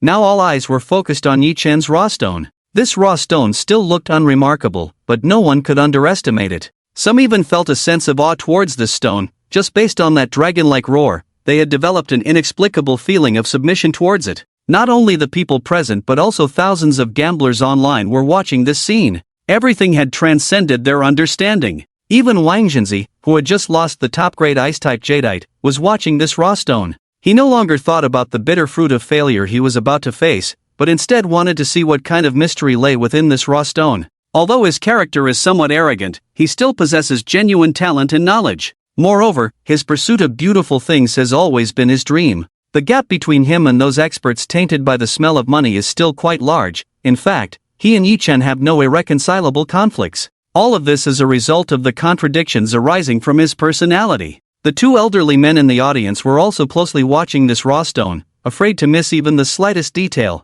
"Oldly, what do you think of this thing?" one elder asked the gray-haired old man, his tone cautious. Oldly wanted to take out the wine gourd from his bosom, but found it empty, revealing a helpless smile on his face as he said seriously, "I have some thoughts, but I dare not jump to conclusions. Let's wait and see." As the liquid was poured in, the round raw stone with a bluish surface began to undergo some changes. It gradually became smooth and lustrous, transforming from a stone-like material to a jade-like texture. It changed from blue to a translucent white, and then gradually became transparent. Everyone present was dumbfounded, and the internet had already exploded. Countless people had started live broadcasts, attracting viewers from all over the world. Unfortunately, this live broadcast did not last long. someone immediately cut off the signal. Damn it! Why can't I finish watching this miracle? How is this even possible? I must get that magical jade, there must be a great secret in it. Is this the mysterious power from Huaxia? The discussions online were fervent, and some people had already started rushing to the scene, hoping to witness this miracle.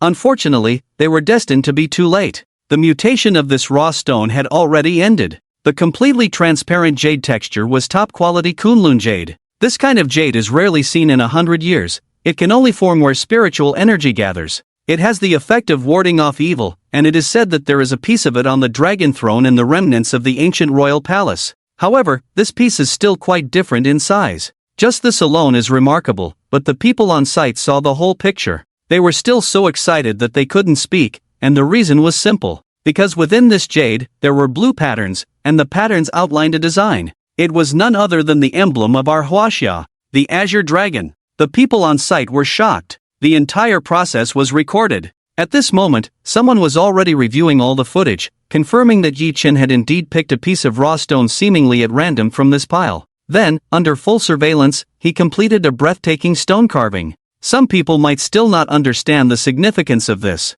The discovery of this jade has epoch-making implications. Throughout history, the dragon has held an irreplaceable position in the hearts of the Huaxia people. However, the prevailing belief has always been that the dragon is a totem fabricated by people. And now, this exquisite Kunlun jade and the Azure Dragon that seems ready to soar have appeared before everyone in this form. Is this the handiwork of nature, or some incomprehensible force? Regardless of which, it is enough to shock the heart and drive the price of this jade to astronomical heights. Top-quality imperial jade, top-quality ice-type glutinous jade? What are those? They are practically worthless in front of this Azure Dragon jade. No one dared to make a purchase at this moment. They didn't even dare to estimate the price of this precious jade. The scene had fallen into a dead silence. Yi Chen was also slightly stunned at this moment. He had found this raw stone based on the glow indicated by the system. In fact, he had also seen that top-quality ice-type glutinous jade. With his current mental strength, scanning such a large area of raw stones was merely a matter of seconds. He was interested in this raw stone entirely because the system's prompt had piqued his curiosity. Azure Dragon Jade Raw Stone Value? Treasure Description: the Emperor among jade stones. It can serve as a national protective artifact. It must be activated with strong liquor during dissection. If there is a spiritually connected jade, it must be removed in time, otherwise, the Jade King will reveal itself, and all precious stones will be destroyed upon hearing it. With such a simple description, Yi Chen chose it. But now that things have developed to this point, Yi Chen knew he could no longer keep it. Yi Chen slowly picked up the Azure Dragon Jade, and just holding it made him feel a wave of comfort. His mind was clear, and his long-dormant spiritual power seemed to have increased. What a good thing! What a good thing! Yi Chen silently marveled, playing with the Azure Dragon Jade in his hand. If possible, he still wanted to keep this item, but ever since he picked up the Azure Dragon Jade, he felt several oppressive gazes directed at him. Yi Chen pretended to be unaware and calmly spoke, breaking the silence of the scene. "Host, it's time to announce the results."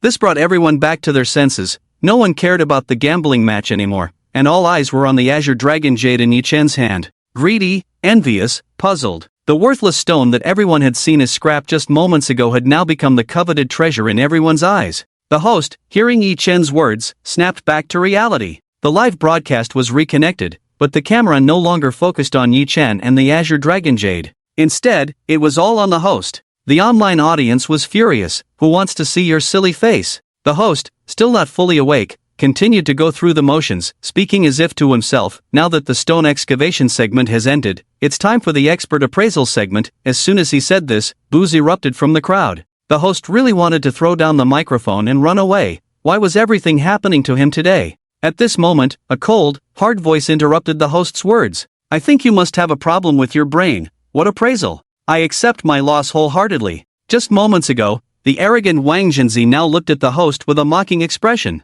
He then turned and respectfully looked at Yi Chen. With a thud, he knelt down. Bang! The sound of his head hitting the ground was clearly audible. In the midst of everyone's astonishment, they watched as Wang Zhenzi, who had just opened 2 pieces of top-quality jade, now rapidly knocked his head on the ground in front of Yi Chen. Yi Chen was taken aback. He saw that Wang Zhenzi's forehead was already bleeding, yet he continued to knock his head persistently. Suddenly, his dislike for this person diminished significantly. As mentioned before, there was no irreconcilable conflict between Wang Zhenzi and Yi Chen. It was just that Wang Jinzi's arrogant demeanor had offended Yi Chen. Yi Chen only wanted to teach this person a lesson, but seeing him act this way now, he was indeed a man who dared to act and accept the consequences. If he were to go back on his word, Yi Chen would make him pay the price no matter what. But his open acceptance of such humiliating stakes made Yi Chen feel a bit uncomfortable. However, to stop him would also be another form of humiliation for Wang Jinzi, right? At this moment, Yi Chen no longer felt any animosity towards him. Watching Wang Jinzi knock his head over 50 times, his forehead was now a bloody mess, and he was too weak to continue. He struggled to get up, wanting to fulfill his promise. The people around, who had previously been gloating, now silently praised him in their hearts. What a real man! Just as Wang Jinzi was about to get up again, he was on the verge of collapsing from exhaustion. At that moment, a pair of strong, warm hands supported him. Wang Jinzi looked up and saw Yi Chen, the very person who had just humiliated him in every possible way. He never expected that he would come to help him at this moment. He felt somewhat powerless and tried to break free, but Yi Chen had him restrained and unable to move. "Alright, let's call it a day," Yi Chen said. Wang Jinzi looked up in astonishment at Yi Chen's handsome face, momentarily speechless. Yi Chen's words did not mean for him to abandon his promise. Rather, it was an invitation to return another day. He understood Wang Jinzi's mindset. If Yi Chen had said that it was fine not to bow, he would have risked his life to complete the act.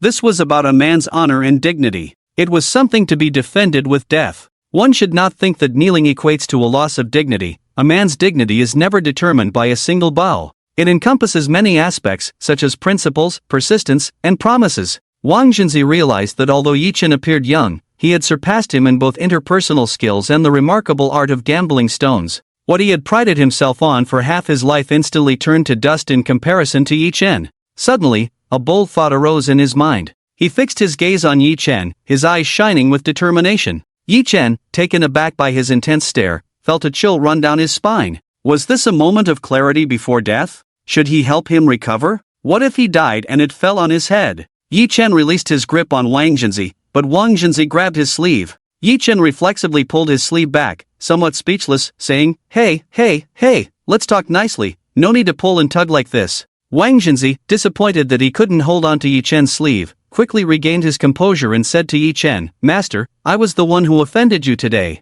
Please forgive me. Your moral brilliance and gambling skills are simply beyond my reach. My meager tricks are like comparing the bright moon to a firefly. I hope you can see my sincerity and take me as your disciple." Yi Chen felt a bit dizzy from this flattery. Although Wang Jinzi had a sharp tongue, he was quite skilled at sweet-talking. Compliments are something everyone loves to hear, and Yi Chen found it quite pleasant. It was this pleasantness that made Yi Chen belatedly grasp the key word, "Master?" Yi Chen took a few steps back, looking as if he had seen a ghost, and said, "Don't call me that. I don't take disciples. Don't go around making connections." Seeing Yi Chen's expression, Wang Jinzi's eyes gleamed with pride as he continued to kneel respectfully. "Master, I beg you to accept me as your disciple out of my sincere heart. Once I enter your door, I will turn over a new leaf and become a better person. It is you who taught me that there are always people better than oneself. I want to learn from you how to be a person and how to gamble stones. If you accept me, I will bow to you every day. Master, please accept my bow." After finishing his flattery, Wang Jinzi knelt down again. Blood splattered from his head. Yi Chen watched in shock. This flattery was truly overwhelming. He found himself unable to refuse. Suddenly, he recalled that this person's system evaluation included a line about astonishing luck. Today, he had opened 2 types of top-quality jade. If it weren't for him, he wouldn't have come to gamble stones and found this stunning green dragon jade. His ability to find this exceptional piece was largely due to Wang Jinzi's contribution. If he were to take on a disciple who could flatter him and had decent luck, and this disciple was also a master with considerable skill in the industry, Yi Chen thought for a moment and found himself unable to come up with a reason to refuse. However, he still felt it was inappropriate to simply take on a disciple. There are simply too many secrets within myself. Having someone whose background I don't know by my side is more of a disadvantage than an advantage for me right now. Just as I was caught in this tangled situation, an elderly man with gray hair stepped onto the stage. He laughed heartily and said to Wang Jinzi, the young man from the Wang family, "I didn't expect you to be at a disadvantage here today.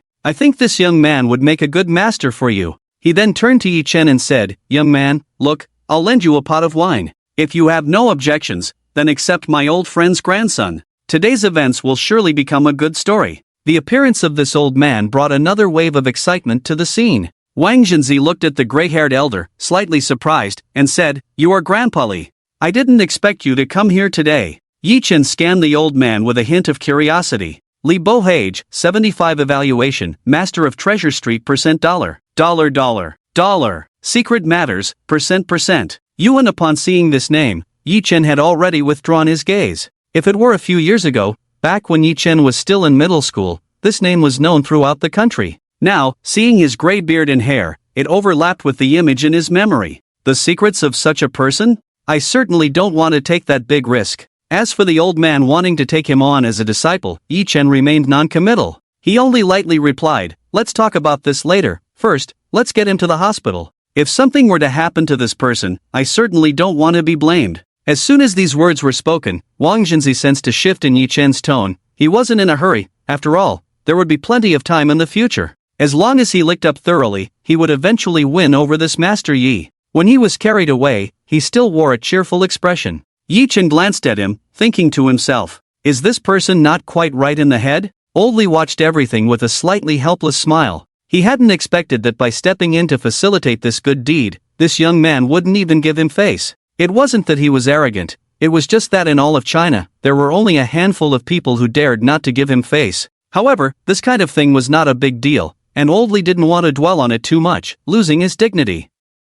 He then calmly said to the host, "All right, you can continue announcing the results." At the old man's gesture, the host finally mustered the courage to begin announcing the results. According to the bets and odds, Yi Chen's side had wagered 1.2 billion, which could yield nearly 800 billion in returns. This amount of money was simply astronomical. Yet, the host didn't even blink while saying this. Even for a giant like the Qi family, this was a significant expenditure. Yi Chen felt a vague sense of unease. This money might not be recoverable at all. The crowd gasped, and at this moment, they began to play the role of hindsight experts, desperately praising Yi Chen. The moment I saw this young man, I could tell he was extraordinary, with an exceptional demeanor. As I expected, he truly is a dragon among men. Indeed, with this kind of aura and handsomeness, even Panin in his prime would find it hard to compare. What you all are saying is true. As the ancient saying goes, a celestial being touches my head, granting me longevity. This brother at first glance is a masterpiece created by God, a rare talent among millions. Yi Chen's expression remained indifferent, showing no emotion towards these comments. He merely took it as a bit of amusement, not to mention, the depth of human language is indeed vast and profound. Black can be made to sound white, and white can be made to sound colorful. Love can be sweet words that elevate you to heaven, while hate can be sharp tongues that wish to send you to hell. If one truly has the ability, they wouldn't care how others comment. Just focus on doing oneself well. The more capable individuals rely on their own abilities to keep those who dare to speak ill of them silent for a lifetime, only daring to say sweet nothings in their presence. Yi Chen took back the bet he had with Wang Zhenzi, the top-grade Imperial Jade, which was a small return on his investment. He called out to Xiao Chang and prepared to leave. The elderly man with the surname Li watched Yi Chen leave, his gaze deepening, but he did not speak to keep him. Another elder who had been with him earlier appeared by his side at some point. "What's wrong? You old rascal, why don't you ask for that Qinglong jade?" Li Lao smiled and shook his head, saying, "It's not that I don't want it, the time isn't right." After Yi Chen left the scene with Xiao Chang, they headed straight for the parking lot. Xiao Chang was somewhat puzzled. "Hey, brother, I haven't even picked my stuff yet. Why are we leaving so soon?" Yi Chen almost wanted to flick Xiao Chang's buzz cut. How could he still not get it at this time? He patiently explained to Xiao Chang, "If we don't leave now, we won't be able to later." Xiao Chang wasn't a fool and quickly grasped the key point. Could it be that the jade you just mentioned caused this? Yi Chen nodded helplessly. He never expected that jade to be so peculiar, and he had underestimated the system's evaluation of it. If he could choose again, he would rather give up the bet and take that raw stone home to carve. Now, this thing was simply a dirty hassle. Seeing Yi Chen's serious expression, Xiao Chang also became cautious. "Brother, don't worry, within the Shidu area, I've got your back." Yi Chen shook his head slightly. This matter was far beyond what someone in Xiao Chang's position could handle. Even that Li Lao from earlier was enough to make a family drink from the same pot. Forget it, he should resolve this trouble as soon as possible. After Yi Chen's reminder, Xiao Chang escorted him back to the Qi family's base in Shidu. Xiao Chang felt incredibly wise for bringing along 4 capable individuals from different regions. On the way back, they had already encountered several waves of bandits wanting to snatch the Qinglong Jade. If Xiao Chang were alone, he definitely couldn't have ensured Yi Chen's safe return to the base. Dragging his weary body, Yi Chen finally arrived at the Qi family's base in Shidu. After taking a shower, he lazily lay down on the bed to rest. Damn it, Yi Chen took out the Qinglong jade and casually tossed it to the side of the bed. The calming effect was indeed good, but Yi Chen no longer had the heart to deal with this thing. He just wanted to get rid of it quickly. He opened his phone. There were many messages. Previously, he had talked about the gambling stone with several acquaintances through phone calls and social media. This was originally about reaping the benefits of capitalism, and Yi Chen thought he would just casually bring people along to make money. At this moment, several friends were sending congratulatory messages. Tian Song, Shin Quan, and Ma Ku, these iron buddies, listened to Yi Chen and invested tens of thousands. Now, after deducting huge taxes, they were all millionaires. A few women who had dealings with Yi Chen also made a considerable profit. Among them, Ran earned the least. She only had a few $1,000s, and Yi Chen casually gave her a few tens of thousands as pocket money. She only used her own money to invest in Yi Chen but still had over 100,000 in returns. This made her ecstatic. In her replies, she kept emphasizing her gratitude to Yi Chen, stating that she would study the maid course well to serve him. Yi Chen couldn't help but smile at this. This silly girl, if she had used the pocket money he gave her to invest, she would have already become a little rich woman and was now eager to be a maid for someone. However, since she had this intention, Yi Chen had no thought of treating her poorly. This time, it was great. He had made money together with his friends. Holding onto this hot potato, neither throwing it away nor selling it, Yi Chen sighed silently. At that moment, the phone rang. Shi Ying. Yi Chen lazily picked up the phone and said, "What's up? Is the rich lady unable to get her money back?" On the other end, Shi Ying chuckled lightly and said, "Who told you I can't get my money back?" Old Li called Grandpa. "Oh, tell me more." Yi Chen had already been lying in bed for over 2 hours since returning from the antique market. He didn't expect that during these 2 hours, these two big shots had already communicated. After all, Shi Ying had injected $1 billion in funds at once, plus over $100 million that came from Xiao Chang under the Qi family's name. This could easily be traced. If these two sums were compensated, it was estimated that the foundation of Treasure Street would be left with nothing. Shi Ying seemed to recall something amusing. Her mood lightened as she said, "My grandpa scolded Old Li, saying he's very stingy, not even willing to give the younger generation a little pocket money. He also asked me to pass a message to you, that thing, if you don't want to sell it, no one can force you." "Alright, I almost forgot about the old Master Qi." Yi Chen silently sighed, but he knew that this statement from old Master Qi was just to reassure him. The value of this Qinglong jade was already beyond what he could possess. Shi Ying continued cheerfully, "Old Li promised to give me a total of 30 billion, I'll keep 15 billion here. The rest, you and Xiao Chang can decide how to split it." After hanging up, Yi Chen's mood brightened considerably. Shi Ying was quite generous, considering she was the major player here. But she only took half of the profits. The remaining 15 billion, he had previously agreed with Xiao Chang to split evenly, and Yi Chen had no intention of going back on that. Plus, he had just acquired a piece of top-grade imperial jade. And another piece. Yi Chen pulled out a fragment of top-grade ice-type glutinous jade from his pocket. With a mysterious smile, he looked at this fragment. This was the only relatively intact piece left after the top-grade ice-type glutinous jade transformed into a powder. For others, it was undoubtedly waste. But for him, it was a complete priceless treasure. After staying at the Qi family's base for a few days, Yi Chen finally made a decision. This Qinglong jade could not be kept. During his days at the Qi family, many people had approached Yi Chen through their connections. Although Qi Ying had turned away some, it still couldn't stop the endless inquiries. Some were even not representing private interests. Instead, national-level organizations came forward, wanting to purchase this Qinglong jade from Yi Chen. This naturally formed Qinglong jade held significance for a country like Huaxia, which revered the dragon as its totem, far exceeding that of an ordinary national treasure. Meanwhile, the video of the stone opening that circulated online was erased by the relevant authorities. No more people knew about this gem and Yi Chen's existence. This was actually a good thing for Yi Chen. Just as he was considering how to sell this gem, Yi Chen received a phone call. A call from someone he had never expected.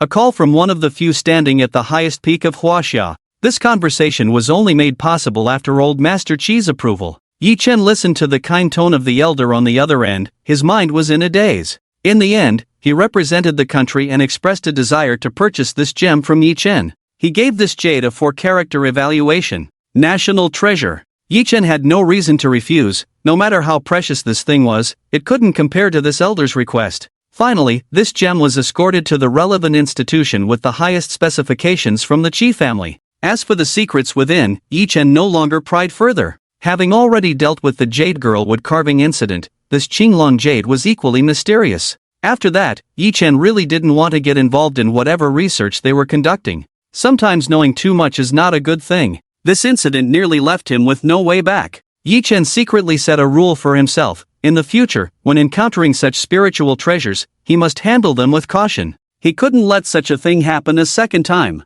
In the end, Yi Chen obtained a considerable sum of money. Although selling it to others might have brought in more, he didn't want to lose a watermelon to pick up sesame seeds. The advantage of this transaction was that the country's secret forces stepped in to help Yi Chen eliminate all the negative impacts caused by the Qinglong jade belt. This was something that money couldn't buy, and Yi Chen was very satisfied with this deal. Sigh, it's time to go home. Yi Chen lazily wandered around the room in the Qi family base. Before leaving, there was one more thing to do. Yi Chen closed the doors and windows, took out a fragment of ice-type glutinous jadeite. Ice-type glutinous jadeite, damage level, 98%, reparable status, estimated value after repair, 800 million. Yi Chen looked at the value of this jadeite, narrowing his eyes slightly. In fact, money was just a numerical concept to him now, with no real significance. He was only interested in repairing this jadeite because it looked beautiful. It was truly a pity for such a good material to be so damaged. As Yi Chen confirmed the repair, a colorful light enveloped the jadeite fragment. After more than 10 minutes, the repair was finally completed. Yi Chen found that repairing such a heavenly treasure consumed quite a bit of his energy, but it was still within an acceptable range. There was no longer the tearing sensation he had experienced before, which had been a sign that his mental strength had reached its limit. After a brief rest, Yi Chen picked up the ice-type glutinous jadeite and examined it closely in his hand. It felt smooth, cool, and icy. The color was translucent, with a hint of emerald green that seemed to shimmer mysteriously. In a daze, it appeared to change like flowing clouds, stunningly beautiful and magnificent. After admiring it for a while, Yi Chen placed the jadeite into a prepared sandalwood box. Such a large piece, he thought he would find a craftsman to make some jewelry to gift to his mother another day. At this moment, Yi Chen secretly began to plan the future of this jadeite. Just then, the doorbell rang. Yi Chen snapped out of his daydream, cleared his throat, and said, "Come in." The person outside finally entered the room. It was Ran. Her long, black hair cascaded over her shoulders, and her big, watery eyes were filled with cuteness and innocence.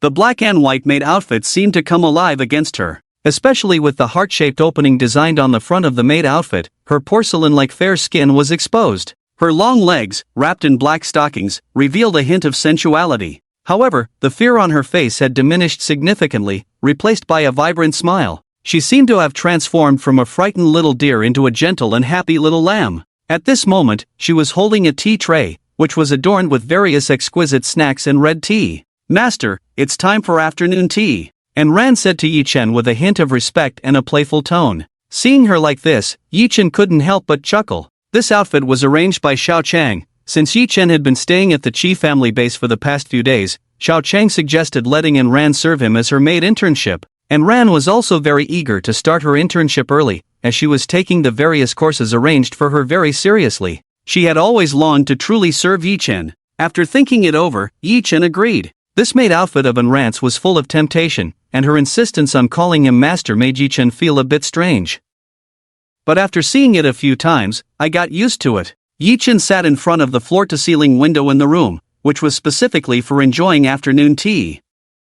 Looking out the window, there was a vast river view. The scenery was extremely beautiful. Ran nimbly placed the pastries and afternoon tea on the small dining table in front of Yi Chen. Yi Chen watched her standard movements and perfect etiquette. He couldn't help but nod slightly. This money was well spent. He picked up the red tea and took a sip. The taste was just right, exactly the flavor Yi Chen liked. He tried the pastries on the table. They were rich and flavorful, truly a rare delicacy. Yi Chen took a sip, ate some pastries, and the warm afternoon sunlight streamed in through the floor-to-ceiling window. Yi Chen lazily squinted his eyes. Such days were truly delightful. Looking at Ran, who was standing by, ready to take orders, Yi Chen spoke lazily. "Xiaoan, your skills in making pastries and brewing tea have improved quite a bit." Hearing Yi Chen's praise, a smile appeared on Ran's face as she said, "This level is still far from enough. I will continue to work hard to repay my master." The teacher who taught her pastries and snacks was the chief pastry chef of the American royal family. Ran had received the news to serve Yi Chen in advance,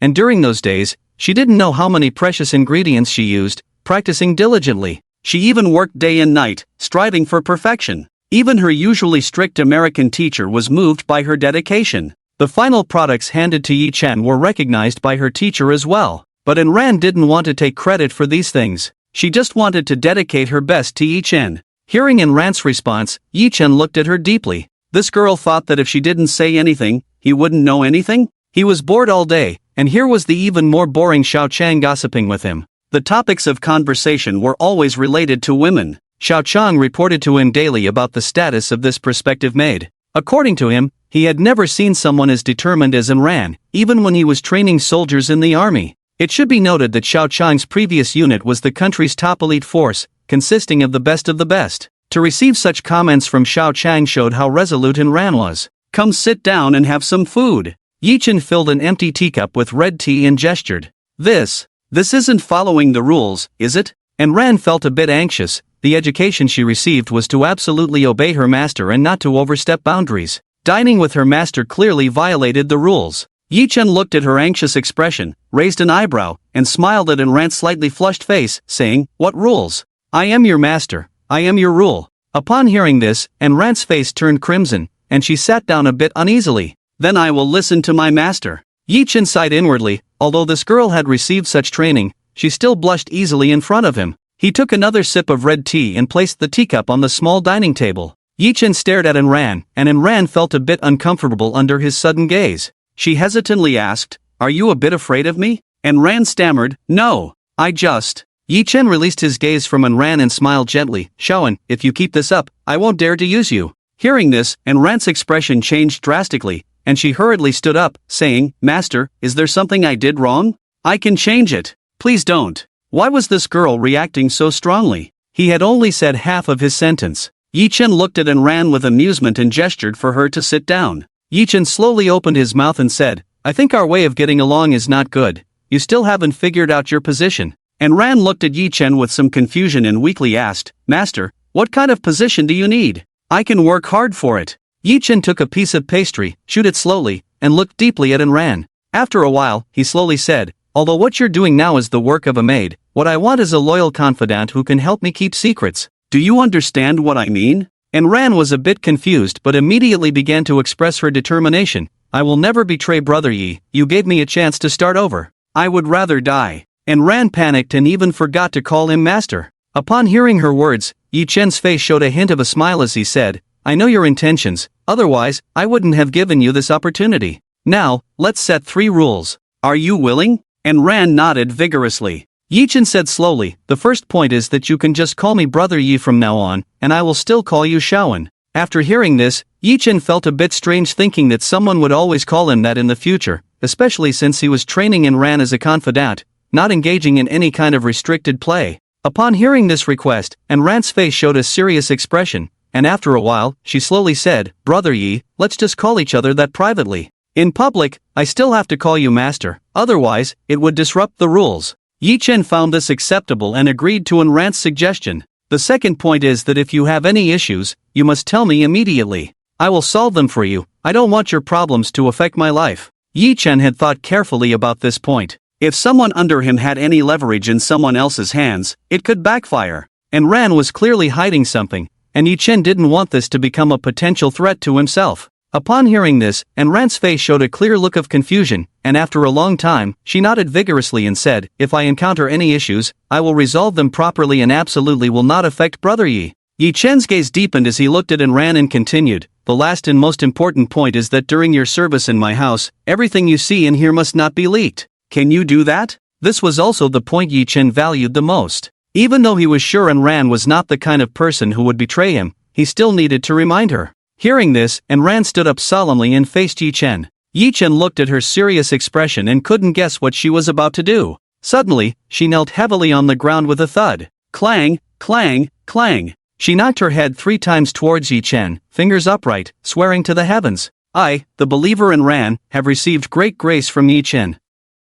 Today, I make this vow, please witness it, gods and Buddhas of the heavens. I am willing to serve Yi Chen as a maid for life. If I betray my master, let me die a terrible death and fall into the path of beasts." Yi Chen was dumbfounded. What was going on? But seeing Ran's serious expression, he held back the urge to complain. After Ran finished her vow, She noticed Yi Chen's dazed expression and felt a bit embarrassed, scratching her head as she said, "Brother Yi, my family is from the countryside. Our family has always been servants. I don't understand much about great principles. This vow was taught to me by my grandfather. I will definitely not betray Brother Yi." And Rant's innocent little face showed seriousness and earnestness. Yi Chen originally wanted to tease her, but at this moment, he couldn't find the words. Instead, he silently said, "All right, I understand your intentions. You can get up now." Yi Chen reached out to support Ran, her delicate arm feeling weak and boneless. After Ran got up, she was no longer so reserved. This time she felt that she and Yi Chen had exchanged their feelings.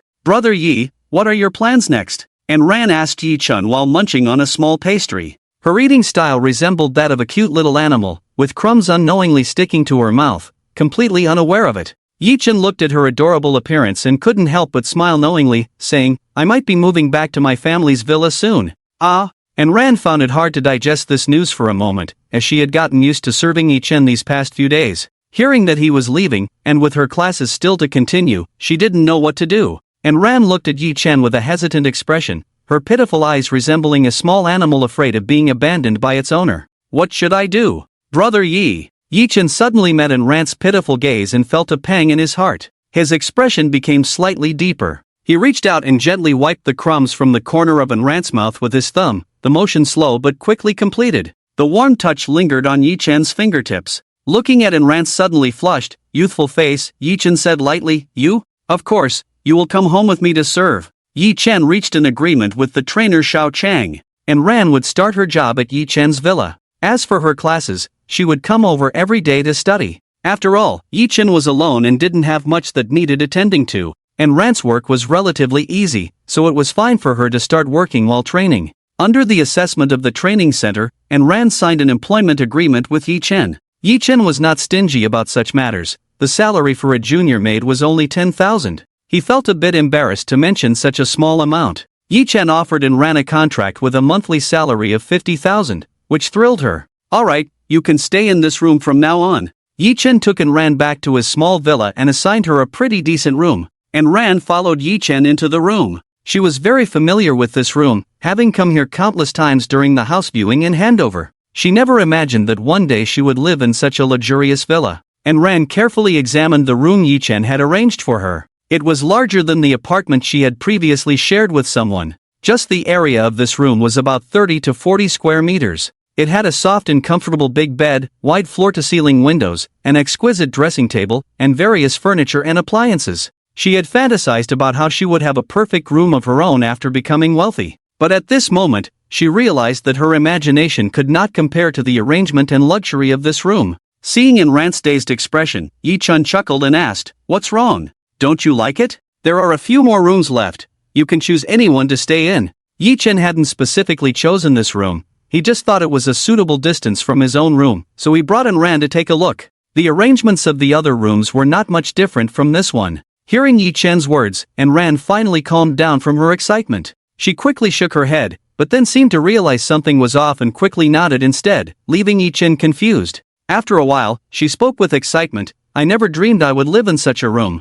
Thank you, Brother Yi, I'm very satisfied." Yi Chen looked at her excited little face, ruffled her soft hair, and smiled, "All right, since you are working for me, I will definitely not treat you poorly. Just feel free to stay." Ran excitedly nodded her head vigorously. Next, Yi Chen explained to Ran the daily tasks she needed to perform. First was the cleaning of Yi Chen's personal bedroom, which Ran had to clean every day. Yi Chen had a strong sense of territory and had never allowed the housekeeping staff to clean his bedroom. Then there were the 3 meals a day. If needed, Yi Chen would notify Ran to cook personally. The rest were some trivial matters that Yi Chen was also uneasy about having outsiders handle. Overall, the job was relatively easy, except for a few private spaces that Yi Chen entrusted to Ran. The remaining housekeeping services and meal delivery services were not stopped. Instead, Yi Chen had Ran arrange them. He would just be responsible for the expenses. This way, Yi Chen saved a lot of time. Ran's small face was tense as she listened to Yi Chen, taking out a small notebook and writing furiously. Her serious demeanor made Yi Chen unable to help but smile slightly. "All right, Xiaoan, no need to be so serious. I'll arrange things for you as I think of them. Just take your time." Hearing Yi Chen's gentle reassurance warmed Ran's heart. However, she would not become arrogant because of this. She wanted to work hard to provide the best service for Yi Chen. I will definitely work hard, brother Yi. Seeing her serious expression, Yi Chen no longer persuaded her further. He continued, Shaoan, come with me. With that, Yi Chen took and ran to the treasure room, pulled out a key, and opened the treasure chamber. At first, Ran didn't know what this place was, but when the lights came on, she was left speechless. The area inside was about 40 to 50 square meters, with several display tables arranged in an orderly manner. Most of the space was empty, but the few items on the display tables were enough to captivate Ran's attention. Top quality imperial jade, top quality ice-type glutinous jade, tourmaline snuff bottles, several ancient paintings, a few jade artifacts. In total, there were only about 10 items, some of which Yi Chen had acquired. Some were small trinkets that old Master Qi had said were gifts for him. The combined value of these items was enough to buy several hundred villas like Yi Chen's. Yi Chen's gaze fell on these items, and even in his usually relaxed demeanor, a hint of unusual emotion surfaced. Shaoan, these items will be entrusted to you for safekeeping in the future, including maintenance and theft prevention, Yi Chen said to Ran in a calm tone, as if he were handing her a basket of eggs. At that moment, Ran was somewhat at a loss for words. Her knowledge was indeed not as extensive as Yi Chen's. However, she clearly understood the origins of the imperial jade and ice-type glutinous jade. Just these two items alone were worth over $1 billion. Now that Yi Chen was saying this to her, it felt as if he was telling her, Shaoan, you can ascend the throne and become the emperor now. Ran couldn't help but feel a bit flustered. Yi Chen glanced at the flustered Ran and asked lightly, do you have any questions? I remember that your courses included antique maintenance and theft prevention.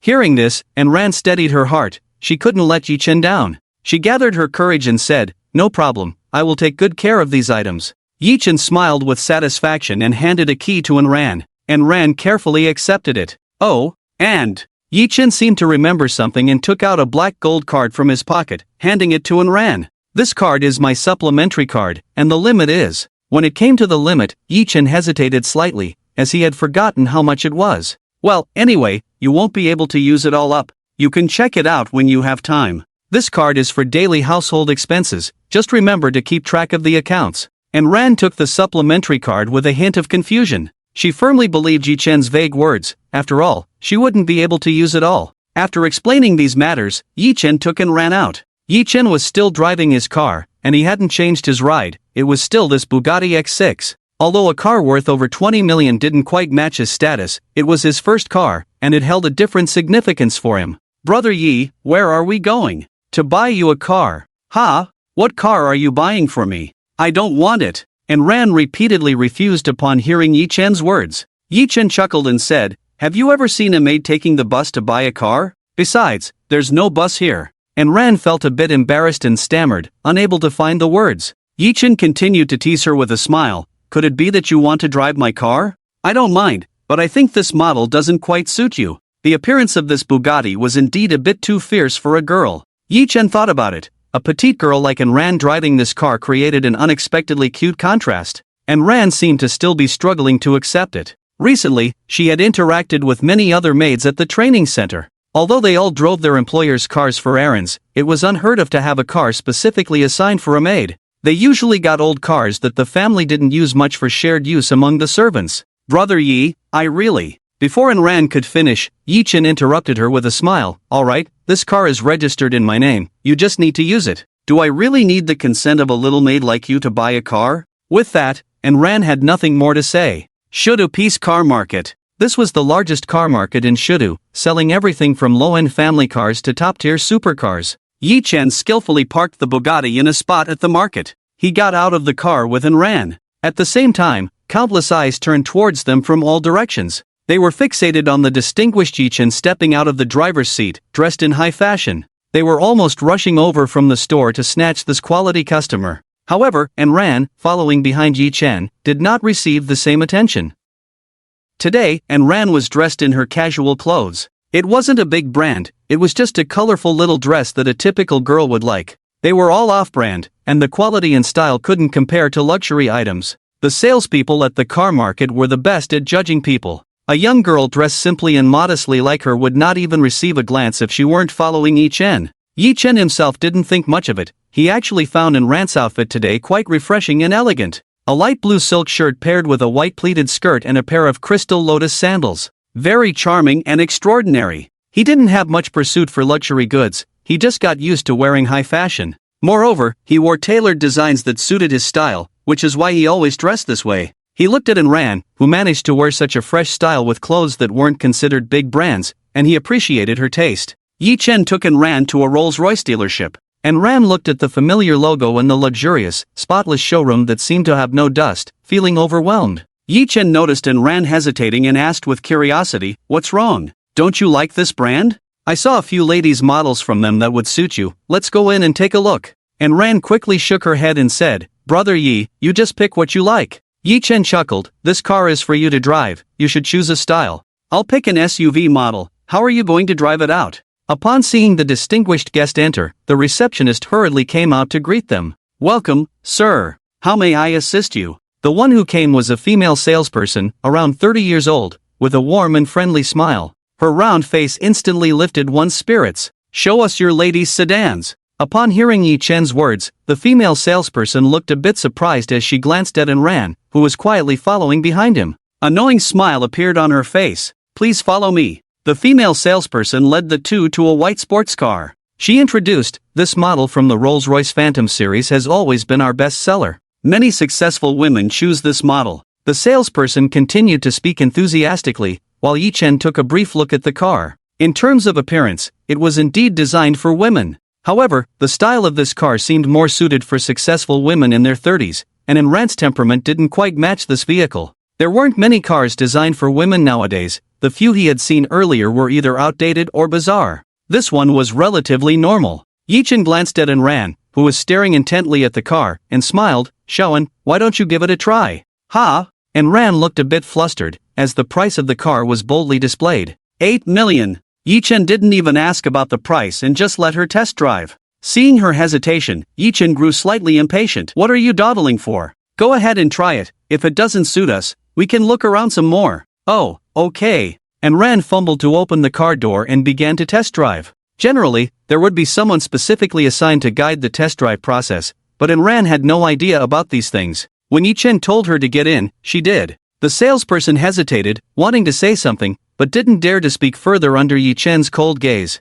At that moment, Yi Chen's phone rang. He took out his phone to see it was old Master Chi calling. Sigh, he couldn't hang up. Yi Chen felt a bit melancholic. He wasn't in the mood to take the call, especially from this influential elder who tended to ramble when speaking with him. He signaled to Anran to continue testing the car and then moved to a corner to answer old Master Chi's call. Anran complied with Yi Chen's words. She sat in the driver's seat, enjoying the comfortable seat and examining the various features inside the car. At this moment, the female salesperson noticed that the main client had stepped away and didn't think much of Anran, the simple girl who couldn't make decisions. She casually told Anran that she was going to the restroom. So now, Anran was left alone in the car, looking around like a child who had just received a new toy. "Who is this wild girl? Who brought you in? Get down right now. Can you afford to pay if you damage this car?" A sharp female voice rang out. It startled Anran. Looking out the car window, she saw a woman in formal attire, with sharp features and a piercing gaze,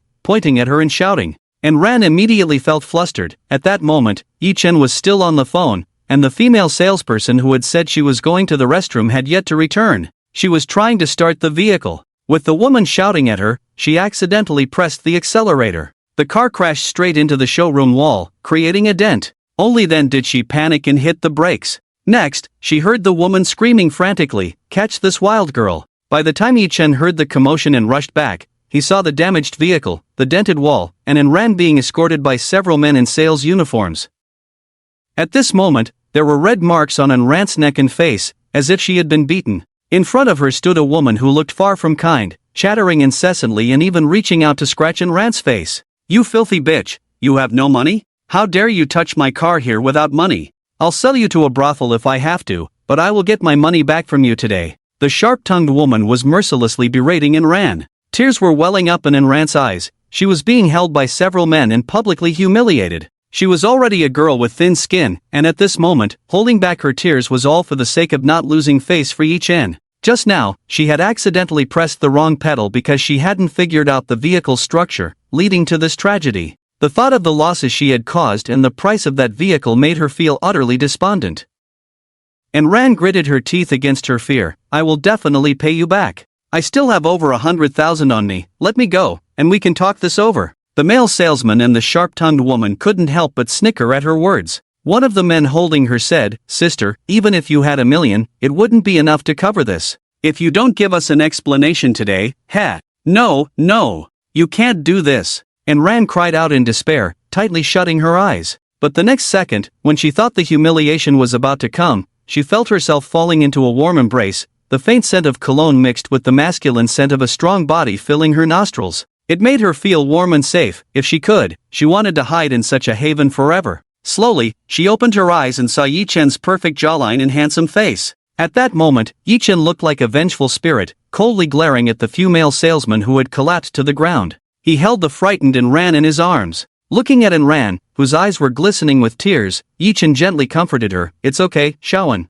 With brother Yi here, no one can bully you." Hearing Yi Chen's comforting words, Ran finally couldn't hold back and tightly hugged him, bursting into tears. Yi Chen was now seething with anger. He coldly stared at the only remaining sharp-tongued woman, who, upon meeting his fierce gaze, couldn't help but take a few steps back. Trembling, she spoke, "Who are you? How dare you act here? I'll have you arrested and sent to jail." Yi Chen sneered coldly, a hint of malice in his voice. "Arrest me and send me to jail? Just you?" The woman's momentum was completely suppressed, and she no longer dared to speak. By this time, Ran had cried enough, and Yi Chen gently patted her back, asking, "Shaoan, tell me, was it this woman who hit you just now?" Ran timidly pulled away from Yi Chen's embrace, looking at the sharp-tongued woman with a hint of hatred. This woman had grabbed her out of the car and scratched her mercilessly. Now that Yi Chen was standing up for her, Ran didn't intend to be a saint. It was her, Yi Gu. "Look, I still have marks on my face." Ran angrily reported to Yi Chen, showing him the wounds on her arms. Her fair skin, as delicate as jade, was marked with blue and purple bruises from the vicious woman's grip, making one's heart ache to see. At the same time, these scars, combined with Ran's tear-streaked, pitiful appearance, created a sense of tortured beauty, especially the scratches on her neck that seemed to extend to indescribable places. Yi Chen looked at Ran, who resembled a child wronged and seeking help from a parent. This was good, at least as a maid, she knew to seek help from her master. Yi Chen looked at the harsh woman and said coldly, "Madam, what do you plan to do about the grievances my maid has suffered?" The harsh woman glanced at the several male salespeople who were unable to rise again, realizing that she was doomed today. However, she still mustered the courage to say, "It was this wild girl who caused the trouble first. Don't go too far. Don't think that just because you know some martial arts, you can do whatever you want here. This is a society governed by law, and I tell you." Yi Chen was too lazy to listen to her nonsense and directly activated his martial arts eye, sealing her acupoints. "Ah, what have you done to me?" the harsh woman shrieked, realizing she could no longer move her body. Yi Chen sneered and said to Ran, "Go ahead, return all the hits she gave you just now." Ran was somewhat surprised by the scene unfolding before her. With just a gentle gesture from Yi Chen, he resembled a legendary martial arts master. However, when it came to hitting someone, she hesitated, as she had never fought anyone her entire life. Yi Chen noticed her hesitation, his expression darkening slightly, and said coldly to Ran, "If a person suffers injustice and dares not seek justice for themselves, I do not want such a coward by my side." Yi Chen did not particularly like Ran's timid nature. She could be a harmless little creature in front of him, but weakness against enemies held no value. Upon hearing Yi Chen's words, especially the latter half, Ran's gaze shifted from confusion to determination, her look at the harsh woman transforming from fear to a fierce killing intent. No one could make her leave Yi Chen. She quickly walked to the woman, raised her hand, and slapped her hard, the sound echoing throughout the exhibition hall. At that moment, there were still other staff members in the hall, but none dared to intervene. Even the round-faced female salesperson, who was technically the instigator since she had allowed Ran to be here alone, was hiding in a corner, thinking that if she could just endure this ordeal, everything would be fine. Yi Chen watched Ran, who seemed invigorated, unleashing her fists and feet on the harsh woman. He smiled in satisfaction and stepped aside to make a phone call. "Hey, little brother, what made you think of calling me at this hour?" Yi Chen chuckled and said, "Changge, I need to ask you something. Is the Pinyin car market part of the Qi family's business?" On the other end, Xiao Chang pondered for a moment and replied, "The Qi family seems to have some shares. Is there something you need, brother?" Yi Chen slowly stated his request. "The people at this Rolls-Royce dealership need to be replaced, and a few of them should be sent in to serve some time." Upon hearing Yi Chen's words, Xiao Chang hesitated slightly and said, "How did they offend you, brother? Changing the staff is one thing, but sending them to prison is another. However, since you brought it up, I will." Yi Chen couldn't help but chuckle at Xiao Chang's words. This guy was quite loyal, but it sounded like he was teetering on the edge of criminality. What are you thinking? I'll send you the evidence of their crimes shortly. These pieces of evidence were secrets Yi Chen had seen through the system.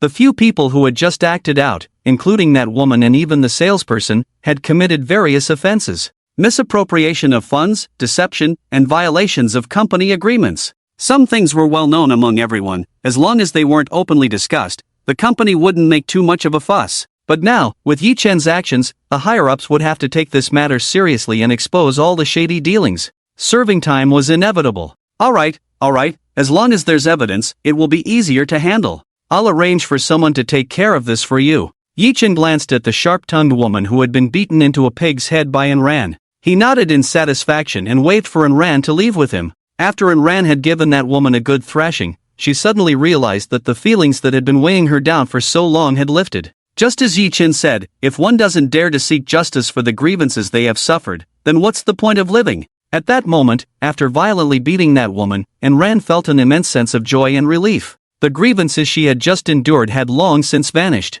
She wanted to let out a curse. It felt so damn good. But to hell with the nonsense about being virtuous and taking a step back to see the vast sky. That was just self-comforting talk for the incompetent, a complete joke. The thrill of landing punch after punch on her enemy's face was indescribable. Enran followed behind Yi Chen like a cheerful little bird. The two of them turned and left the store. No one dared to stop them. The employees in the store were trembling with fear, secretly sighing in relief that these two troublemakers had finally left. As for compensation, isn't there surveillance here? They would report it to the police later. Let's see if these two dare to be so arrogant again. Everyone looked at the few male salespeople and the sharp-tongued woman sprawled on the ground with some sympathy. Why did it have to come to this? Why confront them head-on? Wouldn't it be better to let the police deal with it later? These people had no idea what awaited them. Yi Chen and Enran continued to stroll around the car market, seemingly unaffected by the earlier incident. They wandered through the high-end market, but Yi Chen still couldn't find a suitable car for Enran.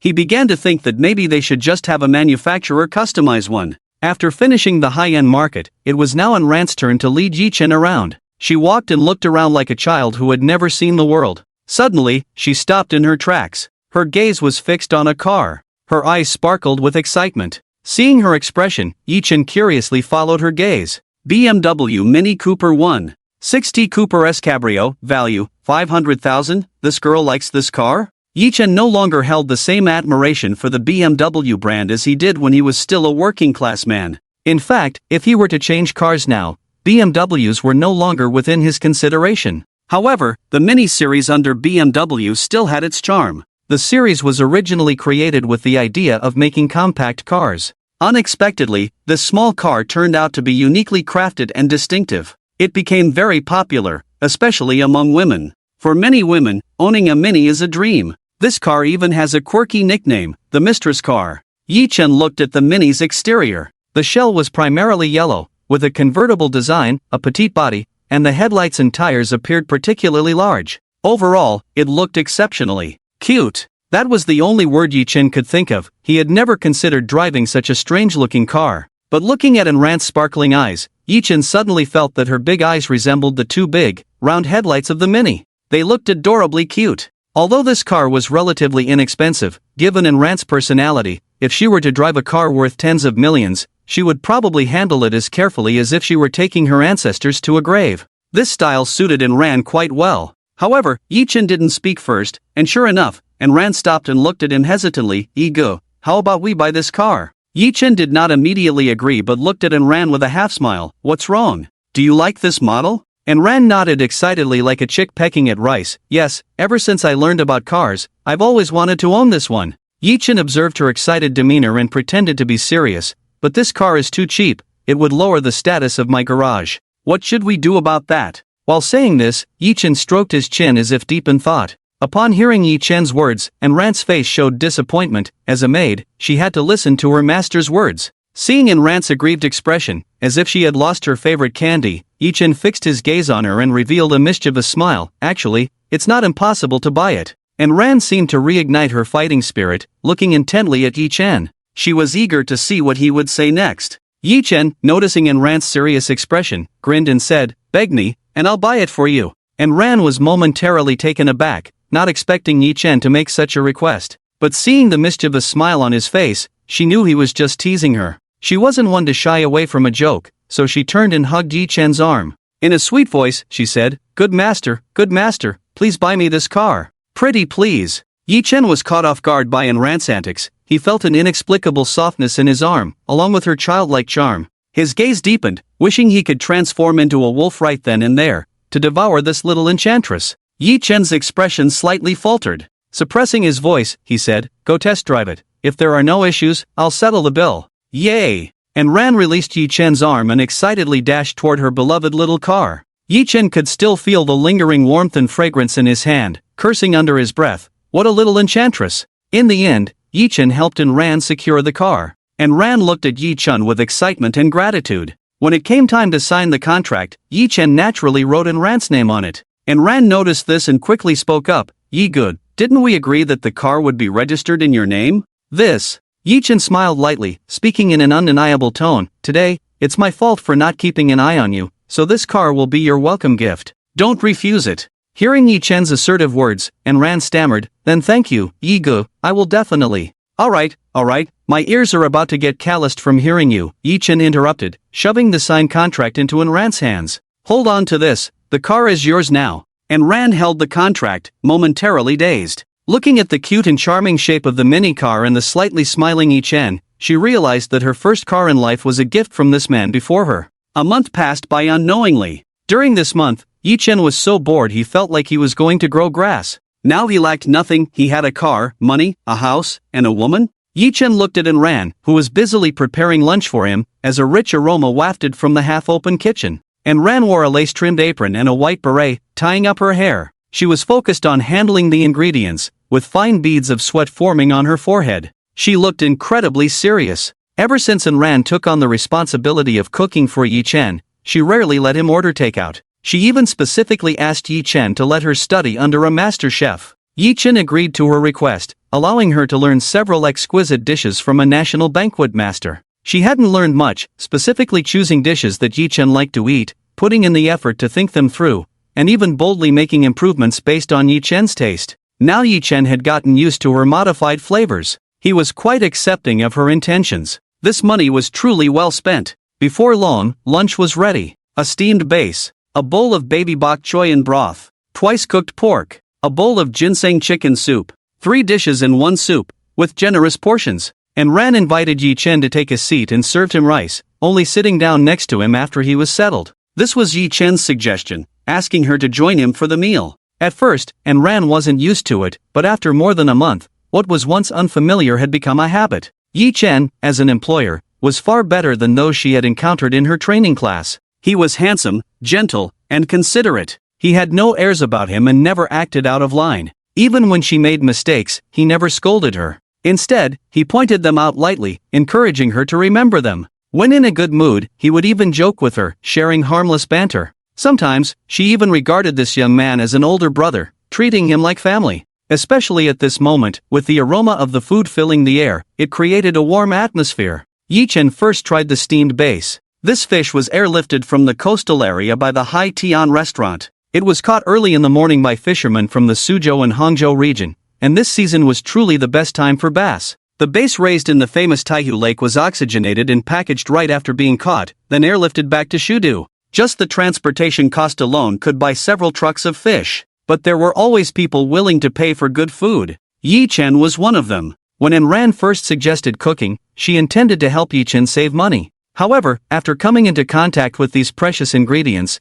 she realized that her small-town mindset was completely impractical under Yi Chen's current spending habits. This one fish delivered by Hai Tian restaurant was priced at 500 yuan, while Yi Chen used his VIP card to order from Hai Tian restaurant for 700 per serving. The 200 yuan difference was for the service of a state banquet-level chef. When Enran heard Yi Chen calculate this, she realized that her idea of saving money for him was utterly ridiculous. But in the end, she still chose to learn. After all, Yi Chen liked this dish, and Hai Tian restaurant wasn't open all the time. Yi Chen took a bite of the fish, and it was still so juicy and delicious. Enran added a suitable amount of green Sichuan pepper to enhance the flavor, making it even more fragrant and numbing, with a unique taste. Not bad, not bad. Xiaoan's skills are improving. Yi Chen enjoyed his meal, and the baby bok choy and twice-cooked pork were also quite good. Yi Chen finished 2 bowls of rice in one go. And Ran, on the side, chewed slowly, secretly glancing at Yi Chen enjoying his meal, a smile appearing at the corners of her mouth.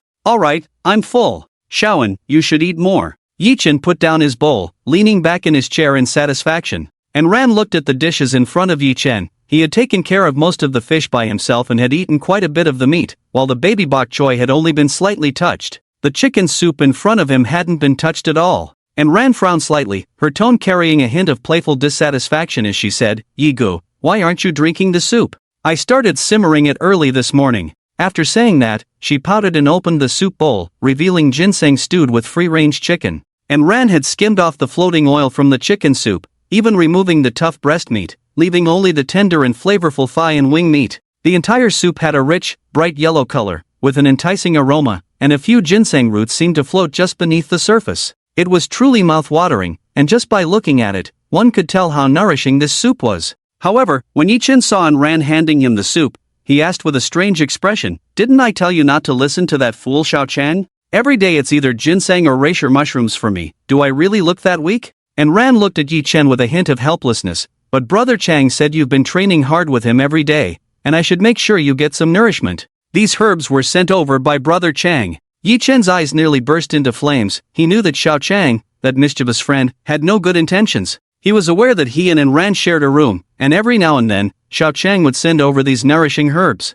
claiming it was to help him recover. Damn it, at first, he didn't know the trick behind it, and after drinking the soup, he couldn't sleep all night, feeling like he could take on 1,000,000 soldiers. That silly girl in Ran actually believed him. Yi Chen looked at Ran with a hint of reluctance and said, "I won't drink it, you can have it." And Ran, a bit anxious, scooped a spoonful of soup and brought it to Yi Chen's mouth. "Brother Yi, just drink a little. You've been training so hard with Brother Chang every day, you need to replenish yourself." "Damn it!" Yi Chen looked at Ran's anxious, pretty face and the chicken soup being offered to him. "Girl, are you sending artillery to the enemy?" After a moment of thought, Yi Chen slipped away. "Hurry up and clean up.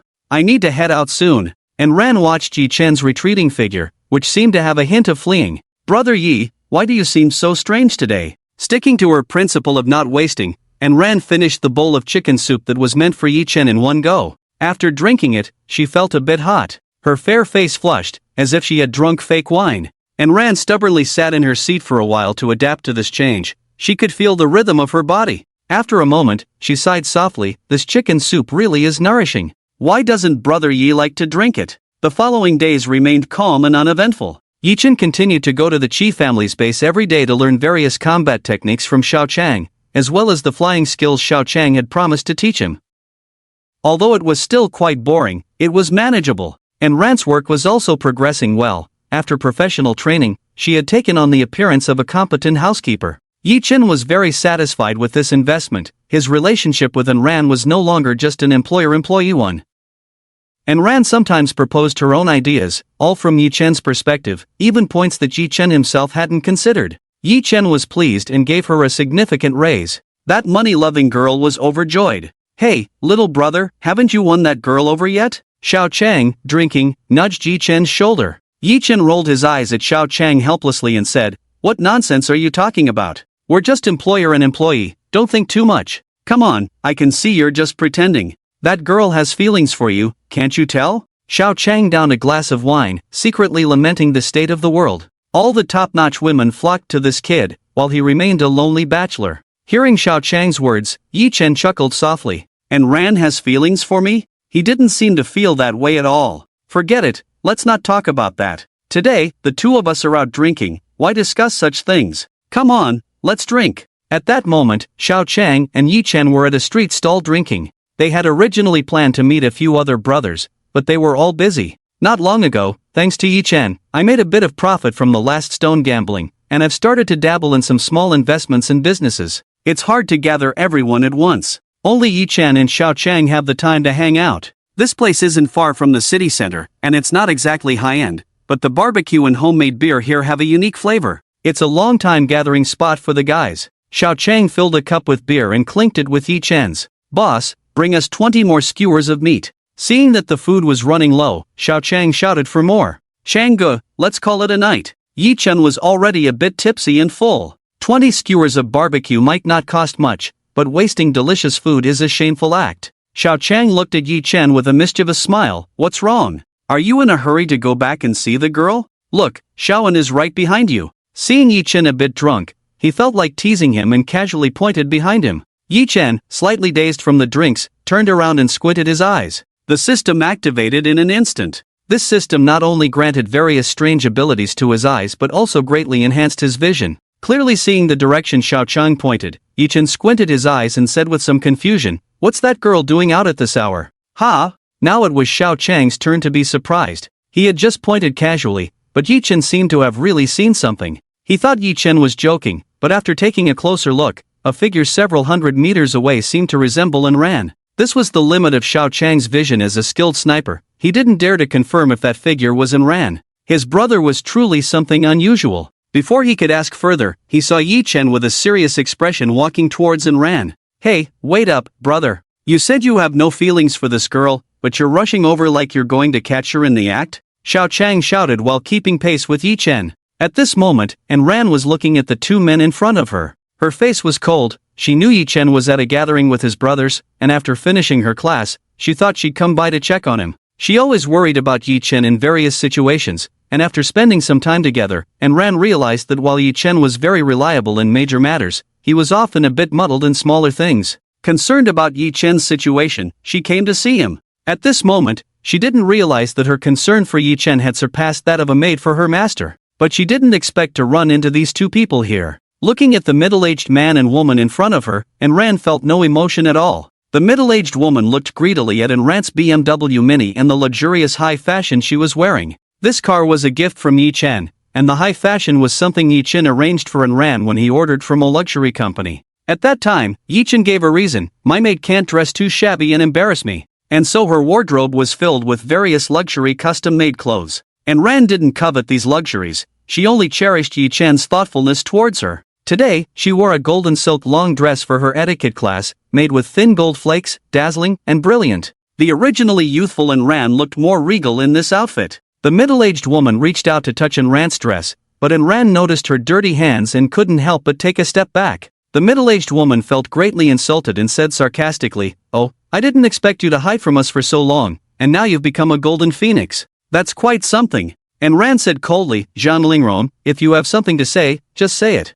I don't have time to beat around the bush with you." The middle-aged woman named Zhang Lingrong heard this and let out a cold laugh, clinging to the arm of the middle-aged man beside her, her face showing a hint of seduction mixed with grievance. In truth, the expression on her face was enough to make one want to vomit. She said in a delicate voice, "Husband, look at your daughter. I've raised her for so many years, and not only does she not call me mom, but she also calls me by my name. You need to teach her a lesson." The middle-aged man, upon hearing this, glared fiercely at Enran and said, "Enran, how can you speak to your mother like that? Don't think that just because you've made some money, you can escape my control." Enran, hearing the man's words, instinctively took a step back in fear, but suddenly a handsome figure flashed through her mind, and she finally mustered the courage. She stopped retreating, took a brave step forward, and said coldly, "Dad, the only reason I still call you Dad is because of our blood relation, but our fate ends here. Now, and Sean, take this woman and disappear from my sight immediately. I won't hold it against you today." At this moment, Enran was no longer the Enran who could be easily manipulated.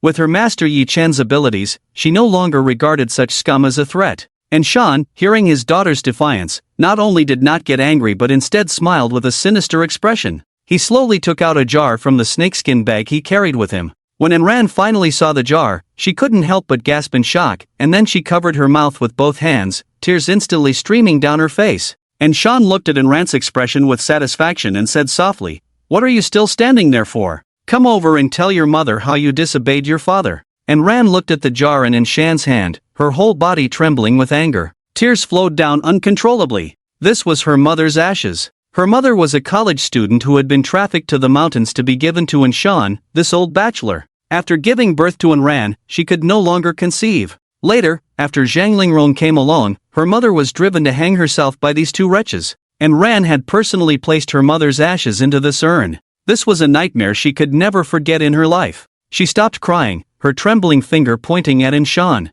"You killed my mother. Now you want to use her ashes to threaten me for what?" And Shan looked coldly at Enran without speaking, while Zhang Lingrong clung to Shan's arm, feigning seduction as she said, "Oh, my poor sister, how could you give birth to such an unfilial daughter? How dare you speak to your father like that? If you behave yourself, my sister's ashes will naturally rest in peace. But if, and Ran fiercely interrupted Zhang Lingrong, no more ifs. Do you want money? I have money, I can give it to you, I can give you all of it, is 100,000 enough? Her voice was fierce, but it couldn't hide the urgency in her heart. She couldn't bear to see her mother's ashes end up in a miserable fate. This was her only hope for familial love. And Shan and Zhang Lingrong exchanged greedy glances upon hearing An Ran mention the amount of 100,000. But then, as if realizing something, they both looked at An Ran with cold smiles. An Ran, feeling anxious, quickly spoke up. How much do you want? 200,000. 300,000. 1 million. This was nearly all the money An Ran could muster at the moment, and she might even have to sell some of the clothes Ji-Chen had given her. Upon hearing the final amount, Shan and Zhang Lingrong were almost ready to agree immediately. But for some reason, they still held back. And Ran looked at the couple with a hint of despair, her earlier bravado fading as she spoke with a pleading tone. Dad, you and Mom at least had a marriage bond. Just let her ashes be, I beg you. Whatever amount you want, I will find a way to gather it for you. And Shan revealed a slight cold smile. For that bought bride, he felt both pride and disdain. Yet, her body was indeed pleasing to reminisce about, but he had no feelings for her, especially after An Ran, this burden, was born. She had lost even her only merit. Before Shan could respond, Zhang Lingrong, with a hint of triumph in her smile, said, Little An, we don't want your money. Your dad just wants to bring your mom to see you, so you don't forget your roots. Now that you've gained some skills, look, your dad and your uncle are relying on you. And Ran coldly stared at Zhang Lingrong, resolutely refusing to believe that this woman could be so kind-hearted. Last time, she had instigated trouble, arranging a marriage for herself to an old widower, collecting a hefty bride price, and then causing a scene at her company. If it weren't for Yi-Chen lending her money back then, her days of hiding wouldn't have passed so easily. She coldly asked, just say what you want, no need to beat around the bush. Seeing her soft approach had failed, Zhang Lingrong dropped the pretense and said coldly, aren't you working as a personal servant for a treasure appraisal master? If you help us with one thing, I'll return the ashes to you. Upon hearing this, An Ran's heart raced with alarm. With Zhang Lingrong and An Shan's capabilities, they were from entirely different worlds than Yi-Chen, and there was no way they could have any connection. The fact that they were looking for her now likely meant someone was pulling the strings. Without a second thought, An Ran replied, I don't know any treasure appraisal master, and I won't do anything for you. This time, it was An Shan's turn to speak. With a slightly foolish yet extremely cold smile, An Ran felt a shiver run down her spine at the sight of it. Every time An Shan had abused her and her mother, it was this same smile, a chilling presence that seeped into her bones. And Shan, sensing her fear, said, Girl, do you know that every time you lie, you like to stare at people, just like your dead mother? If you put this drug on that master, it will be done. I will absolutely not come looking for you again, and we will sever our father-daughter relationship. If An Shan had previously agreed to sever ties with An Ran and stop bothering her, An Ran would have been willing to give up a lot for that freedom. But now, without a moment's hesitation, An Ran regained her composure and coldly declared, absolutely not.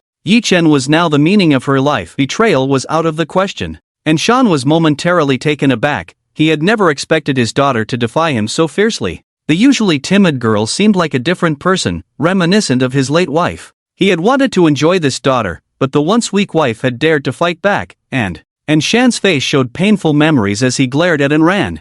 Zhang Lingrong was also surprised that the usually evasive An Ran was so resolute now. But if this continued, wouldn't the money slip away again? Zhang Lingrong threatened with a fierce look, you really won't do it? Let me tell you, if you refuse today, I'll turn your mom's ashes into big buns and feed them to the homeless on the street, making your mom become the filthiest person's waste. And Ran's face turned pale. She never expected Zhang Lingrong to be so malicious. And Shan, on the other hand, clearly didn't share Zhang Lingrong's vicious intentions. He raised the urn high and coldly asked, you really won't do it? I'll give you one last chance to choose. And Ran looked at her mother's urn, her face filled with despair. After a struggle, she knelt heavily. And Shan and Zhang Lingrong's faces lit up with joy, thinking that this girl had finally softened. Little did they know, and Ran knocked her head 3 times against the urn, so hard that her fair forehead was bruised, showing how much strength she used. Mom, I am an unfilial daughter, but I still insist on my own choice. After knocking her head, and Ran stood up and glared angrily at the two.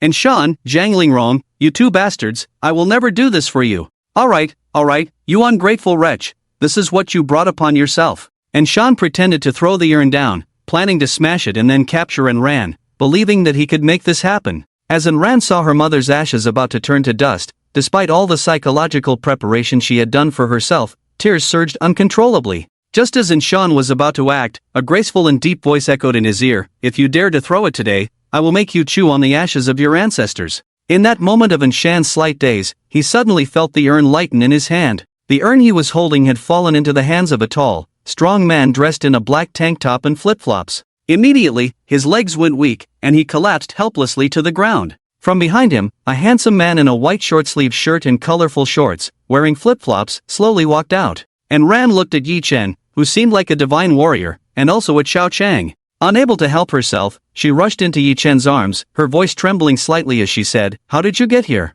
You don't know, these two don't know who they're following, they want to harm you. You must be careful." Yi Chen gently patted Ran's head, letting out a soft sigh. He had arrived early that morning and happened to catch this pair of scoundrels threatening Ran to deal with him. He had been inexplicably curious to see how Ran would choose, torn between her beloved mother's ashes and her loyalty to him, or perhaps a more clever way out, like pretending to agree to come back and discuss a strategy. But he never expected this delicate girl to choose such a resolute way. She wouldn't even pretend to betray him, she would rather see her mother's ashes destroyed than harm him in the slightest. Yi Chen felt this sincerity and was deeply moved. Although there was a system to check a person's private matters, one's loyalty could not be investigated. And Ran didn't even express her grievances to him. Instead, she immediately warned him that someone was plotting against him. Yi Chen now only felt ashamed, feeling deeply guilty for standing by and watching earlier. His suspicion was the greatest insult to Ran's sincere heart. Xiao Chang, holding Ran's mother's ashes, looked helplessly at the affectionate interaction between the two. He was also touched by Ran's loyalty, but he hadn't thought too deeply about Yi Chen's inaction. Yi Chen gently stroked Ran's partially exposed back, but his gaze held no hint of desire. Instead, it was filled with pity for the girl. He softly said, "All right, I understand. You go to Chang Ji's side, and leave this to me, okay?" Under Yi Chen's comfort, Ran gradually calmed down, softly agreeing, and obediently walked to Xiao Chang's side. Xiao Chang carefully handed the urn to the girl, and Ran took the urn seriously, softly and solemnly thanking him. "Thank you, Changgu. Ah, it's nothing. Let Yi Chen find a good place for your mother to be reburied later." Xiao Chang sighed slightly. He had heard the earlier conversation, and both mother and daughter were unfortunate people. "All right, let's talk. How should we settle the score for today's bullying of my maid?" Yi Chen slowly walked up to the couple. At this moment, Shan had already collapsed, and Zhang Lingrong squatted on the spot with a face full of terror, guarding Shan. Yi Chen's towering voice, in front of the two people who were either sprawled or squatting, was like a giant blocking out the sky, exuding immense pressure.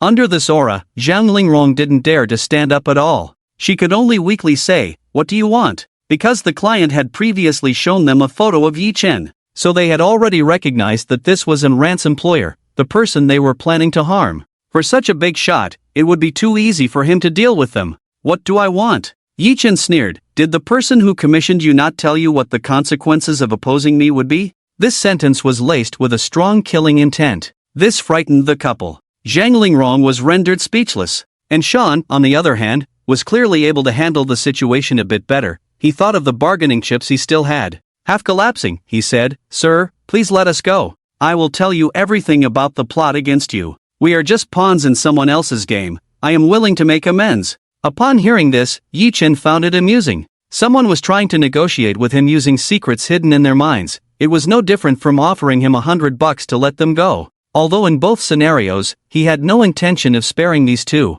It also indicated that their so-called secrets weren't even worth $100 in his eyes. The system activated, the Eye of Secrets. What could be more direct than peering into someone's mind? This time, Yi Chen's glimpse into secrets was no longer the hidden matters provided by the system panel. Those hidden matters only displayed the most deeply held private thoughts in a person's mind, equivalent to a system screening that calculated the most intimate matters in a person's heart based on certain weights. There were many private matters, such as wetting one's pants, which could be considered private, but wouldn't be counted among the hidden matters. Yi Chen had previously checked the system panels of these two people, and their relationship as commissioned assassins against him was not among those private matters. This time, the Eye of Secrets was a brand new ability that could directly see everything in a person's mind. Yi Chen had discovered it after the last system upgrade but had never used it. The reason was that this function had a significant drawback. Once the user's mind was probed by the Eye of Secrets, their brain structure would be completely destroyed. They would become a vegetable or a madman. Yi Chen was not a cruel person, but these two were perfect subjects for an experiment. The couple had not yet realized what was happening when they suddenly saw a flash of colorful light in Yi Chen's eyes. Instantly, their consciousness no longer belonged to them. Yi Chen used this ability for the first time, and according to the system's introduction, using his A-level mental power to probe both of them simultaneously was completely unproblematic. To save time, he did it all at once. Yi Chen entered the spiritual world of the two, and unlike the dry textual descriptions of the system's hidden matters, he seemed to transform into an audience, watching their lives like a whirlwind. He saw them from the moment they were born to their adulthood, marrying a bought wife, beating his wife and daughter, and having half of his life force cut off by his wife. There was also this woman having an affair with the old bachelor at the village entrance. A whirlwind of events. Yi Chen found it quite interesting. An ordinary life was actually not so ordinary. Finally, he saw the scene he wanted to see. An elderly man holding a bag of money and a photo of himself found the couple and detailed the plan. Yi Chen took a glance and chuckled. This was an old acquaintance. Alright. I'll take Xiaoan to the hospital first. Brother Chang, you go ahead. Yi Chen had just finished observing everything about the two people and called out to Xiao Chang and ran. However, the two of them were staring blankly at the Anshan couple. Yi Chen had been at least a meter away from them just now, without even touching them, merely looking at them for a moment. At this moment, the couple's faces no longer showed the previous expressions of malice or cold smiles, but instead, they were grinning foolishly like toddlers. A foul odor wafted up from beneath them. After dealing with Enran's bizarre father and stepmother, a strange intimacy developed between Enran and Yi Chen. Enran's father and stepmother had completely turned into imbeciles, and even later investigations by the police found nothing unusual. Yi Chen also provided some evidence of Enran's father's human trafficking activities to the police. In the end, Enran's beastly father was sent straight to prison. As for her cheap stepmother, she naturally fell into the hands of her son. This son, the youngest child of Enran's father and stepmother, was just a few years younger than Enran.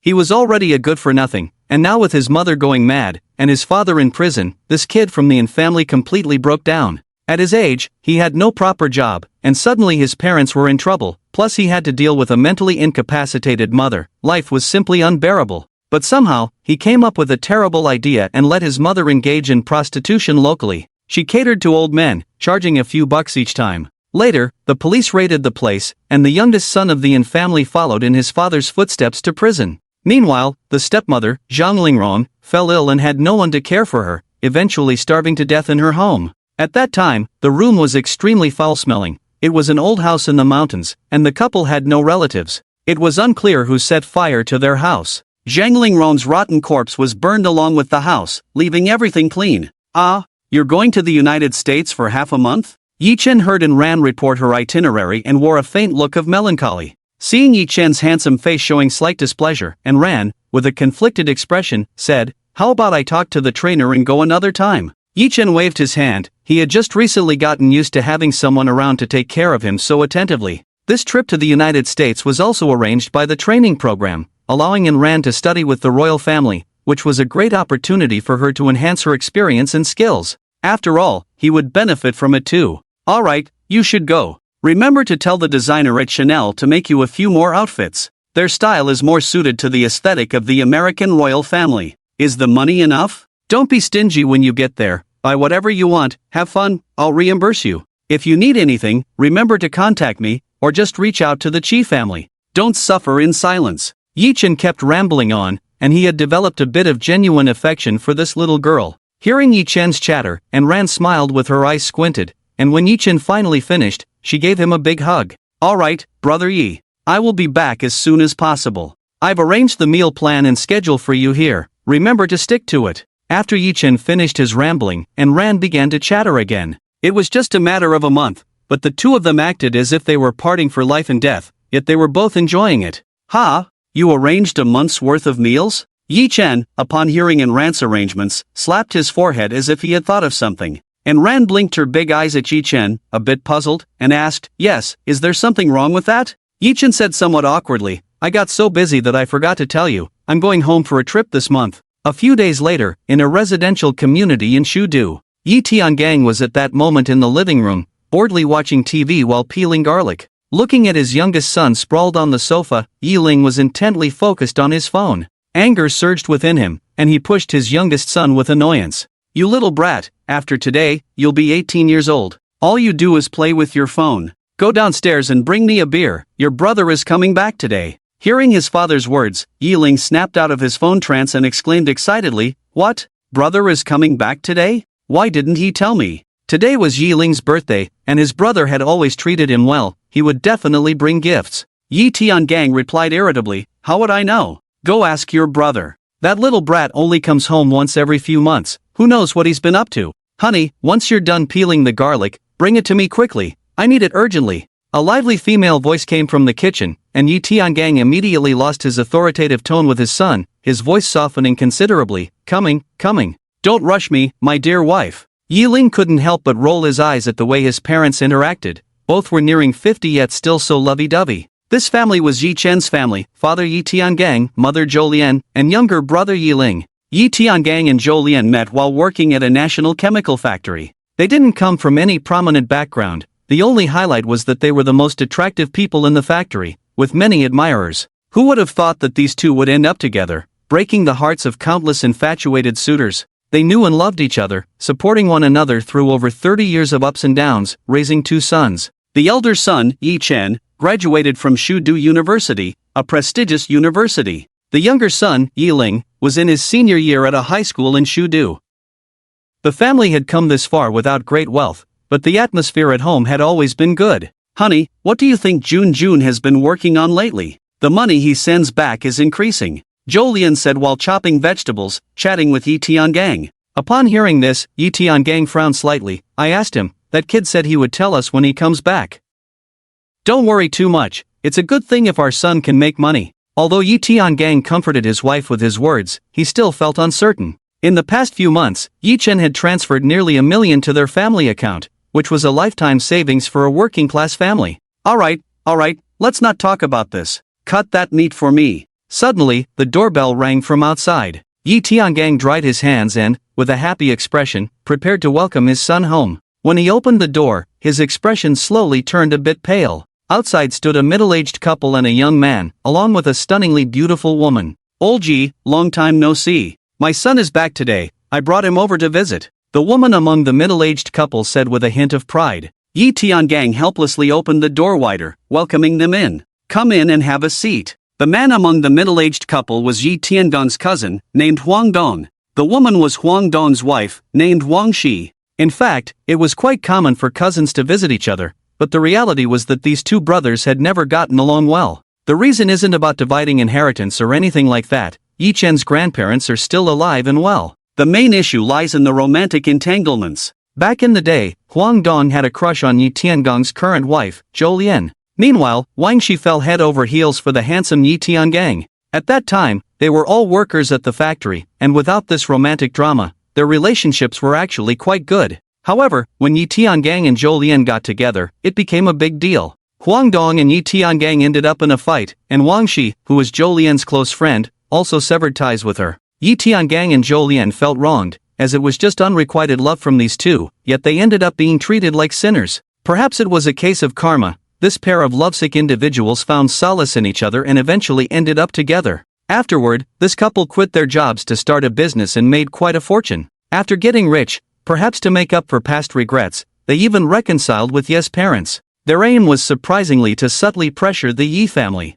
They flaunted themselves as winners in life. If Ye's parents hadn't been so indifferent to such superficial fame, they might have been driven to frustration by this odd couple over the years. But even with their good temper, the couple's antics were still quite disgusting. Hearing some noise outside, Zhou came out of the kitchen. The meal was ready, just waiting for Yi Chen to come back to eat. She was happily anticipating her two precious sons enjoying her cooking. However, upon stepping outside and seeing the couple, she almost lost her composure. Wang Shi and Huang Dong were quite rude, strutting in with their son, completely ignoring Yi Tiangong's gesture of offering them shoe covers. Instead, the beautiful woman, who had been wearing an impatient expression, showed a hint of an apologetic smile upon seeing Yi Tiangang, took the shoe covers, put them on, and politely smiled at him, saying, "Sorry to bother you." Yi Tiangong's initial irritation was somewhat alleviated by the girl's courteous behavior. Looking at her graceful demeanor and perfect features, he sighed inwardly, "What a good girl, how did she end up with that Huang Nan kid? With her looks and temperament, she would be a perfect match for my troublesome son." Wang Shi entered the Yi household but didn't sit down. Instead, she stood on her sky-high heels, disdainfully surveying the decor of Yi Chen's home. The Yi family lived in an old house from over a decade ago, with 2 bedrooms, 1 bathroom, a living room combined with a dining area, and a kitchen. Yi Chen shared a room with his younger brother. It wasn't small, the rooms were quite spacious for an older house, and converting it into a modern 3-bedroom layout would be more than enough. However, the layout did feel quite outdated. The furniture hadn't been replaced in years and showed signs of wear. The appliances were also quite old-fashioned, with a bulky television set. Despite this modest living space, Ye's mother kept everything in order, impeccably clean. Yet, Wang Shi's expression suggested she had entered some sort of slum. When Ye's father invited them to sit on the sofa, aside from the beautiful woman who chose a separate sofa and sat down gracefully in silence, the others all took out tissues to wipe non-existent dust off the old Yi family sofa, as if they had suffered a great injustice.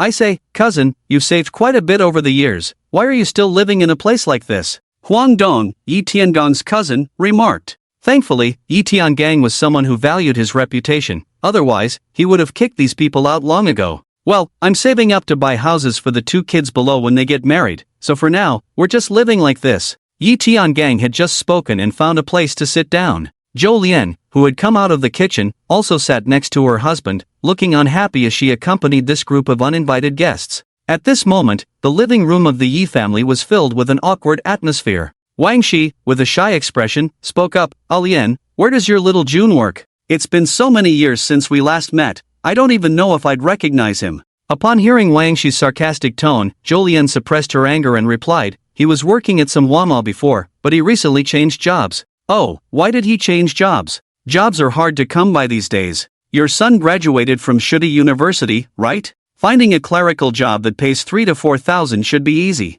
Wang Shi covered her mouth and chuckled, "Good sister, you really raised a good son." Zhou Lian nodded perfunctorily. How could she not hear the mockery in Wang Shi's words? However, her son was her pride, and it was not this woman's place to comment. After mocking Yi Chen for a while, Wang Shi shifted the topic to herself. "Old Ji, Lian, I really envy you for having such a good son, unlike my son." At this point, Wang Shi gestured towards her son, Huang Nan. Huang Nan pulled his gaze away from the beautiful woman he was admiring and adjusted his suit. This suit was from a top domestic brand, the most expensive set from Younger. Today, to show off, he spent over 30,000 to get this outfit. However, with his parents' average looks, he seemed to have undergone a genetic mutation. Even with height-increasing insoles and thick-soled leather shoes, he still looked like a short winter melon, which was quite comical. His facial features were distinct, he had a nose and eyes, but together they appeared oddly mismatched. Unlike his parents, who both had single eyelids, he had nearly perfect double eyelids. From a genetic standpoint, this was impossible, it could only be achieved through modern technology. He greeted Yi Tiangang and Zhou Lian with what he thought was appropriate etiquette, but there was an indescribable arrogance on his face.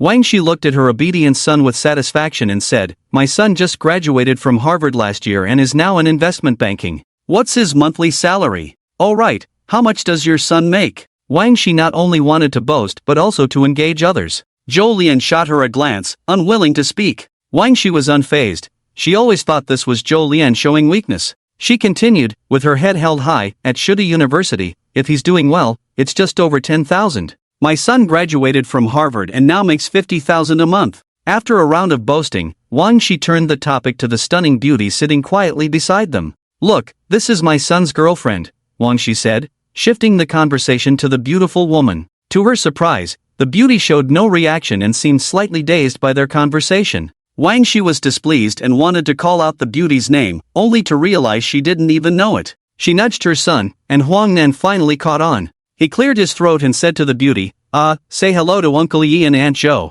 The beauty glanced at Zhou Lian and Yi Tiangang, her previously cold demeanor softening slightly as she offered a polite smile and greeted them, "Uncle Yi, Aunt Zhou, hello." Huang Nan didn't expect the beauty to be so cooperative, considering she had been indifferent even to her own parents. But thinking of their relationship, he could only endure it. Wang Shi and Huang Dong, the couple, felt somewhat displeased by the beauty's display. Just now, the couple had been acting all high and mighty in front of each other, but now, in front of their old rival, they were putting on a smile. Wasn't that slapping themselves in the face? However, seeing her fierce demeanor, the couple decided not to continue the topic. "Oh, Lian, why did you make so many dishes today?" Huang Dong caught a whiff of the aroma from the kitchen, peeking in to see that the dining table was already filled with a variety of dishes, all covered with a mesh net, making it hard to see clearly. At this, Jolien revealed a hint of a smile. Today is Xiaoling's birthday, and Jun is coming back too. We're having a family meal. Upon hearing this, Wang Shi's face lit up with a smug smile as she cheerfully said,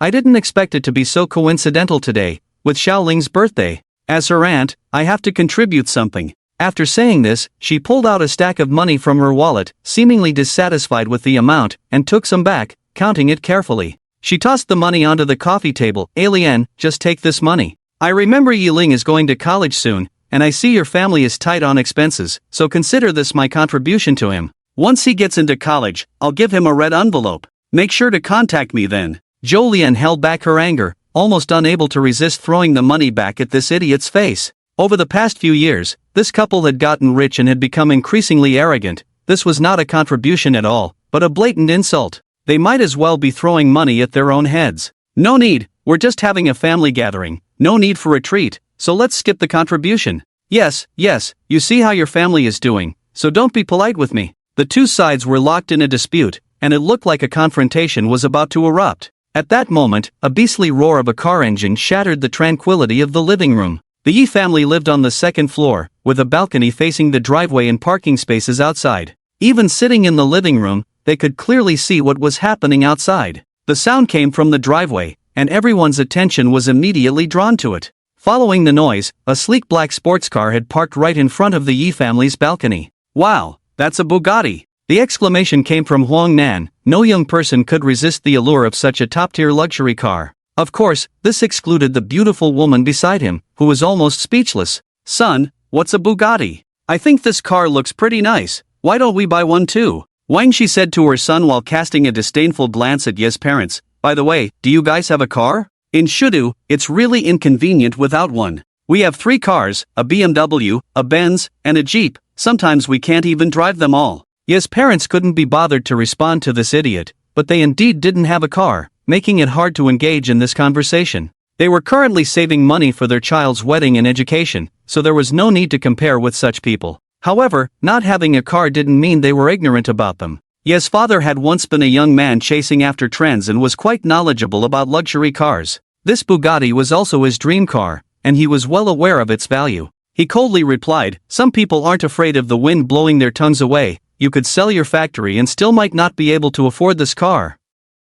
Ye's father was usually good-tempered, but he was somewhat irritated with this family at the moment. Upon hearing this, Wang Shi was furious, ready to explode, but her son pulled her back and whispered something in her ear. Her expression changed. What her son had just told her was the price of that car. Indeed, as Ye's father said, even if their family sold their factory, they still couldn't afford this car. But Wang Shi was not the type to easily admit defeat. She coldly said, our family could struggle for a few more decades and barely afford one, but unfortunately, some people will never even touch the corner of this car in their lifetime. As soon as her words fell, a clear shout came from outside the balcony. Dad, Mom, you little rascal Yiling, hurry up and come down to help me carry some things. Everyone's gaze turned back outside. A tall and handsome young man, casually dressed in a short-sleeved shirt and jeans, stood next to the sports car they had just been discussing, holding a large number of bags in both hands. The car door was wide open, and he looked slightly troubled as he glanced inside. The Wang family of 3 was instantly petrified.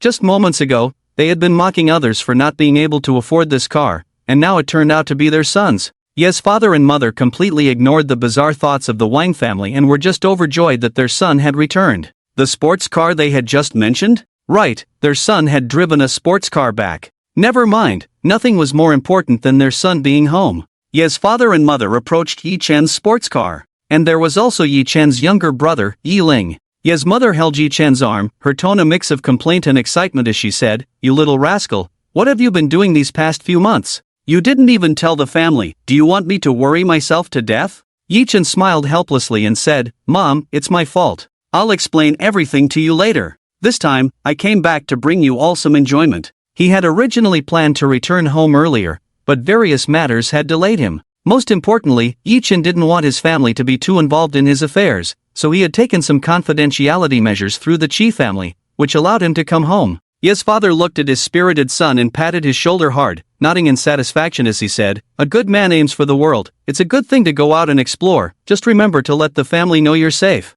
Yi Chen nodded gravely. Meanwhile, his younger brother was wandering around, his eyes shining as he looked at the Bugatti. With excitement, he asked, "Brother, my dear brother, this car is yours." Yi Chen had just been scolded by his parents and was feeling a bit uncomfortable, so he pressed down on his brother's head and gave it a good rub.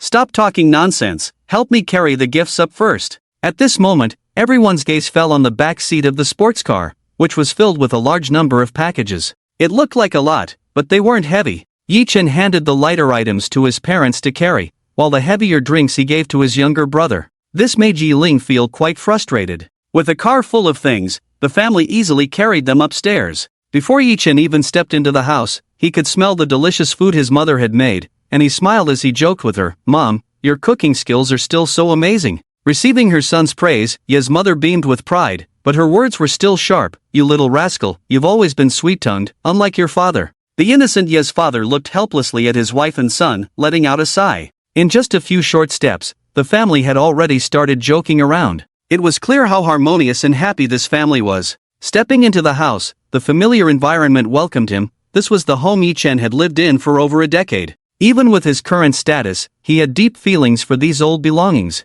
He had no thoughts of looking down on this place. "Are there guests?" Yi Chen glanced lightly at the few people sitting on the sofa, a cold glint in his eyes. Yi Ling was still young, and their parents hadn't told him about these matters. But Yi Chen was fully aware of everything. Just because they had made a little money, they dared to cause trouble in his home? Yi Chen sneered coldly. Today, none of these people would have a good outcome. The system activated, gradually scanning the faces of these people. "Wait, why does this woman look so familiar? She is still smiling at me. Damn, it's actually her. Zhou Mei." At this moment, Zhou Mei is sitting on the sofa at Yi Chen's house. A faint smile graces her face as she looks at Yi Chen, her features still exquisite and perfect. She is wearing a black silk camisole dress, with a black silk scarf draped over her shoulder. Her fair, delicate shoulder is partially visible beneath the scarf, and a pair of finely crafted collarbones are dazzling to behold. Compared to Yi Chen's surprise, Zhou Mei seems much more composed. After all, she had just talked to him, seen his father and mother, and watched Yi Chen get out of the car. She realized this was indeed Yi Chen's home.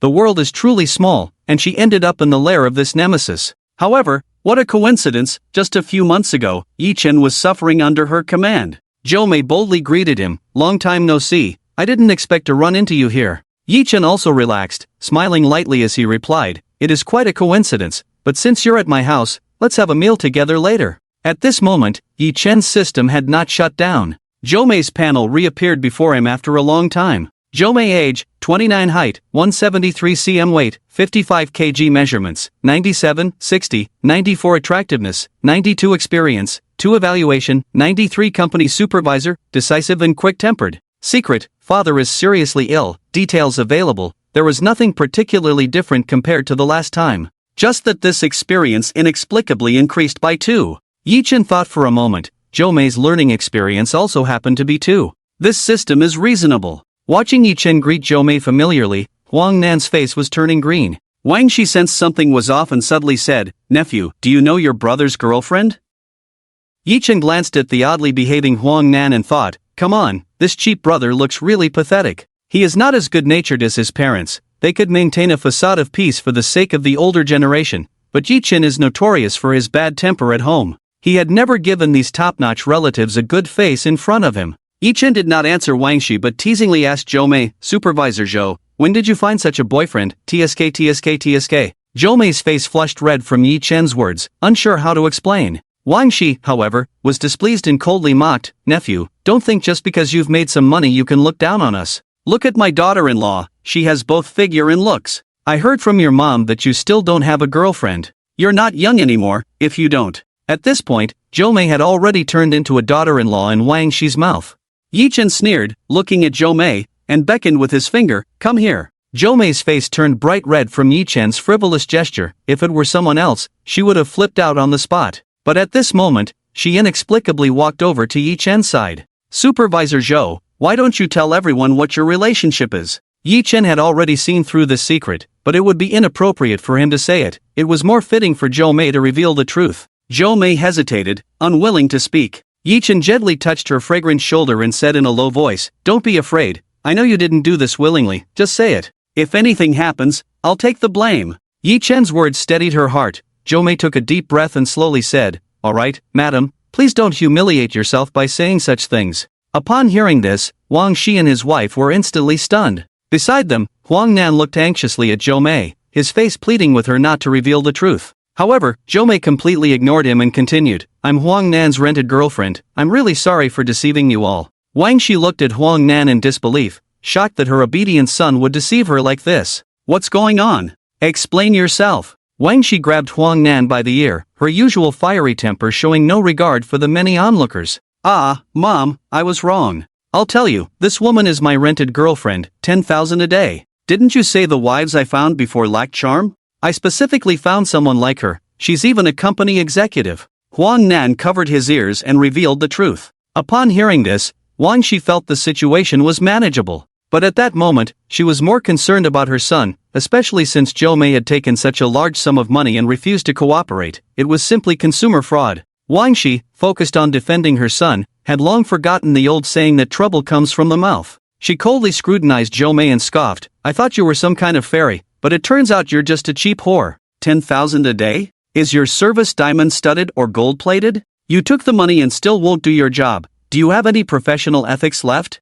Zhou Mei trembled with anger. She had never encountered such a vulgar person. Even if she wanted to retort, she couldn't find the words. All she could stammer was, "Stop talking nonsense. I'm just helping your son save face. I'll return the money to you. I find your whole family disgusting, new money, no class." Wang Shi, upon hearing this, was infuriated. Coming from a working-class background, she had heard her mother curse on the streets since childhood, and this little girl dared to act tough in front of her. She was simply asking for trouble. "Enough! We wouldn't dare take money that passes through the hands of someone like you. Consider it charity to treat your filthy disease." After saying this, she turned to Yi Chen and continued to mock, "Nephew, do you have something going on with this woman? As your aunt, I suggest you go to the hospital for a checkup." Yi Chen gently patted Zhou Mei's trembling, rounded shoulder, a cold smile on his face as he replied, "Aunt, your mouth is so filthy, did you forget to take your medicine today? Or did you take too much lamivudine and your brain isn't clear?" Upon hearing the first half of Yi Chen's words,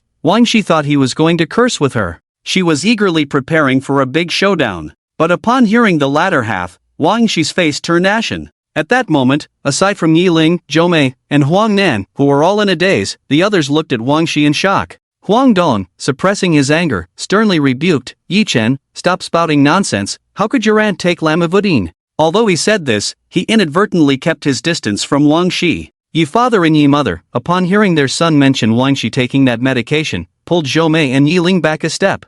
"Dad, Mom, what kind of medicine is this lamivudine that my brother said aunt is taking?" Yi Ling asked curiously. Yi Lian fiercely rubbed her younger son's head and said sternly, "If it's not something you should ask, then don't ask foolish questions." The couple exchanged glances, their eyes filled with pity for Wang Shi. Lamivudine is a name of a medication that most people would never encounter in their lifetime. If they did, it could only mean a tremendous tragedy. The Yi couple and Wang Shi's couple had previously mentioned that they were workers in a chemical factory. Coincidentally, the medical chemicals they worked with were closely related to this medication. Lamivudine is a treatment for AIDS. AIDS has always been regarded as an incurable disease. This medicine only delays the onset of AIDS and reduces the viral load. The world is deeply secretive about this disease, believing that those who contract it are dirty people, that they brought it upon themselves through their own lack of restraint. But in reality, the transmission routes for this disease, aside from the unspeakable methods, also include mother-to-child and blood transmission.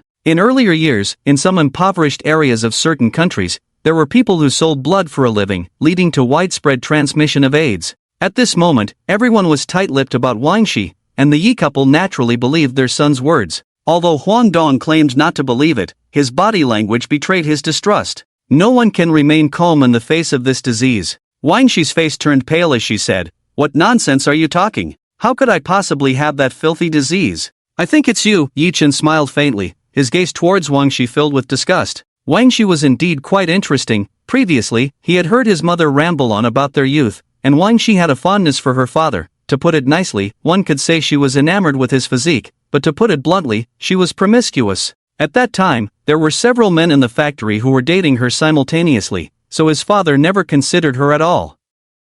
Who would have thought that after all these years, this woman's cravings had only grown stronger, and she had even engaged in group activities with Nigu, ultimately contracting such a filthy disease. While there are many AIDS patients deserving of sympathy, those who bring it upon themselves cannot be counted among them. Yi Chen said coldly, "Whether it's true or not, just take out the small pill from the second compartment of your bag, and you'll know, won't you? AIDS patients must take their medication on time and in the right dosage, so carrying it with them is normal. Upon hearing this, Wang Shi's first reaction was to search for her bag. However, Huang Dong was quicker. He didn't have time to care about his wife's reputation. His own life was more important. After rummaging through, Huang Dong finally found the pills in Wang Shi's bag. Even after so many years away from the chemical industry, he recognized them at a glance. Huang Dong let out an angry roar and slapped Wang Shi to the ground. "You filthy woman!" Wang Shi cried and fell to the ground, but no one dared to help her. After hitting Wang Shi, Huang Dong looked at Yi Chen with a complex expression. "Nephew, don't let today's matter get out. I'll come by another day to apologize to you." Yi Chen coldly smiled and said, "Apologize? I might not be able to wait for that day. You should just wait to go to jail and explain to the tax authorities how to apologize." Upon hearing this, Huang Dong's face suddenly changed. "What did you say?" Just now, his wife's secret was revealed. Was it now his turn? "Isn't it your secretary lover, named Li Jialing? Uncle, you're quite capable, spending all your wealth just to win a smile from a beauty." Yi Chen spoke as if recounting a story, detailing the ins and outs quite thoroughly. Wang Shi, lying on the ground, initially didn't believe Yi Chen's words about her husband cheating. But after Yi Chen exposed her aides, and then detailed the secretary matter, she was now about 80% convinced. Thinking back to how Huang Dong had dared to lay hands on her, anger surged within her, and she lunged at her husband, biting his ear until it bled. The two soon got into a scuffle. Yi Chen, tired of watching this drama, stepped in and incapacitated them both, throwing them out. He coldly looked at Huang Nan and said, "Quickly take your disgraceful parents away. You should spend more time with them while you can. Their time is running out." Huang Nan, already small in stature, couldn't make a splash in front of Yi Chen. He obediently led his parents away from the Yi family. Yi Chen then threw out the belongings of this family, secretly cursing, "What a stroke of bad luck." Seeing their son decisively deal with the couple who came to pick a fight, his parents felt mostly pleased. Although the two families were related, it was their own fault for bringing this upon themselves. "Alright, my good son, why don't you sit with this girl for a bit? There are still a few dishes to stir-fry to make them taste better. Your dad and I will go busy ourselves for a while." Ye's mother pulled Ye's father into the kitchen. As for Yi Ling, the young man, he wisely slipped into his room. The empty living room now only had Yi Chen and Zhou Mei. Zhou Mei found it hard to describe her feelings in front of this man who was a few years younger than her. The power and prestige she once thought she had felt like a feisty little kitten waving its powerless soft paws in front of him.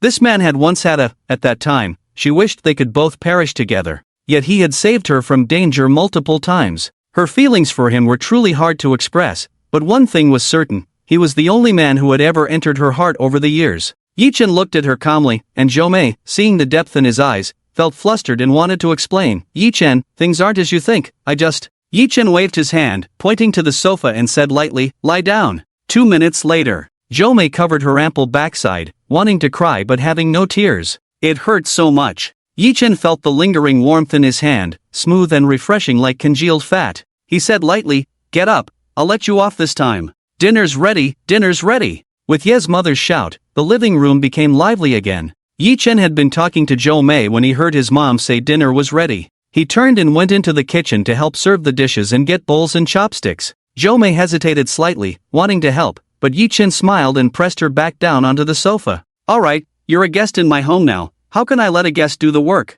Zhou Mei had no choice but to wait quietly by the side. She watched Yi Chen busily serving dishes and setting the table. Before long, the not-so-large dining table was filled with various home-cooked dishes. These were common dishes found on the tables of ordinary people in Shu City: twice-cooked pork, sauerkraut fish, braised beef, dry-fried green beans, and mapo tofu. These dishes, whether in color or presentation, were not as exquisite as those served outside. But at this moment, they seemed like the most delicious food in the world. Yi Chen held a dish and couldn't help but sneak a piece of the well-prepared sausage to chew on. This was a local specialty of Shu City, smoked sausage, with pig intestines filled with finely chopped pork mixed with spices, then smoked with fragrant wood and orange peels. In recent years, there had been talk that this smoked food, especially Shu City sausage and cured meat, could cause cancer. However, this did not affect the love the people of Shu City had for sausage and cured meat. Every household would make some every year. Generally, they would eat some during the new year, and the leftovers would be sliced for guests or when hosting a banquet like this. Yi Chen had only eaten it once last New Year and was really craving that taste. After sneaking a piece, he felt his lips and teeth moisten. The flavor was fresh and delicious. The faint pine smoke combined with his mother's secret pork recipe made him want to eat a second piece right after the first. But before he could reach out for a second piece, a pair of somewhat aged hands snatched the plate from him. "Go away, go away.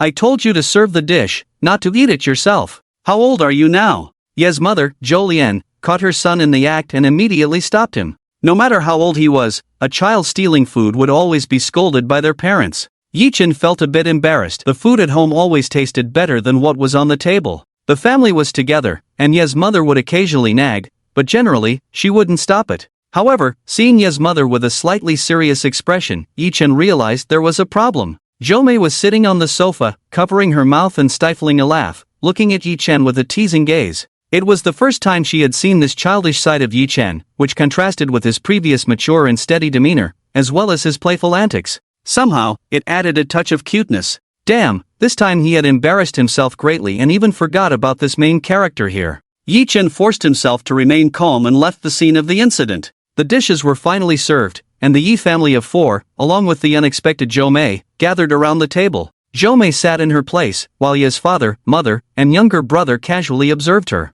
Ye's parents actually had a good relationship with Jo-mei. She had been very polite since entering the house, clearly a well-mannered person. As for the foul language that Wang Shi mentioned, they all dismissed it as trash talk. The key was that they had confidence in their son's judgment. After all these years, the friends Yi-chin brought home had all proven to be of good character. Since their son wanted her to stay, as parents, they naturally had to give her face. Jo-mei was someone who had seen big occasions, and Yi-chin's relatives were not significant figures. Yet, under their casual gazes, she nervously pinched the hem of her dress, appearing quite tense. She didn't even know where this nervousness came from. Yi-chin found it amusing to watch Jo-mei, who was usually so arrogant and domineering, suddenly show this girlish shyness. It was truly unpredictable. However, he still eased Jo-mei's awkwardness, smiling at his parents and saying, "This is my former supervisor Jo-mei, now we are." Yi-chin couldn't find the right words to describe their relationship. Initially, it was indeed a delicate situation with Jo-mei, but later he felt it was meaningless, and it gradually faded. Before Yi-chin could finish, Jo-mei naturally took over the conversation. "Friends, Yi-chin and I are friends now. Uncle and aunt, you can just call me Xiao-jo." Looking at Jo-mei's brisk demeanor, Yi-chin glanced at her lightly. "Friends? Let's just consider it friends for now." Ye's parents were also hospitable people, warmly welcoming Jo-mei. The atmosphere at the dining table felt harmonious. "Yi-ling, where's the wine I asked you to buy?" Ye's father scanned the table and, not seeing the wine, asked his youngest son in an unfriendly tone. Yi-ling, who was enjoying his meal, froze upon hearing his father's question. I just went to get something for my brother and forgot." Ye's father waved his hand helplessly, saying, all right, just go buy it now." Yi-ling, feeling powerless, put down his chopsticks and prepared to leave. How sad, today he was the birthday star, yet his status in this family was always the lowest. "Dad, I brought some wine back, let's drink that." "Yi-ling, go get that box of wine you were holding earlier." Yi-chin commanded his younger brother without any psychological burden. Sigh, how tragic. Yi-ling couldn't help but sigh dramatically. After a while, Yi-ling returned with a bottle of wine and placed it in front of Ye's father. Ye's father looked at the wine's packaging, his eyes widening in surprise. "This wine." His gaze fixed intently on Yi-chin. Yi-chin helplessly glanced at the wine. "Xiangzhou Mutai Wine 5-star brand, no. 50.99 value, 540,000. This batch of wine was from the cellar of the Mutai factory, and a previous auction of 100 bottles had fetched over 5 million at sky-high prices. When Yi-chin returned home this time, he happened to encounter someone selling a few bottles while shopping for gifts. This amount of money was nothing to Yi-chin, not even a drop in the bucket. However, he still overestimated his parents' ability to accept it. Ye's mother looked at Ye's father with some confusion and said somewhat unhappily, "Your son bought you this wine, so just drink it. Why are you being so picky?" Ye's father felt a bit dazed. He was a man who loved wine, and for someone like him, who shared the general love for wine in Huaxia, the highest quality he could access was Mutai.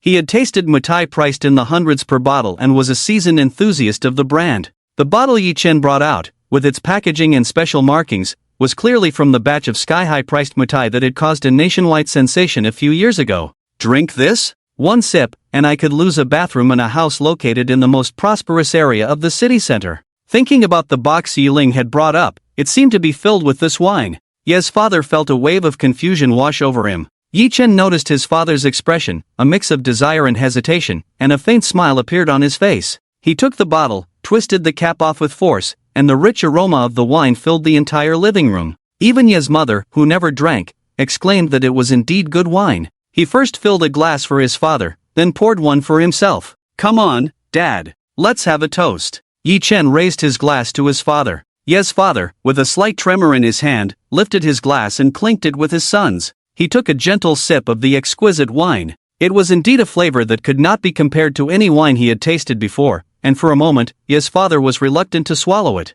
At that moment, his heart was filled with countless thoughts, realizing this was his son's heartfelt gesture, and he felt deeply moved. Thanks to his son, he was able to enjoy such a top-notch wine that he had never even dreamed of tasting. Yi Chen watched his father, who was so cautious even with a glass of mutai worth hundreds of thousands. He suddenly felt that he had failed as a son. Thinking about how much his father had sacrificed for the family since he was young, the last time he had mutai was a bottle of low-quality mutai worth a few hundred that someone had gifted. He had made that one bottle last a year, only occasionally pouring a little into a glass to savor the aroma. But even that was enough for him. It felt like a tremendous enjoyment. His parents' salaries were not high, yet they maintained the family and provided a better life for him and his brother. They had given up so many of their own preferences. He remembered that his mother used to love dancing, not square dancing, but serious Latin dance. And his father, when he was young, was a spirited young man who loved cars, enjoyed wine, and had a flashy little motorcycle. But now, his mother had long given up her dreams, quietly busying herself with the family. His father, too, besides working, had to take on part-time jobs to supplement the household income. Thinking of this, Yi Chen felt a twinge of sadness. No more. It would never happen again. Yi Chen had made plans this time. He wanted his whole family to live a life of wealth. Each family member could pursue whatever they desired. Yi Chen softly said, "Dad, just drink up. There's still a whole box left. If it's not enough, I'll buy you more." Upon hearing this, Ye's father couldn't help but ask, "Son, what have you been doing outside lately?" As he said this, Ye's father couldn't hide his concern, and Ye's mother looked over cautiously. Could it be that he got involved in some high-interest loans? If it were really that. But which loan shark would be willing to lend so much money? Yi Chen looked at the curious and concerned gazes of his family and smiled gently. He brought out the explanation he had prepared earlier. The gist was that he was now a treasure appraisal master employed by the Qi family, having accomplished several tasks for the upper echelons of the Qi family, thus gaining considerable benefits. However, he didn't elaborate much on the specifics. The most realistic and imaginative words were heard by Yi Chen's parents, who went from a serious demeanor at the beginning to smiles of joy later on. Their son had finally made something of himself, which was better than anything else. "Son, when did you learn to appraise treasures?" Ye's mother couldn't hide her happiness and casually asked her son. Yi Chen had no intention of letting his family know about the system, so he made up a reason. "Mom, haven't I always been interested in this? Actually, appraising treasures isn't as difficult as you think, it's just..." Although his parents were left in a fog, they wore expressions that said, "I don't understand, but my son is amazing, so impressive." With that, the matter was settled, and Yi Chen's parents finally felt at ease, ready to enjoy their son's success. Enjoying the blessings of their son meant they still had to eat. As the meal came to an end, the family celebrated Yi Xiudi's birthday, lit the candles, and it was time for him to make a wish. Yi Chen looked at his younger brother, who was almost as tall as he was, inheriting good genes from their parents. He was also sunny and handsome, full of youthful vigor. His academic performance was among the best, a well-rounded student excelling in morality, intelligence, physical fitness, and aesthetics. Moreover, he was particularly sensible, understanding how to share the family's burdens at such a young age. Yi Chen still remembered the first year he took a vacation from work to go home and watch his brother's basketball game. He was the brightest star on the court. However, dressed in basketball shoes and sportswear, he was the most shabby among so many people. This outfit was a reward from their parents for him scoring first in his grade a few years ago. He had never asked his parents to buy him things. At that time, Yi Chen's salary wasn't high, but he still took his brother to a sports store and spent nearly half a month's salary to get him a brand new set of gear. This kid had kept insisting he wouldn't let him. Yi Chen looked at his brother with a satisfied smile and said, "All right, make your wish. It's your birthday today, whatever you want, I'll buy it for you." Yi Ling, after all, was still a half-grown child. Hearing about Yi Chen's current income, he was excited about his brother's promise. After thinking for a moment, he hesitantly said, "Bro, can you buy me a pair of basketball shoes? I have a game in a few months." Yi Chen smiled slightly. "Sure, we'll go buy them later." After lunch, Jo Mei stood up to say goodbye. After all, Yi Chen's family surely had some private matters that an outsider like her shouldn't overhear. Xiao Zhou, come visit often. Okay, sorry for bothering uncle and aunt today. Zhou Mei politely bid farewell to Yi Chen's family. As she was about to leave, she heard Yi Chen softly say behind her, remember to come out and hang out together when you have time. Zhou Mei looked at Yi Chen in surprise, her face slightly flushed as she nodded. After Zhou Mei left, it was time for Yi Chen to distribute the gifts he had brought back to his family. Besides bringing some wine and nourishing herbs, Yi Chen didn't bring much else, as he wouldn't be living in this house for long. He could get things for the new house later. In addition to these items, Yi Chen also made 2 bracelets from the previous imperial jade to give to his mother. As people age, their love for jadeite surpasses that for other stones. He originally intended to use the ice jade for this, but the old craftsman, a master artisan from the Qi family, sorrowfully told him that this ice jade wasn't suitable for older people to wear, and its cold quality wasn't good for older women. Yi Chen reluctantly switched to this piece of imperial green jade. The master seemed to have lost his soul while crafting it. Each of these 2 pieces of jade, even as raw stones, held immense collectible value. Alternatively, with slight processing, they could be made into some less material-consuming ornaments, which would also be excellent. No one would ever use such fine material to make a bracelet that is essentially worthless. But Yi Chen was determined to turn it into a bracelet, and no amount of persuasion would change his mind. In the end, such a large piece of material barely yielded 2 bracelets. The jade consumed in the process, based on the price of this material, resulted in a loss of nearly 100 million. Yi Chen's mother, Zhou Lian, opened the sandalwood box containing the bracelets and was immediately captivated by the vibrant green of the jade. She was overjoyed, unable to contain herself as she put 1 bracelet on each wrist, beaming with delight. Jun, you bought such a good bracelet. I've always wanted a jade bracelet, and you know me so well that you got me 2 at once. Yi Chen's mother praised her son with a beaming smile. The bracelet was nice, but her son's thoughtfulness was even better. Yi Chen smiled and said, I'm glad you like it, Mom. After distributing the gifts to his family, they chatted on the sofa for a while. Yi Chen shared some recent experiences, and the conversation was quite enjoyable. When Yi Chen's mother heard about his gem appraisal experiences, she suddenly had a thought. She rushed back to her room, mysteriously holding something for Yi Chen to see. Yi Chen looked at the box in his mother's hands, somewhat puzzled. Zhou Lian blinked at her son and said, Son, you're a gem appraisal master now. Can you help Mom see how much this treasure is worth? Yi Chen's father, hearing his wife's words, was a bit confused. When did his wife secretly buy something he didn't even know about? But with their son present, he didn't want to press his wife for answers. Seeing the expressions on his parents' faces, Yi Chen sensed something was amiss. Just looking at the box his mother held, although it appeared to be a finely crafted wooden box, it was actually a decorative box made from ordinary wood, mass-produced. Such boxes are typically used in antique markets to hold goods. The sandalwood box he had just given his mother for the bracelets was made from top-quality black sandalwood, handcrafted by a master, and was itself a fine piece of craftsmanship. It was best not to mention the price of the items he gave her, otherwise, she wouldn't even have the chance to take them out. Yi Chen didn't have high expectations for whatever was in his mother's box. However, seeing her mysterious expression, he patiently waited to see. His mother opened the box, revealing its contents. It was a jade plate. Yi Chen's mother said happily, I found this when I was in the antique world. I met a down-and-out old man who said he urgently needed money and wanted to sell this. Yi Chen's father, upon hearing this, was somewhat annoyed. So you just bought it? Honey, you should think about it. This kind of scam has been used to death out there. What old man, what lonely girl. Yi Chen's mother was displeased with her husband's words. How can you say that? Do you think I'm foolish? He had an expert certificate, and I even checked online. The certificate number matches. This is a Qing dynasty jade plate, and experts estimate it to be worth around 50,000. He said he needed money urgently, so he sold it to me for 5,000. You should have seen his condition. He had a little girl with him, barely clothed, and when he spoke, he was out of breath. How could he possibly be a scammer? Yi Chen's mother was now very confident in her judgment. Yi Chen's father knew his wife well. The more he argued with her at this moment, the more she would resist. 5,000 was not a small amount for their family in the past. As for now,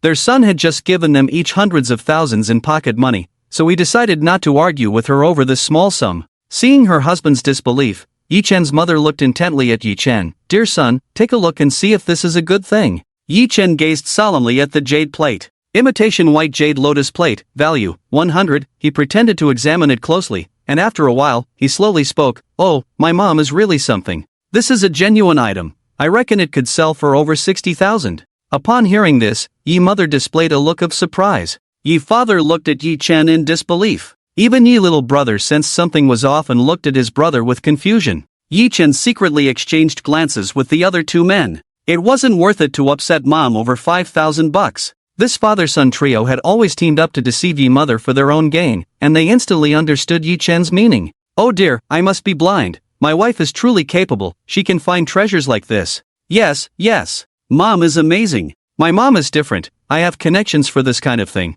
I'll take it to help mom sell it, and later I'll transfer the money to your card. Hearing the compliments from the father and sons, Yi mother's face blossomed with joy. She agreed to Yi Chen's plan. This was her lucky find. Although it couldn't compare to the pocket money her son gave her, the significance was extraordinary. Watching her beaming with happiness, the father and sons finally breathed a sigh of relief. In the afternoon, now that they had money, Yi mother wanted to buy some new clothes. She was quite a beauty in her youth, and now that she had the means, she certainly wanted to dress up. Yi Chen strongly supported her idea. He wasn't afraid of his parents spending money. What he feared most was that his parents would get used to a life of poverty, still pinching pennies, and thinking about saving money for his brothers to marry. Yi Chen thought for a moment and decided not to let Yi mother go out alone. Instead, he called someone from the Chi family. Soon after, a luxurious RV appeared in Yi Chen's rundown neighborhood. The atmosphere felt quite strange. The visitors, besides the driver, included several fashion coordinators and designers, all prominent figures from major luxury brands.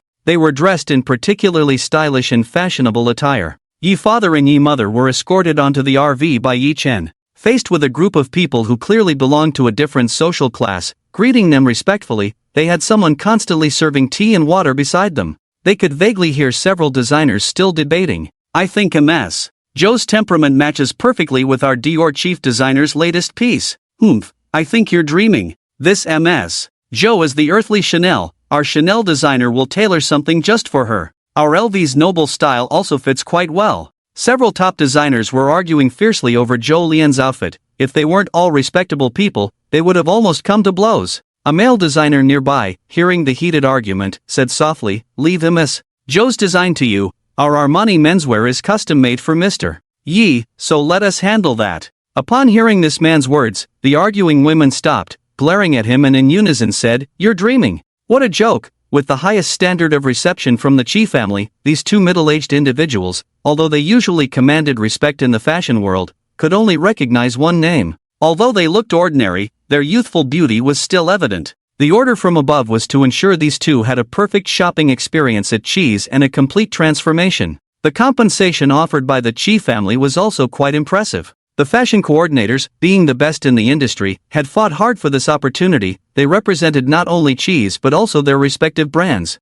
Not to mention that these two customers had such a good foundation, even if they were two common chickens, they would have to return as phoenixes today. Fortunately, this RV is spacious and has multiple levels. At this moment, Ye's parents are enjoying dessert in the VIP room. Otherwise, they would be driven crazy by this group of chatterboxes. However, if they were in front of Ye's parents, this group might present a different demeanor. Watching his parents board such a luxurious RV amidst a crowd, Yi Xiaodi felt a twinge of envy. He wanted new clothes too. Yi Chen smiled as he watched the RV disappear from his sight. Let his parents enjoy their world for two. Turning to his dazed little brother, Yi Chen gave him a light smack to bring him back to reality. Yi Ling covered his head and shouted, "Brother, what are you doing?" Without looking back, Yi Chen walked towards his sports car and casually tossed the fake jade plate he had brought out into the trash can. He opened the car door and sat in the driver's seat. "What are you standing there for? Didn't you want to buy shoes?" Oh, I'm coming." In the afternoon, Yi Chen took his little brother for a spin.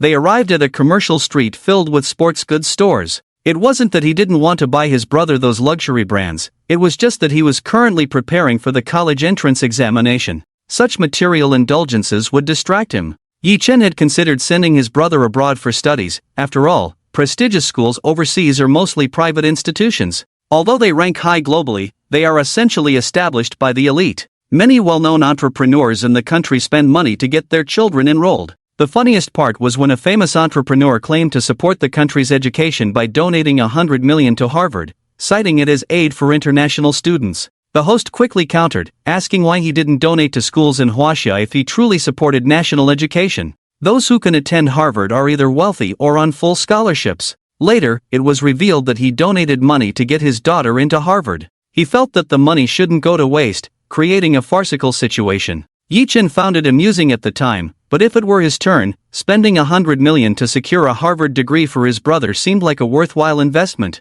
However, Yi-chen still insisted that his brother must take the college entrance examination. Some say that enduring the trials of the exam makes it easier to face many challenges in life later on. Yi-chen had gone through the exam himself. This system, often criticized, is undeniably a significant opportunity for those from lower classes to break free from their circumstances. After nearly half a year of reviewing, practicing questions, and the exam rhythm, waking up at 6 in the morning and not sleeping until 11 or 12 at night, he experienced intense mental activity all day long. Even the 996 work culture couldn't compare to the intensity of that exam period. If one could endure it, it would be a tremendous test of will and mental strength. Watching his little brother happily choosing basketball shoes, looking foolish and carefree, Yi-chen held great expectations for him. He didn't want the entire family to rely solely on his protection. At the very least, as a man, his brother should have responsibility and accountability. He couldn't live under his wings forever. Soon, Yiling picked out his basketball shoes and waited for Yi-chen to check out. Yi-chen glanced at the price tag and frowned slightly. Yiling's heart raced. This price wasn't expensive, so what was wrong with his brother? Yi-chen didn't say much to Yiling but called over a salesperson and asked, "Are these the best shoes you have here?" The staff at such stores couldn't see the value in Yi-chen's attire. They lacked discernment. However, Yiling could tell. His brother's clothes were somewhat worn, and the shoes were peeling, clearly indicating that their family wasn't in great financial shape. She casually replied, "This little brother is wearing sneakers on a 50% discount, while our best sneakers are not on sale." After saying this, she looked at Yiling's slightly worn-out sports shoes with a scrutinizing gaze, a hint of mockery appearing on her face. If one didn't look closely, it would be hard to tell. Unfortunately, encountering Yi-chen, who had undergone systematic enhancement, even without activating the system, his observational skills were still astonishing. He caught this detail. Yi-chen sneered. He couldn't understand why it was always those at the bottom who liked to compare and look down on each other. The ones who made things difficult for people of the same class were never those from a higher class. It was always those of the same class. This is human nature. Some people, unhappy with their own lives, seek satisfaction and comfort from others who are also struggling. This way usually involves sarcasm, mockery, and scheming. Yi-chen felt inexplicably angry. If it were someone else, it would be fine. But how could this despicable person mock his well-behaved and understanding younger brother? Yiling felt a bit embarrassed under the saleswoman's gaze. His outfit did seem a bit outdated. But it wasn't that he only had this one set of clothes. He just dressed casually at home today and hadn't paid attention when his brother called him out. After today, he would be an adult. And although he didn't have Yi-chen's sharp gaze, he still sensed the saleswoman's malice. His fair and handsome face flushed slightly with annoyance. "Brother, should we go to another store?" Yiling weakly sought his brother's opinion. Yi-chen chuckled lightly and said, "Didn't you say you really liked this brand? Let's stick with this one, no changing." The brand Yiling chose was a well-known global sports brand, popular among many athletes and highly sought after by teenagers. Even at a 50% discount, these sneakers still cost over $600, which was not cheap for a working-class family. The saleswoman couldn't help but sneer at their conversation. A pair of discounted shoes, and look at how these two brothers were discussing it so frugally. If they didn't buy, there were plenty of others who would. This was an international big brand. The saleswoman felt a strange sense of superiority, clearly earning a meager salary but acting like a spiritual shareholder of the brand. Yi-chen didn't even look at the saleswoman but coldly asked, "Who is the person in charge here?" The saleswoman was taken aback by Yi-chen's sudden imposing presence, quickly retracting her mocking smile. Politely, she said, "Sir, are you ready to check out? Please follow me." Yi-chen gave her a cold glance and said, "Are you unable to understand human language, or is this the service quality of this brand? I said I want to see the person in charge, go get them for me." His plain words carried a condescending tone, leaving the saleswoman without the courage to retort. She could only point at Yi-chen in frustration. Yi-chen's indifferent glance exuded a palpable killing intent, causing the saleswoman to lower her hand in fear. The sales supervisor, noticing the situation, quickly approached. The moment she arrived, she recognized Yi-chen's attire. A Patek Philippe watch, Armani shoes, a limited edition Dior short-sleeve shirt, and Chanel jeans from this season's fashion show, which weren't even sold domestically. This sales supervisor was a legitimate employee of the brand, unlike the promotional staff like the saleswoman. Her vision and income were far beyond what the saleswoman could compare to. Seeing the saleswoman's eyes nearly welling up with tears, the supervisor wished she could kick her out for causing trouble. With a beaming smile, the female supervisor said to Yi-chen, "I apologize, sir. I am the supervisor here. How may I assist you?" Yi-chan let out a cold laugh and said, I'm buying some things for my brother, could you please note it down, so you don't miss anything later? I want all the size 42 men's shoes from your brand. And sports outfits, my brother should be an XL, get one of every style. Also, don't include any discounted items, I want all new styles, and if the price is less than 2,000, I don't need it. If you don't have it here, go get it from somewhere else, I'll cover the price difference. As Yi-chan spoke, he confirmed everything clearly before looking at the female sales manager. At that moment, the manager was already stunned. Her store was the largest sports brand shop on this commercial street. This customer had practically requested everything suitable for his brother. Moreover, it wasn't just about their brand, but rather about their store. This made a significant difference, as this store, while not small, only covered a portion of the brand's products. Some products were even only available abroad. However, if a customer had a need, they could help arrange for it, but the price difference would be borne by the customer. Often, this price difference could exceed the price of the shoes themselves by several times. Therefore, many people would speculate on shoes, treating it as a business opportunity.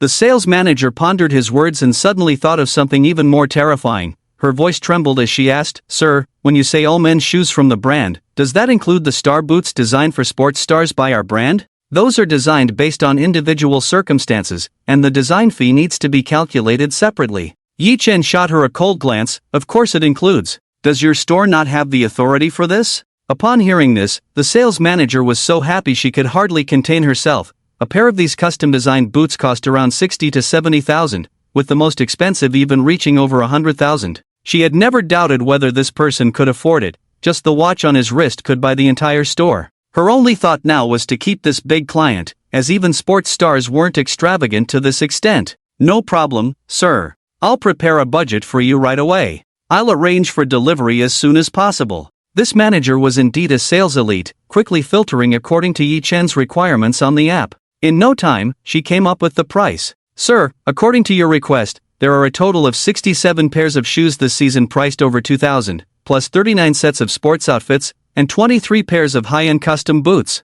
The total price is 12 million. You can choose to pay a deposit first, or full payment. Yi-chan casually pulled out a black card and handed it to the sales manager. The sales manager was so shocked she couldn't speak, quickly processing the payment for Yi-chan. Beside them, Ye's younger brother was completely bewildered. What had his brother done? It wasn't until he saw Yi-chan finish the payment that he snapped back to reality. He stammered, Bro, you can't just spend money like this, Mom will scold you. I can't wear so many shoes. Yi-chan patted his younger brother's somewhat prickly round head, sighing inwardly. This silly kid, the budget given by their parents today was enough for him to cover a few years' worth of basketball shoes. Yi-chan said lightly, It's fine, I'll change a pair every day, new shoes will be out soon, and I'll throw away the old ones and buy you new ones. This sports brand was decent, but even this spending wasn't as expensive as one of Yi-chan's high-end suits. It was just to make his brother happy. Yi-chan's spending habits had already begun to distort. Yiling was almost scared out of her wits by her brother. Really, no need, bro, we won't have space at home for so many.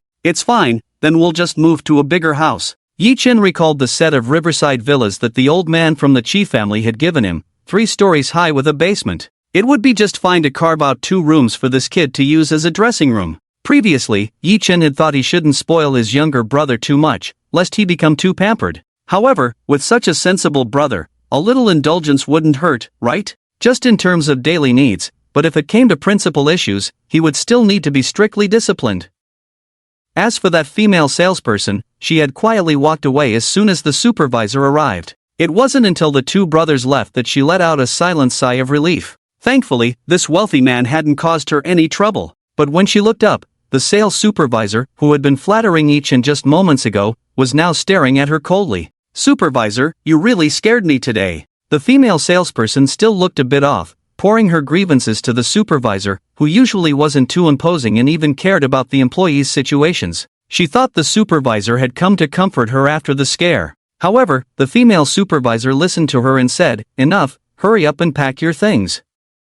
You don't need to come in tomorrow. The salesperson was taken aback and questioned, Huh? Why? Did that person just now get you to fire me? You can't just because of a big client. The supervisor secretly laughed to herself. This fool would live her whole life like this. After Yi-chan left, she immediately checked the surveillance footage, carefully observing both parties' expressions. She could see the expression on the female salesperson's face clearly. Yi Chen hadn't mentioned firing her, but that didn't mean he would let her off the hook. A person like the supervisor, who had climbed to this position, naturally knew how to read people's hearts. She would handle matters cleanly before anyone else could speak up. If everything had to be done by those in higher positions, what use was there for her as a mid-level leader? Mid-level leaders exist to interpret and accurately execute the intentions of their superiors. This female salesperson was not only as dull as a pig, lacking insight, but her character was also poor, so her dismissal was only natural. By the way, I advise you to find a factory job. Our joint sales in the commercial street won't hire you anymore, you're already on the blacklist. Finally, the female supervisor delivered the most despairing words to the woman. Brother, where are we going now? Yiling was dressed from head to toe in new clothes, which Yi Chen had just ordered for him in the store, and he had changed his shoes. A completely new outfit to celebrate his 18th birthday. This silly kid was overjoyed. He was now sitting in the passenger seat of the sports car, chatting with Yi Chen. Yi Chen glanced at the time. There was still a while until dinner, and after a moment's thought, he realized it had been a long time since he visited the antique street. Since his mother had been scammed today, he had to find a way to get back at those two con artists. Looking at his cheerful younger brother, Yi Chen revealed a playful smile and said, I'll take you to see something fresh, open your eyes. Before long, they arrived at the Yanxia antique street. Bringing his little brother to this antique world, it had been several months since he last came here. The last time he unexpectedly ran into Chiang, which led to that trip to Kyoto. This time, coming back here, both his status and mindset were completely different. Looking at the tall white marble plaque inscribed with Yanxia Antique Street, it appeared quite imposing.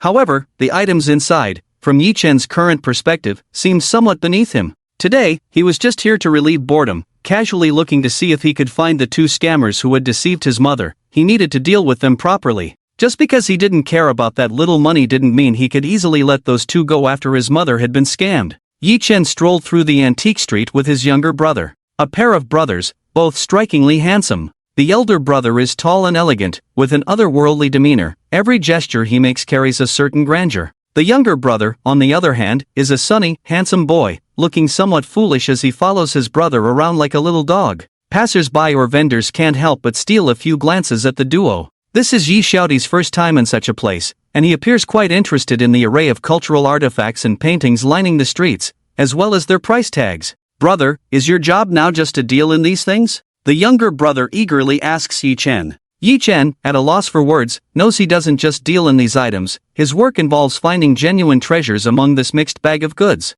He even buys real treasures at low prices and sells them at high prices. Despite being wealthy now, he remains very interested in the thrill of the hunt. A business that yields immense profits is enjoyable not for the final gain but for the return on investment. Consider this, selling something worth 1 yuan for 10,000, versus selling something worth 10,000 for 20,000. The profit margin is the same, but the former brings much more joy. The thrill of small investments yielding large returns is always enticing, especially for Yi Chen, who, despite not being short on money, seeks a bit of fun. If he could find something extraordinary, like a piece of Qinglong jade, flipping it could mean a lifetime of carefree living. However, such opportunities are rare. Yi Chen took his younger brother on a stroll. Luck was on their side. They stumbled upon a painting and a white jade ornament. They spent a few thousand yuan, but the total value was in the millions. Picture of Misty Rain in Jiangnan, value, 100,000, painted by the famous Tang Dynasty artist Ian, damage level, 82%, restoration status, reparable, estimated value after restoration, 2.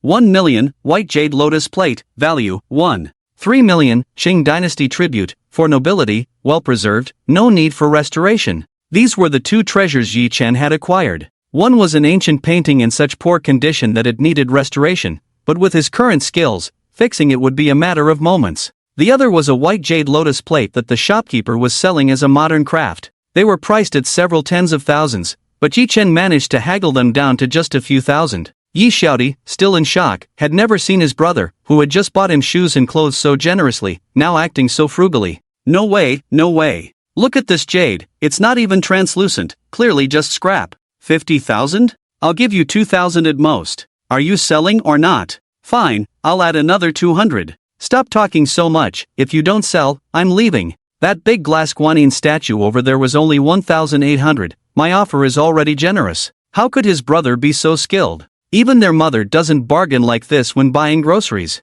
Before Yi Xiaoti could recover from his shock, Yi-chen had already handed the wrapped items to him to carry. Poor little brother, just a laborer in this scenario. However, Yi-ling had just benefited from his brother today, so he was more than happy to play the role of a laborer. He held a box containing the jade plate and the ancient painting. Once they were a bit further away, he began to ask, "Brother, what's the significance of the things you bought?" As a high school student, he had no understanding of these items. He could only tell that the white jade lotus plate was indeed beautiful, but the ancient painting was so tattered it was almost unviewable. He couldn't grasp his brother's thoughts. Yi-chen glanced at his younger brother, too lazy to explain much to this child, and simply tossed out, "You can sell these 2 items, and you'll have enough for your clothes and shoes next quarter." Little brother Yi is currently unable to spare a hand, otherwise, he really wants to count how much this is worth on his fingers. Once he understands the value of these 2 items, his arm holding them suddenly feels a bit weak. His living expenses for a month in high school were only 800. Now he is holding money he never even dreamed of. Looking at his younger brother's silly expression, Yi-chen shook his head helplessly. "Let's go, I've booked a restaurant for dinner to celebrate you," Yi-chen said to his brother, following closely beside him, sharing his plans. "Wait, I'll give you some pocket money, but don't tell mom and dad. Use it well, buy whatever you like, just don't let it affect your studies." His younger brother was still in school, and even though he had struck it rich, their parents would still control his allowance.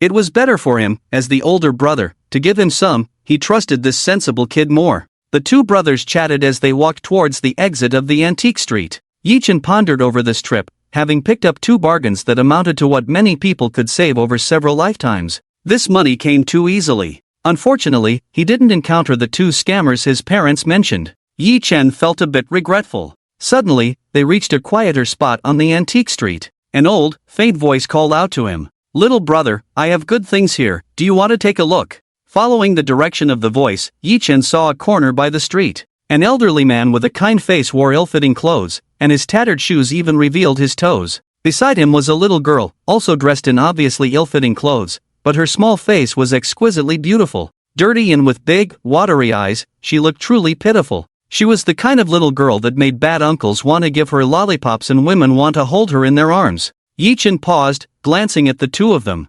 Suddenly, a strange smile appeared on his face as he said, "Sure, show me what good things you have." Yi-ling, standing beside him, recalled their mother's description from earlier that day and immediately realized. He saw his older brother, who had just been shrewdly bargaining with the merchants, was actually being deceived by this seemingly deceptive pair. He couldn't help but want to step forward and expose these 2 scammers. But before he could take a step, his brother directly instructed him, "Go put the things away first, I'll be right there." After saying that, he casually tossed the car keys to him. The elderly man and the little girl looked at the car keys Yi-chen threw and the shiny Patek Philippe watch on his wrist. A glimmer of greed appeared in their eyes, and their gaze towards Yi-chen became heated. Yi-ling took the keys, wanting to say something, but a single look from Yi-chen silenced him. There was no way around it. Since childhood, Yi-chen had always been able to keep him in check. Perhaps his brother had some other intentions. Yi-ling took the car keys and left first. Only then did Yi-chen turn to the elderly pair, his expression defiant as he said, "If you have good things, show them to me.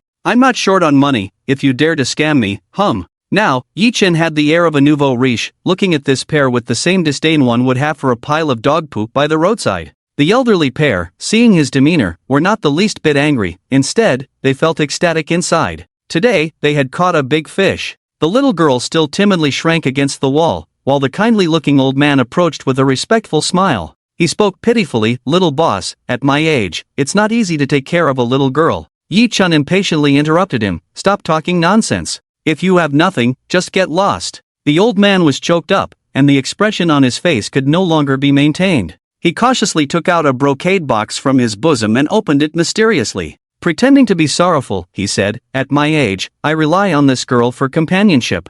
I can only sell some of the things at home to make ends meet. Little boss, take a look at this item. Do you still fancy it?" Yi-chen had already determined that these 2 were con artists and had no expectations for what they presented. He glanced indifferently at the contents of the box. Inside was a ginseng that had already developed a patina, its dry, withered skin contrasting with its overly large size. It looked like a giant radish. If it weren't for a few ginseng hairs and its humanoid shape, no one would think this was ginseng at all. It resembled the counterfeit ginseng sold on the market. However, Yi-chen felt that something was subtly off about this item. He opened the system and was immediately shocked by the data before him. Blood jade ginseng king value? Unmeasurable effect, revives the dead, restores flesh and bones, a life-prolonging elixir. Yi Chen exerted great effort to suppress the shock on his face. Although Yi Chen's system had a repair function, it only reconstructed and repaired damaged limbs and nerves. However, to bestow vitality upon a person, Yi Chen currently had no means to do so. Just like Marco, whose central nervous system was completely repaired by Yi Chen, but the deficiencies in his body and the loss of vitality were beyond what Yi Chen's system could achieve. This could only be slowly nurtured by himself, and his lifespan was destined to be shorter than that of an average person. Yet this Ginseng King possessed functions that even Yi Chen's system could not reach. If Yi Chen had this item, there would be no one in the world he couldn't save. But how could such an item appear in the hands of this con artist? Yi Chen looked at the con artist with a somewhat strange expression. Banfeng, age 69. Evaluation: once the king of tomb raiders, now forced to con for a living, a hero in decline. Secret matters: ancient tomb, strange tales, detailed view, son's tragic death, detailed view. Yi Chen looked at this string of system introductions, and his gaze towards the old man became more cautious. He initially thought he was just an ordinary swindler, but he didn't expect such a significant background. Yi Chen intended to tease these two con artists and then send them directly to the police station. Unexpectedly, these two con artists had brought him a treasure instead. Yi Chen said lightly, "What kind of junk is this? You dare to show off in front of me?" He pretended to look disdainful and waved his hand for Banfeng, the tomb raider, to put the item away. Banfeng awkwardly removed the item, forcing a smile as he said, "Little boss, this thing is an old medicine passed down in my family. If my family weren't on the verge of starvation, I wouldn't sell it." Yi Chen scoffed, "This is just a big radish. What old medicine? Be careful, or I'll call the police on you." Upon hearing Yi Chen's words, Banfeng's face showed a hint of panic, but he quickly steadied himself. "Just wait, I'll talk circles around this kid." He picked up the ginseng and introduced it to Yi Chen. "Young man, look at the patterns on this ginseng. Only old ginseng has this, called ginseng patterns, and this." Yi Chen listened as he spoke eloquently, even pulling out an expert appraisal certificate that proved this was indeed aged ginseng. Truly a con artist who had deceived my mother. But from his introduction, it was clear he wasn't just reciting from memory. It is only with a bit of understanding of these things that one can say such words. Yi Chen listened to him with a half-smile, took the ginseng from his hand, and asked softly, "If you say that, doesn't it mean this ginseng is going to be sold for a sky-high price? Give me a number to hear." Upon hearing this, the old man, realizing that Yi Chen had already taken the bait, smiled broadly and said, "I urgently need money to treat my dear granddaughter. How about this? 20,000 yuan, and you can take it." Yi Chen glanced at him indifferently. This old tomb raider had been deceiving people for so long that he couldn't even distinguish between good and bad items. He was even trying to sell a genuine item at a fake price. Yi Chen found this logic both amusing and absurd. If this old conman knew that the fake item he was selling was actually priceless, he wondered what kind of expression he would have. This king of ginseng, Yi Chen was determined to acquire. However, what was more important to him now was to dig out more useful information from this old fellow. Yi Chen stroked the ginseng king, which appeared unremarkable on the outside. Who would have thought it concealed such a great secret within? He looked at the old man and asked, "Alright, why don't you tell me how you got this thing?" The old man's expression changed slightly, not understanding why Yi Chen would ask such a question. But he quickly replied, "It's just some old items from my family, naturally passed down from my ancestors." Yi Chen looked at him with a half-smile and said, "I don't think it's that simple. Jinhaozi Banfeng, how pitiful it is for a generation of tomb raiding kings to have fallen to the point of conning people on the streets." At this moment, Yi Chen no longer wanted to pretend and directly exposed the man's true identity. The tomb raiding king Banfeng, known on the streets by the nickname Jinhaozi. He had raided many grand tombs and had many rare treasures in his possession. He was a well-known figure in the last century. Who would have thought he would end up in such a state now? How tragic. If it weren't for recognizing this person's identity, Yi Chen would have reported him to the police and had both of them arrested long ago. Yet he was still curious as to how such a tomb raiding king had fallen to such depths. The wealth he once said was not something an ordinary rich person could compare to. Even the money in Yi Chen's hands was far less than his wealth. How could he have fallen into such a predicament? Yi Chen recalled the hidden matters he had mentioned. He had raided a peculiar grand tomb, and there was the sudden death of his son. However, the reasons behind it were not clear. Directly entering the spiritual world to pry into secrets seemed to carry no such deep hatred. Upon hearing Yi Chen's words, the old man, who had just been kind and gentle, suddenly changed his expression. His face instantly darkened. He coldly looked at Yi Chen and said, "Little boss, you've mistaken me for someone else. I'm just an ordinary old man, How could I dare to be associated with someone as ominous as Jinhaozi? After saying this, he tried to take the ginseng from Yi Chen's hand. Yi Chen showed no intention of giving it to him. Instead, he looked at him with a cold smile. Ban Feng's expression turned cold. He simply abandoned the ginseng and took his granddaughter to leave. Old Master Ban, are you leaving just like that? Don't you want to chat a bit more with this young man? Yi Chen casually asked from behind him. Ban Feng just wanted to leave this place as quickly as possible. He never expected that there would still be someone who could recognize him. To escape from the underworld, he had undergone full facial plastic surgery back then. Even his own son would not be able to recognize him at first glance. To keep his identity hidden, he hadn't left a single photo of himself in all these years. This young man gave him a very eerie feeling, just like that tomb from back then. Watching Ban Feng leave without looking back, Yi Chen spoke again leisurely. How pitiful, how pitiful. He lost a son, and now he can't even protect his own granddaughter's life. I never expected that a generation of heroes would end up in such a tragic fate. This sentence made Ban Feng, who was about to leave with his granddaughter, stop in his tracks. He seemed to freeze in place for a long time before slowly turning his head, his gaze heavy, and his voice hoarse as he spoke. What exactly do you know? Yi Chen ignored him and leisurely walked up to the little girl, curiously examining her. The little girl, seeing Yi Chen approach, darted behind her grandfather like a nimble little beast. A pair of watery big eyes revealed a fierce glint that was completely at odds with her demeanor, glaring fiercely at Yi Chen. Yi Chen found this little girl amusing. Ban Shui, age, 17, height, 141 cm, weight, 36 kilograms, measurements, 61, 41, 51, attractiveness, 95, experience, 0, evaluation, cursed, an ominous person, life is short. Secret, parents died suddenly, see details, cursed introduction, cursed, unable to escape death, an evil curse from ancient vengeful spirits, commonly found in various large tombs. Method to break, remove the curse with a level or above mental strength. I already know everything I need to know, so why do you want to talk to me now? Yi Chen asked leisurely. Ban Feng pondered for a moment before speaking. What do you want to ask? The origin of this ginseng, where did you get it? Ban Feng sneered and said, since you can see my identity, can't you tell that this thing is a fake? Ridiculous. Yi Chen was amused by his attitude. A fake? The master tomb raider actually had no discernment at all, delivering treasures to himself for nothing. How funny, truly funny. Anyway, the item was in his hands now. If the grandfather and granddaughter were unhappy, they could just call the police to arrest him. Then let's assume it's a fake. Tell me, where did this thing come from? Yi Chen spoke in an unquestionable tone. Only then did Ban Feng realize in surprise that the momentum he had built over half a lifetime was actually suppressed by this young man. He tightly closed his mouth, unwilling to speak. Seeing that intimidation was ineffective, Yi Chen changed his tone and said, if you tell me, I will tell you about your granddaughter's illness. Aren't you curious why your granddaughter, who is about to turn 18, still looks like a 7 or 8-year-old child? This struck at Ban Feng's heart. He was now a lonely man, with only his granddaughter's life left. In recent years, his family had fallen on hard times, and now he was shamelessly scamming on the streets for money to pay for his granddaughter's medical treatment. Wasn't it all for his granddaughter's strange illness? However, after visiting so many famous doctors and experts, none could explain the origin of this strange illness, and he could see that the child was nearing her end. Ban Feng sighed helplessly and said, this ginseng is something I recently stole from a small tomb as a burial item. That tomb was filled with fakes.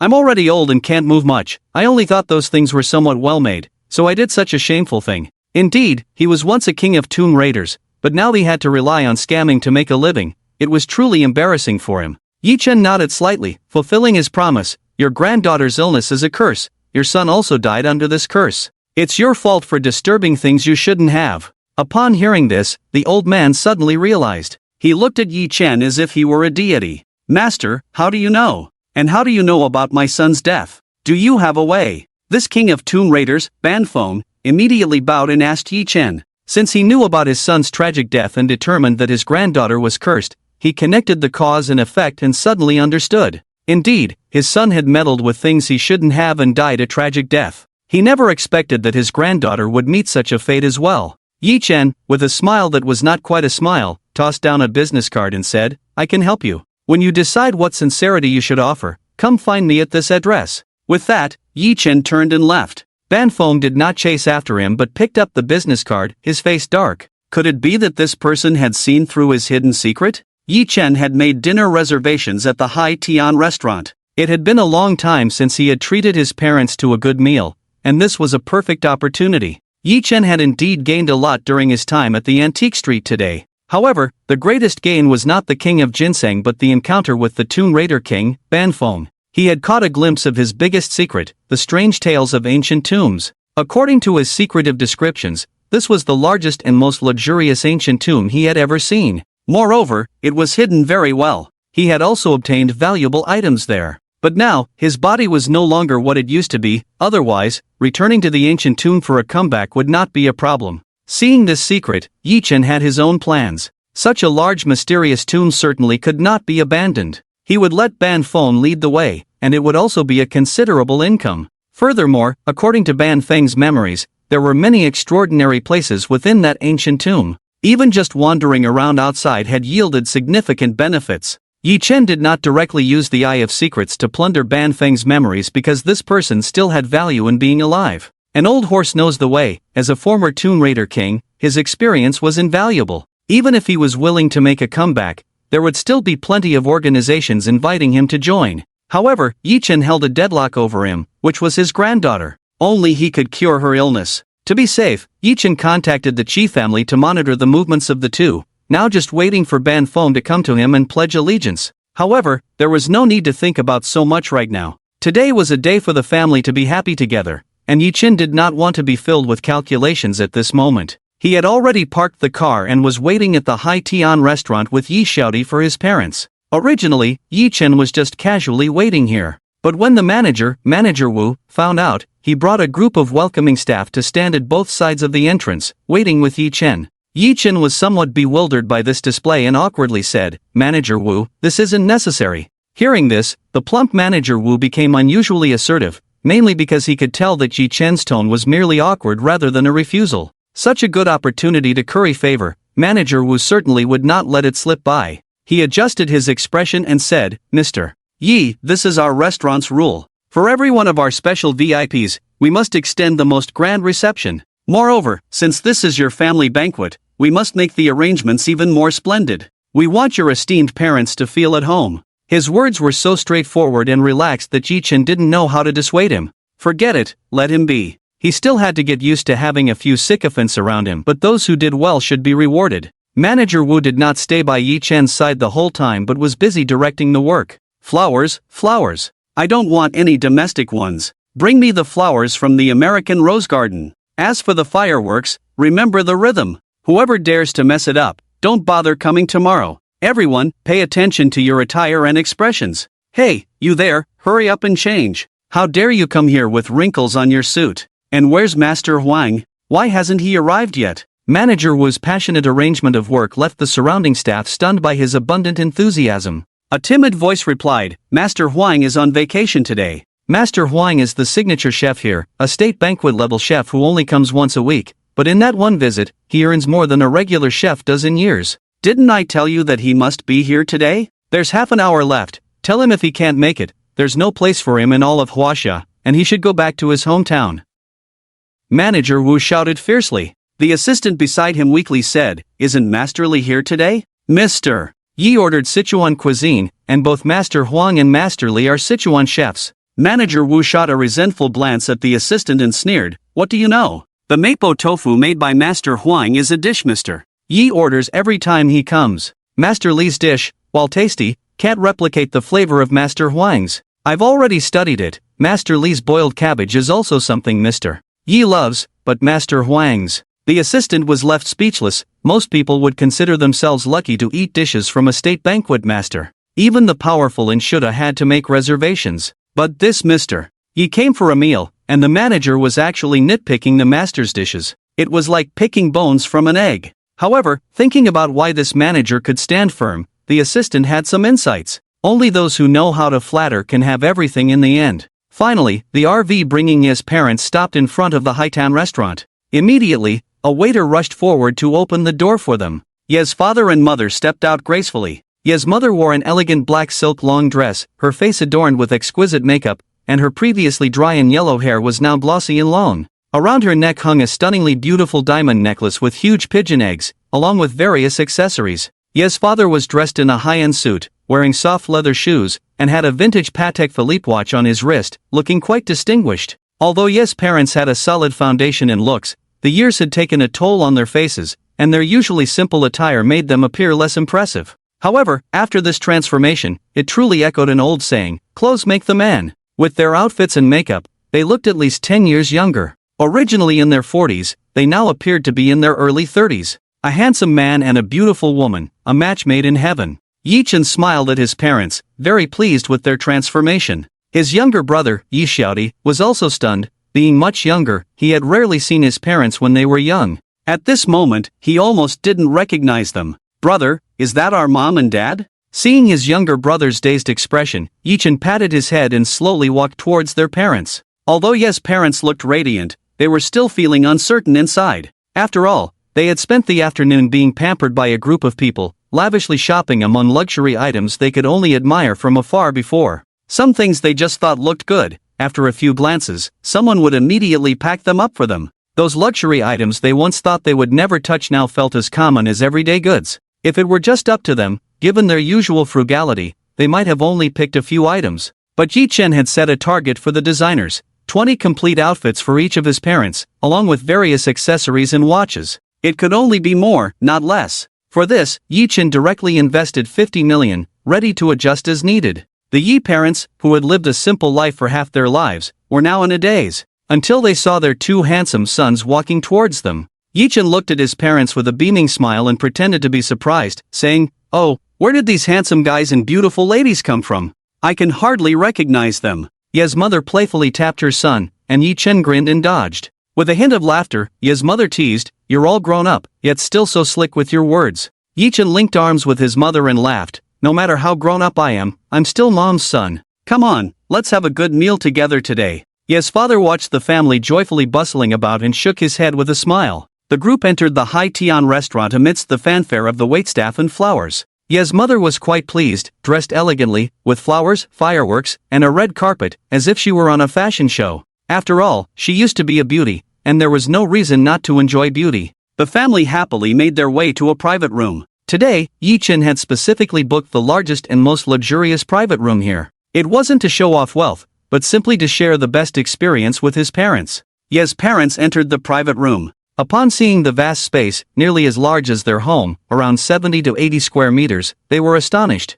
In the center was a large dining table made of wanwali wood, extremely luxurious and elegant. Just the material for such a large wanwali table would cost hundreds of thousands. Not to mention the intricate carvings of dragons and phoenixes on the table, which were exquisitely detailed. There was also a tea room, sofas, and everything one could need. The environment was decorated in an antique style, making one feel as if they had returned to ancient times, dining in a palace. A faint scent of dragon's saliva wafted through the room, calming and soothing. The price of this top-quality dragon's saliva was around tens of thousands per gram, and just for this fragrant incense, the meal would cost several tens of thousands. However, Yi-chan didn't explain this price to his parents. To him, it was just a trivial matter, as long as he could provide the best for them. Indeed, Yi-chan's parents were amazed by the grandeur of the setting. "Honey, am I dreaming? Is this a palace? I never expected I could eat here." Ye's mother looked at the room's decor with sparkling eyes, momentarily stunned. Although the Yi family was of average means, they had booked private rooms for meals before, but those outside could barely seat a full table, and the best they could do was squeeze in a few extra chairs. This private room, however, was possibly larger than some small restaurants. Ye's father couldn't help but open his mouth. This was too extravagant. For a moment, he didn't know what to say. If it weren't for the afternoon's financial windfall, he might not have been able to take a step forward. Yi-chan observed his parents' reactions, a faint smile on his face. It seemed they were quite satisfied. The money spent was worth it. "All right, Mom and Dad. This is just a place to eat, so sit down and order. I'm starving." Yi-chan half-pushed, half-led his parents to their seats and handed them the exquisite menu. The menu featured illustrations and detailed descriptions. The dishes were made from precious ingredients, along with introductions to the chefs. For example, blood swallow and lotus seed soup, Chef Lu, a national banquet chef of Cantonese cuisine. The effects and flavors were clearly described. Everything was detailed except for the prices, which were not mentioned at all.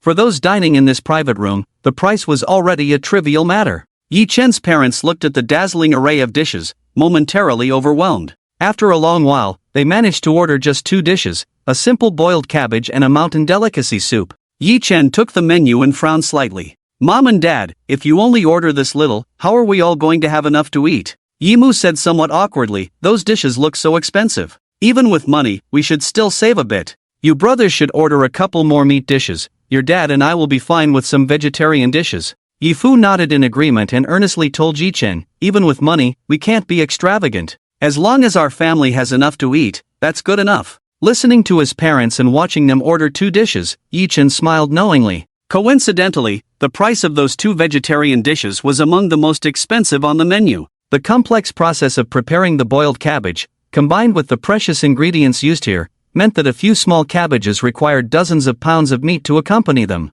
As for the mountain delicacy soup, it looked plain on the surface. However, the value of the mountain delicacies was beyond their imagination. Top-grade matsutake mushrooms and other rare fungi, both in terms of flavor and price, surpassed meat dishes. His parents had always been frugal, so they simply ordered the cabbage and mushrooms without considering the underlying costs. If they had known the price, they might not have mentioned frugality at all. Yi Chun chuckled to himself but had no intention of exposing this beautiful lie. Meals are meant to be enjoyed bite by bite, and his parents had already been through enough today. He casually added a few more dishes, and the ordering phase was over. Boiled cabbage, mountain delicacy soup, steamed Yangtze knife fish, Australian lobster, Buddha jumps over the wall, Taisher snake soup. Various dishes were served, and at first, Yifu and Yimu complained that it was too extravagant. However, as they began to eat, the couple couldn't stop. Such exquisite flavors, top-notch ingredients, and the best chefs made it irresistible. As the saying goes, it's easy to go from frugality to extravagance,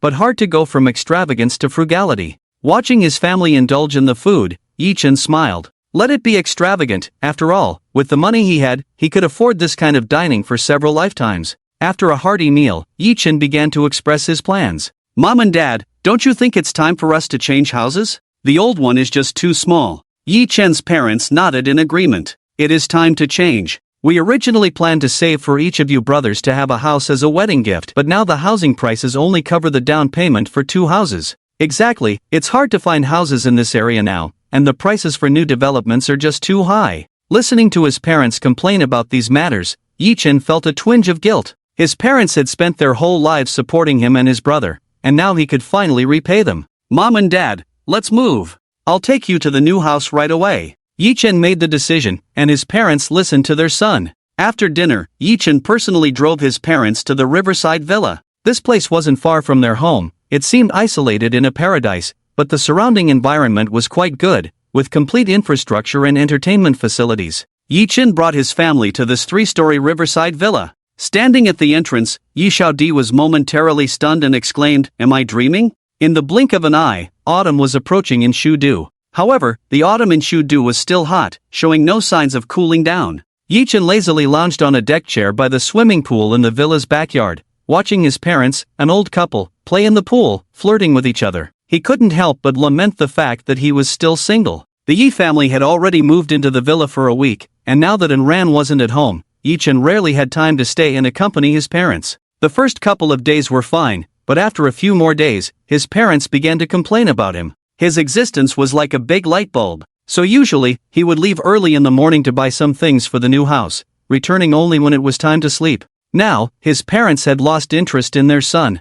Yichen had revealed a bit about his situation to his parents. Recently, he had made a few income gains, amounting to over 2 billion. Yichen took out 500 million for his parents' expenses. At first, they were both bewildered, but fortunately, their health was generally good. Otherwise, Yichen suspected they might faint on the spot. However, they eventually accepted the money. The current house had about 50 to 60 rooms of various sizes, plus a basement. For his parents, who had been living here long-term, Yichen arranged a dressing room for each of them, neatly filled with various high-end clothes. There was also a garage, and according to his parents' preferences, he provided each of them with 2 cars. Meals were delivered from outside, and if his mother wanted to cook, the restaurant would send over various high-quality ingredients. As for his younger brother, Yichen also arranged a dressing room for him, along with a room for shoes. As for a car, he hadn't provided one for now. For his younger brother, life had improved in terms of food, clothing, housing, and transportation, but as for other matters, Yichen still firmly pressured him.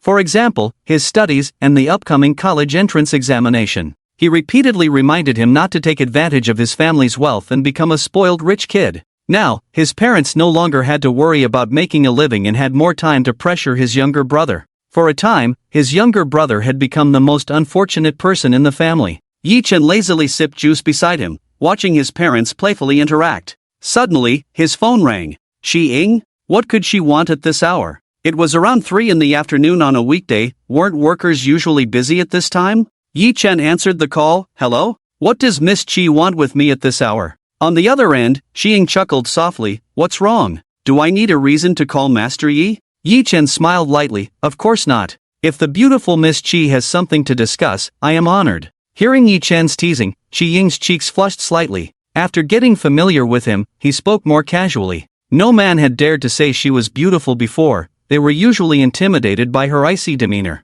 Yet Yi Chen spoke so freely. I've arrived in Shudu. Come out and meet me. I have some things to discuss with you in person.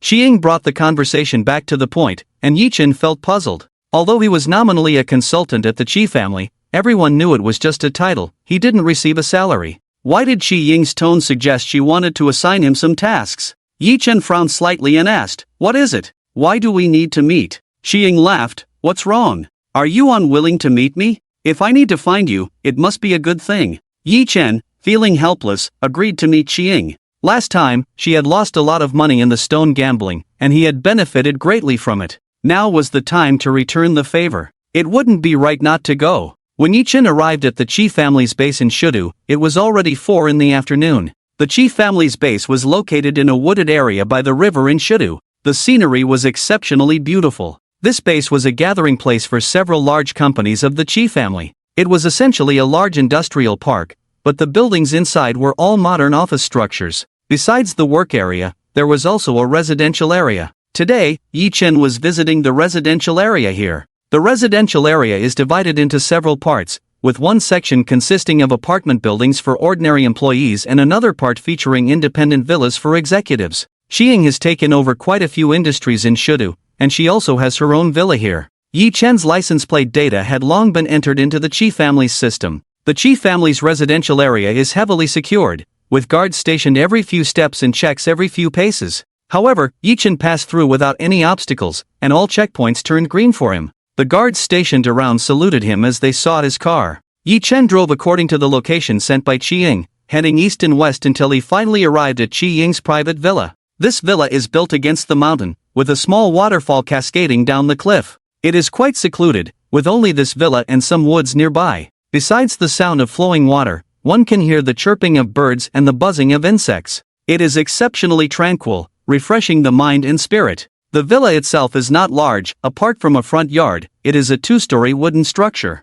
Its style is quite different from the European style prevalent outside, instead carrying the charm of traditional Chinese stilt houses, ancient and elegant. The moment Yi Chen saw this villa, he fell in love with its environment and design. He murmured softly, "This girl really knows how to enjoy life." Yi Chen parked his car in a nearby space, where another car was already parked. Today, he drove his own Bugatti. This car held a different significance for him, and he was already quite familiar with it. Yi Chen enjoyed luxury but wasn't particularly fond of changing cars. Although he had bought several cars for his parents, each worth more than his own, he still had plans to change his car. Coincidentally, the car parked here was a wine-red high-end Bugatti, the same one Qi Ying had previously driven at the antique market in Shudu. Yi Chen had a faint memory of it and didn't expect Qi Ying to have such exquisite taste in cars. After parking, he walked into the courtyard. A faint aroma of tea wafted from the corridor outside the small building. This tea fragrance was mixed with a cool, elegant scent that was refreshing.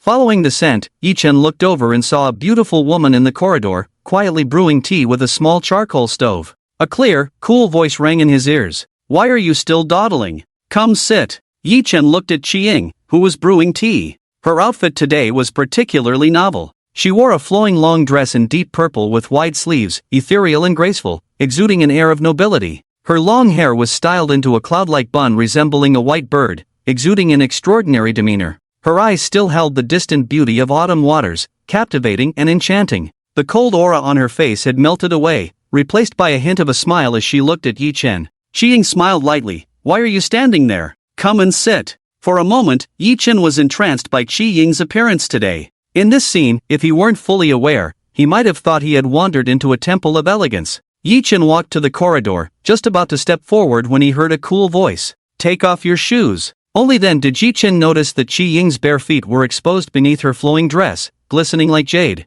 He smiled helplessly, took off his casually worn sneakers, and, wearing only white socks, sat down in front of the teapot, meeting Qi Ying's gaze. Qi Ying glanced at Ji Chen's somewhat awkward movements and smiled faintly. She lifted the lid of the teapot, revealing that the tea was almost ready. Qi Ying began to add the ingredients one by one from the side. Cinnamon, mint, dates, salt. Yi Chen stared in astonishment. He really enjoyed drinking tea, but this method seemed a bit too dark. Qi Ying's way of brewing tea was passed down from ancient Chinese traditions. During the Song dynasty, this method of boiling tea became popular, where tea leaves and various ingredients were cooked together into a pot of tea soup. According to ancient records, ginger and scallions were even added, much like preparing a dish. In ancient times, this way of consuming tea was mainstream, but as time progressed, it couldn't be said to have declined. Rather, it simply didn't enter the homes of ordinary people. For wealthy families, brewing tea was one of the essential skills for daughters, considered a refined art. Of course, this knowledge was something Yi Chen learned by observing the brewing process with his own eyes,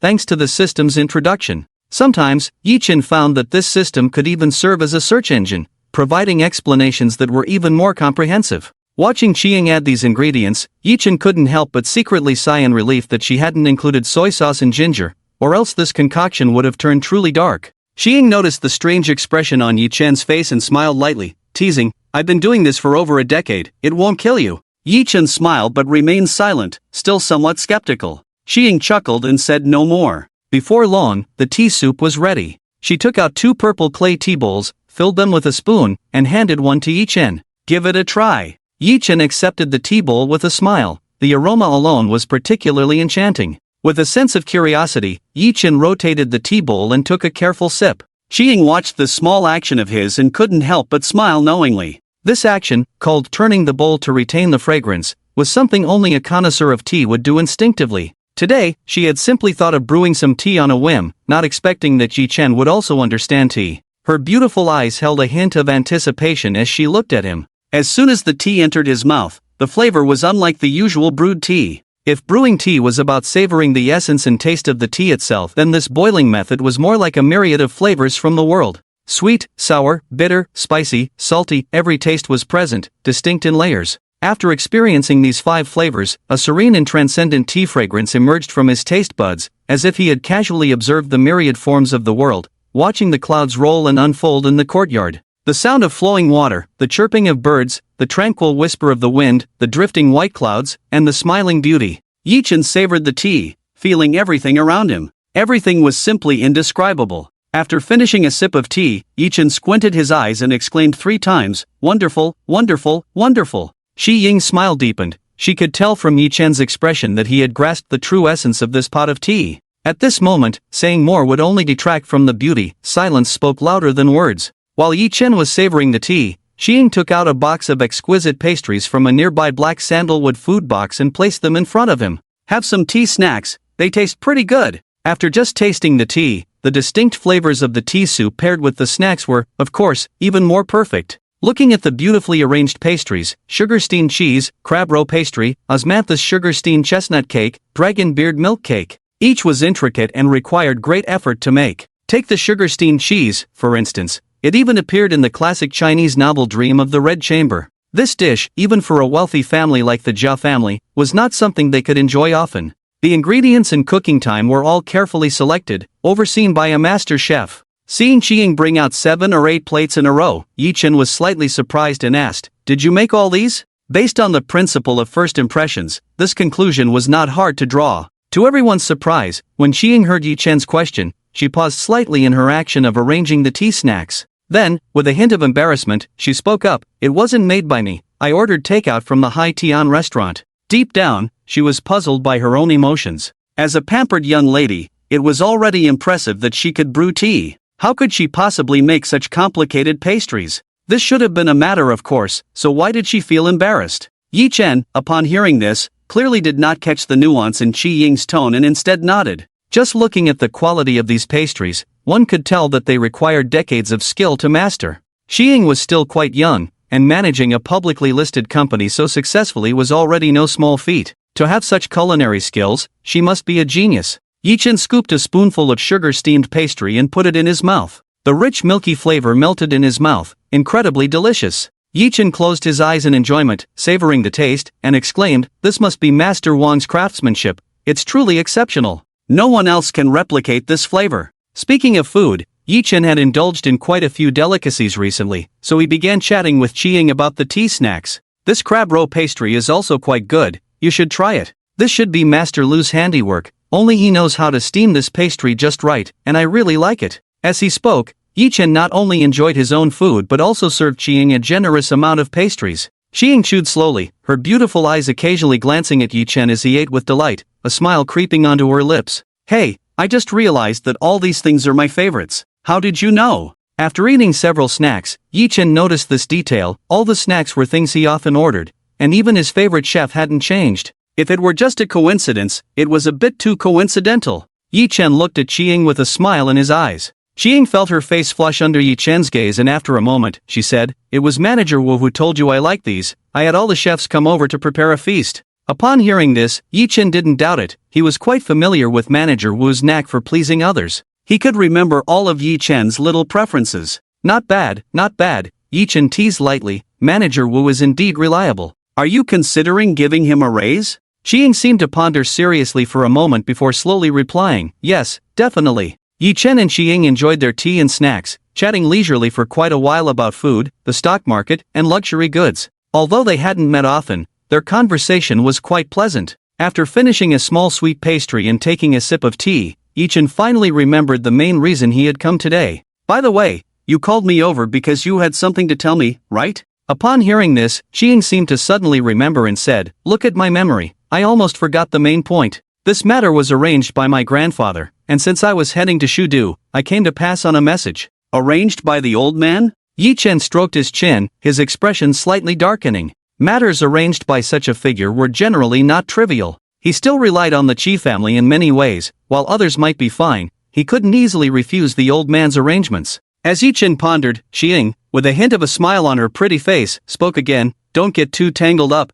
This arrangement from Grandpa is a huge blessing for you." Yi-Chen smiled faintly, believing only about 3 parts of what Qiying said. It wasn't that he doubted her character. In her eyes, any task assigned by the old man was a good thing. He was not swayed by Qiying's expression and, after a moment of thought, said, "You go ahead and tell me what it is." Yi-Chen's calmness did help to cool Qiying's mind a bit. In her view, having someone serve tea for old Master Qi was a great honor for anyone. In fact, she was not alone in this belief. Given old Master Qi's status, most people in Huaxia would think the same. Faced with Yi-Chen's composure, Qiying felt a bit uncomfortable, yet deep down, some complex emotions began to stir. She slowly began to explain, "Yi-Chen, do you know that there has been a major change in the National Treasure Management Bureau recently?" Yi-Chen shook his head lightly. He did not know what the change was. However, he had learned quite a bit about the National Treasure Management Bureau since entering this field. His most recent encounter was when the Bureau, in the name of the state, proposed to purchase the piece of Qinglong jade he had put up for sale. The final price was substantial, and they helped him deal with many troubles, both overt and covert. This bureau was not like a museum, it was a powerful entity. The funds and authority it wielded far exceeded anyone's imagination. The last piece of jade sold for 2 billion, and they paid in one lump sum without even mentioning installments. Later, when he spoke with old Master Qi, the old man hinted that this organization was far more than just a treasure-collecting task. However, he did not elaborate further. From old Master Qi's cautious tone, Yi-Chen understood that this organization was not simple. Yi-Chen did not delve deeper into understanding this organization. He simply wanted a peaceful life and did not wish to get entangled in such complex relationships. Seeing Yi-Chen's lack of interest, Qiying was somewhat taken aback but continued, "The specific changes involve a confidentiality agreement, so I can't tell you. I can only say that there is news that their representative in Shudu is going to be replaced." Yi-Chen still appeared indifferent, as if he had no intention of wading into this murky water. Qiying, feeling somewhat helpless, continued, "Grandfather hopes that you can take over this position." Upon hearing this, Yi-Chen did not even blink, lazily saying, "Miss, what qualifications do I have? Taking over as a representative? Your Qi family has connections, but surely you can't reach that level." This was not Yi-Chen shirking responsibility. He found the idea absurd halfway through. The National Treasure Management Bureau, to put it plainly, was also a public institution. Moreover, it was a lucrative position. A representative there held a senior official rank in Huaxia. The head of that bureau was a deputy position of the state. Yi Chen had no desire to understand what this organization was truly about. However, the height of that position was something he could not even aspire to. Elevating someone with no experience to that level would be akin to a pipe dream for the Chi family. It should be noted that many prominent families in the capital were eyeing that position with envy. Did the Chi family dare to provoke public outrage by pushing someone to such a high position? Seeing the sarcastic smile on Yi Chen's face, Qiying gently shook her head and said seriously, Yi Chen, if this were before, not to mention the Qi family, even the Zhang family and Zhao family combined would not be able to elevate you to such a high position. But this time, things have changed, and you have this opportunity. Oh, Yi Chen became somewhat interested. He was not keen on the position itself, but he was willing to hear about the changes behind it. What could possibly allow an ordinary person to soar to heights that others could not reach in a lifetime? Qiying saw that Yi Chen was interested and spoke up. This time, the committee in Shuda made a significant mistake and has already been dismissed. The higher-ups held them accountable and found that this department's capabilities were too poor. However, due to the special nature of this management bureau, it's not easy to make major changes at the moment.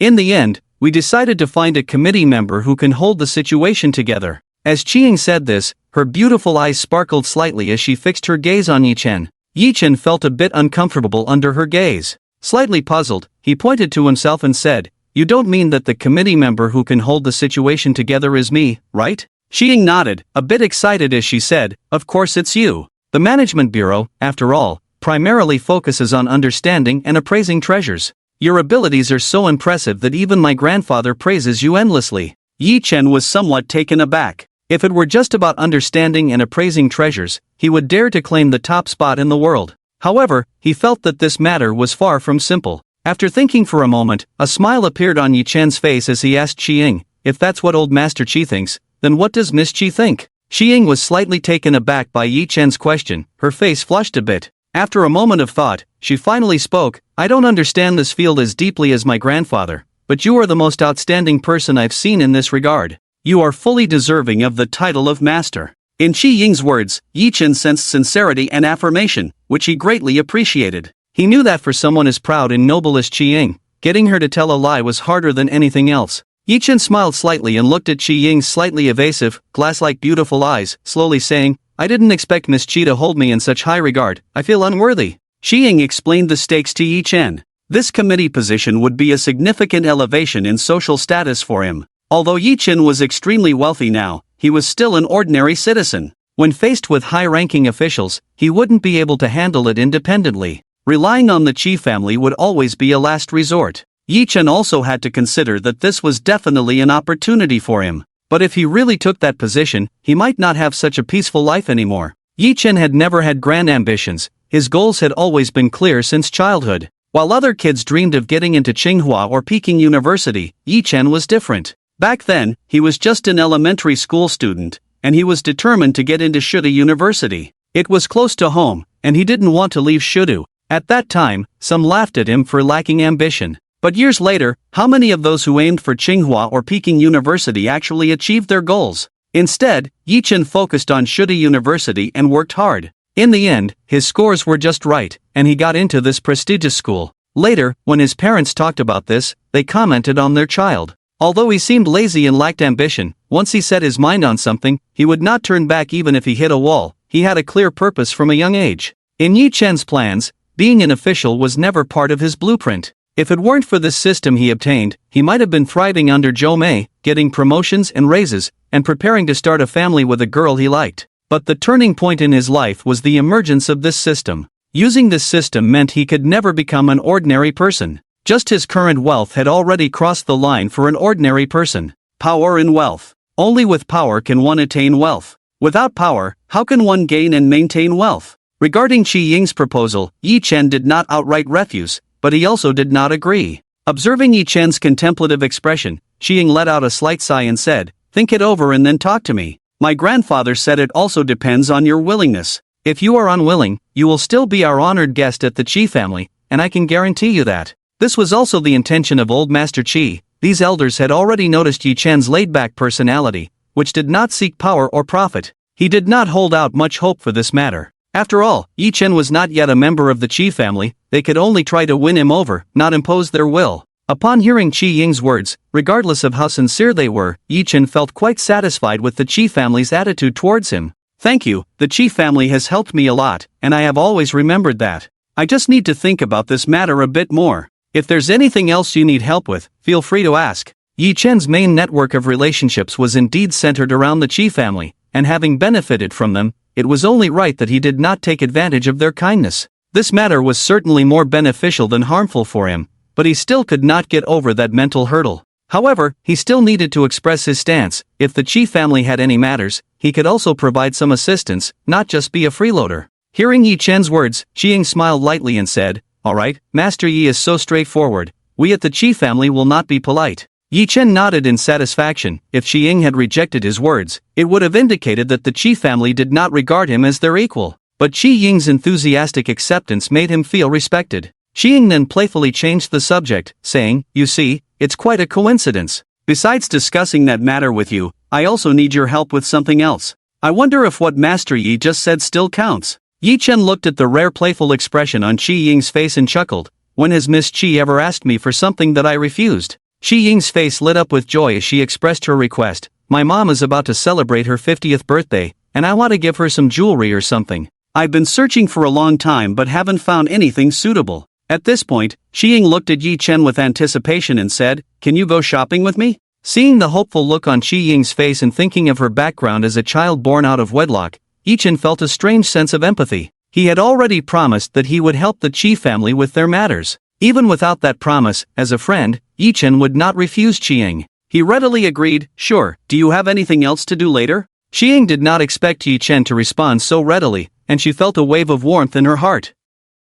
"No, I just came to run an errand for my grandfather." "Then it's settled, let's go together later." Yanxia Antique Street. At around 6 in the evening, there were still quite a few shops and customers. This was the peak time for Yanxia Antique Street. Xiao Li's stall was at the entrance of Yanxia Street. He had just had a simple dinner and was eagerly waiting for evening customers, hoping for a windfall. He kept a close watch on the entrance of the Antique Street, hoping to spot any potential customers arriving at this hour. Just as he was focused on the entrance, two figures appeared before him, a man and a woman. The man was tall and handsome, dressed casually in regular clothes and sneakers, looking relaxed and at ease. As for the woman, she wore a light blue flowing dress with wide sleeves, adorned with golden accessories that swayed gracefully, exuding charm and elegance. Her hair was styled in a cloud-like bun, resembling a celestial fairy descending to the mortal realm. Her stunning beauty radiated an innate pride and cold allure. Like the celestial maiden from the ice mountain, she was priceless and aloof.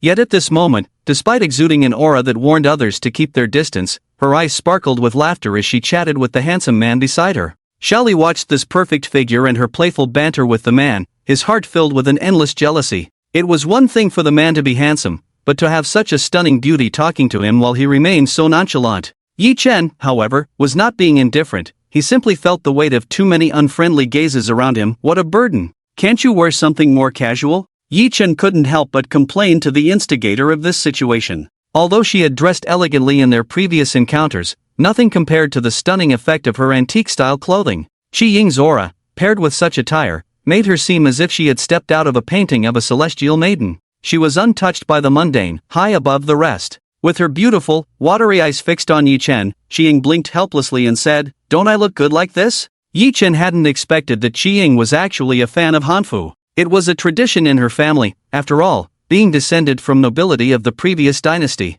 Previously, she had always worn formal attire in front of him, but now that they had grown closer, she had started to wear these casual outfits. The effect of such clothing varied from person to person. Some looked like fairies in Hanfu, while others appeared utterly out of place. Qi Ying clearly belonged to the former category. Looking at her gentle smile, Yi Chen sighed softly. What was he to do about all the hostility from the male onlookers? Not wanting to dwell on that topic any longer, Yi Chen asked Qi Ying, "Do you have any special requests for the things you want to buy for your mom?" After all, this antique street was filled with antiques, but for some women, antiques weren't necessarily their favorite. Qi Ying pondered for a moment and replied slowly, "My mom prefers classical ornaments. I think it would be better to buy her an antique. Something newly made just doesn't have the same charm." Upon hearing this, Yi Chen understood Qi Ying's needs and began to stroll through the antique street with her. Although there were many antiques, the right items seemed to elude them just when they needed them. Moreover, classical women's ornaments were already a niche category. After visiting several shops without success, they remained unhurried, enjoying their leisurely walk and conversation. Suddenly, a commotion erupted ahead, with a crowd gathering and the sounds of a heated argument breaking out. "What's happening up there?" Xiang asked, puzzled by the lively scene. Yi-Chen shook his head and suggested, "Shall we go take a look?" Such noise usually indicated something was going on, and since they were already feeling bored, it was better to see some excitement. Xiang had come to the antique street with the intention of taking a stroll with Yi-Chen, so she was not in a hurry and agreed to his proposal. They made their way into the crowd, curious about the commotion. At that moment, in front of a stall, three individuals were at the center of attention. One was a middle-aged man, whose appearance bore a hint of lewdness and scheming, with a smirk on his face. The second was an elderly man with white hair, his face flushed with anger. The third was a young man in his 20s, with a delicate and handsome face, exuding an air of superiority. The middle-aged man's flattery and the elderly man's fury were both directed at this young man, who seemed utterly unconcerned, casually playing with a piece of jade in his hand, not even glancing at the two. The old man looked at the young man's demeanor and couldn't help but question, "Young man, this jade plate was the first one I set my eyes on. Your bidding is disrupting the rules." The young man glanced sideways at the old man and sneered, "Rules? I am the rule here. If you're not convinced, feel free to try your luck today." The old man, furious, pulled the shopkeeper over and said, "Li, you have to take charge of this. I offered $1 million for this piece, which is the highest price for this jade. Hurry and bring it to me." The middle-aged shopkeeper, Mr. Zhou, couldn't help but show a hint of mockery on his face upon hearing the old man's words. He coldly replied, "Old Lu, don't you recognize this young Master Zhou? If he has taken a liking to this item, it's my fortune. I advise you to be sensible and get lost." His words were anything but polite, showing no smoothness typical of a businessman. Yet, Mr. Zhou finished his statement without mercy, looking at the young man with flattery. The old man's face turned from green to purple. Being able to offer $1 million for this jade plate meant he was not an ordinary person. Old Lu was a well-known wealthy merchant and entrepreneur in Shu. Now, being humiliated by the small shopkeeper and the unknown young Master Zhou, how could he swallow this anger? However, the shopkeeper paid no mind to his thoughts and, with a flattering look at young Master Zhou, said, "Young Master Zhou, if you like this item, feel free to take it and play with it. Consider it a small token of my appreciation." The previously expressionless young Master Zhou revealed a barely noticeable smile upon hearing the shopkeeper's words. Such treatment seemed innate to him, and he felt no sense of wrongdoing. He casually said, "That won't do, my father will scold me if he finds out. He offered you $1 million, so I'll offer 110,000. I can't let you make a loss on this deal." The shopkeeper quickly insisted, No, this item isn't worth much, that old man just misjudged it. I bought it for only a few hundred. If young Master Zhou insists on giving, just give me 600, and let's call it a lucky gesture." Upon hearing this, young Master Zhou's smile deepened, and he casually remarked, "Alright, I was only interested in this plate because I thought it would be suitable for holding some seeds. Who knew I'd encounter such a character to ruin my mood?" Old Lu was infuriated by this remark. Even if he were blind, he could still discern the authenticity of the plate. Yet, the shopkeeper, in his eagerness to please the young master, was willing to belittle himself to present this treasure. Observing the shopkeeper's attitude, old Lu remained somewhat vigilant. After all, at his age, it was unreasonable to lack even a bit of discernment. This middle-aged shopkeeper's status was not simple. Although his shop was small, his sourcing channels and connections were extensive. Old Lu detected that young Master Zhou's accent was not local to Shu but carried a hint of the capital's dialect, raising his caution. After all, in the capital, if a brick fell, 9 out of 10 people it hit would be officials. As a wealthy merchant, the last thing he wanted was to cross paths with officials. Old Lu suppressed his anger, snorted coldly, and left. The onlookers began to discuss the scene. Who exactly is this young Master Zhou? He's so unruly in the antique street. Could he have some backing? Keep your voice down. Don't you know who that Li is? The people he wants to please are not simple characters. Exactly. Didn't you see old Lu already backing off? Let's not get involved in this. As the discussion continued, the crowd gradually dispersed. Yi Chen looked at this official second generation who was flaunting his power and breaking the rules in the street, feeling no waves in his heart. This world was indeed one where the weak were preyed upon by the strong. He turned to look at Qiang, only to find her expression slightly strange. What's wrong? Upon hearing Yi Chen's inquiry, Qiang seemed to come to her senses, shook her head, and said, "It's nothing, I just know this young Master Zhou." Oh? Yi Chen wasn't too surprised that Qiang knew this person. However, the fact that someone of Qiang's status and social class knew him piqued Yi Chen's interest just a little. Zhou Yingting age, 27 height, 178 cm weight, 60 kg evaluation, official second generation, noble lineage, ruthless character, a smile hiding a dagger. Secret matters, trafficking in national treasures, see details. Looking at this string of information and these secret matters, Yi Chen's impression of this person plummeted. With the system as a character assessment tool, Yi Chen now judged people as accurately as he would objects. He originally had no good impression of this young Master Zhou, and now, seeing this evaluation, he felt even more nauseated. As Yi Chen scrutinized this young Master Zhou, Qiying began to introduce him. This young Master Zhou is the son of a commissioner from the Treasure Management Bureau in Kyoto. He should be here to compete for the position of commissioner in Shidu. The son of a commissioner from the Treasure Management Bureau held a solid position of power. It had been said before that although the Treasure Management Bureau was little known in Huaxia, its power was indeed substantial. All antiques across the country had to be managed and even authenticated by the Bureau. Only their authentication was the most authoritative. All treasures that could sell for high prices in Huaxia had been certified by the Bureau. However, absolute power breeds corruption, and with such great power, the Bureau also had its share of corrupt officials who used their authority for personal gain. They would leverage the Bureau's credibility to exchange for considerable rewards, such as providing forgeries. Yi Chen frowned slightly and nodded. In a sense, this bureau was the regulator for people like him who appraised treasures. Even the qualification certificate for appraising treasures had to be certified by them. Speaking of this, Yi Chen was still a wild card, having not gone through the national institution's certification. However, Qilei Azizi's birthday banquet and the recent Qinglong Jade incident had made quite a few well-informed and high-status people aware of Yi Chen. Yi Chen said lightly, "Let's go, there's nothing worth seeing." Upon hearing Yi Chen's words, Qiying obediently followed him, preparing to leave. "Qiying, is that really you?" A surprised voice interrupted the harmony between Yi Chen and Qiying. Upon hearing this, Qiying's brows furrowed slightly. It was truly a case of fearing what would come. In the blink of an eye, the owner of the voice had arrived in front of Yi Chen and Qiying. It was none other than Zhou Yingting, young Master Zhou. His eyes sparkled as he looked at Qiying, taking in her ancient-style attire, his gaze revealing uncontrollable greed.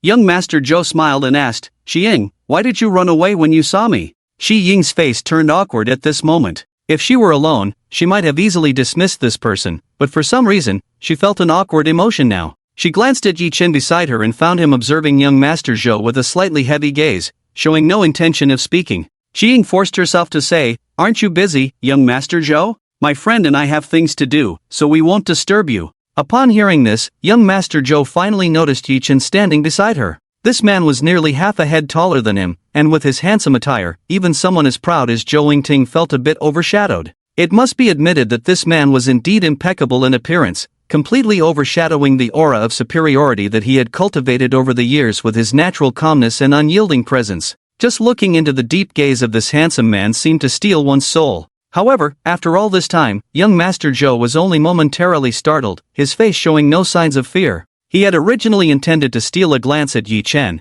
but the height difference made that impossible. He could only look up, proudly gazing at Yi Chen, like a haughty pug. After sizing Yi Chen up from head to toe, he coldly asked Qiying, "Is this your friend?" "Qiying, since it's not easy for me to meet you here in Shu, why don't you join me for a stroll?" Qiying felt a visceral disgust at young Master Zhou's arrogant demeanor. She coldly replied, "No need, young Master Zhou. We have things to do, so we'll be leaving first. You can enjoy your stroll alone." With that, Qiying linked her arm with Yi Chen's and walked away. Young Master Zhou was left standing there, his eyes blazing as he watched Qiying's delicate white arms wrapped around Yi Chen. Yi Chen had initially been observing young Master Zhou with a sense of amusement. For someone like him, Yi Chen preferred to keep his distance. If it were an ordinary lackey, dealing with him would be fine. But someone like this, besides being a second-generation official, had a family backing him. Even if he held some leverage over him, it would only bring unnecessary trouble. Just as Yi Chen was pondering this, a warm arm, as gentle as a piece of warm jade, linked with his.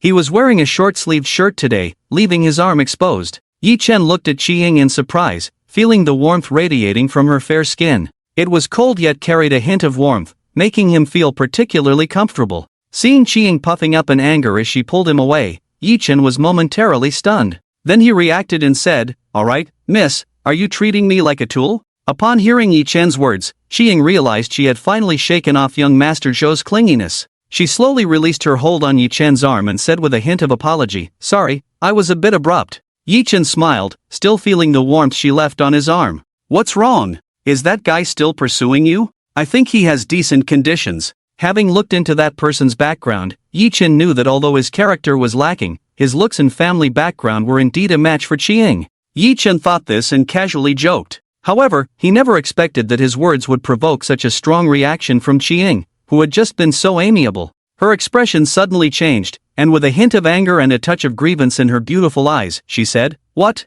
Do you really want me to be with him?" Yi-Chen was taken aback that a mere joke could make Chi-Ying so furious. He quickly waved his hands, saying, "I was just joking. Not worthy, not worthy. How could that kind of person be worthy of my Miss Chi?" Upon hearing Yi-Chen's words, Chi-Ying's expression finally softened a bit. She said, "Don't make such jokes in the future. The man I choose must be someone I find pleasing. I will never settle in matters of the heart." Seeing that Chi-Ying was no longer angry, Yi-Chen repeatedly apologized while joking, all right, miss, it's my fault. So, do you still find me pleasing?" When Chi-Ying heard Yi-Chen's words, a barely noticeable blush appeared on her face. She stood on her tiptoes and gently patted Yi-Chen's fluffy head before quickly running away, muttering, "Silly." Yi-Chen touched his head, feeling a bit dazed. "I can't understand what this woman is thinking. Forget it, forget it. A woman's heart is like a needle at the bottom of the sea. It's better not to guess her thoughts." Yi-Chen quickly caught up with Chi-Ying. Amidst their laughter and chatter, it was as if Chi-Ying's sudden outburst just now was nothing but a dream.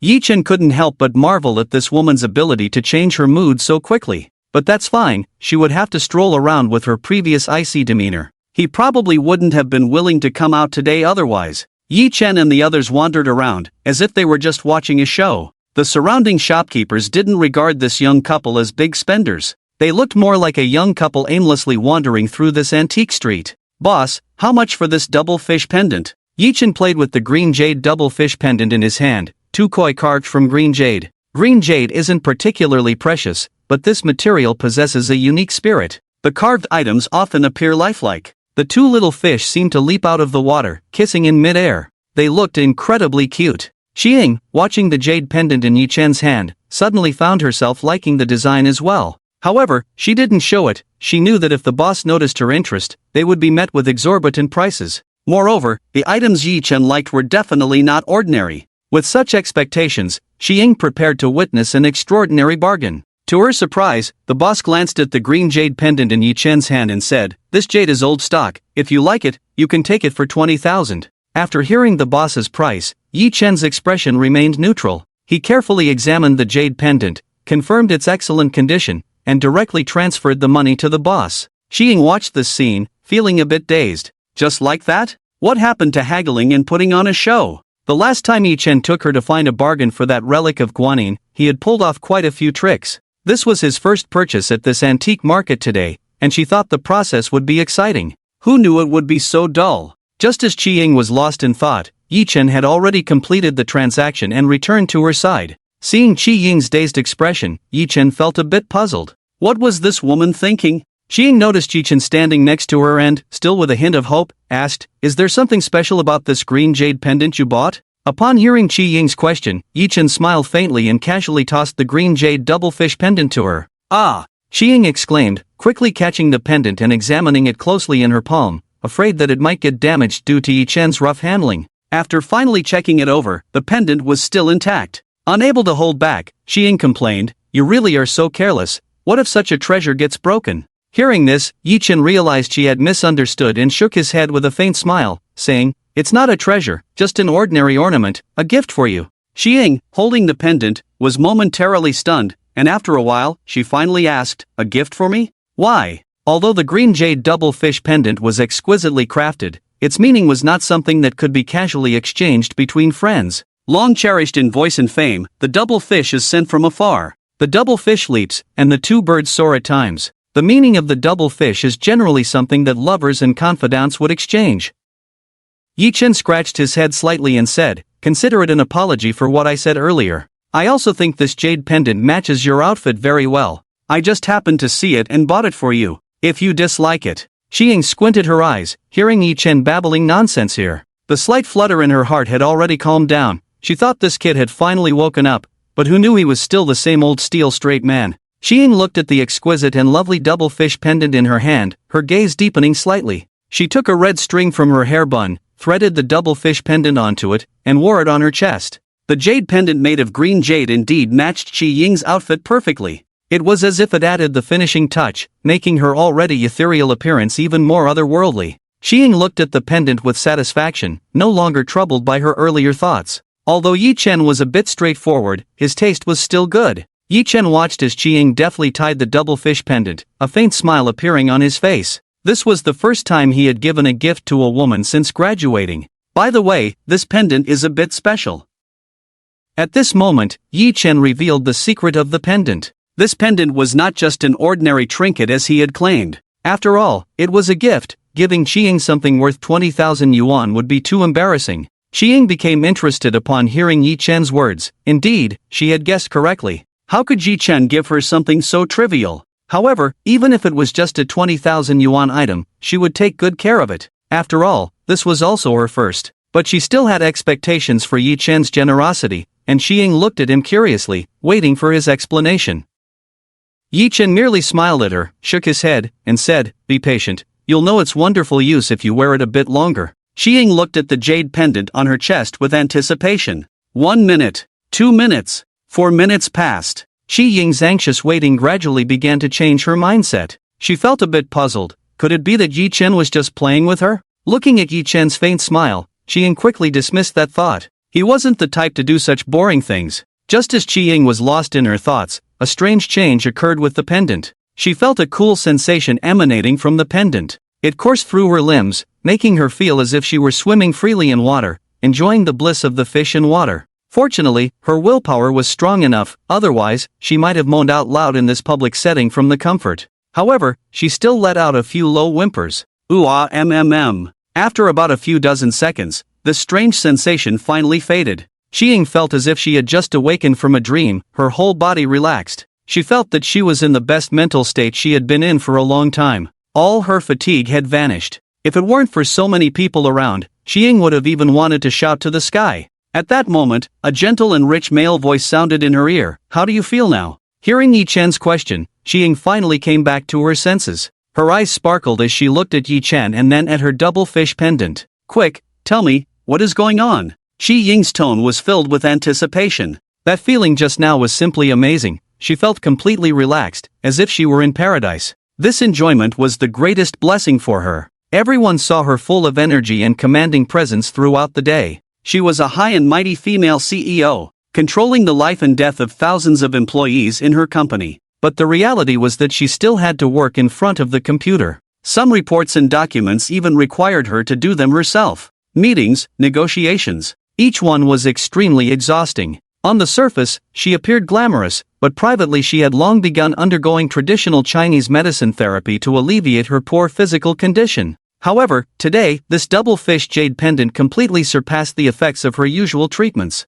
Yi Chen looked at Qi Ying's excited expression and explained with a hint of helplessness, "This jade is made of jadeite, and it's been around for some years. Wearing it should help calm your mind and relieve fatigue." Upon hearing this, Qi Ying's gaze towards her jade pendant became even more fervent. This was like a timely rain. She could now focus more on her career. Yi Chen glanced at Qi Ying's expression and guessed what she was thinking. He slowly said, "This thing only provides a relieving effect. If you really push yourself to the brink, this pendant won't save you." Double fish jade pendant. Jadeite has a calming effect on the mind. Wearing it for a long time is beneficial to the body. Note, jadeite is of the yin nature and is only for women to wear. Yi Chen chose this item for its effects, which were indeed very suitable for someone like Qi Ying, who often needed to use her brain intensively. However, seeing her fervent expression, Yi Chen felt the need to give her a warning. He had heard from Xiao Chang that this woman had once worked for a week straight with only 5 hours of rest to negotiate a company's merger agreement. During that week, she maintained abundant energy, and everyone regarded her as a female Iron Man.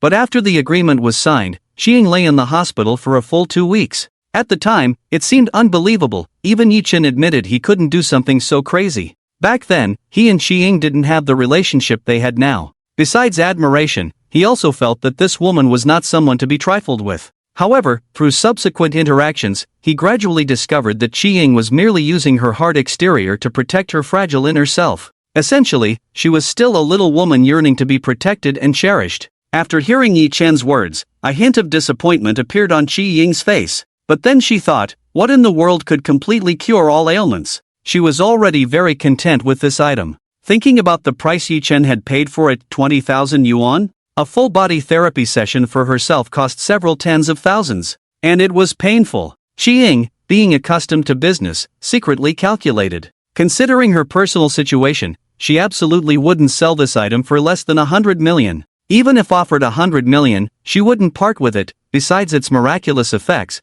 this item held extraordinary significance. Realizing she had received such a precious gift, Qi-ying suddenly remembered she hadn't thanked him yet. She slightly lowered her head and softly said, "Yi-chen, thank you for your gift." Yi-chen smiled and waved his hand, cheerfully replying, "It's nothing, I'm just glad you like it." The two continued walking, browsing the antique street. They strolled from 6 to 7 o'clock, and now the street lamps along the antique street had been lit. The lights were bright, and the moon hung high. Some vendors had already closed up, but many others had just set up their stalls. This antique street was divided into a daytime market and a night market. The daytime market operated longer hours, and the stall rents were more expensive. The night market had cheaper rents, but its hours were shorter, and the foot traffic couldn't match that of the daytime. However, this didn't mean treasures wouldn't appear at night, it all depended on fate. They browsed through many stalls. Apart from the jade pendant he had bought for Qi-ying, Yi-chen hadn't made any other purchases. If the value wasn't too low, he wouldn't bother picking up a bargain.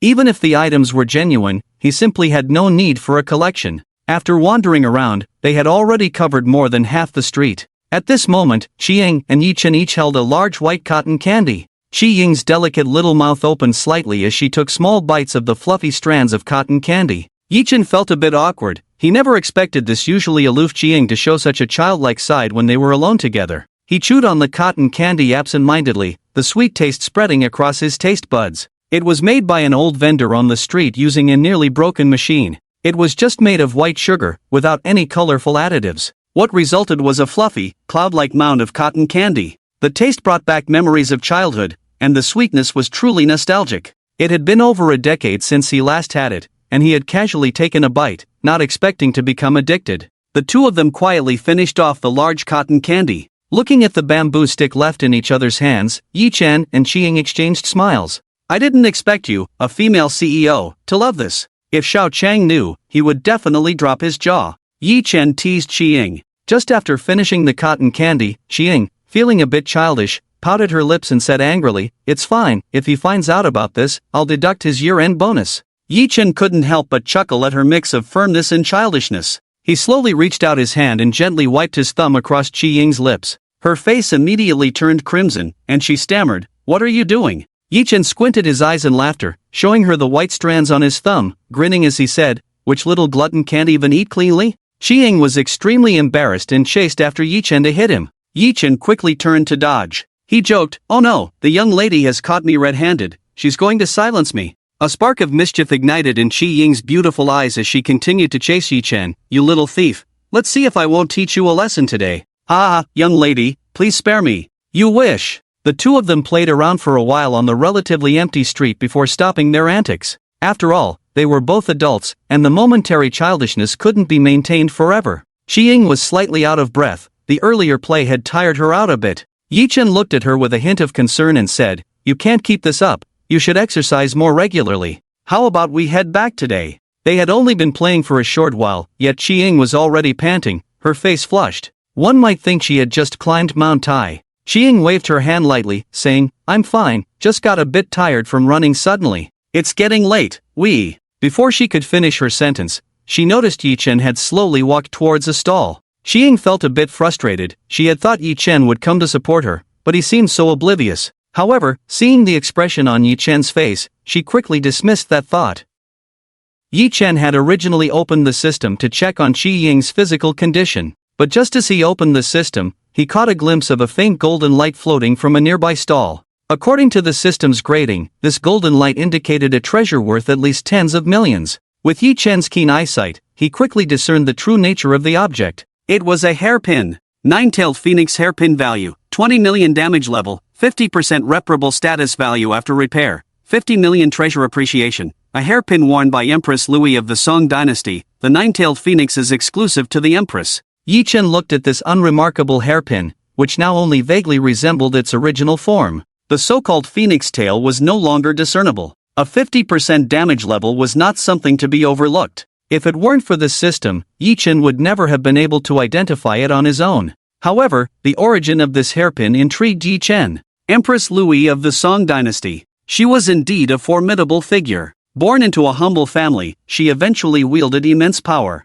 She even staged a tale that has been passed down through the ages about a cat swapping places with a prince. Although opinions about her vary among later generations, Yi-Chen thought this woman was ruthless and had great strategy. If she were ruthless enough, she could have been the second Wu Zetian. At this moment, Xiying also approached, looking at Yi-Chen with a questioning gaze. Yi-Chen glanced at her and exchanged a knowing look. Although they had only known each other for a short time, there was an inexplicable tacit understanding between them. Xiying stopped asking questions and obediently waited by Yi-Chen's side. Yi-Chen nodded slightly, feeling satisfied with Xiying's understanding. They slowly walked up to the stall. The stall was small, and the owner was a middle-aged man with a simple appearance, but a glint of shrewdness flashed in his eyes, which Yi-Chen caught. An old fox. Yi-Chen and Xiying began to pick through the items at the stall. Aside from the treasures displayed separately, the rest were quite ordinary items, such as ancient coins and 5 emperors' coins. They were merely trinkets of little value. Seeing Yi-Chen and Xiying rummaging through the items,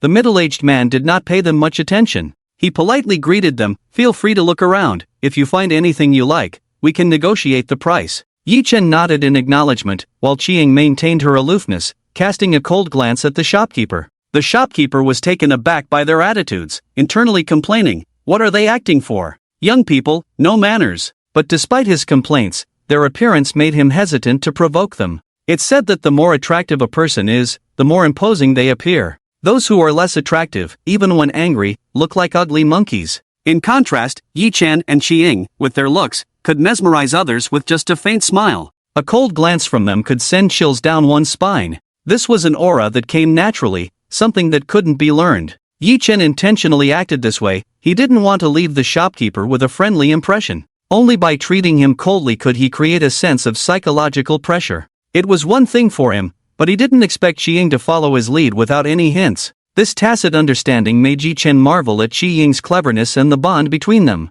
So, they casually continued to select items. Yi-Chen occasionally picked up small objects from the stall and chatted with Xiying. "Last time your grandfather said he wanted to collect a set of 5 emperor's coins. What do you think of this one?" Xiying turned to look at the 5 emperor's coin Yi-Chen handed her, her face showing a look of disdain. "No, this one is of too poor quality." With a hint of helplessness, Yi-Chen smiled and handed the 5 emperor's coin to the shopkeeper, saying, "Wrap this up for me." The shopkeeper had been listening to their conversation and felt puzzled by Yi-Chen's action. He couldn't help but ask, "Hey, just now your girlfriend said this quality isn't good, why do you still want it?" "I don't have a return policy here, you two should decide before saying anything." The shopkeeper's words struck Xiying like a bolt. "Girlfriend?" Xiying wanted to retort, but for a moment, she found herself at a loss for words. Instead, Yi-Chen coldly responded, "This quality is average, but after all, the 5 emperor's coins have been around for so long. I can take them back and restore them for use. This old woman of mine just knows how to waste money." As soon as Yi-Chen finished speaking, he felt a sharp pain in his waist. Looking down, he saw Xiying pinching the tender flesh at his waist, twisting it fiercely. Her eyes glared at him fiercely, with a hint of shimmering tears. Yi-Chen winced in pain and quickly sought mercy with his gaze. "Dear lady, you're the one who wanted to act with me." Xiying looked at Yi-Chen's innocent yet helpless expression, feeling a mix of shame and anger. She shouldn't have joined in on this commotion. However, when the shopkeeper's gaze fell on them, Xiying coldly huffed and released her grip on Yi-Chen. She said coldly, "Who's wasting money? I just look down on these shabby things. You like to rummage through these items every day. I don't know what's so good about them." Yi-Chen forced a bitter smile, repeatedly agreeing. "I just have this little hobby, I hope you can bear with me." The shopkeeper looked at Yi-Chen with some amusement, seeing such a strong man, yet he still couldn't escape the traditional notion of a man from Shu being afraid of his wife. At this moment, the shopkeeper had lowered his guard considerably, feeling a sense of kinship. After all, he was also a man from Shu.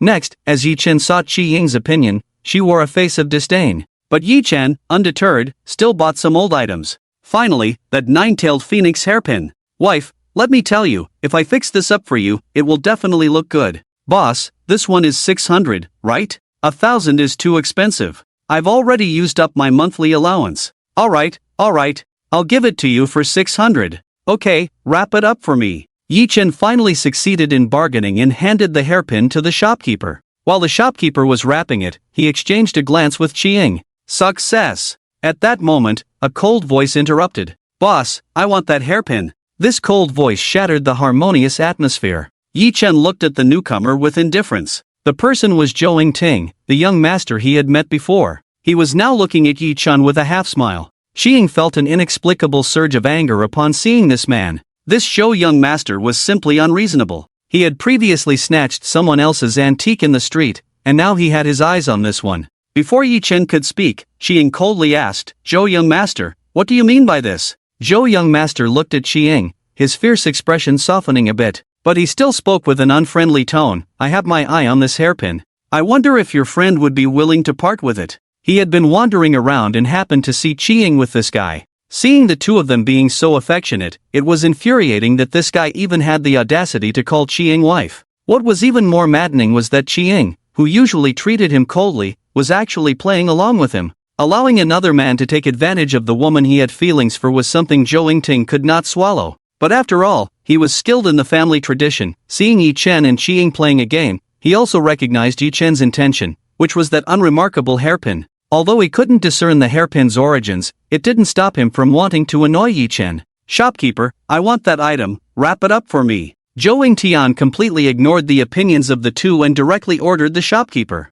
The shopkeeper, for a moment, realized that something was off. He couldn't make sense of this hairpin at all. Moreover, it was so damaged that even if it were an antique, it wouldn't fetch a high price. However, the 600 that Yi Chen had quoted earlier seemed too low if this thing was indeed a genuine antique. The shopkeeper hesitated, losing his resolve. He began to watch the situation unfold. Little did he know that his slight pause only infuriated Zhou Yingtian further. He glared at the shopkeeper and said coldly, "Can't understand human language? If you want to keep your shop open, you better hand over the item obediently. My father is a commissioner of the Treasure Management Bureau, Zhou Bing." At this moment, Zhou Yingtian no longer cared about appearances and began to openly flaunt his father's status. Upon hearing the name of the Treasure Management Bureau, the shopkeeper immediately panicked. His shop was officially registered, and the bureau was his direct supervising authority. If he angered this young master, it wouldn't be as simple as closing the shop on a whim. Zhou Bing was a name that resonated widely.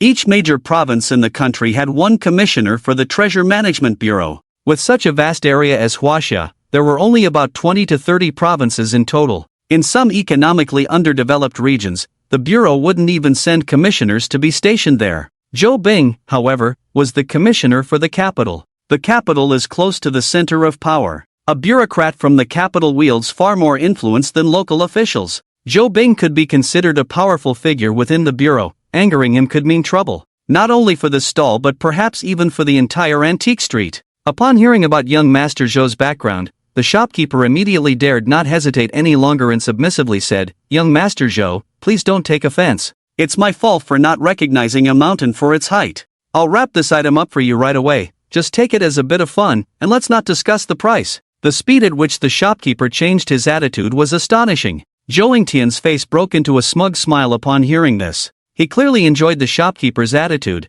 looking triumphantly at Yi Chen and Xi Ying. This was the convenience that power brought. While the wealthy could use money to pressure others, those with power only needed to be flattered. Xi Ying's expression darkened upon hearing the shopkeeper's words. She coldly addressed him, "We were the ones who spotted this item first. Let me tell you, I am from the Qi family in the capital. If you act like this, I won't let you off easily." Xi Ying's imposing demeanor frightened the shopkeeper. He hadn't expected that two such formidable figures would come to his small stall today. One was a second-generation official from his own supervising department, and the other was the young lady of the Qi family. The Qi family's influence in Huaxia was well known, even to someone like him. He found it hard to make a decision, but his gaze subtly shifted towards Zhou Yingtian, which implicitly indicated his choice.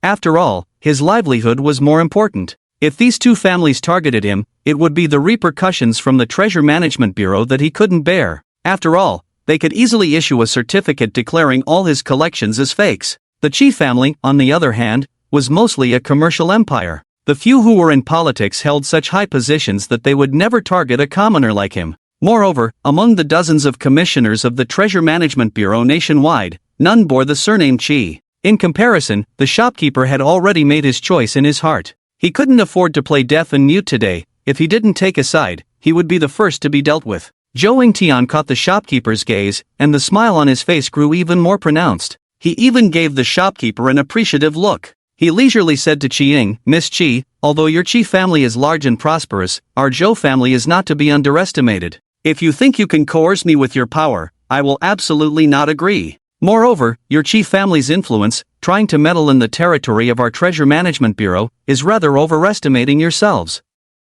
Besides, whether your Chi family will stand up for you is still very much in question." As Zhou Tian spoke, he took pleasure in sizing up Chi-Ying. His words subtly pointed out Chi-Ying's status as an illegitimate child. His current thought was to destroy what he could not have. A woman he desired but could not attain was now entangled with another man. He was not a magnanimous man. This was the perfect moment to humiliate and strike down this goddess. Sure enough, upon hearing these words, Chi-Ying's face turned pale. What this young Master Zhou said was unpleasant, but it was all true. The Chi family would not go to war with the Zhou family over her trivial matters. Furthermore, the Chi family's influence was completely a blind spot in the Treasure Management Bureau. They couldn't insert themselves. But she had never suffered such a great loss. At this moment, she could only glare fiercely at the scoundrel before her. Zhou Tian was extremely pleased to see Chi-Ying's angry expression and said with a smile, "If Miss Chi agrees to the marriage between our two families, everything will naturally be easy to discuss. I still hope you will consider it carefully."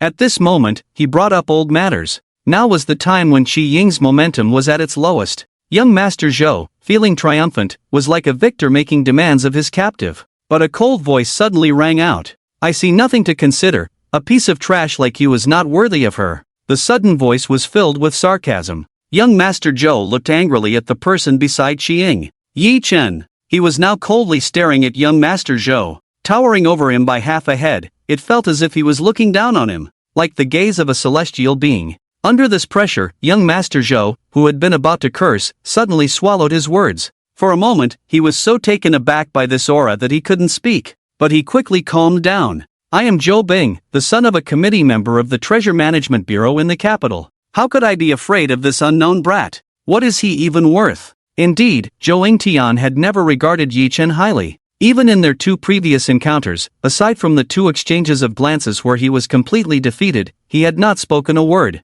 Although he was overwhelmed in terms of momentum, he still looked down on this person.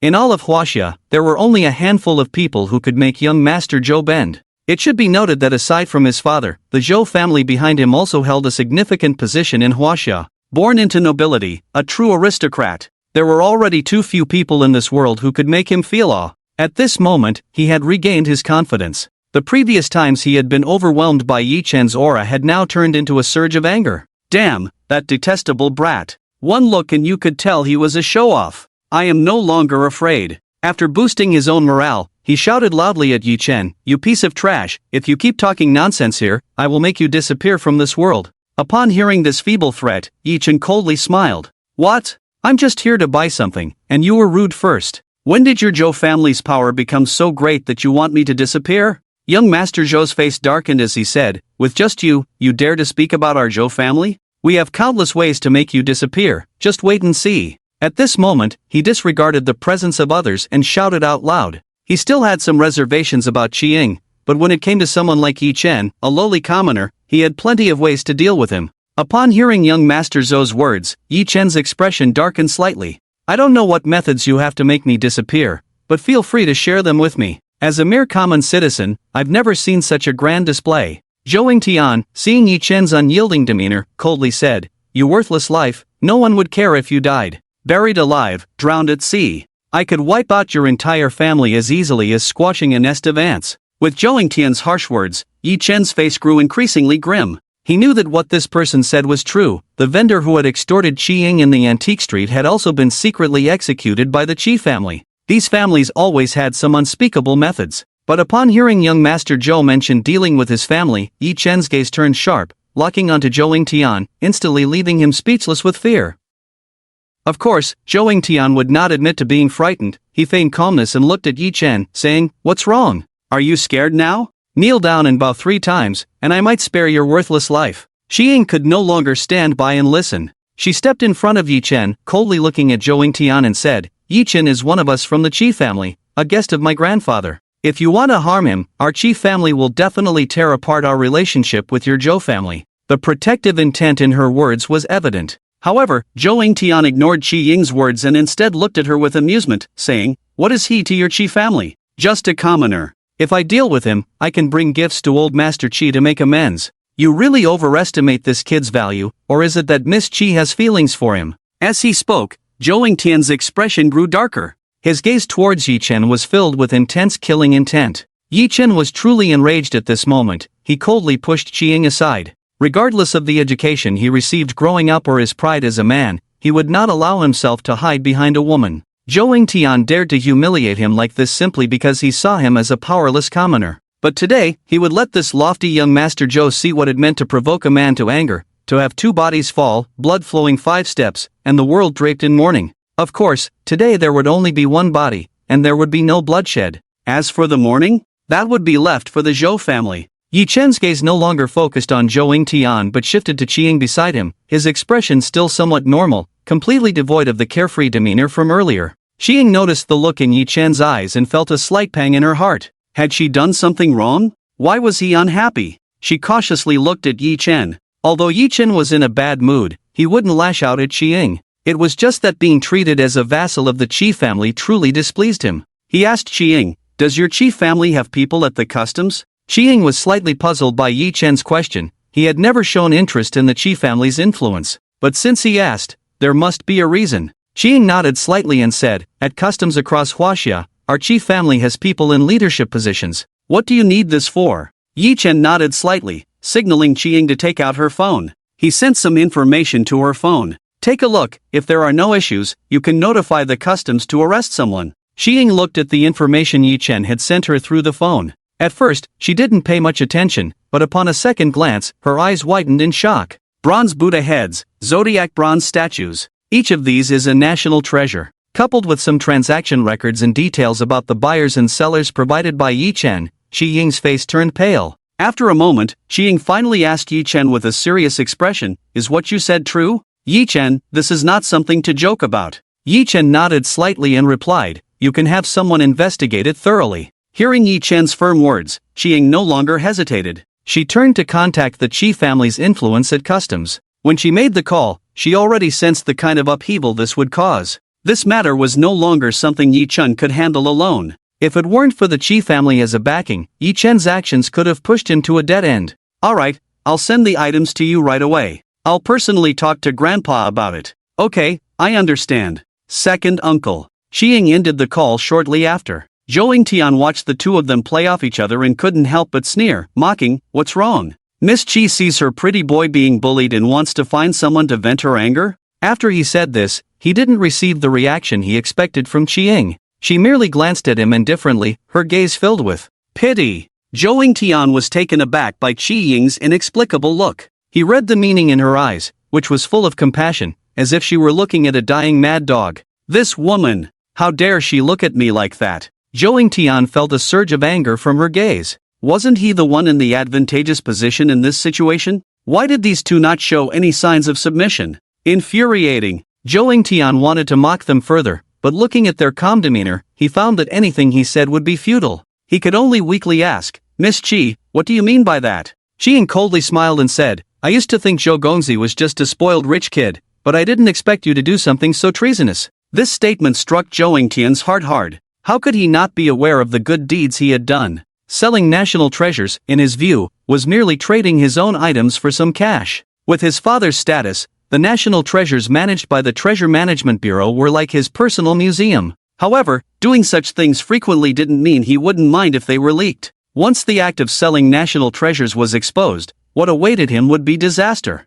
He had always prided himself on keeping secrets well. The Zhou family had managed to cover up most of the situation for so long. How could he possibly fall here? Zhou Tian forced himself to remain calm and said, "Miss Qi, you shouldn't slander others here. If you lack ability, don't throw dirt on others and lose face." Hearing his words, Qi Ying laughed instead of getting angry. "You still won't cry until you see the coffin, huh? Just wait and see." At this moment, both sides were in a stalemate. Zhou Tian wanted to grab his hairpin and leave, but Yi Chen shot him and the shopkeeper a cold glance. Neither dared to make a move. They were both restless. After a while, Zhou Tian's phone rang. He was already filled with anger, but upon seeing the caller ID, he instantly lost all his temper. He answered the call respectfully, saying, "Dad, What's the matter? At that moment, a roar broke through the phone speaker. Even Yi Chen and Xi Ying, standing not far away, could hear it clearly. A voice filled with exasperation and extreme anger. You wretched child! You wretched child! Zhou Yingtian heard his father's roar and immediately panicked. He listened respectfully to his father's scolding. What had initially been a somewhat normal expression quickly turned pale. Large beads of cold sweat slid down his delicate, handsome face. He looked utterly disheveled. Dad, what should I do? You have to think of a way to save me. It's too late to save you, the one above has already personally intervened. The Zhou family has expelled you from the family. The old man on the other end, listening to his child's powerless wailing, felt no better inside. But at this point, it was beyond redemption. Such a major issue couldn't simply be resolved by expelling him from the family. It wouldn't sever the ties with the Zhou family. This call was merely a final gesture of fatherly affection. He had only heard about this matter. He never imagined that the child he had spoiled would become so reckless. Now he had to deal with more pressing issues, as the Qi family had taken the initiative to strike. If handled improperly, the Zhou family's years of efforts could be ruined in an instant. As for this son, he was beyond saving. The old man ruthlessly hung up the phone. He sighed quietly. So this is how their father-son bond ends in this life. However, the person behind this who dared to harm his own son, he would definitely. The old man's gaze flashed with a glimmer in the darkness. After ending the call, Zhou Yingtian, who had just been arrogant, now sat on the ground, crying like a child. In less than half an hour, all his support, everything he was proud of, collapsed and vanished in an instant. Just a second ago, he was a lofty young master of a prestigious family, and now he was a despised bug. Yi Chen and Xi Ying looked at young Master Zhou's disgraceful state, feeling no sympathy whatsoever. Instead, they stood in place and began to speak. Xi Ying gently said to Yi Chen, remember, this matter was exposed by me. It has nothing to do with you. Upon hearing this, Yi Chen's expression changed slightly as he said, what do you mean by that? Do you really think I'm someone who can't handle things? Xi Ying shook her head, her expression serious as she said, this news came too unexpectedly. I know you must have some secrets you don't want others to know. If this matter gets out, it could bring you retaliation. Xi Ying explained the stakes to Yi Chen one by one. After listening to Xi Ying, Yi Chen's gaze towards her gradually softened. His unique abilities were certainly not something he could hide.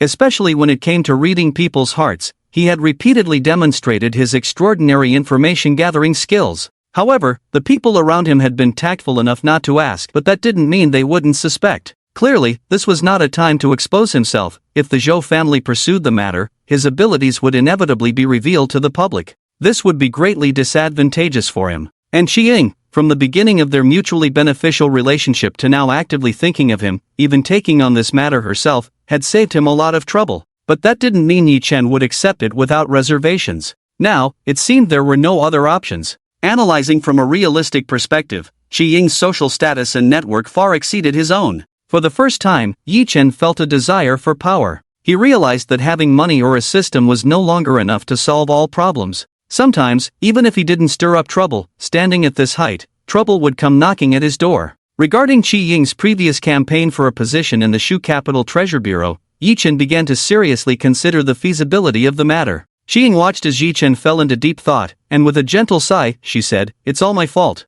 If it weren't for me, you wouldn't have to deal with such. This matter, let me take the burden for you first. But before she could finish, Yi Chen gently took her delicate hands into his large, sturdy palms. Xi Ying was taken aback by Yi Chen's sudden action, her mind momentarily blank. She stared at Yi Chen's deep gaze. She heard him speak in a deep, solemn voice, thank you, Xi Ying. Xi Ying's face turned crimson as she pulled her hands away from Yi Chen. Slightly embarrassed and annoyed, she said, is that how you thank someone? Besides, it's not a big deal, we don't need to be so formal between us. Yi Chen looked at Xi Ying's slightly flushed face and chuckled, if it weren't for Miss Qi protecting me, I wouldn't have been able to live so freely until today. Hearing Yi Chen's half-joking, half-serious words, Xi Ying pondered for a moment and said, everything I've done is just an investment. I believe your future will be much more than this. Master Yi, you mustn't let me down. Yi Chen's gaze deepened as he solemnly replied, I will definitely not let you down. The two exchanged smiles, and everything was left unspoken. At this moment, the shopkeeper was utterly bewildered. What was happening? Just a moment ago, he had chosen to stand by this young Master Zhou, and now young Master Zhou was like a child who hadn't been weaned, crying loudly for over 10 minutes. Meanwhile, the strikingly handsome young man and woman were chatting and laughing in front of his stall, showing no signs of leaving. While he was in a daze, a calm male voice rang out again. The hairpin is packed, just hand it to me. Upon hearing this, the shopkeeper couldn't help but shudder. He had no desire to make any profit from this hairpin now. However, he dared not directly give it to the young man. Yi Chen looked at the shopkeeper holding the box with the packed hairpin, a smile playing on his lips as he said, "Shopkeeper, I advise you to take a look at the current news headlines before deciding whether to give me this hairpin." The shopkeeper was confused. What did these two matters have to do with each other? But he didn't dare to refute. Yi Chen's words seemed to have a magical power that compelled him to take out his phone and check the headlines. At that moment, on any platform, a headline had gone viral. National treasure stolen. Guarding the vault, a disgrace to Huaxia. The incident occurred just over 10 minutes ago, and it was reported that customs had received a tip-off and intercepted a large batch of smuggled national treasures. This batch of treasures was supposed to be displayed at the Treasure Management Bureau. It triggered the fury of top officials, and within a short time, the entire lead was uprooted. The astonishing efficiency spread across major media outlets. The mastermind behind this was none other than the weeping young Master Zhou. After the incident, the Zhou family received intelligence and immediately reopened their ancestral hall, decisively expelling young Master Zhou from the family. The influential figures of the family apologized where necessary, and he submitted his resignation on the spot. A large number of related personnel were sent directly to prison. And now, this young Master Zhou had become a top wanted criminal in Huaxia. After reading the news, the shopkeeper was left dumbfounded. If it weren't for the fact that he was on a highly reputable official news platform, complete with a close-up of young Master Zhou's face, he would have thought he was reading a report from a trashy site. Yi Chen found the shopkeeper's expression amusing. The speed at which this report was published and the intensity of its wording were remarkable, particularly in how it disparaged the Zhou family, especially Zhou Yingting, who was subjected to severe criticism. Just think about it, there must be the hand of the Qi family behind this. The two families have been at odds, as Qiying mentioned during our previous chat. Especially with the Treasure Management Bureau, which is primarily controlled by the Zhou family, the Qi family has always been unable to place anyone there. However, the customs and tax-related businesses controlled by the Qi family have also restricted the Zhou family. Both families have been in a stalemate for countless years. But today, because of Yi Chen's actions, this secret, which was originally impossible to uncover, has been directly exposed. It has sparked a full-blown war between the two families. At this moment, aside from Qiying, who is still wandering around with Yi Chen, the rest of the Qi family members are in urgent meetings or taking action. This is their critical moment. They are about to gain unimaginable wealth and power from the Zhou family's blunder. Dad, Ying has made a great contribution this time. When she returns, her position should be promoted. Uncle Qi is currently stationed at the Qi family's stronghold with Old Master Qi, ready to issue various orders to encircle the Zhou family. Now that he has some free time, he brings up the great contributor of this incident. Old Master Qi, hearing his son's words, squints his eyes and says, "Rewards should be given where due, and punishments should be meted out where necessary." Although little Ling has made a contribution this time, she was still too reckless. If we were to consider the long term, Uncle Qi, used to his father's admonitions, still favors his niece a bit more and smiles slightly, saying, "Alright, Dad. How old is Ying?" The fact that she could gather such important intelligence is already a significant achievement. Let's not be too harsh on her. Old Master Qi wants to say more, but seeing his son's protective stance, he refrains from further criticism. Fine, when Ying returns, you can arrange some tasks for her.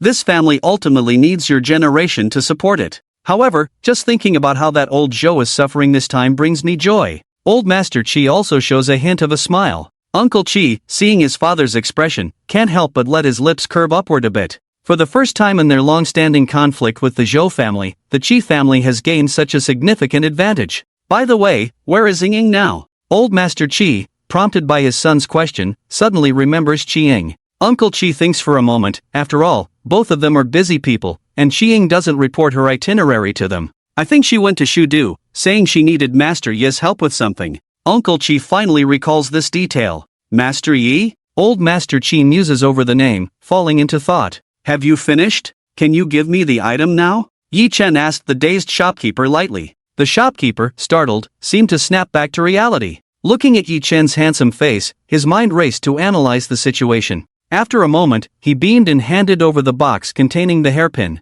This is the hairpin you wanted, please take it. I didn't recognize the mountain, so just treat me like a nobody and let me go. Consider this a gift from me to you. Yi Chen looked at the shopkeeper's fawning demeanor and smiled, shaking his head. He left behind the previously agreed 600 yuan and turned to leave with Qiying. As a human, who would want to be a dog unless forced by circumstances? Yi Chen, holding the purchased hairpin, walked quietly ahead, with Qiying following by his side. She looked at Yi Chen's calm demeanor and asked, "What about Zhou Yingting? Shouldn't we deal with him?" Yi Chen smiled and glanced at Qiying, saying, "What's wrong? Our Miss Qi still holds grudges? He's just a drowning dog now, dealing with him would only dirty our hands." Qiying nodded slightly and said, "You're still too kind-hearted, but since you've spoken, I'll listen to you." Yi Chen heard Qiying's comment and smiled faintly, not bothering to argue. The shopkeeper watched as the two troublemakers left and finally breathed a sigh of relief. He decided not to set up his stall today. Time to pack up and go home.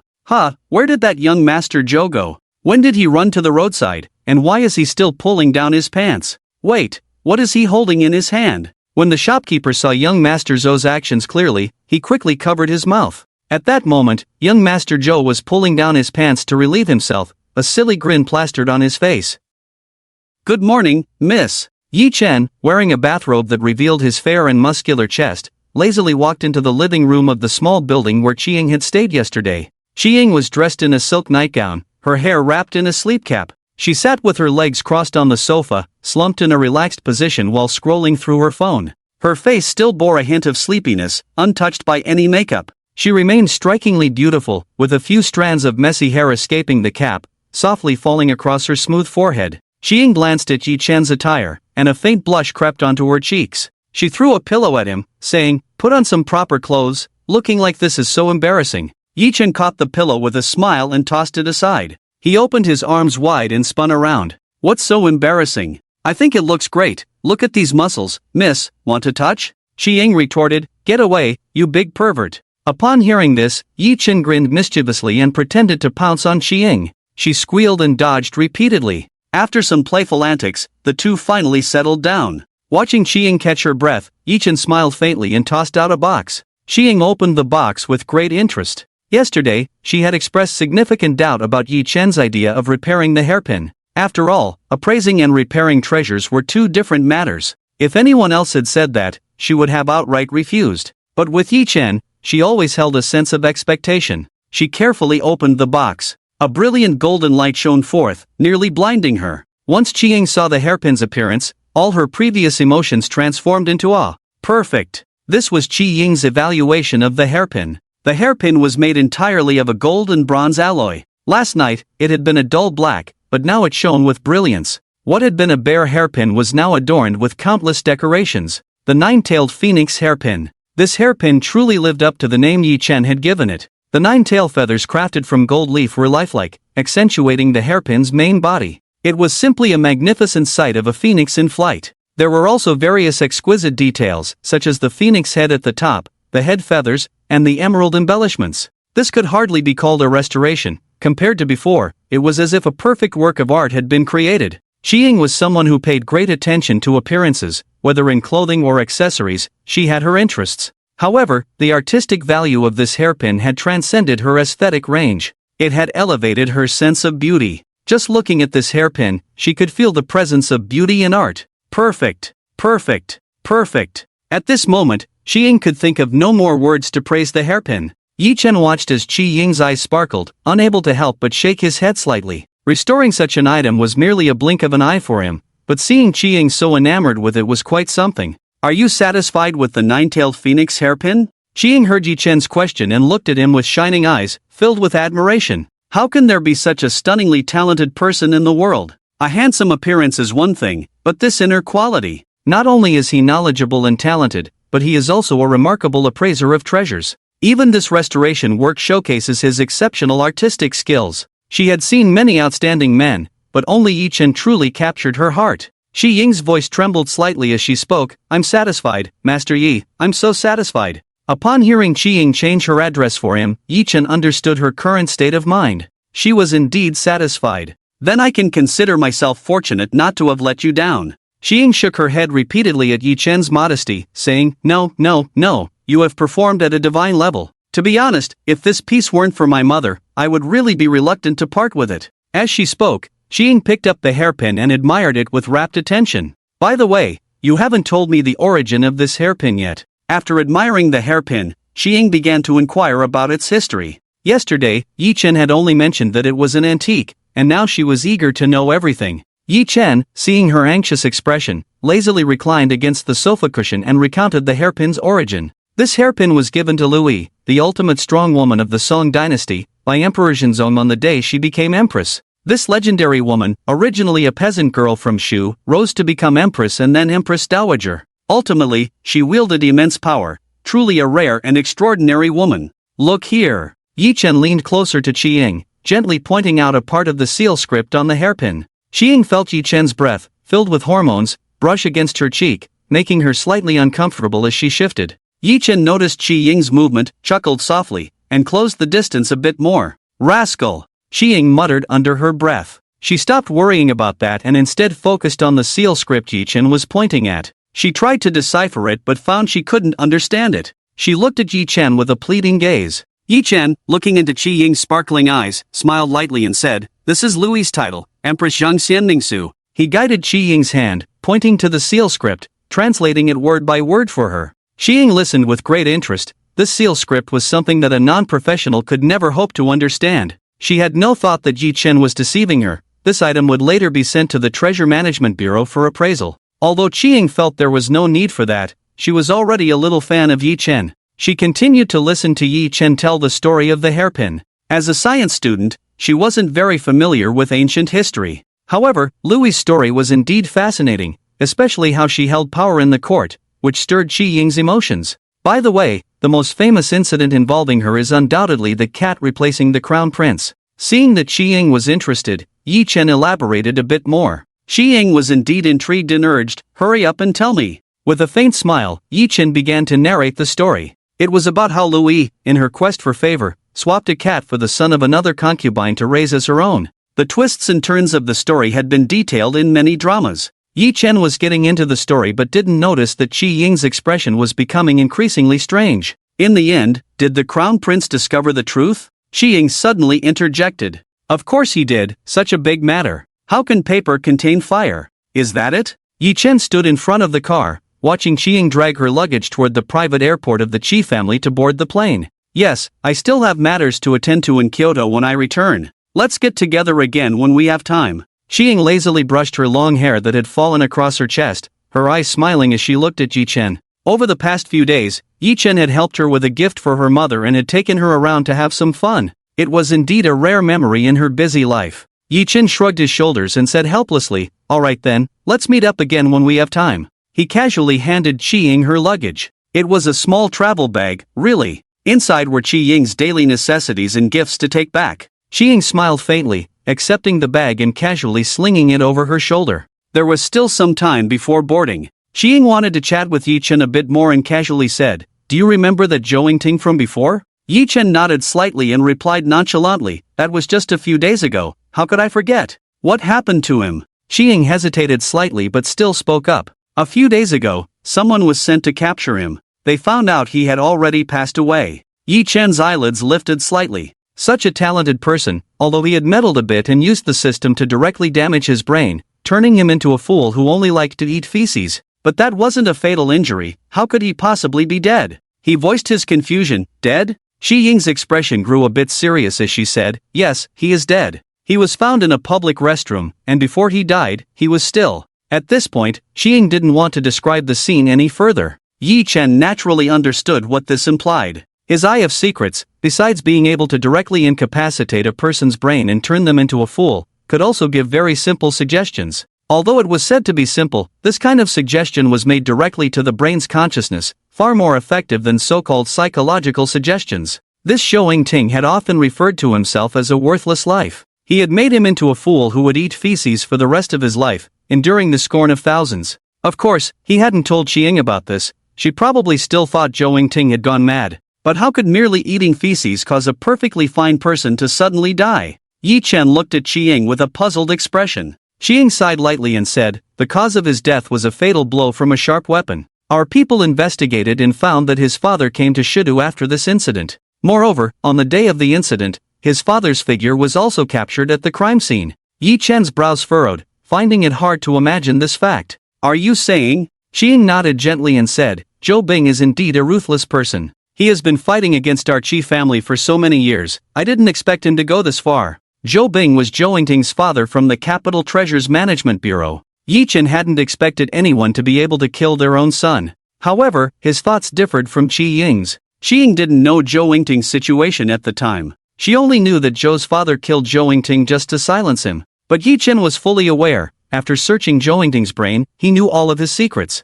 Strangely enough, aside from Zhou Yingting's smuggling of national treasures, he hardly knew anything that could threaten the Zhou family. So, Zhou's father killing him wasn't just to silence him. More likely, seeing his son in such a disgraceful state, he thought giving him a dignified death would be better. As Yi Chen thought of this, he felt a chill in his heart. What kind of person could do such a thing? You must be careful of the Zhou family's movements when you return. Yi Chen couldn't help but feel a bit uneasy, reminding Qi Ying. Qi Ying gently nodded and said, "It's fine, they won't dare to act in Kyoto. You should also be more careful." This time, Zhou Bing lost a son, and with his temperament, he will definitely seek revenge on everyone involved. I understand. Alright, you should hurry to board your flight, don't waste any time. Yi Chen glanced at the time, it was getting late, and although Qi Ying had a private jet, she had to report to Old Master Qi in the afternoon, which was something she couldn't afford to be careless about. With a hint of regret on her face, Qi Ying said, "Alright, I'll be on my way. By the way, regarding the Shuda Committee matter, our Qi family will handle it for you. It will start campaigning in about 3 months, so be prepared." Hearing Qi Ying's reminder, Yi Chen's eyes deepened slightly. Okay, stop acting like a mother hen. I'll prepare well, you go board your flight. Qi Ying, hearing Yi Chen's words, playfully slapped him in annoyance. Alright, I'm off. Yi Chen, unfazed by the playful jab, smiled and said, sending the young lady back home. As he watched Qi Ying gradually disappear from his sight, the smile on Yi Chen's face faded significantly. A deeper, contemplative light appeared in his eyes. This matter of the Shuda Committee that Qi Ying mentioned made him think, and he ultimately decided to accept the Qi family's arrangement. He would give it a try and aim to secure the position. Once he obtained this position, he would become a public official, and whatever he did afterward, even without relying on the system, would be easy to accomplish. The main motivation came from the provocation of the deceased Zhou Gongzi. Without his bullying, Yi Chen might have continued to live his days leisurely. However, given the circumstances, whether for himself or for those around him, Yi Chen was determined to secure the position of Shuda Committee in the Treasure Bureau. After this turmoil, the management of the Treasure Bureau was in chaos, and countless prominent families wanted to get a piece of the pie. The Qi family was no exception, and he was just a pawn pushed out by the Qi family. Let it be for now, Yi Chen didn't want to overthink it. Things would naturally work out. He got into the car, pondering where to wander around for a bit. Yi Chen was truly enjoying a leisurely day, but he needed to make the most of this last bit of free time. Once the campaign started, he would be busy. As Yi Chen drove, intending to take a casual stroll, his phone suddenly rang. Zhou Mei? Why would she think to call me? Yi Chen felt puzzled and answered the call. Hello, Yi Chen. Can you lend me some money? Before Yi Chen could even exchange pleasantries, he heard Zhou Mei straightforwardly asking to borrow money. Her voice carried a sense of urgency. Don't rush, tell me what happened, Yi Chen said, his tone slightly serious. Zhou Mei sounded as if she had found her anchor, speaking with a choked voice, my father. He had a sudden illness and is now in the intensive care unit. I need money. Yi Chen frowned slightly and asked, how much do you need? Zhou Mei seemed to hesitate for a moment before stammering, is 500,000 okay? I will work hard to pay you back. Hearing Zhou Mei's weak tone, Yi Chen felt an unusual sensation. This woman, even at her lowest point, always had a rebellious demeanor, but now, her unintentional display of vulnerability made Yi Chen inexplicably soft-hearted. 500,000 was nothing more than a meal's worth of money for Yi Chen. However, he didn't agree immediately but instead asked, where are you right now? I'll come over to see the situation. Yi Chen didn't know why he wanted to go, but a sudden thought arose in his heart. On the other end, Zhou Mei heard that Yi Chen was coming and her voice carried a hint of surprise as she said, I'm still at the company, just about to take leave to go to the hospital. Are you coming over? Sure, just wait for me at the company. Okay, hurry up. Yi Chen hung up the phone. The previous company was also where Yi Chen had worked, and it wasn't far from his current location. In less than 20 minutes, Yi Chen drove to the company building. It was around 10 in the morning, with the sun shining brightly. Yi Chen casually parked his car by the roadside and took the elevator up to the floor where the company was located. He got off the elevator on the 21st floor, which was entirely occupied by his former company's offices. Located in the prime area of the city center, it was an office building where people typed away in front of computers. Earning a few thousand yuan a month, it was a job envied by many manual laborers and those with lower education levels. But those who actually worked here knew that the work wasn't much nobler than that of workers on a construction site.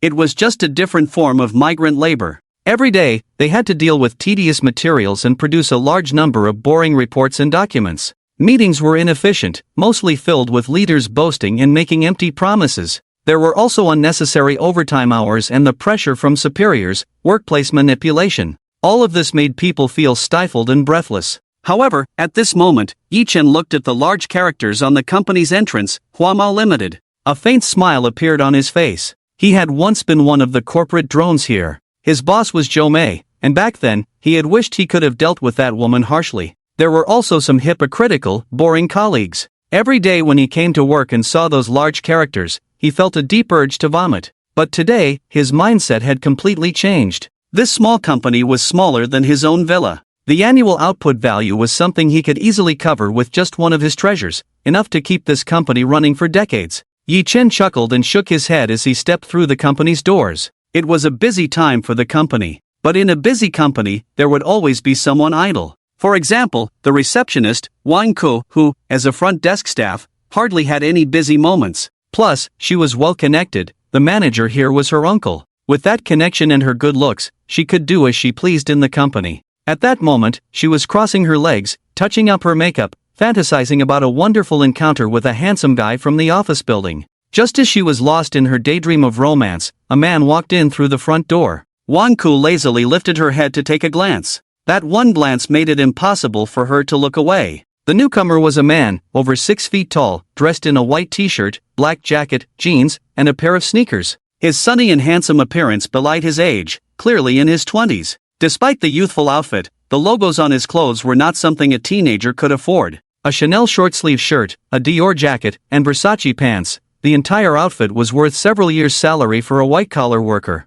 Wang Ku calculated the value of these items in her mind, secretly astonished. Looking at his face again, with sharp eyebrows, bright eyes, a high and delicate nose, soft pink lips, and a perfect jawline, he was simply a quintessential young heartthrob, exuding extraordinary charm. His clean and sharp lines radiated a man's ease and youthful sunshine, yet he also carried an air of expensive elegance. Wang Ku was almost mesmerized. Such a high-quality man just descended from the heavens. Could it be that she has been blessed by the Bodhisattva Guanyin? Wang Ku's face could no longer hide her excitement. Suddenly, she scrutinized his face closely. No, this person seems familiar. Wang Ku quickly matched this face with a memory from her past. Unable to contain herself, she exclaimed, "You are Yi Chen?" Yi Chen had just reached the front desk when Wang Ku's shout nearly knocked him off his feet. He stopped and looked at the young woman at the front desk. Wang Ku, age, 21, height, 170 cm, weight, 55 kilograms, measurements, 97, 60, 94, attractiveness, 71, experience, 24. He recognized her at a glance. After all, he had left this place less than half a year ago and wasn't that forgetful.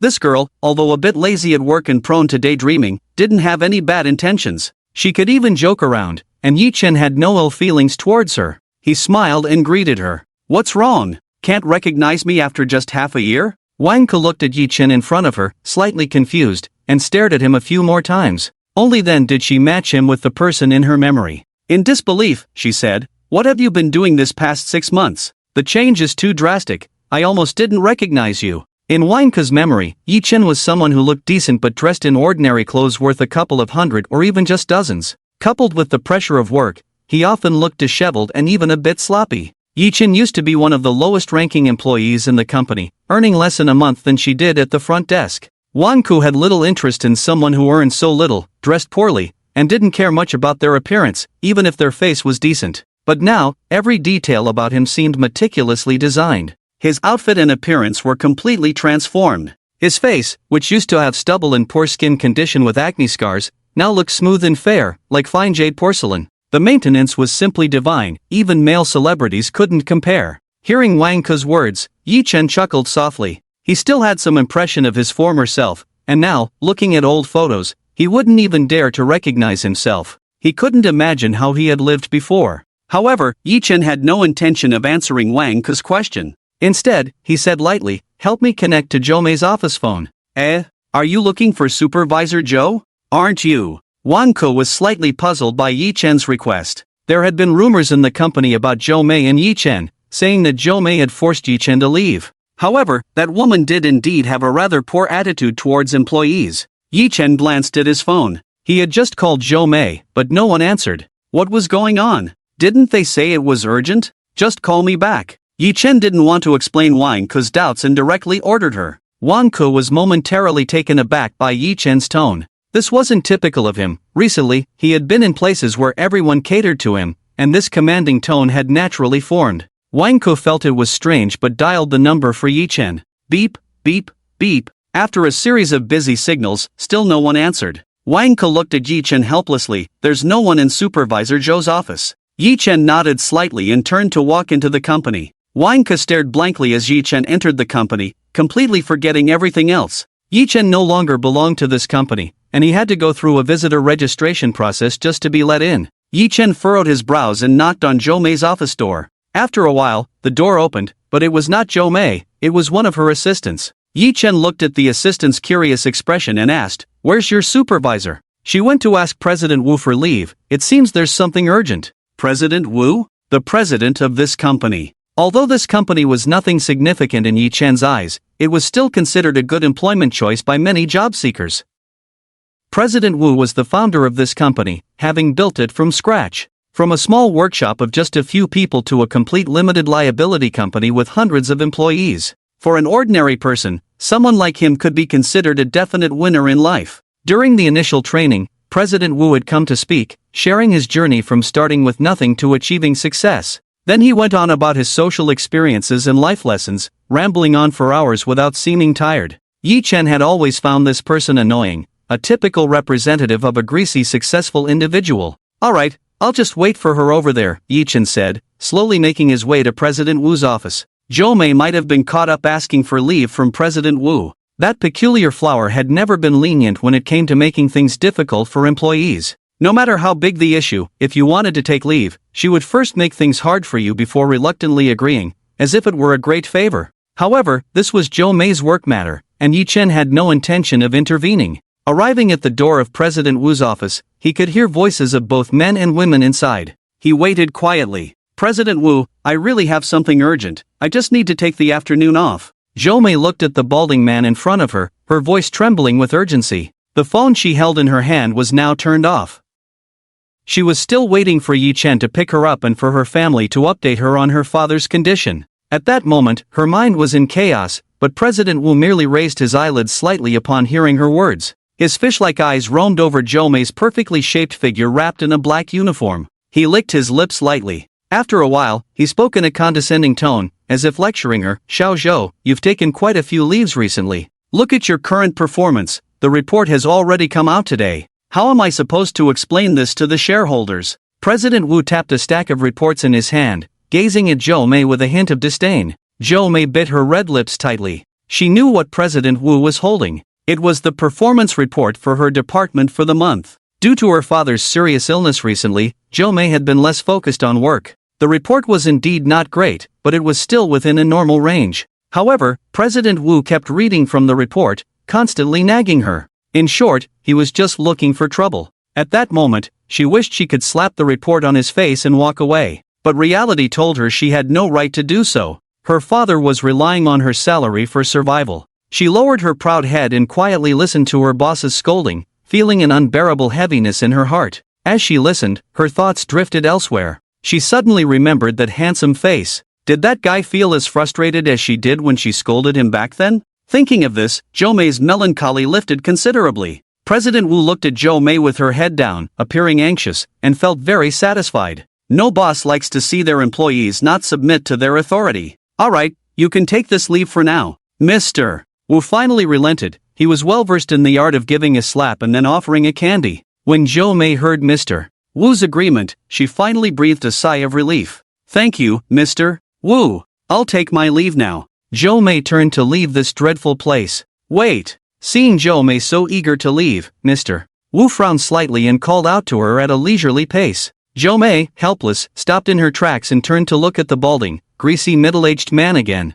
Is there anything else you need? Mr. Wu glanced at Zhou Mei, who was now showing a hint of anger on her face. Like a sexy little wildcat, furious but with its claws pinched. Quite the sight. A lewd smile spread across Mr. Wu's shiny face as he said, about what I mentioned last time, that General Zhao from Tianding Group, he got divorced recently. Go keep him company tonight. Zhou Mei's face turned pale upon hearing this. Her voice trembled as she said, Mr. Wu, what do you mean by that? Mr. Wu looked at Zhou Mei's expression, slightly dissatisfied, and said, we're all adults here, there's no need to be so blunt. With your performance, I have to question whether you deserve to sit in this position. Do you think you can hold this position based on your abilities? What the company values is this. At this point, Mr. Wu made a lewd gesture with his hand, causing Zhou Mei's face to flush bright red. You go and win over General Zhao today, secure that deal for me, and you can keep your position as supervisor. Otherwise, the threat in Mr.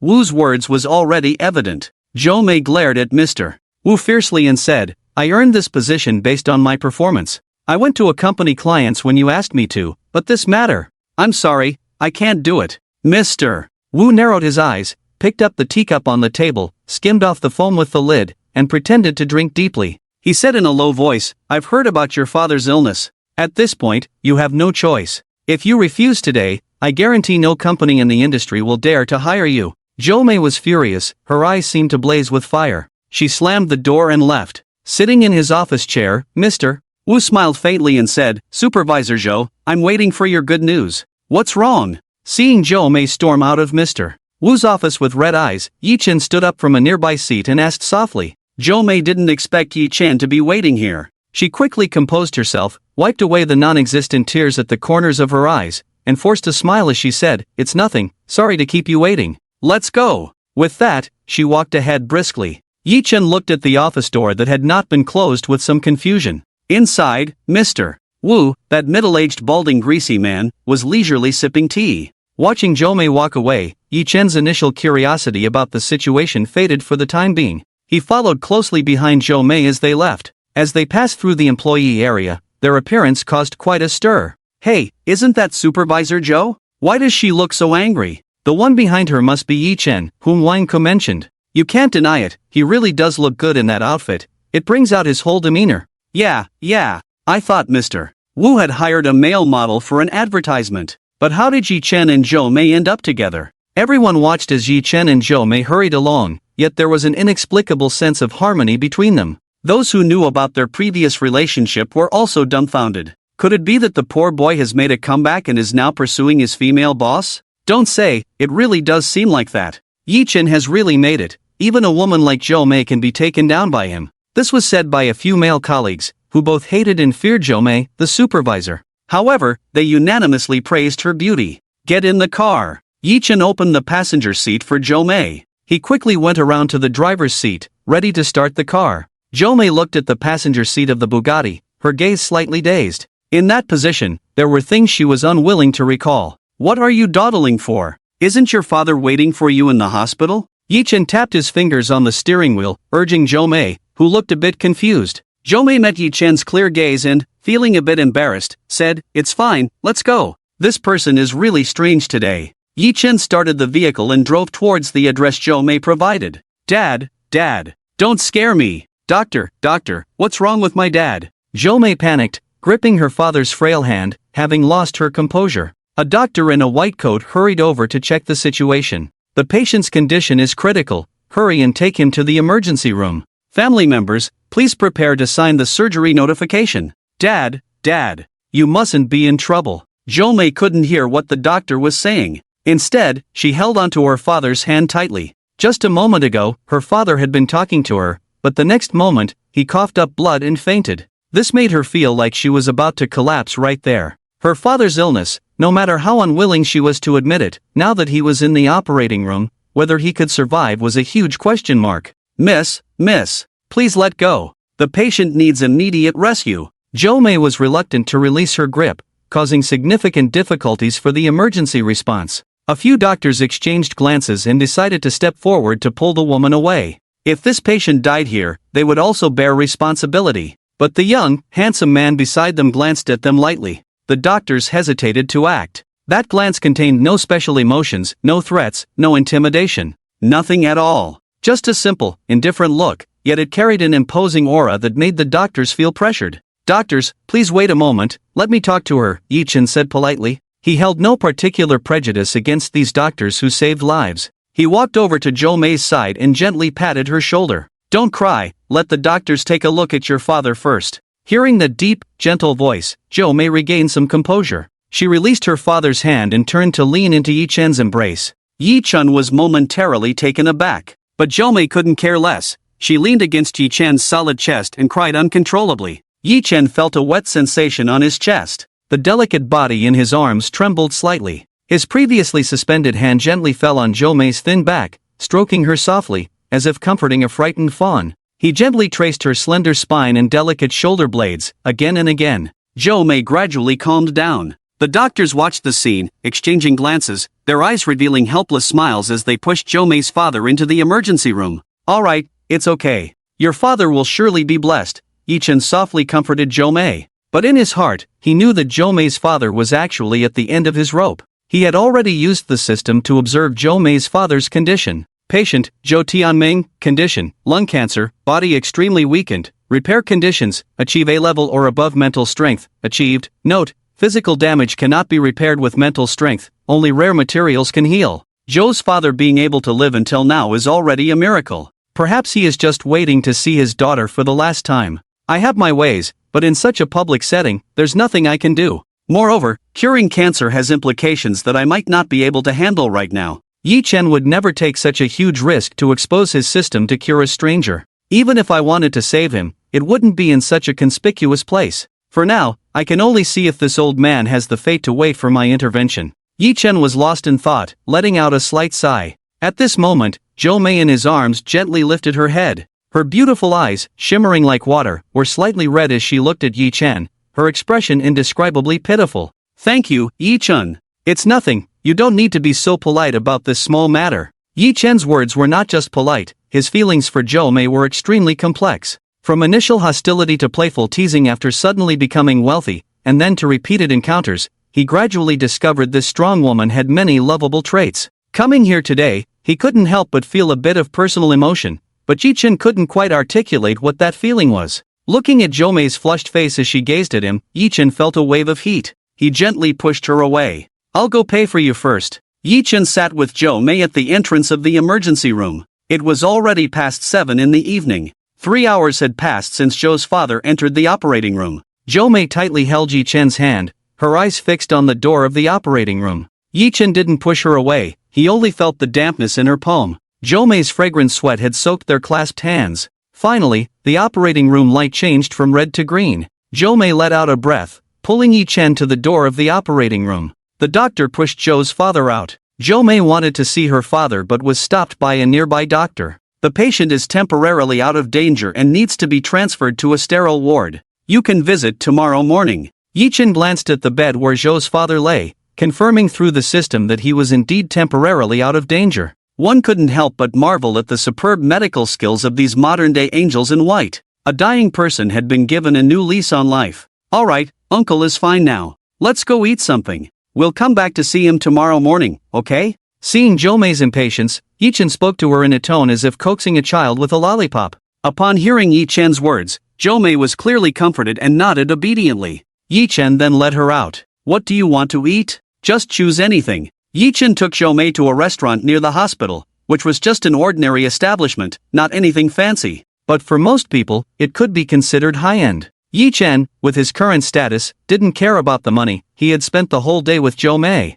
Not just for her, but he also wanted to treat himself. Jo May, feeling a bit tired, shook her head and said, "Can you drink some alcohol with me?" Yi Chen looked up in slight surprise. Jo May was not someone who liked to drink. He was well aware of this. The last time he helped her out at the Hai Tian restaurant, when she toasted him, her expression had shown disgust towards the drink. Yi Chen was not the type to enjoy drinking culture. He liked to drink, but he didn't think drinking culture was anything good. Alcohol was best enjoyed among friends, with a few brothers or people you get along with. Forcing it was meaningless. So during that time at Yi Chen's home, he hadn't let Jo May drink anything. But he didn't expect that she would actually suggest drinking today. Yi Chen looked at Jo May with a hint of playful amusement and said, "Supervisor Zhou, you might as well not force it." Jo May chuckled lightly and shook her head, her gesture full of charm. Her voice regained its usual calm confidence. "What's wrong? Yi Chen, you're a big man. Are you afraid you can't drink me under the table? Damn, being looked down upon by a woman."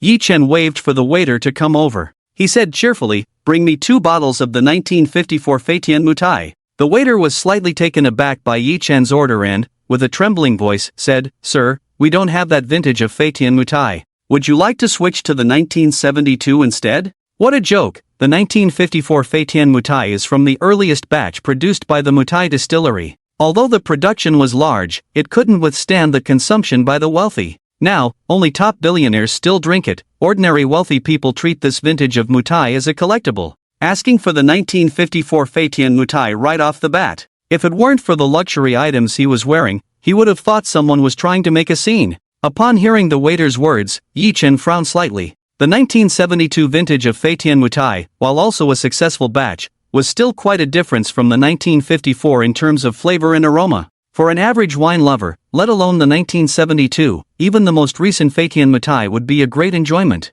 Drinking the 1972 would be like striking gold. Yi Chen was quite picky. Zhou Mei, seeing Yi Chen's conflicted expression, couldn't help but chuckle. She said to the waiter, "Just bring me a bottle of Shanqing beer, half cold, half at room temperature." The waiter widened his eyes in disbelief. Huh? The gap was just too big. A bottle of 1954 Fetal Mutai could buy hundreds of beers. Yi Chen smiled slightly upon hearing Zhou Mei order beer. "I didn't expect Supervisor Zhou to actually like Shanqing. Shanqing beer is a specialty of Shidu, which is also known as the Foggy Mountain City. Men from Shidu grow up drinking this beer. On a hot summer day, a bottle of cold beer paired with boiled green beans in various marinated dishes is the greatest salvation for the people of Shidu. Even with his status, when going out to drink with friends, Shanqing beer is a must."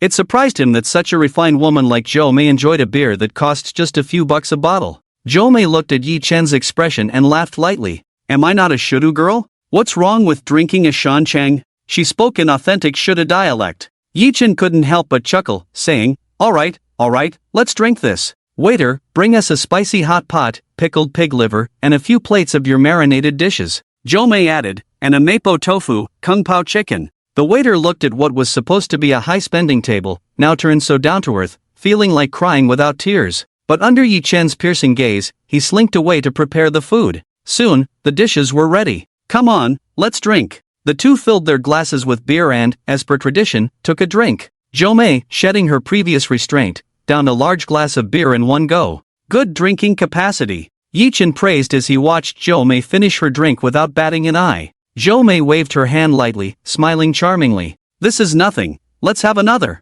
All right. The two drank a few more glasses, enjoying their conversation. Zhou Mei even started to vent about her job, "That lousy company, I've long wanted to leave. He thinks he's something. Pfft. All men are the same, not many are good." Yi Chen, who had been quietly listening, heard Zhou Mei's words. He looked at her with deep eyes and asked softly, "What about me?" Zhou Mei glanced at Yi Chen, feeling her face heat up under his intense gaze. She turned her face away slightly and said, a bit shy and angry, "You're the worst of them all." Yi Chen chuckled in surprise, just about to tease her when Zhou Mei's phone rang. The timing of the call was oddly subtle. They had been chatting and laughing about trivial matters when the phone rang abruptly. The smile on Yi Chen's face faded slightly. He gestured for Zhou Mei to answer the call. Zhou Mei's expression turned a bit awkward as she took out her phone to check the caller ID. Her brows furrowed slightly, and she hung up the phone. Yi Chen raised his eyelids slightly, observing Zhou Mei's somewhat flustered expression. "What's wrong? Why didn't you answer the call?" Zhou Mei relaxed her expression, her face looking a bit unnatural as she said, "It's nothing, just a spam call.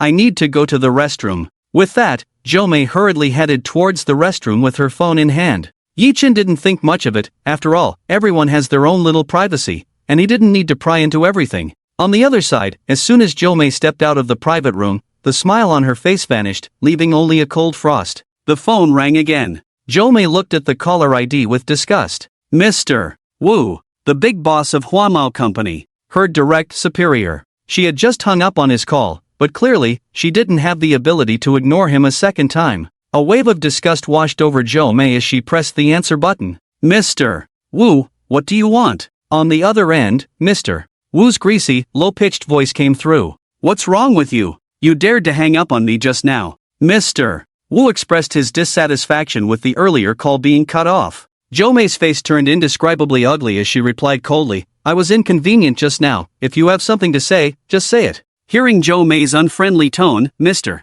Wu's expression darkened further. Holding the phone, he coldly questioned her, I told you to accompany Mr. Zhao tonight, and it's almost 8 o'clock now. He's been waiting for you for several minutes. What are you doing? Zhou Mei replied expressionlessly, I'm not going. Ha, I made it clear to you today, Supervisor Zhou, you need to consider the consequences of your actions. If you don't go today, you won't need to come to the office tomorrow. Your father's current illness is a bottomless pit, right? I guarantee that if I fire you, no one in the industry will dare to hire you again. If you get this done today, I'll personally give you $1 million. Hearing Mr. Wu's various threats and temptations, Zhou Mei felt her heart turn to ashes. Mr. Wu knew exactly when to strike. It was the most vulnerable time for her. He could exploit her weaknesses to force her, and she felt utterly helpless. Zhou Mei felt a headache coming on, as if she were facing an army alone. It was so desolate and helpless. Did you hear me? Shangyan Restaurant, the Extreme Pleasure Banquet Room. Get over there immediately. Mr.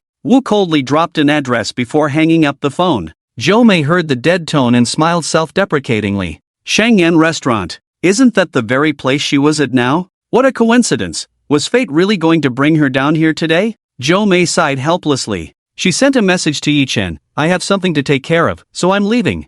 I'll treat you to a meal next time when I have the chance. Thank you for today. After sending the message, Zhou Mei turned off her phone. Yichen was waiting in the private room, feeling bored, when suddenly a notification sound came through. He opened his phone to see it was a message from Zhou Mei. Looking at the string of text, Yichen frowned. What was Zhou Mei up to? She left in such a hurry before even finishing the meal. It was indeed a bit strange. At the very least, she should have said goodbye before leaving. Could it be that her father's illness had flared up again? Or was it something work-related? Yichen didn't understand why he was overthinking it. His concern for Zhou Mei had clearly exceeded that of an ordinary friend. In the end, Yichen decided not to dwell on it alone. He called Zhou Mei. Damn it, is this woman off to steal a man? Why is her phone off? Yichen couldn't help but curse as he listened to the dead air on the line, feeling inexplicably irritable. He called the waiter over, settled the bill, and headed out of the private room. Sir, your total is 10,000 yuan, which qualifies you for our restaurant's premium membership. After settling the bill, the waiter looked at the receipt and couldn't help but show a respectful expression. He began to promote their membership card to Yichen. Yichen walked on disinterestedly, casting a faint glance at the waiter. He replied in a detached tone, no need. I probably won't have the chance to dine here again. Indeed, while this place catered to a high-end clientele, it was merely a venue for nouveau riche and coal barons to flaunt their wealth. There were hardly any genuine dishes on the menu, just a bunch of flashy items. Yichen looked out at the opulent decor of the hall and felt it was hard on the eyes. There was a statue of Buddha on one side and a statue of the Virgin Mary on the other. It was all so mismatched. If it weren't for the proximity to the hospital, Yichen would never have dined here. The waiter, noticing Yichen's expression, was undeterred. This look was clearly that of a wealthy person, and if he could make this sale, his commission would be substantial. He persistently promoted the hotel's offerings, saying, Sir, our premium members enjoy many benefits, such as the top-tier private rooms reserved exclusively for them.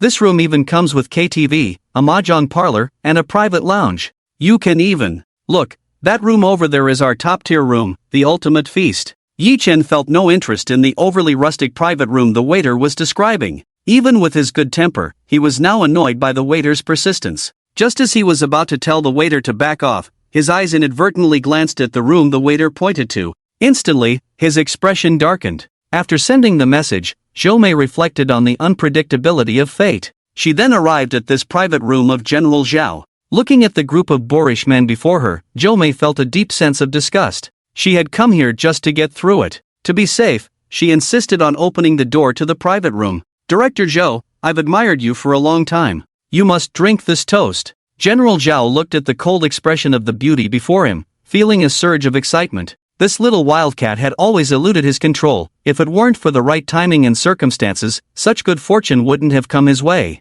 This woman had not given him a pleasant look since she entered. But wait. General Zhao chuckled to himself, watching Zhou Mei's expression grow increasingly heated. What's wrong? Director Zhou, are you refusing to drink even one glass? Aren't you giving me, old Zhao, any face? General Zhao looked at Zhou Mei's indifference and coldly placed the wine on the table. A significant amount of wine splashed out of the glass. It was clear he was genuinely angry. The other companions at the table began to speak up. General Zhao, don't be angry, let me teach this girl a lesson. A middle-aged man with a red face and thick neck made a move to stand up and reprimand Zhou Mei. However, he was quickly stopped by those beside him. All right. This is a distinguished guest invited by General Zhao, Arrow, don't cause trouble here. This supervisor Zhou, our General Zhao is toasting you, and you don't even give him this little face. It seems that you and your general will look down on our company. If you're out here mingling, why are you pretending to be a pure and innocent girl? If you don't drink this cup,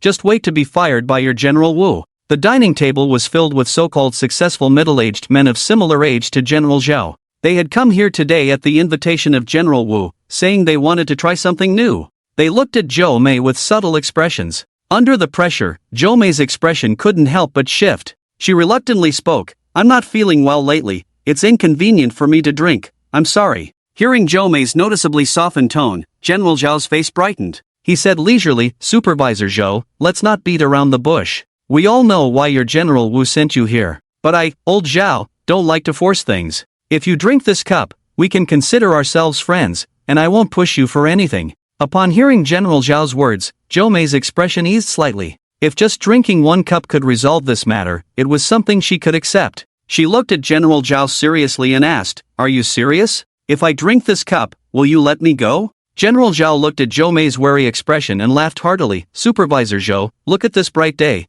We are in a society governed by law now. If you don't want to, how could I force you? I do appreciate you, but I don't like things that are forced. If you drink this cup, we can start as friends. General Zhao spoke eloquently, exuding righteousness. Zhou Mei's doubts were significantly alleviated as she surveyed the table of people and the wide-open door of the private room. She looked outside at the flow of people coming and going. It was dinner time, and there were quite a few diners here. If anything happened, she could call for help immediately. Gradually, Zhou Mei felt more assured and picked up her glass. Coldly, she said, Then this cup is a toast to General Zhao. I hope you keep your word. The group of middle-aged men at the table watched as Zhou Mei raised her glass, all displaying inexplicable smiles. General Zhao laughed even more heartily, cheerfully saying, Absolutely, very pleased to meet Supervisor Zhou. Let's all raise a glass to Supervisor Zhou together. At General Zhao's suggestion, everyone lifted their glasses, stood up, and toasted Zhou Mei. It felt like a typical drinking gathering, warm and relaxed. Zhou Mei was infected by this atmosphere and lost her previous wariness.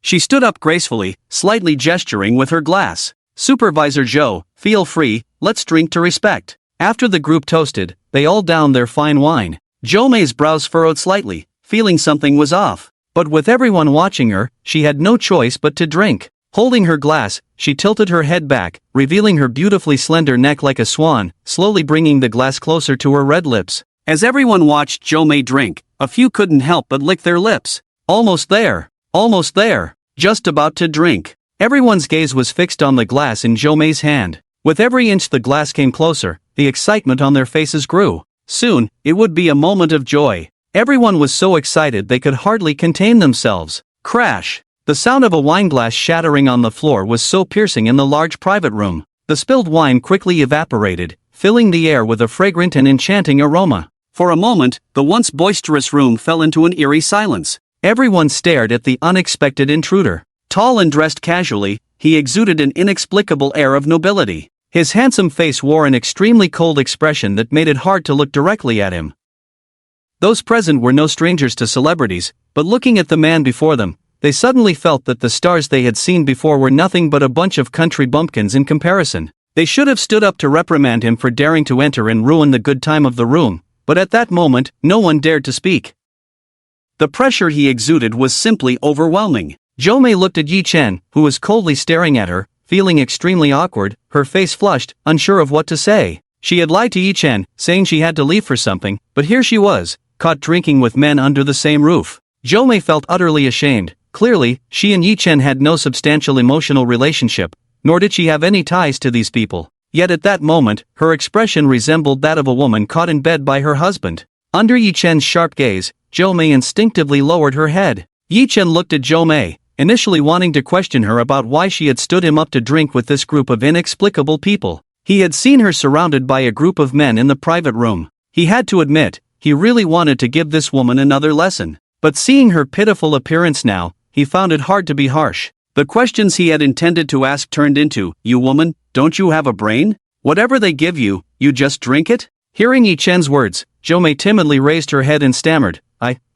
she couldn't organize a single coherent sentence for a long time. Yichen sighed lightly. He had already seen Jomei's hidden troubles. Such urgent inner conflicts could be seen on an ordinary surface, without needing to probe into someone's mind. He had a rough understanding of the situation. Looking at the usually imposing career woman now appearing like a little girl who had made a mistake in front of him, Yichen felt a mix of emotions. Heartache? Compassion? Anger? Or perhaps a bit of satisfaction? Yichen was overwhelmed with feelings and gently patted Jomei's head. Jomei felt the warmth from above, and her heart instantly calmed down a lot. The two sat in silence. However, the people nearby were about to explode with anger at this scene. Just now, they had been too intimidated by Yichen's presence to act out. But now that the cooked duck had flown away, who could not be furious? Kid, be smart and get lost. Otherwise, I'll make you regret it. The one who stood up to speak was the reckless heir who from earlier. But his confidence was clearly not as strong as before. Yichen was originally trying to soothe Jomei's emotions, feeling quite troubled himself. Hearing someone shouting here, he shot a cold glance at Erhu, a playful smirk curling at the corner of his mouth. Wu Fatsai, embezzling 30 million in public funds, poisoning his own wife, staging the scene, Sun Arrow, smuggling contraband, Li Tianbang, human trafficking. Everyone, do you see any issues with what I've said? If there's anything untrue, feel free to sue me for defamation in court. Yichen sat in Jomei's seat, crossing his legs, smiling as he spoke these words. Jomei stood behind Yichen, listening as he enumerated the crimes of these people. The expression on his face was indescribably brilliant. Yichen said that a person not only pinpointed the time and place to perfection but also left no detail overlooked. It was as if one were watching the scene unfold live. He even cited numerous substantial pieces of evidence. If these were handed over to the police, none of these people would escape. At this moment, Jomei no longer wore a timid expression but looked at the few middle-aged successful men present with an air of anticipation, their faces pale as if they were dead. An indescribable satisfaction surged within her. As she observed Yichen's expression, a hint of something unusual appeared in her eyes. Seeing that no one spoke up, Yichen chuckled lightly and said, "What's the matter? Why doesn't everyone say something? Sun Arrow, you were just shouting at me, right? Why don't you start?" Upon hearing Yichen call his name, Sun Arrow trembled slightly, his gaze towards Yichen as if he had seen a ghost. This person was too uncanny. He was certain that this was the first time he had met him today, yet it felt as if Yichen had investigated his entire ancestry before meeting him. Just looking into his dark, deep-set eyes sent chills down his spine, as if he could see right through him. Yichen smiled at Sun Arrow's cowardly demeanor. Now that he had activated the system, even the slightest change in Sun Arrow's body was not beyond his observation. Watching Sun Arrow's movements, Yichen could sense his fear and reverence, and perhaps a hint of defiance? Noticing this, Yichen raised an eyebrow, intrigued by this big man. He wanted to see how this underdog planned to turn the tables. After a moment of inner turmoil, Sun Arrow's face revealed a fierce glint. He said menacingly, "Big brother, since you know my background, I won't pretend anymore.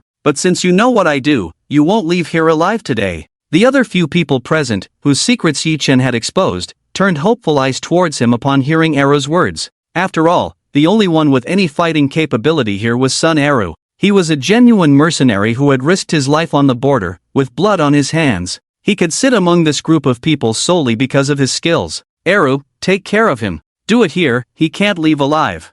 I'll prepare overseas support for you right away. You can stay on the border for a few years, and we'll bring you back. Arrow, we'll give you 300 million to leave these two's lives here. The people present were seasoned veterans, and in no time, they sprang into action. They locked the private room door and turned off the surveillance. A few surrounded the group, hiding to wait for Sun Arrow to strike at Yichen and take their lives. Then they could slip away without a trace, and no one would ever know their secret. As for killing someone, that burden could be placed on Sun Arrow. With the help of these few, after killing, Sun Arrow could easily change his appearance in no time. The group looked at Yichen with mocking expressions. This young man had grasped the death knell of such a group yet still acted so carelessly. In their eyes, this mysterious and handsome young man, beneath his beautiful exterior, was simply brainless. "Young man, Supervisor Zhou, if you want to blame someone, blame your bad luck for knowing too much. This young man really doesn't know the heights of heaven and earth. Does he think this society is so peaceful? Let me tell you, if you two die here today, no one will know tomorrow." How pitiful, Supervisor Zhou, such a beautiful woman, about to meet her end. "Old Zhao, why don't we let Arrow take action, and then we..." The middle-aged men were now fully prepared, waiting for Arrow to strike. In this lull, they continued to mock Yichen and Jomei coldly. Jomei looked at the situation and couldn't help but feel a bit flustered. Killing to silence? For a city woman living in a civilized society, this was simply unimaginable. She couldn't gather her thoughts for a while. Several middle-aged men were already prepared to seal off the area. Looking at the murderous sun arrow, fear involuntarily showed in Jo Mei's beautiful eyes. She gently tugged at Yi Chen's shoulder and asked anxiously, "What should we do now?" Yi Chen smiled, stood up leisurely from his chair, and softly said to Jo Mei, "Don't worry, I'm here." Hearing Yi Chen's response, Jo Mei felt inexplicably reassured. She timidly hid behind Yi Chen's broad back. Yi Chen looked at Jo Mei's tense expression and chuckled. "What are you afraid of? Just a few small fish." Jo Mei glared at him. How could these big men be considered small fish? Heh, still joking when death is imminent. Sun Arrow watched the interaction between the two and, taking advantage of Yi Chen's inattention, struck first. His tightly clenched fists were as big as sandbags. He had killed countless people, but he relied most on these fists. Sun Arrow's killing style was like that of a tiger. He enjoyed close combat, hitting hard. The method of killing he admired most was smashing a person's head to pieces, feeling the brain matter, the sensation of having it burst in his grip. That slippery feeling, the bloody taste. Sun Arrow looked at Yi Chen's handsome face, imagining how it would look shattered in a moment. A cruel smile appeared on his face. "Kill him. Get rid of this useless brat. Go, Arrow, finish him." Hearing the shouts from his brothers, Arrow felt even prouder. Such a pretty boy delivered to his door. If he didn't smash his head, it would be a disgrace to heaven's gift. Sun Arrow roared, "Die." The world suddenly fell silent. The people who had just been shouting stared dumbfounded at the scene before them. Jo Mei opened her tightly shut eyes, looking in disbelief at what was happening. The Sun Arrow who had just charged at them like a fierce tiger now lay on the ground like a dead dog, gasping for breath. His tongue hung out, panting heavily. What arrow? He was nothing more than a wild dog. Meanwhile, Yi Chen stood refreshingly on Sun Arrow's head, meticulously wiping his fingers with a wet wipe. He leisurely looked at the group of middle-aged men huddled together and said, "All right, one small fish is dealt with, now it's your turn, you stinky fish." Upon hearing Yi Chen's words, the group of hiding middle-aged men trembled in fear. At this moment, they were the small fish Yi Chen referred to. Some people's gazes drifted toward the locked door, but they quickly withdrew their eyes under Yi Chen's indifferent glance. Running away now? Useless. As long as Yi Chen reported the evidence he had, these polished successful individuals would instantly lose everything. They would become criminals despised by all. For them, this was no different from death. The group quickly dismissed the thought of escape. Since killing to silence had failed, they had to choose the second method, bribery. Although it seemed foolish to resort to bribery after failing to kill, they hadn't expected this young man's strength to be so terrifying. In just one encounter, the so-called king of border mercenaries, Sun Arrow, had become Sun Arrow the dog. From their perspective, killing to silence was the simplest, most direct, and effective method. Mr. Zhao, as the host of today's situation, was the first to step forward with a smile and said, "Little brother, it was all a misunderstanding just now. Let's talk things over properly and not ruin the harmony." Indeed, this young brother is quite a talent. I am someone who can hold my own in Shudu. If there's anything I can help with in the future, you must come to me. What future? Brother, let's not beat around the bush. I'll offer 200 million. Will you let me off the hook? Everyone began to curry favor with Yi Chen. Some offered money, others power. There were even a few who presented some beauties they were selling. Yi Chen's expression remained indifferent at first, but upon hearing the last proposal, his face filled with disgust. This scum who trafficked people was selling some female college students or urban white-collar workers. As premium goods, they were supplied to the wealthy in the Middle East. Those rich men there had no regard for them as human beings. Once they grew tired of them, they would be tossed to tigers as food. It was utterly inhumane. How many lives had become the capital for this scum's debauchery? As Yi Chen's expression grew more indifferent, several middle-aged men felt a chill in their hearts. One boldly asked Yi Chen, "Little brother, just tell us what you need. We can provide it for you, even if it means going bankrupt." "Exactly, brother, my beauties are not to my liking. You can choose anyone from the entire entertainment circle of Huaxia. If you fancy someone, I'll get her for you. Zhang Fei, Dili Zhiba, Wang Mi." The middle-aged man who trafficked people quickly listed the names of female stars. They were all well-known young actresses and singers. Many were the dream girls of countless otaku, but in his mouth, they were like goods, available for selection. How about Wang Fei? That figure, those legs are simply stunning. As the man spoke, he licked his lips, a lewd glint in his eyes. Jo Mei felt a chill in her heart at this scene.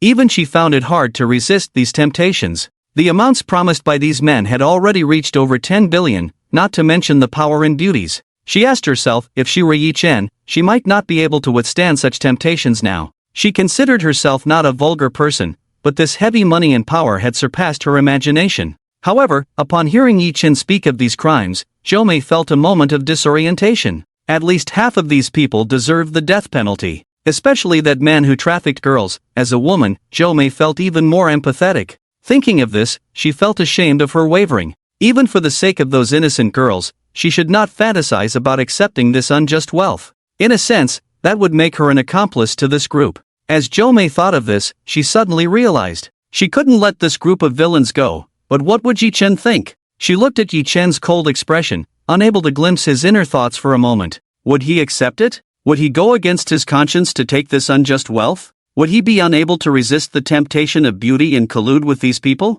Zhou felt uncertain, yet her gaze at Yi Chen was filled with hope and anticipation. She hoped that the man she admired would not disappoint her. I refuse. The 3 short words left the several middle-aged men present speechless. They looked at Yi Chen in disbelief. How could this be? Such generous conditions. How could anyone refuse? They knew that in Shudi, they had established so many protective umbrellas using this sugar-coated shell. For Yi Chen, who held their lifeline, they were not just plucking a hair as before, they were truly risking everything to win his favor. But what did he say? He refused. The few men couldn't believe it, their eyes filled with anger as they stared at Yi Chen. Yi Chen glanced at this group of incredulous people, a mocking expression appearing on his face. The conditions they proposed, if it were the old me, would indeed be immensely tempting. But now, whether it's wealth or ability, I look down on such temptations. Moreover, a man of integrity knows what to do and what not to do. Yi Chen has always been someone who doesn't provoke others unless provoked. If I were unaware of this matter, it would be one thing. But knowing it and still colluding with them would go against Yi Chen's principles. Therefore, these few must pay the price for their actions. Yi Chen said coldly, today's incident is merely a coincidence for me. You've committed too many evil deeds for me to manage. But the people who bullied me today must pay a price, otherwise, how can I survive in the future? Upon hearing Yi Chen's words, Zhou face flushed with a hint of red, and she playfully scolded, what nonsense are you talking about? At the same time, her beautiful eyes glared at Yi Chen with a watery gaze. Yi Chen smiled helplessly, realizing his slip of the tongue, but he had no intention of retracting it. He simply watched the group of stunned individuals. It was then that everyone realized they had crossed a line by touching someone else's woman. This was a serious matter. Fortunately, nothing substantial had happened yet, and there was still a chance for remedy. Bro, we can discuss this. Yi Chen waved his hand, interrupting their chatter. No need to discuss, each of you take a pill of the drug you put in Zhou's drink. Hearing Yi Chen's words, the few exchanged glances.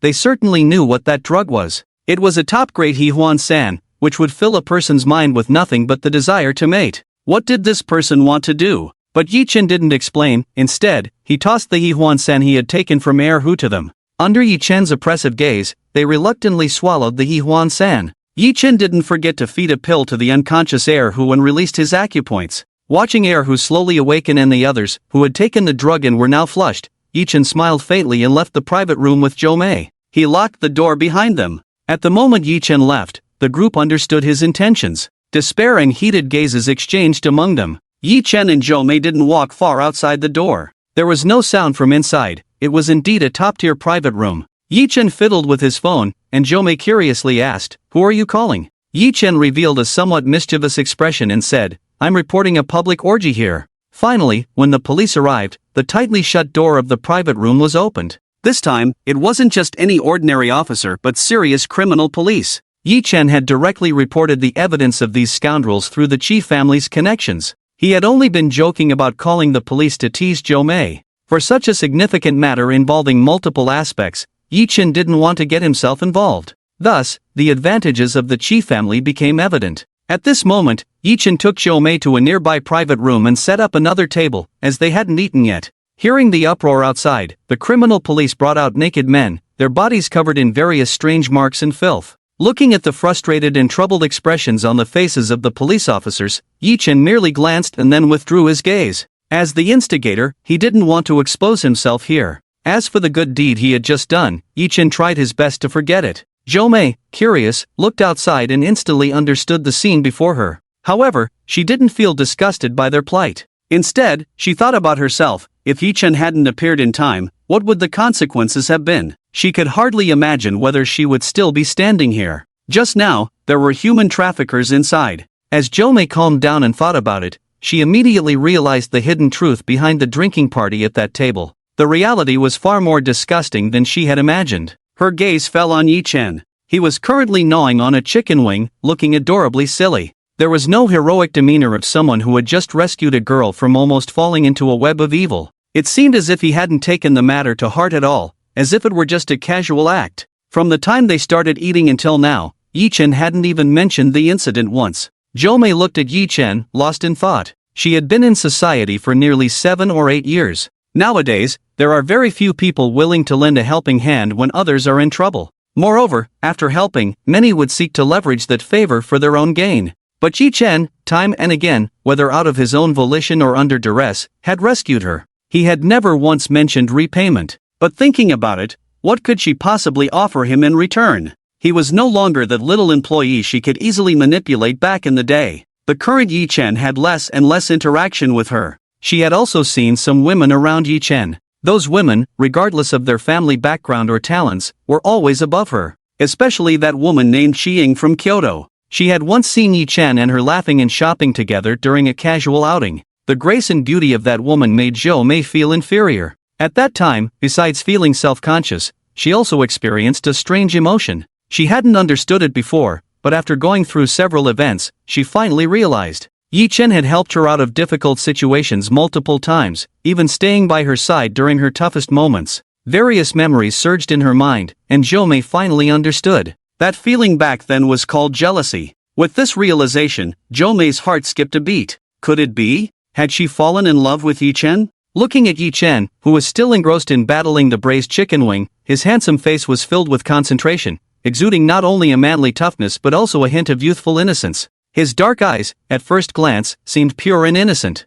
but upon closer inspection, they resembled black holes, drawing one in deeply. And when those dark eyes occasionally played tricks, revealing a teasing glint, it made him even more captivating. When he was quiet and still, he resembled a well-mannered noble prince. Cold, noble, and hard to look at directly. But once familiar, he was like the charming, down-to-earth boy next door. Adorably silly, handsome, making one want to get closer. Thinking of all this, a beautiful smile suddenly appeared on Jo-mei's face. She finally confirmed her feelings. She had fallen for this guy who was several years younger than her. She loved Yi-chen. Jo-mei had never lacked admirers, but none had caught her eye. She had thought she would be a strong woman, never marrying, but she never expected to fall for such a man. From initially looking down on him, to later feeling oppressed by him, and now gradually getting to know each other. Past events flickered in Jo-mei's mind. She felt her long-closed heart, at that moment, was like a beehive that had not been shaken for a long time, suddenly jolted by someone. Layers of sweet honey seeped out, just waiting for someone to come and gather, collect, and taste. To savor the honey of her heart that had been stored for many years, so fragrant and pure. When Yi-chen looked up, he found Jo-mei smiling beautifully, gazing at him gently. He couldn't help but feel a slight stir in his heart. "What are you doing? Are you full?" "I'm full, let's go." That night, Yi-chen did not return to his villa. To accompany Jo-mei early the next morning, they chose to stay at a hotel near the hospital for the night. Although it was said to be a makeshift arrangement, Yi-chen had no intention of depriving himself. Jo-mei came straight to a 5-star hotel with Yi-chen. As they entered the hotel lobby, the gazes of those around them inadvertently turned their way. There was no helping it, the two of them were too strikingly attractive, making them the center of attention wherever they went. "He's so damn handsome. This woman is really lucky to be with a guy like him," a female server exclaimed, her eyes sparkling as she looked at Yi-chen. The male server beside her remarked, "That woman isn't bad either. Her aura is simply stunning. This guy is quite fortunate." A cleaning lady chimed in, "You too. Can't you think of something normal for once instead of all that nonsense? I think these two kids look great together. They have the look of a couple." A few people were discussing the beautiful pair from the sidelines. That's how it is in hotels. Gossiping and eavesdropping are common practices. In a high-end hotel, eavesdropping on guests is strictly prohibited, but gossiping is still a must. However, a voice broke the crowd's daydreams. Yi-chen was at the front desk making a reservation. Presidential suite, 2 rooms. The receptionist girl looked at Yi-chen and Jo-mei with evident surprise. "Are you sure you want 2 suites?" she asked, puzzled. Yi-chen frowned slightly. Was this girl new? How could she question a guest's decision? In the same 5-star hotel, the service under the Chi family didn't have so many issues. 2 suites, Yi-chen repeated coldly. Seeing the expression on Yi-chen's face, the receptionist realized she had spoken out of turn. She quickly lowered her head to check the suite availability. After a moment, she looked at Yi-Chen apologetically and said, "I'm sorry, sir, there is only one presidential suite left. Would you like to choose another suite, or that one? Our presidential suite has 2 bedrooms, you and your." Hearing the staff's introduction, Yi-Chen frowned slightly. He knew the presidential suite could accommodate 2 people, but he had chosen to book 2 suites just to avoid misunderstandings. He didn't want Jo-Mei to think he was taking advantage of her during her difficult time. Jo-Mei was quite sensitive, especially after the previous night's events. After thinking for a moment, Yi-Chen said, "Then let's switch to a deluxe suite." Before he could finish, Jo-Mei's charming voice interjected, "Let's just stay in one presidential suite." The next morning, Jo-Mei lazily woke up in bed, squinting her beautiful eyes at a broad back quietly standing in front of the floor-to-ceiling window. The weariness on her face was replaced by a hint of a joyful smile. She picked up the wrinkled light gauze that had been tossed aside on the pillow, her face flushing red as she quickly put it on. Crawling out of bed, the noise startled Yi-Chen, who was looking outside. He said in a calm tone, "The outfit from yesterday smells of alcohol, don't wear it. I had someone bring new clothes." Upon hearing this, Jo-Mei noticed that Yi-Chen wasn't looking at her but had found a new outfit at the head of the bed. She glanced at the clothes. As a middle-class woman, she recognized the brand Chanel, a label many women dream of. Jo-Mei had 2 pieces in her wardrobe, which she had saved up for a long time to buy for special occasions. She wouldn't dare wear them casually. The outfit she held seemed to be this year's latest limited edition, available in limited quantities worldwide. Jo-Mei was slightly taken aback as she held the outfit. Yi-Chen's gaze turned to her, watching as she, dressed in light gauze and with a curvy figure, looked conflicted while examining the clothes he had prepared. He chuckled softly, "What's wrong? Don't you like this style? Let's just make do for now. I'll take you to change into something better when I have the time." Jo-Mei looked at Yi-Chen with a hint of embarrassment and annoyance in her eyes. She gestured at the outfit and frowned slightly, saying, "I think this outfit might be a bit small for me." Yi-Chen's gaze roamed over her curvaceous figure, and he said softly, "It's not small, it's just right." Upon hearing this, a playful glint appeared in Jo-Mei's eyes as she replied coyly, "How would you know what size fits my figure? Are your eyes measuring instruments?" Yi-Chen chuckled lightly, his gaze sweeping over Jo-Mei once more with a different intensity. Calmly, he said, "I've tried it on, it won't be small." Jo-Mei was about to retort, "Tried it on? What would a man know about women's clothing?" But looking at the way Yi-Chen was assessing her and the mischievous smile on his handsome face made her blush deeply. "Alright, go change your clothes quickly. We still need to see Uncle later." Seeing Jo-Mei like this, Yi-Chen smiled gently and stopped teasing her. Remembering what happened last night, this manager Joe had certainly been dealt with quite thoroughly by him. "Humph, little rascal." Jo-Mei stopped joking with Yi-Chen, took the clothes, and turned to enter the changing room. Before long, Jo-Mei emerged in her new outfit. Indeed, the haute couture tweed coat paired with a little black dress accentuated her already remarkable aura, making her look even more stunning. She wore only a light touch of makeup, yet it couldn't hide her beauty. The expression on her face remained defiant and untouchable. However, when she looked at Yi-Chen in this outfit, there was a hint of softness and submission in her eyes.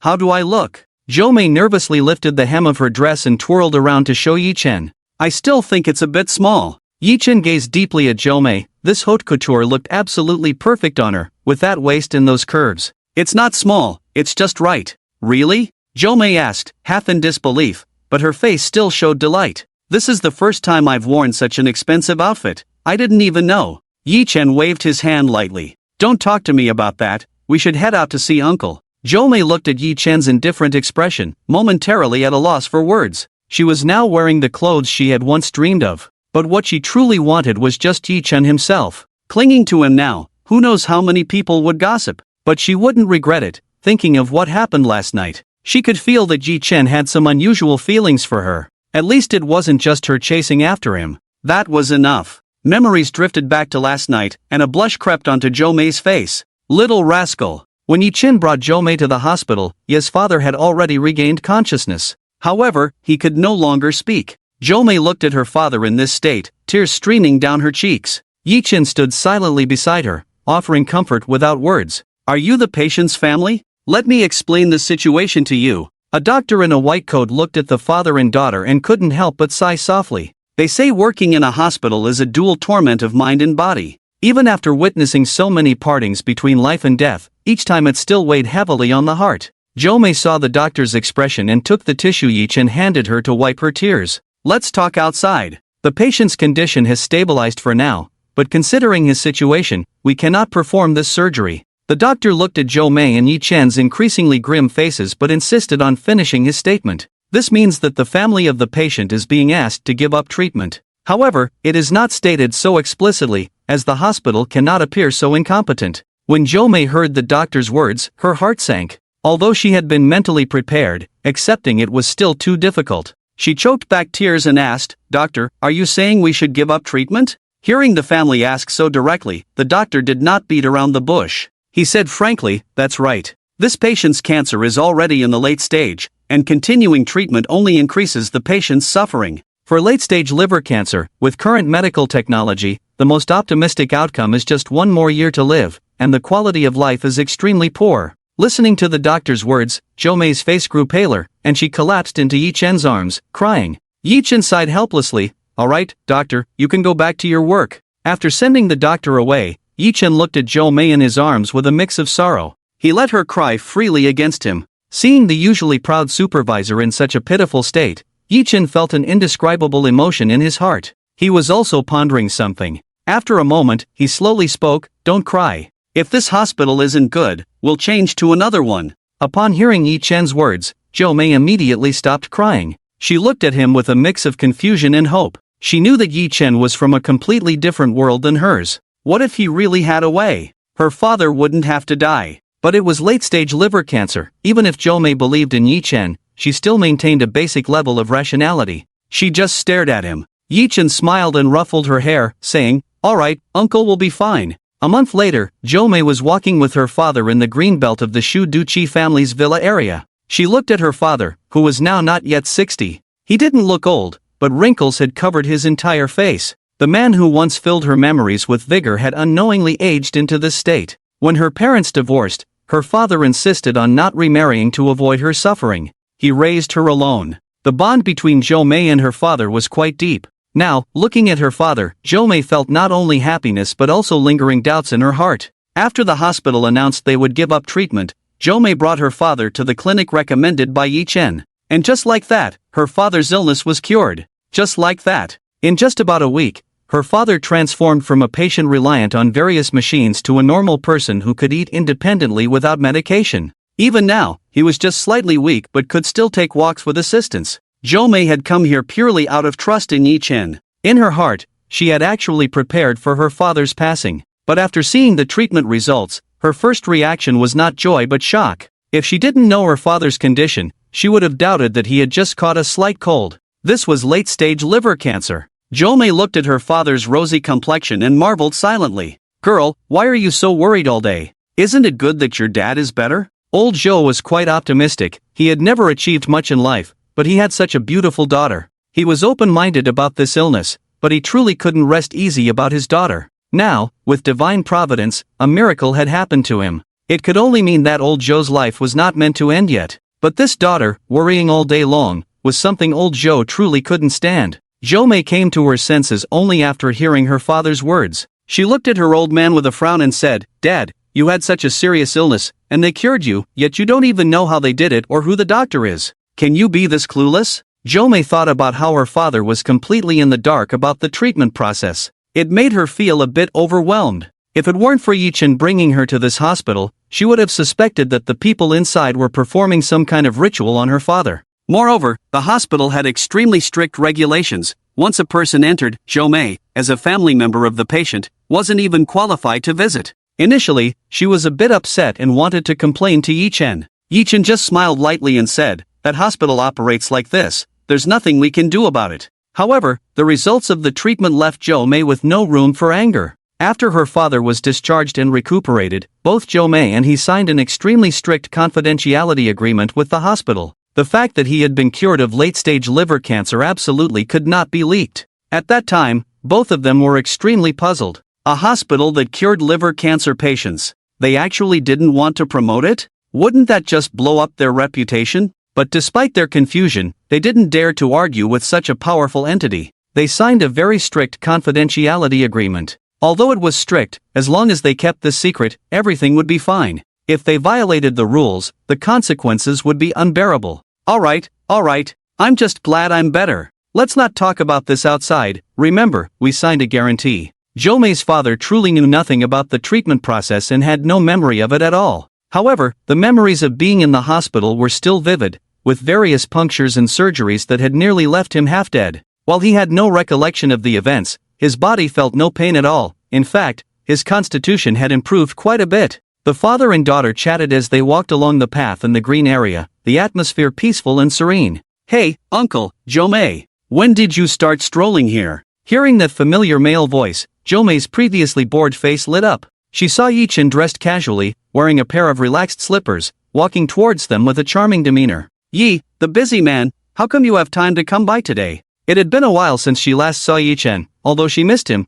she still couldn't help but tease him. Jo-mei's father, hearing her words, disapproved and said, "How can you talk to Xiao-yi like that? He has helped us so much, and you have this attitude." Upon hearing her father's reprimand, Jo-mei immediately cooled down, shooting a fierce glance at Yi-chan. Yi-chan watched the scene before him, chuckling lightly and helplessly saying, "Alright, I'm in the wrong. I have things to do." With that, he tossed a brocade box to Jo-mei. "It's the same ginseng as last time, just give it to Uncle according to the previous method, and he should be fully recovered in a month." Jo-mei caught the brocade box, her expression slightly excited. She eagerly opened the box. Inside was a small piece of ginseng, about the thickness of a finger. The waxy yellow skin contrasted with the glistening, jade-like flesh at the cut, which had an alluring blood-red hue. It was clear that it was a small part cut from a complete ginseng. Just opening the box released a captivating medicinal fragrance that invigorated Jo-mei. She quickly closed the box, carefully storing it away. Her gaze towards Yi-chan was filled with gratitude as she stammered,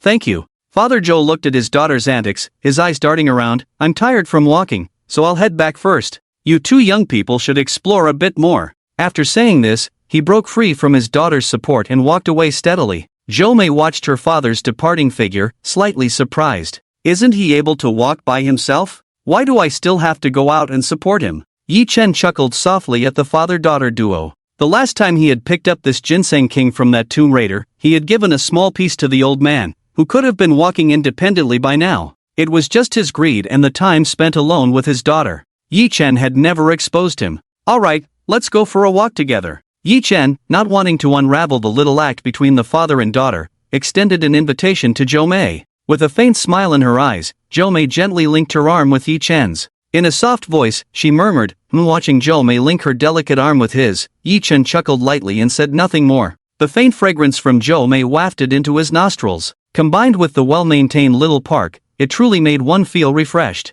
"By the way, about that trading company under the Chi family that I mentioned last time wanting to hire you, have you thought about it?" Yi-chan casually brought up the topic. Upon hearing Yi-chan's question, Jo-mei's originally gentle expression became somewhat uncomfortable, and her voice lowered significantly. "I know that company, it's an international big corporation, not a small workshop like Huamo. They wouldn't need to hire me. Did you pull some strings for me? There's really no need, even if I resign, I can find a job." Jo-mei blinked at Yi-chan, looking disapproving. Yi-chan smiled helplessly and said, "That's really not the case. I just happened to have dinner with the president of that company recently, and I thought your expertise matched perfectly, so I asked a bit." Jo-mei had indeed misunderstood Yi-chan. A few days ago, she had already resigned from Huamo, the company's general manager who had gone to prison for some unknown reason. The atmosphere in the company was tense, and many people had started looking for new jobs. Jo-mei was already unhappy with that company, and now with the money Yi-chan had temporarily lent her, she began planning her new career. Yi-chan was aware of this and supported her. Although Jo-mei's relationship with him was now quite special, she was not his pet canary. Moreover, even though he was quite dissatisfied with her actions when she was his supervisor, he had to admit that the capable career woman was full of charm. He kept this in mind. Later, one day, while drinking with Xiao Chang, they coincidentally encountered a foreign trade company under the Qi family that was trying to curry favor with Xiao Chang.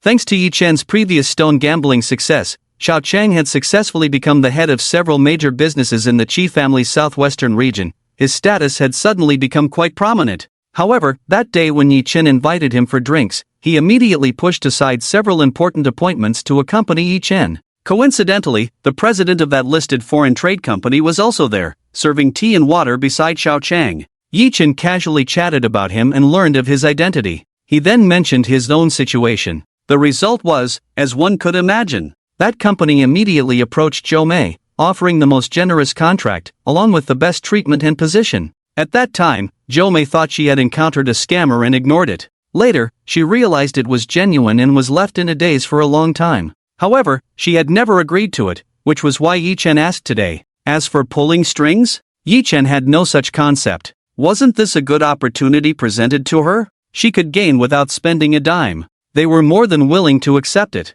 Yi-chen looked at Jo-mei's somewhat conflicted expression and kindly advised, I took a look at that contract. The position isn't too high, just a sales manager, which is perfect for you. The company is nearby, so you won't even need to move. You can just stay in my villa. That company is under the Chi family, and the personal prospects are quite good, plus there aren't any messy workplace rules. Yi-chen went on to list the benefits of the job. He even suggested lending his villa to Jo-mei for her stay. Currently, Jo-mei and her daughter were living in a villa owned by Yi-chen. This was a thank you gift from Chi-ying for helping her find a birthday present for her mother, and in this villa area, Chi-ying had given Yi-chen 2 of the best located villas. The value of this was worth much more than that hairpin. Yi-chen couldn't help but marvel at Chi-ying's generosity. With money comes caprice. However, with so many properties, Yi-chen couldn't possibly live in each one. As for renting them out, that was out of the question. Even if he didn't live in his own house, he wouldn't let strangers stay there. He wasn't short on money. Since Jo-mei was here, he just freed up a villa for her. Hearing Yi-chen's words, Jo-mei realized how much she owed him in terms of favors and money. If she continued to refuse now, it would be an insult to him. After a moment's thought, she agreed, I'll go talk to them about the contract tomorrow. I will work hard and won't let you down. Seeing Jo-mei agree, Yi-chen's eyes held a faint smile as he gently brushed his fingers across her straight nose. Alright, whether I lose face or not, just work hard, and if you feel wronged, don't hold it in. Jo-mei gently rubbed her nose, looking at Yi-chen with glistening eyes. Okay, I know. To celebrate me finding a job, let me treat you to dinner tonight. Yi-chen looked at Jo-mei with deep eyes and nodded lightly, sure. A gentle breeze swept by, carrying the rainwater accumulated in the garden pavilion from last night. It fell like jade beads onto a delicate begonia flower, washing its tender stamen and fragile petals. Under this nurturing, the begonia seemed even more charming, radiating new vitality. A week later, in a bustling food stall in Shudu, waiter, bring us 30 more meat skewers. And 10 pairs of lamb kidneys, give us those too. Yi-chen looked at Xiao Chang with a strange expression and said blandly, Brother Chang, after you eat those 10 lamb kidneys, let's see how you get through tonight. Hearing Yi-chen's teasing, Xiao Chang laughed heartily, little brother, this is what I ordered for you. You've been busy lately, right? TSK, a female white-collar worker. Yi-chen rolled his eyes at Xiao Chang, directly picking up a skewer, not wanting to engage in that topic, otherwise, with this guy's gossiping nature, it would never end. Seeing Yi-chen's lack of interest, Xiao Chang pulled a few more lines before losing interest and changed the subject to serious matters. Little brother, last time you asked me to help you with that hospital, there have been some serious rumors going around lately. Can you give me a heads up? As he said this, a hint of seriousness appeared on Xiao Chang's face. That hospital was a channel Yi-chen had used. Since it was Yi-chen's request, Xiao Chang certainly didn't dare to be negligent. He had used his trusted subordinates to get things done for Yi-chen. He hadn't really managed the situation himself, but after all, these people were his trusted aides. Some things would still reach Xiao Chang's ears. For example, they had cured a late-stage liver cancer patient. Xiao Chang was stunned to hear this. If it weren't for the fact that the aide was a brother he had fought alongside in the army multiple times, he would have doubted whether the aide had fallen into some cult. However, since the instigator is Yi-chen, Xiao Chang no longer held back or conducted any investigations, and directly asked him face to face. Yi-chen looked at Xiao Chang's candid expression and couldn't help but chuckle in surprise. He had been waiting for Xiao Chang to beat around the bush to probe, but he didn't expect him to be so straightforward. Truly a brother he could count on. Yi-chen took a sip of his drink, his expression serious as he looked at Xiao Chang and said, Alright, I'll tell you about my plans, brother. Yi-chen brought out the prepared words. Xiao Chang was left dumbfounded. With a slight tremor in his voice, he said, You mean you have special means to treat many terminal illnesses? Even late-stage cancer can be cured. Yi-chen picked up a piece of lamb kidney, chewing leisurely, and nodded gently at Xiao Chang's question. Yes, just as you heard. Upon hearing Yi-chen's affirmative answer, Xiao Chang's face turned pale. He had always felt that Yi-chen was somewhat mysterious. It seemed he had the ability to uncover people's secrets and possessed extraordinary skills in appraising treasures, and now he was telling him he could cure terminal illnesses. In fact, when they were in Magic City, Yi-chen had treated Marco, and Xiao Chang had vaguely sensed Yi-chen's extraordinary abilities. However, at that time, they all tacitly avoided mentioning it. After all, aside from being a bit uncanny, Yi-Chen was a good person. Xiao Chang truly regarded him as a brother. There was no reason to pry into a brother's secrets. All along, Xiao Chang had pretended to be confused while understanding in his heart. But today, Yi-Chen had openly told him about this ability. Xiao Chang found it hard to articulate his feelings. For such an important matter, Yi-Chen could tell him so openly. Didn't he fear that Xiao Chang would harm him? How could he be so foolish? With such an ability, he should keep it hidden. By saying it out loud, wasn't it like making it a coveted prize that everyone would want to snatch? Curing cancer. What an incredible thing this was, and from Yi-Chen's tone just now, Xiao Chang could sense the nonchalance in his voice. Money can make the devil push the mill. But money can't make the king of hell strike your name off the list of life and death. Yi-Chen's ability was practically stealing business from the king of hell. Thinking about it this way, even if Yi-Chen exposed this ability, no one would dare to touch him. Xiao Chang's mind was in a jumble, and he looked at Yi-Chen with a serious expression. Why did you tell me about this? Yi-Chen slightly raised his eyelids, still struggling with the piece of lamb kidney. Without looking up, he said, "Didn't you ask me to give you the inside scoop?" Upon hearing Yi-Chen's words, Xiao Chang felt a rush of blood to his head and couldn't help but raise his voice. "I asked you to give me the scoop,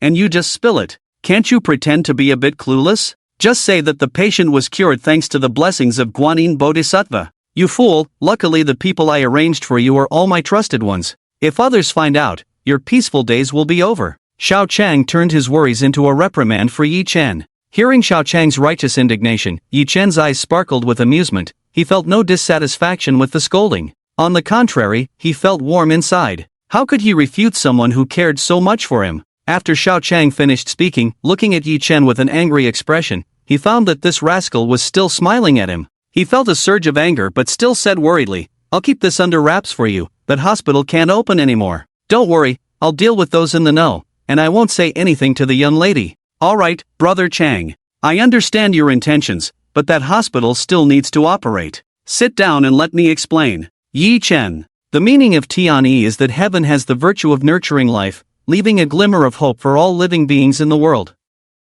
Xiao Chang pondered over Yi-Chen's words, looking at Yi-Chen's handsome face, which wore a faint smile. He couldn't help but sigh inwardly. What a Tianyi, leaving a glimmer of hope for all living beings. That glimmer of hope was none other than the person before him. "Xiaoan, where did you throw my soft-soled Versace shoes?" Yi-Chen had tidied up and was about to go out when he discovered that his frequently worn pair of leather shoes was missing. So he called out for his dedicated maid. A charming young girl peeked out from the kitchen. Dressed in a gothic Lolita maid outfit, with a bow headband, her sexy black stockings wrapped around her shapely legs. She wore a pair of black round-toed leather shoes. With her pure and cute little face, she was particularly alluring. This girl was Yi-Chen's little maid, and Ran. She had just returned from the United States and had been taking care of Yi-Chen's daily needs. Seeing Yi-Chen standing at the door, looking dazed, and Ran smiled slightly and said, "I sent those shoes for maintenance. Yi-Ge, it would be better to wear sneakers with this outfit." As she spoke, and Ran had already walked over to the shoe cabinet. She took out a pair of black and white sneakers from inside. Yi-Chen glanced at them. Indeed, this pair matched his outfit well. He nodded slightly and smiled. "You've improved your taste quite a bit after going out." "Of course, otherwise how could I justify the money Yi-Ge spent?" And Ran replied with a smile, gently pushing him towards the bench meant for changing shoes. Yi-Chen, caught off guard, chuckled and complied with Ran's arrangement. And Ran gently took off her slippers. Her delicate little hands cradled her feet in white socks, the slight tingling sensation directly penetrating Yi-Chen's mind. Before Yi-Chen could react, Ran skillfully slipped the shoes onto her feet. Watching Ran's relaxed demeanor, Yi-Chen sighed softly and shook his head with a smile. Ever since Ran returned from the United States, she had been taking care of him meticulously. Even putting on shoes was done with such ease. Now, at home, there were fewer things he could do by himself. It was simply delightful, enjoying every moment. "Alright, you go ahead and get busy. I'll head out first." "Okay, are you coming back for dinner?" "Depends on the situation." Be careful when you go out, and I hope everything goes smoothly." And Ran obediently stood at the door, watching Yi-Chen leave. In an office at the Chijia base in Shudu. The office was about 100 square meters, equipped with a private bathroom and a lounge. It had a complete set of rosewood furniture. On the plant rack beside the office, there were various precious flowers and plants. On the display table, there were all kinds of rare antiques. The most remarkable feature was a wall in the office, completely made up of a gigantic aquarium. Inside swam not the usual ornamental fish, but two sharks. Two tiger sharks, apex predators in the deep-sea food chain. At this moment, they were leisurely swimming around in the massive aquarium, showcasing their robust bodies and graceful patterns. Suddenly, a school of small fish appeared from nowhere. The two tiger sharks quickly caught the scent of food and swam rapidly towards the school of fish. Gone was their earlier laziness, as they displayed their sharp teeth and agile bodies. In no time, the area where the small fish had been was left with a pool of blood. Yi-Chen played with the remote control in his hand, which controlled the feeding switch of the aquarium. He watched the scene of the tiger sharks hunting with great interest, a faint smile appearing on his face. Beside them, Xiao Chang watched the scene, clicking his tongue in amazement. "Miss, you really are extravagant. Just the seawater and live fish brought in every day could buy a car." Hearing this, Yi-Chen smile deepened a bit. "I told her not to make a big fuss. Who knew she would pull off something like this, really?" Xiao Chang listened to Yi-Chen's words, looking at him with a questioning gaze. "Bro, are you saying that you came here to handle some business, and the boss prepared such a luxurious office for you? You and her. Ha ha." As he spoke, he couldn't help but let out a lewd laugh. Yi-Chen felt a chill run down his spine and waved his hands repeatedly. "Chang-gu, don't say such nonsense." Alright, I was just joking. I'm curious how long you can keep up this act." Xiao Chang suppressed the urge to roll his eyes. This kid was truly oblivious to his own fortune. Currently, Yi-Chen was nominally the treasure consultant for the Qi family, but he had always just held the title. The Qi family had never asked anything of him. However, not long ago, Yi-Chen had simply asked Xiao Chang for an office. Coincidentally, this reached Qi Ying's ears. At that time, Qi Ying was negotiating a big business deal in the United States.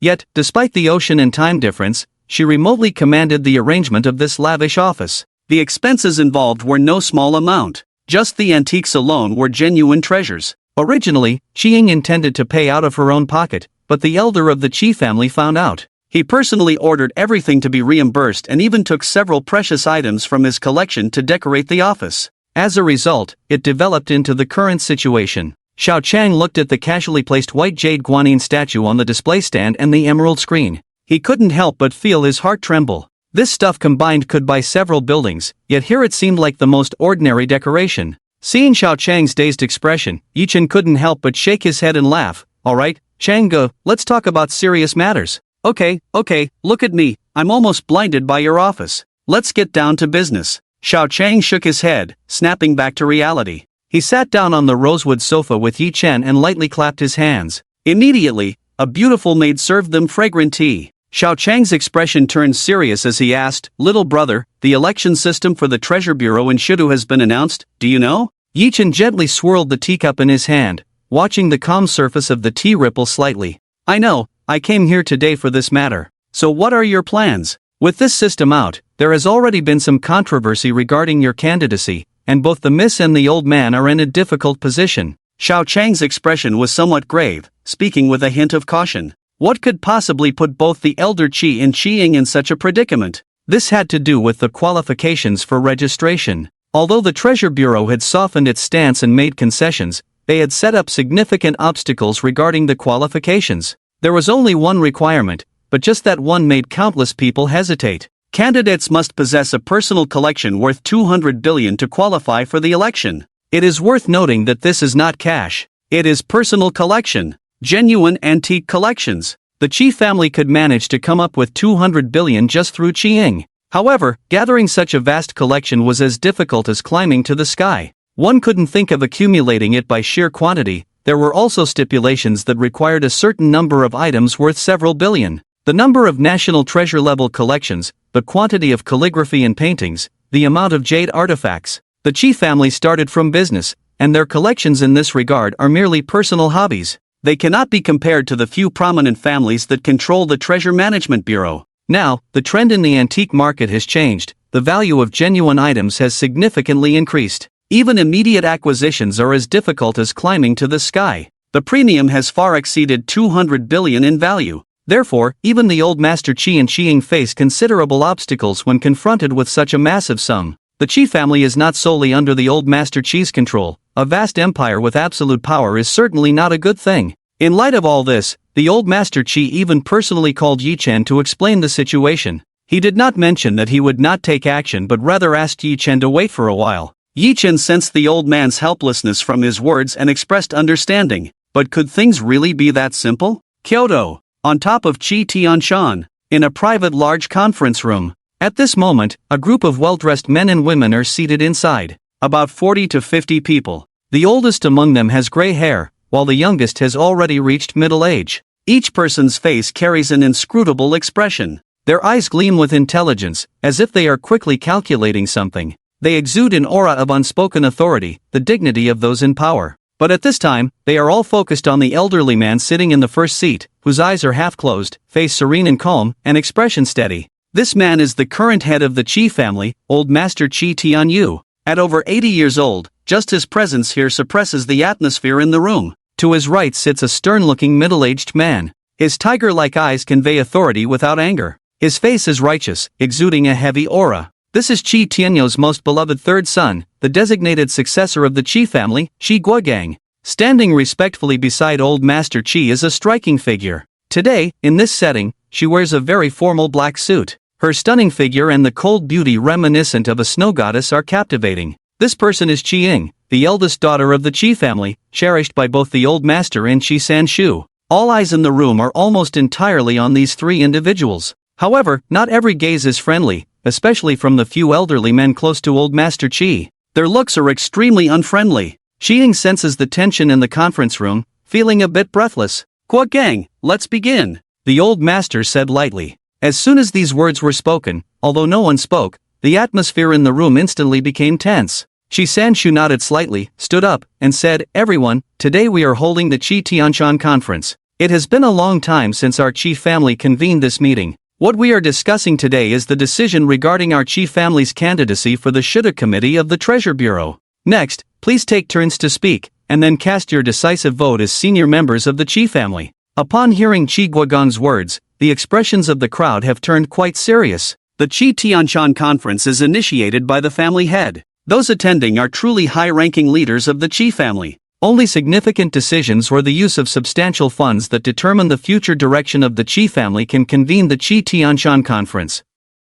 Each time the Qi Tianshan conference is held, it is a critical choice that determines the future direction of the Qi family. This is not a one-man show by Old Master Qi or Qi Sanshu. Every senior member here can vote. As the family head, Qi Tianyu's vote holds only 1/3 of the power. No one expected that a young Yi Chen had reached the point where the Qi family would hold such a meeting for him. Before this, many people present had never even heard his name, but now Yi Chen's name was known by everyone in the Qi family. After Qi Tiangang finished speaking, he did not sit down immediately. Instead, he looked around and continued to speak. His tone was no longer cold but carried a heavy authority as he said, "I, Qi Tiangang, Minister of National Security, Vice President of the Qi Group, would like to express my views on this matter. The Treasure Management Bureau has always been a blank area for our Qi family, and this time we have such an opportunity, our Qi family must seize it. Now we already have suitable candidates, the best timing. This election, we are very confident we can succeed. The Treasure Management Bureau holds many secrets, and our Qi family's actions this time will surely be a historic breakthrough." Uncle Qi's speech was extremely stirring, eloquent. He finally cast a vote in favor. Qi Ying listened to her uncle's speech, her beautiful eyes revealing a glimmer of excitement. Old Master Qi also looked at his son with appreciation. The faction of the Qi family supporting Yi Chen had made a strong start. Next to speak was an elder sitting to the left of Old Master Qi. He stood up gracefully, looking not much younger than Old Master Qi. However, his back was straight, and he exuded a strong vitality, commanding great presence. His rise immediately cooled the atmosphere that had just been stirred up by Qi Tiangang. Old Master Qi looked at the elder standing up, and a hint of seriousness appeared in his eyes. The elder glanced around and said in a very calm tone, "I don't need to introduce myself like Xiao Gang did. I believe everyone here knows this old bone of mine." As soon as he said this, someone immediately chimed in, "Uncle Qi, your words are too humble." "Yes, yes. Uncle, you don't need to make a fuss, just your name alone. Who in Huaxia would dare say they don't know you?" The flattery made the elder smile slightly, while Qi Guogang's expression turned very ugly. This remark was undoubtedly a slap in his face. This old man. However, due to his status, Qi Guogang did not dare to explode in anger. This old man was his father's cousin, named Qi Tianming, who had once been a contender for the head of the Qi family. Although Old Master Qi later succeeded in taking the position, this old man had also enjoyed great glory and held many of the Qi family's lifelines. Qi Tianming looked at Qi Guogang's ugly face and smiled faintly. Then, his tone became very serious as he said, "Guogang, what you just said is simply nonsense. As far as I know, this so-called candidate is just some 20-something young man who popped up from who knows where. With 200 billion worth of collectibles, the Treasure Bureau has already started to control the prices. According to the current acquisition standards, our chief family would have to pay out over 1,000 billion in assets. I absolutely will not indulge certain people, using power for personal gain to satisfy their sordid desires. We can find other ways for the Treasure Bureau Committee. I absolutely will not agree to this. I firmly oppose it. Although Qi Tianming's tone was not heavy, many people present nodded in agreement upon hearing his words. After all, Qi Guogong's earlier remarks sounded more like wishful thinking, while Qi Tianming's speech was direct and pointed out many flaws in the issue. The crowd immediately began to discuss among themselves. A 20-something kid, spending over 1,000 billion to purchase collectibles worth only 200 billion. And this person is not even from the Qi family, but an outsider. The more they thought about it, the less reliable it seemed. I oppose this. I do not think this is a wise decision. It's simply absurd. I oppose it. Unexpectedly, amidst the opposition, there were still some supportive voices, and the two sides were surprisingly neck and neck. Qiang had not held out much hope for today's Qi Tianshan conference. As a businessman, if it weren't for her close relationship with Yi Chen, she would definitely oppose such an unreliable matter. But she did not expect that there would be so many supportive voices. Qiang glanced at those who supported the proposal, her eyes filled with astonishment as she looked at her grandfather. These were all people arranged by the old man. Seeing the old man's expression, which was neither sad nor happy, Qiang almost doubted her own judgment if it weren't for the faint smile at the corner of his mouth. There's hope, Qiang thought to herself. Finally, the last person finished speaking. He cast his vote on the device. He said he voted in favor. At last, it was Qi Leo Yizi's turn. He stood up with a faint smile. He said only 3 words. I am in favor. It's done. A joyful expression appeared on Qi Ying's face. Based on what she had just heard from everyone's speeches, plus the 3 votes in her grandfather's hand, this was going to happen. The Qi family would spend hundreds of billions to open that door for Yi Chen. Beside them, Qi Tianming, a staunch opponent this time, coldly laughed. Then let's check the voting results. Earlier, it was all electronic voting, with the back-end counting, and all results would be displayed at the conference. There were people recording the entire process, so it was impossible to falsify. The staff beside them calculated the numbers. They displayed the voting results on the big screen. In favor, 21 opposed, 24 a difference of 3 votes, and the conference concluded with the opposing result. At the moment the results came out, Qi Guogong's gaze fixed fiercely on Qi Tianming. Then he scanned those who had just voted in favor one by one. Even Qi Leo Yizi's squinting eyes suddenly opened wide. With a strong sense of pressure, he stared at everyone. Qi Tianming saw the result and smiled as he looked at Qi Tianyu, saying, Elder brother, it seems that everyone is still not satisfied with this matter. You are getting old, you can't see clearly. Second uncle, don't go too far. Qi Guogang stood up and shouted angrily. Qi Tianyu slowly stood up, coldly interrupting his son's actions. Alright, let's go back first. Qi Guogang dared not erupt again, supporting Qi Tianyu as they left the conference room step by step. At this moment, apart from Qi Tianming's smug smile, everyone else was silent. However, many of them were still pleased that this godlike old man had been outsmarted by them. Alright, I understand. I'll find a way. Xiao Chang watched as Yi Chen answered a phone call. His expression inexplicably dropped significantly. He felt somewhat dejected. When a brother is in trouble, he must step up. Brother, what's wrong? If you have any issues, I can help you think of a solution. Yi Chen rubbed his temples and, hearing Xiao Chang's words, glanced at him and said, Sure, then you can first give me 100 billion to use. Ha? Are you joking? Even if I sold myself, I couldn't come up with that much money. But a few 100 million is possible. Are you in a hurry for money? Xiao Chang looked at Yi Chen's expression and had a vague suspicion, but he didn't dare to be sure. Yi Chen revealed a helpless smile and said, A few 100 million is nothing. This time, I consider it a failure. What do you mean? The Qi family sighed. Xiao Chang asked, unable to believe his own doubts. Yi Chen shook his head and sighed lightly. The Qi Tianshan conference has concluded, and the results are out. With a difference of 3 votes, the Qi family will not support my candidacy. Impossible. This was a conference personally arranged by the old man. How could it fail? Xiao Chang exclaimed in shock. Both of them were aware of the conference's proceedings. Today, he and Yi Chen are here to wait for the funds to arrive so they can start preparations. Xiao Chang never considered the possibility of failure. Old Master Qi is a formidable figure. Even if there are people in the Qi family who can rival him, he is still the family's only cornerstone. His failure is something Xiao Chang cannot even imagine. With an insider, the Qi family is about to change, Yi Chen sighed, reflecting on his candidacy. Old Master Qi must be too preoccupied to worry about it now. What he needs to deal with now is definitely the internal conflicts within the Qi family. If it weren't for his own situation, he might not have realized that the Qi family is slowly starting to slip out of his control. His immediate priority is to handle the remaining internal conflicts of the Qi family. As for the political path he had worked so hard to ignite, it must seem worthless to him now. Since obtaining the system, Yi Chen has had things go smoothly for too long. He hasn't faced such setbacks in a long time. Without the support of the Qi family, gathering 200 billion in collectibles in a short time is simply a pipe dream. The election ends in 2 months, even if he goes out every day to find bargains, unless luck is on his side, it's impossible. But to gather 200 billion, Yi Chen didn't even dare to think about it. 200 billion is like picking up 100 bills dropped on the ground. It would take him 2 months to collect them all. As for buying? Impossible. Yi Chen has already investigated the antique market. The Treasure Management Bureau has personally intervened, raising antique prices by dozens of times. A collectible worth 1 million now demands 50 million. Without the Qi family's support, even if he had the money, he wouldn't be foolish enough to pay that. The antique market has nearly come to a standstill. Both buyers and sellers are complaining, but at least there are only 2 months left. They just have to endure. It seems that the power of the Treasure Management Bureau is indeed outrageous. Moreover, this move is just paving the way for the families controlling the bureau. In fact, this time the Qi family has put out 1,000 billion to acquire collectibles, paving the way for Yi Chen's candidacy. Who knows how many tricks are waiting in the wings?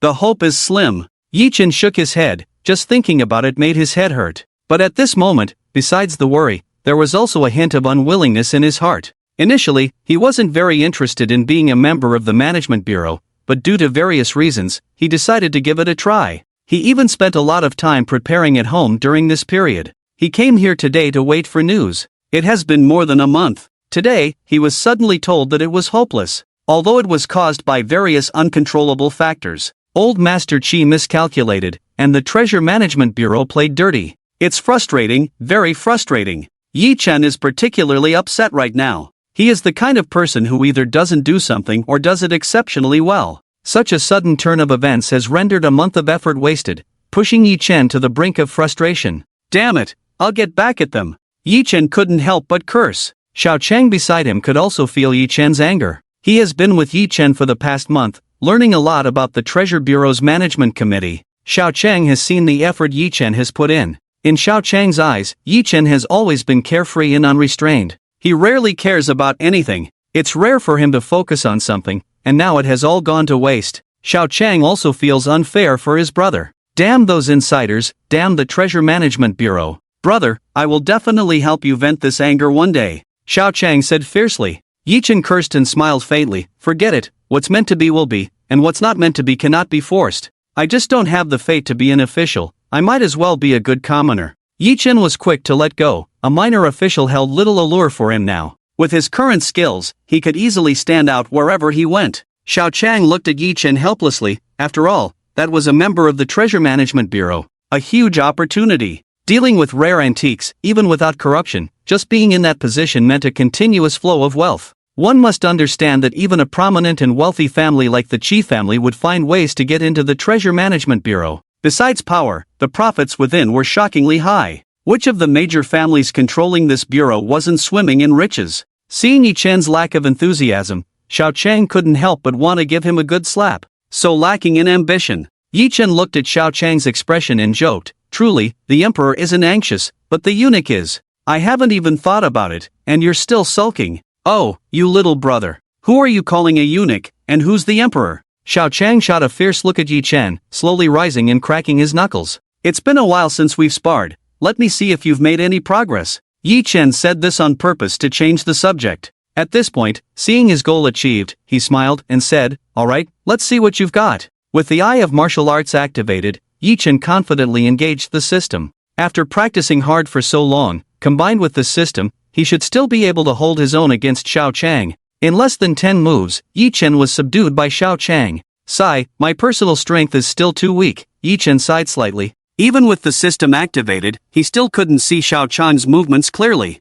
This was a different level of martial prowess. Xiao Chang looked at Yi Chen, who was slumped on the sofa, with a hint of surprise. This kid was progressing rapidly. Just now, he almost fell for Yi Chen's tricks. But he still smugly said, "So, how is it? Are you convinced?" Yi Chen looked at Xiao Chang's smug expression, ready to tease him a bit. Suddenly, someone burst into the office. This person was Xiao Chang's trusted aide, whom Yi Chen also recognized. He was not displeased by the sudden appearance, rather, it was Xiao Chang who coldly reprimanded him. "Detuli, what's going on? You just barge into Yi Ji's office like this." Detuli was panting heavily, his face flushed. Hearing Xiao Chang's reprimand, he had no time to react. After taking a couple of deep breaths to regain his rhythm, he still spoke to Yi Chen while gasping. "Not good, Advisor Yi. You told us to keep an eye on those two. Something's happened." Seeing Detuli so anxious, Yi Chen momentarily didn't react. "Those two people? What the hell? Something happened to those two?" Yi Chen suddenly realized something and cursed. The two he had asked Detuli to watch were Ban Feng and Ban Shui, a former king of Tomb Raiders and his cursed granddaughter. At that time, these two had deceived his mother and were caught by him. By a twist of fate, he had even obtained a top-grade ginseng king from them. Through the system's observation, this Tomb Raider king harbored a huge secret. It might involve a massive fortune. Yi Chen had initially planned to wait for this person to come to him, offering to treat his granddaughter's illness as a condition. But after waiting and waiting, there had been no news. Yi Chen wasn't particularly ambitious. For him, an extra fortune didn't make much difference. So he had Detuli keep an eye on them. A lot had happened since then, and Yi Chen had almost forgotten about their existence. But today, Detuli told him that something had happened to those two. Only then did he remember. His curse wasn't out of concern for the two in trouble, but rather for that massive fortune. A treasure that the king of Tomb Raiders has been thinking about for a lifetime. I can't help but feel a bit tempted. I haven't taken action, not just because I'm lazy,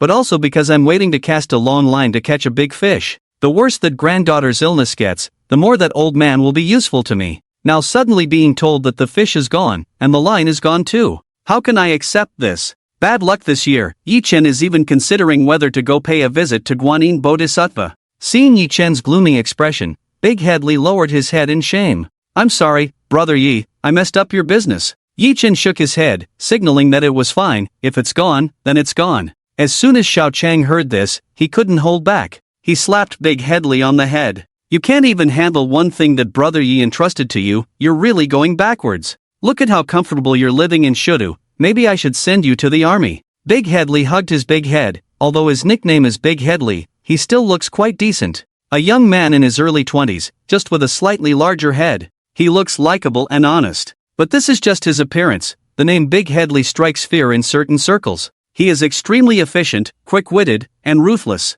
Although Xiao Chang was scolding him, he was still puzzled as to why he had failed. "Tell me in detail, what happened?" Xiao Chang asked sternly. Yi Chen also cast his gaze over. He needed to know the whole story. Under the scrutiny of the two powerful figures, Big Headley began to recount the events. "A few of us brothers have been taking turns keeping watch day and night. A few days ago, this grandfather and granddaughter duo had scammed quite a few times. Hey, you wouldn't believe it, they acted so convincingly that if you hadn't told me, I wouldn't have realized they were con artists. Get to the point. Oh, right. Recently, that little girl got sick. That old man has been watching over her and hasn't gone out. I saw him trying to contact someone a few times, but he ultimately gave up. But just now, that old man was by the girl's bedside, and suddenly he started spitting blood. We brothers have already sent the two of them to the hospital." Hearing this, Yi Chen's expression turned serious as he interrupted him. "You sent them to the hospital? Who told you to do that?" Upon hearing Yi Chen's questioning, Big Headley was a bit confused. Yi Chen had always been relatively polite to their group of Xiao Chang's brothers. He had never spoken harshly, and he thought of him as a pretty boy. But this line of questioning made him not even dare to breathe. Looking at Yi Chen's cold gaze, Big Headley stammered, "Brother Yi, what you said makes sense. The person is about to spit blood and die, and if I don't send them to the hospital, should I just watch them die? They were sent to our Tianyi hospital, no one will find out." His words inevitably carried a hint of dissatisfaction. If it weren't for Yi Chen asking him to keep an eye on this person, he wouldn't care about their life or death. Now, he was still being treated like a good Samaritan. Seeing Big Headley's discontent, Yi Chen didn't say much to him. He turned to Xiao Chang with a heavy expression and said, "Chang Gu, immediately organize people to gather everyone who has come into contact with this grandfather and granddaughter." Xiao Chang looked at Yi Chen's serious face and nodded repeatedly, not daring to be negligent. "Okay, I'll handle it right away." He didn't even ask for a reason. Yi Chen slightly nodded, acknowledging him. He turned and headed straight for Tianyi Hospital. Big Headley watched as Yi Chen asked half a question, didn't even look at him, and just gave Xiao Chang a couple of instructions before leaving. Feeling a bit dissatisfied, he thought this person was too pretentious. He and Xiao Chang had always been close, and he couldn't help but complain a few times. Chang Gu, is brother Yi too arrogant? Xiao Chang looked coldly at Big Headley and said, tell me, how did Yi Chen instruct you to do your job? Big Headley, feeling no comfort from Xiao Chang's words, was a bit confused by the question. Was this really the same brother Chang who had called him brother before? However, under the pressure of their superior-subordinate relationship, Big Headley recounted Yi Chen's instructions. He told me to monitor this grandfather and grandson 24 hours a day, and no matter what abnormality occurred, I had to report to him before taking action. Upon hearing this, Xiao Chang shot him a cold glance. It was clear that Big Headley had not followed Yi Chen's instructions at all. Big Headley continued to complain, Brother Chang, you don't know, that old man looks like he's about to breathe his last. Should I still report to him? The man is already gone.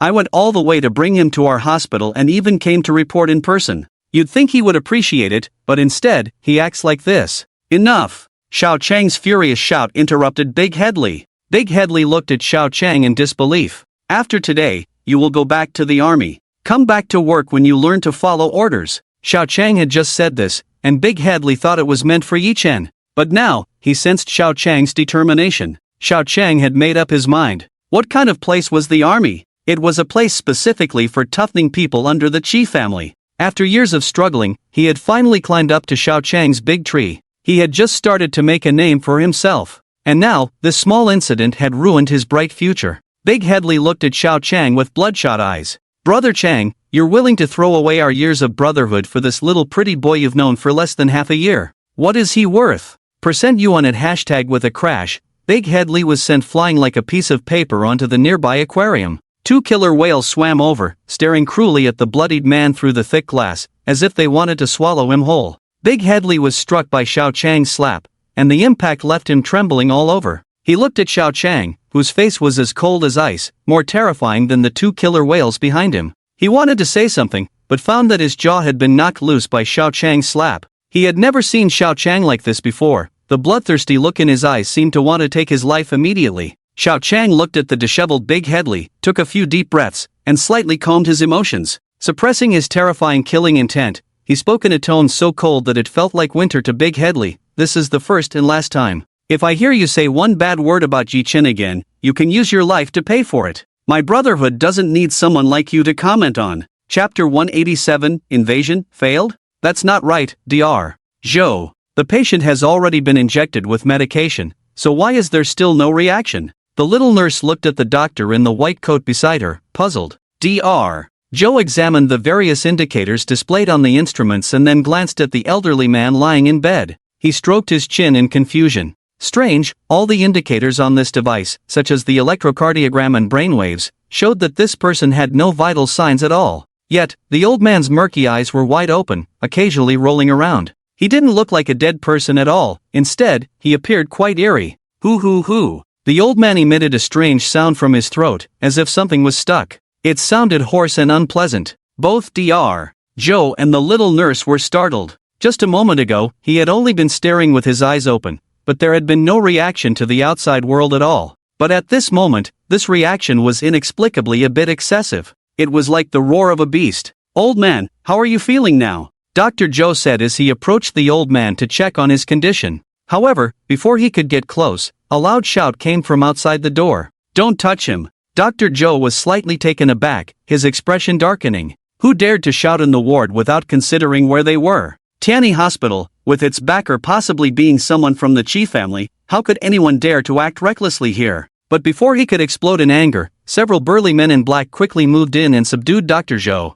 Let go. What do you want? You can't afford to cause trouble here. Dr. Zhou struggled fiercely. The young nurse beside him was also subdued by a few people, unable to move. Help! She was extremely frightened. After all, this hospital had always been a hotspot for conflicts. She never expected these medical troublemakers would dare to brazenly attack in the hospital. What a bunch of lunatics! At that moment, she saw a figure walk into the ward. Behind him followed several burly men in black. The young nurse guessed that this must be the leader of the lunatics. She mustered her courage and took a sneaky glance. Her expression began to change slightly, from panic and fear to a gradual flush of red. This man was over 6 feet tall. He had a slender build, with a perfect golden ratio, broad waist, narrow shoulders, and long legs. Dressed in a casual beige suit, paired with black leather boots, he exuded an extraordinary aura. Not to mention his handsome face, with sharp lines and distinct features. He was very masculine. His deep, enchanting black eyes made the young nurse feel as if she was being drawn in just by looking at him. So handsome. The young nurse completely forgot her fear, gazing at the handsome man with starry eyes. This might be what they call a lovesick girl, a brainless woman who loses her mind just to see a man, regardless of the time. Just like those female fans chasing after young idols. Yi Chen walked into the room and casually glanced around, observing Dr. Zhou still struggling and the dazed young nurse. Take him to isolation first, continue monitoring the surveillance, and find everyone who has been in contact with this grandfather and granddaughter for more than 10 minutes. Yi Chen instructed calmly. Those around him, upon hearing his words, acted without hesitation, swiftly executing his orders. All right, everyone out. At this moment, the large ward was left with only the old man on the bed and Yi Chen. Yi Chen looked at the old man, who still had his eyes open and was making strange sounds. His expression was serious, and he let out a slight sigh. The system activated. This person is cursed person, ban phone, curse, devouring hope. This curse originates from an ominous place and has a latent nature. Once it erupts, it is irreversible. The cursed person loses bodily awareness, watching hope gradually fade away. This curse is contagious. Anyone who comes into contact with the cursed person for more than 10 minutes will also be afflicted. The latent curse can be lifted with a mixture of white vinegar and white liquor. Yi Chen saw this series of descriptions and gently shook his head. As he expected, Ban Feng was not suffering from a sudden illness. Instead, like his granddaughter, he was afflicted by a curse. These curses were born in ancient tombs, commonly referred to as curses. There are many records of such things throughout human history. There are even related films and television works. What Pharaoh's curse, grudge. These are not mere figments of human imagination. Yi Chen learned through the system that when human resentment reaches a certain level, it can become a strange curse. Some people are cursed. They may not have any noticeable physical changes, but their luck becomes exceptionally bad, like getting hit by a car when they step outside or being struck by a flower pot falling from the sky. Others, however, bear curses that manifest directly in their bodies. Take this classmate, Ban Feng, for instance. He is completely unable to move, yet he can fully perceive the world outside. He even feels the ebbing of his life, the extinguishing of hope. The system refers to this malevolent curse as devouring hope. The name is quite fitting. Another cursed individual is his granddaughter, Ban Shui. Although she is on the verge of adulthood, Ban Shui suffers from a curse that subjects her to the torment of inevitable death, leaving her looking like a little girl. This curse tortures her body directly, and after subjecting her to various torments, it will randomly cause her to die suddenly. Yi Chen felt a chill in his heart at the thought of these two kinds of curses. In this world, he had never encountered anyone with extraordinary abilities like his own. However, since acquiring the system, he has learned more about these strange matters. Some things he had previously only seen in novels and movies, which he once thought were fictional, he now realizes are indeed real. After experiencing reality, Yi Chen discovered that many bizarre things exist in this world, but some truths must remain hidden from the general public. He even began to question whether crop circles, aliens, the Mayan civilization, and Atlantis were truly real. This served as a reminder to Yi Chen that he should not assume that, just because he has a system, there are no places in this world he cannot reach. In the end, it could cost him his life. For instance, with this already erupted curse, even with the system, Yi Chen found himself at a loss. Yi Chen gazed solemnly at the elderly man struggling for breath. He was just one step away from death. Perhaps he could still serve one last purpose. Yi Chen planned to invade his brain to uncover the secrets he had hidden. After all, for someone who was about to die, why not grant him a swift end? Yi Chen felt quite satisfied with his idea, considering it a form of liberation for him. Without hesitation, Yi Chen activated the system to invade Ban Feng's brain. With the system activated, Yi Chen's consciousness was exceptionally clear. He could even sense the sound of the trees breathing outside. Invasion begins. Moments later, Yi Chen opened his eyes, a look of astonishment on his face. Invasion failed.